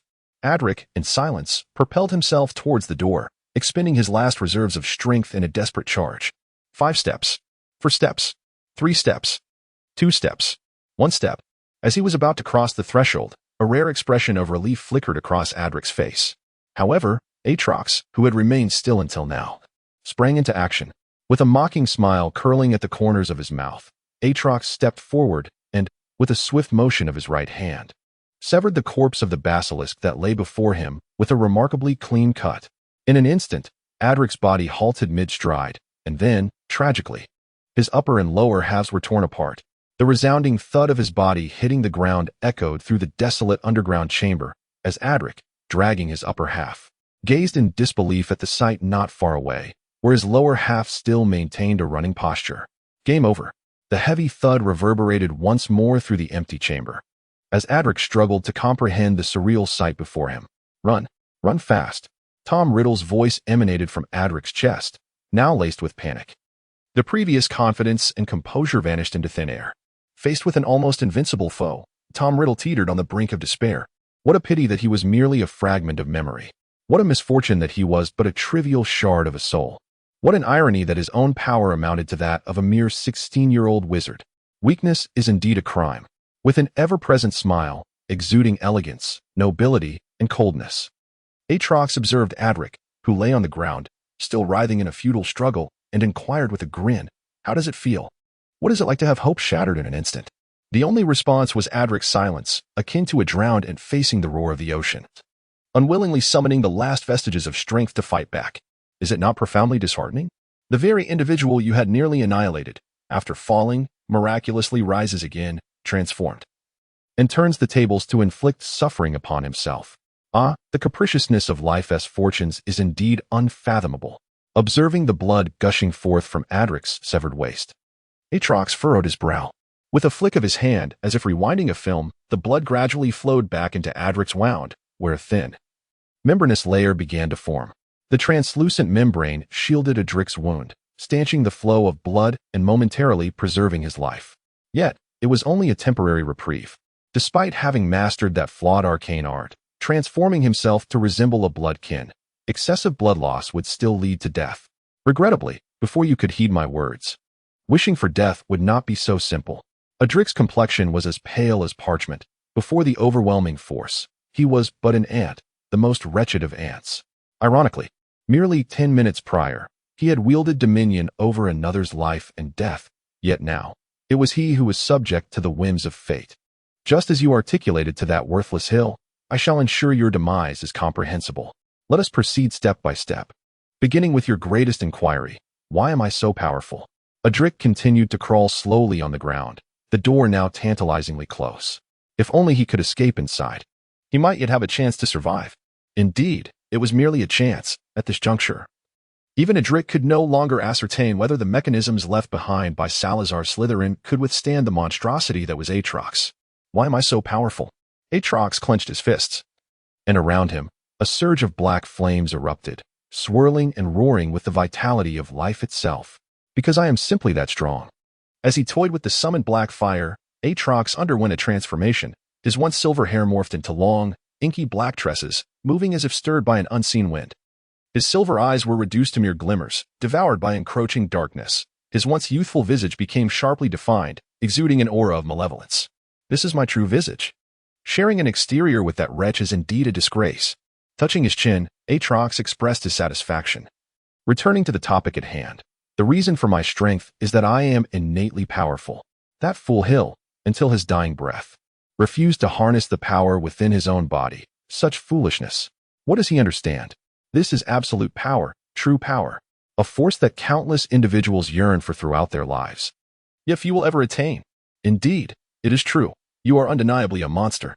Adric replied coldly, seemingly surrendering to resistance as he lay on the ground, disdainfully observing Aatrox as one would a monkey in a zoo. While I speak, your only duty, you worthless creature, is to listen in silence. Aatrox sneered, placing a foot upon Adric's chest, watching as blood spilled from his lips, and with a disdainful grunt, he commanded, "Return." The blood that had already escaped Adric's body was inexplicably drawn back into him by an unknown force, nearly choking him in the process. You mortals, TSK. Level 8 is your utmost limit, while level 9 is a peak you can only gaze upon, yearn for, and revere from afar. Though you are quite impressive, having already attained the 7th level, and your mastery of arcane arts allows you to easily outshine that wretched Hill, it remains insufficient in the eyes of this esteemed individual. Extending a dainty finger, Aatrox proclaimed with great arrogance, "Can you venture a guess as to the level of my magical prowess? Is it 7th, 8th, or perhaps 9th? There are countless individuals in this world capable of besting you. What grounds do you have for such arrogance?" Adric retorted, dousing Aatrox's fervor.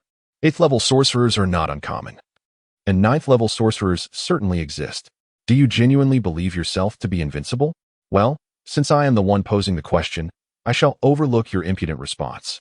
After all this discussion, do you suppose my magical level is 8th or 9th? Aatrox shook his finger playfully, then extended his hand, spreading his fingers wide. Surprise. My magical capacity is merely at the 5th level. How can that be possible? Your understanding of power is woefully inadequate. Ignoring Adric's astonishment, Aatrox continued unabated. Magic is fundamentally akin to currency, mere fuel, a foundation. To illustrate, it is like engaging in a transaction for companionship. The more you invest, the finer the company you attract, and the better the service you receive. That is indeed a rather crude analogy, Adric interjected. A sorcerer wields magic to navigate this world, and the quality of what one acquires varies according to the level of their magical prowess. For instance, a novice sorcerer might summon but flickers of flame, while someone like the venerable Dumbledore can conjure a tempest of fire. The more one is willing to pay, the more one receives. It is fair, practical, and transparent.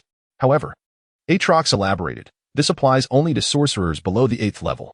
Above the 9th level lies an entirely different realm.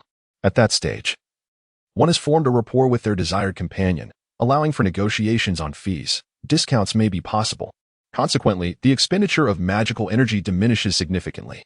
As one becomes more familiar with their companion, the quality of service invariably improves, and thus, the potency of one's spells increases.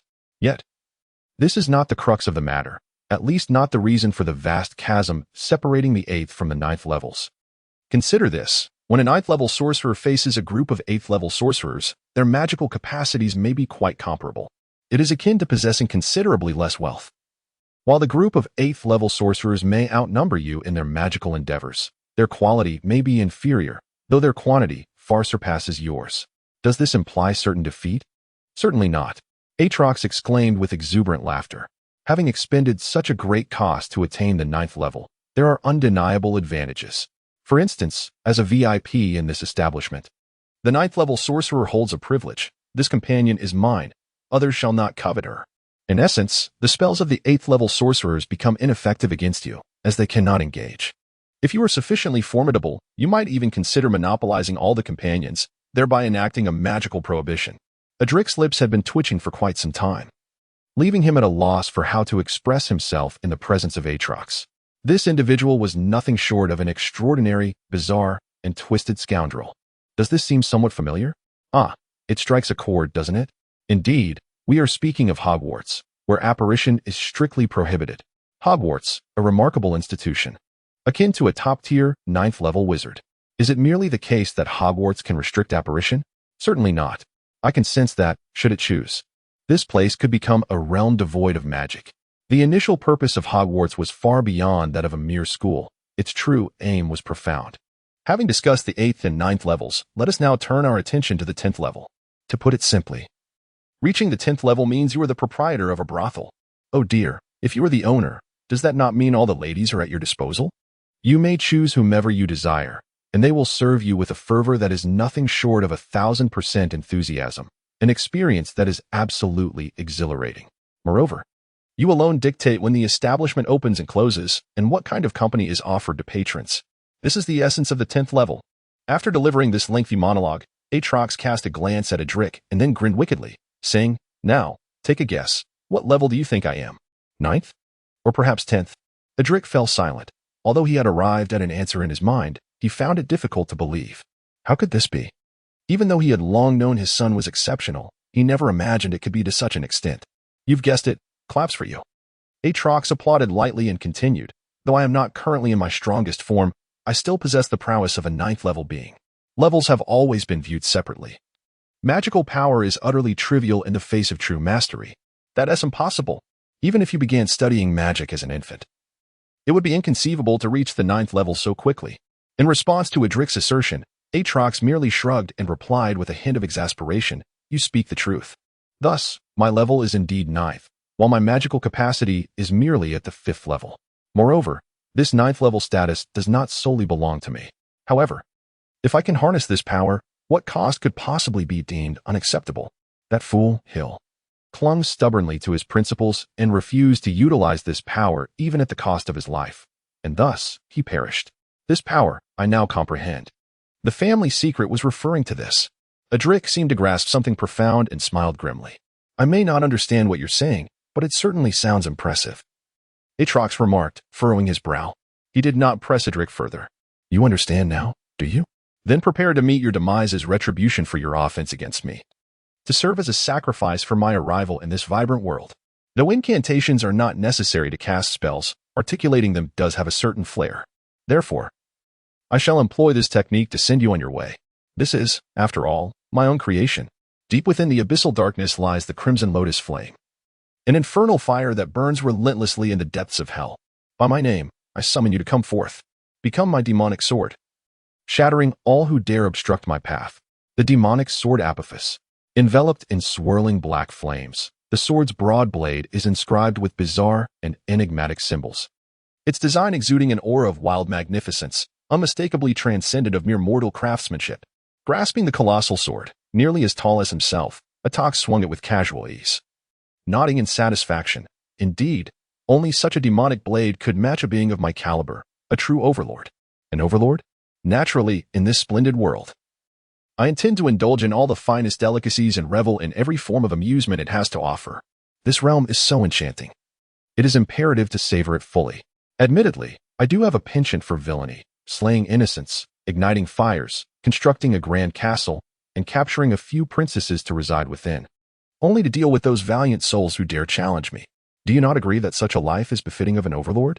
With an air of self-assurance, Aatrox appeared to momentarily forget his intention to slay Adric, instead engaging him in discourse about his future aspirations. Adric wore a peculiar expression, having encountered an overwhelmingly formidable creature that mercilessly toyed with him.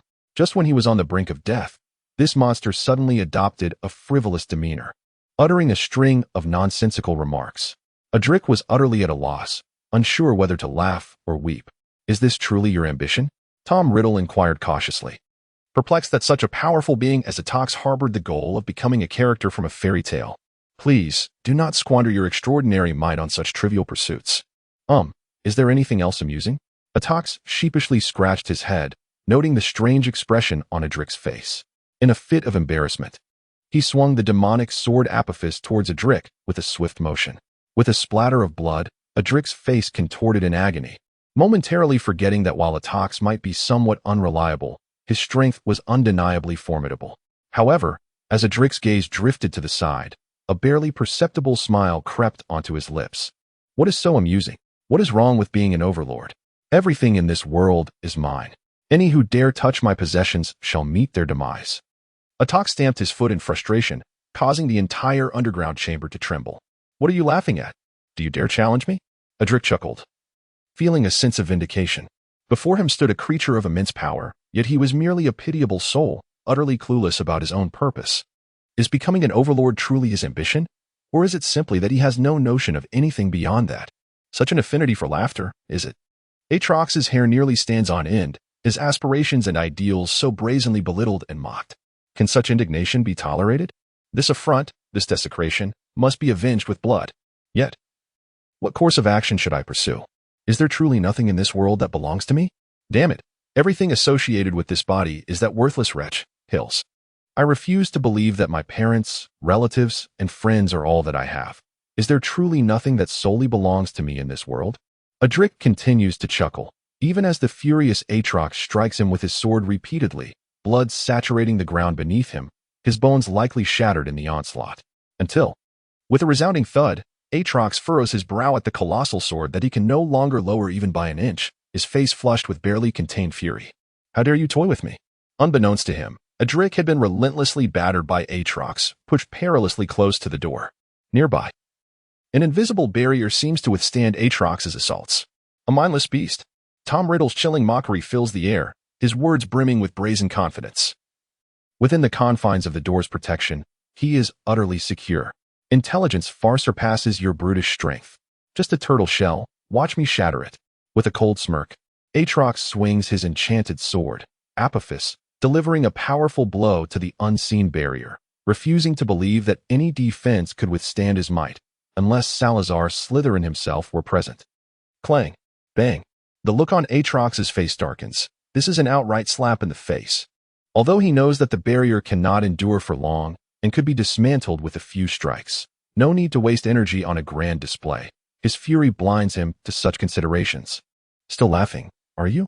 Soon, that laughter will cease. With a toss, he hurls the enchanted sword Apophis into the air, slapping its blade with his right hand, causing the massive sword to disintegrate into a swirling mass of black flames. Grasping that fiery orb with his right hand, he presses it down with his left. Ugh. It is evident that even Aatrox finds this endeavor arduous. Under Adric's incredulous gaze, Aatrox's hands draw closer together, the black flames compressing, shrinking in size. A monster. Tom Riddle fails to notice the tremors coursing through his body. Standing beside Adric, he watches in terror as Aatrox manipulates the dark flames. This technique is one he employs for the first time. Although unsure of its success, he contemplates that even in failure, he could still eliminate you. Should it succeed, well, obliterating this castle may be beyond reach, but creating a gaping hole is certainly achievable. What would you do if you faced failure? You would be unable to endure it. Tom Riddle was on the brink of madness. This monstrous figure, no, this lunatic, where did he spring from? Did he even comprehend the gravity of his actions? To compress a spell with such reckless violence, devoid of any method or skill, the probability of failure soared to an alarming 99%. Casting a nonchalant glance at Tom Riddle, Aatrox scoffed. In any case, I may not perish, but you will undoubtedly meet your demise. What do I have to fear? Tom Riddle was at a loss for words, confronting such a deranged, twisted, and monstrous being rendered communication utterly futile. How much longer must they remain in this place? Adric inquired of Tom Riddle, for their only chance of survival lay in swiftly departing Hogwarts. It won't be long now. This creature has been incessantly damaging the door, delaying its activation. However, if you have any last resort, now is the time to employ it. I cannot guarantee that we will endure until the teleportation begins. Adric hesitated for a moment, then laboriously retrieved a small notebook from his pocket, his lips moving rapidly as he muttered something. At last, he hurled the notebook towards Aatrox. With a thud, Aatrox was engrossed in compressing the dark flames in his grasp when he noticed the oncoming notebook. Though he could not block it with his hands, his foot could intervene. Yet, just as he prepared to kick the notebook aside, his foot suddenly betrayed him. What on earth is happening? Aatrox cursed in frustration. The newcomer was no friend, and he did not trust Adric would return the notebook without ulterior motives. There was certainly a scheme at play, for reasons unknown. His body had lost control, rendering him unable to evade or retaliate, and he could only watch helplessly as the notebook struck his head. A blinding silver light erupted from the point of impact between the notebook and Aatrox, enveloping the entire basement and transforming it into a sea of silver. Layers of surging silver light undulated like tumultuous waves, sweeping away everything in their path. Here, there was nothing but radiance.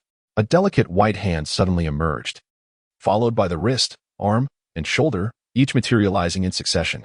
Once one arm fully appeared, the other soon followed, then the torso, legs, and finally the toes. Ultimately, the head of this body emerged amidst a whirl of silver light, draped in a resplendent white robe that exuded an air of grandeur and majesty. Who are you?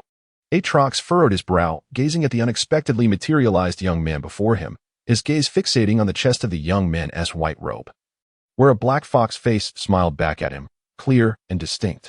The young man began to speak, yet no sound emerged. He appeared equally helpless, shrugging his shoulders before extending a hand towards Aatrox's forehead. As Aatrox beheld the hand approaching his brow, without a moment's hesitation, he hurled the nearly uncontrollable sphere of black flames at the young man. The young man exuded a rather vexatious aura, one that struck a chord of familiarity. If one were to draw a comparison, it would be closest to that of Hill. Thus, without a moment's hesitation, Aatrox launched his attack. Confronted with a ferocious sphere of black flames, potent enough to shatter the very skies above Hogwarts, the young man extended his other hand and gently tapped the orb. Aatrox, with great reluctance, watched as the spell he had expended considerable energy to conjure was effortlessly dispelled. In a fit of rage, he bellowed, "Who are you? Why does your presence evoke such familiarity and disdain?" The young man's alabaster hand ultimately made contact with Aatrox's forehead. It was not that Aatrox wished to evade, rather, he found himself unable to move, forced to witness that hand resting upon him. "Perhaps you should refer to him as the progenitor, Mr. Aatrox." A voice, belonging to Book, suddenly echoed, drifting amid the silver sea, elusive and undulating. "Mr. Aatrox, depart from my dear young master's body and return to where you truly belong." "Not a chance." Aatrox roared in fury, attempting to resist, yet the young man merely smiled, rendering him utterly immobile. "This is beyond your control." With Book's declaration, the young man radiated a blinding silver light, his entire being seemingly engulfed in flames, transforming into a pure orb of silver that forcefully entered Aatrox's body. Simultaneously, the door emanated a dazzling black light, and in an instant, the upper half of Adric vanished. The silver light that enveloped the chamber gradually faded, revealing the original scene. Harry and Ginny sprawled on the ground, a tattered black diary impaled with a serpent's fang, and the severed corpse of the basilisk. Standing in the clearing, Aatrox's body suddenly trembled before crashing to the ground. His hair regained its silver hue, his eyes mirrored the same transformation, and his once angular features softened, embodying the visage of Hill. Book tumbled onto the chest of this new body, fluttering its pages with a weary sigh. "This is truly exhausted, dear Book. I nearly met my end." Indeed, it was perilously close. The body opened its eyes, grasping Book from its chest. "Book, it seems you have much to conceal from me. Should we not engage in a thorough discussion?" "Ah, my dear young master, you have returned." "Yes, I have returned. P.S. This chapter was initially intended to be titled XX concludes Aatrox's rampage." "Book, can you swim?" Why do you ask? I am quite curious. If I were to toss you into the lake, would you float or sink? Why does that question sound so familiar? Is it? You have yet to answer my inquiry." "Of course, I would drown. I cannot swim. Moreover, can you truly expect a book to swim?" "Indeed, words alone are insufficient. It is far better to conduct an experiment. My dear little master, you must not do this." Watching the struggling Book bobbing in the lake, Hill grinned, completely disregarding its cries for help. The sun shone brilliantly today. Basking on the grass was an exquisite pleasure, especially after resolving numerous matters. Yet, a tinge of regret lingered, for Tom Riddle and Adric had ultimately managed to escape. And the chamber of Slytherin remained inexplicably closed, inaccessible once more. Consequently, the legacy of Slytherin eluded him, and the diary, a Horcrux, remained unattainable. It could be said that this academic year was an abysmal failure. In stark contrast to the previous year's smooth sailing, this year had been nothing short of disastrous. Nevertheless, Hill's spirits soared. Feeling the dampness on his cheek, Hill opened his eyes to find Kaka, licking his face with fervor, which prompted him to scoop the creature into his embrace and plant a fervent kiss on it. Thank goodness you were safe. I would have been inconsolable otherwise. Hill felt immense relief that Kaka had emerged unscathed. Had Kaka truly perished, he could scarcely fathom the depths of his sorrow. Kaka had indeed been struck by Adric's killing curse and had seemingly succumbed. However, fortune smiled upon Hill, for he encountered an extraordinary individual. You are my ancestor? Hill gazed at the young man in a white robe who had suddenly appeared before him, his expression tinged with perplexity. Anyone would feel conflicted upon encountering someone claiming to be their ancestor from countless generations past, especially when that individual bore an uncanny resemblance to oneself. Indeed, the young man in white was identical to the figure Hill had seen in the mirror of Ares the previous year, exhibiting the same demeanor and expressions. It was undoubtedly the same person. At that time, Hill had thought he was gazing upon a reflection of his future self, revealed by the enchanted mirror. However, given the current circumstances, matters appeared to be far more intricate. This was Hill's realm of consciousness, a place he was not unfamiliar with, having visited it several times. At present, Hill, Atrox, and the young man in white stood in a triangular formation beside a pitch-black chasm. The young man nodded, then turned to Atrox, who stood nearby. Teeth clenched, seemingly yearning to pounce and strangle him. A peculiar expression crossed the young man's face as he remarked, "You truly have a talent for causing turmoil. You've managed to conjure a second personality." Second personality? Hill glanced at Atrox, uncertain, and inquired, "Is he my second personality? What on earth is happening?" "I am just as bewildered." With an exasperated shrug, the young man in white replied, "You are indeed a remarkable case. You harbor a second personality within your own mind. And yet you were completely oblivious to it until now. Who is the second personality?"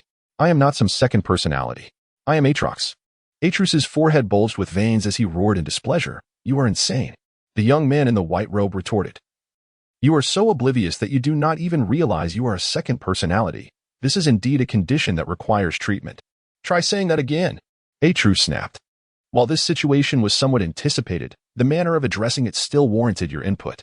Ignoring Atrus's furious outburst, the young man in the white robe turned to Hill and stated, "Whether to retain or eliminate, I am capable of assisting you with either choice. It ultimately rests upon your decision." After a moment of hesitation, Hill silently regarded Atrus, who was gritting his teeth and glaring at the young man, while the latter merely focused on Hill. After a prolonged silence, Hill spoke. "His appearance was unexpected, was it not?" "More or less. For you, it is indeed unexpected. While for me, it is a well-established fact. It all stems from that ritual, does it not? The one I underwent at the age of 6? Hill gestured towards a dark, bottomless pit not far from them, the very entrance to the abyss. "Precisely, your second personality is a product of that ritual. However, to be candid, I too am quite astonished by this outcome as the creator of the ritual. Such a result was not within the parameters of my initial calculations," replied the young man in the white robe with a wry smile. "In truth, had I not glimpsed a fragment of the future, I would not have dared to believe that such a wondrous phenomenon could occur." Hill nodded slightly, as if he grasped a certain understanding, yet simultaneously appeared to be utterly perplexed. Nevertheless, all that he sought to know had been revealed to him. He turned his gaze towards Atrox, then let out a sigh and remarked, "Then let it remain." "Are you certain?" "Indeed, for he is my creation, and I must bear the responsibility for him." "Bah! Who needs a worthless being like you to take responsibility for me? Do not speak with such lofty ideals. What right do you have to utter such words?" Atrox was provoked by Hill's statement, roaring back at him with unabashed disdain and contempt. Hill gazed at Atrox with an unusually gentle expression, akin to an elder brother observing a mischievous younger sibling, which only served to aggravate Atrox further. "Whether you acknowledge it or not, we share the same body. You are my second persona, a product of my inadvertent creation from years ago. This is an undeniable truth," Hill articulated slowly. his countenance adorned with a benevolent smile as he confronted Aatrox's fury. Since your existence is a reality, I possess neither the authority nor the desire to extinguish you. Therefore, I shall not erase you. Instead, I will allow you to endure, so that you too may experience the beauty of this world. Aatrox was initially taken aback, but he soon erupted into raucous laughter, his amusement exaggerated to the point of tears. With a mocking grin directed at Hill's serene demeanor, he retorted, "Experience the beauty of this world? Do you remain blissfully unaware? I am merely a tool you fashioned to absorb your negative emotions. I can only perceive negativity. My sole function is to siphon off your despair. What do you expect me to utilize to appreciate your so-called beauty of the world?" At the tender age of 6, in your desperate bid to evade reality, you performed that cursed ritual. By the abyss, you constructed a chasm that birthed an insatiable black hole, ceaselessly devouring your negative sentiments, day and night. Consequently, you have never known sorrow, nor loneliness, nor heartbreak, nor anguish. To hell with you. All your misfortunes are borne by me. All your negativity is tasted by me. And you dare to claim that you wish for me to feel the world's beauty? You merely regard me as a tool. Not a tool. Hill interjected suddenly. What? Not a tool? Hill inhaled deeply, a bittersweet smile gracing his lips. You are my brother. Is this how one treats a brother? Hill's words evidently intensified Aatrox's ire. The prior treatment of Aatrox as merely a tool was one matter, but to regard him as a brother was an even graver offense. Because I was previously unaware of your existence. Hill could only offer a resigned smile. Indeed, he had not known of his second persona until now. And as Aatrox had stated, he had treated him as an instrument. But could that be held against him? Aatrox fell silent, huffing in frustration as he turned away from Hill. Ahem, have you concluded your discussion? The young man in the white robe interjected. I apologize, but our time is limited. I shall soon vanish. Vanish? Hill and Aatrox queried in unison, exchanging glances before Aatrox averted his gaze once more. What do you take me for? I am merely a fragment. After all these years, emerging only to encounter your second persona in madness, it is a miracle I have remained here this long. The young man gestured towards his lower body, which was gradually becoming translucent. It seems that soon, he will become transparent and completely vanish. I choose to retain it. Can we begin? Hill nodded, refraining from further inquiries. At this moment, addressing the matters concerning Aatrox was of utmost urgency. Are you certain? Personally, I do not recommend retaining this second persona, as you cannot predict when it might emerge to cause chaos. Perhaps I should share something with you. During the beginning of the school year, you felt unwell for an extended period, which was actually due to the turmoil instigated by your second persona. The young man in the white robe furrowed his brow and remarked that had he not intervened to suppress it, you would likely have languished in the abyss for eternity. Is that so? Hill glanced at Aatrox. What of it that I did? Aatrox shot back without hesitation. Why act in such a manner? Is a reason even necessary? Aatrox scoffed, declaring, You condemned me to hell. Therefore, I shall obliterate your paradise. If I suffer, you shall not thrive. Absorbing all of Hill's negative emotions. Aatrox was inherently Hill's negative persona, violent, bellicose, cruel, and arrogant. His essence stood in stark contrast to Hill's. Initially, he did not possess a consciousness of his own. He instinctively absorbed Hill's negative emotions. Until one day, as Hill's negative sentiments dwindled, Aatrox's primal hunger compelled him to demand more, yet he received no response. Thus, Aatrox gradually awakened, witnessing Hill basking in the sunlight, relishing the gentle breeze, and enjoying the delectable positive emotions. Aatrox's heart brimmed with resentment. Why? Why did Hill deserve such treatment? Driven by desire, jealousy emerged. Driven by desire, he sought to consume. Driven by desire, he craved to seize. Driven by desire, he became arrogant. Driven by desire, he grew indolent. Driven by desire, he became enraged. Driven by desire, he yearned for everything that belonged to you. Perhaps Aatrox himself was unaware that, with the birth of his resentment, he had already become an independent entity. Although Aatrox longed to possess all that Hill had, he was ensnared in the abyss. Unable to escape, all he could do was exert a fraction of his power, influencing Hill to suffer and endure pain. What I cannot possess, you shall not obtain. If I suffer, you shall not thrive. However, later on, under the deception of Booker, Hill closed off his senses, significantly diminishing Aatrox's influence. As a result, Aatrox's efforts were in vain. Consequently, he abandoned this futile endeavor. After a prolonged wait, Aatrox finally encountered a rare opportunity when Booker was taken away by a Drick. It is essential to note that Booker had always been monitoring Aatrox, who was concealed within Hill.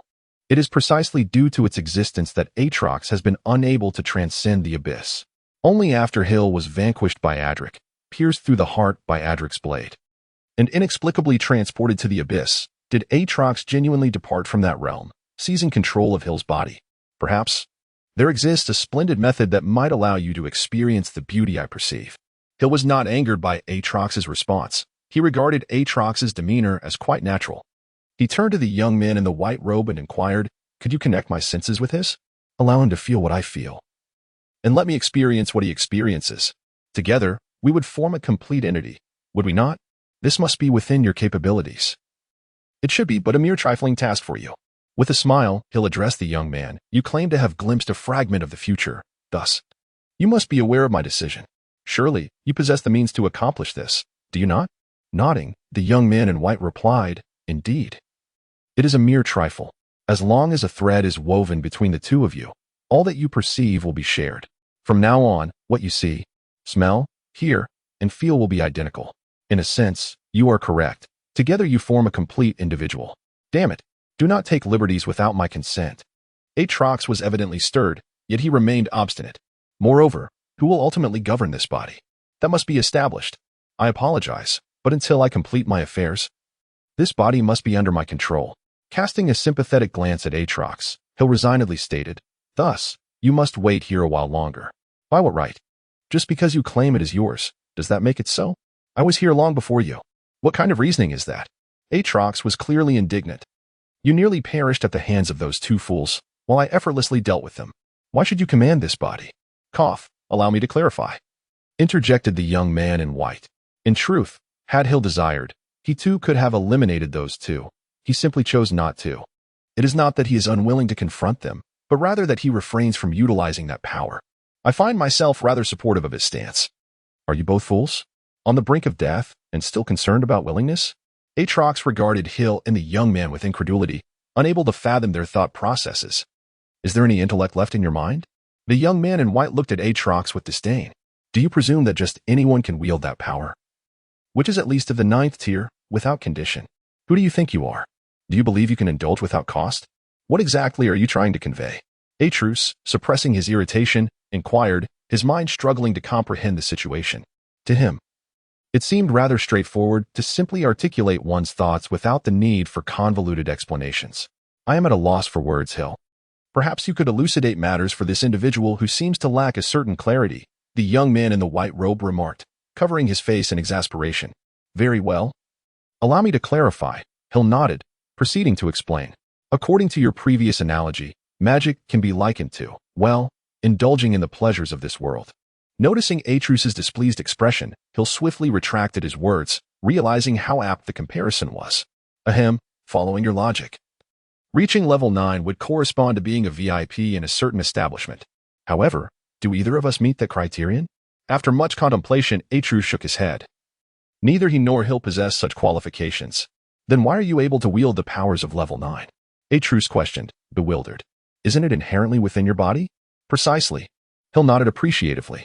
Aatrox, feeling a sense of pride, elicited a suppressed chuckle from the young man in the white robe, who was struggling to contain his amusement.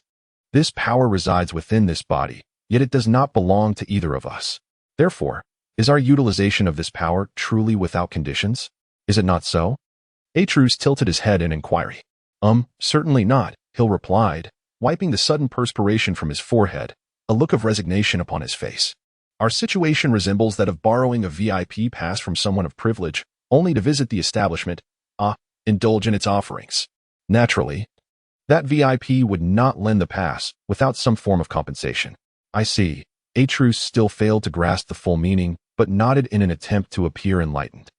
Indeed, there is no such thing as a free lunch. One cannot acquire something without paying a price. But do you understand what that price entails? Hill asked gravely. Before Aatrox could respond, Hill continued, it is the erosion of one's persona. The erosion of one's persona? Aatrox echoed, bewildered. The strength of this power is immense, and thus the cost is equally great. As the term suggests, each time you harness that force, a fragment of your identity is diminished until it is entirely obliterated. In simpler terms, the more you wield this power, the less you resemble your true self, Hill stated solemnly, emphasizing the seriousness of the matter. in grave circumstances. You may reach a point where your identity ceases to exist. The world would no longer recognize you. Is that truly the case? Atrus could hardly believe it. Beads of sweat forming on his brow as his fists clenched involuntarily. It was evident that he was beginning to accept the grim reality. Am I not correct? You must be aware of this. Hill directed his gaze toward the silent young man in the white robe. Indeed, your assertions are largely accurate. Though there is a detail that remains incomplete. The young man in white replied, your second personality will not immediately dissolve after wielding that power. But for me, regardless of the duration or intensity of its use, my identity will shatter in an instant, vanish, and cease to exist. Am I correct? Hill responded with a detached tone, as if merely stating an ordinary fact. Upon sensing the existence of this power, I was struck by an ominous premonition. Once I employed it, I would cease to be. That is about the gist of it. The young man in white nodded, then added, have you made your decision? Time is running short. Hill approached Atrox with a smile and said, you believe me to be weak, do you? You are mistaken. I dare say, compared to others, I am far stronger than you. Atrox remained silent, suddenly overwhelmed by an intense sense of oppression, as though a heavy stone was pressing down upon his heart, and this weight emanated from Hill himself. What remains of you when you cast aside that burdensome power? Hill remarked, rolling up his sleeves. The level 5 magic I have painstakingly cultivated. The knowledge in my mind acquired through countless nights of study, and the spells I have learned bit by bit. Do you possess such things? Atrox's retort faltered as Hill's fist struck his face, sending him crashing to the ground. I shall refrain from further trivialities. There is no need for such superfluous talk between us. The matter is quite simple. Without a fight, you would never yield. Hill leisurely stretched his joints and beckoned to the fallen Atrox, declaring, whoever prevails shall claim dominion over this body. That suits me perfectly. Wiping the blood from the corner of his mouth, Atrox's eyes ignited with a fiery determination. At last, you have shown me a glimpse of worth. Come forth. Let me teach you a lesson, so you may understand who truly is the elder brother. I know for certain that person will never be you. The young man clad in white yawned, observing the two combatants as they clashed, murmuring, his performance truly bears no resemblance to mine. The line of battle, Hill, drenched in sweat, collapsed to the ground, his complexion a ghastly white, yet a smile lingered on his face. Beside him, Atrox lay on the ground, bruised and battered. A look of displeasure etched across his features, although beneath that facade lay a flicker of delight and curiosity.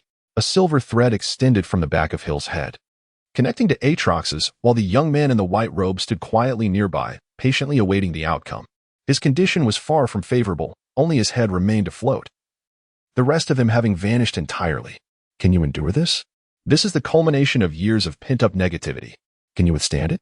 Atrox grunted. In stark contrast to the evidently tormented Hill, he appeared relaxed, as if lounging on a beach, sipping juice under the sun. May I interpret this as concern for my well-being? Hill replied, his face adorned with a smile despite the evident strain. Though it is somewhat taxing, I find it rather agreeable. Rolling his eyes, Atrox remarked, I have suddenly realized you are even more twisted than I am. Compared to you, I am the epitome of normalcy. He withheld the thought that after years of repressing negative emotions, the sheer influx into one's mind could drive an ordinary person mad, let alone someone as buoyant as Hill. This burden is rightfully mine to bear. I apologize for having made you endure it alone for so long. A spoonful of salt in a cup of water may render it quite salty, yet in a lake, it becomes negligible. Negative emotions are akin to this. It is far better for us to shoulder them together than for one to bear the weight alone. As he spoke, Hill addressed the young man who was now merely ahead. I have a few inquiries. Might you be willing to answer them? Go ahead. I may be able to answer some questions, though others may elude even me. After all, I am but a fragment, he replied. First, I am curious about the family's so-called resurrection of the progenitor. Is it truly genuine? And, if resurrection is possible, can others be brought back as well? Setting aside the first question for the moment, the young man responded to the second. Indeed, the deceased can be resurrected. However, it involves complexities beyond my full comprehension. As for the first question regarding the so-called progenitor and the resurrection of my main entity, I cannot ascertain that. I am merely a fragment, having slumbered for a millennium, and I am unaware of the internal affairs of the family. Observing Hill's complexion gradually returning to a more normal hue, the young man nodded. Well, the connection is complete. Your senses will now be intertwined. With all tasks accomplished, I must take my leave. I am truly grateful to you. Oh, I almost forgot to mention once I vanish. All memories of me will dissipate from your minds. Everything concerning me, including my words, will cease to exist in your recollections. What? Observing the unconscious forms of Hill and Atrox, the young man clad in white robes offered a bitter smile, expressing his helplessness as he remarked, I cannot fathom what my main self is contemplating. Such peculiar circumstances are beyond comprehension. Yet, what does it matter? I am but a fragment, and I am on the verge of vanishing. Casting a final glance at Hill, he murmured, reviving the main self, perhaps that fellow has already returned to life. Am I in paradise? Book, with a weary flutter of its pages, collapsed once more upon the ground, exuding an air of despondency as if it had encountered some dreadful misfortune. Cease your pretense. You are not yet dead. A hand seized Book, and Hill shook it vigorously before casting it heavily to the floor. Rise. There are many inquiries I wish to pursue. I am already deceased. I have drowned. Book mumbled. Huh. I have yet to hear of a book succumbing to drowning. What a curious notion. Hill scoffed before inquiring, Are you still unwilling to divulge anything? Lazily turning over, Book opened its pages, revealing a pristine, utterly blank slate, presenting itself as if to be at the mercy of fate. You might as well let me drown. I truly possess no knowledge. Hill was rendered speechless. He found himself utterly at a loss with such an unpredictable and obstinate individual. Extracting anything of value from his lips proved to be an exceptionally formidable task. Very well, I shall not press you further on other matters. I shall pose but one inquiry. What have I forgotten? Although the most pressing questions eluded him, Hill opted for a less significant query. Upon awakening, he reflected on the events that had transpired and realized that a portion of his memory was indeed missing. While he could not pinpoint exactly what was amiss, Booker was likely to have that knowledge. Well, actually, I wouldn't say that. Booker wisely swallowed the remaining words and rephrased, It's not that I cannot disclose it. To put it simply, a remarkable individual rescued you, along with this foolish fox. He gestured towards Kaka, who was perched atop him, adding, Couldn't it find a different resting place? I am not a mattress. You may deliberate that with Kaka. Ignoring Booker's plea and observing his dejected expression, Hill pressed on, I had an inkling, but who was that person? Dumbledore. Booker casually offered a name to appease him. Clear as crystal. Flivvy. He spat out a mouthful of water, fully committing to his reckless behavior. Flames ablaze. Snape. Do you truly wish for your demise? Filch. After delivering a sharp reprimand to Booker, Hill took a few deep breaths and scoffed. You still want to reveal it, huh?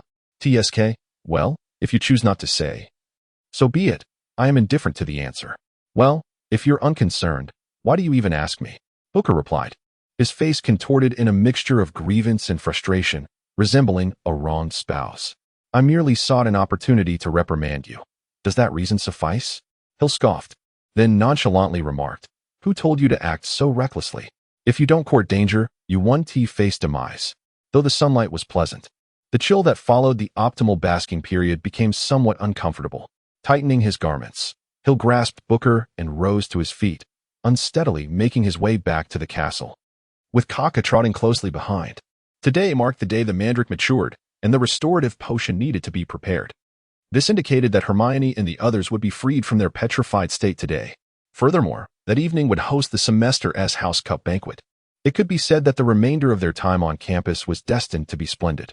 However, before indulging in such delightful moments, Hill needed to meet with Dumbledore.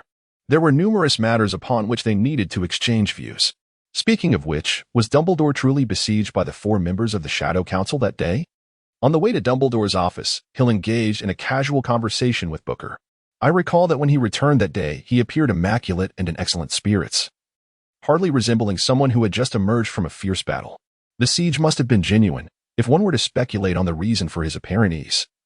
It could be that the members of the Shadow Council had intentionally eased their pressure, though this seems unlikely, as they had no need to do so.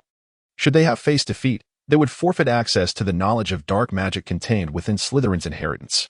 Alternatively, it could be that Dumbledore is simply extraordinarily formidable, single-handedly overcoming 4 8th-level wizards, which is not beyond the realm of possibility, considering Dumbledore himself is a veritable pinnacle of 8th-level prowess. Hill came to an abrupt halt, then resumed his course as if nothing had occurred. A thought struck me. Perhaps this was the key to Dumbledore's triumph. Are you referring to the Elder Wand? I inquired. Nodding, Hill remarked, It is, after all, a legendary wand. Its power should be formidable. With the Elder Wand in hand, Dumbledore might indeed be capable of facing 4 adversaries single-handedly. Speaking of which, what exactly is the Elder Wand? Ah, that tale is likely familiar to you. There are 3 objects, each crafted by a master wizard of the highest caliber. The exact timeline remains uncertain, but it dates back at least 1,000 years. For even in my time, legends of those 3 artifacts were well known. Hill continued, besides the Elder Wand, there exists another possibility. Facing 4 opponents could prove troublesome, however. What if Dumbledore were not alone against the 4 dark wizards, but rather accompanied by 2, 3, or even more allies? He licked his lips and speculated. It seems that white wizards and dark wizards are arch-nemeses. Might they also intervene? Well, that is a question best posed to Dumbledore himself, I replied. Hill did not continue. He had already arrived outside Dumbledore's office. Upon uttering the prearranged password, he stepped inside. "Good afternoon, Fawkes," he greeted. "Good afternoon, Headmaster," came the reply. Casually settling into a chair opposite Dumbledore, Hill tapped the table with his fingers before inquiring, "Shall we begin?" Dumbledore retrieved an iron box from his drawer and pushed it towards Hill, asking, "Would you care to sample some of my treasured candies?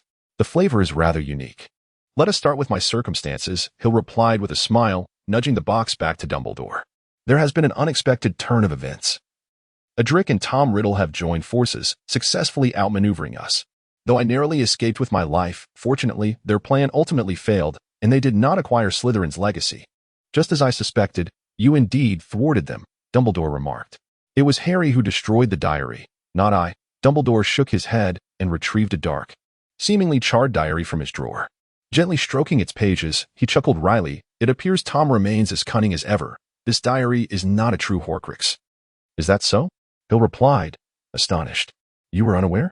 Dumbledore observed with a smile. "Of course I was." Hill feigned ignorance. "However, if this diary is indeed a counterfeit, what course of action would you pursue? It seems Tom Riddle has betrayed Voldemort. Should we inform him and let that individual confront Riddle first? Regrettably, such a course would bear little significance," Dumbledore said, shaking his head slightly. His eyes sparkled with wisdom. "They may not even engage in conflict. Even if they did, it is unlikely they would both perish. They are both quite weakened. 2 individuals, each missing limbs, would find it difficult to vanquish one another. So, we wait until they are fully restored before allowing them to contend for their very lives?" Hill mused. "I suspect they would first resolve their issues with us before descending into battle." With a playful glint in his eye, Dumbledore replied, "As long as Tom's dilemma remains unresolved, Voldemort will never be able to fully commit to the battle between us. Very well, let us set this matter aside and discuss something else." Nodding, Hill gently tapped the table with his fingers and began, "To be honest, this semester has been rather complex. There are matters about which I am uncertain. Thus, I shall speak first, and any necessary additions or corrections shall be left to you." "Excellent. I too wish to hear your summary of this series of events," Dumbledore encouraged. "So, first and foremost, who brought the diary to Hogwarts?" At this point, Hill suddenly burst into laughter. "You are not considering expelling him, are you, Headmaster?" Dumbledore seized a candy from the iron box, and, under the admiring gaze of Hill, popped it into his mouth before remarking, "Of course not. I believe it was unintentional. Furthermore, we possess no evidence, do we? As long as there is no proof to the contrary, he remains a student of Hogwarts, and thus, he continues to be my student, Dumbledore. That brings me solace." He mused. "It appears that Lucius has truly been used as a pawn, gaining nothing while attracting a plethora of troubles. He likely never imagined that the diary he preserved had long been replaced by his son. The diary he slipped into Ginny's book was merely a counterfeit. The genuine article accompanied Draco into Hogwarts. The previous incidents of attack were likely orchestrated by Draco. Perhaps he was compelled, or perhaps he harbored a desire to act. Nevertheless, he left behind clues. I have often pondered why the initial attack had to be so convoluted. Was it merely to exonerate himself? However, the subsequent attacks lacked the complexity of the first. Did he believe himself secure, thus emboldening his actions? Draco is an astute boy. At least in this matter, he handled it quite adeptly. I must admit, I would be inclined to commend him, Dumbledore stated. Thus, it could be argued that his actions were deliberate, yet also coerced. He was not particularly eager to serve Tom Riddle. Hill chuckled. Once the first attack is unraveled, the individual previously deemed least suspect will inevitably become a prime suspect, will they not? I witnessed Draco leave the Great Hall and head towards the restroom, which implies he was the least likely perpetrator. However, once the mechanics of the first attack emerged, it became evident that one need not be present to execute the attack. Consequently, his seemingly deliberate actions would appear as if crafted for the scrutiny of others, placing him at the forefront of suspicion. Excellent. Please continue, Dumbledore encouraged. If this were merely coincidence, for instance, if he genuinely intended to use the restroom, then another matter would indicate his aberration. Hill recalled, Voldemort knows not. Tom Riddle knows not, nor does Lucius realize that Draco harbors no such animosity towards Muggles as he has exhibited this term. Perhaps he finds Muggles uncomfortable. Yet the pride and decorum of nobility prevent him from carelessly uttering the term mudblood. Considering an alternative perspective, might he have acted to leave a trace for us to detect, while simultaneously feigning favor with that blood supremacist, Tom Riddle? He sighed with a sense of contemplation. And Dumbledore replied earnestly, at times, I genuinely feel aged, as though I am somewhat out of step with the times. Your generation's performance far surpasses our own in our youth. The headmaster is far too modest. We merely adapt to the era, while you, in truth, are the one who transforms it. The era shapes us, and you, in turn, shape the era. To speak candidly, Dumbledore is undoubtedly a formidable figure, a fact that Hill does not contest. If the preceding points were insufficient, the final attack on Draco serves as the most conspicuous clue. We all discern that it was a frame-up and a conspiracy. How could such coincidences occur? Nevertheless, it proved to be quite effective, did it not? Draco successfully extricated himself from the incident, while Lucius, distraught over his son's plight, devoted himself entirely to the task of expelling you from Hogwarts. As for myself, I was indeed sent to Azkaban. However, this also indicates that Draco and Tom Riddle are indeed connected, is it not? Let us leave the matter of Draco aside. This chapter has come to a close. Dumbledore has drawn a line under this affair, subtly indicating that he will not pursue Draco's transgressions. This arrangement could not be more favorable. Meanwhile, in the infirmary, the platinum-haired boy slowly opened his eyes, greeted by the thunderous cheers and Professor Pomfrey's admonitions. He let out a gentle sigh of relief. Attempting to sit up, he found his arms powerless, compelling him to remain reclined.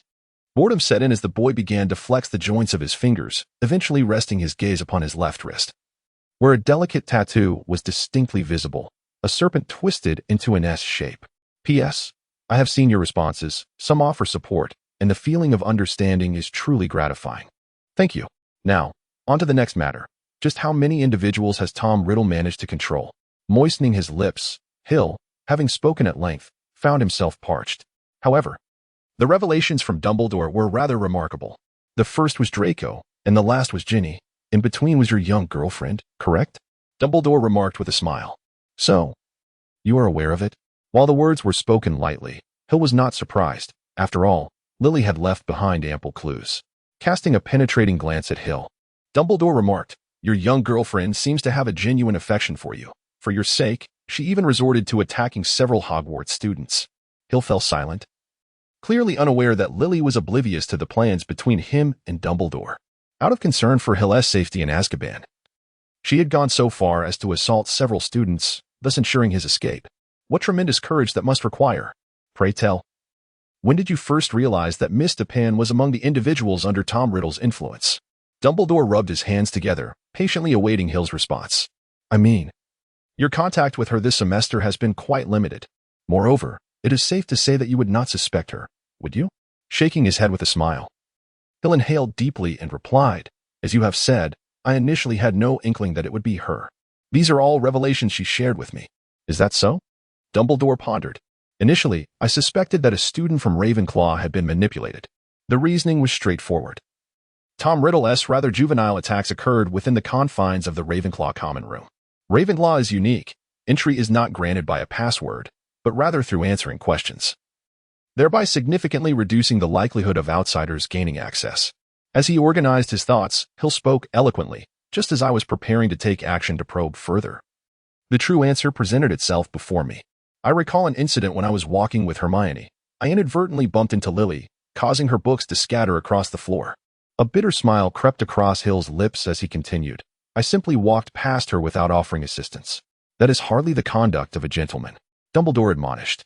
My intention was not to confess my own shortcomings, but rather to highlight that a similar incident occurred again. Almost identical circumstances led me to collide with her once more. And once again her books tumbled to the ground. Was there any difference this time? Dumbledore inquired, to which Hill nodded affirmatively. This time, I caught sight of Tom Riddle's diary. Tom Riddle's diary? How did you discern its abnormality? Dumbledore appeared to cast a casual glance at Hill. Yet Hill was acutely aware that Dumbledore was beginning to harbor suspicions. What I mean is, at that moment, you likely had no inkling that it was a diary. Hill stated, "Ah, I have long suspected that this old fox is no fool. Now, the time for performance has come. It is time to showcase the true skills." Hill boldly introduced a pivotal concept. "I wonder if you are familiar with Horcruxes?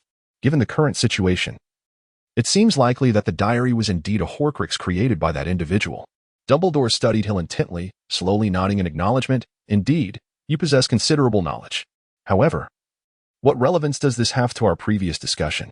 Dumbledore was not easily distracted, yet this was anticipated by Hill. "For reasons unknown, I possess a certain sensitivity towards dark magical objects, and I have conducted some research on Horcruxes. Thus, I recognized it as one at a glance." This assertion was somewhat fanciful. Hill was merely riding on a wave of prophetic advantage. Only the creator of a Horcrux or someone with a soul connection to it, such as Harry, could truly sense its presence. Dumbledore would not be easily misled. After a moment of contemplation, he queried, "You possess a sensitivity to dark magical artifacts, do you? Such individuals are not unheard of. However, can you tell me if there are any dark magical objects in this room?" This was merely a test, and the outcome revealed that Dumbledore was rather indifferent. He simply wished to convey to Hill that he should either speak the truth or embellish his lies more artfully. "Regrettably, the dark magical artifacts I can sense must possess immense power, such as Horcruxes, or perhaps a certain item in your possession, Professor." Hill was certainly aware that Dumbledore wielded an ancient wand, which, in a certain sense, could be classified as a dark magical artifact. Thus, he sought to take advantage of this opportunity to deceive Dumbledore. Although an upright wizard would never resort to dark magic, this does not imply that they are incapable of it. Dumbledore, maintaining his composure, remarked, "Similarly, it is quite ordinary for me to possess a dark magical item. So could you be a tad more precise? Just a little will suffice. Wizards are not mere thoughtless fools. While I do not possess specific knowledge, the most formidable of those items is imbued with a metallic scent of blood, accompanied by countless slaughters." With an air of charlatanism, Hill resembled those medieval seers who wielded crystal balls to feign prophecy, skillfully deceiving those before him. There was no loyalty involved, for whoever acquired it became its master, recognizing only merit, remaining loyal solely to capability. Dumbledore's expression shifted slightly as he regarded Hill thoughtfully before nodding and inquiring. Then, upon discovering that it was a Horcrux, "Why did you not take any action?" Hill let out a sigh of relief. It seemed that Dumbledore had been deceived. In response to Dumbledore's inquiry, he admitted, "I was too greedy. I yearned for Slytherin's legacy as well. Thus, I chose to wait and see." Dumbledore paused, pondering whether it was too harsh of him to remain silent. With a nod, Hill remarked, "At that moment, I was somewhat unwell, acting devoid of emotional consideration, akin to a machine. Hence, the subsequent events transpired. In a sense, I truly brought this upon myself. Nevertheless, it is unnecessary to dwell on guilt. Recognizing one's faults suffices. Mistakes are inconsequential. My concern lies in you straying further down the wrong path." Dumbledore, embodying the wisdom of an elder, gently reassured Hill, "Therefore, you must adequately compensate Miss Dupin, mustn't you?" "Ah, you mean that?" "Yes, I shall," Hill replied somewhat absent-mindedly. He suddenly recalled that when Hermione and Lily awoke, he would have to confront those two young women. "I've heard that you seem to have quite the connection with Miss Granger. Were you eavesdropping that night?" Hill interrupted Dumbledore bluntly, glaring at him in irritation. "You need not concern yourself with this. I shall handle it myself." "Humph. Worst case, I could just take them both. After all, there is no rule against it. In the Middle East, a man can marry several wives." Observing Hill, who was lost in his own fanciful future, Dumbledore felt a mix of amusement and exasperation. The Hill before him was a stark contrast to the one from moments ago. Simultaneously, Dumbledore reflected on the marvel of love, which could transform a person in such profound ways. "Well, I have the means and am not afraid of the responsibility if I wished. I could support 10 or even 8, Hill rambled. It was only then that he realized something was amiss. He was in Dumbledore's office. "Oh, the youth of today are truly vibrant. We old relics cannot compare," Dumbledore teased, causing Hill's face to flush. Indeed, since sharing everything with the talk, his behavior had often been peculiar, talking to himself, oblivious to his surroundings, and so forth. Returning to the matter at hand, an examination of the attacked individuals would reveal that after Lily was petrified, there had been no further incidents at Hogwarts. Thus, Ginny was entirely innocent, at most. She had killed a few chickens without direct involvement. Hill gathered his thoughts, steering the conversation back on course. Therefore, the only true participants in the attack must be Draco and Lily. Yet, they are both blameless, are they not? At this point, Hill sighed. The attack on Hermione appeared to have been instigated by Lily, under the influence of Tom Riddle, who had urged her to assault Hermione. If I am not mistaken. That evening, Harry and Ron must have encountered Lily. As for being controlled, it is rather straightforward. All of Lily's attributes align with Tom Riddle's requirements. Being manipulated seems entirely reasonable. Rest assured, as long as they remain students of Hogwarts, I shall be their headmaster and protect them. With Dumbledore's assurance, Hill felt a wave of relief wash over him. He continued, the third matter pertains solely to us. I apologize for not retaining the information on Adric and the others. Hence, I am uncertain about that elusive resurrection legend. Nevertheless, I shall continue my research upon returning home. If it exists, there must be some trace of it. By the way, how fared your battle against those 4 dark wizards? I am far from old. Dumbledore's gaze was intense, his face etched with confidence and determination. I shall not perish, nor shall I falter, until I witness Voldemort's downfall. It appears that at this juncture, Dumbledore had yet to acquire the ring and had not fallen victim to Voldemort's treachery. He was still intent on confronting Voldemort himself, embodying the spirit of a seasoned warrior. Unwavering in his resolve, should I extend my assistance to Dumbledore? Let us both strive forward. Hill responded casually. He glanced at the time and then rose, saying, I must take my leave to check on Hermione and Lily. By the way, whom do you intend to support for this year's House Cup? After all this effort, I should garner some reward. You will find out in due course. Speaking of which, this year, Ravenclaw has clinched the Quidditch championship. I have yet to congratulate you. Harry was injured. It was a hollow victory. I look forward to competing alongside him someday. However, that is a matter for next year. Hill felt a tinge of regret for not having played against Harry, rendering the Quidditch championship somewhat less prestigious. Well then, it has been a pleasure collaborating, Headmaster. Hill remarked before departing the office. Indeed, a pleasant collaboration, Dumbledore replied, though Hill had already exited, leaving uncertainty about whether he had heard. Glancing at the worn diary on the desk, Dumbledore murmured, to escape the clutches of Adric and Tom, and the severed basilisk, along with the remnants of destruction left behind. Your power exceeds my expectations. Perhaps the so-called progenitor of your family has truly been resurrected. As he entered the headmaster's office, it was still midday. But upon exiting, dusk was fast approaching. Casting a glance at the sky, Hill decided to check if Hermione and the others had awakened. By the way, my dear little master, are you truly set on both? Is that not excessive? In my records, such behavior is deemed debauchery, an act befitting scoundrels. Oh, if I refrain from such actions, would I not be even lower than a scoundrel? Besides, it is merely 2. Is that so grave? Ah. The peril inherent in such matters is exceedingly high. I have heard of an individual named Chung who, due to a similar affair, was grievously harmed by one of the women involved, earning him the notorious moniker of Scoundrel Ching. Surely, I would presume that a wizard possesses a far more formidable presence than an ordinary Muggle woman. Are you quite certain you have contemplated this thoroughly? Are you insinuating that I am inferior to that Scoundrel Chung? Is it time for a reckoning? Very well, you are indeed correct. Would you then consider surpassing such a scoundrel, embarking on a grand endeavor to become the most formidable entity? Am I truly that kind of person? Or perhaps I am not. Are you courting danger? After dealing with the unreliable Booker, Hill could not suppress a sigh as he paused at the entrance of the hospital room. In truth, he was at a loss for words, unsure of how to initiate the conversation. Yet, despite his uncertainty, he steeled himself to proceed. How do you intend to manage those 2 girls? Hill suddenly recalled a question previously posed to him by Aatrox. At that time, he merely shook his head and replied, tell them everything and then leave it to fate. Fool, if you proceed in such a manner, you shall find yourself in dire straits. What then? Hill had not anticipated that he would seek counsel from Aatrox, who was clearly a muscle-bound simpleton, lacking in common sense. To reveal everything to them and then leave it to fate, doesn't that mirror my own situation? Hill rolled his eyes and remarked, Fool, I have yet to finish. Then please continue, Hill urged. If they consent, then all is well. But should they refuse, then do not blame me for my lack of courtesy. With a twitch at the corner of his mouth, Hill remarked, you wouldn't be contemplating violence, would you? Are you still a man? As for whether I am a man, that question is best directed at my woman. This retort left Hill momentarily speechless. Aatrox, exuding an air of dominance, declared, if she does not acquiesce, I shall pursue her relentlessly until she does. Whether it takes a day, a month, a year, or even a lifetime, I will not relent. Should anyone else dare to covet her, they shall face my wrath. Isn't that rather shameless? Hill contended, feeling a sense of embarrassment akin to stepping on chewing gum. Shameless? I care not.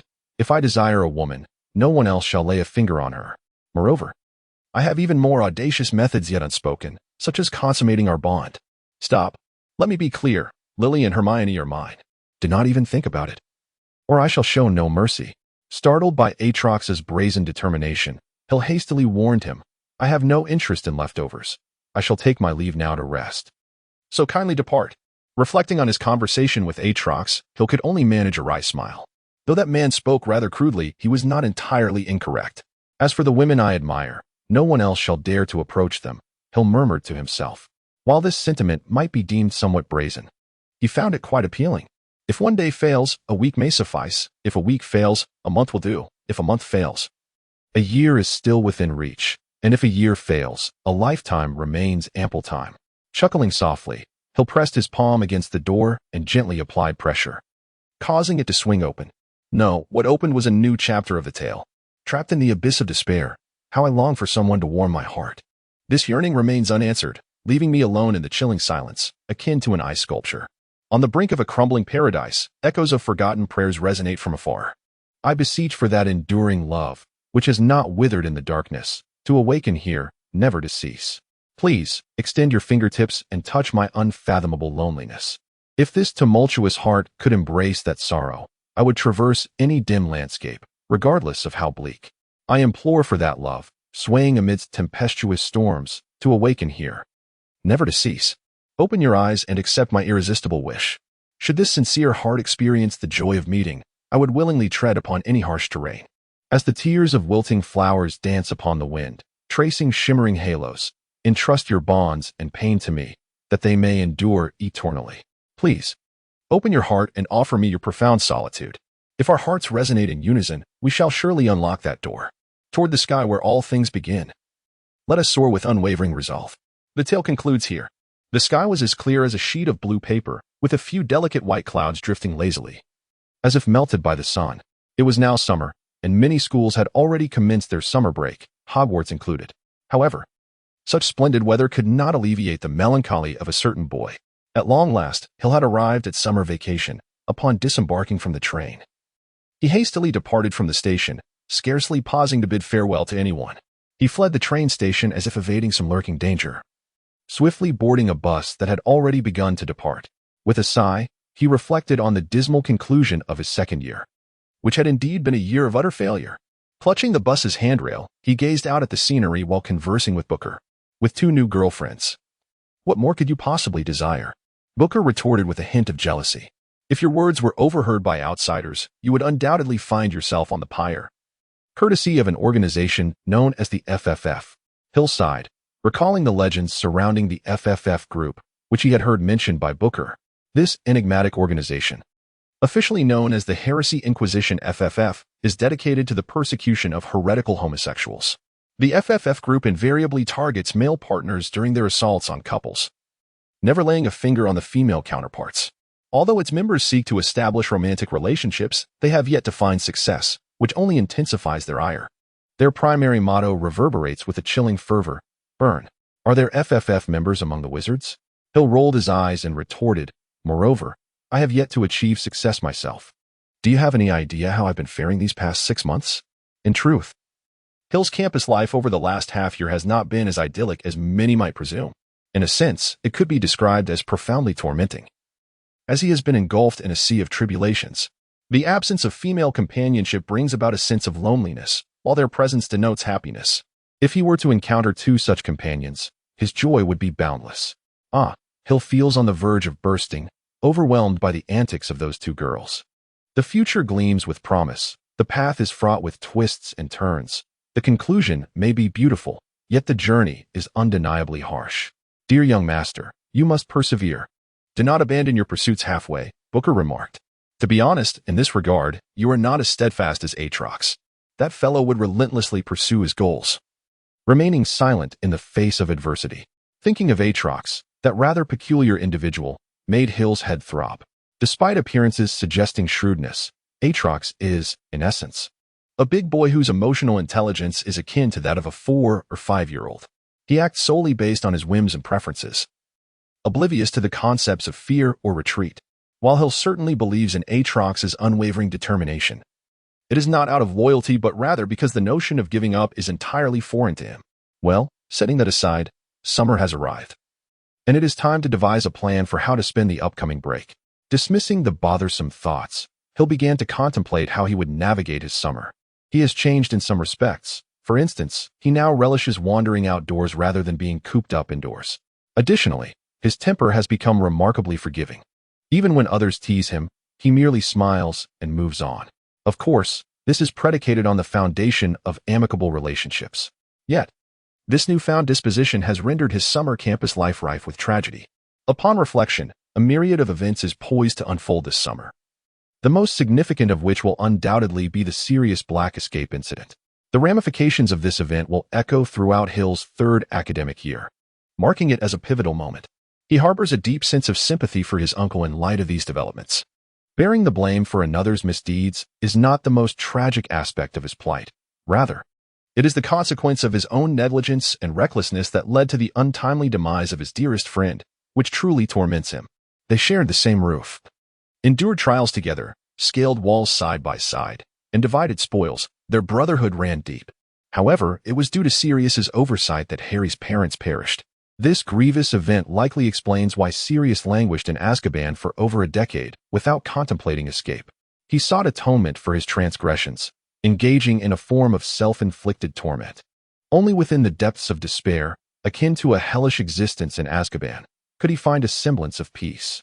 It was not until he learned of Peter Pettigrew's survival, alongside Harry, that the flames of vengeance and guardianship reignited his once desolate heart, compelling him to undertake an escape. For one such as him, Hill could not simply stand idly by in the face of death. It is worth noting that ultimately, Pettigrew managed to flee, leaving Sirius to bear the weight of his accusations until the moment of his demise. Imprisoned as a traitor and a murderer in Azkaban, his joy and sanity siphoned away by Dementors. Even after escaping 11 years later, he could never walk freely under the sun. Enduring a life worse than death for over a decade, then hiding like a mole for an additional 2 years, he met his end filled with regret. Such was the life of Sirius Black. Moreover, Sirius is, after all, Hill's uncle, one of the few remaining family members in his world. Having endured the brutal murder at the hands of his own father, Hill now yearns desperately for the warmth of kin to soothe his ravaged soul. In truth, Sirius could assist greatly. For instance, the Horcrux, Salazar Slytherin's locket, stolen by your Uncle Regulus, is currently in the possession of the Black's house elf, Creature. Gaining entry to the ancestral home of the Black family necessitates Sirius's aid. Hill began to contemplate the advantages of aiding Sirius. After all, it is often said that no one rises early without the promise of gain. Furthermore, you require a mentor, as an upcoming endeavor will necessitate your mastery of the Animagus transformation. Given the present circumstances, Sirius appears to be the most suitable choice. Hill's fingers gently tapped against the glass window. Upon hearing the latter part of Booker's statement, he paused and inquired, "What necessitates an Animagus transformation?" The term Animagus is derived from the Latin word magus, meaning wizard, combined with the English word animal. This refers to a form of transfiguration that allows an individual to transform into a specific animal. Practicing as an Animagus can lead one to obsession, and mastering this skill requires several years of dedication. Even once achieved, the possibility of failure remains, rendering this ability somewhat impractical. After all, an Animagus cannot transform into just any creature. The animal one becomes is closely tied to the wizard's personality and physique. Generally, each individual is limited to a singular animal form. Additionally, Animagus transformations are typically confined to non-magical creatures. Attempting to transform into magical beings, such as a phoenix, dragon, or griffin, could yield unpredictable consequences. Consequently, Hill merely scratched the surface of this practice and did not delve deeper. This reluctance was also tied to the uniqueness of the Animagus skill. It is not a spell that can be easily mastered through mere study. It demands both innate talent and extensive experience. The acquisition of third-level authorization requires the aid of an Animagus transformation. So my suggestion is that you endeavor to learn it promptly. Furrowing his brow, Hill expressed confusion. Third-level authorization? I recall our plan for this summer was to attain second-level authorization. Regarding these permissions, Hill had received thrilling news from the Basilisk incident. Second-level authorization was within reach. According to Booker, when confronting Aatrox, a deal was struck with Adric. It involved halting Aatrox while Adric was obligated to reveal the means to acquire the authorization. Moreover, the blood from the severed remains interrupted by Aatrox had effectively secured second-level authorization in advance. As for whether Adric was truthful, Booker could assure it. He had sworn an oath, ensuring its reliability. The reason third-level authorization had not been addressed previously was that last year, Sirius had not yet escaped from prison. And there was no one to teach you the Animagus transformation. However, this year is different. You can obtain 2 levels of authorization at once. Upon hearing Booker's words, a glimmer of joy appeared on Hill's face. Securing third-level authorization would undoubtedly resolve many of his inquiries. For him at present, the most pressing issue was the specific information regarding resurrection, followed closely by the source of the immense power that resided within him. This power, at least at level 9, if harnessed, would enable him to truly pursue his desires. Although Aatrox could wield this power, the cost would be the gradual obliteration of his own personality. Unless absolutely necessary, Aatrox will refrain from taking action. Therefore, let's first bring Sirius home, attend to the matter of the pendant box, and subsequently address the issues regarding permissions. Ultimately, as the school term commences, we shall devise a means to exonerate him. Although Hill has long coveted the permissions, now that they seem within reach, he finds himself unexpectedly calm. However, after articulating his plans for the summer, he shook his head and remarked, "There is one more matter that must be resolved prior to addressing Sirius' situation." "You mean, indeed, the memories, those shared with me by Aatrox?" Hill nodded thoughtfully. Aatrox had once shared with him some memories, claiming they contained something of great significance, yet he revealed not a single word about their content. During his time at Hogwarts, Hill had examined those memories, all of which were from his infancy, a time when he lived with his parents. It puzzled him how Aatrox had come to possess them. Perhaps it was because these memories were one of the sources of Hill's anguish that Aatrox had absorbed them. He remained perplexed about the circumstances surrounding his mother's demise. From Adric's demeanor, it seemed he attributed the cause of their mother's death to Hill. But what truly led to her passing? A trace of sorrow crossed Hill's visage. Despite his unwillingness to confront the past, he had no choice but to face it now. He had evaded it for 6 years. It was unreasonable to think he could continue to do so indefinitely. Booker remained silent, recognizing that such matters were not his to intrude upon. As for words of comfort, Hill had long since lost count of how many times he had heard them. At this moment, all he could do was remain quiet, allowing Hill a moment of solitude. However, a voice shattered the tranquility surrounding Hill. "Oh, is that not Hill?" The voice, melodious as a silver bell, curiously brought a sense of calm to Hill's heart. As Hill turned around, a familiar visage momentarily halted his expression. Then, a flicker of astonishment crossed his face. "Tang Tang, his cousin, how could it possibly be you?" he exclaimed. "Do you not wish to see me?" The response, laced with a hint of melancholy, was sufficient to make even the most stoic heart quiver, compelling one to prostrate in admiration at her feet. Yet, Hill was preoccupied with thoughts of escape. Nevertheless, he understood the necessity of extending a greeting. Otherwise, even if he managed to flee, his fate would be utterly dire. "Greetings, dear cousin Tang Tangku." The corners of Hill's mouth twitched slightly as he gazed upon his cousin, Tonka C, a young girl clad in a stylish purple shirt and blue and white denim jeans. His feelings towards Tonka C were rather intricate. In the past, it was simpler. He was indifferent to everything, and thus felt little. However, now, Hill began to contemplate that perhaps he ought to make a hasty retreat. He found himself regretting not having first mastered the art of apparition. As soon as Hill's voice fell, Tanks, who had been several meters away, floated to his side, playfully ruffling his hair while exclaiming compliments about its good maintenance and delightful texture. A few seconds later, Hill gazed in exasperation at his reflection in the glass. Observing his hair transformed into a nest-like arrangement, his mouth twitching in frustration. Indeed, his cousin Tanks relished the art of styling Hill's hair into avian nests, and it was quite remarkable how each nest appeared uniquely crafted. He reached out, attempting to restore his hair to its original form, at least to avoid sporting a nest-like hairstyle, as he could already hear the chuckles of nearby passengers. Despite his earnest efforts, the nest remained steadfast, and unless he invoked a spell, any hope of a swift recovery was futile. Hill lifted his head, ready to speak, but upon meeting Tank's mischievous gaze, He felt a wave of defeat wash over him. What is happening? Why am I afraid of her? This was not the case before. Setting aside Hill's turmoil and confusion, a glint of intrigue flickered in Tank's eyes before fading. She found humor in watching Hill mumble under his breath while desperately trying to tame his unruly hair. Oh, has he changed? He seems unresponsive to my teasing this time. Let us push a little further. For a moment, both fell into silence.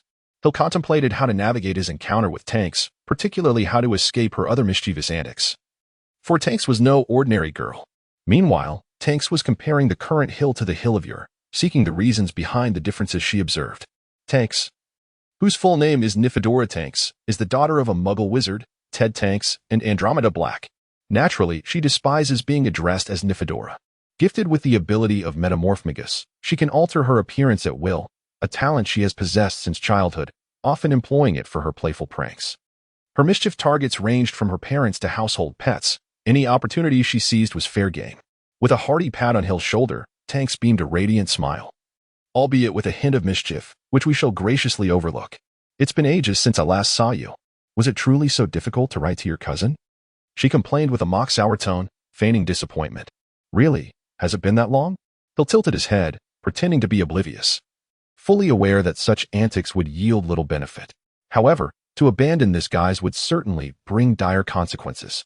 1 year, 9 months, 16 days, 7 hours, 28 minutes, and 47 seconds.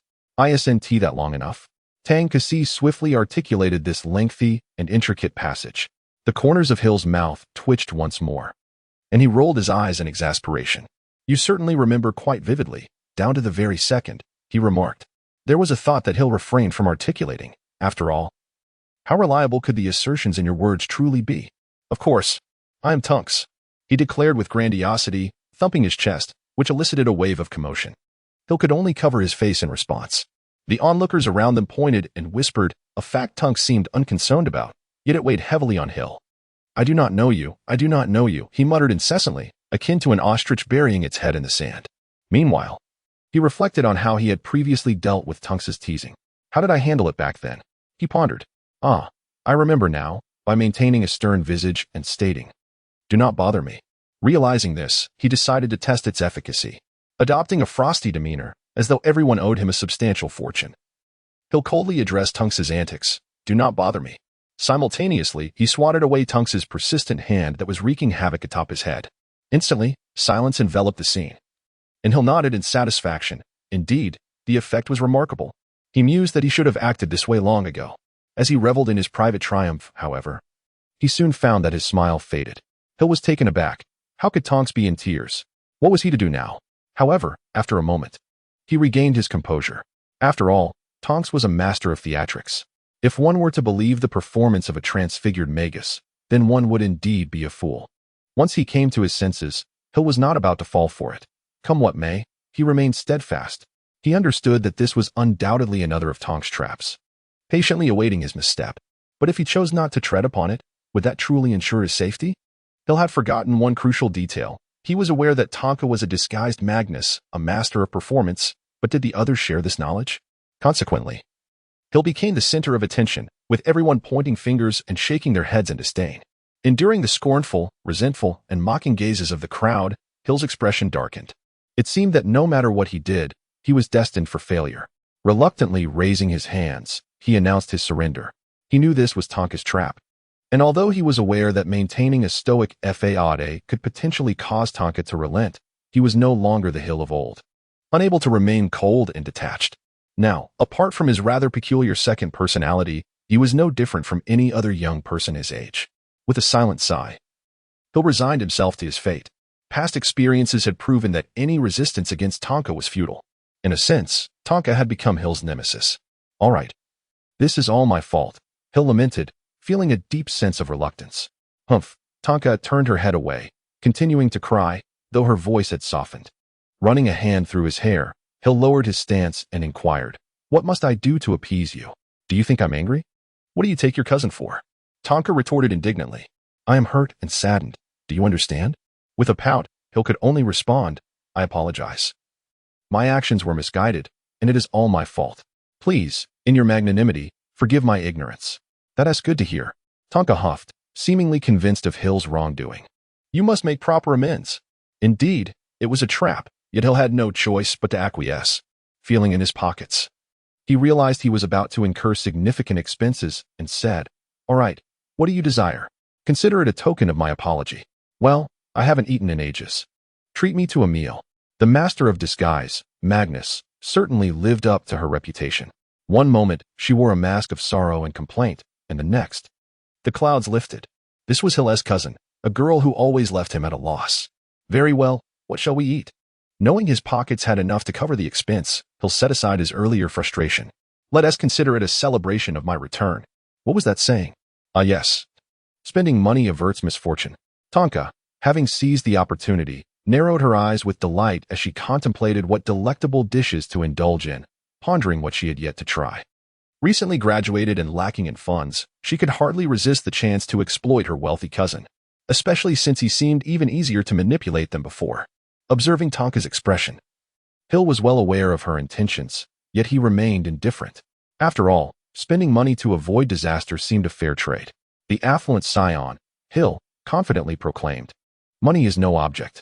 As the bus passed by a Chinese restaurant, Tank's eyes suddenly sparkled with excitement. She pointed at the establishment and exclaimed, "This is it. Do you wish to indulge in Chinese cuisine?" "Indeed." To his surprise, half an hour later, Hill inquired, "Is it not ready yet?" The savory aroma of the braised pork wafted through the air, its enticing crimson hue beckoning to be savored. How unexpected it was for him to be the one preparing the meal for her. Swiftly, he transferred the succulent meat from the pot to a prepared plate, while Hill gently massaged his slightly sore wrist. Cooking such a substantial feast was somewhat taxing for him. After all, he was still just a child. Hill had initially assumed that Tonks was planning to dine at a Chinese restaurant. However, to his astonishment, Tonks insisted that Hill prepare an entire feast of Chinese cuisine himself, claiming that only this would satisfy her and showcase his sincerity. Her triumphant smile, however, betrayed her true intentions, one that Hill recognized all too well.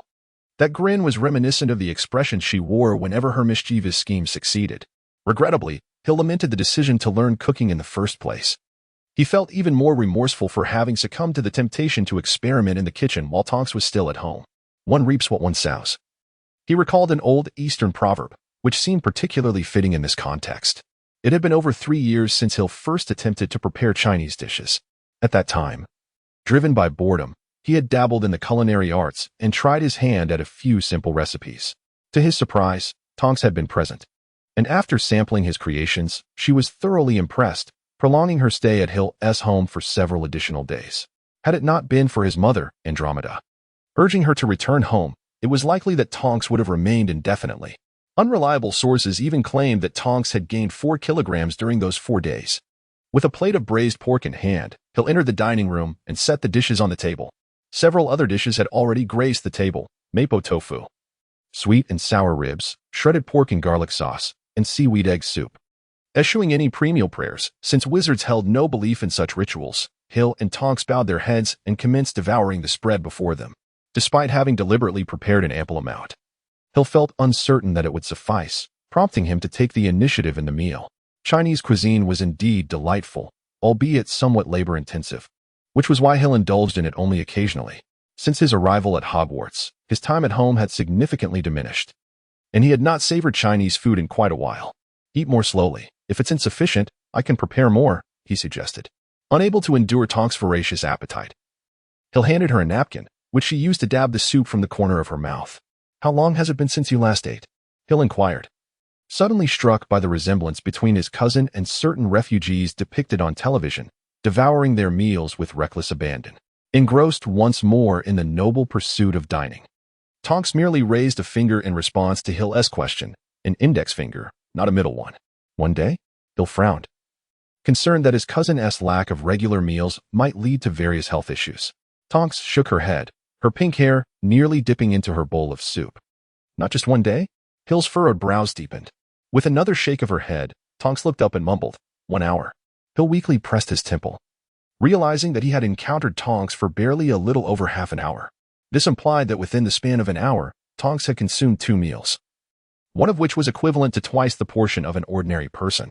Casting a glance at Tonks's waist, there seemed to be no discernible change. Who could fathom where all that food had gone? Hill had completely lost his appetite. He sipped a little soup, then watched as Tonks, with unwavering determination, devoured the entire feast laid out before them. How delightful it was to eat. Without a care for her image, Tonks stretched languorously, exuding an air of exquisite languor and relaxation.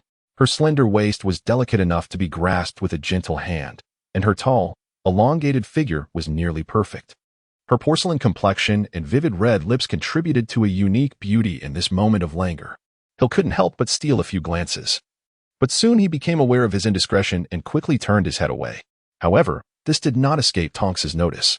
Chuckling softly, she leaned in closer to Hill, barely an inch apart, and teased, "Is my dear cousin still an innocent little virgin? Why do you care so much? With all this food, can't you fill your mouth?" In a fit of frustration, Hill tossed down his chopsticks, rose to his feet, and glared at Tonks with a fierce expression before exclaiming, "I'm off to wash the dishes." As he fled to the kitchen, clutching the bowls and utensils, Tonks languidly rested her chin on the table, squinting her eyes and sporting a playful smile. "My cousin, you are truly becoming more interesting. It seems that your time at Hogwarts has indeed changed you. I must hasten to share this news with Mother." It is no wonder Tonks felt this way. She was genuinely astonished by Hill's demeanor. Having known him for quite some time, she recalled when he was still at St. Mungo's Hospital. Their first meeting had startled her. She had not anticipated encountering someone so cold. In fact, she had been too intimidated to even speak to him, despite being 11 years old while he was merely 4. The indifference in his eyes had rendered her unable to meet his gaze. Upon returning home, Tonks felt quite irked. After some reflection, she resolved to assert her authority as his older cousin, frequently visiting Hill at St. Mungo's. Of course, her explanation to her mother, Andromeda, was that she needed to reclaim her dignity. Their initial confrontation, as Tonks described it, ended without a clear victor. However, according to Andromeda, after that day, Tonks had locked herself in her room, where the sounds of objects being thrown about echoed through the house. It appeared that she had taken on Hill, and thereafter, Tonks often made her way to St. Mungo's, persistently engaging Hill in conversation, undeterred by his aloofness. Once school commenced, her visits dwindled due to lack of time. But during holidays, she would invariably seek out Hill, regaling him with tales of her Hogwarts adventures. At that time, Hill was thoroughly annoyed, despite his continuous protests of disdain and his cold demeanor towards Tonks. In truth, he was quite pleased, harboring a deep curiosity about the enchanting school. Thus, it can be said that Hill was, in essence, a reluctant recipient of Tonks's affections. Eventually, Hill returned to his family's villa, isolating himself from the world. Yet, Tonks would frequently make the trek to visit him, despite the considerable distance between their homes. It is worth mentioning that Hill's residence lacked access to the Floo network, rendering travel via Floo powder impossible. Perhaps influenced by her experiences at Hogwarts, Tonks gradually developed a penchant for mischief. After successfully wreaking havoc on her family and neighbors, she soon set her sights on Hill. Thus, the darkest days for Hill had arrived, though he remained indifferent at the time. After tidying up his belongings, Hill stretched languidly. He was averse to trouble, yet at times, trouble would inevitably seek him out, leaving him helpless. Such was the case with his cousin, Tonks, who was a considerable nuisance for Hill. While the feeling of being cared for was pleasant, Tonks' methods were truly unbearable. As he made his way to the living room, he intended to check if Tonks had any further demands. It was indeed frustrating. Not only had he been teased with no outlet for his grievances, but now he was also expected to cater to her whims. In the living room, Tonks lounged on the sofa, cradling Hill's pet, Kaka, and reveling in their play. It seemed she was either oblivious to Hill's presence or intentionally ignoring him. As she cooed to Kaka, "Why not abandon your inept owner and come home with me? I have plenty of provisions. As long as you can eat, you can have as much as you desire. Unlike your stingy owner, who insists on dieting and limits your rations. Ahem, is it truly appropriate to entice my pet in front of me, her owner?" Hill felt compelled to interject, lest Kaka genuinely be lured away by Tonks. Noticing that Tonks had no intention of leaving, he grimaced, "Cousin Tonks, it's getting late, and we have already had dinner." Perhaps it's time to Hill left the rest of his thought unspoken, yet it was understood by all present. Tonks appeared to come to a sudden realization, blinking her eyes before looking at Hill with a feigned shyness. "It is indeed getting late. After dinner, that only means we should wash up and sleep. So, shall you wash first, or shall I? Or perhaps we could wash together." Hill, who was sipping water, sputtered in surprise, his face contorting in embarrassment as he stared at Tonks. "Is that even a question? I see, we shall wash together, right?" With a teasing glance, Tonks interrupted him. Her cheeks flushed. "I still remember when we were children, we used to wash together." Who would have thought you've grown up and still want to wash with your sister? Hill's face turned a deep shade of crimson. He forced a laugh. Is that so? I don't recall. You're the elder. You should go first. It's perfectly fine. Let us do it together. You're the elder. You go first. Together. You first. You first. With a glint in her eye, Tanks altered her approach, declaring, together. Hill instinctively echoed her sentiment. Tanks blushed deeply and shyly replied, then let us do it together. Together? Absolutely not. Hill internally lamented as he dramatically overturned the coffee table, though in reality, he gracefully retreated. I just remembered I have numerous matters to attend to. I shall be busy now. Dear cousin, feel free to do as you wish. In a near panic, Hill fled to a secluded corner, taking a few deep breaths as he leaned against the wall. My dear young master, your performance leaves much to be desired, Booker remarked, breaking his long silence. His tone carried a hint of disappointment, reminiscent of a mentor chastising a wayward student. In the past, you faced your cousin with such ease. Isn't that obvious? How can I be compared to my former self? Hill retorted with irritation. At this moment, I am utterly incapable of maintaining a stoic facade before anyone. He pondered the strange circumstances that had led him here. Well, I actually have an explanation for you. Would you care to hear it? Booker's tone had taken on a mischievous edge, typically a precursor to his own mischief. What explanation? According to my records, my dear young master, you might be a submissive, or rather, an M. Ignoring Hill, who was exuding a palpable aura of darkness, Booker continued, after connecting with your alter ego. Although you returned to normalcy, you simultaneously awakened a hidden attribute within you. From the current observations, it appears that your hidden attribute is indeed M. However, before Booker could elaborate further, he found himself unceremoniously tossed into a bathtub filled with water, struggling to keep afloat. With a sense of vindication, Hill scoffed. I am not an M. Watching Booker flounder in the tub brought him a moment of satisfaction, while he felt powerless against Tonks. It didn't mean he could not exert his authority over Booker. Yet, an unsettling feeling lingered, as if something significant had been overlooked. Suddenly, the door swung open, and Tonks entered. She regarded Hill with an amused expression and said, you claimed you didn't want to bathe together, yet here you are, hiding in the bathroom. Are you hoping to seize this opportunity to spy on your sister? Hill was taken aback for a moment, then he turned his gaze towards the bathtub beside him. No wonder he felt that something was amiss. He had unwittingly wandered into the bathroom. His face had turned as red as a ripe tomato, and wisps of white smoke were already rising from his head. With a swift motion, he seized Booker and darted away from Tonks, not daring to linger. Making a beeline for his bedroom. Shall we take a bath together? It's not too late to reconsider. Tonks' voice, mingling with her melodious laughter, chased after Hill, ringing in his ears. Hill covered his face in disbelief, exclaiming, what on earth is going on? Wait a moment, are you really planning to stay here long term? Tankus took a large gulp of milk and nodded. Indeed. Do you have any objections? Faced with Tankus's intimidating gaze, Hill had no choice but to acquiesce. For her expression clearly conveyed a warning. Refuse, and you shall face dire consequences.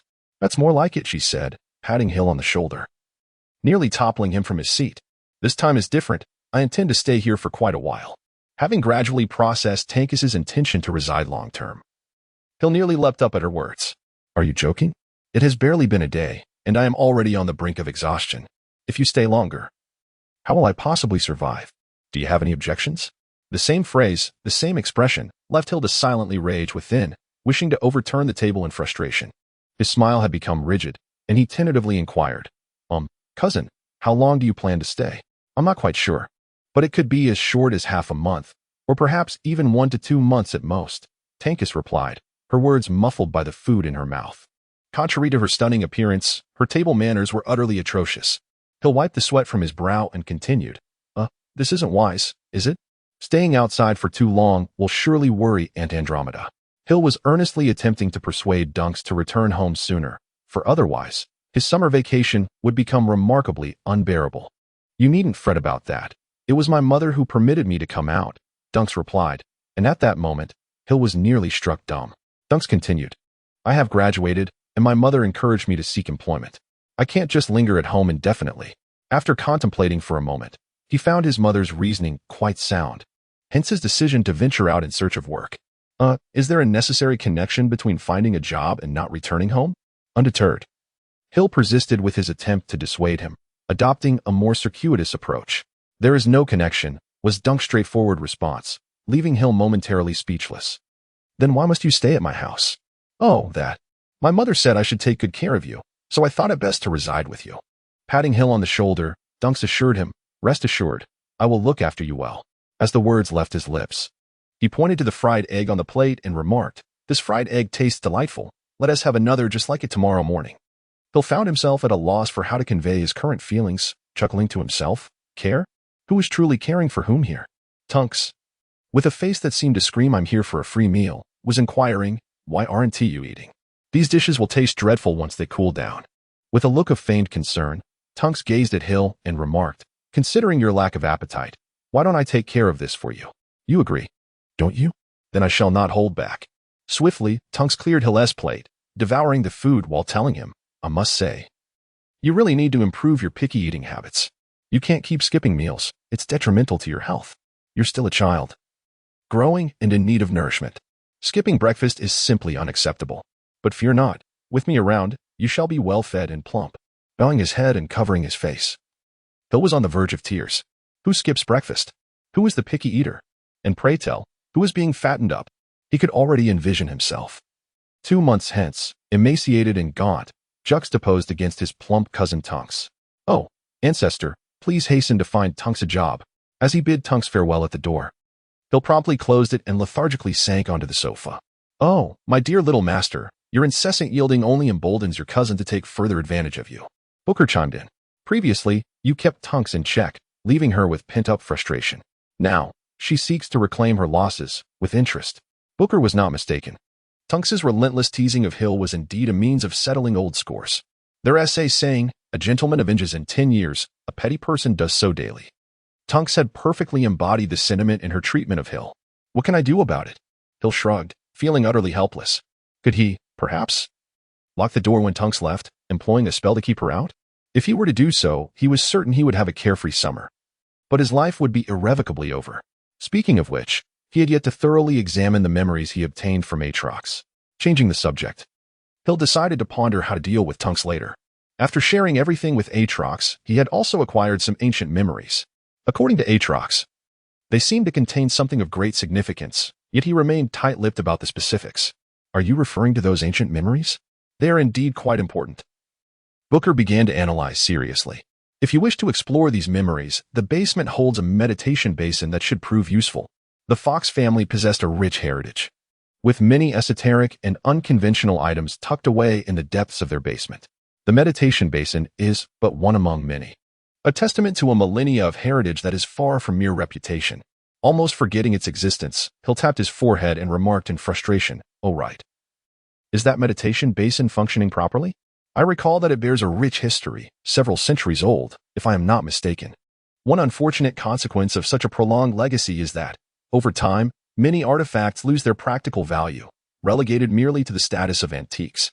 In the case of the memory-retrieving meditation basin, if it were to fail, that would be one matter. However, should any complications arise, such as becoming trapped within, it would indeed pose a significant dilemma. Rest assured that meditation basin is quite reliable," Booker replied with unwavering confidence. Yet his subsequent statement did little to assuage Hill's concerns. "I guarantee it with my integrity." "What integrity do you have left?" Hill's lips twitched slightly as he continued. "Do you remember the first time we met?" The reminiscences of Hill, at long last. My dear Uncle Book has re-emerged into the light.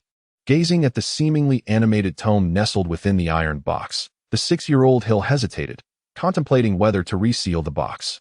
After a lengthy, nonsensical monologue, the peculiar entity known as Book appeared to take notice of Hill. It cast a glance in his direction, its gaze becoming utterly transfixed.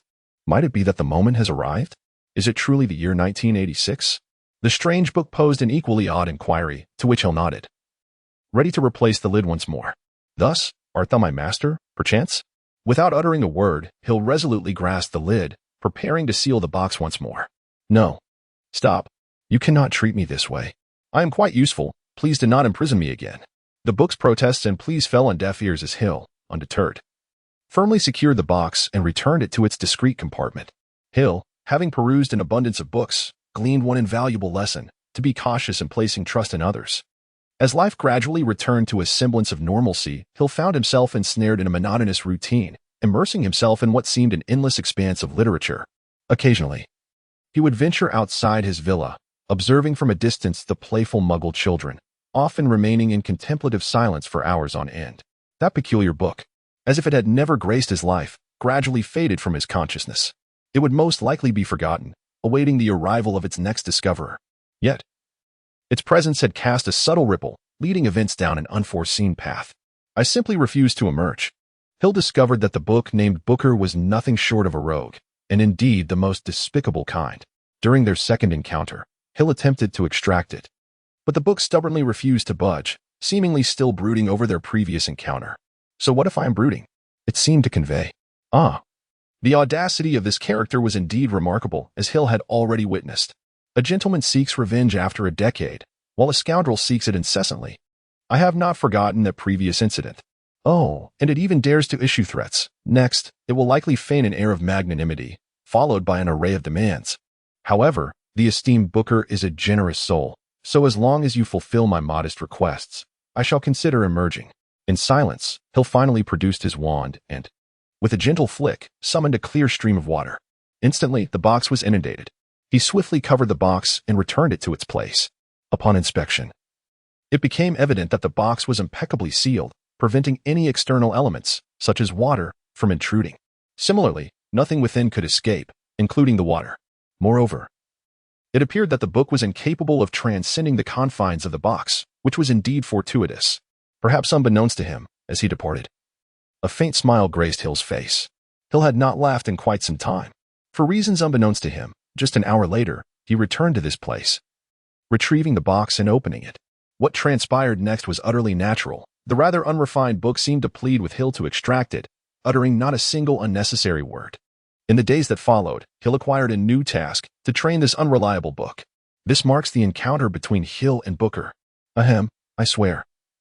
This time there will be no issues. After gazing intently at Booker for a considerable time, Hill chose to place his trust in it once more. In matters of safety, Booker proved to be relatively dependable. At least if genuine danger were to arise, it would not lead Hill into harm's way. And Hill, despite claiming disbelief, knew that if there were anything in this world worthy of risking his life for, Booker would undoubtedly be among them. The basement of the villa contained numerous rooms, all of which Hill had explored, and he was generally familiar with their contents. Following Booker's guidance, Hill arrived at the room housing the meditation basin. This room was imbued with numerous cleansing spells, rendering it immaculate, devoid of any dust. Despite its considerable size, comparable to that of the villa above, the items within were rather unremarkable.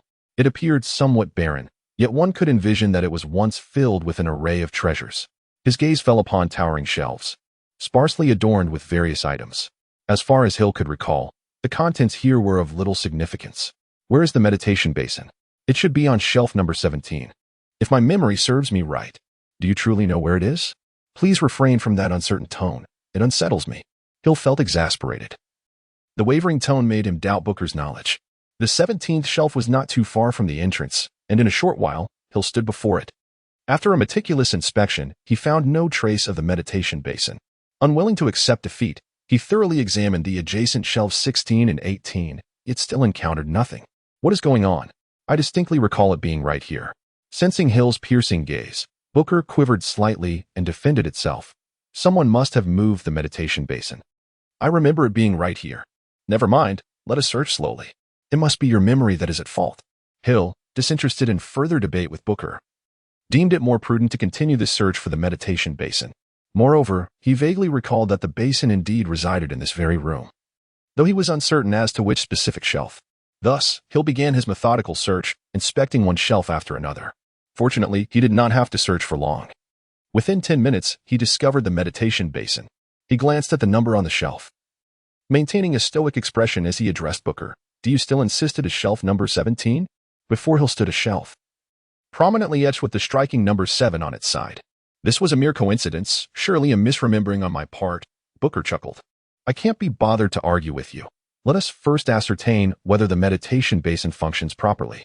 Following this incident, Hill began to harbor doubts regarding the accuracy of Booker's words. While it seemed unlikely that Booker would cause him any grave harm, the possibility of him creating a bit of trouble was quite significant.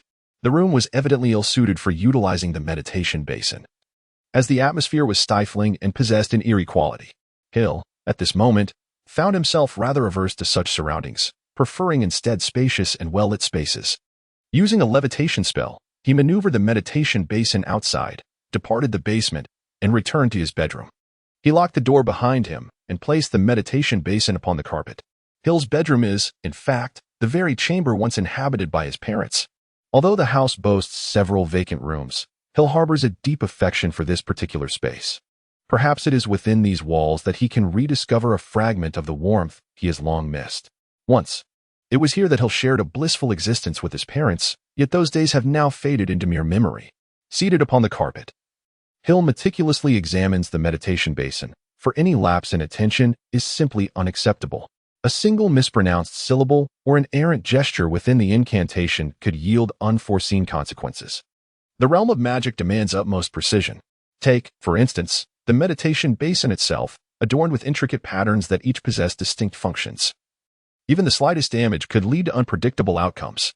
The basin's design is that of a shallow stone vessel, its rim embellished with bizarre carvings, while its surface is inscribed with an array of letters and symbols, encompassing ancient magical scripts and more. At present, Hill lacks the discernment to ascertain whether this meditation basin is indeed beneficial, yet Book possesses such insight. Enshrined within the wisdom of the Fox family's ancestors, Book is quite adept in matters of this nature. After thorough examination, I can confirm that this meditation basin is entirely functional and safe for use. Please scrutinize it closely. Should any issue arise, it would be too late for regrets.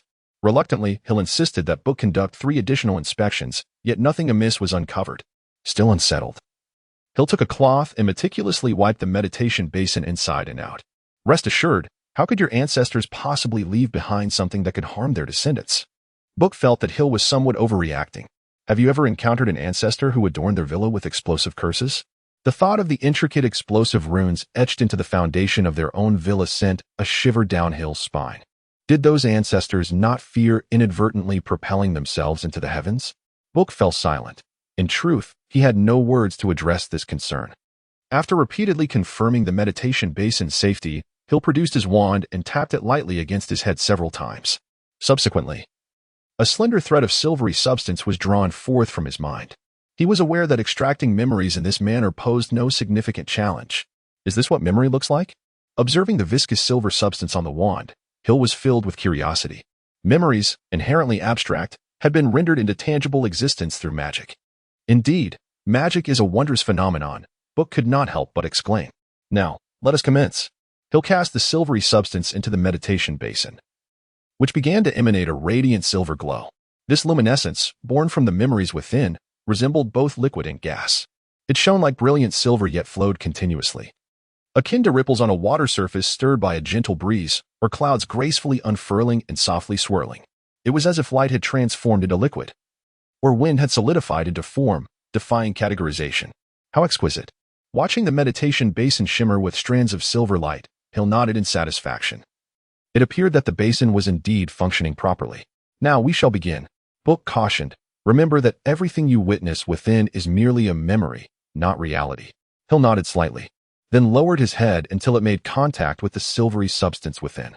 It was an extraordinary sensation, akin to plummeting into a cold, dark matter, as if drawn into a black whirlpool, accompanied by a faint sense of weightlessness. Moments later, Hill emerged from the haze of dizziness, the familiar texture beneath him revealing that he was lying on the carpet, specifically in his parents' bedroom. Rising from the floor, he shook his slightly dazed head and scanned his surroundings, soon locating his position. At that moment, he stood by the edge of the large bed in the bedroom, where only 2 individuals were present, Hill and his mother.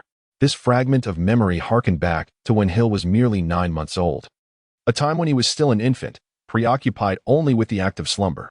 His recollections were thus quite fragmented and disjointed. However, the scene he found himself in now was vividly coherent, for he had been awake then. Moreover, the meditation basin seemed to have seamlessly integrated the incomplete aspects, rendering this a seemingly whole world. Helena, Hill's mother, cradled the infant Hill in her arms, gently humming a lullaby, likely lulling the little one to sleep. The wall clock indicated that it was already 11 o'clock, yet Helena remained awake, and the baby Hill was still alert. With a hint of curiosity, the now teenaged Hill approached his mother, leaning down to observe the infant version of himself. It was a peculiar sensation, an adolescent boy gazing at his infant self. Two beings who should never coexist in the same moment captured within a single frame. At 9 months old, baby Hill bore no distinction from other infants. He did not exhibit any extraordinary abilities such as speaking at birth or crawling at 1 month. He was merely a baby, sucking on a pacifier. His wide eyes filled with wonder as he explored the world around him, reaching out to touch the infant's face. He was unsurprisingly met with the sensation of his hand passing through the baby's head. Shaking his head with a wry smile, Hill remarked to himself, "I still can't help but perceive this as reality." Amused by the sight of the pacifier-sucking toddler, whose eyelids drooped with sleepiness, he chuckled softly, "Besides sleeping, what else can you do?" At that moment, the infant, as if responding to Hill's voice, widened his eyes and gazed in his direction, spitting out the pacifier and flailing his arms and legs while cooing in delight, curiously observing the movements of his younger self. Hill noted that the baby seemed to have discovered something intriguing. Helena, noticing the little Hill squirming, displayed a glimmer of joy on her face. Gently patting the back of the restless infant to soothe him, she laid baby Hill on the bed and rose to approach the window. Curiosity piqued, Hill followed Helena to the window, eager to discern what she was observing. However, upon reaching the window, he was met with an impenetrable darkness, rendering everything invisible. Yet, Helena beside him appeared to perceive something, her expression reflecting an unmistakable delight. Suddenly, it dawned upon Hill that this scene was rooted in his own memories, naturally. He could not see what lay beyond the window, hence his inability to perceive it. Enlightened, he understood why the external world remained concealed from his view. Helena then adjusted the curtains and approached the bedside, gently lifting little Hill before exiting the bedroom. It seemed someone was arriving, but at such a late hour. Who could it possibly be? A name surfaced in Hill's mind, a complex expression gracing his features. That person. Following Helena down the stairs, Hill unexpectedly encountered him. His golden locks shimmered under the light, resembling the purest gold, while the soft illumination cast a glow upon his fair visage. A pair of blue eyes mirrored the scenery, akin to two serene springs, complemented by a nose chiseled with precision. His tall and stately figure evoked the grandeur of Michelangelo's David, a trick from 12 years ago. With a complex expression, Hill watched Helena hastily move forward and gently embrace Adric. At that moment, Adric appeared as a handsome and mature gentleman, a stark contrast to the ruthless and unscrupulous thug he had become. It was already quite late. Why had he not yet retired for the night? Wrapping his arm around Helena's slender waist, Adric led her to the sofa. After ensuring Helena was seated, he swiftly made his way to the kitchen. Moments later, he emerged with a steaming cup of milk in hand. "I was trying to soothe little Hill, waiting for you to return," he said. Helena accepted the warm milk from Adric, taking a delicate sip before placing the cup on the coffee table. She smiled at Adric, pointing to little Hill, who was still squirming in her arms. "Look, this child is quite attached to you. He can sense your presence the moment you arrive home." Hearing Helena's words, Adric chuckled and reached out to take little Hill, gently patting the baby's back. Hill, who had been restless, immediately settled down. "This little one is quite the handful. If only he understood the virtue of sleep, you could rest sooner," he remarked. Helena shot Adric a playful glare, replying, "He is still an infant. What does he know? Besides, seeing him so full of energy, he will undoubtedly grow into a fine young man. Indeed, let us be grateful he resembles you. Otherwise, finding him a girlfriend in the future could be quite the challenge." Adric laughed lightly. Little Hill seemed rather displeased, kicking his legs in protest, but Adric remained unfazed. Once she finished the remaining milk, Helena could not resist reclaiming little Hill from Adric. Noticing the baby's sleepy eyes, she said to Adric, "It appears this little fellow is on the verge of slumber. We should also retire for the night. You go ahead. I have a few matters to attend to and will be late," Adric replied, planting a kiss on Helena's forehead before standing and ascending the stairs.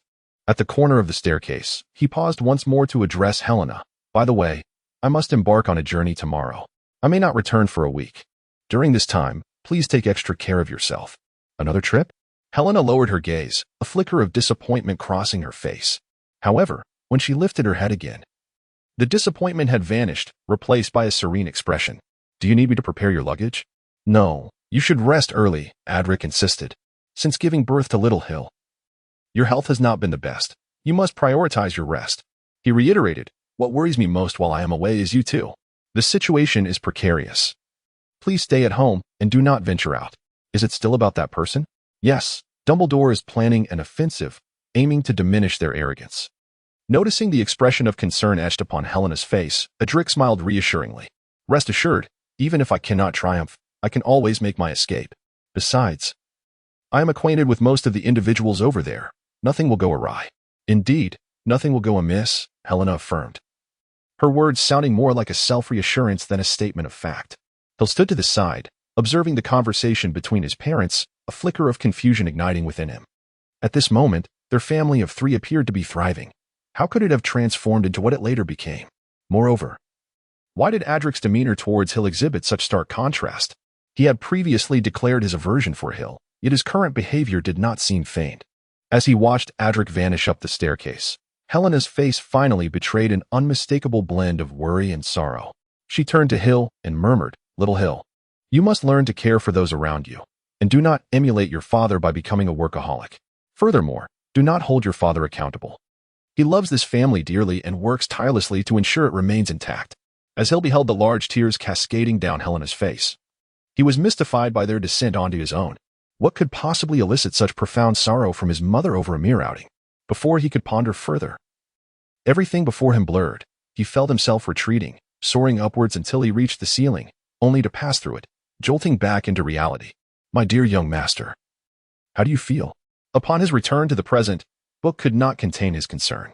Rubbing his face, Hill nodded and replied, "I am quite well. Nothing extraordinary occurred." "That is reassuring," Book exhaled with relief.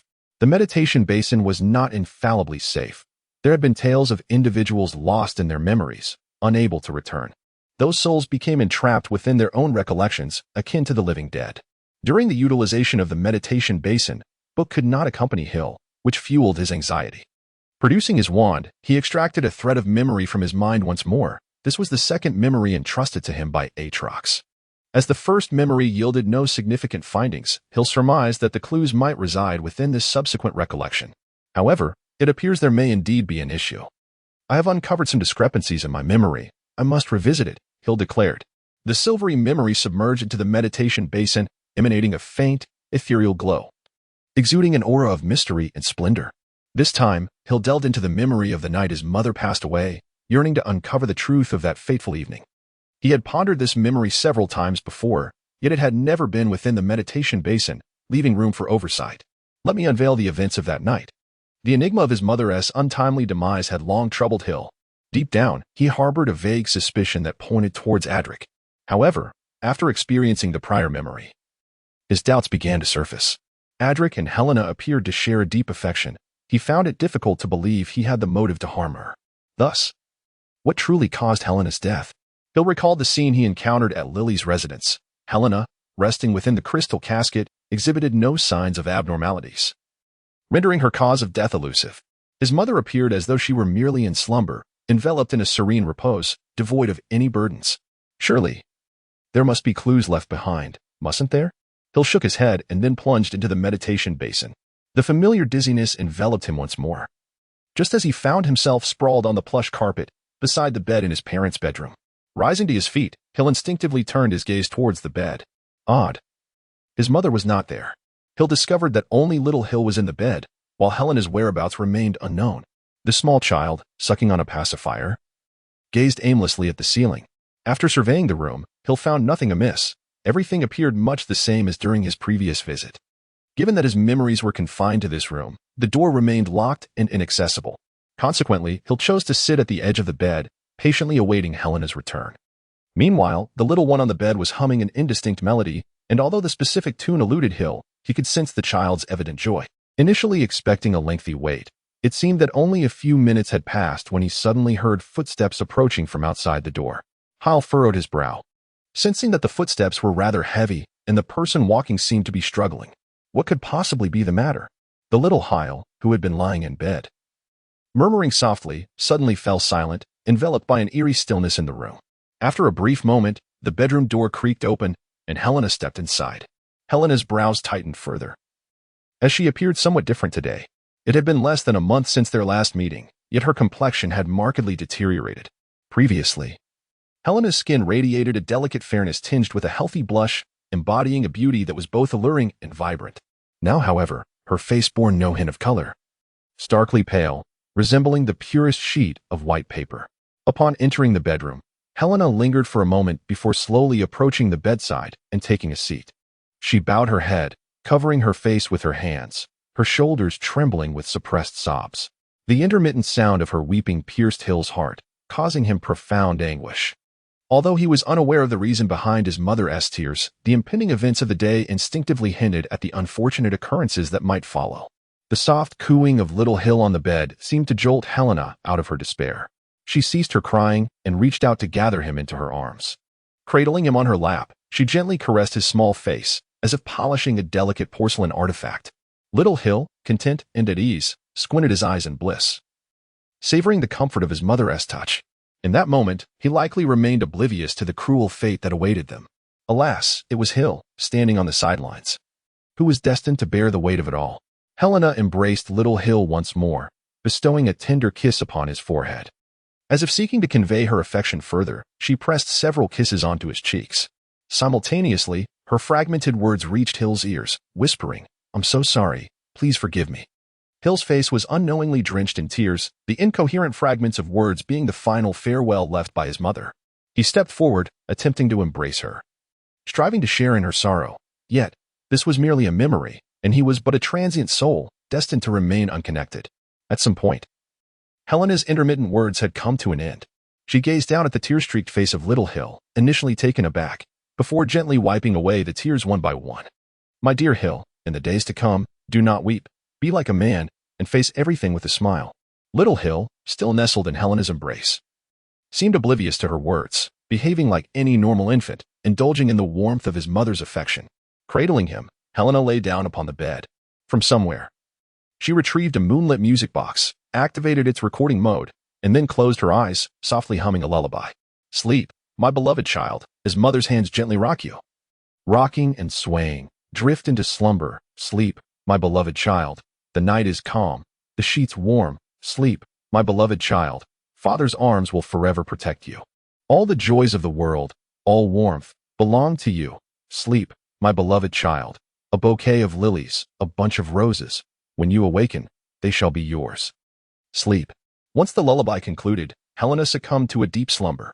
Having lost her breath, her heartbeat, and her consciousness, she continued to embrace her most cherished son, as if holding the entirety of the world. Hill's fingernails dug deep into his flesh as he clenched his teeth, striving to refrain from making any sound. Fearful of disturbing his mother's peaceful rest, his tears flowed incessantly, his heart laden with sorrow. Powerlessly kneeling on the ground, he bent over, lying upon the carpet, cradling his head and weeping silently, allowing the flood of tears to pour forth unabated. Only by experiencing it firsthand can one truly grasp the profound ache that pierces the heart. Scenes of vibrant beauty flashed before Hill's eyes, filled with memories of moments shared with his mother. The door was pushed open once more, followed by the hurried sound of footsteps, the clattering of objects falling to the ground, and the muffled yet heart-wrenching sobs that pierced the very soul.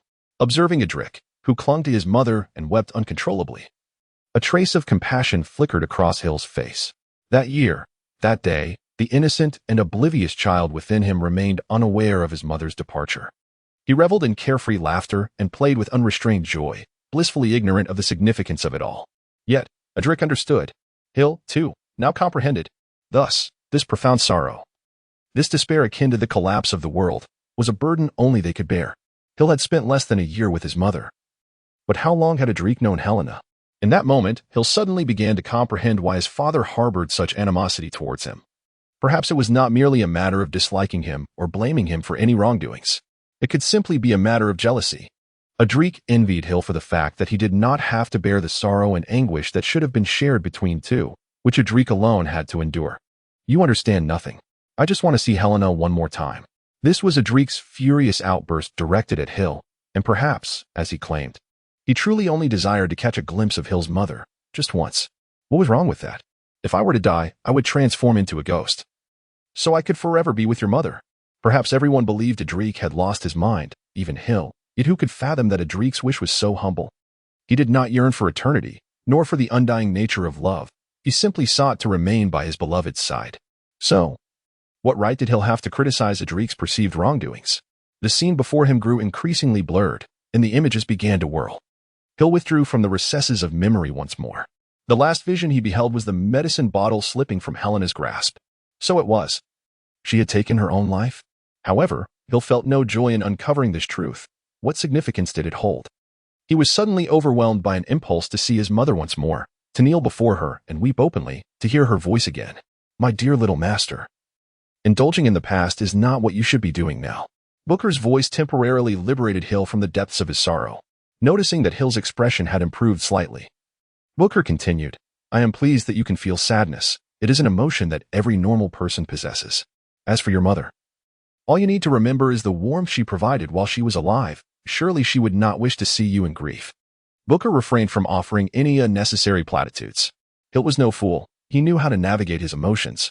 As Booker had articulated, dwelling in the past was not the appropriate course for Hill at this moment. Rather, the events of the past would serve as motivation for Hill's advancement, becoming his goal. Whether it was sadness or regret, such feelings seemed rather trivial in the face of what had already transpired. The significance of sorrow is not to induce discomfort or despair. On the contrary, it exists to remind one never to leave opportunities for regret and remorse, urging one to cherish the happiness one possesses in the present, no matter how humble or insignificant it may seem. Wiping away his tears, Hill slowly nodded, having begun to emerge from his grief. The reason Atrox did not directly reveal the secrets contained within this memory to Hill may have been his desire for Hill to experience it firsthand. Only through personal experience can one truly comprehend the profound significance it embodies. Thus, the father must indeed have had his own struggles, correct? Hill's choice of words has subtly transformed. For an extended period, he referred to Adric by his name without reservation, yet after undergoing this poignant recollection, he began to harbor doubts about Adric's exhibited behaviors. Perhaps it is so, perhaps not. Nevertheless, I firmly believe that he must have loved your mother dearly, mustn't he? Booker sighed, having had his own encounters with Adric, whether it was the previously cold-hearted Adric or the younger version at the tender age of 11. He had interacted with both. Adric's demeanor, his displayed cruelty, genuinely startled Booker at that time. His first encounter with Adric occurred when the latter was merely 11 years old, coinciding with the passing of Hill's grandfather, Adric's father, Moonfox. Prior to his demise, Adric, following Moon's instructions, located the iron box containing Booker and retrieved it. Following the customary handover ritual, Booker was returned to his place. In those moments, through his senses, Adric appeared to be just a young boy grieving the loss of his father, indistinguishable from his peers, his eyes rimmed with red, his face a canvas of sorrow and reluctance. The privilege of carrying Booker was uniquely bestowed upon Hill. Throughout generations, only Hill was permitted to keep it by his side. The reasons were complex, encompassing both Booker's own motivations and others as well. To Booker, Hill held a special significance. Consequently, when Booker next encountered Adric, it was after the latter had graduated from Hogwarts. On this occasion, Adric sought to obtain permission from Booker.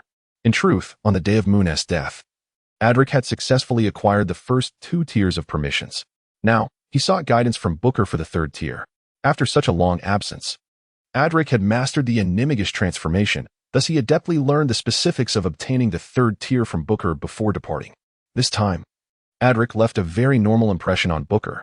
Recently graduated from Hogwarts, he exhibited a mix of confusion, curiosity, anxiety, and a sense of anticipation and excitement. He was brimming with vigor, moving with a youthful zest that was palpable in every step and gesture. Booker paid little heed to these traits. Over the course of a millennium, many heirs had exhibited similar characteristics to Adric. However, it was their 3rd meeting that truly captured Booker's attention, as it revealed to him that ominous events were about to unfold. On this occasion, Adric inquired about the method to attain the 5th tier of permissions, having already secured the 4th tier. In reality, only the 1st tier required Booker's presence. The subsequent tiers did not necessitate it. Booker had informed Adric long ago regarding the acquisition of the 4th tier, yet he had not anticipated that Adric would attain it so swiftly. At that moment, Booker sensed that something was amiss, for Adric's speed was astonishingly rapid. The attainment of level 4 authority was perilously fraught with danger and required precise timing. Indeed, throughout their familial history, many had faltered at this juncture, with the majority of individuals halting their progress here. Yet Adric had swiftly transcended this obstacle, a feat most remarkable. Consequently, Booker found himself observing Adric with increased scrutiny. Upon further examination, Booker discerned an unsettling change. Although it had not been long since their last encounter, Adric appeared significantly aged, with a considerable amount of gray in his hair. Despite still being in his prime, he exuded an aura of weariness and lifelessness. Indeed, it was a palpable lethargy. Adric's eyes radiated a profound sense of mortality, and the atmosphere surrounding him was thick with the essence of death, as if he were a man on the brink of demise. In retrospect, this period coincided with the recent passing of Helena, Hill's mother. When he divulged the method for acquiring level 5 authority to Adric, Booker believed they would never cross paths again in this lifetime. However, years later, they reunited at Hogwarts, albeit under drastically altered circumstances. "Why have you done this?" was the first question Booker posed upon encountering Adric. At that moment, Adric was concealed among the audience, coldly observing Hill, who was oblivious to the dangers surrounding him. His expression was marked by an unusual cruelty, tinged with a hint of satisfaction. "I only regret not having done this sooner," was Adric's reply, and thereafter, no matter how persistently Booker pressed, this was the response he received. As he followed Adric, Booker gradually comprehended his motives. Yet, all of this remained unspeakable to Hill, for the time was not yet ripe. Everything unfolded according to a predetermined script. The true future had long been inscribed. Rather than a mere future, it was an established reality, a scripted narrative, a concluded novel. Our role was to quietly await the moment designated for our appearance. There was no need to attempt to alter anything, for every action taken was an integral part of the future already ordained. Booker felt a profound sense of melancholy and inner turmoil. For one who possessed knowledge of the script, passively witnessing the narrative unfold towards its conclusion, amidst the ebb and flow of people, rising and falling, was indeed a disheartening experience. Ultimately, whether this chapter serves as a redemption arc remains to be seen. I shall leave you to speculate, for I have never claimed Adric to be a virtuous figure. Of course, I have not labeled him as malevolent either. Thus concludes Hill's journey of memory. Having uncovered the truths he sought, he feels a sense of completion. Allowing this chapter to draw to a close, what lies ahead seems to be a waiting game for Sirius Black's escape from captivity, followed by a quest to locate him and bring him home. The subsequent reunion would undoubtedly be filled with tears of joy, leading to a life of happiness together. What a splendid ending it would be. But alas, reality is rarely so straightforward. Setting aside other complications, the pursuit of Sirius's whereabouts presents a formidable challenge. He has eluded the scrutiny of the entire wizarding world in Britain and has made his way to Hogwarts. In fact, had he not revealed his presence, it is likely that he would remain hidden for many more years. Where, then, could Hill possibly begin his search for Sirius? Furthermore, how could he earn Sirius's trust? The Hill of today is far removed from the boy he once was, and the disparity between them remains stark. Though Hill bears a resemblance to Helena, who can say whether Sirius might view this as a deliberate trap set by the Ministry of Magic? As a fugitive, he is like a frightened bird, filled with suspicion at every turn. Even if Hill were to find him, the question of whether he could convince him to return remains uncertain. Lastly, how could he ensure Sirius would comply? The very essence of Sirius is one of defiance. Would he truly heed the words of a mere child? Even if Hill were to offer the prospect of exoneration, would Sirius genuinely follow his lead? As a member of the Order of the Phoenix, Sirius's loyalty to Dumbledore clearly surpasses any he might feel towards Hill. Yet, given the discord between Hill and Dumbledore, whose side would Sirius choose? Suddenly jolted from his thoughts by a sharp pain overhead, Hill rubbed his head and cast a bemused glance at Tonks, exclaiming, "All right, you can add the tofu now." With a swift motion, Tonks poured cubed tofu into the sizzling oil, causing a flurry of bubbles to erupt, akin to bullets shooting towards them both. "Protego," Tonks reacted swiftly, conjuring a protective charm around herself. As for Hill, he wisely took refuge behind Tonks. "Now we can begin seasoning," Hill declared, stepping out from behind her to survey the chaotic kitchen, feeling a sudden wave of headache wash over him. How had preparing a simple mapo tofu turned into a battleground? Even requiring spells? Should he commend Tonks for her adept spellcasting and quick reflexes, or criticize her for being overly dramatic and clumsy? Indeed, Tonks was in the midst of cooking, with Hill offering guidance, though it seemed she lacked any prior culinary experience. It had been a week since Tonks moved into Hill's home, and thanks to her, his days had been remarkably fulfilling. Lately, for reasons unknown, Tonks had been insisting on taking good care of Hill, eager to showcase her cooking skills. At the time, Hill had not given it much thought and had simply nodded in agreement. The direct consequence of this incident was that Hill nearly found himself dispatched to St. Mungo's hospital for urgent care, ultimately lying in bed for 2 days. In the aftermath, Tonks appeared to have developed a competitive spirit with the kitchen, enlisting Hill to guide her in the art of culinary creation. Moreover, Tonks set her aspirations high from the outset, choosing to embark on the journey of mastering Chinese cuisine. Today marked the second day of Tonks' culinary pursuits, The previous day had been rather manageable, as Hill primarily demonstrated while Tonks observed and, rather than merely eating, was engaged in learning. "This is salt, isn't it?" Tonks inquired, grasping a jar brimming with crystalline white chunks, directing her question at Hill, and before receiving a response, she promptly added a pinch into the pan. A slight twitch appeared at the corner of Hill's mouth as he patted Tonks on the shoulder and remarked, "Is that rock candy? Does the salt in your household resemble rock candy? Or does your rock candy resemble salt? Why didn't you mention it sooner?" Having grown accustomed to such anticipated reproaches and admonishments, Hill wore a stiff smile as he observed Tonks adding various, incorrect seasonings into the pot. He was intrigued to see what peculiar dish Tonks would concoct this time. Simultaneously, he pondered whether he should venture to Nocturne Alley to procure some antidotes and antidiarrheal potions. At that moment, he felt a surge of empathy for the yet-to-be-met Remus Lupin. He wondered about the werewolf's resistance to poisons. If it were insufficient, the unfortunate Lupin would likely become a frequent visitor to St. Mungo's hospital. In a distant place, a modestly dressed, scruffy middle-aged man was sneezing repeatedly while holding an envelope. Curiously, he rubbed his nose and then opened the envelope. As expected, Hill once again found himself succumbing to Tonks' meticulously prepared dish.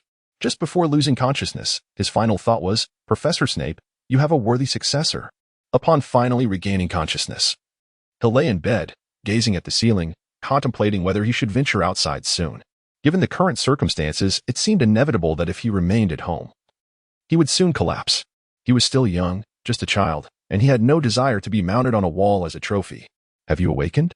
Quickly, drink this revival potion." Tonks' voice reached Hill's ears as she approached his bedside, carrying a cup filled with a viscous brown liquid, which she then handed to him. "Is this the color of the revival potion?" Hill's mouth twitched as he scrutinized the brown liquid in the cup. Surely, the color of the revival potion was not supposed to resemble this. It should embody the vibrant green of life and rebirth. Why did this potion appear so akin to another potion with an opposing effect? Would drinking it pose any danger? "By the way, cousin, have you secured a job?" In the face of Tonks' eager anticipation, Hill stubbornly took a small sip of the potion, the bitterness almost leading him to believe it was concocted by Madame Pomfrey at Hogwarts. Resolute not to take another sip, he casually sought to divert Tonks' attention with another topic. A hint of melancholy crept onto Tonks' face as she shook her head and replied, "Not yet. Finding a job these days is challenging, and an appropriate one is even harder to come by." He stared in disbelief. Could it be that wizards also faced the predicament of unemployment? He had thought such a plight was exclusive to the Muggle world. In fact, difficulties in securing employment are quite rare among wizards, as most find their rightful positions shortly after graduation. Those who struggle typically do so due to personal shortcomings. Wizards are subject to assessments, and those who do not pass encounter greater challenges in their job searches. Additionally, there exists a degree of discrimination based on lineage and race. For instance, Lupin, burdened with werewolf blood, often finds himself overlooked by potential employers. Furthermore, certain roles impose specific requirements on wizards, with some pureblood families refusing to hire those of Muggle descent. However, there are also instances where wizards fail to find work due to personal interests and preferences. If he is not mistaken, Tonks likely falls into this category. Well then, do share what type of work you aspire to pursue. Perhaps I might be able to offer you some guidance. Is Hill truly in a position to offer suggestions to Tonks merely because he is a student himself? What valuable advice could he possibly dispense? His inquiry stems from a genuine curiosity about the reasons behind Tonks' job search difficulties and her career aspirations. Moreover, he has already conceived a notion of the guidance he wishes to impart. If fate permits, Tonks is destined to become an exceptional Auror, for she possesses an innate talent for metamorphosis and a commendable courage, demonstrating an aptitude for concealment and disguise. However, her somewhat impulsive nature might hinder her proficiency in stealth and tracking. Yet, these qualities suffice for her to ascend to the role of an Auror. Nevertheless, Hill hesitates. Recalling Tonks' eventual fate, joining the Order of the Phoenix, marrying Lupin, and after bearing children, participating in the final battle, ultimately falling at the hands of Bellatrix, thus enacting yet another tragic tale of fratricide. Although Hill understands that the book is merely a narrative and not a prophecy, it has never faltered on significant matters, akin to last year's Lockhart. Even though Lockhart was eventually replaced by Adrian and escaped the curse of oblivion, he still succumbed to memory loss due to Adrian's assault.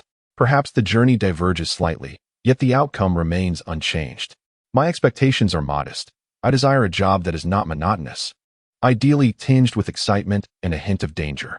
A role such as merely selling goods in a shop is unequivocally unsuitable for me, leading to the rejection of numerous opportunities. Do you have any additional requirements? The salary must not be meager, as I have many aspirations to fulfill. If the remuneration is insufficient, I would struggle to sustain myself, Tonks remarked, her eyes gleaming with the distinctive luster of gold galleons. Furthermore, the work should not be excessively arduous. It would be preferable for most of the time to be spent in repose, engaging in labor only when absolutely necessary. Hill wiped the sweat from his brow, pondering whether the expectations set forth were rather excessive.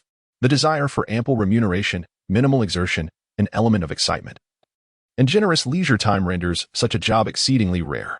Nevertheless, it must be said that the role of an oral aligns quite well with these criteria. Shaking his head, Hill resolved against suggesting to Tonks that she pursue a career as an orar, for the nature of the work is inherently perilous. They confront the most malevolent and cunning of wizards, and a moment's lapse in vigilance could lead to dire consequences. This world is never short of those who engage in nefarious deeds. Have you observed Harry's post-graduation occupation? He has taken up the mantle of an orar. Voldemort may have been vanquished, yet another Dark Lord will inevitably rise, much like Voldemort and Gellert Grindelwald before him. So, what thoughts occupy your mind at present? Hill decided it wise to first hear Tonks' perspective. Tonks furrowed her brow and, visibly troubled, remarked, "Someone has suggested I apply for orar training. Passing the examination would grant me the title of orar." Hill's hand trembled slightly as he forced a smile and inquired, "Is that so? Do you wish to go? Is that so? Do you wish to go?" Hill anxiously observed Tonks' reaction, deeply reluctant to see her pursue a career as an orar. Despite enduring much bullying throughout their relationship, their bond had only grown stronger over time. He truly could not bear the thought of Tonks falling victim to Bellatrix, only for Bellatrix to subsequently meet her demise at the hands of Mrs. Weasley. Both were dear to him, were they not? I remain uncertain, but according to my friend, it seems that being an orar suits me well, Tonks admitted, her hesitation evident as she considered the allure of such a thrilling profession. Orars face grave dangers, with risks that are far too high. Injuries are not uncommon, and each year, numerous orars are forced to retire due to wounds. You have visited St. Mungo's. Surely you are aware of how many injured orars are recuperating there, Hill patiently advised. There must be more suitable job opportunities. Perhaps you should reconsider this path. Casting a glance at Hill, Tonks retorted, "It's not that simple. I have graduated quite some time ago and have been searching for work, yet I have yet to find anything fitting. If you believe there are better options, pray tell what they might be." Hill found himself at a loss for words, suddenly realizing that all his thoughts were rendered futile in the face of this seemingly trivial problem, making his years of effort feel wasted. Noticing Hill's silence, Tonks continued, "So, in reality, I have little choice, do I? However, it doesn't necessarily have to be an orar," Hill murmured softly. Suddenly, Tonks burst into laughter, her eyes sparkling as she teased the bewildered Hill. "Why are you so anxious about my career? Shouldn't you be eager for me to find a job and leave this place? What caused this sudden change of heart, urging me not to become an orar?" Tonks perched herself on Hill's bed and leaned closer, adding playfully, "If I don't work, will you support me?" So close that he could detect the faint, delicate scent of violets emanating from her, Hill felt his heart flutter, momentarily entranced, nearly blurting out, "I could take care of you." Tonks playfully poked his head with her finger, and upon witnessing his flustered reaction, she couldn't help but laugh again. Her cousin was becoming increasingly amusing, tempting her to tease him further. She pondered which lucky girl would have the fortune to playfully torment him for a lifetime. Nevertheless, this matter requires further contemplation. There is an Eastern proverb, "When the cart reaches the mountain, a way will surely be found. When the boat arrives at the bridge, it will naturally straighten out. Perhaps a more fitting opportunity awaits you." Hill could only say so much, as he lacked sufficient reasons to persuade Tonks. He merely hoped that she would contemplate seriously, for perhaps there would indeed be better opportunities, urging her not to rush into a decision. Rising to her feet, Tonks remarked, "I know you are concerned about my safety, worried that I might fall prey to ill-intentioned individuals. Am I correct?" "Who said that?" "I'm merely considering Aunt Andromeda's feelings. If something were to happen to you, she would be heartbroken," Hill retorted, turning his head in defense. Unbeknownst to him, this very action brought even greater amusement to Tonks. "Are you truly not at all worried about me? Is it not merely your own thoughts, rather than concern for others? Do you really not care for my well-being?" Tonks inquired earnestly, her smile fading. After much inner turmoil, Hill finally extended a single finger, declaring, My concern for you amounts to just this much. Is that really all? Tonks replied, feigning sorrow. Yet, despite her words, a look of contentment graced her face. Humph, I need to rest now, so please leave quickly, Hill announced, pulling the covers over his head and effectively issuing a dismissal. Amidst a chorus of laughter, Tonks exited Hill's bedroom. Just before closing the door, she seemed to murmur to herself, since someone is so worried about me, I shall reluctantly consider it. Why are you still here? She teased, giggling. After shutting the door, Tonks walked toward her room, chuckling to herself. Finally, she glanced back at Hill's door, shaking her head in amusement. How can you, a mere child, be concerned for me? I am not as fragile as you think. I have decided to become an Auror, and I shall undoubtedly be the finest one, leaving you utterly astonished.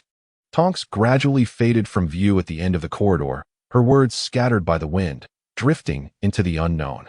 However, Hill was destined never to hear them. Was he not? What truly constitutes fate? Some say that destiny is unchangeable. Fortune, however, can be altered. The average person is guided by fate, while some are capable of steering their destiny. Yet, the essence of true fate remains certain, solitary and unyielding, traversing its course without fail. It is unchangeable, predetermined. Hence, it is called fate, the demarcation of fate. Following that day, both Hill and Tonks instinctively avoided discussing the topic of Aurors. Life seemed to revert to its previous state, with Tonks continuing to derive delight from teasing Hill, while he gradually grew accustomed to her antics, no longer finding them strange. To this day, he had not contemplated rebellion. Are you truly just a victim? In the blink of an eye, a little more than half a month has elapsed. Time indeed passes with such swiftness.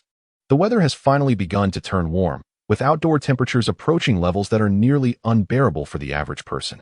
Consequently, the number of individuals venturing outside has dwindled, leaving only those who tirelessly toil for their livelihoods to brave the scorching heat. Hill need not toil for a living, as the sweltering heat cannot penetrate the enchantments surrounding his opulent villa. Ideally, he would be seated comfortably at home, sipping freshly brewed tea and quietly perusing a book.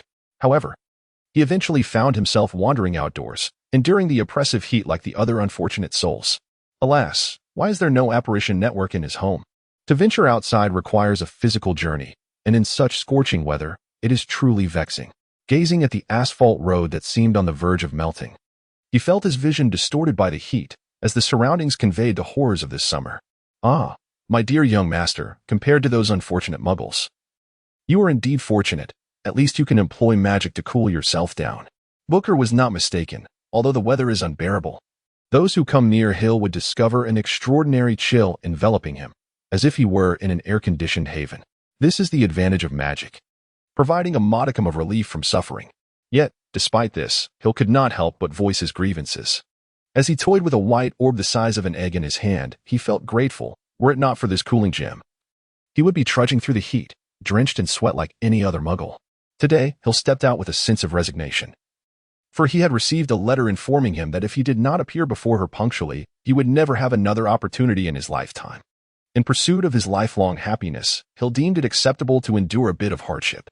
Is it not the case that every creature embarking on a harem journey must endure similar tribulations? With a discontented expression, Hill pondered this question. This summer, in a bid to remedy certain deficiencies, he had immersed himself in numerous romantic novels. However, the tales he had perused nearly left him nauseated for days on end. Harem dynamics, while somewhat understandable among men, seemed perplexing when a group of men joyfully coexisted, relegating women to the sidelines. In this regard, I would suggest you limit your exposure to such literature, Booker remarked, equally exasperated by its owner's increasingly erratic inquiries, which often left it in a quandary. Of course, it would never admit the extent to which Hill's transformation had been influenced by its own efforts. All of that is mere deception. Harem scenarios might be tolerable in the feudal society of muggles, after all, as it is a patriarchal world. However, witches and wizards are fundamentally different from muggles. The more exceptional the wizard, the prouder and more obstinate they become. Take Hermione, for example. She seems to be the one who cannot accept this reality. Alas, if only she could be more like Lily. Although the weather did not dampen Hill's spirits, the mere thought of Hermione made him feel as though he were a wilted cabbage. Hermione, at present, stands as the greatest obstacle on Hill's path, the heaviest stumbling block. Last academic year, after confessing everything, both Hermione and Lily had expressed their forgiveness for Hill's actions. Yet, when faced with Hill's dual declarations of affection, Lily chose to accept. while Hermione resolutely declined. "What do you take me for?" Hermione had said to Hill at that moment, or rather, "What do you take yourself for? Huh? Do you believe the world revolves around you, that everyone must revolve around your whims?" Hill noticed that Hermione trembled slightly as she spoke. Despite her attempt to adopt a tone of indifference, Hill understood that she must be feeling quite distressed. "The notion that I am the center of the world has never crossed my mind for even a fleeting moment. This world is but a stage, where each individual assumes the role of their own protagonist. I have never considered myself the leading character in someone else's narrative. However, should the need arise, I would gladly step into the role of the hero in your story. Do you believe that love can be shared with others? You are mistaken. This is not a matter of sharing. My affection for both of you is singular and irreplaceable, thus it cannot be deemed sharing." Upon hearing Hill's response, Hermione could not help but laugh, gazing at him as if he were a clown, and remarked, "That is impossible. Such a thing is absolutely unattainable. You are overcomplicating the issue. It is rather simple, is it not? I like you. So do you like me? Then I shall assume that you do. I will not relinquish my feelings for you due to any other reasons. Will you? You want tea, will you? If that is the case, why contradict your own heart?" After half a semester, Hill finally made some modest progress. Hermione relented just enough to give him a chance, an evaluation period, if you will. During this period, should Hill fail to meet her expectations, well, he would face the consequences. This indirectly led to Hill becoming the chief servant of Miss Hermione for the subsequent semester. Nevertheless, it appeared that Hill was rather content. Now, he must adhere to Hermione's wishes and appear before her before sunset today. Yet, I cannot shake the feeling that something significant is destined to occur today. Is it merely my imagination? As Hill made his way to Hermione's residence, an unexpected guest arrived at his destination. Removing the hood that concealed his head, Adric cast a penetrating gaze upon the small apartment building before him, then strolled to the door and rang the bell. The scorching sun seemed to discomfort him, causing him to frown, yet he did not don the hood once more. It had been half a year since he was severed in two by Aatrox, and he had since recovered from his grievous injuries. Leaving Voldemort aside for the moment, he had settled Tom Riddle and commenced executing a plan he had long since devised. "Helena, I have come to fetch you."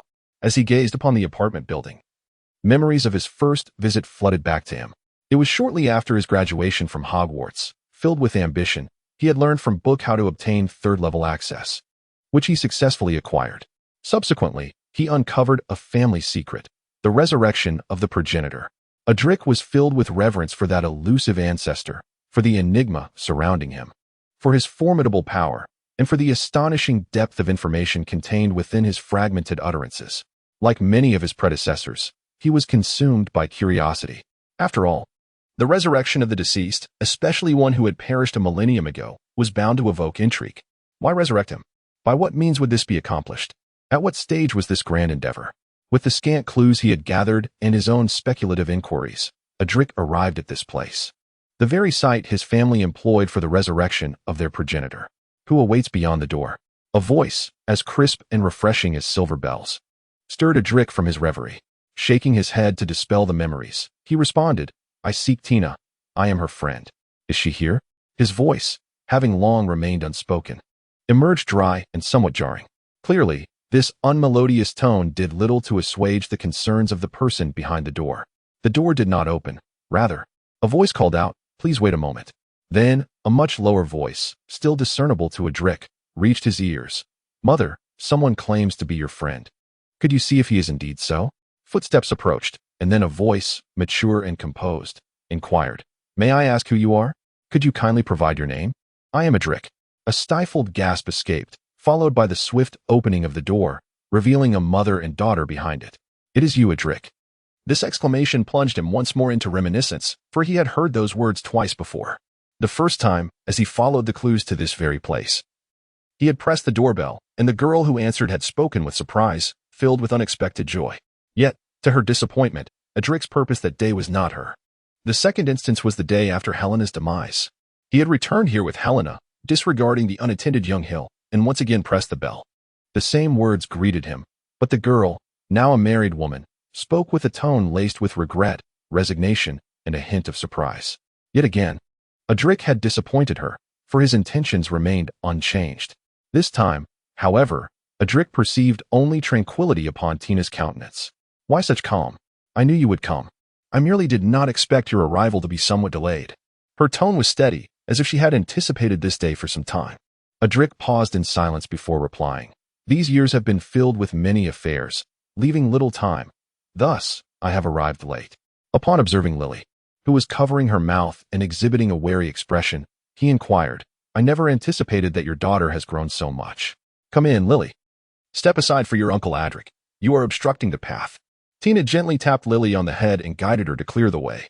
As Adric observed the transformation of Lily's expression from suspicion to astonishment, a smile blossomed upon his face. You must have heard about my affairs, he continued. I am indeed Hill's father, Adric. Without paying heed to Lily's captivating reaction, he proceeded into the house. Lily, you should remain in your room. I have matters to discuss with him, Tina advised, bending down to Lily. Noticing the reluctance etched on her face, she smiled reassuringly. Do not worry. He is merely here to retrieve something, and once he has it, he shall depart. It is best for children to refrain from involving themselves in adult matters. Lily clutched the hem of Tina's garment, her expression fraught with anxiety. Hill said his father has become a bad person. You must be cautious. Fear not, he is Adric. The Adric I know is a remarkably gentle man. With an enigmatic smile, Tina escorted Lily back to her room before making her way to the basement. She was aware that the man would undoubtedly come here. The concealed trapdoor had been opened, indicating that Adric had descended. As she gazed at the trapdoor, memories of her first encounter with Adric in this very spot flooded her mind. How can there be a trapdoor here? She had asked. Did you not know? He replied. Of course, I did not. Moreover, how did you discover the existence of this hidden door? Let us set that aside for now. I have a question for you. When did your family begin residing here? Not too long ago. I recall my parents moving in when I was 6. This house seemed to have been unoccupied for quite some time, as it was covered in dust. I remember the effort it took to clean it back then. Is that so? Then can you promise to keep this secret, never to speak of it to anyone else? Why? This is a secret that belongs solely to the two of us, all right? Very well. Crossing through the trapdoor, Tina descended into the space below. From a distance, she spotted Adric kneeling before the crystal coffin, his lips moving incessantly, as if uttering unspoken words. Inside the coffin lay Adric's lifelong beloved, his wife Helena.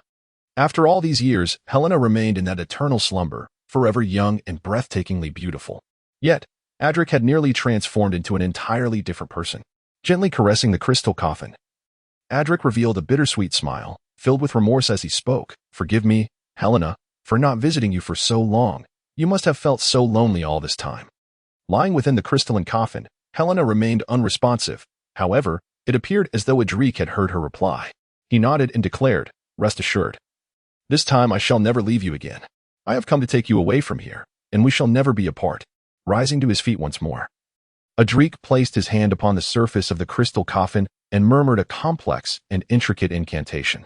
The language of this spell was unknown, imbued with a peculiar enchantment. And though uttered solely by Adric, it evoked the sensation of a multitude gathered in unison, reciting the incantation together. From the center of Adric's palm, concentric ripples began to emanate from the coffin, as if it were not a crystal casket, but rather the serene surface of a tranquil lake. These ripples gradually expanded, enveloping the entire coffin in a tapestry of undulating patterns, obscuring the serene visage of the beloved within. The magical circle upon which Adric stood began to illuminate. As if it had come to life, the inscribed symbols and arcane letters slowly twisting and shifting in a mystifying dance. Subsequently, the vast magical array centered around the crystal coffin began to rotate slowly, then accelerated with increasing fervor. A fine sheen of perspiration appeared upon Adric's brow. His eyes ablaze with fervor, his hand firmly pressed against the coffin, the incantation unwavering in its cadence. He was but a step away from success, and he could not afford even the slightest distraction at this critical juncture. Adric had devoted considerable time to the meticulous study of this enigmatic realm, ultimately concluding that it was indeed a site designated for the resurrection of the progenitor. The intricate magical array inscribed here possessed the power to gather souls, gradually drawing in the essence of the departed and amalgamating them.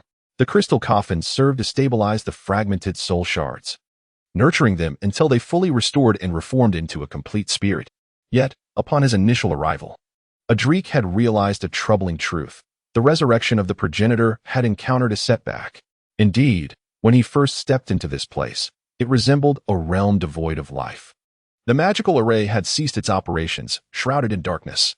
When Adric finally reached the crystal coffin, he was astonished not only by its resplendent beauty but also by a singular revelation. The coffin was empty. According to historical records, not long ago, indeed, while Adric's father was still alive, this place had been functioning normally. As per Moon's accounts, the plan to resurrect the progenitor was well underway, and barring unforeseen circumstances, the soul collection would be completed within 50 years. Following that, a perfect vessel would be crafted for him, the soul infused, awakening his consciousness. Thus, the once invincible progenitor would return. A madcap scheme. Adric could not fathom what had led their ancestors to conceive the idea of resurrecting the progenitor. Nor could he discern the origins of this method, much less the audacity with which they believed it would succeed. Thus, Adric developed an interest in everything related to the progenitor. Through diligent research, he uncovered a few clues. It appeared that the method of resurrecting the deceased was indeed a legacy left by this progenitor. The crystal coffin and the soul-gathering array suggested that the entire arrangement had been meticulously orchestrated during the progenitor's lifetime.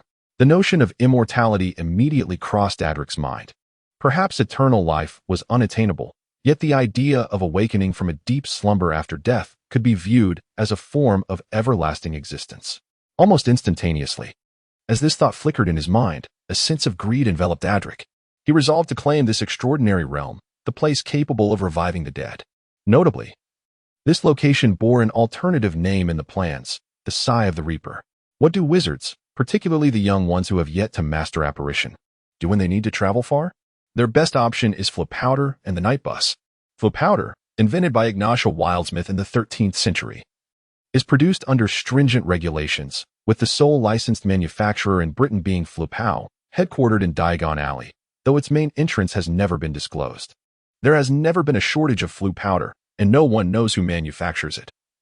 Yet the price has remained steady at 2 silver sickles per scoop for the past century, due to the strict controls over the Flipowder formula. Attempts to create it independently have invariably failed. According to reports from St. Mungo's Hospital, at least one case of injury resulting from counterfeit Flipowder occurs each year. As the irate hospital therapist and spokesperson, Rufus Burke, once lamented, "For heaven's sake, it only costs 2 sickles per scoop. Stop tossing in powdered basilisk fangs, and for goodness sake, don't blow yourself up the chimney again. I swear, I won't treat you anymore." Nonetheless, some wizards are allergic to Flipowder, while others experience dizziness from apparition. In such instances, the majority opt for the night bus. Initially, in 1865, the night bus, along with night bus and broomstick taxis, was considered as a public transportation option. Ultimately, the then Minister for Magic, Dougal McPhee, chose the night bus as the more modern invention. Despite facing resistance and criticism from pureblood zealots due to its muggle-like concepts, the night bus garnered acclaim among wizards who were allergic to Flipowder or experienced discomfort from apparition, as they could simply raise their wands by the roadside and summon a bus. Through the use of Flipowder, Hill successfully arrived at a location not far from Hermione's home. Stepping out of the fireplace and observing the soot-stained attire he now wore, Hill felt it was time to tidy up the fireplace. With a resigned shrug, he cast a cleaning charm on himself and commenced the final leg of his journey. The day remained oppressively hot, the sun glaring down, and Hill's spirits continued to languish. At last, he thought, he was close. It had not been an easy journey. Standing at a crossroads just shy of Hermione's residence, Hill couldn't help but exhale a sigh of relief. However, before Hill could fully relax, he felt a jarring collision, nearly toppling him over. "Get out of the way, brat." A middle-aged man with a hawk-like nose and a sullen expression showed no remorse for the impact. Instead, he glared at Heel with malevolence before continuing on his way, offering not even a single word of apology. Hill's nose nearly crinkled in disdain. This individual was simply too domineering. Dressed impeccably, yet exhibiting such rudeness and demeanor. Taking a deep breath, Hill resolved to endure, deeming it unworthy to engage with such a person. Nevertheless, he still muttered a curse under his breath. "May you meet your end beneath the wheels of a car." As soon as Hill's curse was uttered, a deafening roar echoed in the air. He looked up and was utterly stunned. Not far ahead, a massive truck, driven with furious intent, charged towards the middle-aged man from before, colliding with tremendous force. Watching the man being hurled into the air, tracing a parabolic arc before crashing down in front of him, rolling several times before coming to a halt, Hill's jaw dropped in disbelief. What on earth was happening? "I swear, I did not intend this. I certainly did not wish for you to be struck by a vehicle." as if responding to Hill's unspoken thoughts. The middle-aged man on the ground stirred, swiftly rising to his feet. Remarkably, it seemed he was entirely unscathed. Hill's gaze lingered upon the wand held by the middle-aged man, and a sudden realization dawned upon him. This was a wizard. No wonder there was nothing to fear. After all, the number of wizards who had met their demise beneath the wheels of a car could be counted on one hand. The man's face was etched with fury as he rose to his feet, casting a venomous glare at Hill. He then surveyed his surroundings, seemingly in search of something elusive. "Come out. I know you are here. Show yourself." The middle-aged man waved his wand with a few vigorous gestures, as if the collision with the vehicle had been no mere accident, but rather the result of someone's malicious intent. Yet, was there truly someone conspiring against him? Hill furrowed his brows and stepped slightly aside, gripping the wand nestled in his pocket. It is better to be cautious than to be caught unawares. If someone indeed intended to assault this middle-aged man, it would be inevitable that he, an innocent bystander, would suffer the consequences. "Come out. Are you not intent on killing me? I stand here, so dare to attempt it." The middle-aged man continued to roar. Yet Hill discerned that beads of sweat were now trickling down his forehead, the cause uncertain, whether it be the sweltering heat or sheer terror. His body trembled, leaving Hill to ponder whether it was fear or rage that prompted such a response. Hill always felt that this man might genuinely be frightened, exuding a facade of bravado that masked his inner trepidation. Simultaneously, he sensed that something was amiss. Just as the middle-aged man continued his tirade, a resounding crash reverberated through the air, followed by the man being violently propelled by an unseen force, crashing to the ground. Crack. Thud. Hill nodded slightly. The middle-aged man was clad in a layer of iron armor that absorbed the impact of the strike. Although he was propelled backward by the force, his life was not in jeopardy. However, upon glancing at a small golden object at his feet, Hill furrowed his brow, bending down to grasp the still-warm golden item. His frown deepened as he realized it was a bullet. Could it be that the one who attempted to assault the sorcerer was a mere muggle? Simultaneously, on the rooftop of a building 1,000 meters away, a young man dressed in white casual attire lay prone on the ground, gripping a sleek black sniper rifle with his eyes glued to the scope. Frustrated by the failure of his earlier shot, he slammed his fist into the ground beneath him. Damn, these pests are indeed troublesome. Cursing under his breath, he took a deep breath to compose himself and retrieved a black box from his pocket. Gazing at the box, a twitch of his lips betrayed his unease before he opened it. Inside lay a silver bullet, unlike any ordinary one, adorned with peculiar and intricate markings that rendered it bizarre in appearance. Yet, as his fingers made contact with the bullet, a sharp, piercing shriek echoed in his ears, reminiscent of a dying beast's lament. At the same time, the bullet began to tremble restlessly, as if it might leap from his grasp at any moment. This bullet was truly uncanny. With a glint of ferocity in his eyes, the young man bit into his wrist, allowing his blood to drip onto the bullet. As the bullet settled into stillness, he smirked coldly, seized it, and loaded it into his sniper rifle. Ordinary bullets are ineffective against you wretches, are they? You truly believe that we insignificant humans are powerless against you, don't you? I owe my gratitude to those who crafted this extraordinary bullet. Without their ingenuity, I would indeed be at a loss. From his pocket, he withdrew a faded black and white photograph, gently kissing it before returning it to his pocket. He pressed his eyes against the scope, aligning the crosshairs with the head of the still ranting sorcerer, a cruel and triumphant smile playing on his lips. Farewell, pests. Boom. Unlike the prior silence, this time, even with the suppressor, the roar of the sniper rifle could not be stifled. Upon firing, the rifle recoiled violently from the young man's control, crashing against him and causing him to spit blood uncontrollably. Clutching his shoulder in disarray, he was astonished. The recoil was so immense that he had nearly shattered his shoulder bone. Despite the bloodshed, the joy on the young man's face was undeniable. The ferocity of the recoil hinted at the tremendous power of the shot. Meanwhile, Hill crouched behind a large tree, peering cautiously outward. His heart continued to race relentlessly. Just moments ago, a sudden tightness gripped his heart, and the hair on his body stood on end, as if an imminent danger were approaching. Almost immediately, a piercing shriek pierced the air, followed by the sight of the middle-aged sorcerer 10 meters ahead, enveloped in ripples. A shattering crack resounded, and the sorcerer, struck by an unknown force, was obliterated into mere fragments. Hill gasped for breath, the horrifying image still vivid before his eyes.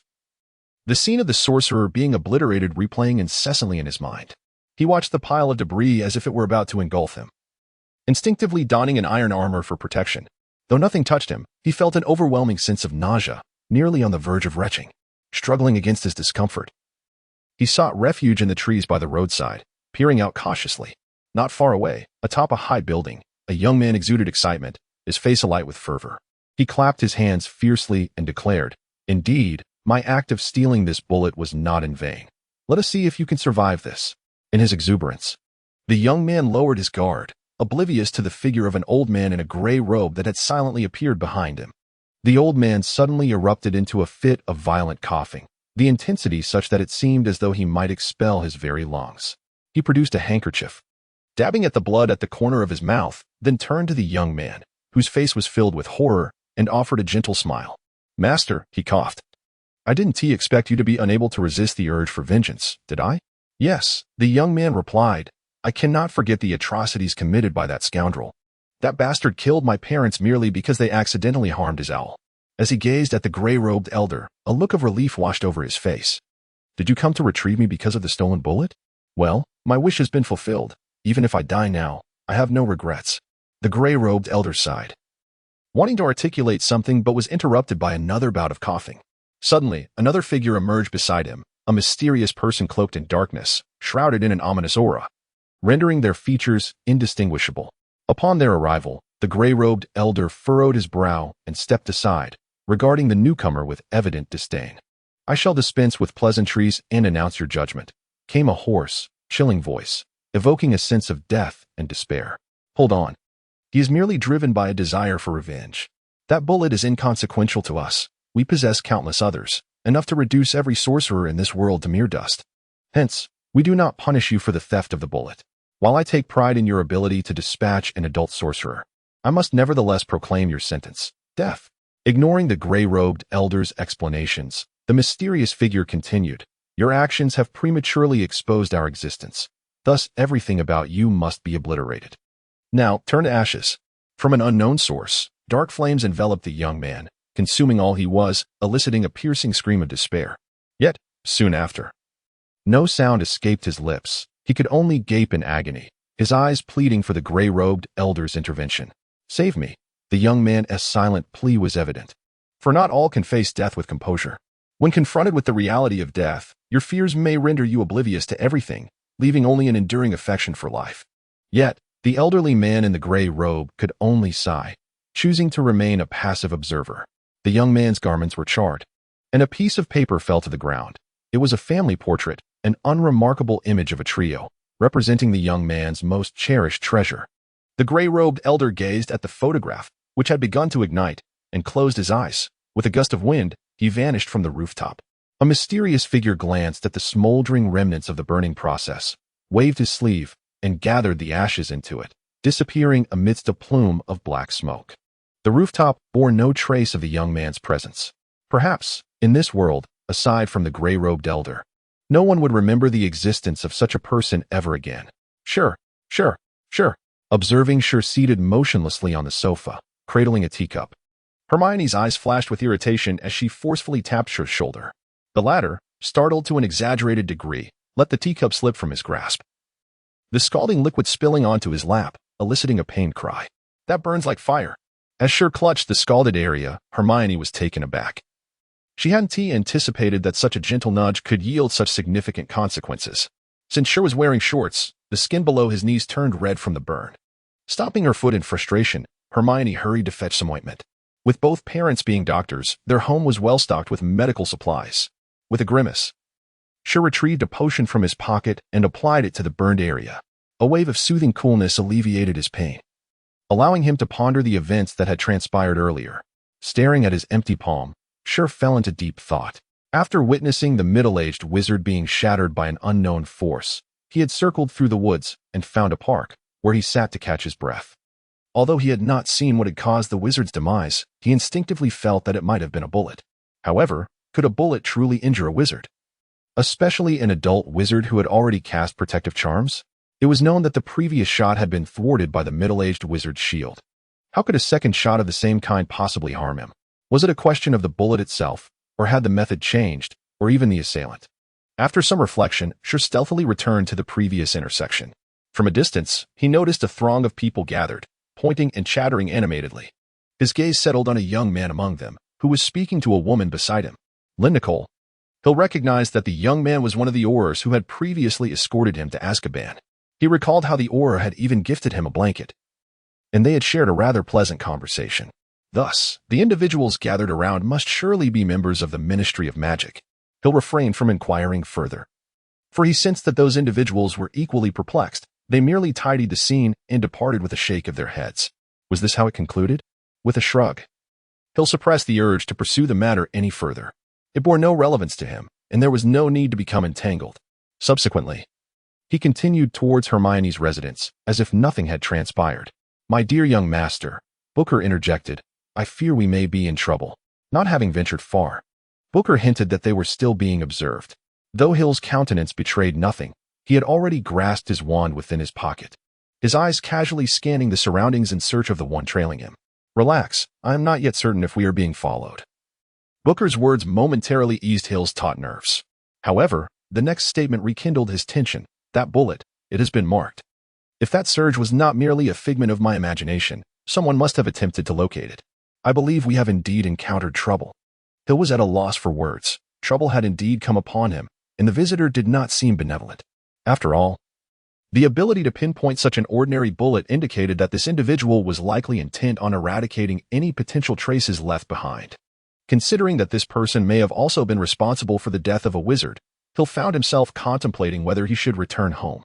If he were to venture to Hermione's residence at this juncture, who could say whether it might implicate her in any way? The distance between Hermione's house and Hill's was a mere 20 meters in a straight line, yet he came to a halt, turning back instead. At the same time, he resolved to discard the bullet, believing it might at least divert some attention. As he passed a roadside telephone booth, the phone suddenly began to ring. Frowning, Hill cast a glance at the booth but chose to ignore it and continued on his way. However, as he approached the next telephone booth, the phone rang once more. Hill quickened his pace, deliberately choosing the more populated paths, hoping to obscure his presence from the individual pursuing him or instill a sense of caution in them. He was convinced that the person had indeed located him. In the distance, the transfer station began to come into view. Once there, he could use the portkey powder to reach a point not far from his home. Moreover, utilizing the portkey powder meant that unless the person knew his destination, they would be unable to trace him. However, before Hill could catch his breath, a sudden blur obscured his vision, and he found that his surroundings had transformed. A violent fit of coughing erupted from behind him, and Hill sensed danger. He quickly drew his wand and, without hesitation, cast a petrification spell. "Cough, cough, lower your wand." "Child, I mean you no harm. I merely wish to retrieve something of mine." The elderly figure in gray robes maintained a frail demeanor. Yet with a mere wave of his sleeve, he deflected Hill's spell effortlessly. Hill remained silent, but he was poised for a counterattack, ready to awaken Aatrox and harness the formidable power of level 9. With Aatrox, a trump card capable of wielding such might, Hill felt a semblance of calm amidst the chaos. "Cough, cough. I cannot reveal my name, but I assure you, I harbor no ill intentions. Had I wished you harm, cough, you would have already fallen." Extending his hands to signal he posed no threat, the elderly man continued, "You have taken something that does not belong to you, and it is likely to bring you trouble and danger. Therefore, before that person becomes aware, I implore you to relinquish it." "Are you referring to this?" Hill inquired, extending his hand to reveal the bullet nestled in his palm. He cast the bullet onto the ground before the gray-robed man and awaited his reaction. Having examined the bullet beforehand, Hill noted that aside from a magical inscription for locating purposes, it bore no other peculiarities. Retaining it seemed of little significance, so he decided to use it as a means to gauge the gray-robed man's response. Hill did not perceive any malice. The demeanor of the old man in the gray robe seemed genuinely sincere. He decided to give it a try, curious to observe the reaction that would ensue from relinquishing the bullet. He was unperturbed by the possibility of the gray-robed elder employing any tricks, for he held a trump card, instilling him with absolute confidence. It could be said that Aatrox's presence resembled that of a battery, supplying the energy necessary to wield what could be deemed an unfair advantage. This was indeed one of the reasons why Hill chose to retain Aatrox, as he might need his assistance at an unforeseen moment. With a subtle gesture of his fingers, the bullet levitated from the ground and settled into the old man's palm. After a meticulous examination, the elder nodded and displayed a benevolent smile. "Excellent. You are quite obedient. This is truly commendable. Much blood has been shed today, and there is no need for another." Subsequently, he turned away, seemingly prepared to depart. Hill quietly sighed with relief. The elderly man in the gray robe evoked a singular sentiment that could only be described as unfathomable. Had it not been for necessity, he would have preferred not to antagonize this enigmatic figure. Surrendering the bullets seemed to yield a satisfactory resolution, as the gray-robed elder bore no ill will. However, there remained one matter yet to be addressed. The elder paused, his form gradually becoming indistinct before ultimately vanishing. A voice then resonated from behind Hill, stating, "Your memories, I regret to inform you, must also be erased." Thus, a complete oblivion ensues. A flash of white light struck Hill at the back of his head, and his expression transitioned from bewilderment to calm, ultimately settling into a state of confusion. The surroundings shifted, returning him to a bustling street. He gazed around vacantly, seemingly at a loss for what to do next, and puzzled over his presence in this location. A voice drifted into his ears, urging, "Continue with your intended tasks. Do not turn back, do not pause." Like a well-wound toy, Hill initially jolted, then turned, striding purposefully towards Hermione's home. Meanwhile, in a concealed corner, the gray-robed elder nodded in satisfaction before departing. Thus, Hill pressed on relentlessly until he reached Hermione's doorstep, where he paused to ring the doorbell. A change swept across his face. The earlier confusion dissipated, leaving only contemplation. "Thanks to my soul guardian, the forgetfulness spell is ineffective against me. I am indeed fortunate." Hill mused, relieved that he had barely comprehended the elder's final enchantment, which had struck him directly. Fortunately, with his soul guardian as protection, unless one from the Fox family intervened, such spells would have no bearing on him. Nevertheless, this experience affirmed a crucial realization. The gray-robed elder harbored no malevolence. It seemed this matter had reached its conclusion, and he was unwilling to delve further. The depths were treacherous and could engulf him. This situation was no longer within his purview, and he had other obligations to fulfill. The affair concluded, perhaps, in a manner more favorable than anticipated.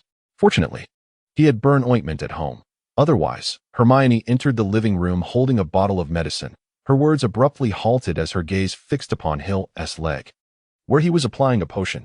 Suddenly, her face lit up with a smile, and she cheerfully remarked to Hill, "It appears you were well prepared. It seems my medicine will go unused." Hill regained his composure, offering a sheepish smile before suggesting, "Shall I scrape the potion off again? Is it just you here at home?" Rubbing his chest, which still bore the ache from the impact of the vial, he asked Hermione with a wry grin.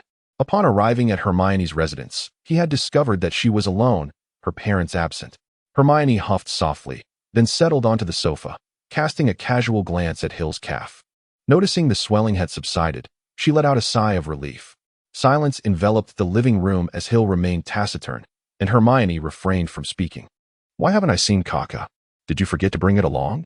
Hermione was the first to break the stillness, compelled to do so as Hill seemed engrossed in the study of the potion vial in his hand. Entirely oblivious to the fact that he was a guest in another's home, his intense focus suggested he had forgotten his surroundings. "Oh, you mean Kaka? It tends to shy away from the heat, especially during summer, so it prefers to stay at home," Hill replied, still preoccupied with the vial. He had recently developed a sudden fascination with many aspects of the Muggle world, particularly as a wizard had recently faced gunfire from Muggles. It was a widely held belief that Muggles could hardly pose a threat to wizards, especially adult ones. This notion was almost a universal truth. Yet, the inexplicable demise of a middle-aged wizard, caused by an unforeseen explosion from a mysterious gray-robed figure, seemed to indicate the existence of Muggle weaponry capable of harming wizards. "Hermione, do you think ordinary people, those devoid of magical abilities, could indeed harm wizards?" Hill inquired directly, without hesitation, as he sat across from someone who had lived in the Muggle realm. "It seems plausible, and from what I have observed, there are indeed many things that can injure or even kill wizards," Hermione replied. "Do you know what the most formidable weapon created by ordinary humans is? Perhaps it is nuclear weapons, which I have heard can obliterate an entire city in an instant." "I wonder if that is true," Hill mused, recalling a few Muggle books he had perused, which suggested the destructive capacity of nuclear arms was indeed formidable. However, like most wizards, he harbored a certain disdain for Muggles, despite the historical reality that a millennium ago, Muggles nearly eradicated wizards. Thus, he remained skeptical about the veracity of such weapons. While he lacked direct experience with Muggle weaponry, his understanding of magic was profound, and he had never doubted its potency. "That is indeed the case." Hermione seemed to be provoked by Hill's nonchalant demeanor, She straightened her posture and articulated her words with utmost seriousness. I know that those of you in the wizarding world look down upon ordinary people, but from my observations, I have yet to encounter a spell more powerful than the explosion of an atomic bomb. I never claimed to look down upon them, Hill shrugged, choosing not to dwell on the matter further. By the way, did you summon me for a particular reason? He scratched his chin and asked, have you encountered a dilemma? With a knowing glance at Hill, Hermione was well aware of his attempt to shift the conversation. However, this diversion was perhaps beneficial, as continuing the discussion might lead to a genuine quarrel. The ideological chasm between Muggle-born wizards and traditional wizards was indeed significant. In truth, Muggle-born wizards have long sought to integrate into the wizarding community, yet most encountered insurmountable obstacles. To many Muggle-born wizards, traditional wizards appeared conservative, exclusionary, rigid, and obstinate. Is it not permissible to call you over for no specific reason? Of course it is. It is said. Yet Hill was utterly unconvinced that Hermione would summon him for such a trivial reason. Indeed, I would never call you over for such a mundane cause, lest you feign indifference while speaking ill of me behind my back. How could that be? Hill smirked slightly, though his reaction only intensified the impression that he would indeed do so. Clearing his throat, Hermione produced a book from seemingly nowhere, flipping to a particular page and extending it towards Hill. A casual glance at the text rendered Hill's expression peculiar. Curiously, he glanced at Hermione and inquired, the Patronus charm? Precisely, the book Hermione had handed to Hill contained an exposition on the Patronus charm, accompanied by several illustrations depicting wizards using the charm to repel Dementors. Nodding, Hermione remarked, yes, this book elucidates the Patronus charm, yet it fails to detail how one might learn it. It seems rather intriguing, capable of driving away those monsters, and even serving as a means of communication. It appears quite beneficial. I wish to learn it, but alas, no one is willing to teach me. After much contemplation, I could only think of you as my potential aid. Others could help, such as Ron or Harry. Hill interjected casually, though his mind pondered a different matter. If Hermione had asked Hill to instruct her in the Patronus charm last year, or even next year, or after the term commenced, he would not have thought twice about it. However, at this particular juncture, Hermione's sudden interest in the Patronus charm left Hill somewhat perplexed. After all, the timing seemed rather fortuitous. They would soon encounter Dementors, would they not? I am aware of that, she replied, but the question is, can those two even manage it? How do you know I can? Perhaps I cannot, Hill mused as he flipped through the book, yearning to uncover something extraordinary. Yet, it appeared to be an ordinary tome, simply detailing various spells, including the Patronus charm, alongside others that were rather practical. Suddenly, Hermione snatched the book from Hill's hands and retorted indignantly, do you not wish to teach me?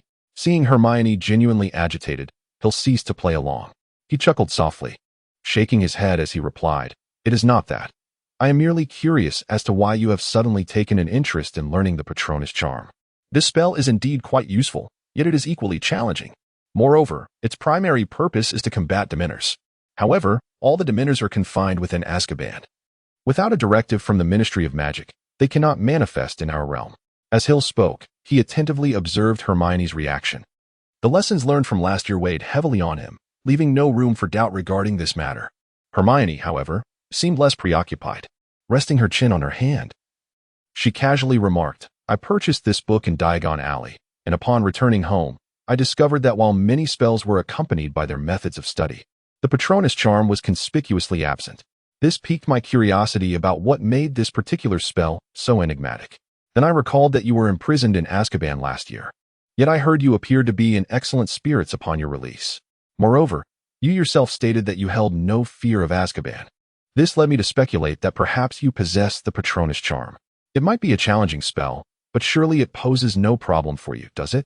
Not detecting any unusual behavior from Hermione, and finding everything to be quite natural, Hill gradually set aside his doubts. Nodding, he drew his wand, gave it a gentle flick, and murmured, Expecto Patronum. A silvery, gaseous form emanated from the tip of his wand, floating gracefully in the air, swirling lightly before gradually taking shape into a small dog-like creature. This was the Patronus charm. The incantation was simple, Expecto Patronum. When casting this spell, one must concentrate deeply and recall a particularly joyous memory.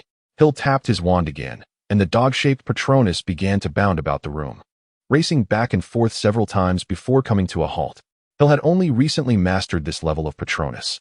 A year prior, he could barely conjure a mere wisp of silvery vapor.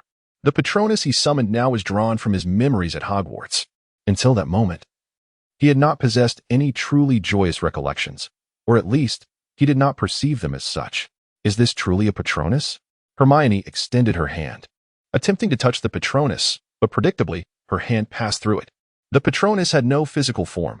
It typically appeared as a semi-transparent, silvery creature, akin to a spectral figure in the mist, varying in shape depending on the individual and reflecting the wizard's personality and physique. A Patronus is not immutable. It can change in response to significant trauma or emotional upheaval. I've shared the method with you. It's quite simple.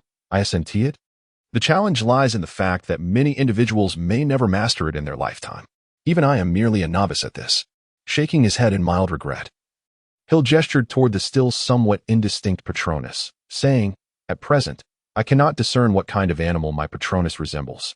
It will only be considered more complete when it becomes clearer, with every detail of its fur distinctly visible." With a flick of his wand, the Patronus vanished. Observing Hermione, who appeared deep in thought, Hill nodded. If all went according to plan, Hermione should grasp this concept quickly, surely. She possessed even more happy and joyful memories than he did. It is remarkable how swiftly Harry has mastered the Patronus charm. It seems that in no time at all, he will be able to conjure a distinct Patronus. In an unexpected turn of events, Hill suddenly decided to summon his Patronus through another memory. He waved his wand, concentrating intently on recalling that particular moment, leaving no detail overlooked, while softly uttering the incantation, Expecto Patronum. A brilliant silver light burst forth from the tip of his wand, akin to a flickering luminescence. The silvery substance that materialized from the wand's tip rapidly took shape, transforming in an instant into a vivid, tangible form.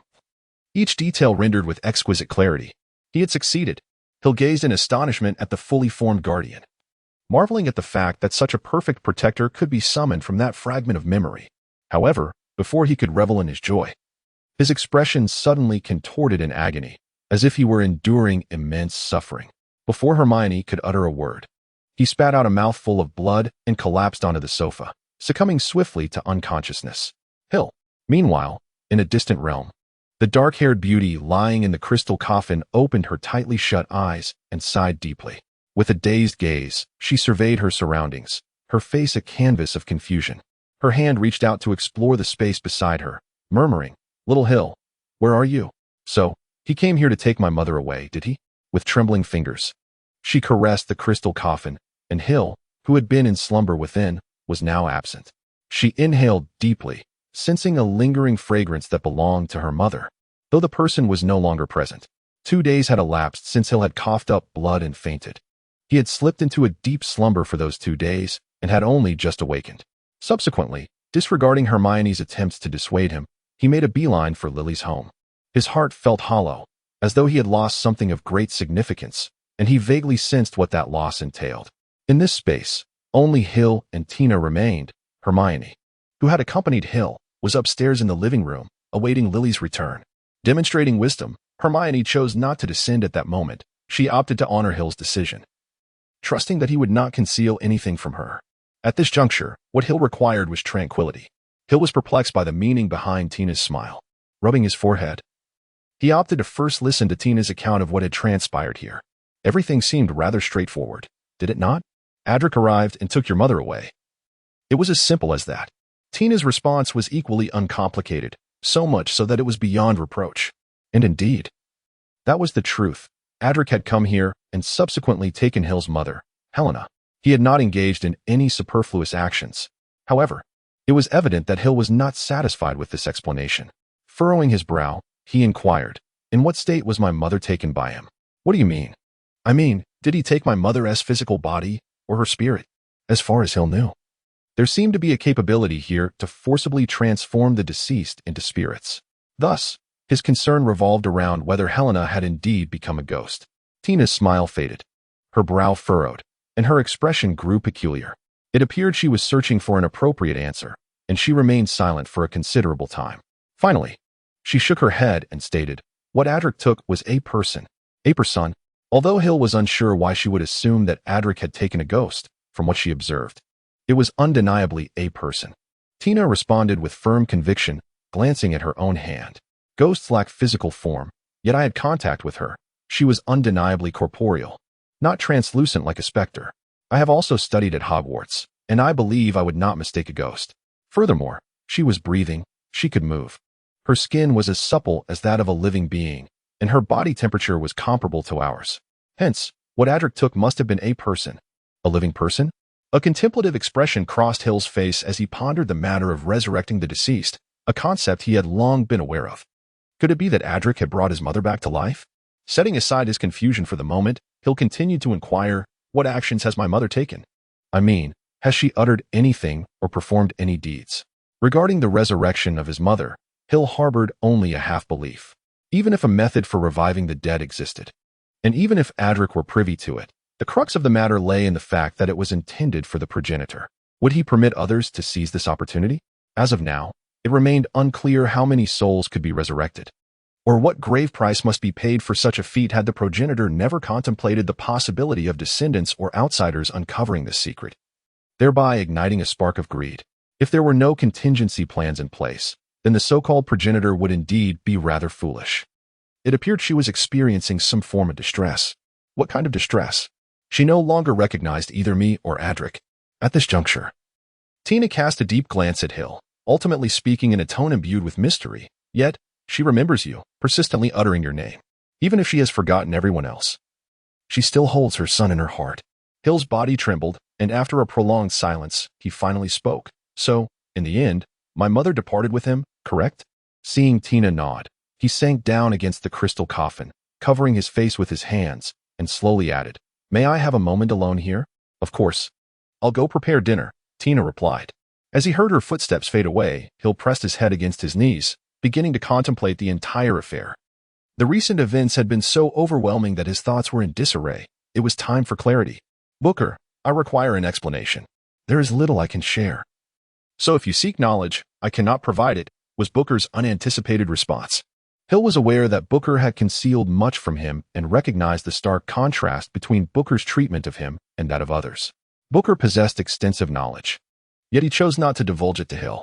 Hill pondered that perhaps his previous plans required some recalibration. Perhaps it would be prudent to secure the necessary permissions before questioning Booker. One might wonder why Hill sensed that the issue lay within the underground chamber of the Lilly family, especially given the considerable distance separating him from it at the time. To this, Hill could only attribute it to intuition. Hill summoned forth an almost flawless guardian, drawing upon the memory of his mother cradling him in her arms, softly humming a lullaby before her passing. This notion, a spontaneous inspiration, might be perceived by others as a sorrowful reminiscence, lacking a sense of positivity or joy. However, for Hill, it undoubtedly stands as his most cherished memory. Hill's endeavor proved successful. He adeptly summoned forth an almost perfect guardian from the recesses of his memories. Yet, as the vivid image of his mother closing her eyes and ceasing to breathe lingered in his mind, one would expect his recollections to falter. Remarkably, he perceived Helena reopening her eyes, fixated intently upon him. Soon after, a searing pain erupted within his head, and a suffocating heaviness enveloped his chest, rendering him nearly breathless. In a moment of desperation, he expelled a mouthful of blood and succumbed to unconsciousness. This state of oblivion persisted for 2 days and nights. Upon awakening, Hill instinctively made his way here, convinced that something was amiss. In hindsight, it appears he was indeed correct. Significant upheaval had transpired in this place. He did not dwell on the question of why Tina had permitted Adric's entrance or any notion of obstruction. A mere comparison of his rapport with Tina and that of Adric sufficed to clarify that Tina would not obstruct Adric. Moreover, by what means could she have prevented him? Hill has resolved that before serious escape, he must first secure the necessary permissions. At the very least, he needs to ascertain the purpose of this place and the status of the resurrection plan. Perhaps this could lead him to find his mother as well. Are the tranquil days truly coming to an end so swiftly? It seems I have been perpetually entangled in troubles. A line of troubles. Are you my husband? Do you truly not remember me? I am indeed your husband. Helena, adorned in a flowing black gown, furrowed her brow as she gazed at the man seated before her. Adric. She shook her head, delicately pressing her slender fingers against her temples. She genuinely could not recall who this man was, and every attempt to recollect the past resulted in a throbbing headache. Adric and Helena currently found themselves in a secluded cabin nestled within the woods, one of Adric's hideaways. Though merely a refuge, its decor remained splendid. They were situated in the basement, which, under the influence of enchantments, lacked the usual damp and gloomy ambience. On the contrary, Everything here exuded a sense of homeliness. Had Hill been present, he would undoubtedly be astonished, for everything bore an uncanny resemblance to the villa he inhabited. Perhaps the displays were slightly fewer, with some variations, yet the fundamental decor and layout were strikingly identical. Upon hearing Helena's response, a pained expression crossed Adric's visage. After all, to be forgotten by one's beloved is far from joyous. But what if the person they remember is someone else entirely? Do you know Hill? Adric clenched his fists, his nails digging into his flesh unconsciously. He nodded through gritted teeth. Yes, I know him. He is our son. How could I not? Helena rose with excitement and sat beside Adric, grasping his hand earnestly. Really? Do you know where he is? I wish to see him. I long to meet my son. Adric's countenance shifted between hues of pallor and flush. If Hill were to stand before him at this moment, he would not hesitate to end his life. It was known that previously, Helena had treated him with the utmost caution, maintaining a distance akin to that of a wary guardian. Yet, merely because of Hill, she had lowered her guard and sat beside him. He as well, exceedingly so. Adric had initially intended to claim that Hill was dead, yet faced with Helena's hopeful gaze, he gritted his teeth and spoke the truth. Is that so? That is wonderful. Do you know where he is? I want to see him. Do you still remember what he looks like? Adric felt a surge of frustration. Could he truly take Helena to meet Hill? He could only divert the conversation, hoping to prolong the moment. Hill, with hair that was black, no, golden, Helena spoke as if entranced, yet her words became increasingly disordered, culminating in a cacophony that rendered her unintelligible. A sense of relief washed over Adric. It appeared that she merely recalled having a son named Hill. But any memory of his appearance or age eluded her. Helena had begun to weep, her tears flowing as she lamented. How could I forget what Hill looks like? It's impossible. How could I have forgotten his visage? Embracing the tear-streaked Helena, Adric felt as though his heart were being wrenched by a blade. Gently patting her back, he spoke soothingly until she curled up in his arms like a small kitten and fell asleep. Gazing at the slumbering Helena, Adric resolved, at any cost, to keep her by his side. As long as I can have you near me, even if only for a fleeting moment, I would willingly pay any price. To be frank, I am not entirely satisfied with this chapter and will seek an opportunity to revise it in the future. This is the mine of souls. Dim and remote, as they traversed the darkness and silence, akin to a hidden silver vein, blood surged from the roots of the rocks, flowing into the realm of men. In the eternal night, it weighed as heavily as stone. Beyond this, there was nothing else of red. Hill leaned against the stone wall within the crimson underground cavern, his garments tattered and several wounds oozing blood. The ambience was dim, obscuring his features, yet his voice remained as calm as ever, seemingly unfazed by his predicament. This blood-soaked cave concealed the entrance to a secondary privilege, and by passing through the stone door before him, he could unlock that privilege. It appeared deceptively simple. The door bore a groove that required the blood of the previous heir, followed by the utterance of a command to unlock the stone barrier that was impervious to ordinary means. He possessed Adric's blood and the necessary command as well. Thus, he resolved to proceed. From his pocket, he retrieved a vial containing viscous blood, glimmering with an eerie crimson hue. Through the study of arcane arts, Adric had not only augmented his strength but had also undergone a transformation, vividly evident within his blood. Hill had examined Adric's blood, noting its slight corrosiveness and toxicity. According to known data, Adric's lifespan would significantly diminish as the poison within his blood eroded his body, a perilous exchange of vitality for power. For the sake of strength, was he willing to forsake his very life? Indeed, without power, one cannot protect their cherished ones. Without strength, one cannot fulfill their humble desires. Without it, one is left to act against their own principles. Death has never been the most dreadful of fates. Strangely, the more Hill learned about Adric, the harder it became for him to harbor resentment. Every action must have its rationale, every anomaly its explanation. Adric could not have acted without reason, could he? The groove, now tainted with Adric's blood, emitted a sound akin to the slurping of liquid, gradually drying as it was absorbed. The door appeared as mesmerizing and sinister as when Hill first laid eyes upon it. Intricate patterns adorned the stone, serving as both a protective measure and the mechanism of the lock itself. Indeed, it was a lock.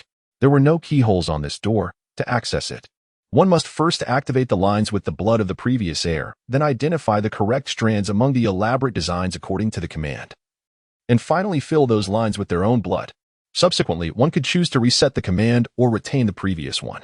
Thus, Booker was unaware of the command, as it was known solely to the rightful heir.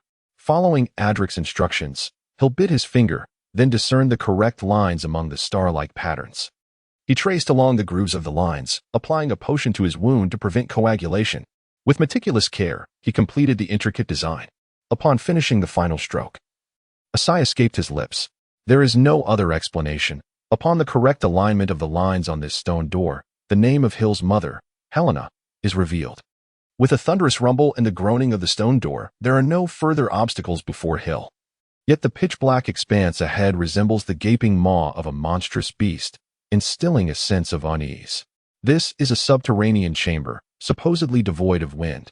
Yet Hill's ears are assailed by a continuous wailing, as if countless phantoms are howling in anguish. This door permits entry only once in a lifetime. Booker's voice is filled with nostalgia and curiosity, for it participated in the design of this place, yet it has never personally set foot here. To it, this space is also novel. The fluorescent light flickers. Hill employs a spell to illuminate his path, yet he remains unable to discern what lies ahead. The darkness seems to devour the light. The glow, initially akin to that of a spotlight or flare, is diminished here to a mere flicker, weaker than a candle flame. After stretching his limbs and hastily bandaging a few wounds, Hill ventures inside. This place is not safe. He dares not let his guard down. The previous path was fraught with peril, and a moment's distraction could lead to serious injury or even death. In this obscured route, who knows what dangers await him? Unlike the first-level authorization, the acquisition of second-level authorization evidently entails a filtering process, one that the unworthy cannot navigate. For those lacking strength, ignorance can sometimes be a shield. Although guided by Booker, this place tests one's prowess more than anything. Cunning is not a viable option. The path beneath his feet is smooth, starkly contrasting the rugged terrain he traversed earlier. Clinging to the wall, Hill has walked for nearly half an hour, yet it appears he is still far from the destination. He refrains from marking his passage or checking for illusions, for such actions are unnecessary. This stretch of road has been cast with a spell that extends its length tenfold. What would ordinarily take an hour to traverse now requires 10. One should not entertain thoughts of dispelling the spell or summoning aid, for there exists a triggering enchantment. Invoking any spells aside from a select few will result in forced expulsion from this realm. The stone door allows but a single entry. Once expelled, re-entry is impossible. However, the previous generation can impart the rules of this place to their successors, rendering the challenge less daunting, is it not? Hill poses this question. 10 hours might deter the uninformed, but knowledge renders such concerns moot, does it not? Continuing onward will reveal the truth. Allow me to disclose one thing. The use of any timing devices is strictly forbidden here, thus one remains oblivious to the passage of time. Prohibited from using timekeeping tools? It becomes clear that not everyone can endure a solitary 10-hour trek in such dim surroundings. This stretch of road cannot afford to pause. One must persistently advance without hesitation or respite. 10 hours is no trivial matter. Despite his profound aversion to the surroundings, Hill finds himself with no alternative but to endure. Fortunately, he can engage in conversation with Booker, alleviating the solitude to some extent. In contrast, his predecessors traversed this path in utter isolation. While the 10 hours may be excruciating and arduous for others, Hill navigates through them with ease, thanks to his conversations. Though his legs are beginning to falter after such a lengthy journey, he presses on. Before him stands another stone door, yet this time devoid of any mechanisms. With a gentle push, the seemingly weighty portal yields to his effort. If memory serves him right, the destination lies just ahead. Hill nodded and stepped through the door. Unlike the previous stretch of darkness, this passage was illuminated, the stone walls radiating a gentle silver glow. This transformation greatly lifted Hill's spirits, for the earlier path had been exceedingly disconcerting. The corridor was short, culminating in a simple arrangement featuring a stone table and several stone stools. Atop the table lay a familiar groove, the designated space for the astrolabe. Upon careful reflection, the final step in acquiring the secondary authority seemed remarkably straightforward. Merely placing the astrolabe into the groove would suffice. What purpose does this astrolabe serve? Hill pondered aloud, turning to Booker while toying with the object in his hand.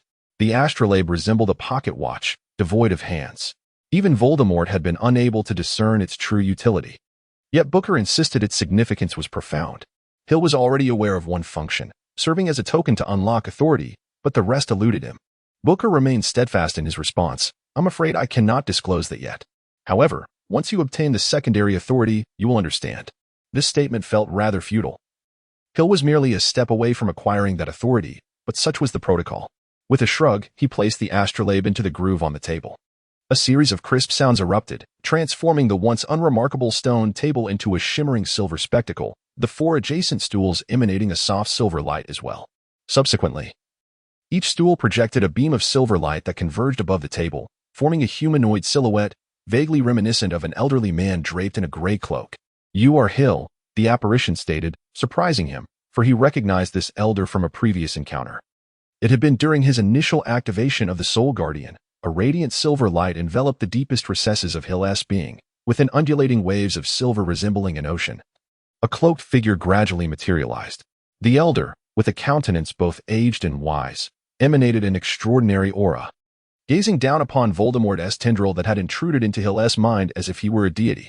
"This child's soul is blessed and protected by me," the apparition intoned, causing Voldemort's encroaching tendril to gradually disintegrate into ashes, fading into nothingness. This was Hill's first encounter with the Elder, whose identity remained a mystery, one that Booker was unwilling to reveal. Now, this enigmatic figure reappeared before him. "Have you come to obtain the secondary authority?" the apparition inquired, disregarding Hill's astonishment. Taking a deep breath, Hill responded, "Indeed, what must I do?" "Nothing at all. The secondary authority is yours." The Elder waved his hand, and a sliver of silvery essence entered Hill's forehead. He felt a weight in his mind, followed by a surge of new knowledge flooding his consciousness. These elements are the contents unlocked by secondary permissions, directly infused into Hill's mind. Countless pieces of information and knowledge went unnoticed until he inadvertently stumbled upon a phrase that resolved his long-standing curiosity. "The purpose of the astrolabe is to guide you toward the desires that dwell within your heart." Darkness enveloped everything. The moonlight was hazy, the shadows of trees danced gently, and a soft breeze caressed the shimmering expanse of stars. The seaside at night was remarkably tranquil, devoid of the clamor of conversation or the din of automobiles. Only the gentle whispers of the wind and the melodious sound of waves could be heard. As the night deepened, with the bright moon hanging high and stars twinkling in the sky, the evening breeze brushed against one's cheek, imparting a refreshing coolness. The silvery moonlight spilled onto the ground, accompanied by the poignant calls of crickets resonating throughout. The fragrance of night wafted through the air, weaving a delicate net that enveloped all within its embrace. Everything the eyes beheld was cloaked in this soft veil. Even the grass and trees appeared less tangible than in daylight, bathed in a blurred, ethereal hue. Each object concealed its intricate details, safeguarding its secrets, imparting a dreamlike sensation to the observer. Stifling a yawn, Hill lifted his gaze to the night sky, where the moon and stars were sparse, and the atmosphere was clear. It seemed that the weather would be splendid the following day. However, whether he could relish in the fine weather depended on the outcomes of the night. This was a small town in the western part of England, close to the sea, with a modest-sized dock nearby. It was midsummer, and most people were resting at home, conserving their energy for the work ahead. Being near the coast, the air was pleasantly cool, unlike the heat found inland. Nevertheless, this was not the reason for Hill's presence here. He retrieved a pocket watch-like object from his pocket, opened the lid, glanced at it, then closed it and returned it to his pocket. Such an action had occurred 5 times within the past 3 hours. His pace had slowed. It seemed he would need to wait a while longer. At this moment, Hill was seated atop a stack of containers, perched a considerable 10 meters above the ground. Beside him lay a telescope, which he would periodically lift to gaze across the sea, observing the distant horizon with keen interest. Hill awaits someone. Yet that individual remains oblivious to Hill's anticipation. The individual known as Hill has been waiting for an entire week and is likely to continue waiting. Hill himself was uncertain whether that person would appear here. He was entirely relying on chance. Thus, on a summer night, instead of indulging in a restful slumber at home, he found himself at the seaside, allowing the breeze to envelop him. This action seemed rather foolish, did it not? However, for Hill, it was well worth the effort. Approximately 3 weeks prior, he had finally obtained secondary access, and upon discovering certain information, he had unlocked the guiding function of the astral chart. This guide indicated the location of one's deepest desires, steering one toward their fulfillment. Initially, Hill perceived this as an extraordinary capability, yet reality swiftly disabused him of that notion. During his first attempt with the astral chart, Hill sought the location of his mother, hoping to reunite with her. To his dismay, the indicated location led him to his mother's grave. Ahem, this tool was merely a work in progress, with its flaws laid bare. It was not uncommon for discrepancies to arise. This was Booker's explanation. According to him, while the astral chart did possess guiding capabilities, its accuracy remained questionable. For instance, Hill wished to locate his mother, but the chart provided the location of her resting place. This was not entirely erroneous, merely imprecise. At the very least, it demonstrated that the astral chart could indeed indicate a direction, yet whether that answer aligned with one's desires was another matter entirely. In the subsequent 2 weeks, Hill conducted numerous tests, ultimately arriving at a reluctant conclusion. The chart was inherently unreliable. If Hill sought to find misplaced keys or a missing sock, the astral chart would promptly yield an answer, and it would likely be correct. However, when it came to locating elusive individuals, the responses became far less dependable. The answers provided bore a semblance of relevance to his inquiry, yet were devoid of meaning. This time, Hill was once more gambling on chance, curious to see if the astral chart's answer would prove accurate. After a brief wait, he perceived a flicker of light amidst the encompassing darkness. Grasping his binoculars, he directed his gaze toward the beacon. Simultaneously, he retrieved the astral chart once more, but the surface, devoid of a pointer, merely displayed a solitary red dot blinking at the periphery. It was a fishing vessel embarking on its nocturnal expedition, a common sight in these waters. With the light emanating from its lantern, casting a glance at the astral chart, Hill furrowed his brow, sensing that yet again he had waited in vain. Nevertheless, he remained patient, silently anticipating the fishing boat's return to shore. Having experienced numerous disappointments over the past week, he had grown accustomed to such outcomes. The astral chart, unlike the one Hill had previously encountered, now exhibited concentric circles on its surface, with 2 perpendicular lines intersecting at the center. This design bore a striking resemblance to a Muggle radar. The center of the circle signifies the position of Sirius, while the object of his search will manifest as a red dot. Therefore, the individual Hill seeks, as indicated by this astral chart, should still be located several hundred kilometers away. The fishing vessel has anchored steadily at the dock, disembarking a multitude of individuals, both male and female, young and old. Their faces are adorned with expressions of satisfaction, as pairs of them lift what appear to be rather heavy crates, suggesting a bountiful catch this time around. Through the lens of his telescope, Hill can discern the features of each person clearly. He has committed the visages of all 15 crew members to memory and is making comparisons with another face. Although he understands that the person he seeks would not present themselves in such an overt manner, Hill diligently scrutinizes each detail. Ultimately, the outcome was not unexpected. The individual he awaited did not materialize. Once all had departed from the fishing boat, Hill rose to his feet, cast one last glance at the astral chart, and, wearing an expression of disappointment, leapt down from the container. This was not an act of despair, buoyed by a levitation charm. He floated gracefully to the ground like a feather. A week had passed, leading Hill to ponder whether the astral chart had indeed led him astray. Perhaps, he mused. Initially, there was a glimmer of faith and patience, but after a week of waiting, my endurance has been thoroughly depleted. Perhaps, though estimating the time, your Uncle Sirius Black's escape should be imminent, Booker replied. Hill and he awaited the return of Sirius Black, anticipating his reemergence upon this earth. Sirius, Hill's uncle, wrongfully imprisoned in Azkaban, had become a victim of treachery. According to the latest issue of the Daily Prophet, his escape was indeed due at any moment. The tale of evading Dementors, eluding the combined efforts of the Dementors and Aurors, and returning from the vast ocean to solid ground is enough to fill the pages of a best-selling novel. Not to mention his subsequent infiltration of Hogwarts and the capture of the traitor Peter Pettigrew, which only adds to his storied legacy. Hill was oblivious to the fact that the lid of a certain box, lifted from a fishing vessel, suddenly burst open, and a large black dog sprang forth. The dog, furtively glancing around, eventually scurried toward a deserted corner. However, midway through its dash, it seemed to recollect something and dashed back to the box. Lowering itself, it seized a fresh fish with its mouth and then sauntered away, leaving a trail of paw prints behind. In but a moment, a fisherman returned to the pile of boxes, prepared to undertake account. Naturally, he soon discovered the open box and the series of damp paw prints on the ground. Damn it, a dog has stolen our fish. This happens every time I return. Don't let me catch you. The fisherman's furious roar carried on the wind to Hill's ears, momentarily halting his steps. He swiftly retrieved the star chart and gazed at its surface. This time, a red dot appeared not far from the center. So that was it. Although still rather unreliable, it was appreciated. With a satisfied smile gracing his lips, Hill jogged toward the location of the red dot. At last, the star chart did not disappoint him, though the answer was dubious, as it had previously indicated that Sirius was still several hundred kilometers out at sea. It had now appeared at the dock. Nevertheless, Hill's week of waiting had not been in vain. That was sufficient. Upon reaching the indicated location of the red dot, Hill could only chuckle wryly at the sight of fish bones scattered across the ground, seemingly tricked by the star chart once more.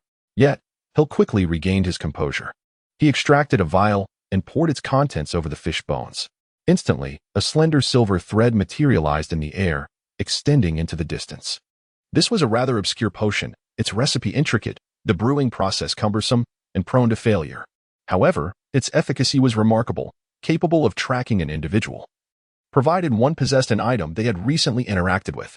After securing the fish bones and clearing away any potential clues, Hill followed the silver thread's guidance, hastening forward. He had to act swiftly. The thread's existence was fleeting, and he needed to locate Sirius post-haste. Once he found Sirius, he would adhere to the predetermined plan to bring him home before proceeding to the next step. However, Hill suddenly smirked, observing the fleeting shadow of the black dog around the corner. With a playful glint in his eyes, he remarked, "I've had a change of heart, my dear uncle. In return for making me wait for you here for a week, I've decided to grant you a brief taste of freedom before I bring you back." Sirius was currently in a state of profound discontent. Consequently, he resolved to allow the young dog to roam outside for several days, so that he might experience the essence of paranoia, the sensation of universal enmity, and the plight of a rat scurrying across the street, universally reviled. If one does not first endure a modicum of hardship, how can one expect to comply dutifully? Thus, I must apologize. In a quaint little town, dusk had already fallen, and the number of pedestrians had significantly dwindled, as most had retreated to their homes to indulge in sumptuous dinners. However, a certain large black dog found himself deprived of such luxuries, condemned to wander the streets, his nose twitching in search of something edible to satiate his hunger. Yet, the circumstances of the day proved unfavorable, as he trod for quite some time without encountering anything that might quell his gnawing appetite. He halted beneath a window, squinting as he inhaled deeply. The air was filled with the enticing aroma of freshly baked bread, accompanied by the sizzle of meat likely frying in a pan. After lingering for a while, he discovered that no morsels would descend to him, nor would anyone emerge to usher him inside for a hearty meal. Merely inhaling the scent of delectable food could not fill his belly. Rather, it intensified his hunger. What is hunger? Sirius now possessed a profound understanding of its nature. Hunger is a venom that compels one to abandon all dignity. In the pursuit of sustenance, one would engage in actions ordinarily deemed beneath them. The relentless tide of hunger assails the mind, corroding the remnants of rational thought, reducing one from a lofty stature to a mindless beast. One might scavenge for mere crumbs on the ground, disregarding the dignity that accompanies the act, as well as the grit that inevitably accompanies the food. Principles, integrity, and boundaries pale in comparison to the ferocity of hunger. Were someone to stand before Sirius and proclaim that hunger cannot conquer the human spirit, that willpower remains unshakable, he would vehemently retort, perhaps even chastising the speaker and binding them to experience hunger for themselves. Those who are satiated possess no right to speak of hunger. Shaking his head, the large black dog reluctantly departed from that window, compelled to move on.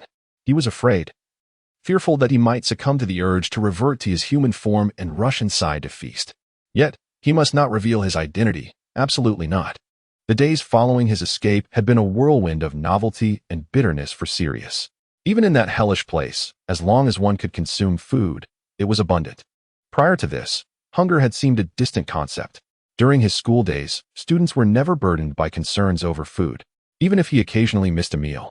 The audacious and mischievous Sirius had a few close friends with whom he could stealthily raid the kitchen under the cover of night, returning to their dormitory with a bounty to relish.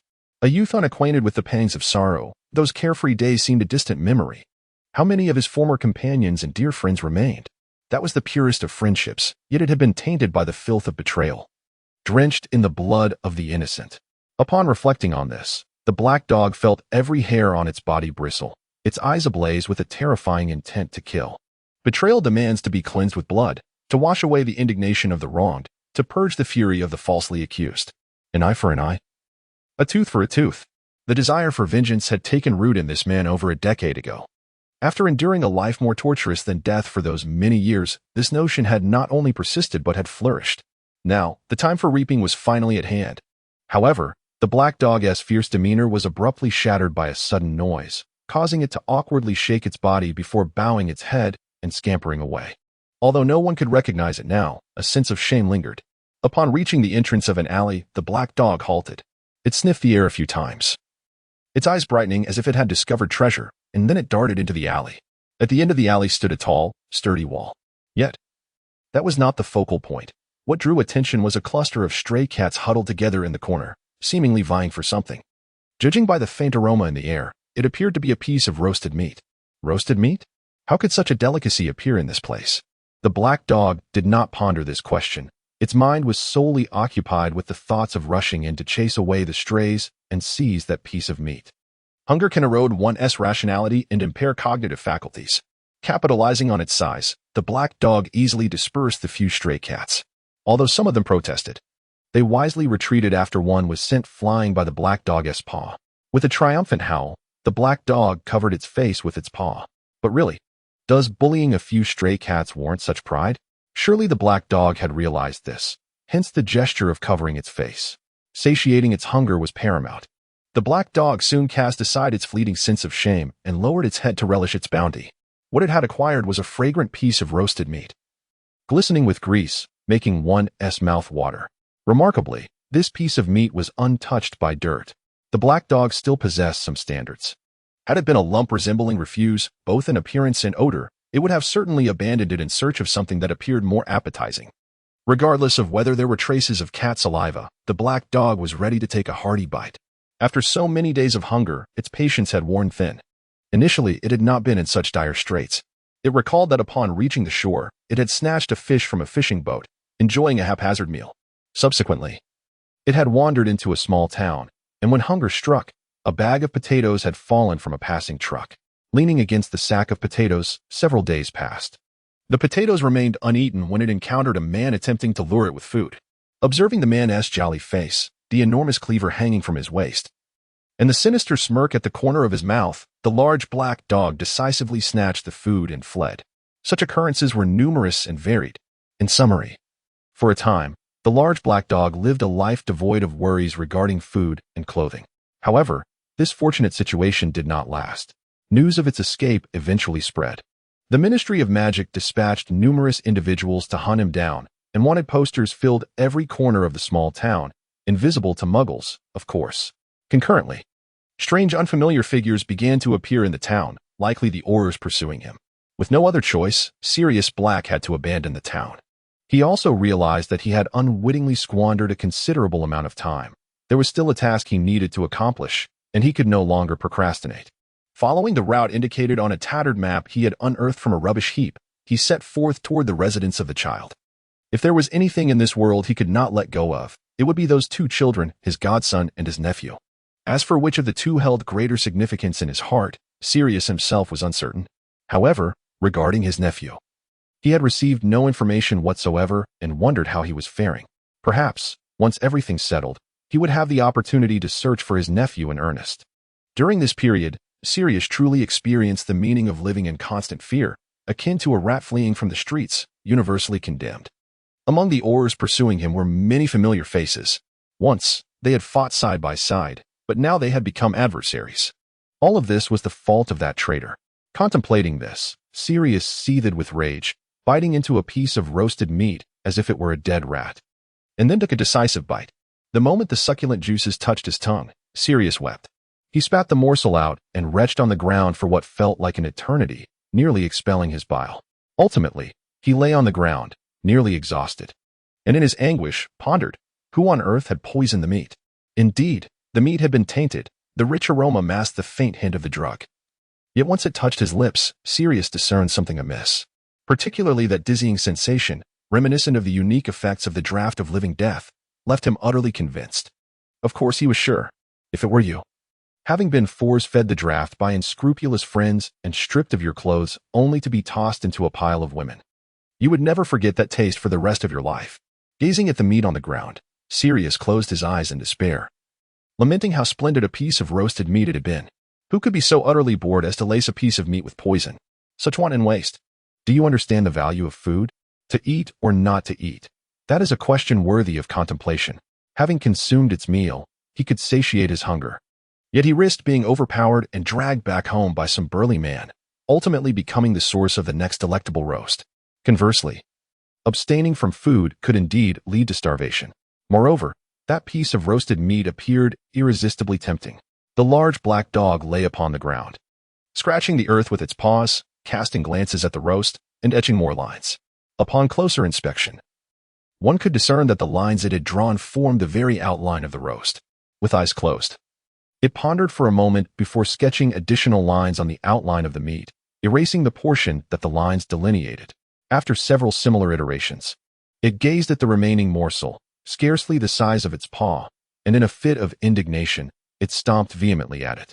Approaching the roast, it cautiously tore it apart with its claws, peeling away bit by bit, until only the portion indicated by the outline remained. Observing the diminutive piece of meat, smaller than its paw, Sirius Black shook his head in frustration and swallowed the morsel whole. With eyes closed, he patiently counted the seconds. 1, 2, 3, 4, feeling slightly dizzy at 7, 8, overcome by drowsiness at 11, 12. When he reached 100, he opened his eyes, a triumphant smile spreading across his face. Based on the sensations from his first bite, Sirius meticulously divided the roast, ultimately selecting the portion with the least potency. This was the wisdom gained through experience. Sirius was no stranger to the elixir of life and death, and with ease, he identified the safest part to consume. Experience is indeed a teacher. In the alleyway, both individuals pondered this adage simultaneously. What have I discovered? A stray dog? At the sound of this unexpected voice, the large black dog lifted its head. Squinting at the boy standing before it, it scrutinized the boy, feeling an inexplicable familiarity as if they had crossed paths before. Yet, despite racking its brain, it could not recall where they had met, ultimately resigning itself to forgetfulness. This lapse in memory could not solely be attributed to Sirius's forgetfulness. The transformation in Hill from childhood to the present was immense. When Sirius was imprisoned in Azkaban, Hill was merely a little over a year old. Even Harry, were it not for the newspaper and the scar upon his forehead, would have been difficult for Sirius to recognize. Encountering what appeared to be an ordinary young boy, Sirius relaxed his guard, knowing he possessed ample means to deal with such a child. However, a sigh of relief escaped him. For some time, he had been plagued by dreams of being captured by Aurors and Dementors. Noticing the evident relaxation of the large black dog before him, Hill broke into a grin. It seemed that during this period, this restless uncle had finally settled down a bit. Indeed, a stray dog, looking rather thin from hunger. Disregarding the disgruntled expression of the large black dog, which was none other than Sirius, Hill crouched beside him and unabashedly began to stroke his fur. What a mischievous child. Hill's behavior epitomizes that of a typical mischievous child, utterly reckless, audacious, and overflowing with curiosity, often disregarding rules and engaging in perilous antics. Sirius, however, failed to notice that within Hill's eyes, the clarity surpassed that found in the gaze of ordinary children. You enjoy playing, do you? Very well. Allow me to indulge you this once, my dear uncle. Sirius smirked, baring his teeth in a feigned fierce expression, hoping to intimidate this little rascal. Yet this child was no ordinary troublemaker. He audaciously reached out and tugged sharply at the big black dog's face, pulling at his cheeks and transforming Sirius's hard-earned fierce visage into a comical grin. Sirius was taken aback, exclaiming in frustration, "You truly have some nerve." He swiftly twisted away from Hill's grasp, retreating a few paces, crouching low as if preparing to pounce. How unfortunate to encounter a child like this. Perhaps he could scare him off. To his surprise, Hill appeared startled by his sudden movement, tumbling backward and landing on the ground with an expression of disbelief. Huh? Are you frightened now? Off you go, scurry away. Sirius chuckled in satisfaction, striving to amplify his menacing expression, hoping to make the child burst into tears. Just as Sirius anticipated that Hill would flee in terror, the young rascal made an unexpected move, leaping forward and enveloping Sirius in a tight embrace. Wow, what kind of creature are you? I just heard you howl like a wolf. Hill exclaimed, his eyes sparkling with wonder as he clung to Sirius's head. You're not a dog, are you? I've never encountered a dog that howls like a wolf. The big black dog regarded Hill with disdain, snorting in contempt. What of it? I can howl like a wolf, and I can also meow like a cat. I'm a human, for heaven's sake. Casting a furtive glance around, Sirius felt a wave of relief wash over him, grateful that no acquaintances had witnessed this embarrassing scene. The thought of familiar faces crossed his mind, igniting a surge of anger and vengeance within him. Indeed, how could he forget? Little Peter Pettigrew, prepare yourself for my wrath. As Sirius schemed ways to exact his revenge on Peter, he suddenly heard Hill exclaim, Aha! All set. Set for what? He mused, only to discover that the insufferable child had somehow managed to fasten a collar around his neck. Cursed child! Have you truly mistaken me for a dog? Sirius roared in fury, abruptly breaking free from Hill's embrace and charging toward the alley's exit. Thud! Sirius gazed incredulously at his paws, just moments ago. As he prepared to flee, his limbs suddenly lost their strength, causing him to collapse onto the ground. It was a trap, under the terrified gaze of Sirius. The mischievous child, Hill, approached with a sinister grin. He crouched down, patted the large black dog on the head, and softly remarked, "Ah, this collar is indeed quite effective." Noticing the despair etched upon Sirius's face, he grumbled in dissatisfaction, "Hey, don't wear that expression. It's just about wanting to catch a pet. If you're unwilling, just let me go." A flicker of hope ignited in Sirius's eyes. As long as it wasn't an aura from the Ministry of Magic, he could endure it. Moreover, it appeared that this mischievous child might have a good heart. Hill's face contorted in contemplation before he earnestly stated, "Then I shall keep you until you wish to leave. Rest assured, I will take responsibility for you."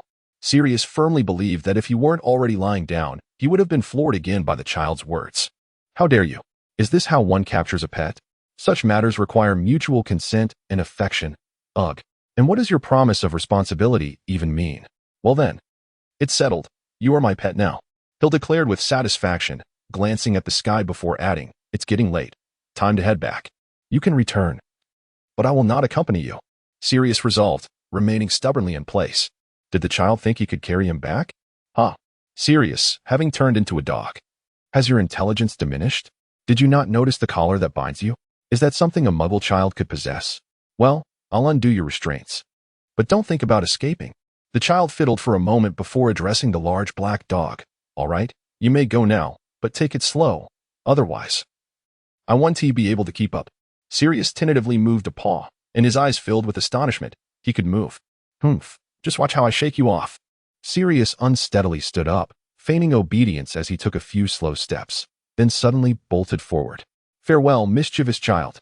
The anticipated scene of him dashing away to freedom, leaving the child in tears, did not come to pass.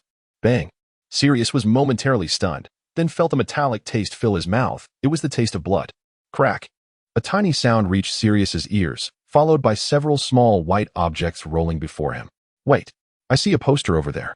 Hill, ignoring Sirius as he stared in shock at his broken teeth, excitedly dashed to a corner of the wall and peeled off a poster. Sirius held the poster and pretended to study it for a moment before exclaiming, Someone has escaped from prison, named Sirius Black?" Upon hearing his name, Sirius perked up his ears. Ever since his escape, he had maintained the guise of a large black dog, leaving him little time to examine the poster's details. "Wow, a notorious murderer, indeed," Hill exclaimed dramatically, entirely oblivious to the fury etched on the black dog's face. To think he escaped from Azkaban, impressive. Casually discarding the poster on the ground, Hill approached the black dog and leaned down, saying, "Oh dear, it seems several of your teeth are missing. Who could have done this?" Sirius glared at Hill with a furious gaze, regretting his earlier restraint. Had he known this troublesome child would be so insufferable, he would not have hesitated to pounce and deliver a sound thrashing instead of merely scaring him. "All right, let us head home. The streets are crawling with horrors. How tiresome." Sirius paused, recalling the horrors relentlessly pursuing him, and felt a wave of unease wash over him. Should he be captured again, the Dementor-esque kiss awaited him. He shuddered involuntarily, glancing at Hill beside him. Perhaps hiding by his side, masquerading as a pet, would offer him some security. Once this notion took root in his mind, he found it impossible to cast it aside. It was a clever plan. Yet the idea of pretending to be a pet dog, especially one belonging to a child who had once tormented him, filled him with reluctance. "Growl." Sirius's stomach audibly protested. It had been a considerable time since he had last eaten. He pressed his head to the ground and closed his eyes, feeling utterly ashamed. Just as he wrestled with his inner turmoil, he caught the enticing aroma of bread wafting from not far away. Hill squatted beside Sirius, holding a long loaf of bread, and smiled at him, saying, "It seems you have been hungry for quite a while. Haven tea you? Here, take this bread and enjoy it slowly." As he spoke, he placed the bread before Sirius and untied his restraints. Sirius hesitated as he gazed at the bread on the ground. Rather than seizing it and fleeing, he chose to lie there and eat it bit by bit. It was not that he did not wish to escape. He simply knew that this mischievous boy would not allow him to flee easily. Sirius endeavored to persuade himself, then devoured the sizable loaf with great urgency. The long-forgotten sin of wheat nearly brought him to tears. How long had it been since he was imprisoned in Azkaban? How long since he had departed from the world of men? Once, he had believed he would never again emerge alive from Azkaban. He thought he would perish unjustly, forgotten and unmissed by anyone. Observing the slightly moist eyes of the large black dog, Hill let out a silent sigh. The Black family had indeed fallen apart.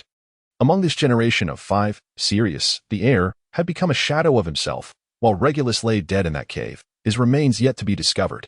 Of the 4 sisters, Bellatrix endured torment in Azkaban, Narcissa married Lucius, Andromeda was disowned, and their mother, Helena, had long since passed away. Watching Sirius voraciously consume the bread, an inexplicable anger surged within Hill. His uncle had wronged so many in countless ways. There is a certain contempt that accompanies the plight of the unfortunate. Setting aside the matter of Harry's parents, his mother, the one he had always despised, had withered away in despair after Regulus vanished and Sirius was imprisoned in Azkaban. Regardless of her rights or wrongs, Sirius's ingratitude was undeniable. His brother, Regulus, whom Sirius loathed and scorned, had accomplished what even Dumbledore could not. Yet, in Sirius's eyes, Regulus remained merely a malevolent Death Eater, deserving of his disdain. But what of himself? Had he fulfilled the duties of an elder brother? Do not believe that the world has forsaken you. It is merely that you have never truly regarded it. Are you finished eating? With a grim tone reflecting his foul mood, Hill watched as the large black dog finished the bread, then tugged on the rope in his hand. Let us return, he stated, proceeding to walk away without casting another glance at the great black dog. He had initially intended to continue playing with the large black dog. Yet now he found himself devoid of such enthusiasm. Sirius was perplexed by the drastic shift in Hill's demeanor. Standing up in confusion, he followed Hill at a leisurely pace. Eventually, they arrived at an inn. The establishment strictly prohibited minors from checking in alone, and it was evident that the filthy black dog was unwelcome as well. The innkeeper patiently urged the young boy before him to return home, clearly perceiving Hill as a petulant child who had run away from home. In response to the innkeeper's incessant persuasion, Hill merely touched his nose. While he appreciated the kindness of good-hearted individuals, he realized that encountering such a well-meaning person necessitated bending the rules. Producing his wand, and under the innkeeper's curious gaze, Hill cast a confundus charm. I assure you, I am not a runaway child. Nevertheless, I am grateful for your kindness. Under the strange gaze of the black dog, Hill randomly selected a key from the innkeeper's collection and ascended the staircase with the dog in tow. Halfway up, he descended again and registered his name in the innkeeper's ledger. With a mischievous grin, he altered the entry to read Tom Riddle. After spending over a week by the seaside and then trailing behind Sirius for a while, Hill felt utterly exhausted, though he need not worry about food and shelter. Having wandered outside for so long left his bones creaking, nearing the point of collapse. Stay put and don't even think about escaping. He admonished the black dog before setting down his cloth bag and retrieving several clean garments. The room he had chosen featured a private bathroom, equipped for both showers and baths. With most pressing matters resolved, Hill finally had the opportunity to rest. A refreshing shower was his foremost desire at that moment. Observing the black dog seemingly napping on the carpet, Hill smiled contentedly before entering the bathroom without a backward glance.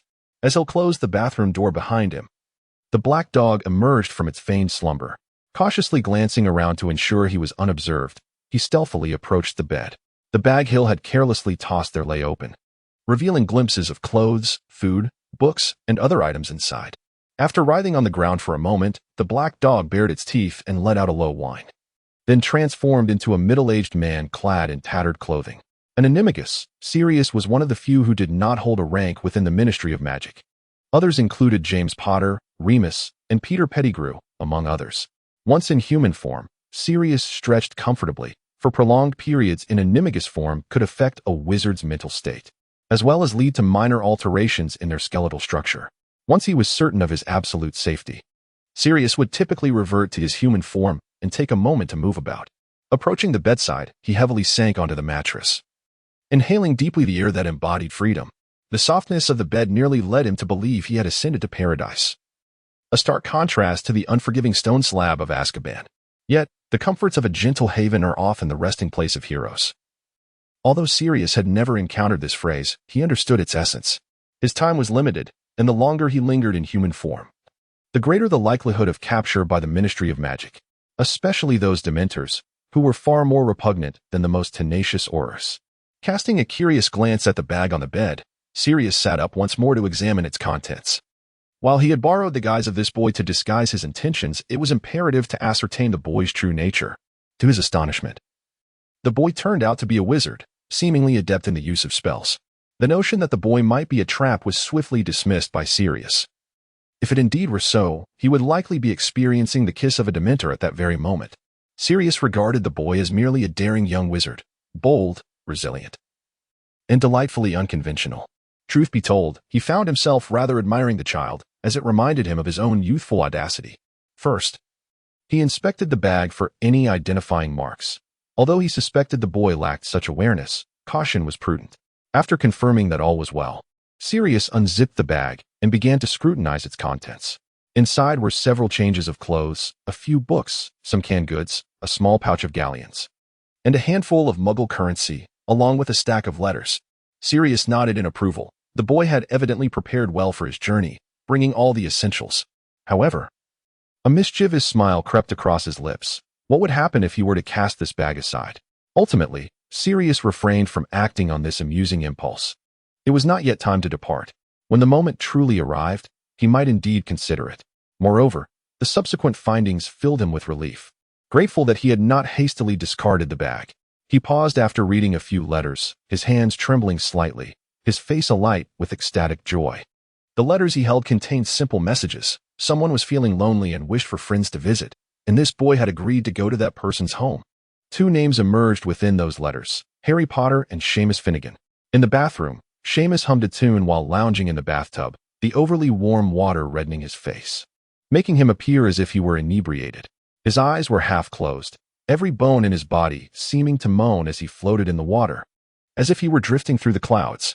My dear young master, you must be doing this on purpose, deliberately presenting those matters before your uncle, allowing him to uncover that everything was part of your scheme. Is that so? Booker, fearful of water, lies ensconced within a dry towel, tightly wrapped. Nevertheless, its voice emerges unhindered. Hill nodded slightly. From a very early stage, he had been laying the groundwork to sway his uncle to his side, or at the very least, to prevent him from becoming an adversary. After all, there were numerous matters for which he required this uncle's assistance. His relationship with Dumbledore was superficial at best, and it was uncertain whether Sirius would align with him in the future. In truth, Sirius was not Hill's preferred ally. He found himself more drawn to Regulus. Through the use of the pensieve, Hill meticulously revisited each fragment of his childhood memories. Whenever Sirius visited, he would invariably argue with Adric, typically leaving on a sour note. Conversely, Regulus had a harmonious rapport with Adric. Moreover, Hill's recollections of Sirius were evidently fewer than those of Regulus. In his memories, Regulus had gifted Hill numerous toys and always arrived bearing various presents. Sirius, on the other hand, seemed to favor his godson, Harry Potter. Hill was also intrigued by Regulus. As a Death Eater, how could he maintain such closeness with Adric? Did he not fear the Dark Lord's retribution? Additionally, Adric's behavior was quite curious. As a member of the Order of the Phoenix, he frequently associated with certain Death Eaters, such as Lucius and Bellatrix. While it was true that most pure-blood families had blood ties, one would think that delineating boundaries during wartime would be paramount. My dear young master, what do you suppose Sirius will do after reviewing those letters? Will he reveal his true form and confide everything to you? A light chuckle escaped Hill as he shook his head, having conducted his own analysis of Sirius. Unfortunately, at this juncture, Sirius would not disclose his identity. The reason was quite simple. He did not yet possess adequate knowledge of Hill. In Sirius's eyes, Hill was merely a child. He would not entrust his life and legacy to someone so young. Hill had not demonstrated his capabilities nor provided Sirius with sufficient reasons to believe in him. Instead, Sirius would likely choose to continue concealing his identity, biding his time for revenge. Furthermore, Hill was a valuable tool. Through him, Sirius could effortlessly infiltrate Hogwarts and locate the traitor. For the current Sirius, Hill was nothing more than a rather useful instrument. Family ties? Indeed, they existed. Yet when compared to Sirius's obsession with vengeance, they appeared rather feeble. At the very least, Hill could not utter a single word that would compel Sirius to abandon his quest to eliminate Peter Pettigrew. Suddenly, Hill felt a twinge of jealousy towards Harry. Nevertheless, he allowed these feelings to pass. He was not the type to be unable to survive without others. Even if exploited, being of value was the reason for such treatment. If no one sought to utilize you, it merely indicated a lack of worthiness for exploitation. In this respect, Hill perhaps ought to feel a sense of satisfaction. Furthermore, he was not being used in vain. Hill required a mouth to articulate explanations on his behalf, for many of his actions would ultimately need to be unveiled. Unbeknownst to him, and discovered by Sirius, who would then speak in his defense, lending greater credibility than if he were to assert it himself.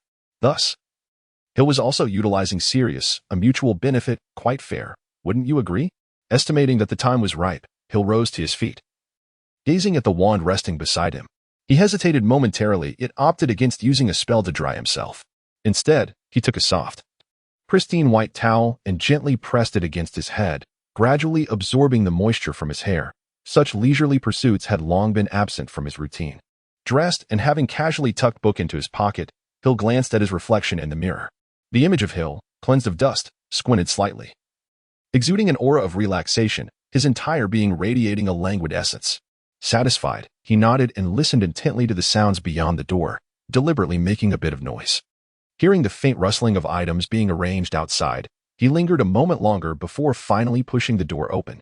In the bedroom, the large black dog lay on the floor, seemingly asleep, yet what did it signify that his eyes were merely narrowed? Was he truly sleeping with his eyes open? Furthermore, what was that grimy black mark on the bed? With a mischievous grin, Hill waved his wand, compelling the flustered yet powerless Sirius to enter the bathroom. Before slumber, he had one more task to attend to, giving his dear uncle a proper bath. Who knows how much strength Sirius would have left to contemplate anything else after a thorough soaking. Hill paid no mind to those matters, treating this as a means to vent his grievances towards Sirius. After bathing Sirius, he intended to indulge in a restful slumber, for the morrow promised a plethora of tasks.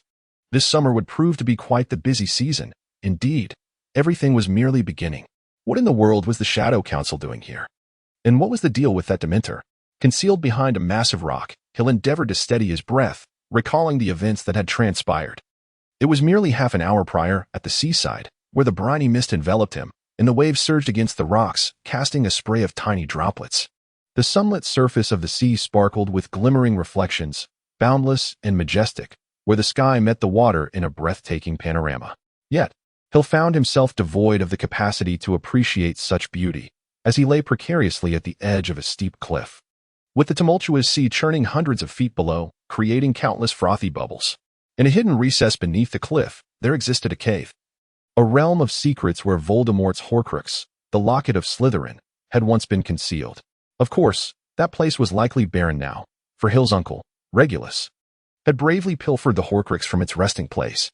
In return, he had paid the ultimate price. His life was taken, his soul reaped, and his body enslaved. He became a wraith, guarding that land and attacking any who dared approach. This location served as a poignant waypoint in Hill's lengthy summer journey. He could not abide the thought of his uncle remaining shackled in servitude, for that was a desecration of a hero's memory. Regrettably, it was only this year that Hill had recalled the tragedy of his uncle's untimely demise. Not far from the cave's entrance, a robed wizard and a Dementor stood in waiting. While it was not uncommon for wizards to be associated with Dementors, despite the general disdain for them, Hill sensed something amiss. The robed figure appeared to be in the twilight of his years, emaciated and skeletal in form. How could such an elderly man still be employed by the Ministry of Magic, engaging in the laborious task of communicating with Dementors? Such a circumstance suggested the Ministry's exploitation of labor, showing no mercy even to the aged. Yet, his demeanor was oddly nonchalant, seemingly dismissive of the looming Dementor. No. You can only comply. There is no room for negotiation. This was a phrase Hill managed to catch, deciphered merely through the wizard's lip movements due to his angle. Dementors were not devoid of emotion. They too could experience fear and anger. Thus, the wizard's condescending tone appeared to provoke the creature. Even the Minister of Magic must afford them a measure of respect. Before the black-robed sorcerer stood a figure exuding profound disrespect, particularly evident in his cold, detached gaze, which was laced with unmistakable disdain, as if he were observing a mere watchdog. The Dementor let out a ferocious roar, its clawed hands reaching towards the sorcerer, seemingly poised to impart a lesson. The strength of the Dementors lies in their immunity to numerous spells, with only the Patronus charm and the Philosopher's Stone effective against them. Regrettably, the Philosopher's Stone had already been destroyed by Nickelme. As for the Patronus charm, the Dementors were not fools. If the black-robed sorcerer possessed such magic, it would mean that Dumbledore and Voldemort were akin to mother and daughter. A large black dog lay beside him, its eyes fixated on the Dementor below, its body trembling slightly. It was evident that the Dementors instilled a significant psychological trauma in Sirius, for even a mere distant glance was nearly unbearable. With the pervasive chill creeping towards him, inciting an overwhelming urge to flee. Just as he prepared to escape, a hand covered his eyes. And a gentle voice whispered in his ear, "Close your eyes. As long as you cannot see, you shall not fear." Sirius's body stiffened momentarily, but he soon felt himself enveloped in warmth, the previous chill vanishing as if banished. It was akin to sitting by a fireplace on a winter's day, savoring a cup of hot chocolate, a profound warmth enveloping him. His once restless heart began to calm, and though the threat of fear lingered, it became insignificant. As he covered Sirius's eyes, comforting him until he settled, Hill finally exhaled in relief. Though he too yearned to escape, the moment was not ripe for such a flight, especially given Sirius's panicked demeanor, which could easily lead to a commotion and their eventual discovery. Moreover, Hill was curious about what a peculiar black-robed sorcerer and a Dementor could be doing in this place. In the face of the Dementor's wrath, the black-robed sorcerer merely smirked coldly, akin to a deity surveying ants beneath him. He disdainfully scoffed, "It seems you have forgotten the days of servitude under our dark wizards. Indeed, you are a pack of ungrateful wolves. It is time to remind you who your true master is." The Dementors could no longer suppress their fury. They were sensitive, combative, and brutal, unwilling to tolerate such contempt. With a resounding roar, they lunged at the black-robed sorcerer, their dark forms resembling the arrival of death itself as they extended their decayed, lifeless hands in an attempt to seize him. Although you have been altered by the ministry's ineptitude, your weaknesses remain unchanged. Did you truly believe that only the Patronus charm and the Philosopher's Stone could subdue you? The Dementor surged towards the black-robed sorcerer in mere seconds, yet within that fleeting moment, he managed to speak leisurely, maintaining a distance that seemed unaltered, as if they had never advanced an inch.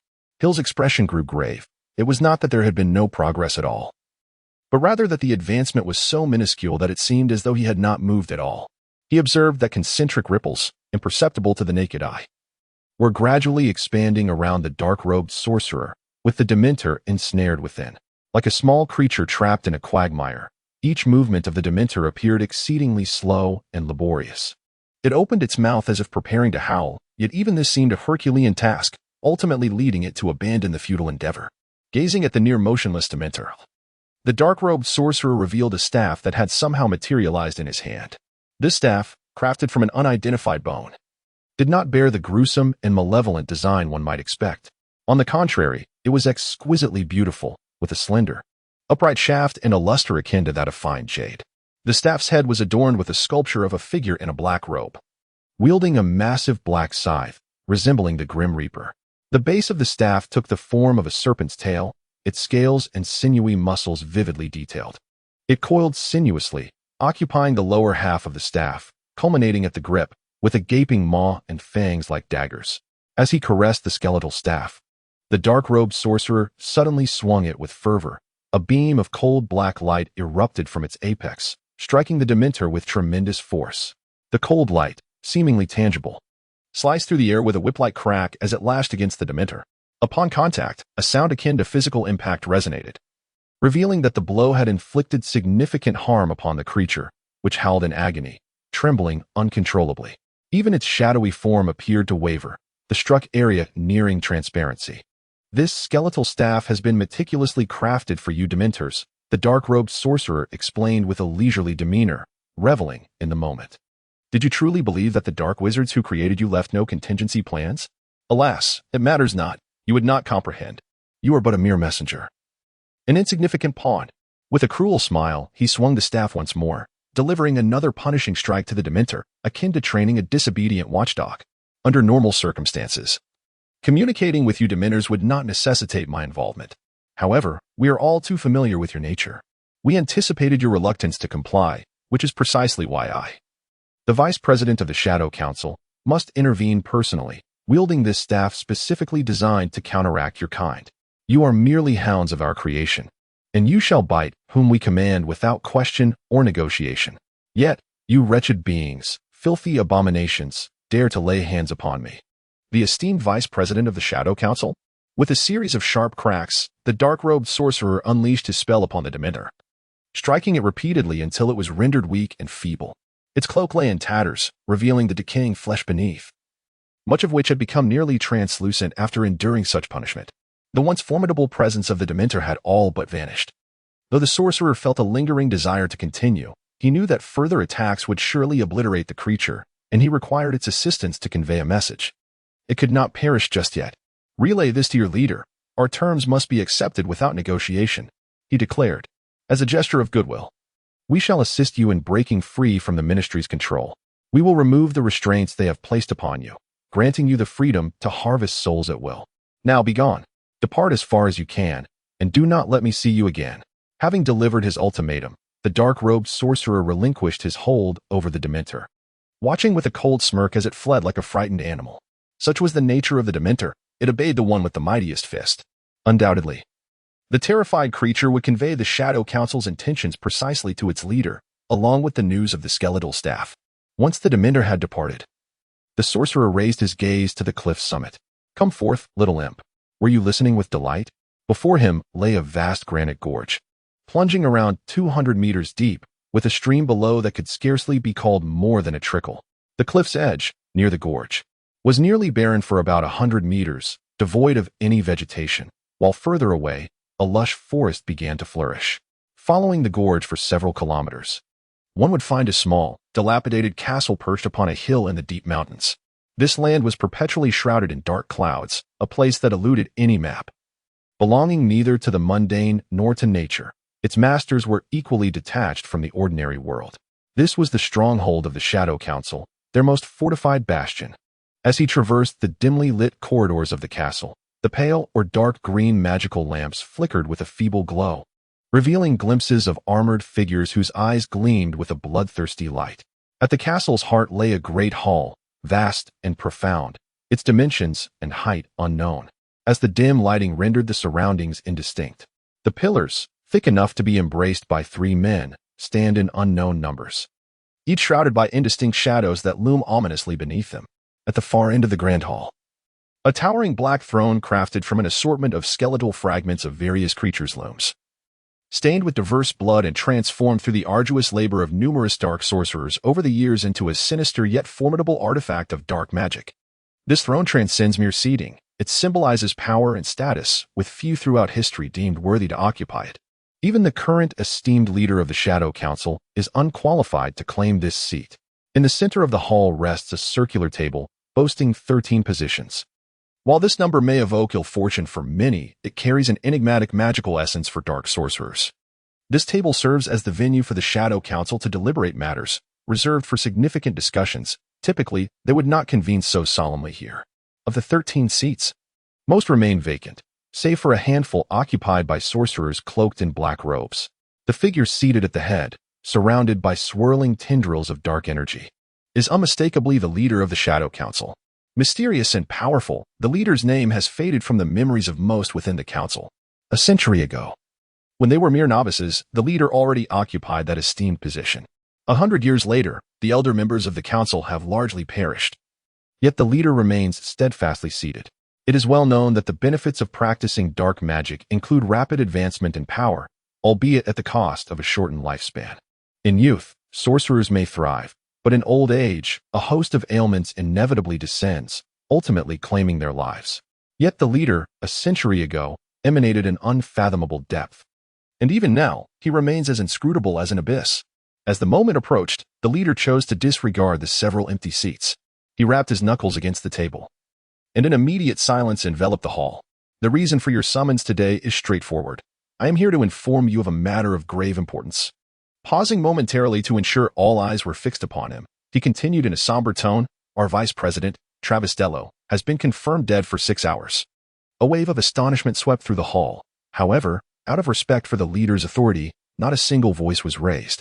Yet, the flickering of their eyes betrayed their unrest. Esteemed leader, may I inquire how the vice president met his end? A council member asked respectfully. We are aware of the vice president's formidable strength, so close to attaining the pinnacle of level 8. I find it hard to believe that anyone could so effortlessly extinguish his life, to the point where he could not even send a distress signal. It seemed as though he feared that the speaker might perceive his words as a challenge to their authority, so he hastily added, It is not that I doubt your esteemed words, speaker, rather. It is indeed true that there are very few in the magical realm capable of dispatching Travis so swiftly that he could not even emit a distress signal. Showing complete indifference to the remarks of a shadowy council member, the speaker continued to speak to himself. I have already inspected the scene. It is impeccably clean. And Travis left no traces of resistance. Silence enveloped the hall once more as everyone absorbed the gravity of the speaker's statement. One vice speaker had fallen without explanation? A hoarse female voice broke the stillness, exclaiming, "This is a disgrace. It must be avenged with blood." Several sinister voices gradually joined in, proclaiming, "This is a provocation against the Shadow Council. We must respond." Those speaking were members seated at the round table, their sentiments mirroring those of the others present in the hall. The mysterious demise of a vice speaker, especially on the cusp of the Dark Wizard's resurgence, was akin to delivering a stinging slap to the faces of all dark sorcerers. If no action were taken, it would be as if all dark wizards would be rendered unable to show their faces in public thereafter. Upon witnessing the seated members expressing their desire for retribution, the speaker nodded lightly and stated, "I have already informed the absent council members, and they have consented to take retaliatory measures. Now, I ask the esteemed members present to cast their votes. Those in favor of retribution, please raise your hands." With that, he was the first to raise his hand. Without a hint of hesitation, every shadowy council member raised their hand in unison. Excellent. The motion passes unanimously. The speaker's voice betrayed no emotion. Yet all understood that he was undoubtedly furious. As the resurgence loomed near, the speaker would lead all dark wizards back into the light, achieving feats that even their forebears had never accomplished. However, before they could commence, one of their own vice speakers had been eliminated. Anyone would be incensed in such a situation.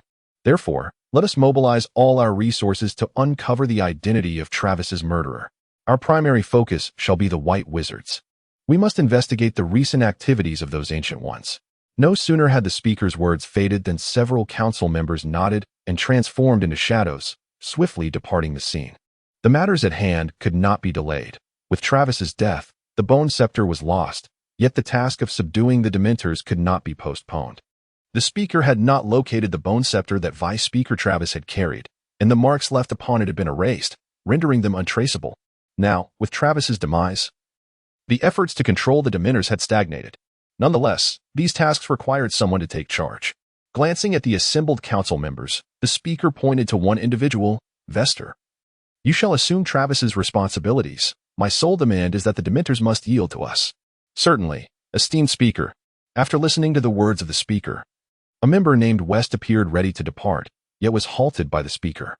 The speaker produced a box and tossed it to West, gesturing for him to open it. The skeletal staff that Travis had taken was unique and possessed unparalleled power. Regrettably, it was now lost. Fortunately, a spare was available, though its potency was diminished. It would suffice to contend with those soul stealers. Holding the box, West bowed with satisfaction to the speaker before dissipating into black smoke. With the skeletal staff in hand, matters would proceed much more smoothly. Although he could manage without it, it would undoubtedly require considerable effort. Thus, the meeting is adjourned. On the other side of the Shadow Council's divide, on Privet Drive, night had already fallen. Each residence along Privet Drive bore an uncanny resemblance to the others, square. Spacious houses of uniform height, verdant lawns, and driveways impeccably lined with gleaming vehicles. The inhabitants of these homes typically indulged in car washing and lawn maintenance, though such activities were unnecessary at this hour. Only the streetlights remained illuminated, casting shadows of a large and a small figure on the ground, one human, the other canine. At number 4, Privet Drive, the dog repeated the address as Hill, accompanied by a large black dog, arrived at the doorstep of Harry's Aunt Petunia Dudley. Gently stroking the restless black dog's head, Hill whispered, "Hold your horses. It's rather presumptuous to visit at this hour. We must devise a suitable excuse first. As far as I know, Harry's treatment here has been rather dismal. This family seems particularly hostile toward wizards." The black dog rolled its eyes in disdain, seemingly unimpressed by Hill's ignorance. Did he not realize that this boy had cast the confundish charm on more than 20 muggles along their journey, with the victims often being innkeepers and various other individuals? Yet, did he have a well-thought-out excuse back then? Hill had yet to formulate an excuse when the door swung open. He swore he had not employed any unlocking charm. It was the occupant within who had opened it. "I'm leaving. I've had enough," Harry exclaimed, furiously hauling his heavy trunk, with Hedwig's cage tucked under his arm as he pushed the door ajar. The Dursleys had treated him egregiously, and he could no longer endure their tyranny. With the school term approaching, he resolved to depart at once to spare himself further humiliation. However, as he pushed the door, he halted abruptly, for someone was blocking the entrance.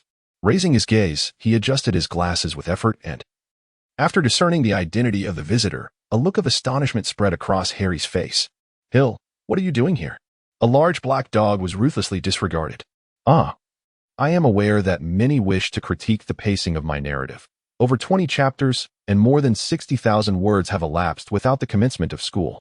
Alas, there is little of interest to pin regarding school life, and the theme of the third volume revolves around those who have concealed their prowess beginning to emerge, no longer remaining in the shadows. Thus, I feel compelled to introduce certain elements to avoid any abruptness later on. At long last, the school term is upon us. And this time it is indeed real. Hill, how did you come to be here?" With a subtle yet firm control over the large black dog, preventing any movement, Hill stepped forward to obscure his figure. This was a necessary measure. Although aware that Sirius could practice restraint, Hill harbored doubts about his ability to suppress certain instinctive actions. It was as if, during their wait here, the great black dog had repeatedly exhibited behaviors unbecoming of an ordinary canine. Before Hill could respond, a harsh and grating roar erupted behind Harry. At this moment, one could surmise that Harry had likely transformed his ant into a balloon. Had the Dursleys not been preoccupied with the matter of that corpulent woman, Harry might have found it impossible to escape. "Come back. Return and rectify this." With a shrug, Hill extended his hand to receive the cage containing Hedwig and assisted Harry in lifting the cumbersome trunk. Noticing that Harry remained stationary, seemingly awaiting a reply, Hill succinctly remarked, "This is not a suitable place for conversation. Let us find a more appropriate location." After a moment of hesitation, recalling the manner in which the Dursleys had treated him, Harry gritted his teeth and departed with Hill. The large black dog, too, was freed from its restraint, trailing behind them with its head lowered and remaining silent. Its wagging tail and buoyant steps betrayed a sense of joy and exhilaration. Hill and Harry did not venture far before coming to a halt. They settled onto a bench by the roadside, with the Dursley residence faintly visible behind them. The suitcase had already been stowed away in Hill's bag, leaving only Hedwig's cage cradled in Harry's arms. A large black dog lay at their feet, idly swishing its tail, occasionally brushing against Harry's ankle, as if seeking his attention. Unfortunately, Harry's focus remained primarily on his conversation with Hill. "Hill, how is it that you are here? Did you not receive my letter? I distinctly remember informing you at the beginning of the summer that I would come to visit you." Indeed, Hill had written to Harry. Yet it appeared that Harry had not received it. Upon hearing Hill's words, Harry could hardly be oblivious to the fact that the Dursleys must have hidden his letters. With a resigned sigh, he turned to Hill and said, "Well, I appreciate your effort in coming here. However, as you can see, I simply cannot endure the Dursleys any longer. I must leave that place." He then briefly recounted the manner in which the Dursleys had treated him, while Hill remained stoic.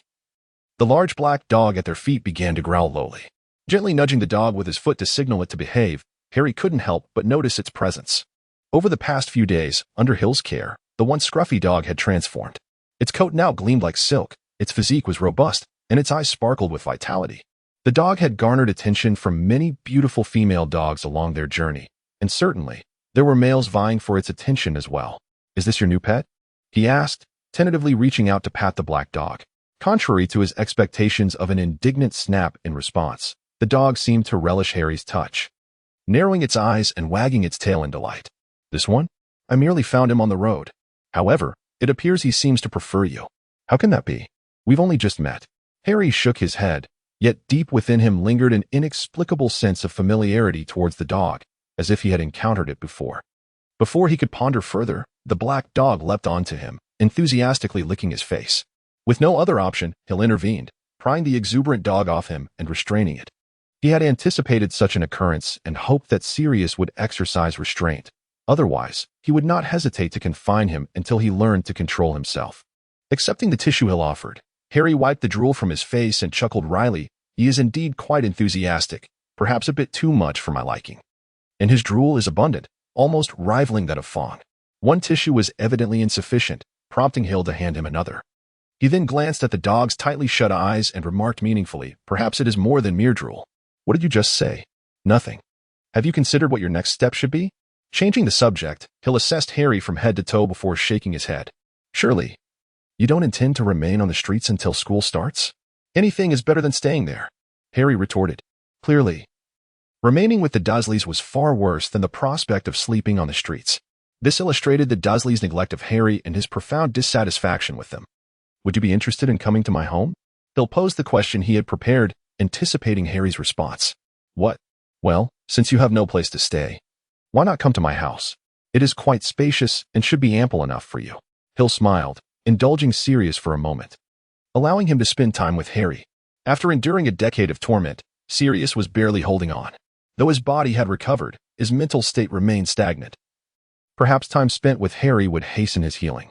Faced with Hill's invitation, Harry felt a surge of temptation, yet ultimately shook his head. I'm sorry. I fear I cannot come to you. It would cause you trouble.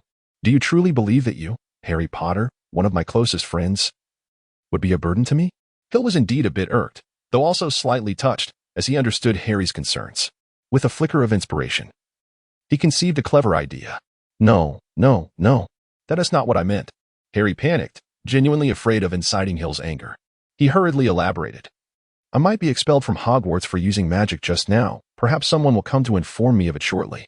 I turned Aunt Marge into a balloon. I might face sentencing, even imprisonment in Azkaban. Harry rambled on, his words tumbling out chaotically, and he himself was unsure of what he was saying. The more he spoke, the more anxious he became, and the more he spoke, the more disarrayed he felt. I assure you, nothing will happen to you. Do you believe me? Upon noticing the hand that had unexpectedly appeared on his shoulder, Harry paused, ready to nod but hesitating. It's merely a minor issue. You will be fine. Of course. You want to take my word for it, so allow me to demonstrate. Hill anticipated Harry's reaction. In truth, Harry bore a resemblance to Voldemort, or rather, to Tom Riddle, the Tom Riddle who had just entered Hogwarts. While there were significant differences in other aspects, they shared a singular trait. Both held a profound connection to Hogwarts. The memories tied to their respective childhoods, whether in an orphanage or the Dursleys' home, were far from pleasant. In comparison, Hogwarts was their true home. When trouble arose at Hogwarts, they were among the first to feel anxious, much like Tom Riddle did 50 years ago when Hogwarts was on the brink of closure. For both Harry and Tom Riddle, Hogwarts was the only place they truly belonged. What do you intend to do? Just watch patiently. Hill replied with a smile, retrieving his wand, his own. He stood, gesturing towards a nearby trash bin, and with a flick of his wand proclaimed, splintering spells. The trash bin shattered spectacularly, producing a resounding explosion that even shattered the windows of nearby houses. Behold, I have cast a spell, one of considerable destructive power. This curse has already produced some unfortunate consequences. For instance, Hill pointed towards the suddenly boisterous community and addressed Harry, saying, in a little while, the Ministry of Magic will send someone to handle this situation. What I have done this time far exceeds your actions. Harry opened his mouth, eager to retort with something like, have you lost your mind? Hurry and leave this place. However, upon observing Hill's confident demeanor, he found himself at a loss for words. Now, it was time for questions. Can you guess how the Ministry of Magic will treat me? Just as he finished speaking, two figures appeared before Harry and Hill, two wizards. One tall and one short. Both were clad in smart, tailored attire. The tall one held a notebook and a pen, while the shorter one clutched a wand and regarded them with an unfriendly expression. You, the short wizard began, but Hill interrupted him, shrugging nonchalantly. He turned to the irate short wizard and remarked, I am fully aware that I merely cast a spell that caused a certain degree of panic. Moreover, I am still a minor wizard, so I have violated. I can't be bothered to calculate it, but it certainly involves numerous regulations. So, you were here to punish me and tidy up the mess, aren't you? Good to know. Before the short wizard could finish his retort, Hill interrupted him again. He pulled out a golden card from his pocket and handed it to the tall wizard, having discerned that the latter held a higher status than his shorter counterpart. Though it may sound bizarre, perhaps even I would struggle to believe it, the fact remains that I am a member of the International Confederation of Wizards and also one of the members of the Wizengamot. The short wizard could no longer contain his rage, nearly shouting, Do you think we are fools? Would we believe your clumsy and ludicrous lies? Why not claim you are the Minister of Magic? It is no wonder the short wizard was so incensed. Being interrupted repeatedly would infuriate anyone. Yet, what did his last comment imply? Did he genuinely believe that the International Confederation of Wizards and the Wizengamot held any legitimacy? Let us set aside the International Confederation for a moment, as it encompasses many members. Instead, let us focus on the Wizengamot. The Wizengamot serves as the highest court in the wizarding world, comprising approximately 50 members. The highest-ranking official is referred to as the Chief Warlock of the Wizengamot. Members of the Waisengamot don crimson robes, adorned with a finely embroidered silver W on their left breast. This W is the initial representing Waisengamot, a blend of Wittenagemot, the Council of Wise Men from the Saxon era, and Wizard. Its members include the Minister of Magic, the Deputy Minister of Magic, senior officials of the ministry, and other renowned wizards. Would one truly believe that a child appearing no older than 13 or 14 could be a member of both the Waisengamot and the International Confederation of Wizards? With a swift sidestep, Hill evaded the spittle bombardment from the diminutive wizard, shrugging with a hint of regret as he remarked, "I would indeed love to, but alas, I am still too young. Furthermore, the Minister of Magic seems rather unimpressive. It is better to have a mere honorary membership like mine there."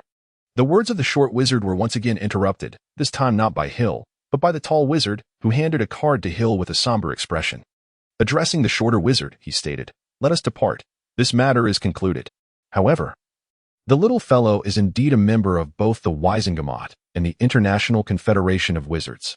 3 months ago, the ministry issued pertinent documents. Though you may not have taken note. Well, this issue is beyond our jurisdiction now, and the higher-ups wish to avoid complications. We shall wait for the Department of Unexpected Events to handle it.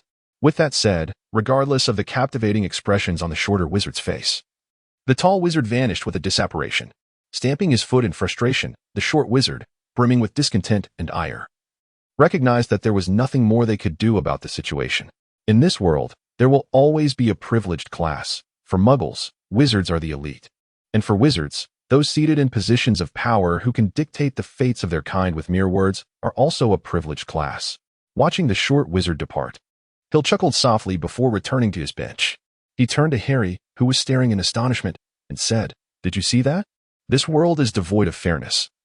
And it has never been fair. There will always be those who stand atop others, enjoying privileges. I am among those privileged, as is Dumbledore and the Minister of Magic. And you, Harry Potter, you are one of them too. Perhaps you do not even realize it. You are no longer that pitiable muggle boy who could be bullied at will. You bear another name, the Chosen One." "The Chosen One?" Harry gazed at Hill in bewilderment. His expression revealing his lack of comprehension. He still failed to recognize his own identity, perceiving himself as that victimized muggle boy. Is it incomprehensible? Indeed, for you. It may be a tad premature. Nevertheless, you should prepare yourself. Sighing, Hill settled once more beside Harry. "Have you noticed? The magical world is becoming increasingly tumultuous. Is it?" Hill remained silent, clutching his right chest, where a searing pain from a wound served as a stark reminder of the perilous nature of the current magical realm. A penetrating injury had traversed his right chest, piercing through his lung and fracturing 2 of his ribs. Fortunately, the wound was on his right side. Had it been on the left, the outcome would have been dire. Indeed, the vice president of the Shadow Council was formidable. Although Aatrox had appeared at a critical moment and effortlessly dealt with the vice president, Hill's injury was merely treated superficially by Aatrox. "As long as you don't die. That's what matters. I'm not a doctor," he had scoffed. "Moreover, restoring your body requires utilizing that power, and I have no desire to serve as your battery." With a hint of sarcasm, he mused, "You do see me as a battery, don't you?" Faced with Aatrox's skepticism, Hill merely smiled and dismissed him with a few words. After hastily tending to his wound, he departed with the unconscious large black dog he had subdued earlier. Naturally, he also took the bone scepter with him. As Voldemort prepared to rise again, Dark Wizard stirred restlessly, and even the Dementors began to grow unstable. Yet, most wizards remained oblivious to these ominous signs. Thanks to the Ministry of Magic's control over public discourse, all negative information had been suppressed, leaving newspapers like the Daily Prophet filled with trivial matters. With a bitter smile, Hill shook his head. What did any of this have to do with him? What could he possibly do? Surviving and protecting his loved ones was already a commendable feat. Harry observed Hill's silence, mistakenly believing him to be angry. However, he remained perplexed by Hill's earlier remarks. Lacking a true understanding of the essence of the magical world, he would not grasp the situation anytime soon. Attempting to shift the conversation, Harry cautiously inquired, "Hill, are you truly a member of the International Wizarding Federation and the Waisengamot?" Uncertain of the significance of these organizations, he recalled how the ministry officials had departed upon learning of Hill's identity, sparing no further investigation, surely, that hinted at their formidable nature.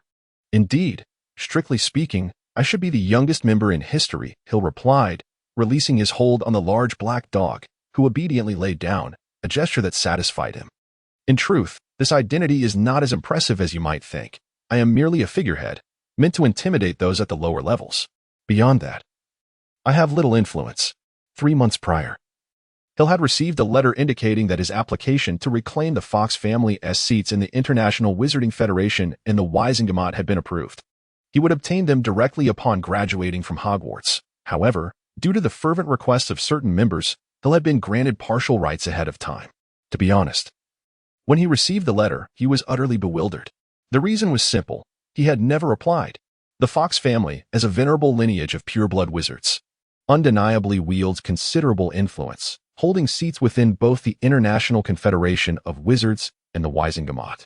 However, with the mysterious disappearance of Edric, the family found itself without anyone to uphold those prestigious positions, which were subsequently seized by Lucius Malfoy through dubious means. To speak of elections and fairness is futile. 40% of those seats are inherently reserved for those ancient wizarding families. This arrangement is a relic of the organization's inception, when their founding members were predominantly the ancestors of these venerable clans. Later, Dumbledore elucidated the matter to Hill. The explanation was quite straightforward. Hill's mentor, Nicolae, had, prior to his demise, penned letters to some old acquaintances, imploring them to look after Hill and assist him in reclaiming what was rightfully his. One must never underestimate the influence of Nicolae, despite his prolonged absence from the scene. Initially, the two organizations hesitated, as Lucius Malfoy had already appropriated those seats, citing that he would relinquish them upon Hill's coming of age. The elderly members were not oblivious to Lucius's ulterior motives, leading to a protracted war of words that, predictably, would not reach a conclusion anytime soon. However, an unforeseen event expedited the situation, an incident at Hogwarts involving an attack on students, which resulted in Hill being imprisoned in Azkaban as the alleged perpetrator. Naturally, Dumbledore and others played pivotal roles in this turn of events. Otherwise, Hill would have faced penalties such as the breaking of his wand or expulsion. Although Hill was eventually released unharmed, the incident sent shockwaves through the elder community. Nicolae had urged them to care for Hill, yet they found themselves in a precarious situation, an innocent life nearly extinguished in Azkaban. Faced with the loss of Face and the diminished power of Lucius's faction due to the Basilisk incident, a coalition of old-timers convened and forcibly passed a resolution to strip Lucius of those seats, reinstating them to the Fox family heir. To ensure security, they also granted Hill certain privileges in advance. Nevertheless, the most significant rights, such as the right to vote, were appropriated by those in positions of authority. In summary, Hill now found himself in a position where he could brazenly flout the law. After clarifying that his status was not as formidable as one might presume, he glanced at the time and remarked, "Rest assured, your status as a savior is far more advantageous than mine. At the very least, if Hogwarts were to expel you, the Minister of Magic would be the first to object. As for last year, it was quite simple, to my knowledge. It was at Lucius's behest and had nothing to do with the Ministry of Magic." Hill's words were left unspoken. Yet the reason the Ministry of Magic currently exhibits such friendliness towards Harry is quite simple.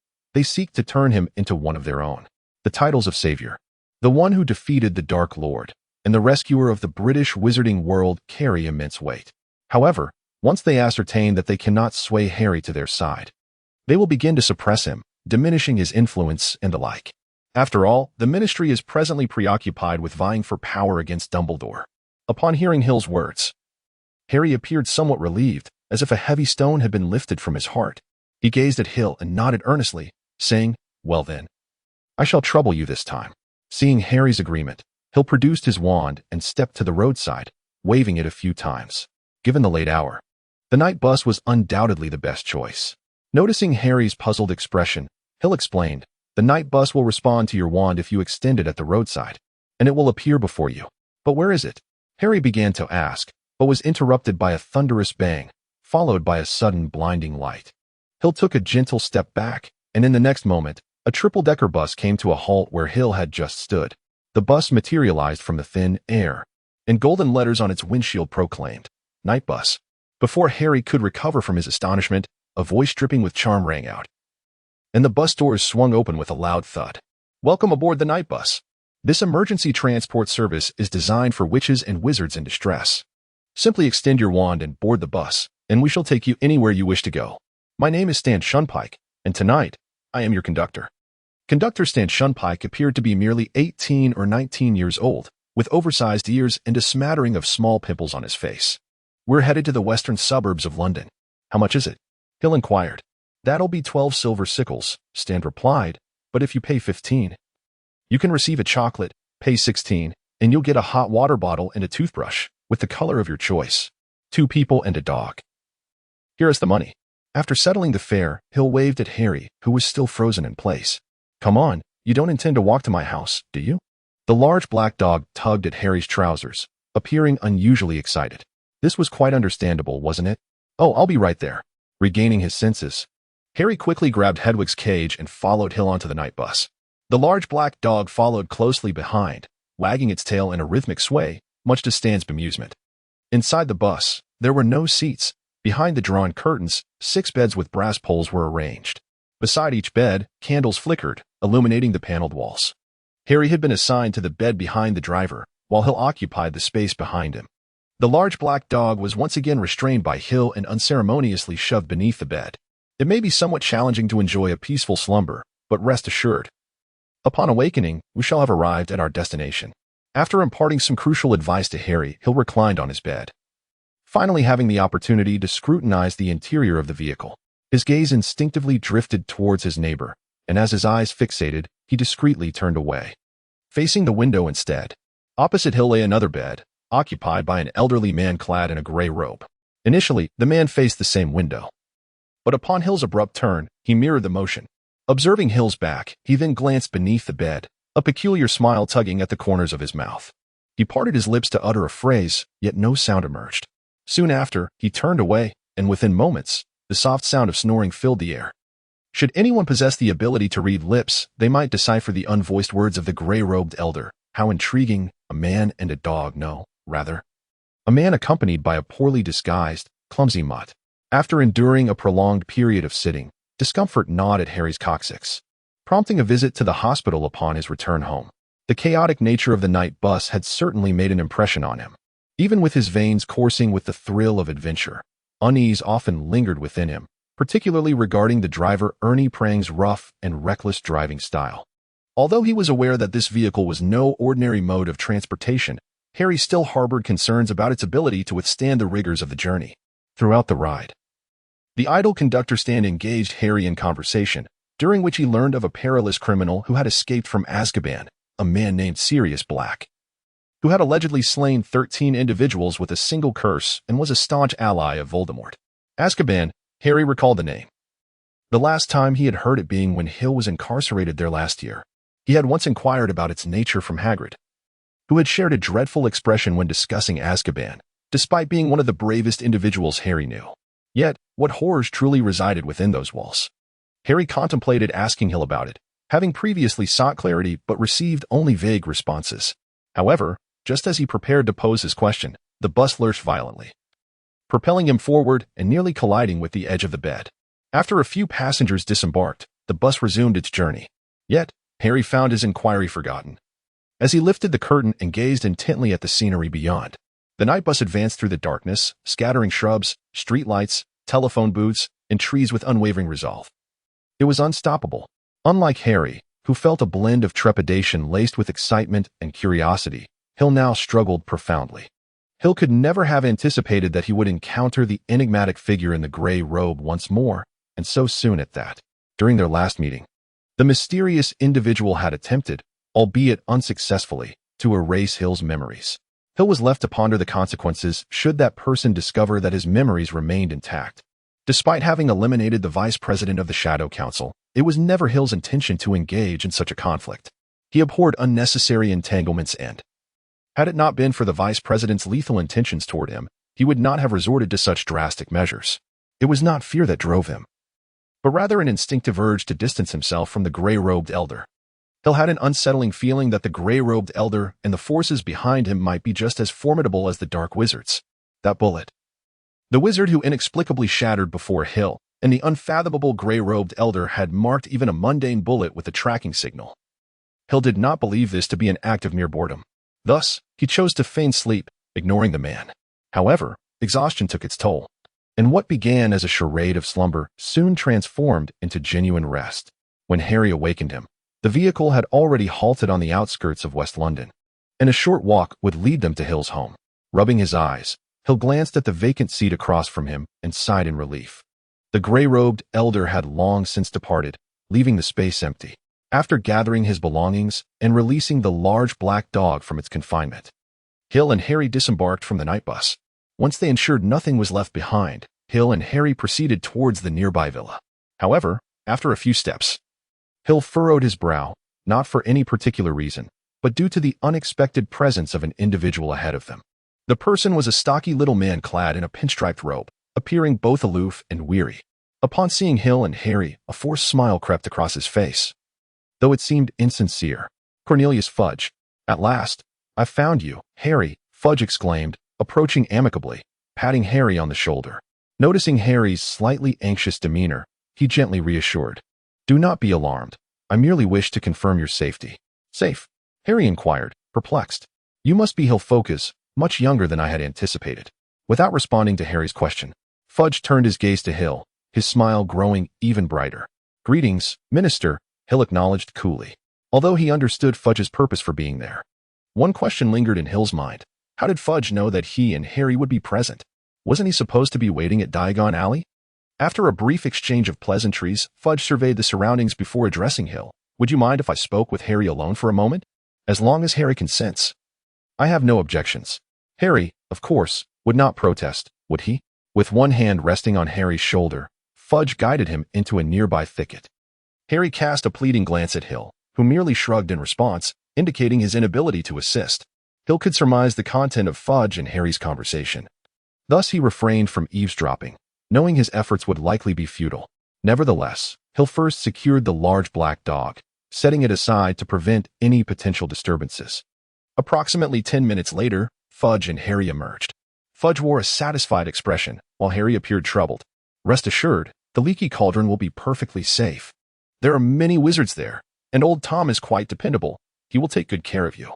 You might as well stay there before the school term begins," Fudge remarked as he walked. Harry appeared reluctant, yet he remained silent, unaware of what Fudge had whispered to him. Casting an apologetic glance at Hill, Harry murmured, "I'm sorry. It seems I can no longer visit you." Hill nodded, retrieving Harry's suitcase, and reassured the visibly embarrassed Harry, "It's quite all right. It's not far. And we can certainly meet." Harry's voice was barely a whisper. "I can't go far." "Then I shall come to see you," Hill replied. "Really?" Harry asked, a flicker of hope in his eyes. "Of course." After calming Harry, Hill turned to the evidently anxious Fudge and stated, "Well then, I entrust Harry to you." Hill's response clearly pleased Fudge, who wore a smug expression. However, Hill then abruptly inquired, "Who left the locator mark on the card?" Without a moment's thought, Fudge began to answer, "Of course it was," then suddenly realized his slip, hastily clamping his mouth shut, swallowing the remainder of his sentence. He looked at Hill with an expression that danced between embarrassment and amusement. Producing the golden card from his pocket, Hill toyed with it for a moment before decisively breaking it in two and discarding it on the ground, as if this action were insufficient. He then drew his wand and reduced the shattered card to ashes. Hill had long pondered why neither the International Confederation of Wizards nor other members of the Wizengamot possessed such a card, while he alone had one. The prior explanation he received was that he had not yet formally assumed those powers, and thus this singular card served as his identification.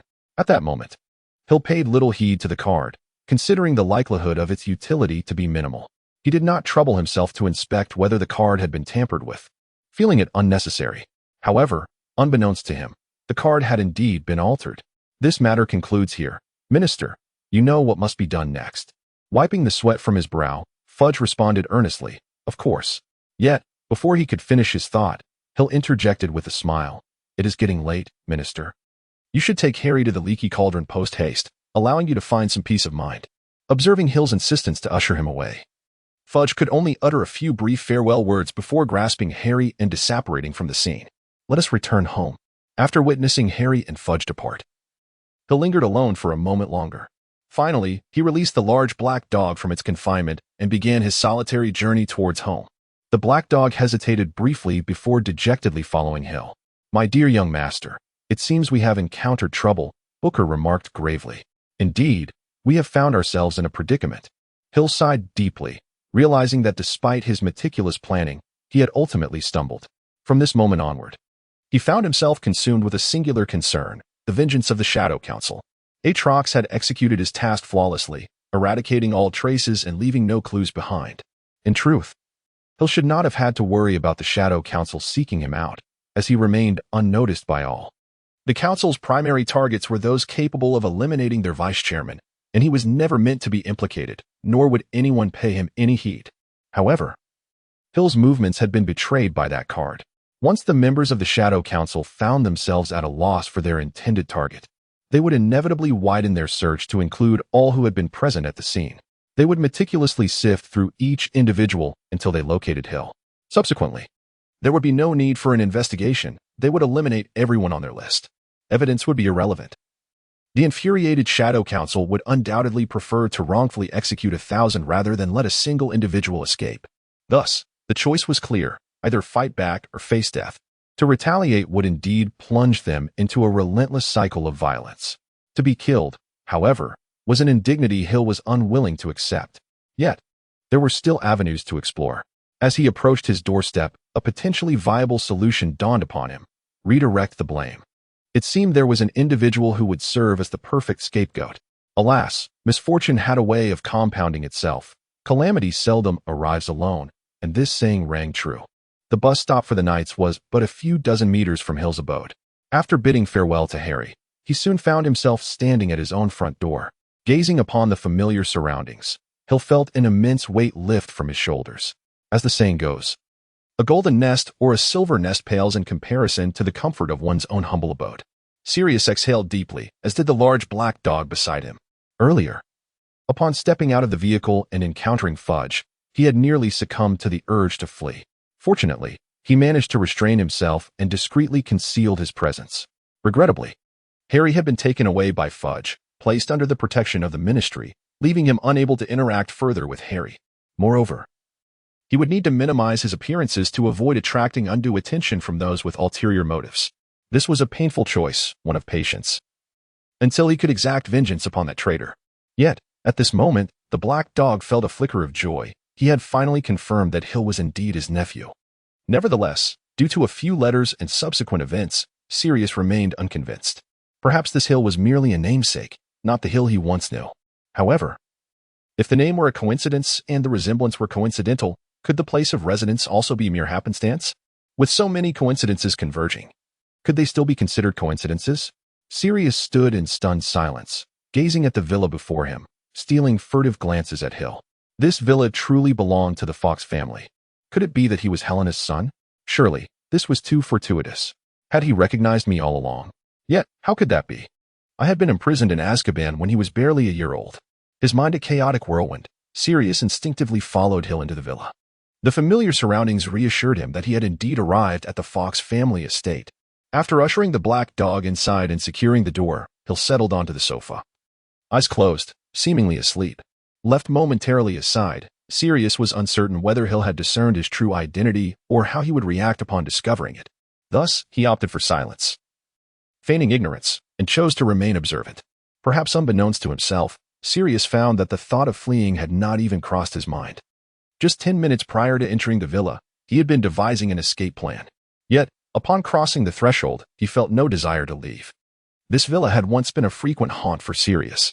Though he had often clashed with Adric, his sister was the lady of the house, and Helena had graciously invited him over on several occasions.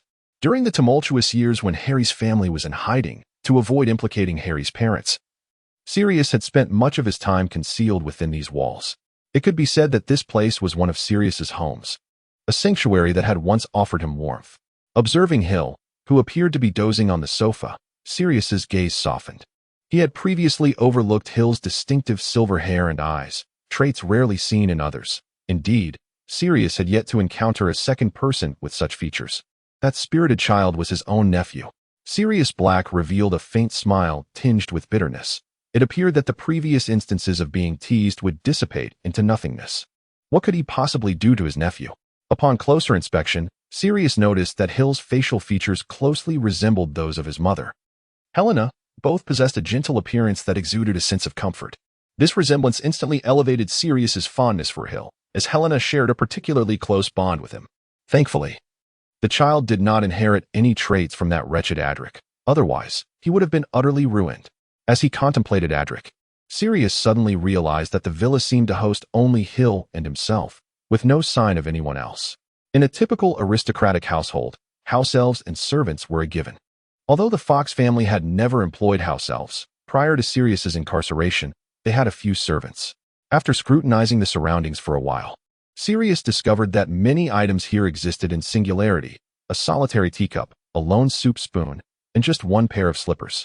After meandering about, he inadvertently found that the traces of habitation suggested that only one person resided here. This revelation filled him with an ominous premonition as he recalled some rumors he had heard during his time in Azkaban. Adric was dead. The night Sirius ventured to Harry's home, it had already been reduced to ruins, and he had not paused to investigate the bloodstains or the wands that lay scattered on the ground. Following that, he bid farewell to Hagrid, only to encounter Peter Pettigrew on the way. Unable to suppress his murderous intent, he couldn't help but lash out at Pettigrew, ultimately leading to his wrongful accusation. The ensuing arrival of Aurors resulted in him being unceremoniously cast into Azkaban without any semblance of a trial. Thus, he never had the opportunity to personally verify whether Adric had truly perished. When Helena passed away, Sirius was overwhelmed with grief. She had been one of the closest individuals to him in this world. Gazing at the young Hill, who was merely an infant sleeping peacefully, he felt an overwhelming urge to take him away. In his eyes, Adric was far from being a good father. He was a workaholic, perpetually preoccupied, rarely returning home. However, before he could act upon his intentions, subsequent events unfolded rapidly. "So, you became an orphan at such a tender age?"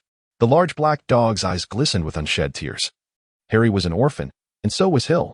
Why was it so? Hill, with his eyes closed, could not perceive the expression on the large black dog's face. Even if he had, he would likely feign ignorance. At present, he was devising a plan to shift the blame onto another. The teacher had once informed him that Dumbledore's relationship with the White Wizards was rather intricate. He did not belong to their ranks, yet they were inclined to assist him. Furthermore, he had previously clashed with 4 members of the Shadow Council and had managed to extricate himself with composure, demonstrating his formidable prowess. Indeed, he was a prime candidate for bearing the blame. But how could he be ensnared in this predicament? Calculating against him would not be a simple task. There is no need for calculation. You say, if the members of the Shadow Council were to discover the Bone Scepter's presence at Hogwarts, what would their thoughts be? They would certainly devise a means to reclaim the Bone Scepter, and subsequently, they would meticulously study it to uncover any potential clues. Book hesitantly replied. That is essentially the case. However, regardless of the outcome, their attention would be steadfastly focused on Hogwarts. Thus, they would ponder a pressing question: why did the Bone Scepter materialize at Hogwarts? They would relentlessly pursue this inquiry, ultimately, under your guidance, leading them to Dumbledore. I have a preliminary notion of the specific process. I merely need to refine the details. Dumbledore, my plan does not require Dumbledore's reaction. Whatever he may do, he shall bear the burden of this predicament. Plotting against him in such a manner seems rather unseemly. Without responding to Book, Hill felt a profound sense of assurance. The next step was merely to await the commencement of the school year, for it was certain that the Dark Wizards would not locate him in the near future. Reflecting on it, this summer had indeed been tumultuous, yielding much yet also resulting in numerous missed opportunities. For instance, Regulus. Hill had not even had the time to retrieve his body, having fled the scene in haste. Furthermore, he had unwittingly fallen into someone else's scheme, with his movements entirely monitored. However, fortunately, he had not ventured to any particularly extraordinary locations. The truly exceptional places were inaccessible to those individuals. With a blink of his eyes, Hill rose and began to peruse the letters he had received during his time away from home. The house was empty. Tonks had departed long before Hill left, reportedly having secured a commendable position. Yet, it remained uncertain what sort of employment could possibly meet her expectations. The letters that Hill received were all neatly arranged on the coffee table. During Hill's absence, the owl, Lucci, took it upon itself to gather all his correspondence and display it tidily. Casual perusal revealed that the majority were from Hermione, who was currently traveling in France. Her letters were filled with detailed accounts of her daily experiences, including what she had for each meal and the time she went to bed. Although Hill felt somewhat exasperated by this, he found that reading these letters brought him a considerable sense of joy. During his time outside, Hill also penned letters to Hermione, sending them directly to her home, filled with his observations of local customs and cultures from various places. Most were captured with a magical camera and developed before being sent. Other friends also wrote to him, offering routine greetings. After yawning and finishing the thick stack of letters, Hill, fighting off sleepiness, replied to Lily, who was also traveling abroad. He contemplated whether to seize an opportunity for his own journey overseas. Ultimately, unable to resist the pull of slumber, Hill collapsed onto the sofa and fell asleep. Sleep interlude. Hermione, are you certain you desire this cat? Hill observed the large ginger cat, named Crookshanks, being mercilessly pummeled by Kaka, and a twitch of discomfort crossed his lips. It seemed that Kaka and Crookshanks had taken an immediate disliking to one another, engaging in a skirmish upon their first encounter. Initially, Kaka, due to its diminutive size, found itself at a disadvantage, scurrying about in retreat. However, upon seizing an opportunity and growing significantly larger, Kaka retaliated fiercely against Crookshanks. Enough, Kaka! Hermione exclaimed, forcibly separating the two combatants by scooping up Crookshanks and hastily settling the bill before exiting the shop. Hill cast a sympathetic glance at the nearly tearful shop assistant and quickly ushered Kaka out as well, considering the near catastrophe the store had narrowly avoided. Upon stepping outside, Hill spotted Hermione, Harry, and Ron huddled together, engaged in animated conversation. Ron appeared particularly agitated, while Harry wore an expression of bemused resignation. Hermione, however, seemed entirely preoccupied with the large cat nestled in her arms. Hermione, that wretched creature nearly clawed my scalp off. Ron protested. It wasn't intentional, was it, Crookshanks? Hermione reassured, her tone softening. What about Scabbers? Ron replied, gesturing to the bulge in his pocket. He needs rest and relaxation. How can he achieve that with this beast nearby? That reminds me, you've forgotten your rat remedy, Hermione remarked, placing a small red vial into Ron's hand. Don't fret. Crookshanks will sleep in my dormitory while Scabbers remains with you. What could possibly be the issue? Poor Crookshanks, Ron said, recalling what the witch had told them about the cat's prolonged stay at the shop, awaiting a new owner. As the school year approached, Harry, Ron, Hermione, and Hill found themselves in Diagon Alley together. Coincidentally, Hermione had expressed a desire to purchase a pet as a birthday gift, prompting their collective visit. However, it appeared that the cat Hermione had chosen was somewhat incompatible with Ron's and Hill's pets. Hill was indifferent. After all, Kaka effortlessly overwhelmed Crookshanks. And as for the rat-like creature, as long as it remained alive, that was sufficient. Furthermore, Hill had little faith that he could be outmatched by a mere cat. By the way, Hill, where is your large black dog? Why hasn't it accompanied you? It seems Harry has developed a particular fondness for the black dog. Yet during Hill's recent visits, he had not brought it along. Over time, Harry has gradually pieced together some information about Sirius Black, although much of it is erroneous. Shrugging with a look of resignation, Hill remarked, that dog? It has run away. It seems dissatisfied with me as its owner. I am truly heartbroken. Did the black dog really escape? The answer is yes, it indeed did. The escape occurred a few days prior, for reasons unknown, at least to Hill. Having arrived at his own home, Hill had let down his guard. One night, the black dog managed to slip free from its collar and successfully fled, and since then, it has not been seen again. Why did it run away?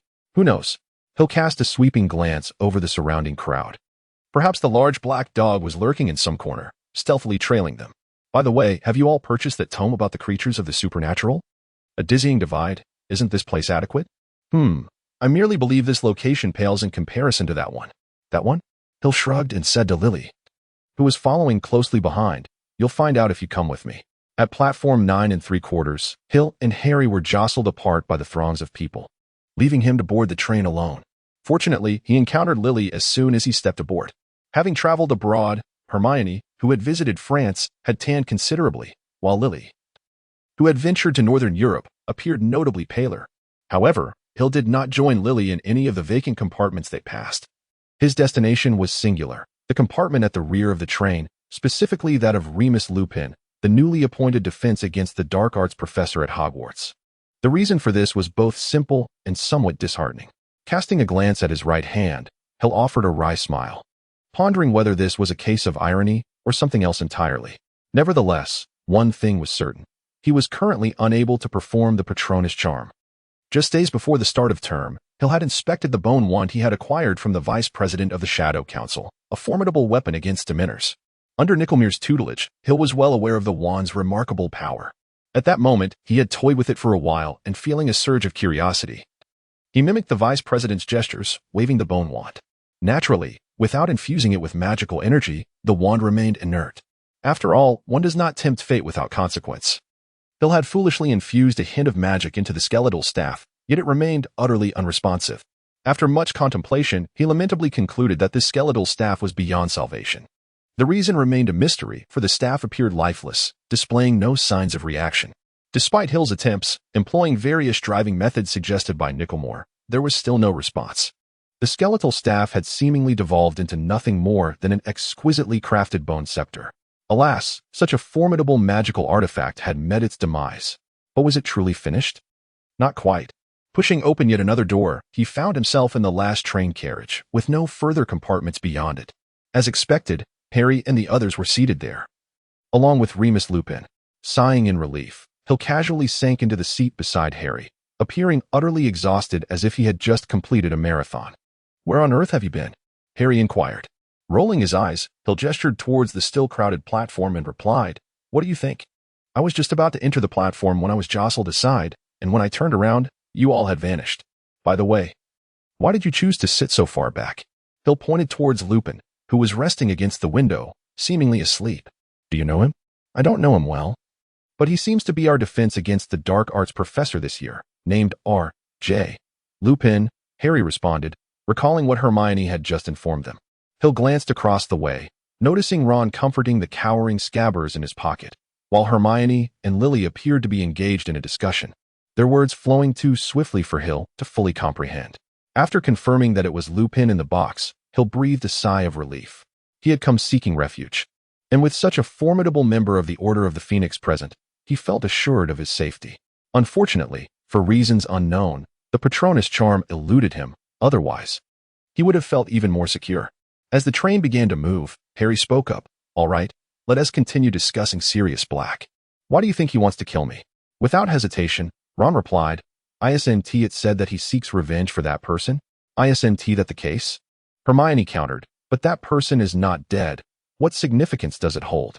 Then what could his motive be for pursuing Harry?" Ron pondered. The relationship between Ron and Hermione had become quite strained recently, primarily due to the ongoing conflict between Scabbers and Crookshanks.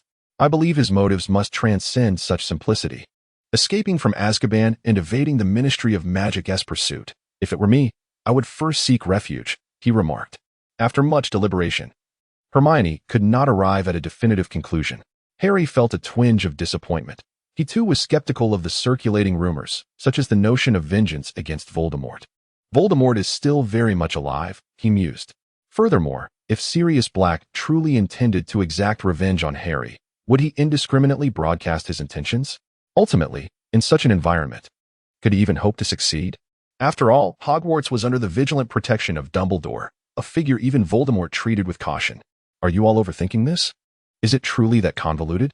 Hill interjected, tossing a card to Lily and stretching lazily, casting a peculiar glance at Lupin beside Harry. He had noticed Lupin's intense reaction when they previously mentioned Sirius Black. "Hill, do you know why?" he continued. "The various versions circulating in the market primarily originate from publications like the Daily Prophet. To put it plainly, these are the narratives the Ministry of Magic permits you to know. Given their customary behavior, the Ministry enjoys downplaying significant truths, obscuring facts, and confusing the public. Thus, what the Ministry has allowed you to glean is likely erroneous. In other words, that so-called individual is not merely seeking revenge on Harry. Then what is his purpose?" Hermione could not restrain her curiosity, aware that Hill possessed insights he had yet to reveal. "Well, have you read The Count of Monte Cristo? It's a Muggle book that tells the tale of a man wrongfully imprisoned who, after enduring years of hardship, escapes and seeks vengeance." Harry and Ron shook their heads, while only Hermione and Lily nodded in agreement. "In my personal opinion, Sirius has emerged seeking vengeance. As for whom he seeks to exact it upon, that depends on who he despises the most." After listening to Hill's words, Ron, with a puzzled expression, inquired, "Isn't it Harry? Whether you believe it or not." "I certainly do not." After uttering this remark, Hill produced a book with a strikingly elaborate cover and began to indulge in its contents. Upon closer inspection, one would discover that this book was indeed authored by Gilderoy Lockhart. It seems to be an unexpected find for Hill, as the notorious charlatan Lockhart had somehow penned a romance novel, from which he is currently studying the protagonist. Silence enveloped Hill, prompting the others to engage in a variety of discussions, ranging from summer experiences to the forthcoming academic term. As the hour for lunch approached, It became apparent that Lupin was intent on maintaining his performance, neglecting even to partake in the meal, which left Harry and his friends momentarily convinced that something dreadful had befallen him. Fortunately, Draco seemed disinclined to intrude upon their gathering, which was a relief.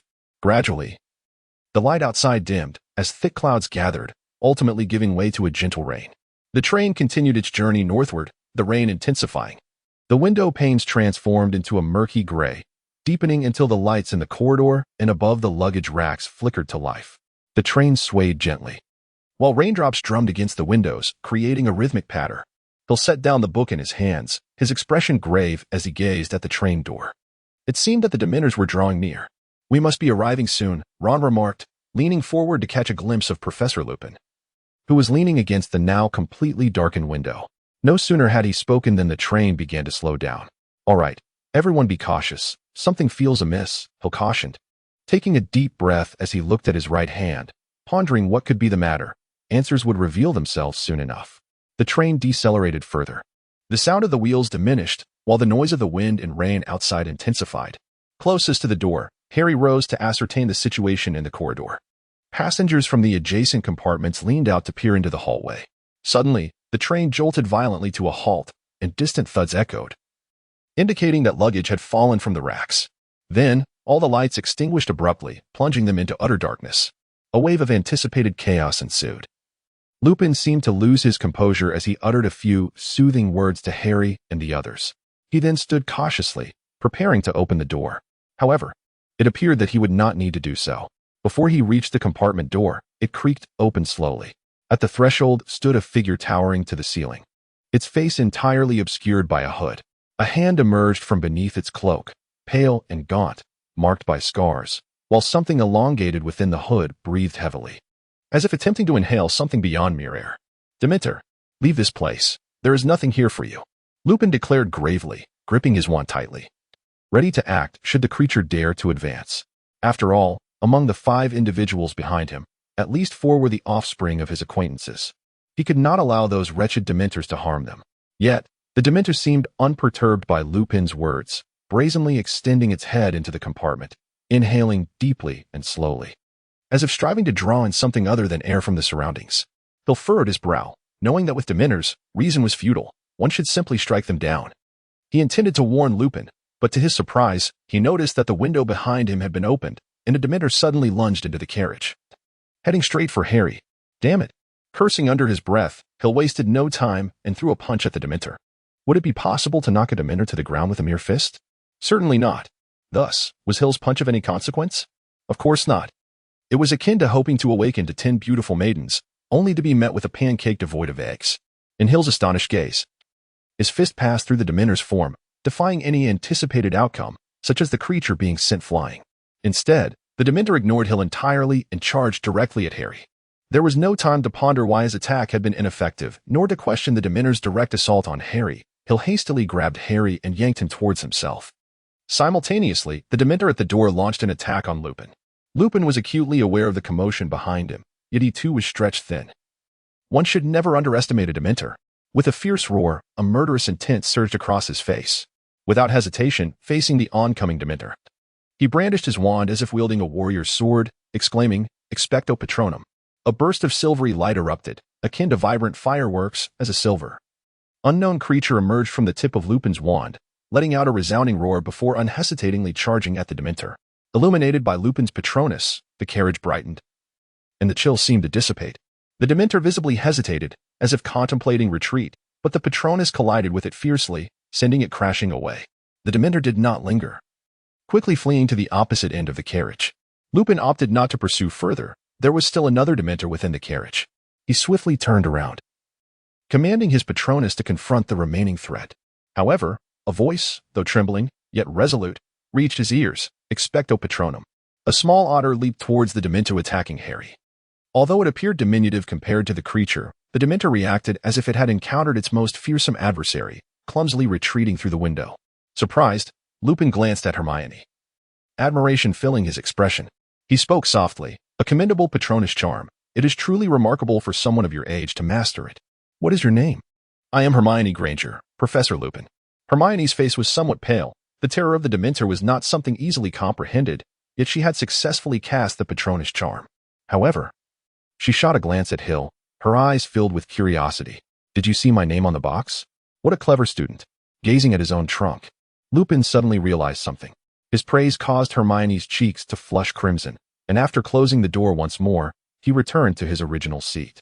He then observed Harry, whose complexion appeared unusually pale, and with genuine concern inquired, "Are you all right, Harry?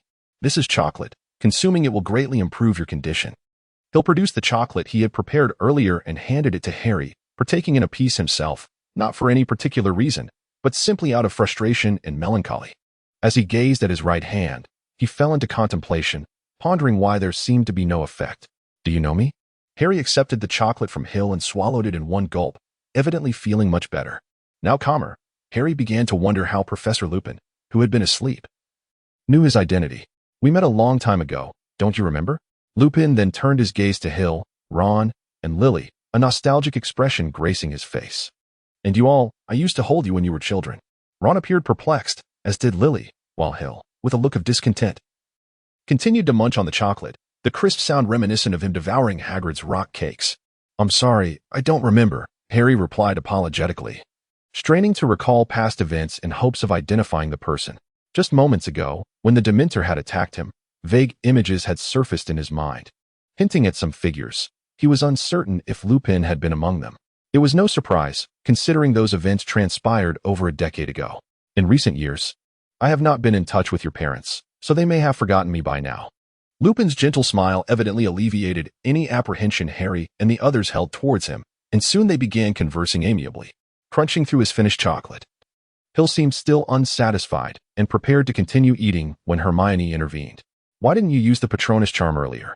Why resort to your fists against the Dementor?" Hermione appeared quite upset. The Dementor was perilous, and recklessly engaging with it physically could yield unforeseen consequences. Lupin, still engaged with the others, cast a peculiar glance at Hill upon hearing Hermione's words, as if observing something exceedingly unusual.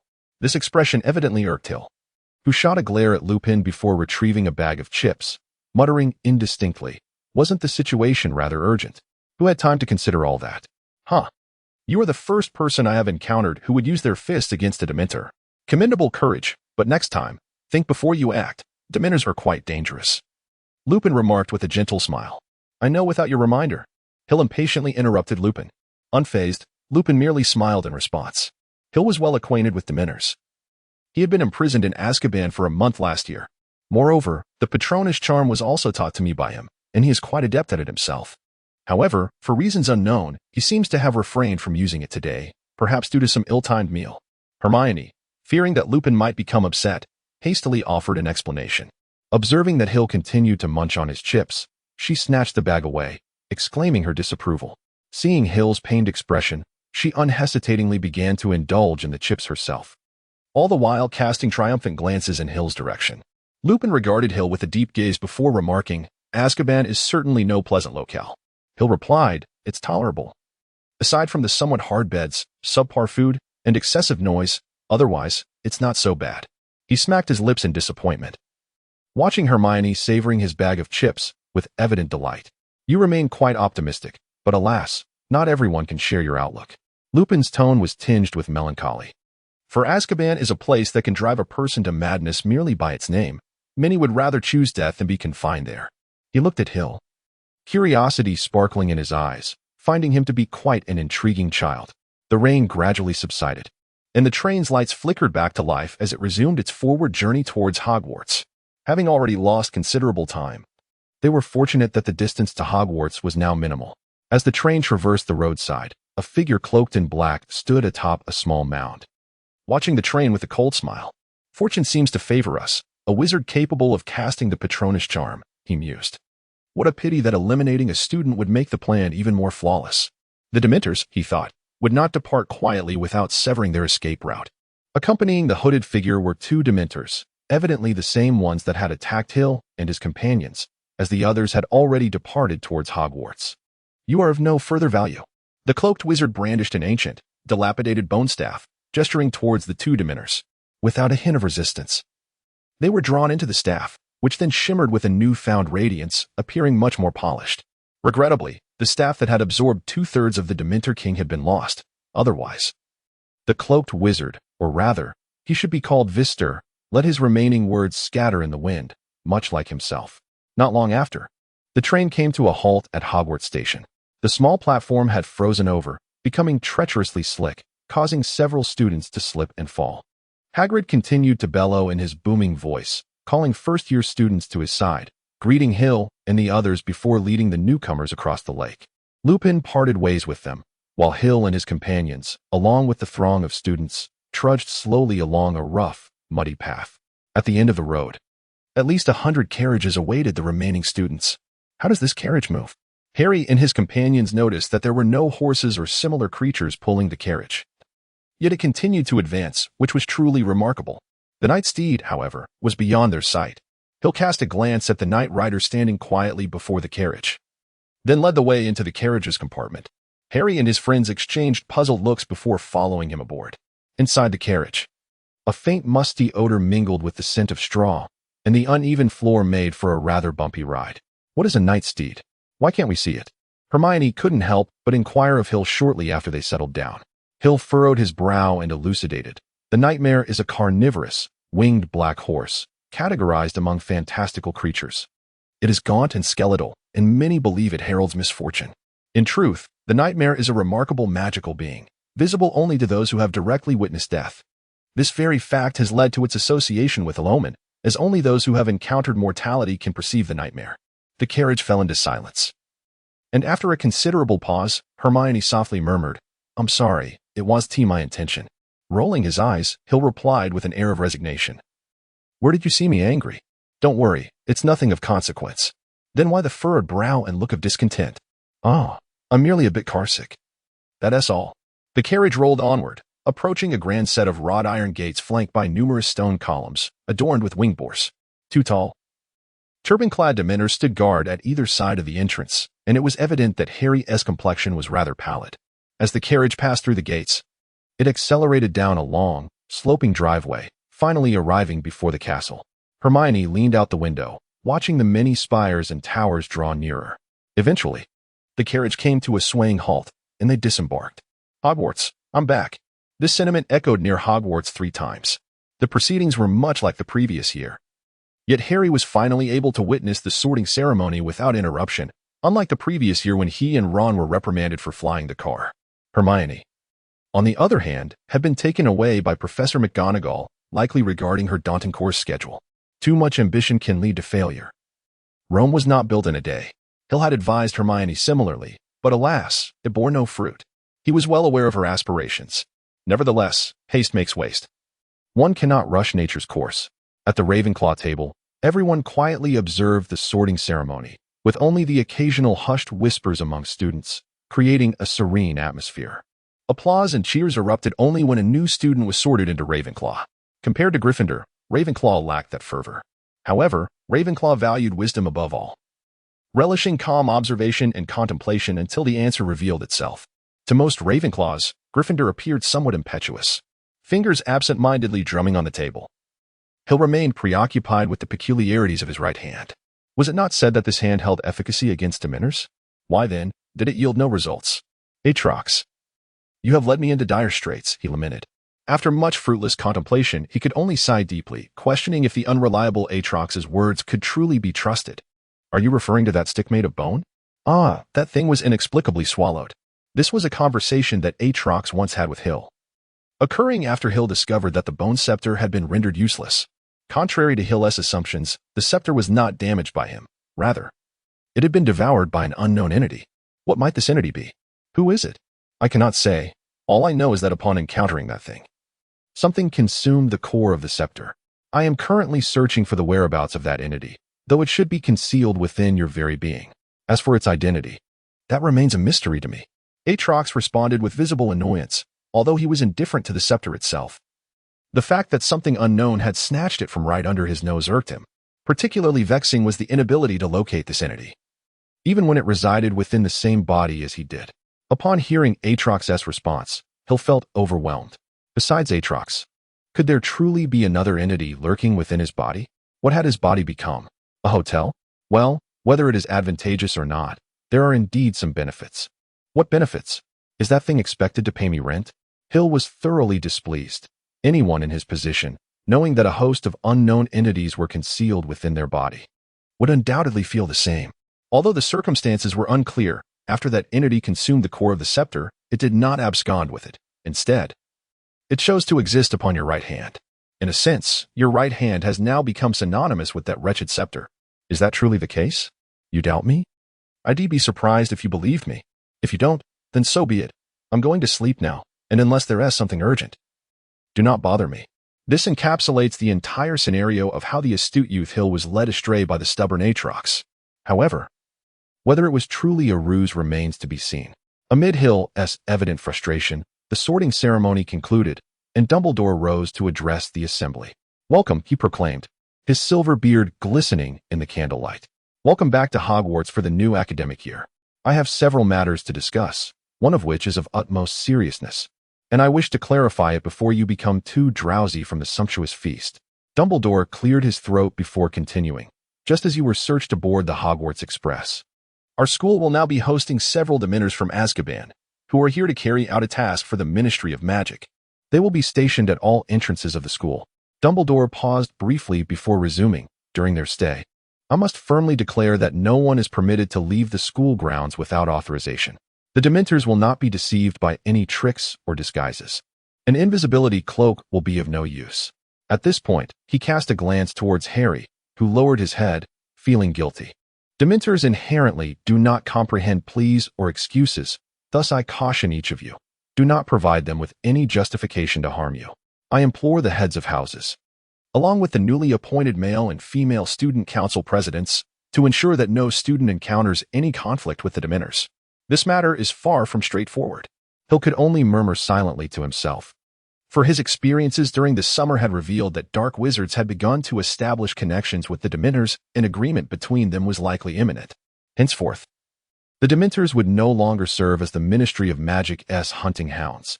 Instead, they might transform into ravenous wolves that prey selectively upon individuals. There would be no need for students to clash with the Dementors. In fact, the Dementors might even initiate attacks on students. Gazing at his right hand, Hill felt a wave of frustration. Why could he not utilize his Patronus charm? At such a critical moment, it had failed him. Was this not a betrayal? His body harbored many secrets. Yet, regrettably, his second-level access revealed only fragments of information, and even that was vague, merely hinting at several plans undertaken by his family. In truth, the family had experienced divisions regarding the resurrection of their progenitor, due to the costs, difficulties, and uncertainties surrounding the outcome.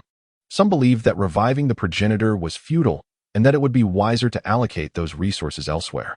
It appeared that someone had once proclaimed, "There is no need to resurrect the progenitor. Give me time, and I shall surpass him." The result? Despite receiving substantial resources from the family, he spent his life as nothing more than an ordinary level 8 wizard, squandering both time and resources. The progenitor was extraordinarily powerful, in ways that defied comprehension. No one truly understood the extent of his strength, nor the reasons behind it. Most astonishingly, the records indicated that he was, in fact, a muggle. A muggle possessing such strength? So formidable that even a coalition of several level 9 wizards could not contend with him? Were this notion to be expressed aloud, one would undoubtedly be deemed mad or foolish. Yet, the records state precisely this. Dumbledore then proceeded to introduce the newly appointed defense against the dark arts teacher, Remus Lupin, and the professor responsible for care of magical creatures, Rubeus Hagrid. It was evident that these two instructors were not particularly favored by the students. Save for a few who were acquainted with them, the expressions of the majority reflected disappointment. Many of the girls still reminisced about last year's Gilderoy Lockhart, with some boys also longing for him, not for any other reason, but due to his generosity in awarding points. As expected, Snape regarded Lupin with a look of utter disdain, as though he wished to swallow him whole, and the Slytherins clearly aligned with their head of house. This was splendid, yet another individual to divert attention, which Hill surmised might lead to a more enjoyable experience for him. However, Hill's focus was drawn to the impassive face of Draco, whose cold demeanor evoked thoughts of Tom Riddle. Regarding Draco's actions from the previous year, Hill chose to selectively forget. For a child, he had performed admirably well.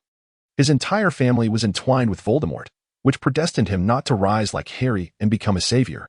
Families like the Malfoys typically tread the fine line between light and dark, striving to offend neither side while remaining impartial.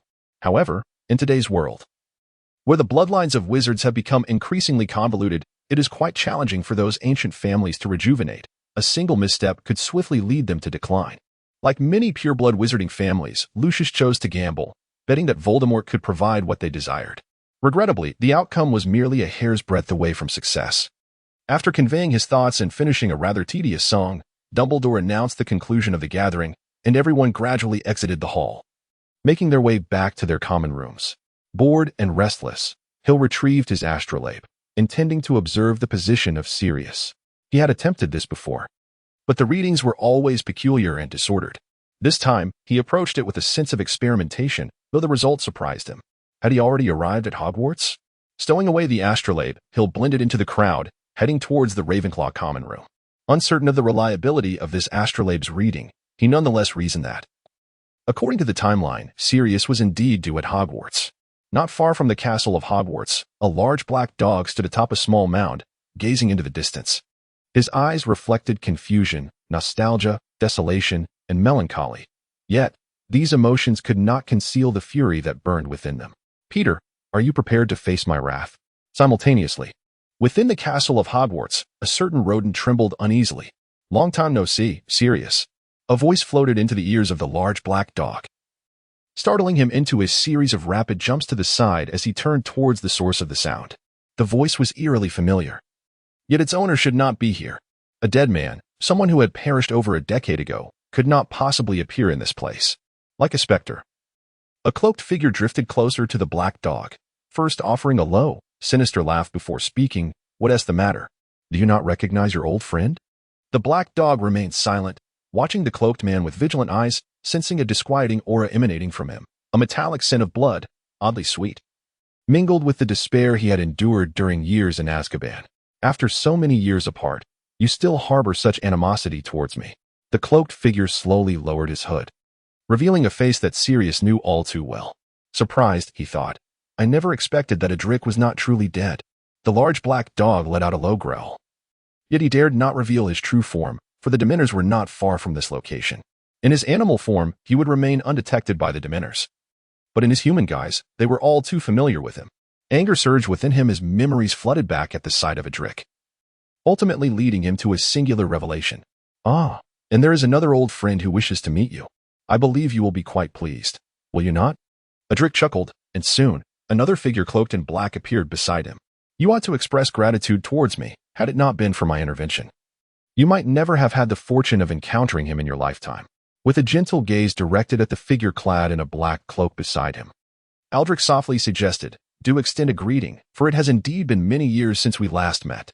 Nodding in acknowledgement, the individual removed their hood, revealing a visage that bore a striking resemblance to a youthful Sirius, possessing an air of innocence. However, in contrast to the defiance etched upon Sirius's face, this countenance radiated tranquility and warmth. "How long it has been, my dear brother. A grave predicament has arisen. A searing pain has settled in my coccyx, accompanied by an unsightly lump. The physician has prescribed medication, advising a wait of 3 days before seeking further consultation. Yet the dilemma lies in the fact that I find myself incapacitated at this very moment, unable to sit, unable to stand, relegated to lying prone. This message is composed in such a position, with excruciating discomfort rendering concentration a near impossibility. I had intended to undergo a thorough examination. Yet this week coincides with final examinations, leaving me with no alternative but to endure. Misfortunes seldom arrive alone. Consequently, there shall be but one update today. I am truly unable to bear it any longer. My apologies.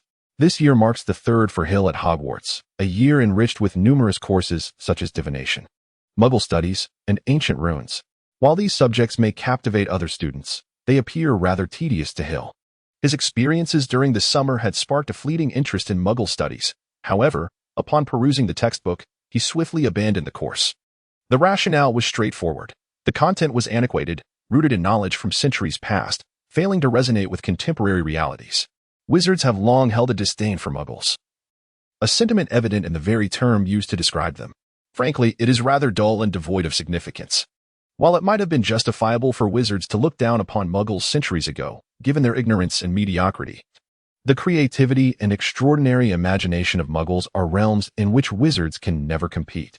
Muggles have relentlessly progressed, while wizards seem to be stagnating, even regressing. Today marks the inaugural day of divination class. Hill's enrollment was motivated by a desire to witness the renowned Professor Sybil Trelawney, known for her remarkably accurate prophecies. Speaking of Trelawney, one cannot overlook her two astounding predictions. A person endowed with the power to conquer the Dark Lord approaches, born at the end of the 7th month, within a lineage that has triumphed over the Dark Lord thrice. The Dark Lord has marked him as a formidable adversary. Yet he possesses an energy that the Dark Lord does not comprehend. One must perish at the hands of the other. As both cannot coexist, only one shall survive. The one with the power to conquer the Dark Lord shall be born at the conclusion of the 7th month. This event shall transpire tonight. As the Dark Lord lies in solitude, abandoned by allies. For 12 years, his servant has been confined. Before midnight tonight, this servant will break free from his chains and commence the search for his master. With the aid of this servant, the Dark Lord shall rise again, more formidable and terrifying than ever before. Before midnight tonight, that servant shall commence the quest to rediscover his master. The first prophecy foretold the advent of the Savior and the demise of Voldemort, while the second prophesied the Dark Wizard's resurrection. In light of the outcomes, Trelawney's predictions are strikingly accurate. Though Professor Trelawney's demeanor may be somewhat peculiar, such eccentricities are perhaps to be expected within the realm of wizards, as exemplified by Dumbledore himself. The inaugural divination class was attended by Gryffindor and Ravenclaw together, convened in the North Tower, conveniently close to the Ravenclaw common room. Aware that Harry and his companions were unfamiliar with the route to the divination classroom, Hill kindly provided them with directions during breakfast. The divination classroom diverges from the conventional notion of a classroom. In truth, it resembles more a blend of an attic and an antiquated tea house. Upon entering, Hill beheld at least 20 small round tables crammed within the room, each surrounded by armchairs adorned with Indian-printed fabric and plump cushions. Everything was illuminated by a dim crimson glow. The curtains were drawn tightly, and numerous lamps were draped with deep red shades. The atmosphere within the classroom was stiflingly warm, the fireplace brimming with logs, upon which a large copper kettle simmered, releasing a heavy and cloying fragrance.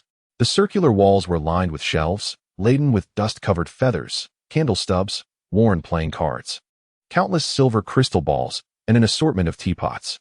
Seamus furrowed his brow. To be candid, this did not align with the image he had envisioned of a divination classroom. The atmosphere here exuded an air of charlatanism, laden with artifice and pretense.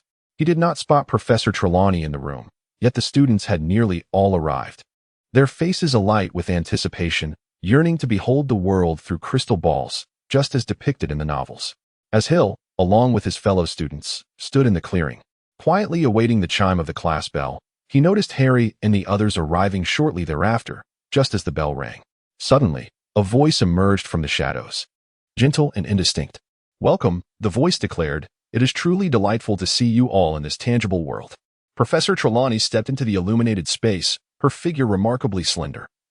Her oversized glasses magnified her eyes severfold.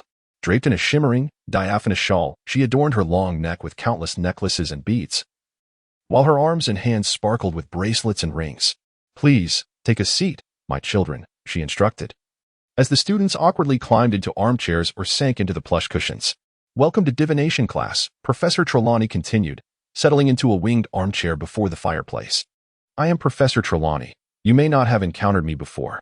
I find that the incessant bustle of school life often obscures my vision." No one spoke in response to her unusual proclamation. Professor Trelawney meticulously adjusted her shawl and continued, "You have chosen divination, the most challenging of all magical arts. I must warn you from the outset. If you lack the sight, there is little I can impart to you. In this regard, books will only take you so far.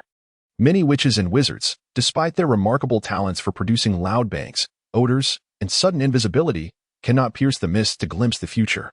Her luminous eyes scanned the faces before her. "This gift is possessed by only a select few. You, boy," she suddenly addressed Neville, causing him to nearly topple from his cushion. "How's your grandmother?" "I believe she is well," Neville stammered. "If I were you, I wouldn't be so certain, dear." Professor Trelawney replied, the firelight dancing upon her long emerald earrings. Neville gasped for breath. Professor Trelawney continued calmly, "This year, we will explore various fundamental methods of divination. The first semester will be devoted to the interpretation of tea leaves. In the second semester, we shall delve into palmistry. By the way, my dear. She suddenly directed her attention to Parvati Patil. Beware of men with red hair. Parvati cast a fearful glance at Ron, who was seated directly behind her, prompting her to shift her chair a bit further away from him. In the summer term, Professor Trelawney continued, we shall study crystal gazing, provided we have completed our lessons on fire omens. Unfortunately, in February, a virulent flu will necessitate a suspension of classes. I myself shall lose my voice. Around Easter, one among us shall depart forever. After she finished speaking, a tense silence enveloped the classroom. Yet Professor Trelawney appeared utterly unfazed. My dear, she said to Lavender Brown, who sat closest and was cowering in her seat, could you pass me that largest teapot? Lavender seemed to exhale in relief. Rising to retrieve a massive teapot from the shelf and placing it upon Professor Trelawney's desk. Thank you, dear. By the way, the matter that frightens you will occur on Friday, October 16th, Lavender shivered. Now, I would like all of you to divide into 2 groups. Retrieve a teacup from the shelf and come to me. I shall pour tea into your cups. Then sit down, drink until only the leaves remain. With your left hand, stir the dregs 3 times, then invert your cup upon its saucer. Wait for the last drop of tea to flow out before you present your cup to your partner for interpretation. You may consult pages 5 and 6 of this book to decipher the shapes of the tea leaves. I shall walk among you, offering assistance and guidance. Oh, and dear. She grasped Neville's arm and pulled him up. After you break the first teacup, would you be so kind as to select one from the blue floral pattern? I have a particular fondness for that pink one. Just as Neville approached the shelf to fetch a teacup, the sound of shattering porcelain echoed through the room. Professor Trelawney rushed over with a dustpan and broom, exclaiming, then, if you don't mind, please take a blue one. Thank you. Holding a cup filled with tea. Seamus grimaced as he sipped it slowly. The flavor was indeed rather unpalatable. Following Professor Trelawney's instructions, Seamus handed the tea leaves to Terry for interpretation, while he himself accepted Terry's leaves and began to consult the book for guidance. Furrowing his brow, Seamus flipped through the pages of unraveling the mysteries of the future, only to ultimately set the book down in frustration. It was futile. He could not proceed with what seemed to be a mere gamble devoid of any solid basis. The book merely listed the shapes of the tea leaves and their corresponding interpretations, yet it failed to elucidate what these formations represented or the significance behind them. Thus, a question arose. How reliable were the contents of this book? These patterns could not have been arbitrarily concocted. They must have been recorded. And each interpretation should indeed have been substantiated by actual occurrences. How many validations had each interpretation undergone? It is well known that a singular random event cannot be deemed a truth. Therefore, could one genuinely trust the correlations between these patterns and their meanings? Might they not simply be the result of coincidence? Gazing at the book in his hands, Seamus suddenly felt that divination was an exceedingly unreliable discipline. Hill, you will die this year. With a roll of his eyes, Hill addressed the visibly terrified Terry, exclaiming with exasperation, did you deduce that from the pattern of the tea leaves? Terry nodded, quickly flipping through his divination textbook to a specific page, pointing to an illustration. The shape of your tea leaves resembles a rectangular coffin, and there are also symbols like a cross and the letter D, which surely signify death. Holding the book, Terry earnestly analyzed, noting that the tea leaves indeed mirrored his interpretation, a coffin, a cross, and the ominous D. However, Hill casually disarranged the tea leaves and inquired, so, what do you see now? Terry paused, then hurriedly searched for the answer in the book. Hill restrained his hand, nonchalantly stating, no need to look, it's meaningless. Why? Terry asked, bewildered. Hill replied, it's quite simple. I altered the tea leaves with my hand, thus creating those images. In other words, what you interpreted was merely what I intended for you to see. Tossing the book onto the table, Hill's interest in divination waned. Disappointed, yet unsurprised. He reflected that divination was not prophecy, after all. Flipping through the divination textbook, Hill found, unsurprisingly, that most illustrations had dual interpretations, one favorable, the other unfavorable. For instance, the rectangular coffin could symbolize death or represent a door, the destination of which depended on other factors. Thus, the tea leaves he had disordered bore different meanings to different individuals. For Terry, it signified death. For Hill, it heralded the imminent opening of the door to truth. Yet, regardless of whether the analysis was positive or negative, Hill had orchestrated it all. Ambiguous indications, in Hill's view, merely served as a means for post-event justification. Most diviners never provide precise outcomes. They obfuscate, using grandiloquent yet ultimately meaningless language to deceive others. Take Professor Trelawney's predictions in class, for example. She warned Lavender Brown that her concerns would manifest one day, but did she specify what those concerns were? Moreover, a person may harbor numerous worries. Which one was Professor Trelawney referring to? Throughout history, many have studied divination and prophecy, yet few have made accurate predictions. Hill did not believe that sipping tea and examining tea leaves could foretell future events. Nevertheless, Professor Trelawney's two predictions were notably precise, devoid of mere conjecture. True to form, Professor Trelawney proclaimed once more that someone would perish this year, and that person, unsurprisingly, was Harry. However, Trelawney's interpretation seemed to leave Harry unsatisfied. Professor Trelawney claimed that the large black dog symbolized doom. However, after encountering that ominous creature, Harry had not faced any life-threatening situations. After class, he expressed his thoughts to Ron and Seamus. Ron shook his head and remarked, "Have you forgotten our encounter with the Dementor?" Yet, we emerged unscathed. Moreover, we were fortunate to have met Professor Lupin. Harry countered, "In fact, since my encounter with that black dog, my luck has been quite favorable. That merely indicates your current safety does not guarantee future security. If you have witnessed an omen of ill fate, then that could be dire," Ron cautioned. "My uncle Bilius once saw one, and then, within 24 hours, he passed away." Harry was prepared to retort, yet he noticed Seamus appeared distracted, prompting him to inquire. "What is it, Seamus?" Shaking his head, Seamus hesitated before responding, "It's nothing, just a strange feeling." "What kind of feeling?" "It's hard to articulate, but speaking of which..." Seamus suddenly asked, "Where is Hermione?" Ron gestured to the side, instinctively saying, "Isn't Hermione right here?" Upon seeing the perplexed expressions on Seamus and Harry's faces, he looked in the direction of his finger and froze. "Wait, where is Hermione?" Furrowing his brow, Seamus bid farewell to the bewildered Harry and Ron. The next class was Transfiguration, which Gryffindor had with Slytherin, while Ravenclaw had no class. Hill gradually recalled the peculiar sensation he had experienced and pinpointed its origin, the moment Hermione vanished. Was it a matter of time? Frowning, he made his way toward the Ravenclaw common room. Suddenly, he remembered the time turner, the very device Hermione had utilized to alter the fate of Buckbeak, the Hippogriff, as well as that of Sirius Black. But was what was altered truly their original destiny? If fate remains immutable, then the aspects modified by the time turner are indeed part of the original trajectory of fate. Essentially, Hermione and her companions did not alter Sirius's destiny. However, had they not employed the time turner to rescue Buckbeak and Sirius, their demise would have been inevitable, thus using the time turner to save them. Does it not signify a change in fate?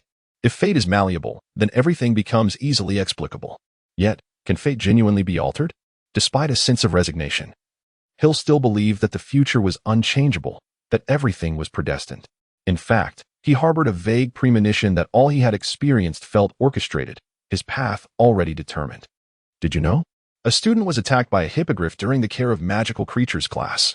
Unbelievable, right? Where was the teacher? Did he not safeguard his students? It is said that the teacher merely stood by, watching as the student was assaulted, doing nothing at all. Who was this irresponsible teacher? Who else but that foolish, clumsy, and utterly disheveled gamekeeper, Rubeus Hagrid? Hill picked up a piece of bread and leisurely consumed it, while his ears were filled with the incessant chatter regarding the previous week's lesson on safeguarding extraordinary creatures. To be honest, he was not particularly astonished, as the matter had indeed been documented in that very book. Who exactly was injured? It remained unclear, though it appeared to involve a student from Slytherin. Hill glanced back at Slytherin, his expression taking on a peculiar quality. Draco appeared unfazed, yet one of his two accomplices was notably absent, suggesting that one among them had sustained an injury. However, Hill's eyes sparkled with realization as he discovered that he had recently fallen into a misconception. That book was not a prophecy. Unwittingly, he had always regarded that tome as a prophetic text. Indeed, numerous events had already undergone transformation, and it was only reasonable to anticipate further changes ahead. Hill mused, yet he pondered the significance that book left behind. What did it truly symbolize? This manuscript was bequeathed by the progenitor of the Fox family and was deliberately inscribed in pinyin, seemingly intended to obscure its contents from certain individuals while enlightening others. Was this an act of boredom or something else entirely? From the known information, it appeared that this ancestor was far from a placid individual. He had left behind means to resurrect himself, and one could only speculate how many more contingencies he had in place. After all, Would someone of his ilk truly resign themselves to death so easily? In truth, if one were to accept their demise willingly, there would be no need to leave behind so many safeguards. Perhaps that ancestor had never perished at all. Maybe he was merely lurking in the shadows, watching the unfolding drama. Shaking his head, Hill cast aside the chaotic thoughts swirling in his mind. Contemplating such matters was futile for the moment. He resolved to see through the remainder of the year before entertaining other thoughts. With that in mind, Hill retrieved his star chart, this time seeking the position of Adric.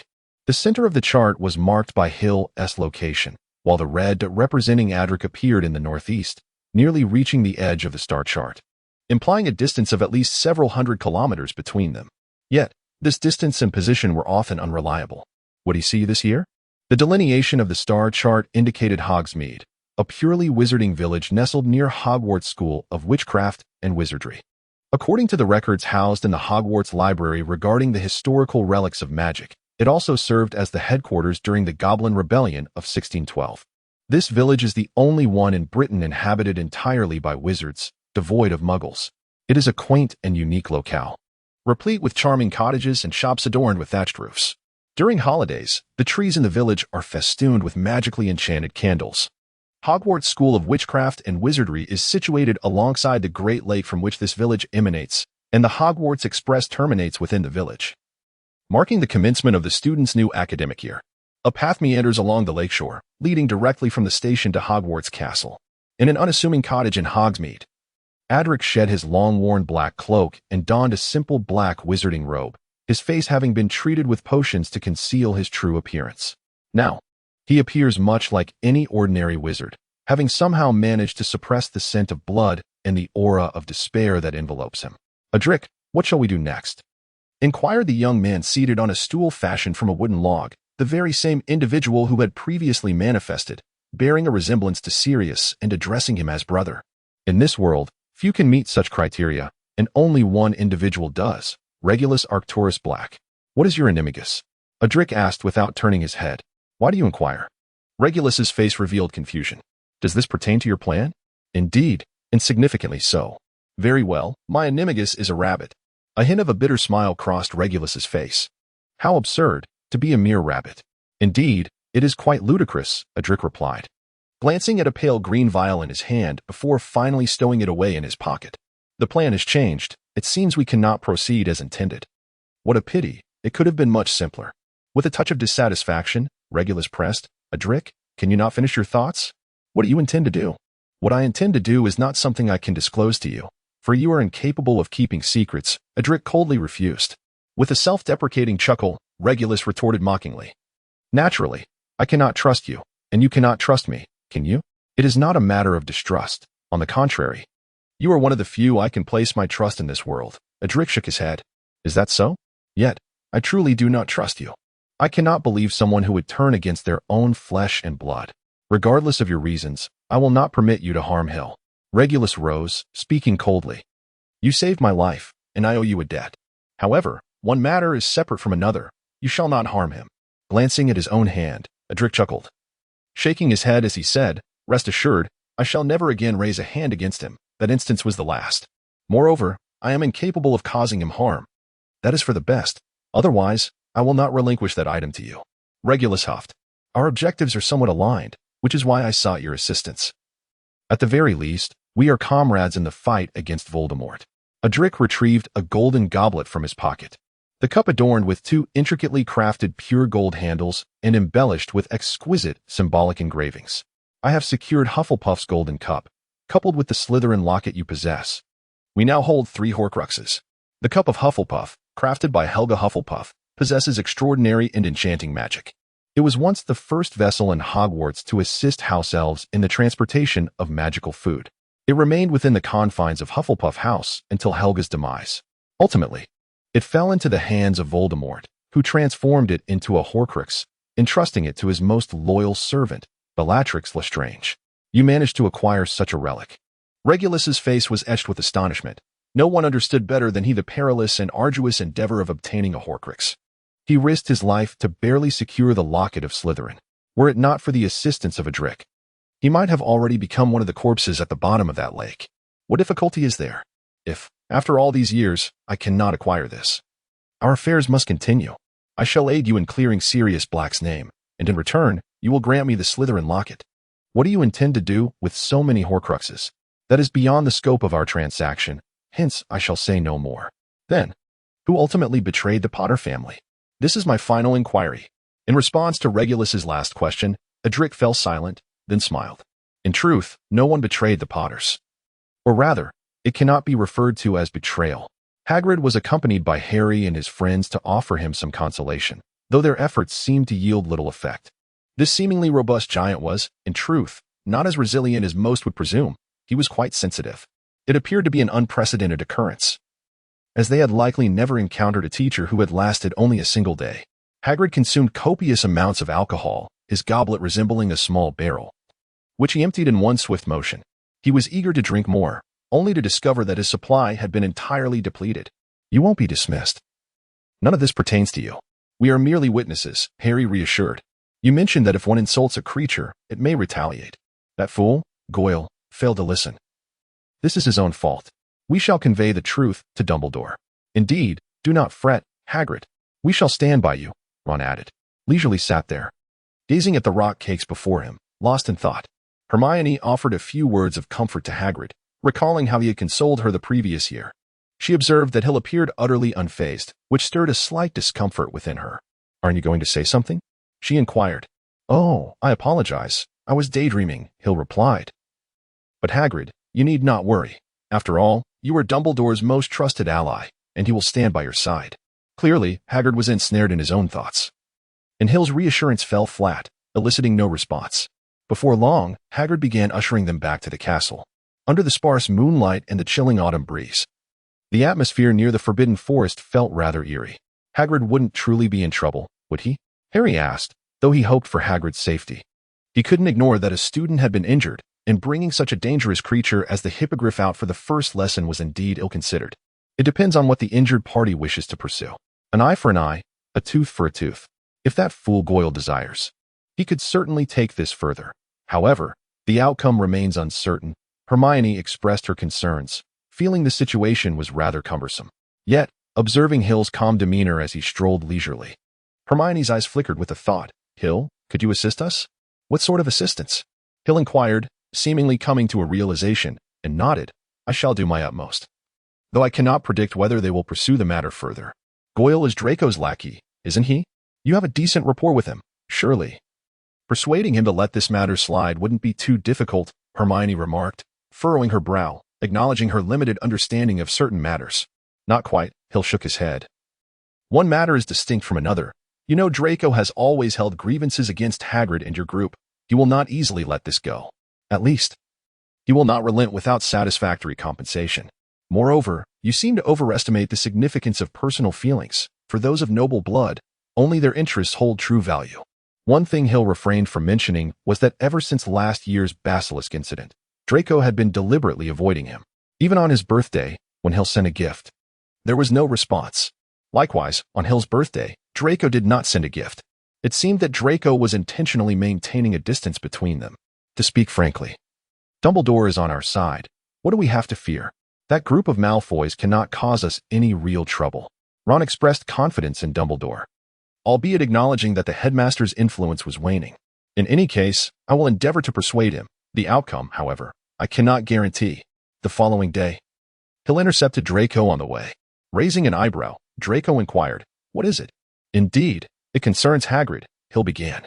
Before Hill could finish his words, he was interrupted by Draco, who cast a slightly mocking glance at Hill and said, "That filthy, disheveled gamekeeper? I cannot take responsibility for this matter.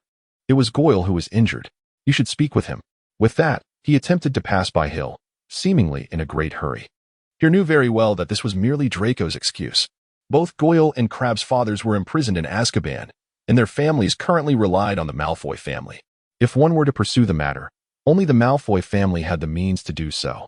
Therefore, as long as the Malfoy family chose not to investigate, Goyle, despite his grievances, would have to suppress them. Extending a hand to stop Draco, he inquired, "What is truly happening? You have been deliberately avoiding me. What is the reason behind it?" "Why? Because you belong to the Fox family, while I am from the Malfoy lineage, because you are a Ravenclaw. And I am a Slytherin, Because you are a friend of the boy who lived, Harry Potter, while I am merely the son of the so-called villain in your eyes.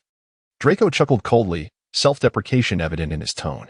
From the outset, I should have realized that we are of two different worlds. You bask in the sunlight, while I am destined for darkness.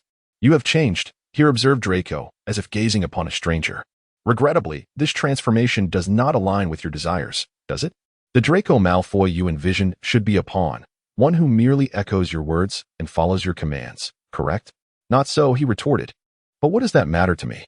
Draco countered, before turning on his heel and walking away, gradually vanishing into the shadows. Watching him depart, here could only manage a wry smile, sensing that circumstances had shifted significantly over the past year. Are you all right, Draco? A chubby boy, lying in bed, noticed Draco's return and the shadow cast upon his face, prompting him to ask, I'm fine. How's your injury? No broken bones, I hope? Setting aside his textbook, Draco leaned back against the bed, turning to inquire. His tone was surprisingly gentle, akin to the warm, soothing breeze of March. The boy in bed was none other than Goyle, the unfortunate victim of the Griffin's claws. In disbelief, he gaped at Draco, before breaking into laughter, furrowing his brow. A fleeting look of annoyance crossed Draco's face as he asked, What are you laughing at? Does your hand no longer hurt? Nothing, Goyle chuckled, his eyes nearly closing from mirth, as though he had encountered something joyous. This is the first time you have spoken to me in such a gentle tone. Draco paused, then disdainfully turned his head away. The slithering common room lay beneath the ground, engulfed in darkness without any light. In this dim space, only the flickering of a few candles illuminated the surroundings. Gazing at the ceiling, Draco could not help but sigh. Today, he had lost a friend. You bear significant responsibility for this situation. On a certain day during the summer vacation, a figure cloaked in black, like a specter, eluded the numerous defenses of Malfoy Manor and finally arrived at Lucius's study. At that moment, Lucius was narrating the history of the family to Draco. Upon confronting the cloaked figure, Lucius fell to his knees in terror, trembling as he uttered, I truly did not foresee Dumbledore's piercing vengeance. The figure waved a hand, casting a painful curse upon Lucius, who writhed on the ground, screaming in agony, while the cloaked man emitted a low, chilling laugh. The master was deeply dissatisfied, furious that due to your foolishness and incompetence, he suffered the loss of something of great significance. The voice of the cloaked man was like ancient ice, imbued with an unyielding cold that sent shivers through one's very being. You must pay the price to quell the master's wrath. This is your punishment. Witnessing his father collapse to the ground, his face contorted in agony, emitting sounds that were far from human, Draco could no longer contain himself. He swiftly drew his wand and, with determination, aimed it at the cloaked figure, incanting the spell with resolve, only to be effortlessly thrown aside. As if devoid of any weight, the cloaked figure drifted before Draco, gazing down upon him with palpable fury. The features remained obscured, revealing only blood-red eyes, merciless, indifferent, and fleetingly glinting with the intent to kill. Do not rush, the account will be settled in due course. And your turn shall come soon. After dealing with Draco, the figure returned to Lucius, chuckling coldly as he lifted the curse. Rest assured, you shall not perish, for you still hold value. However, this slight punishment should not leave you harboring resentment, correct? Lucius, rendered speechless, was acutely aware that the curse was no ordinary spell. As one of the 3 unforgivable curses, its mere use could lead to imprisonment in Azkaban. He was drenched in cold sweat, his lips bloodied, his garments soiled with dust, and his hair disheveled, entirely devoid of his former noble demeanor. Very well, the master is merciful, he has not sought your life. Since you have already been punished and have shown your understanding by not resisting, this matter concludes here. Suddenly, the voice of the cloaked figure faded, and the ensuing words were audible only to him and Lucius.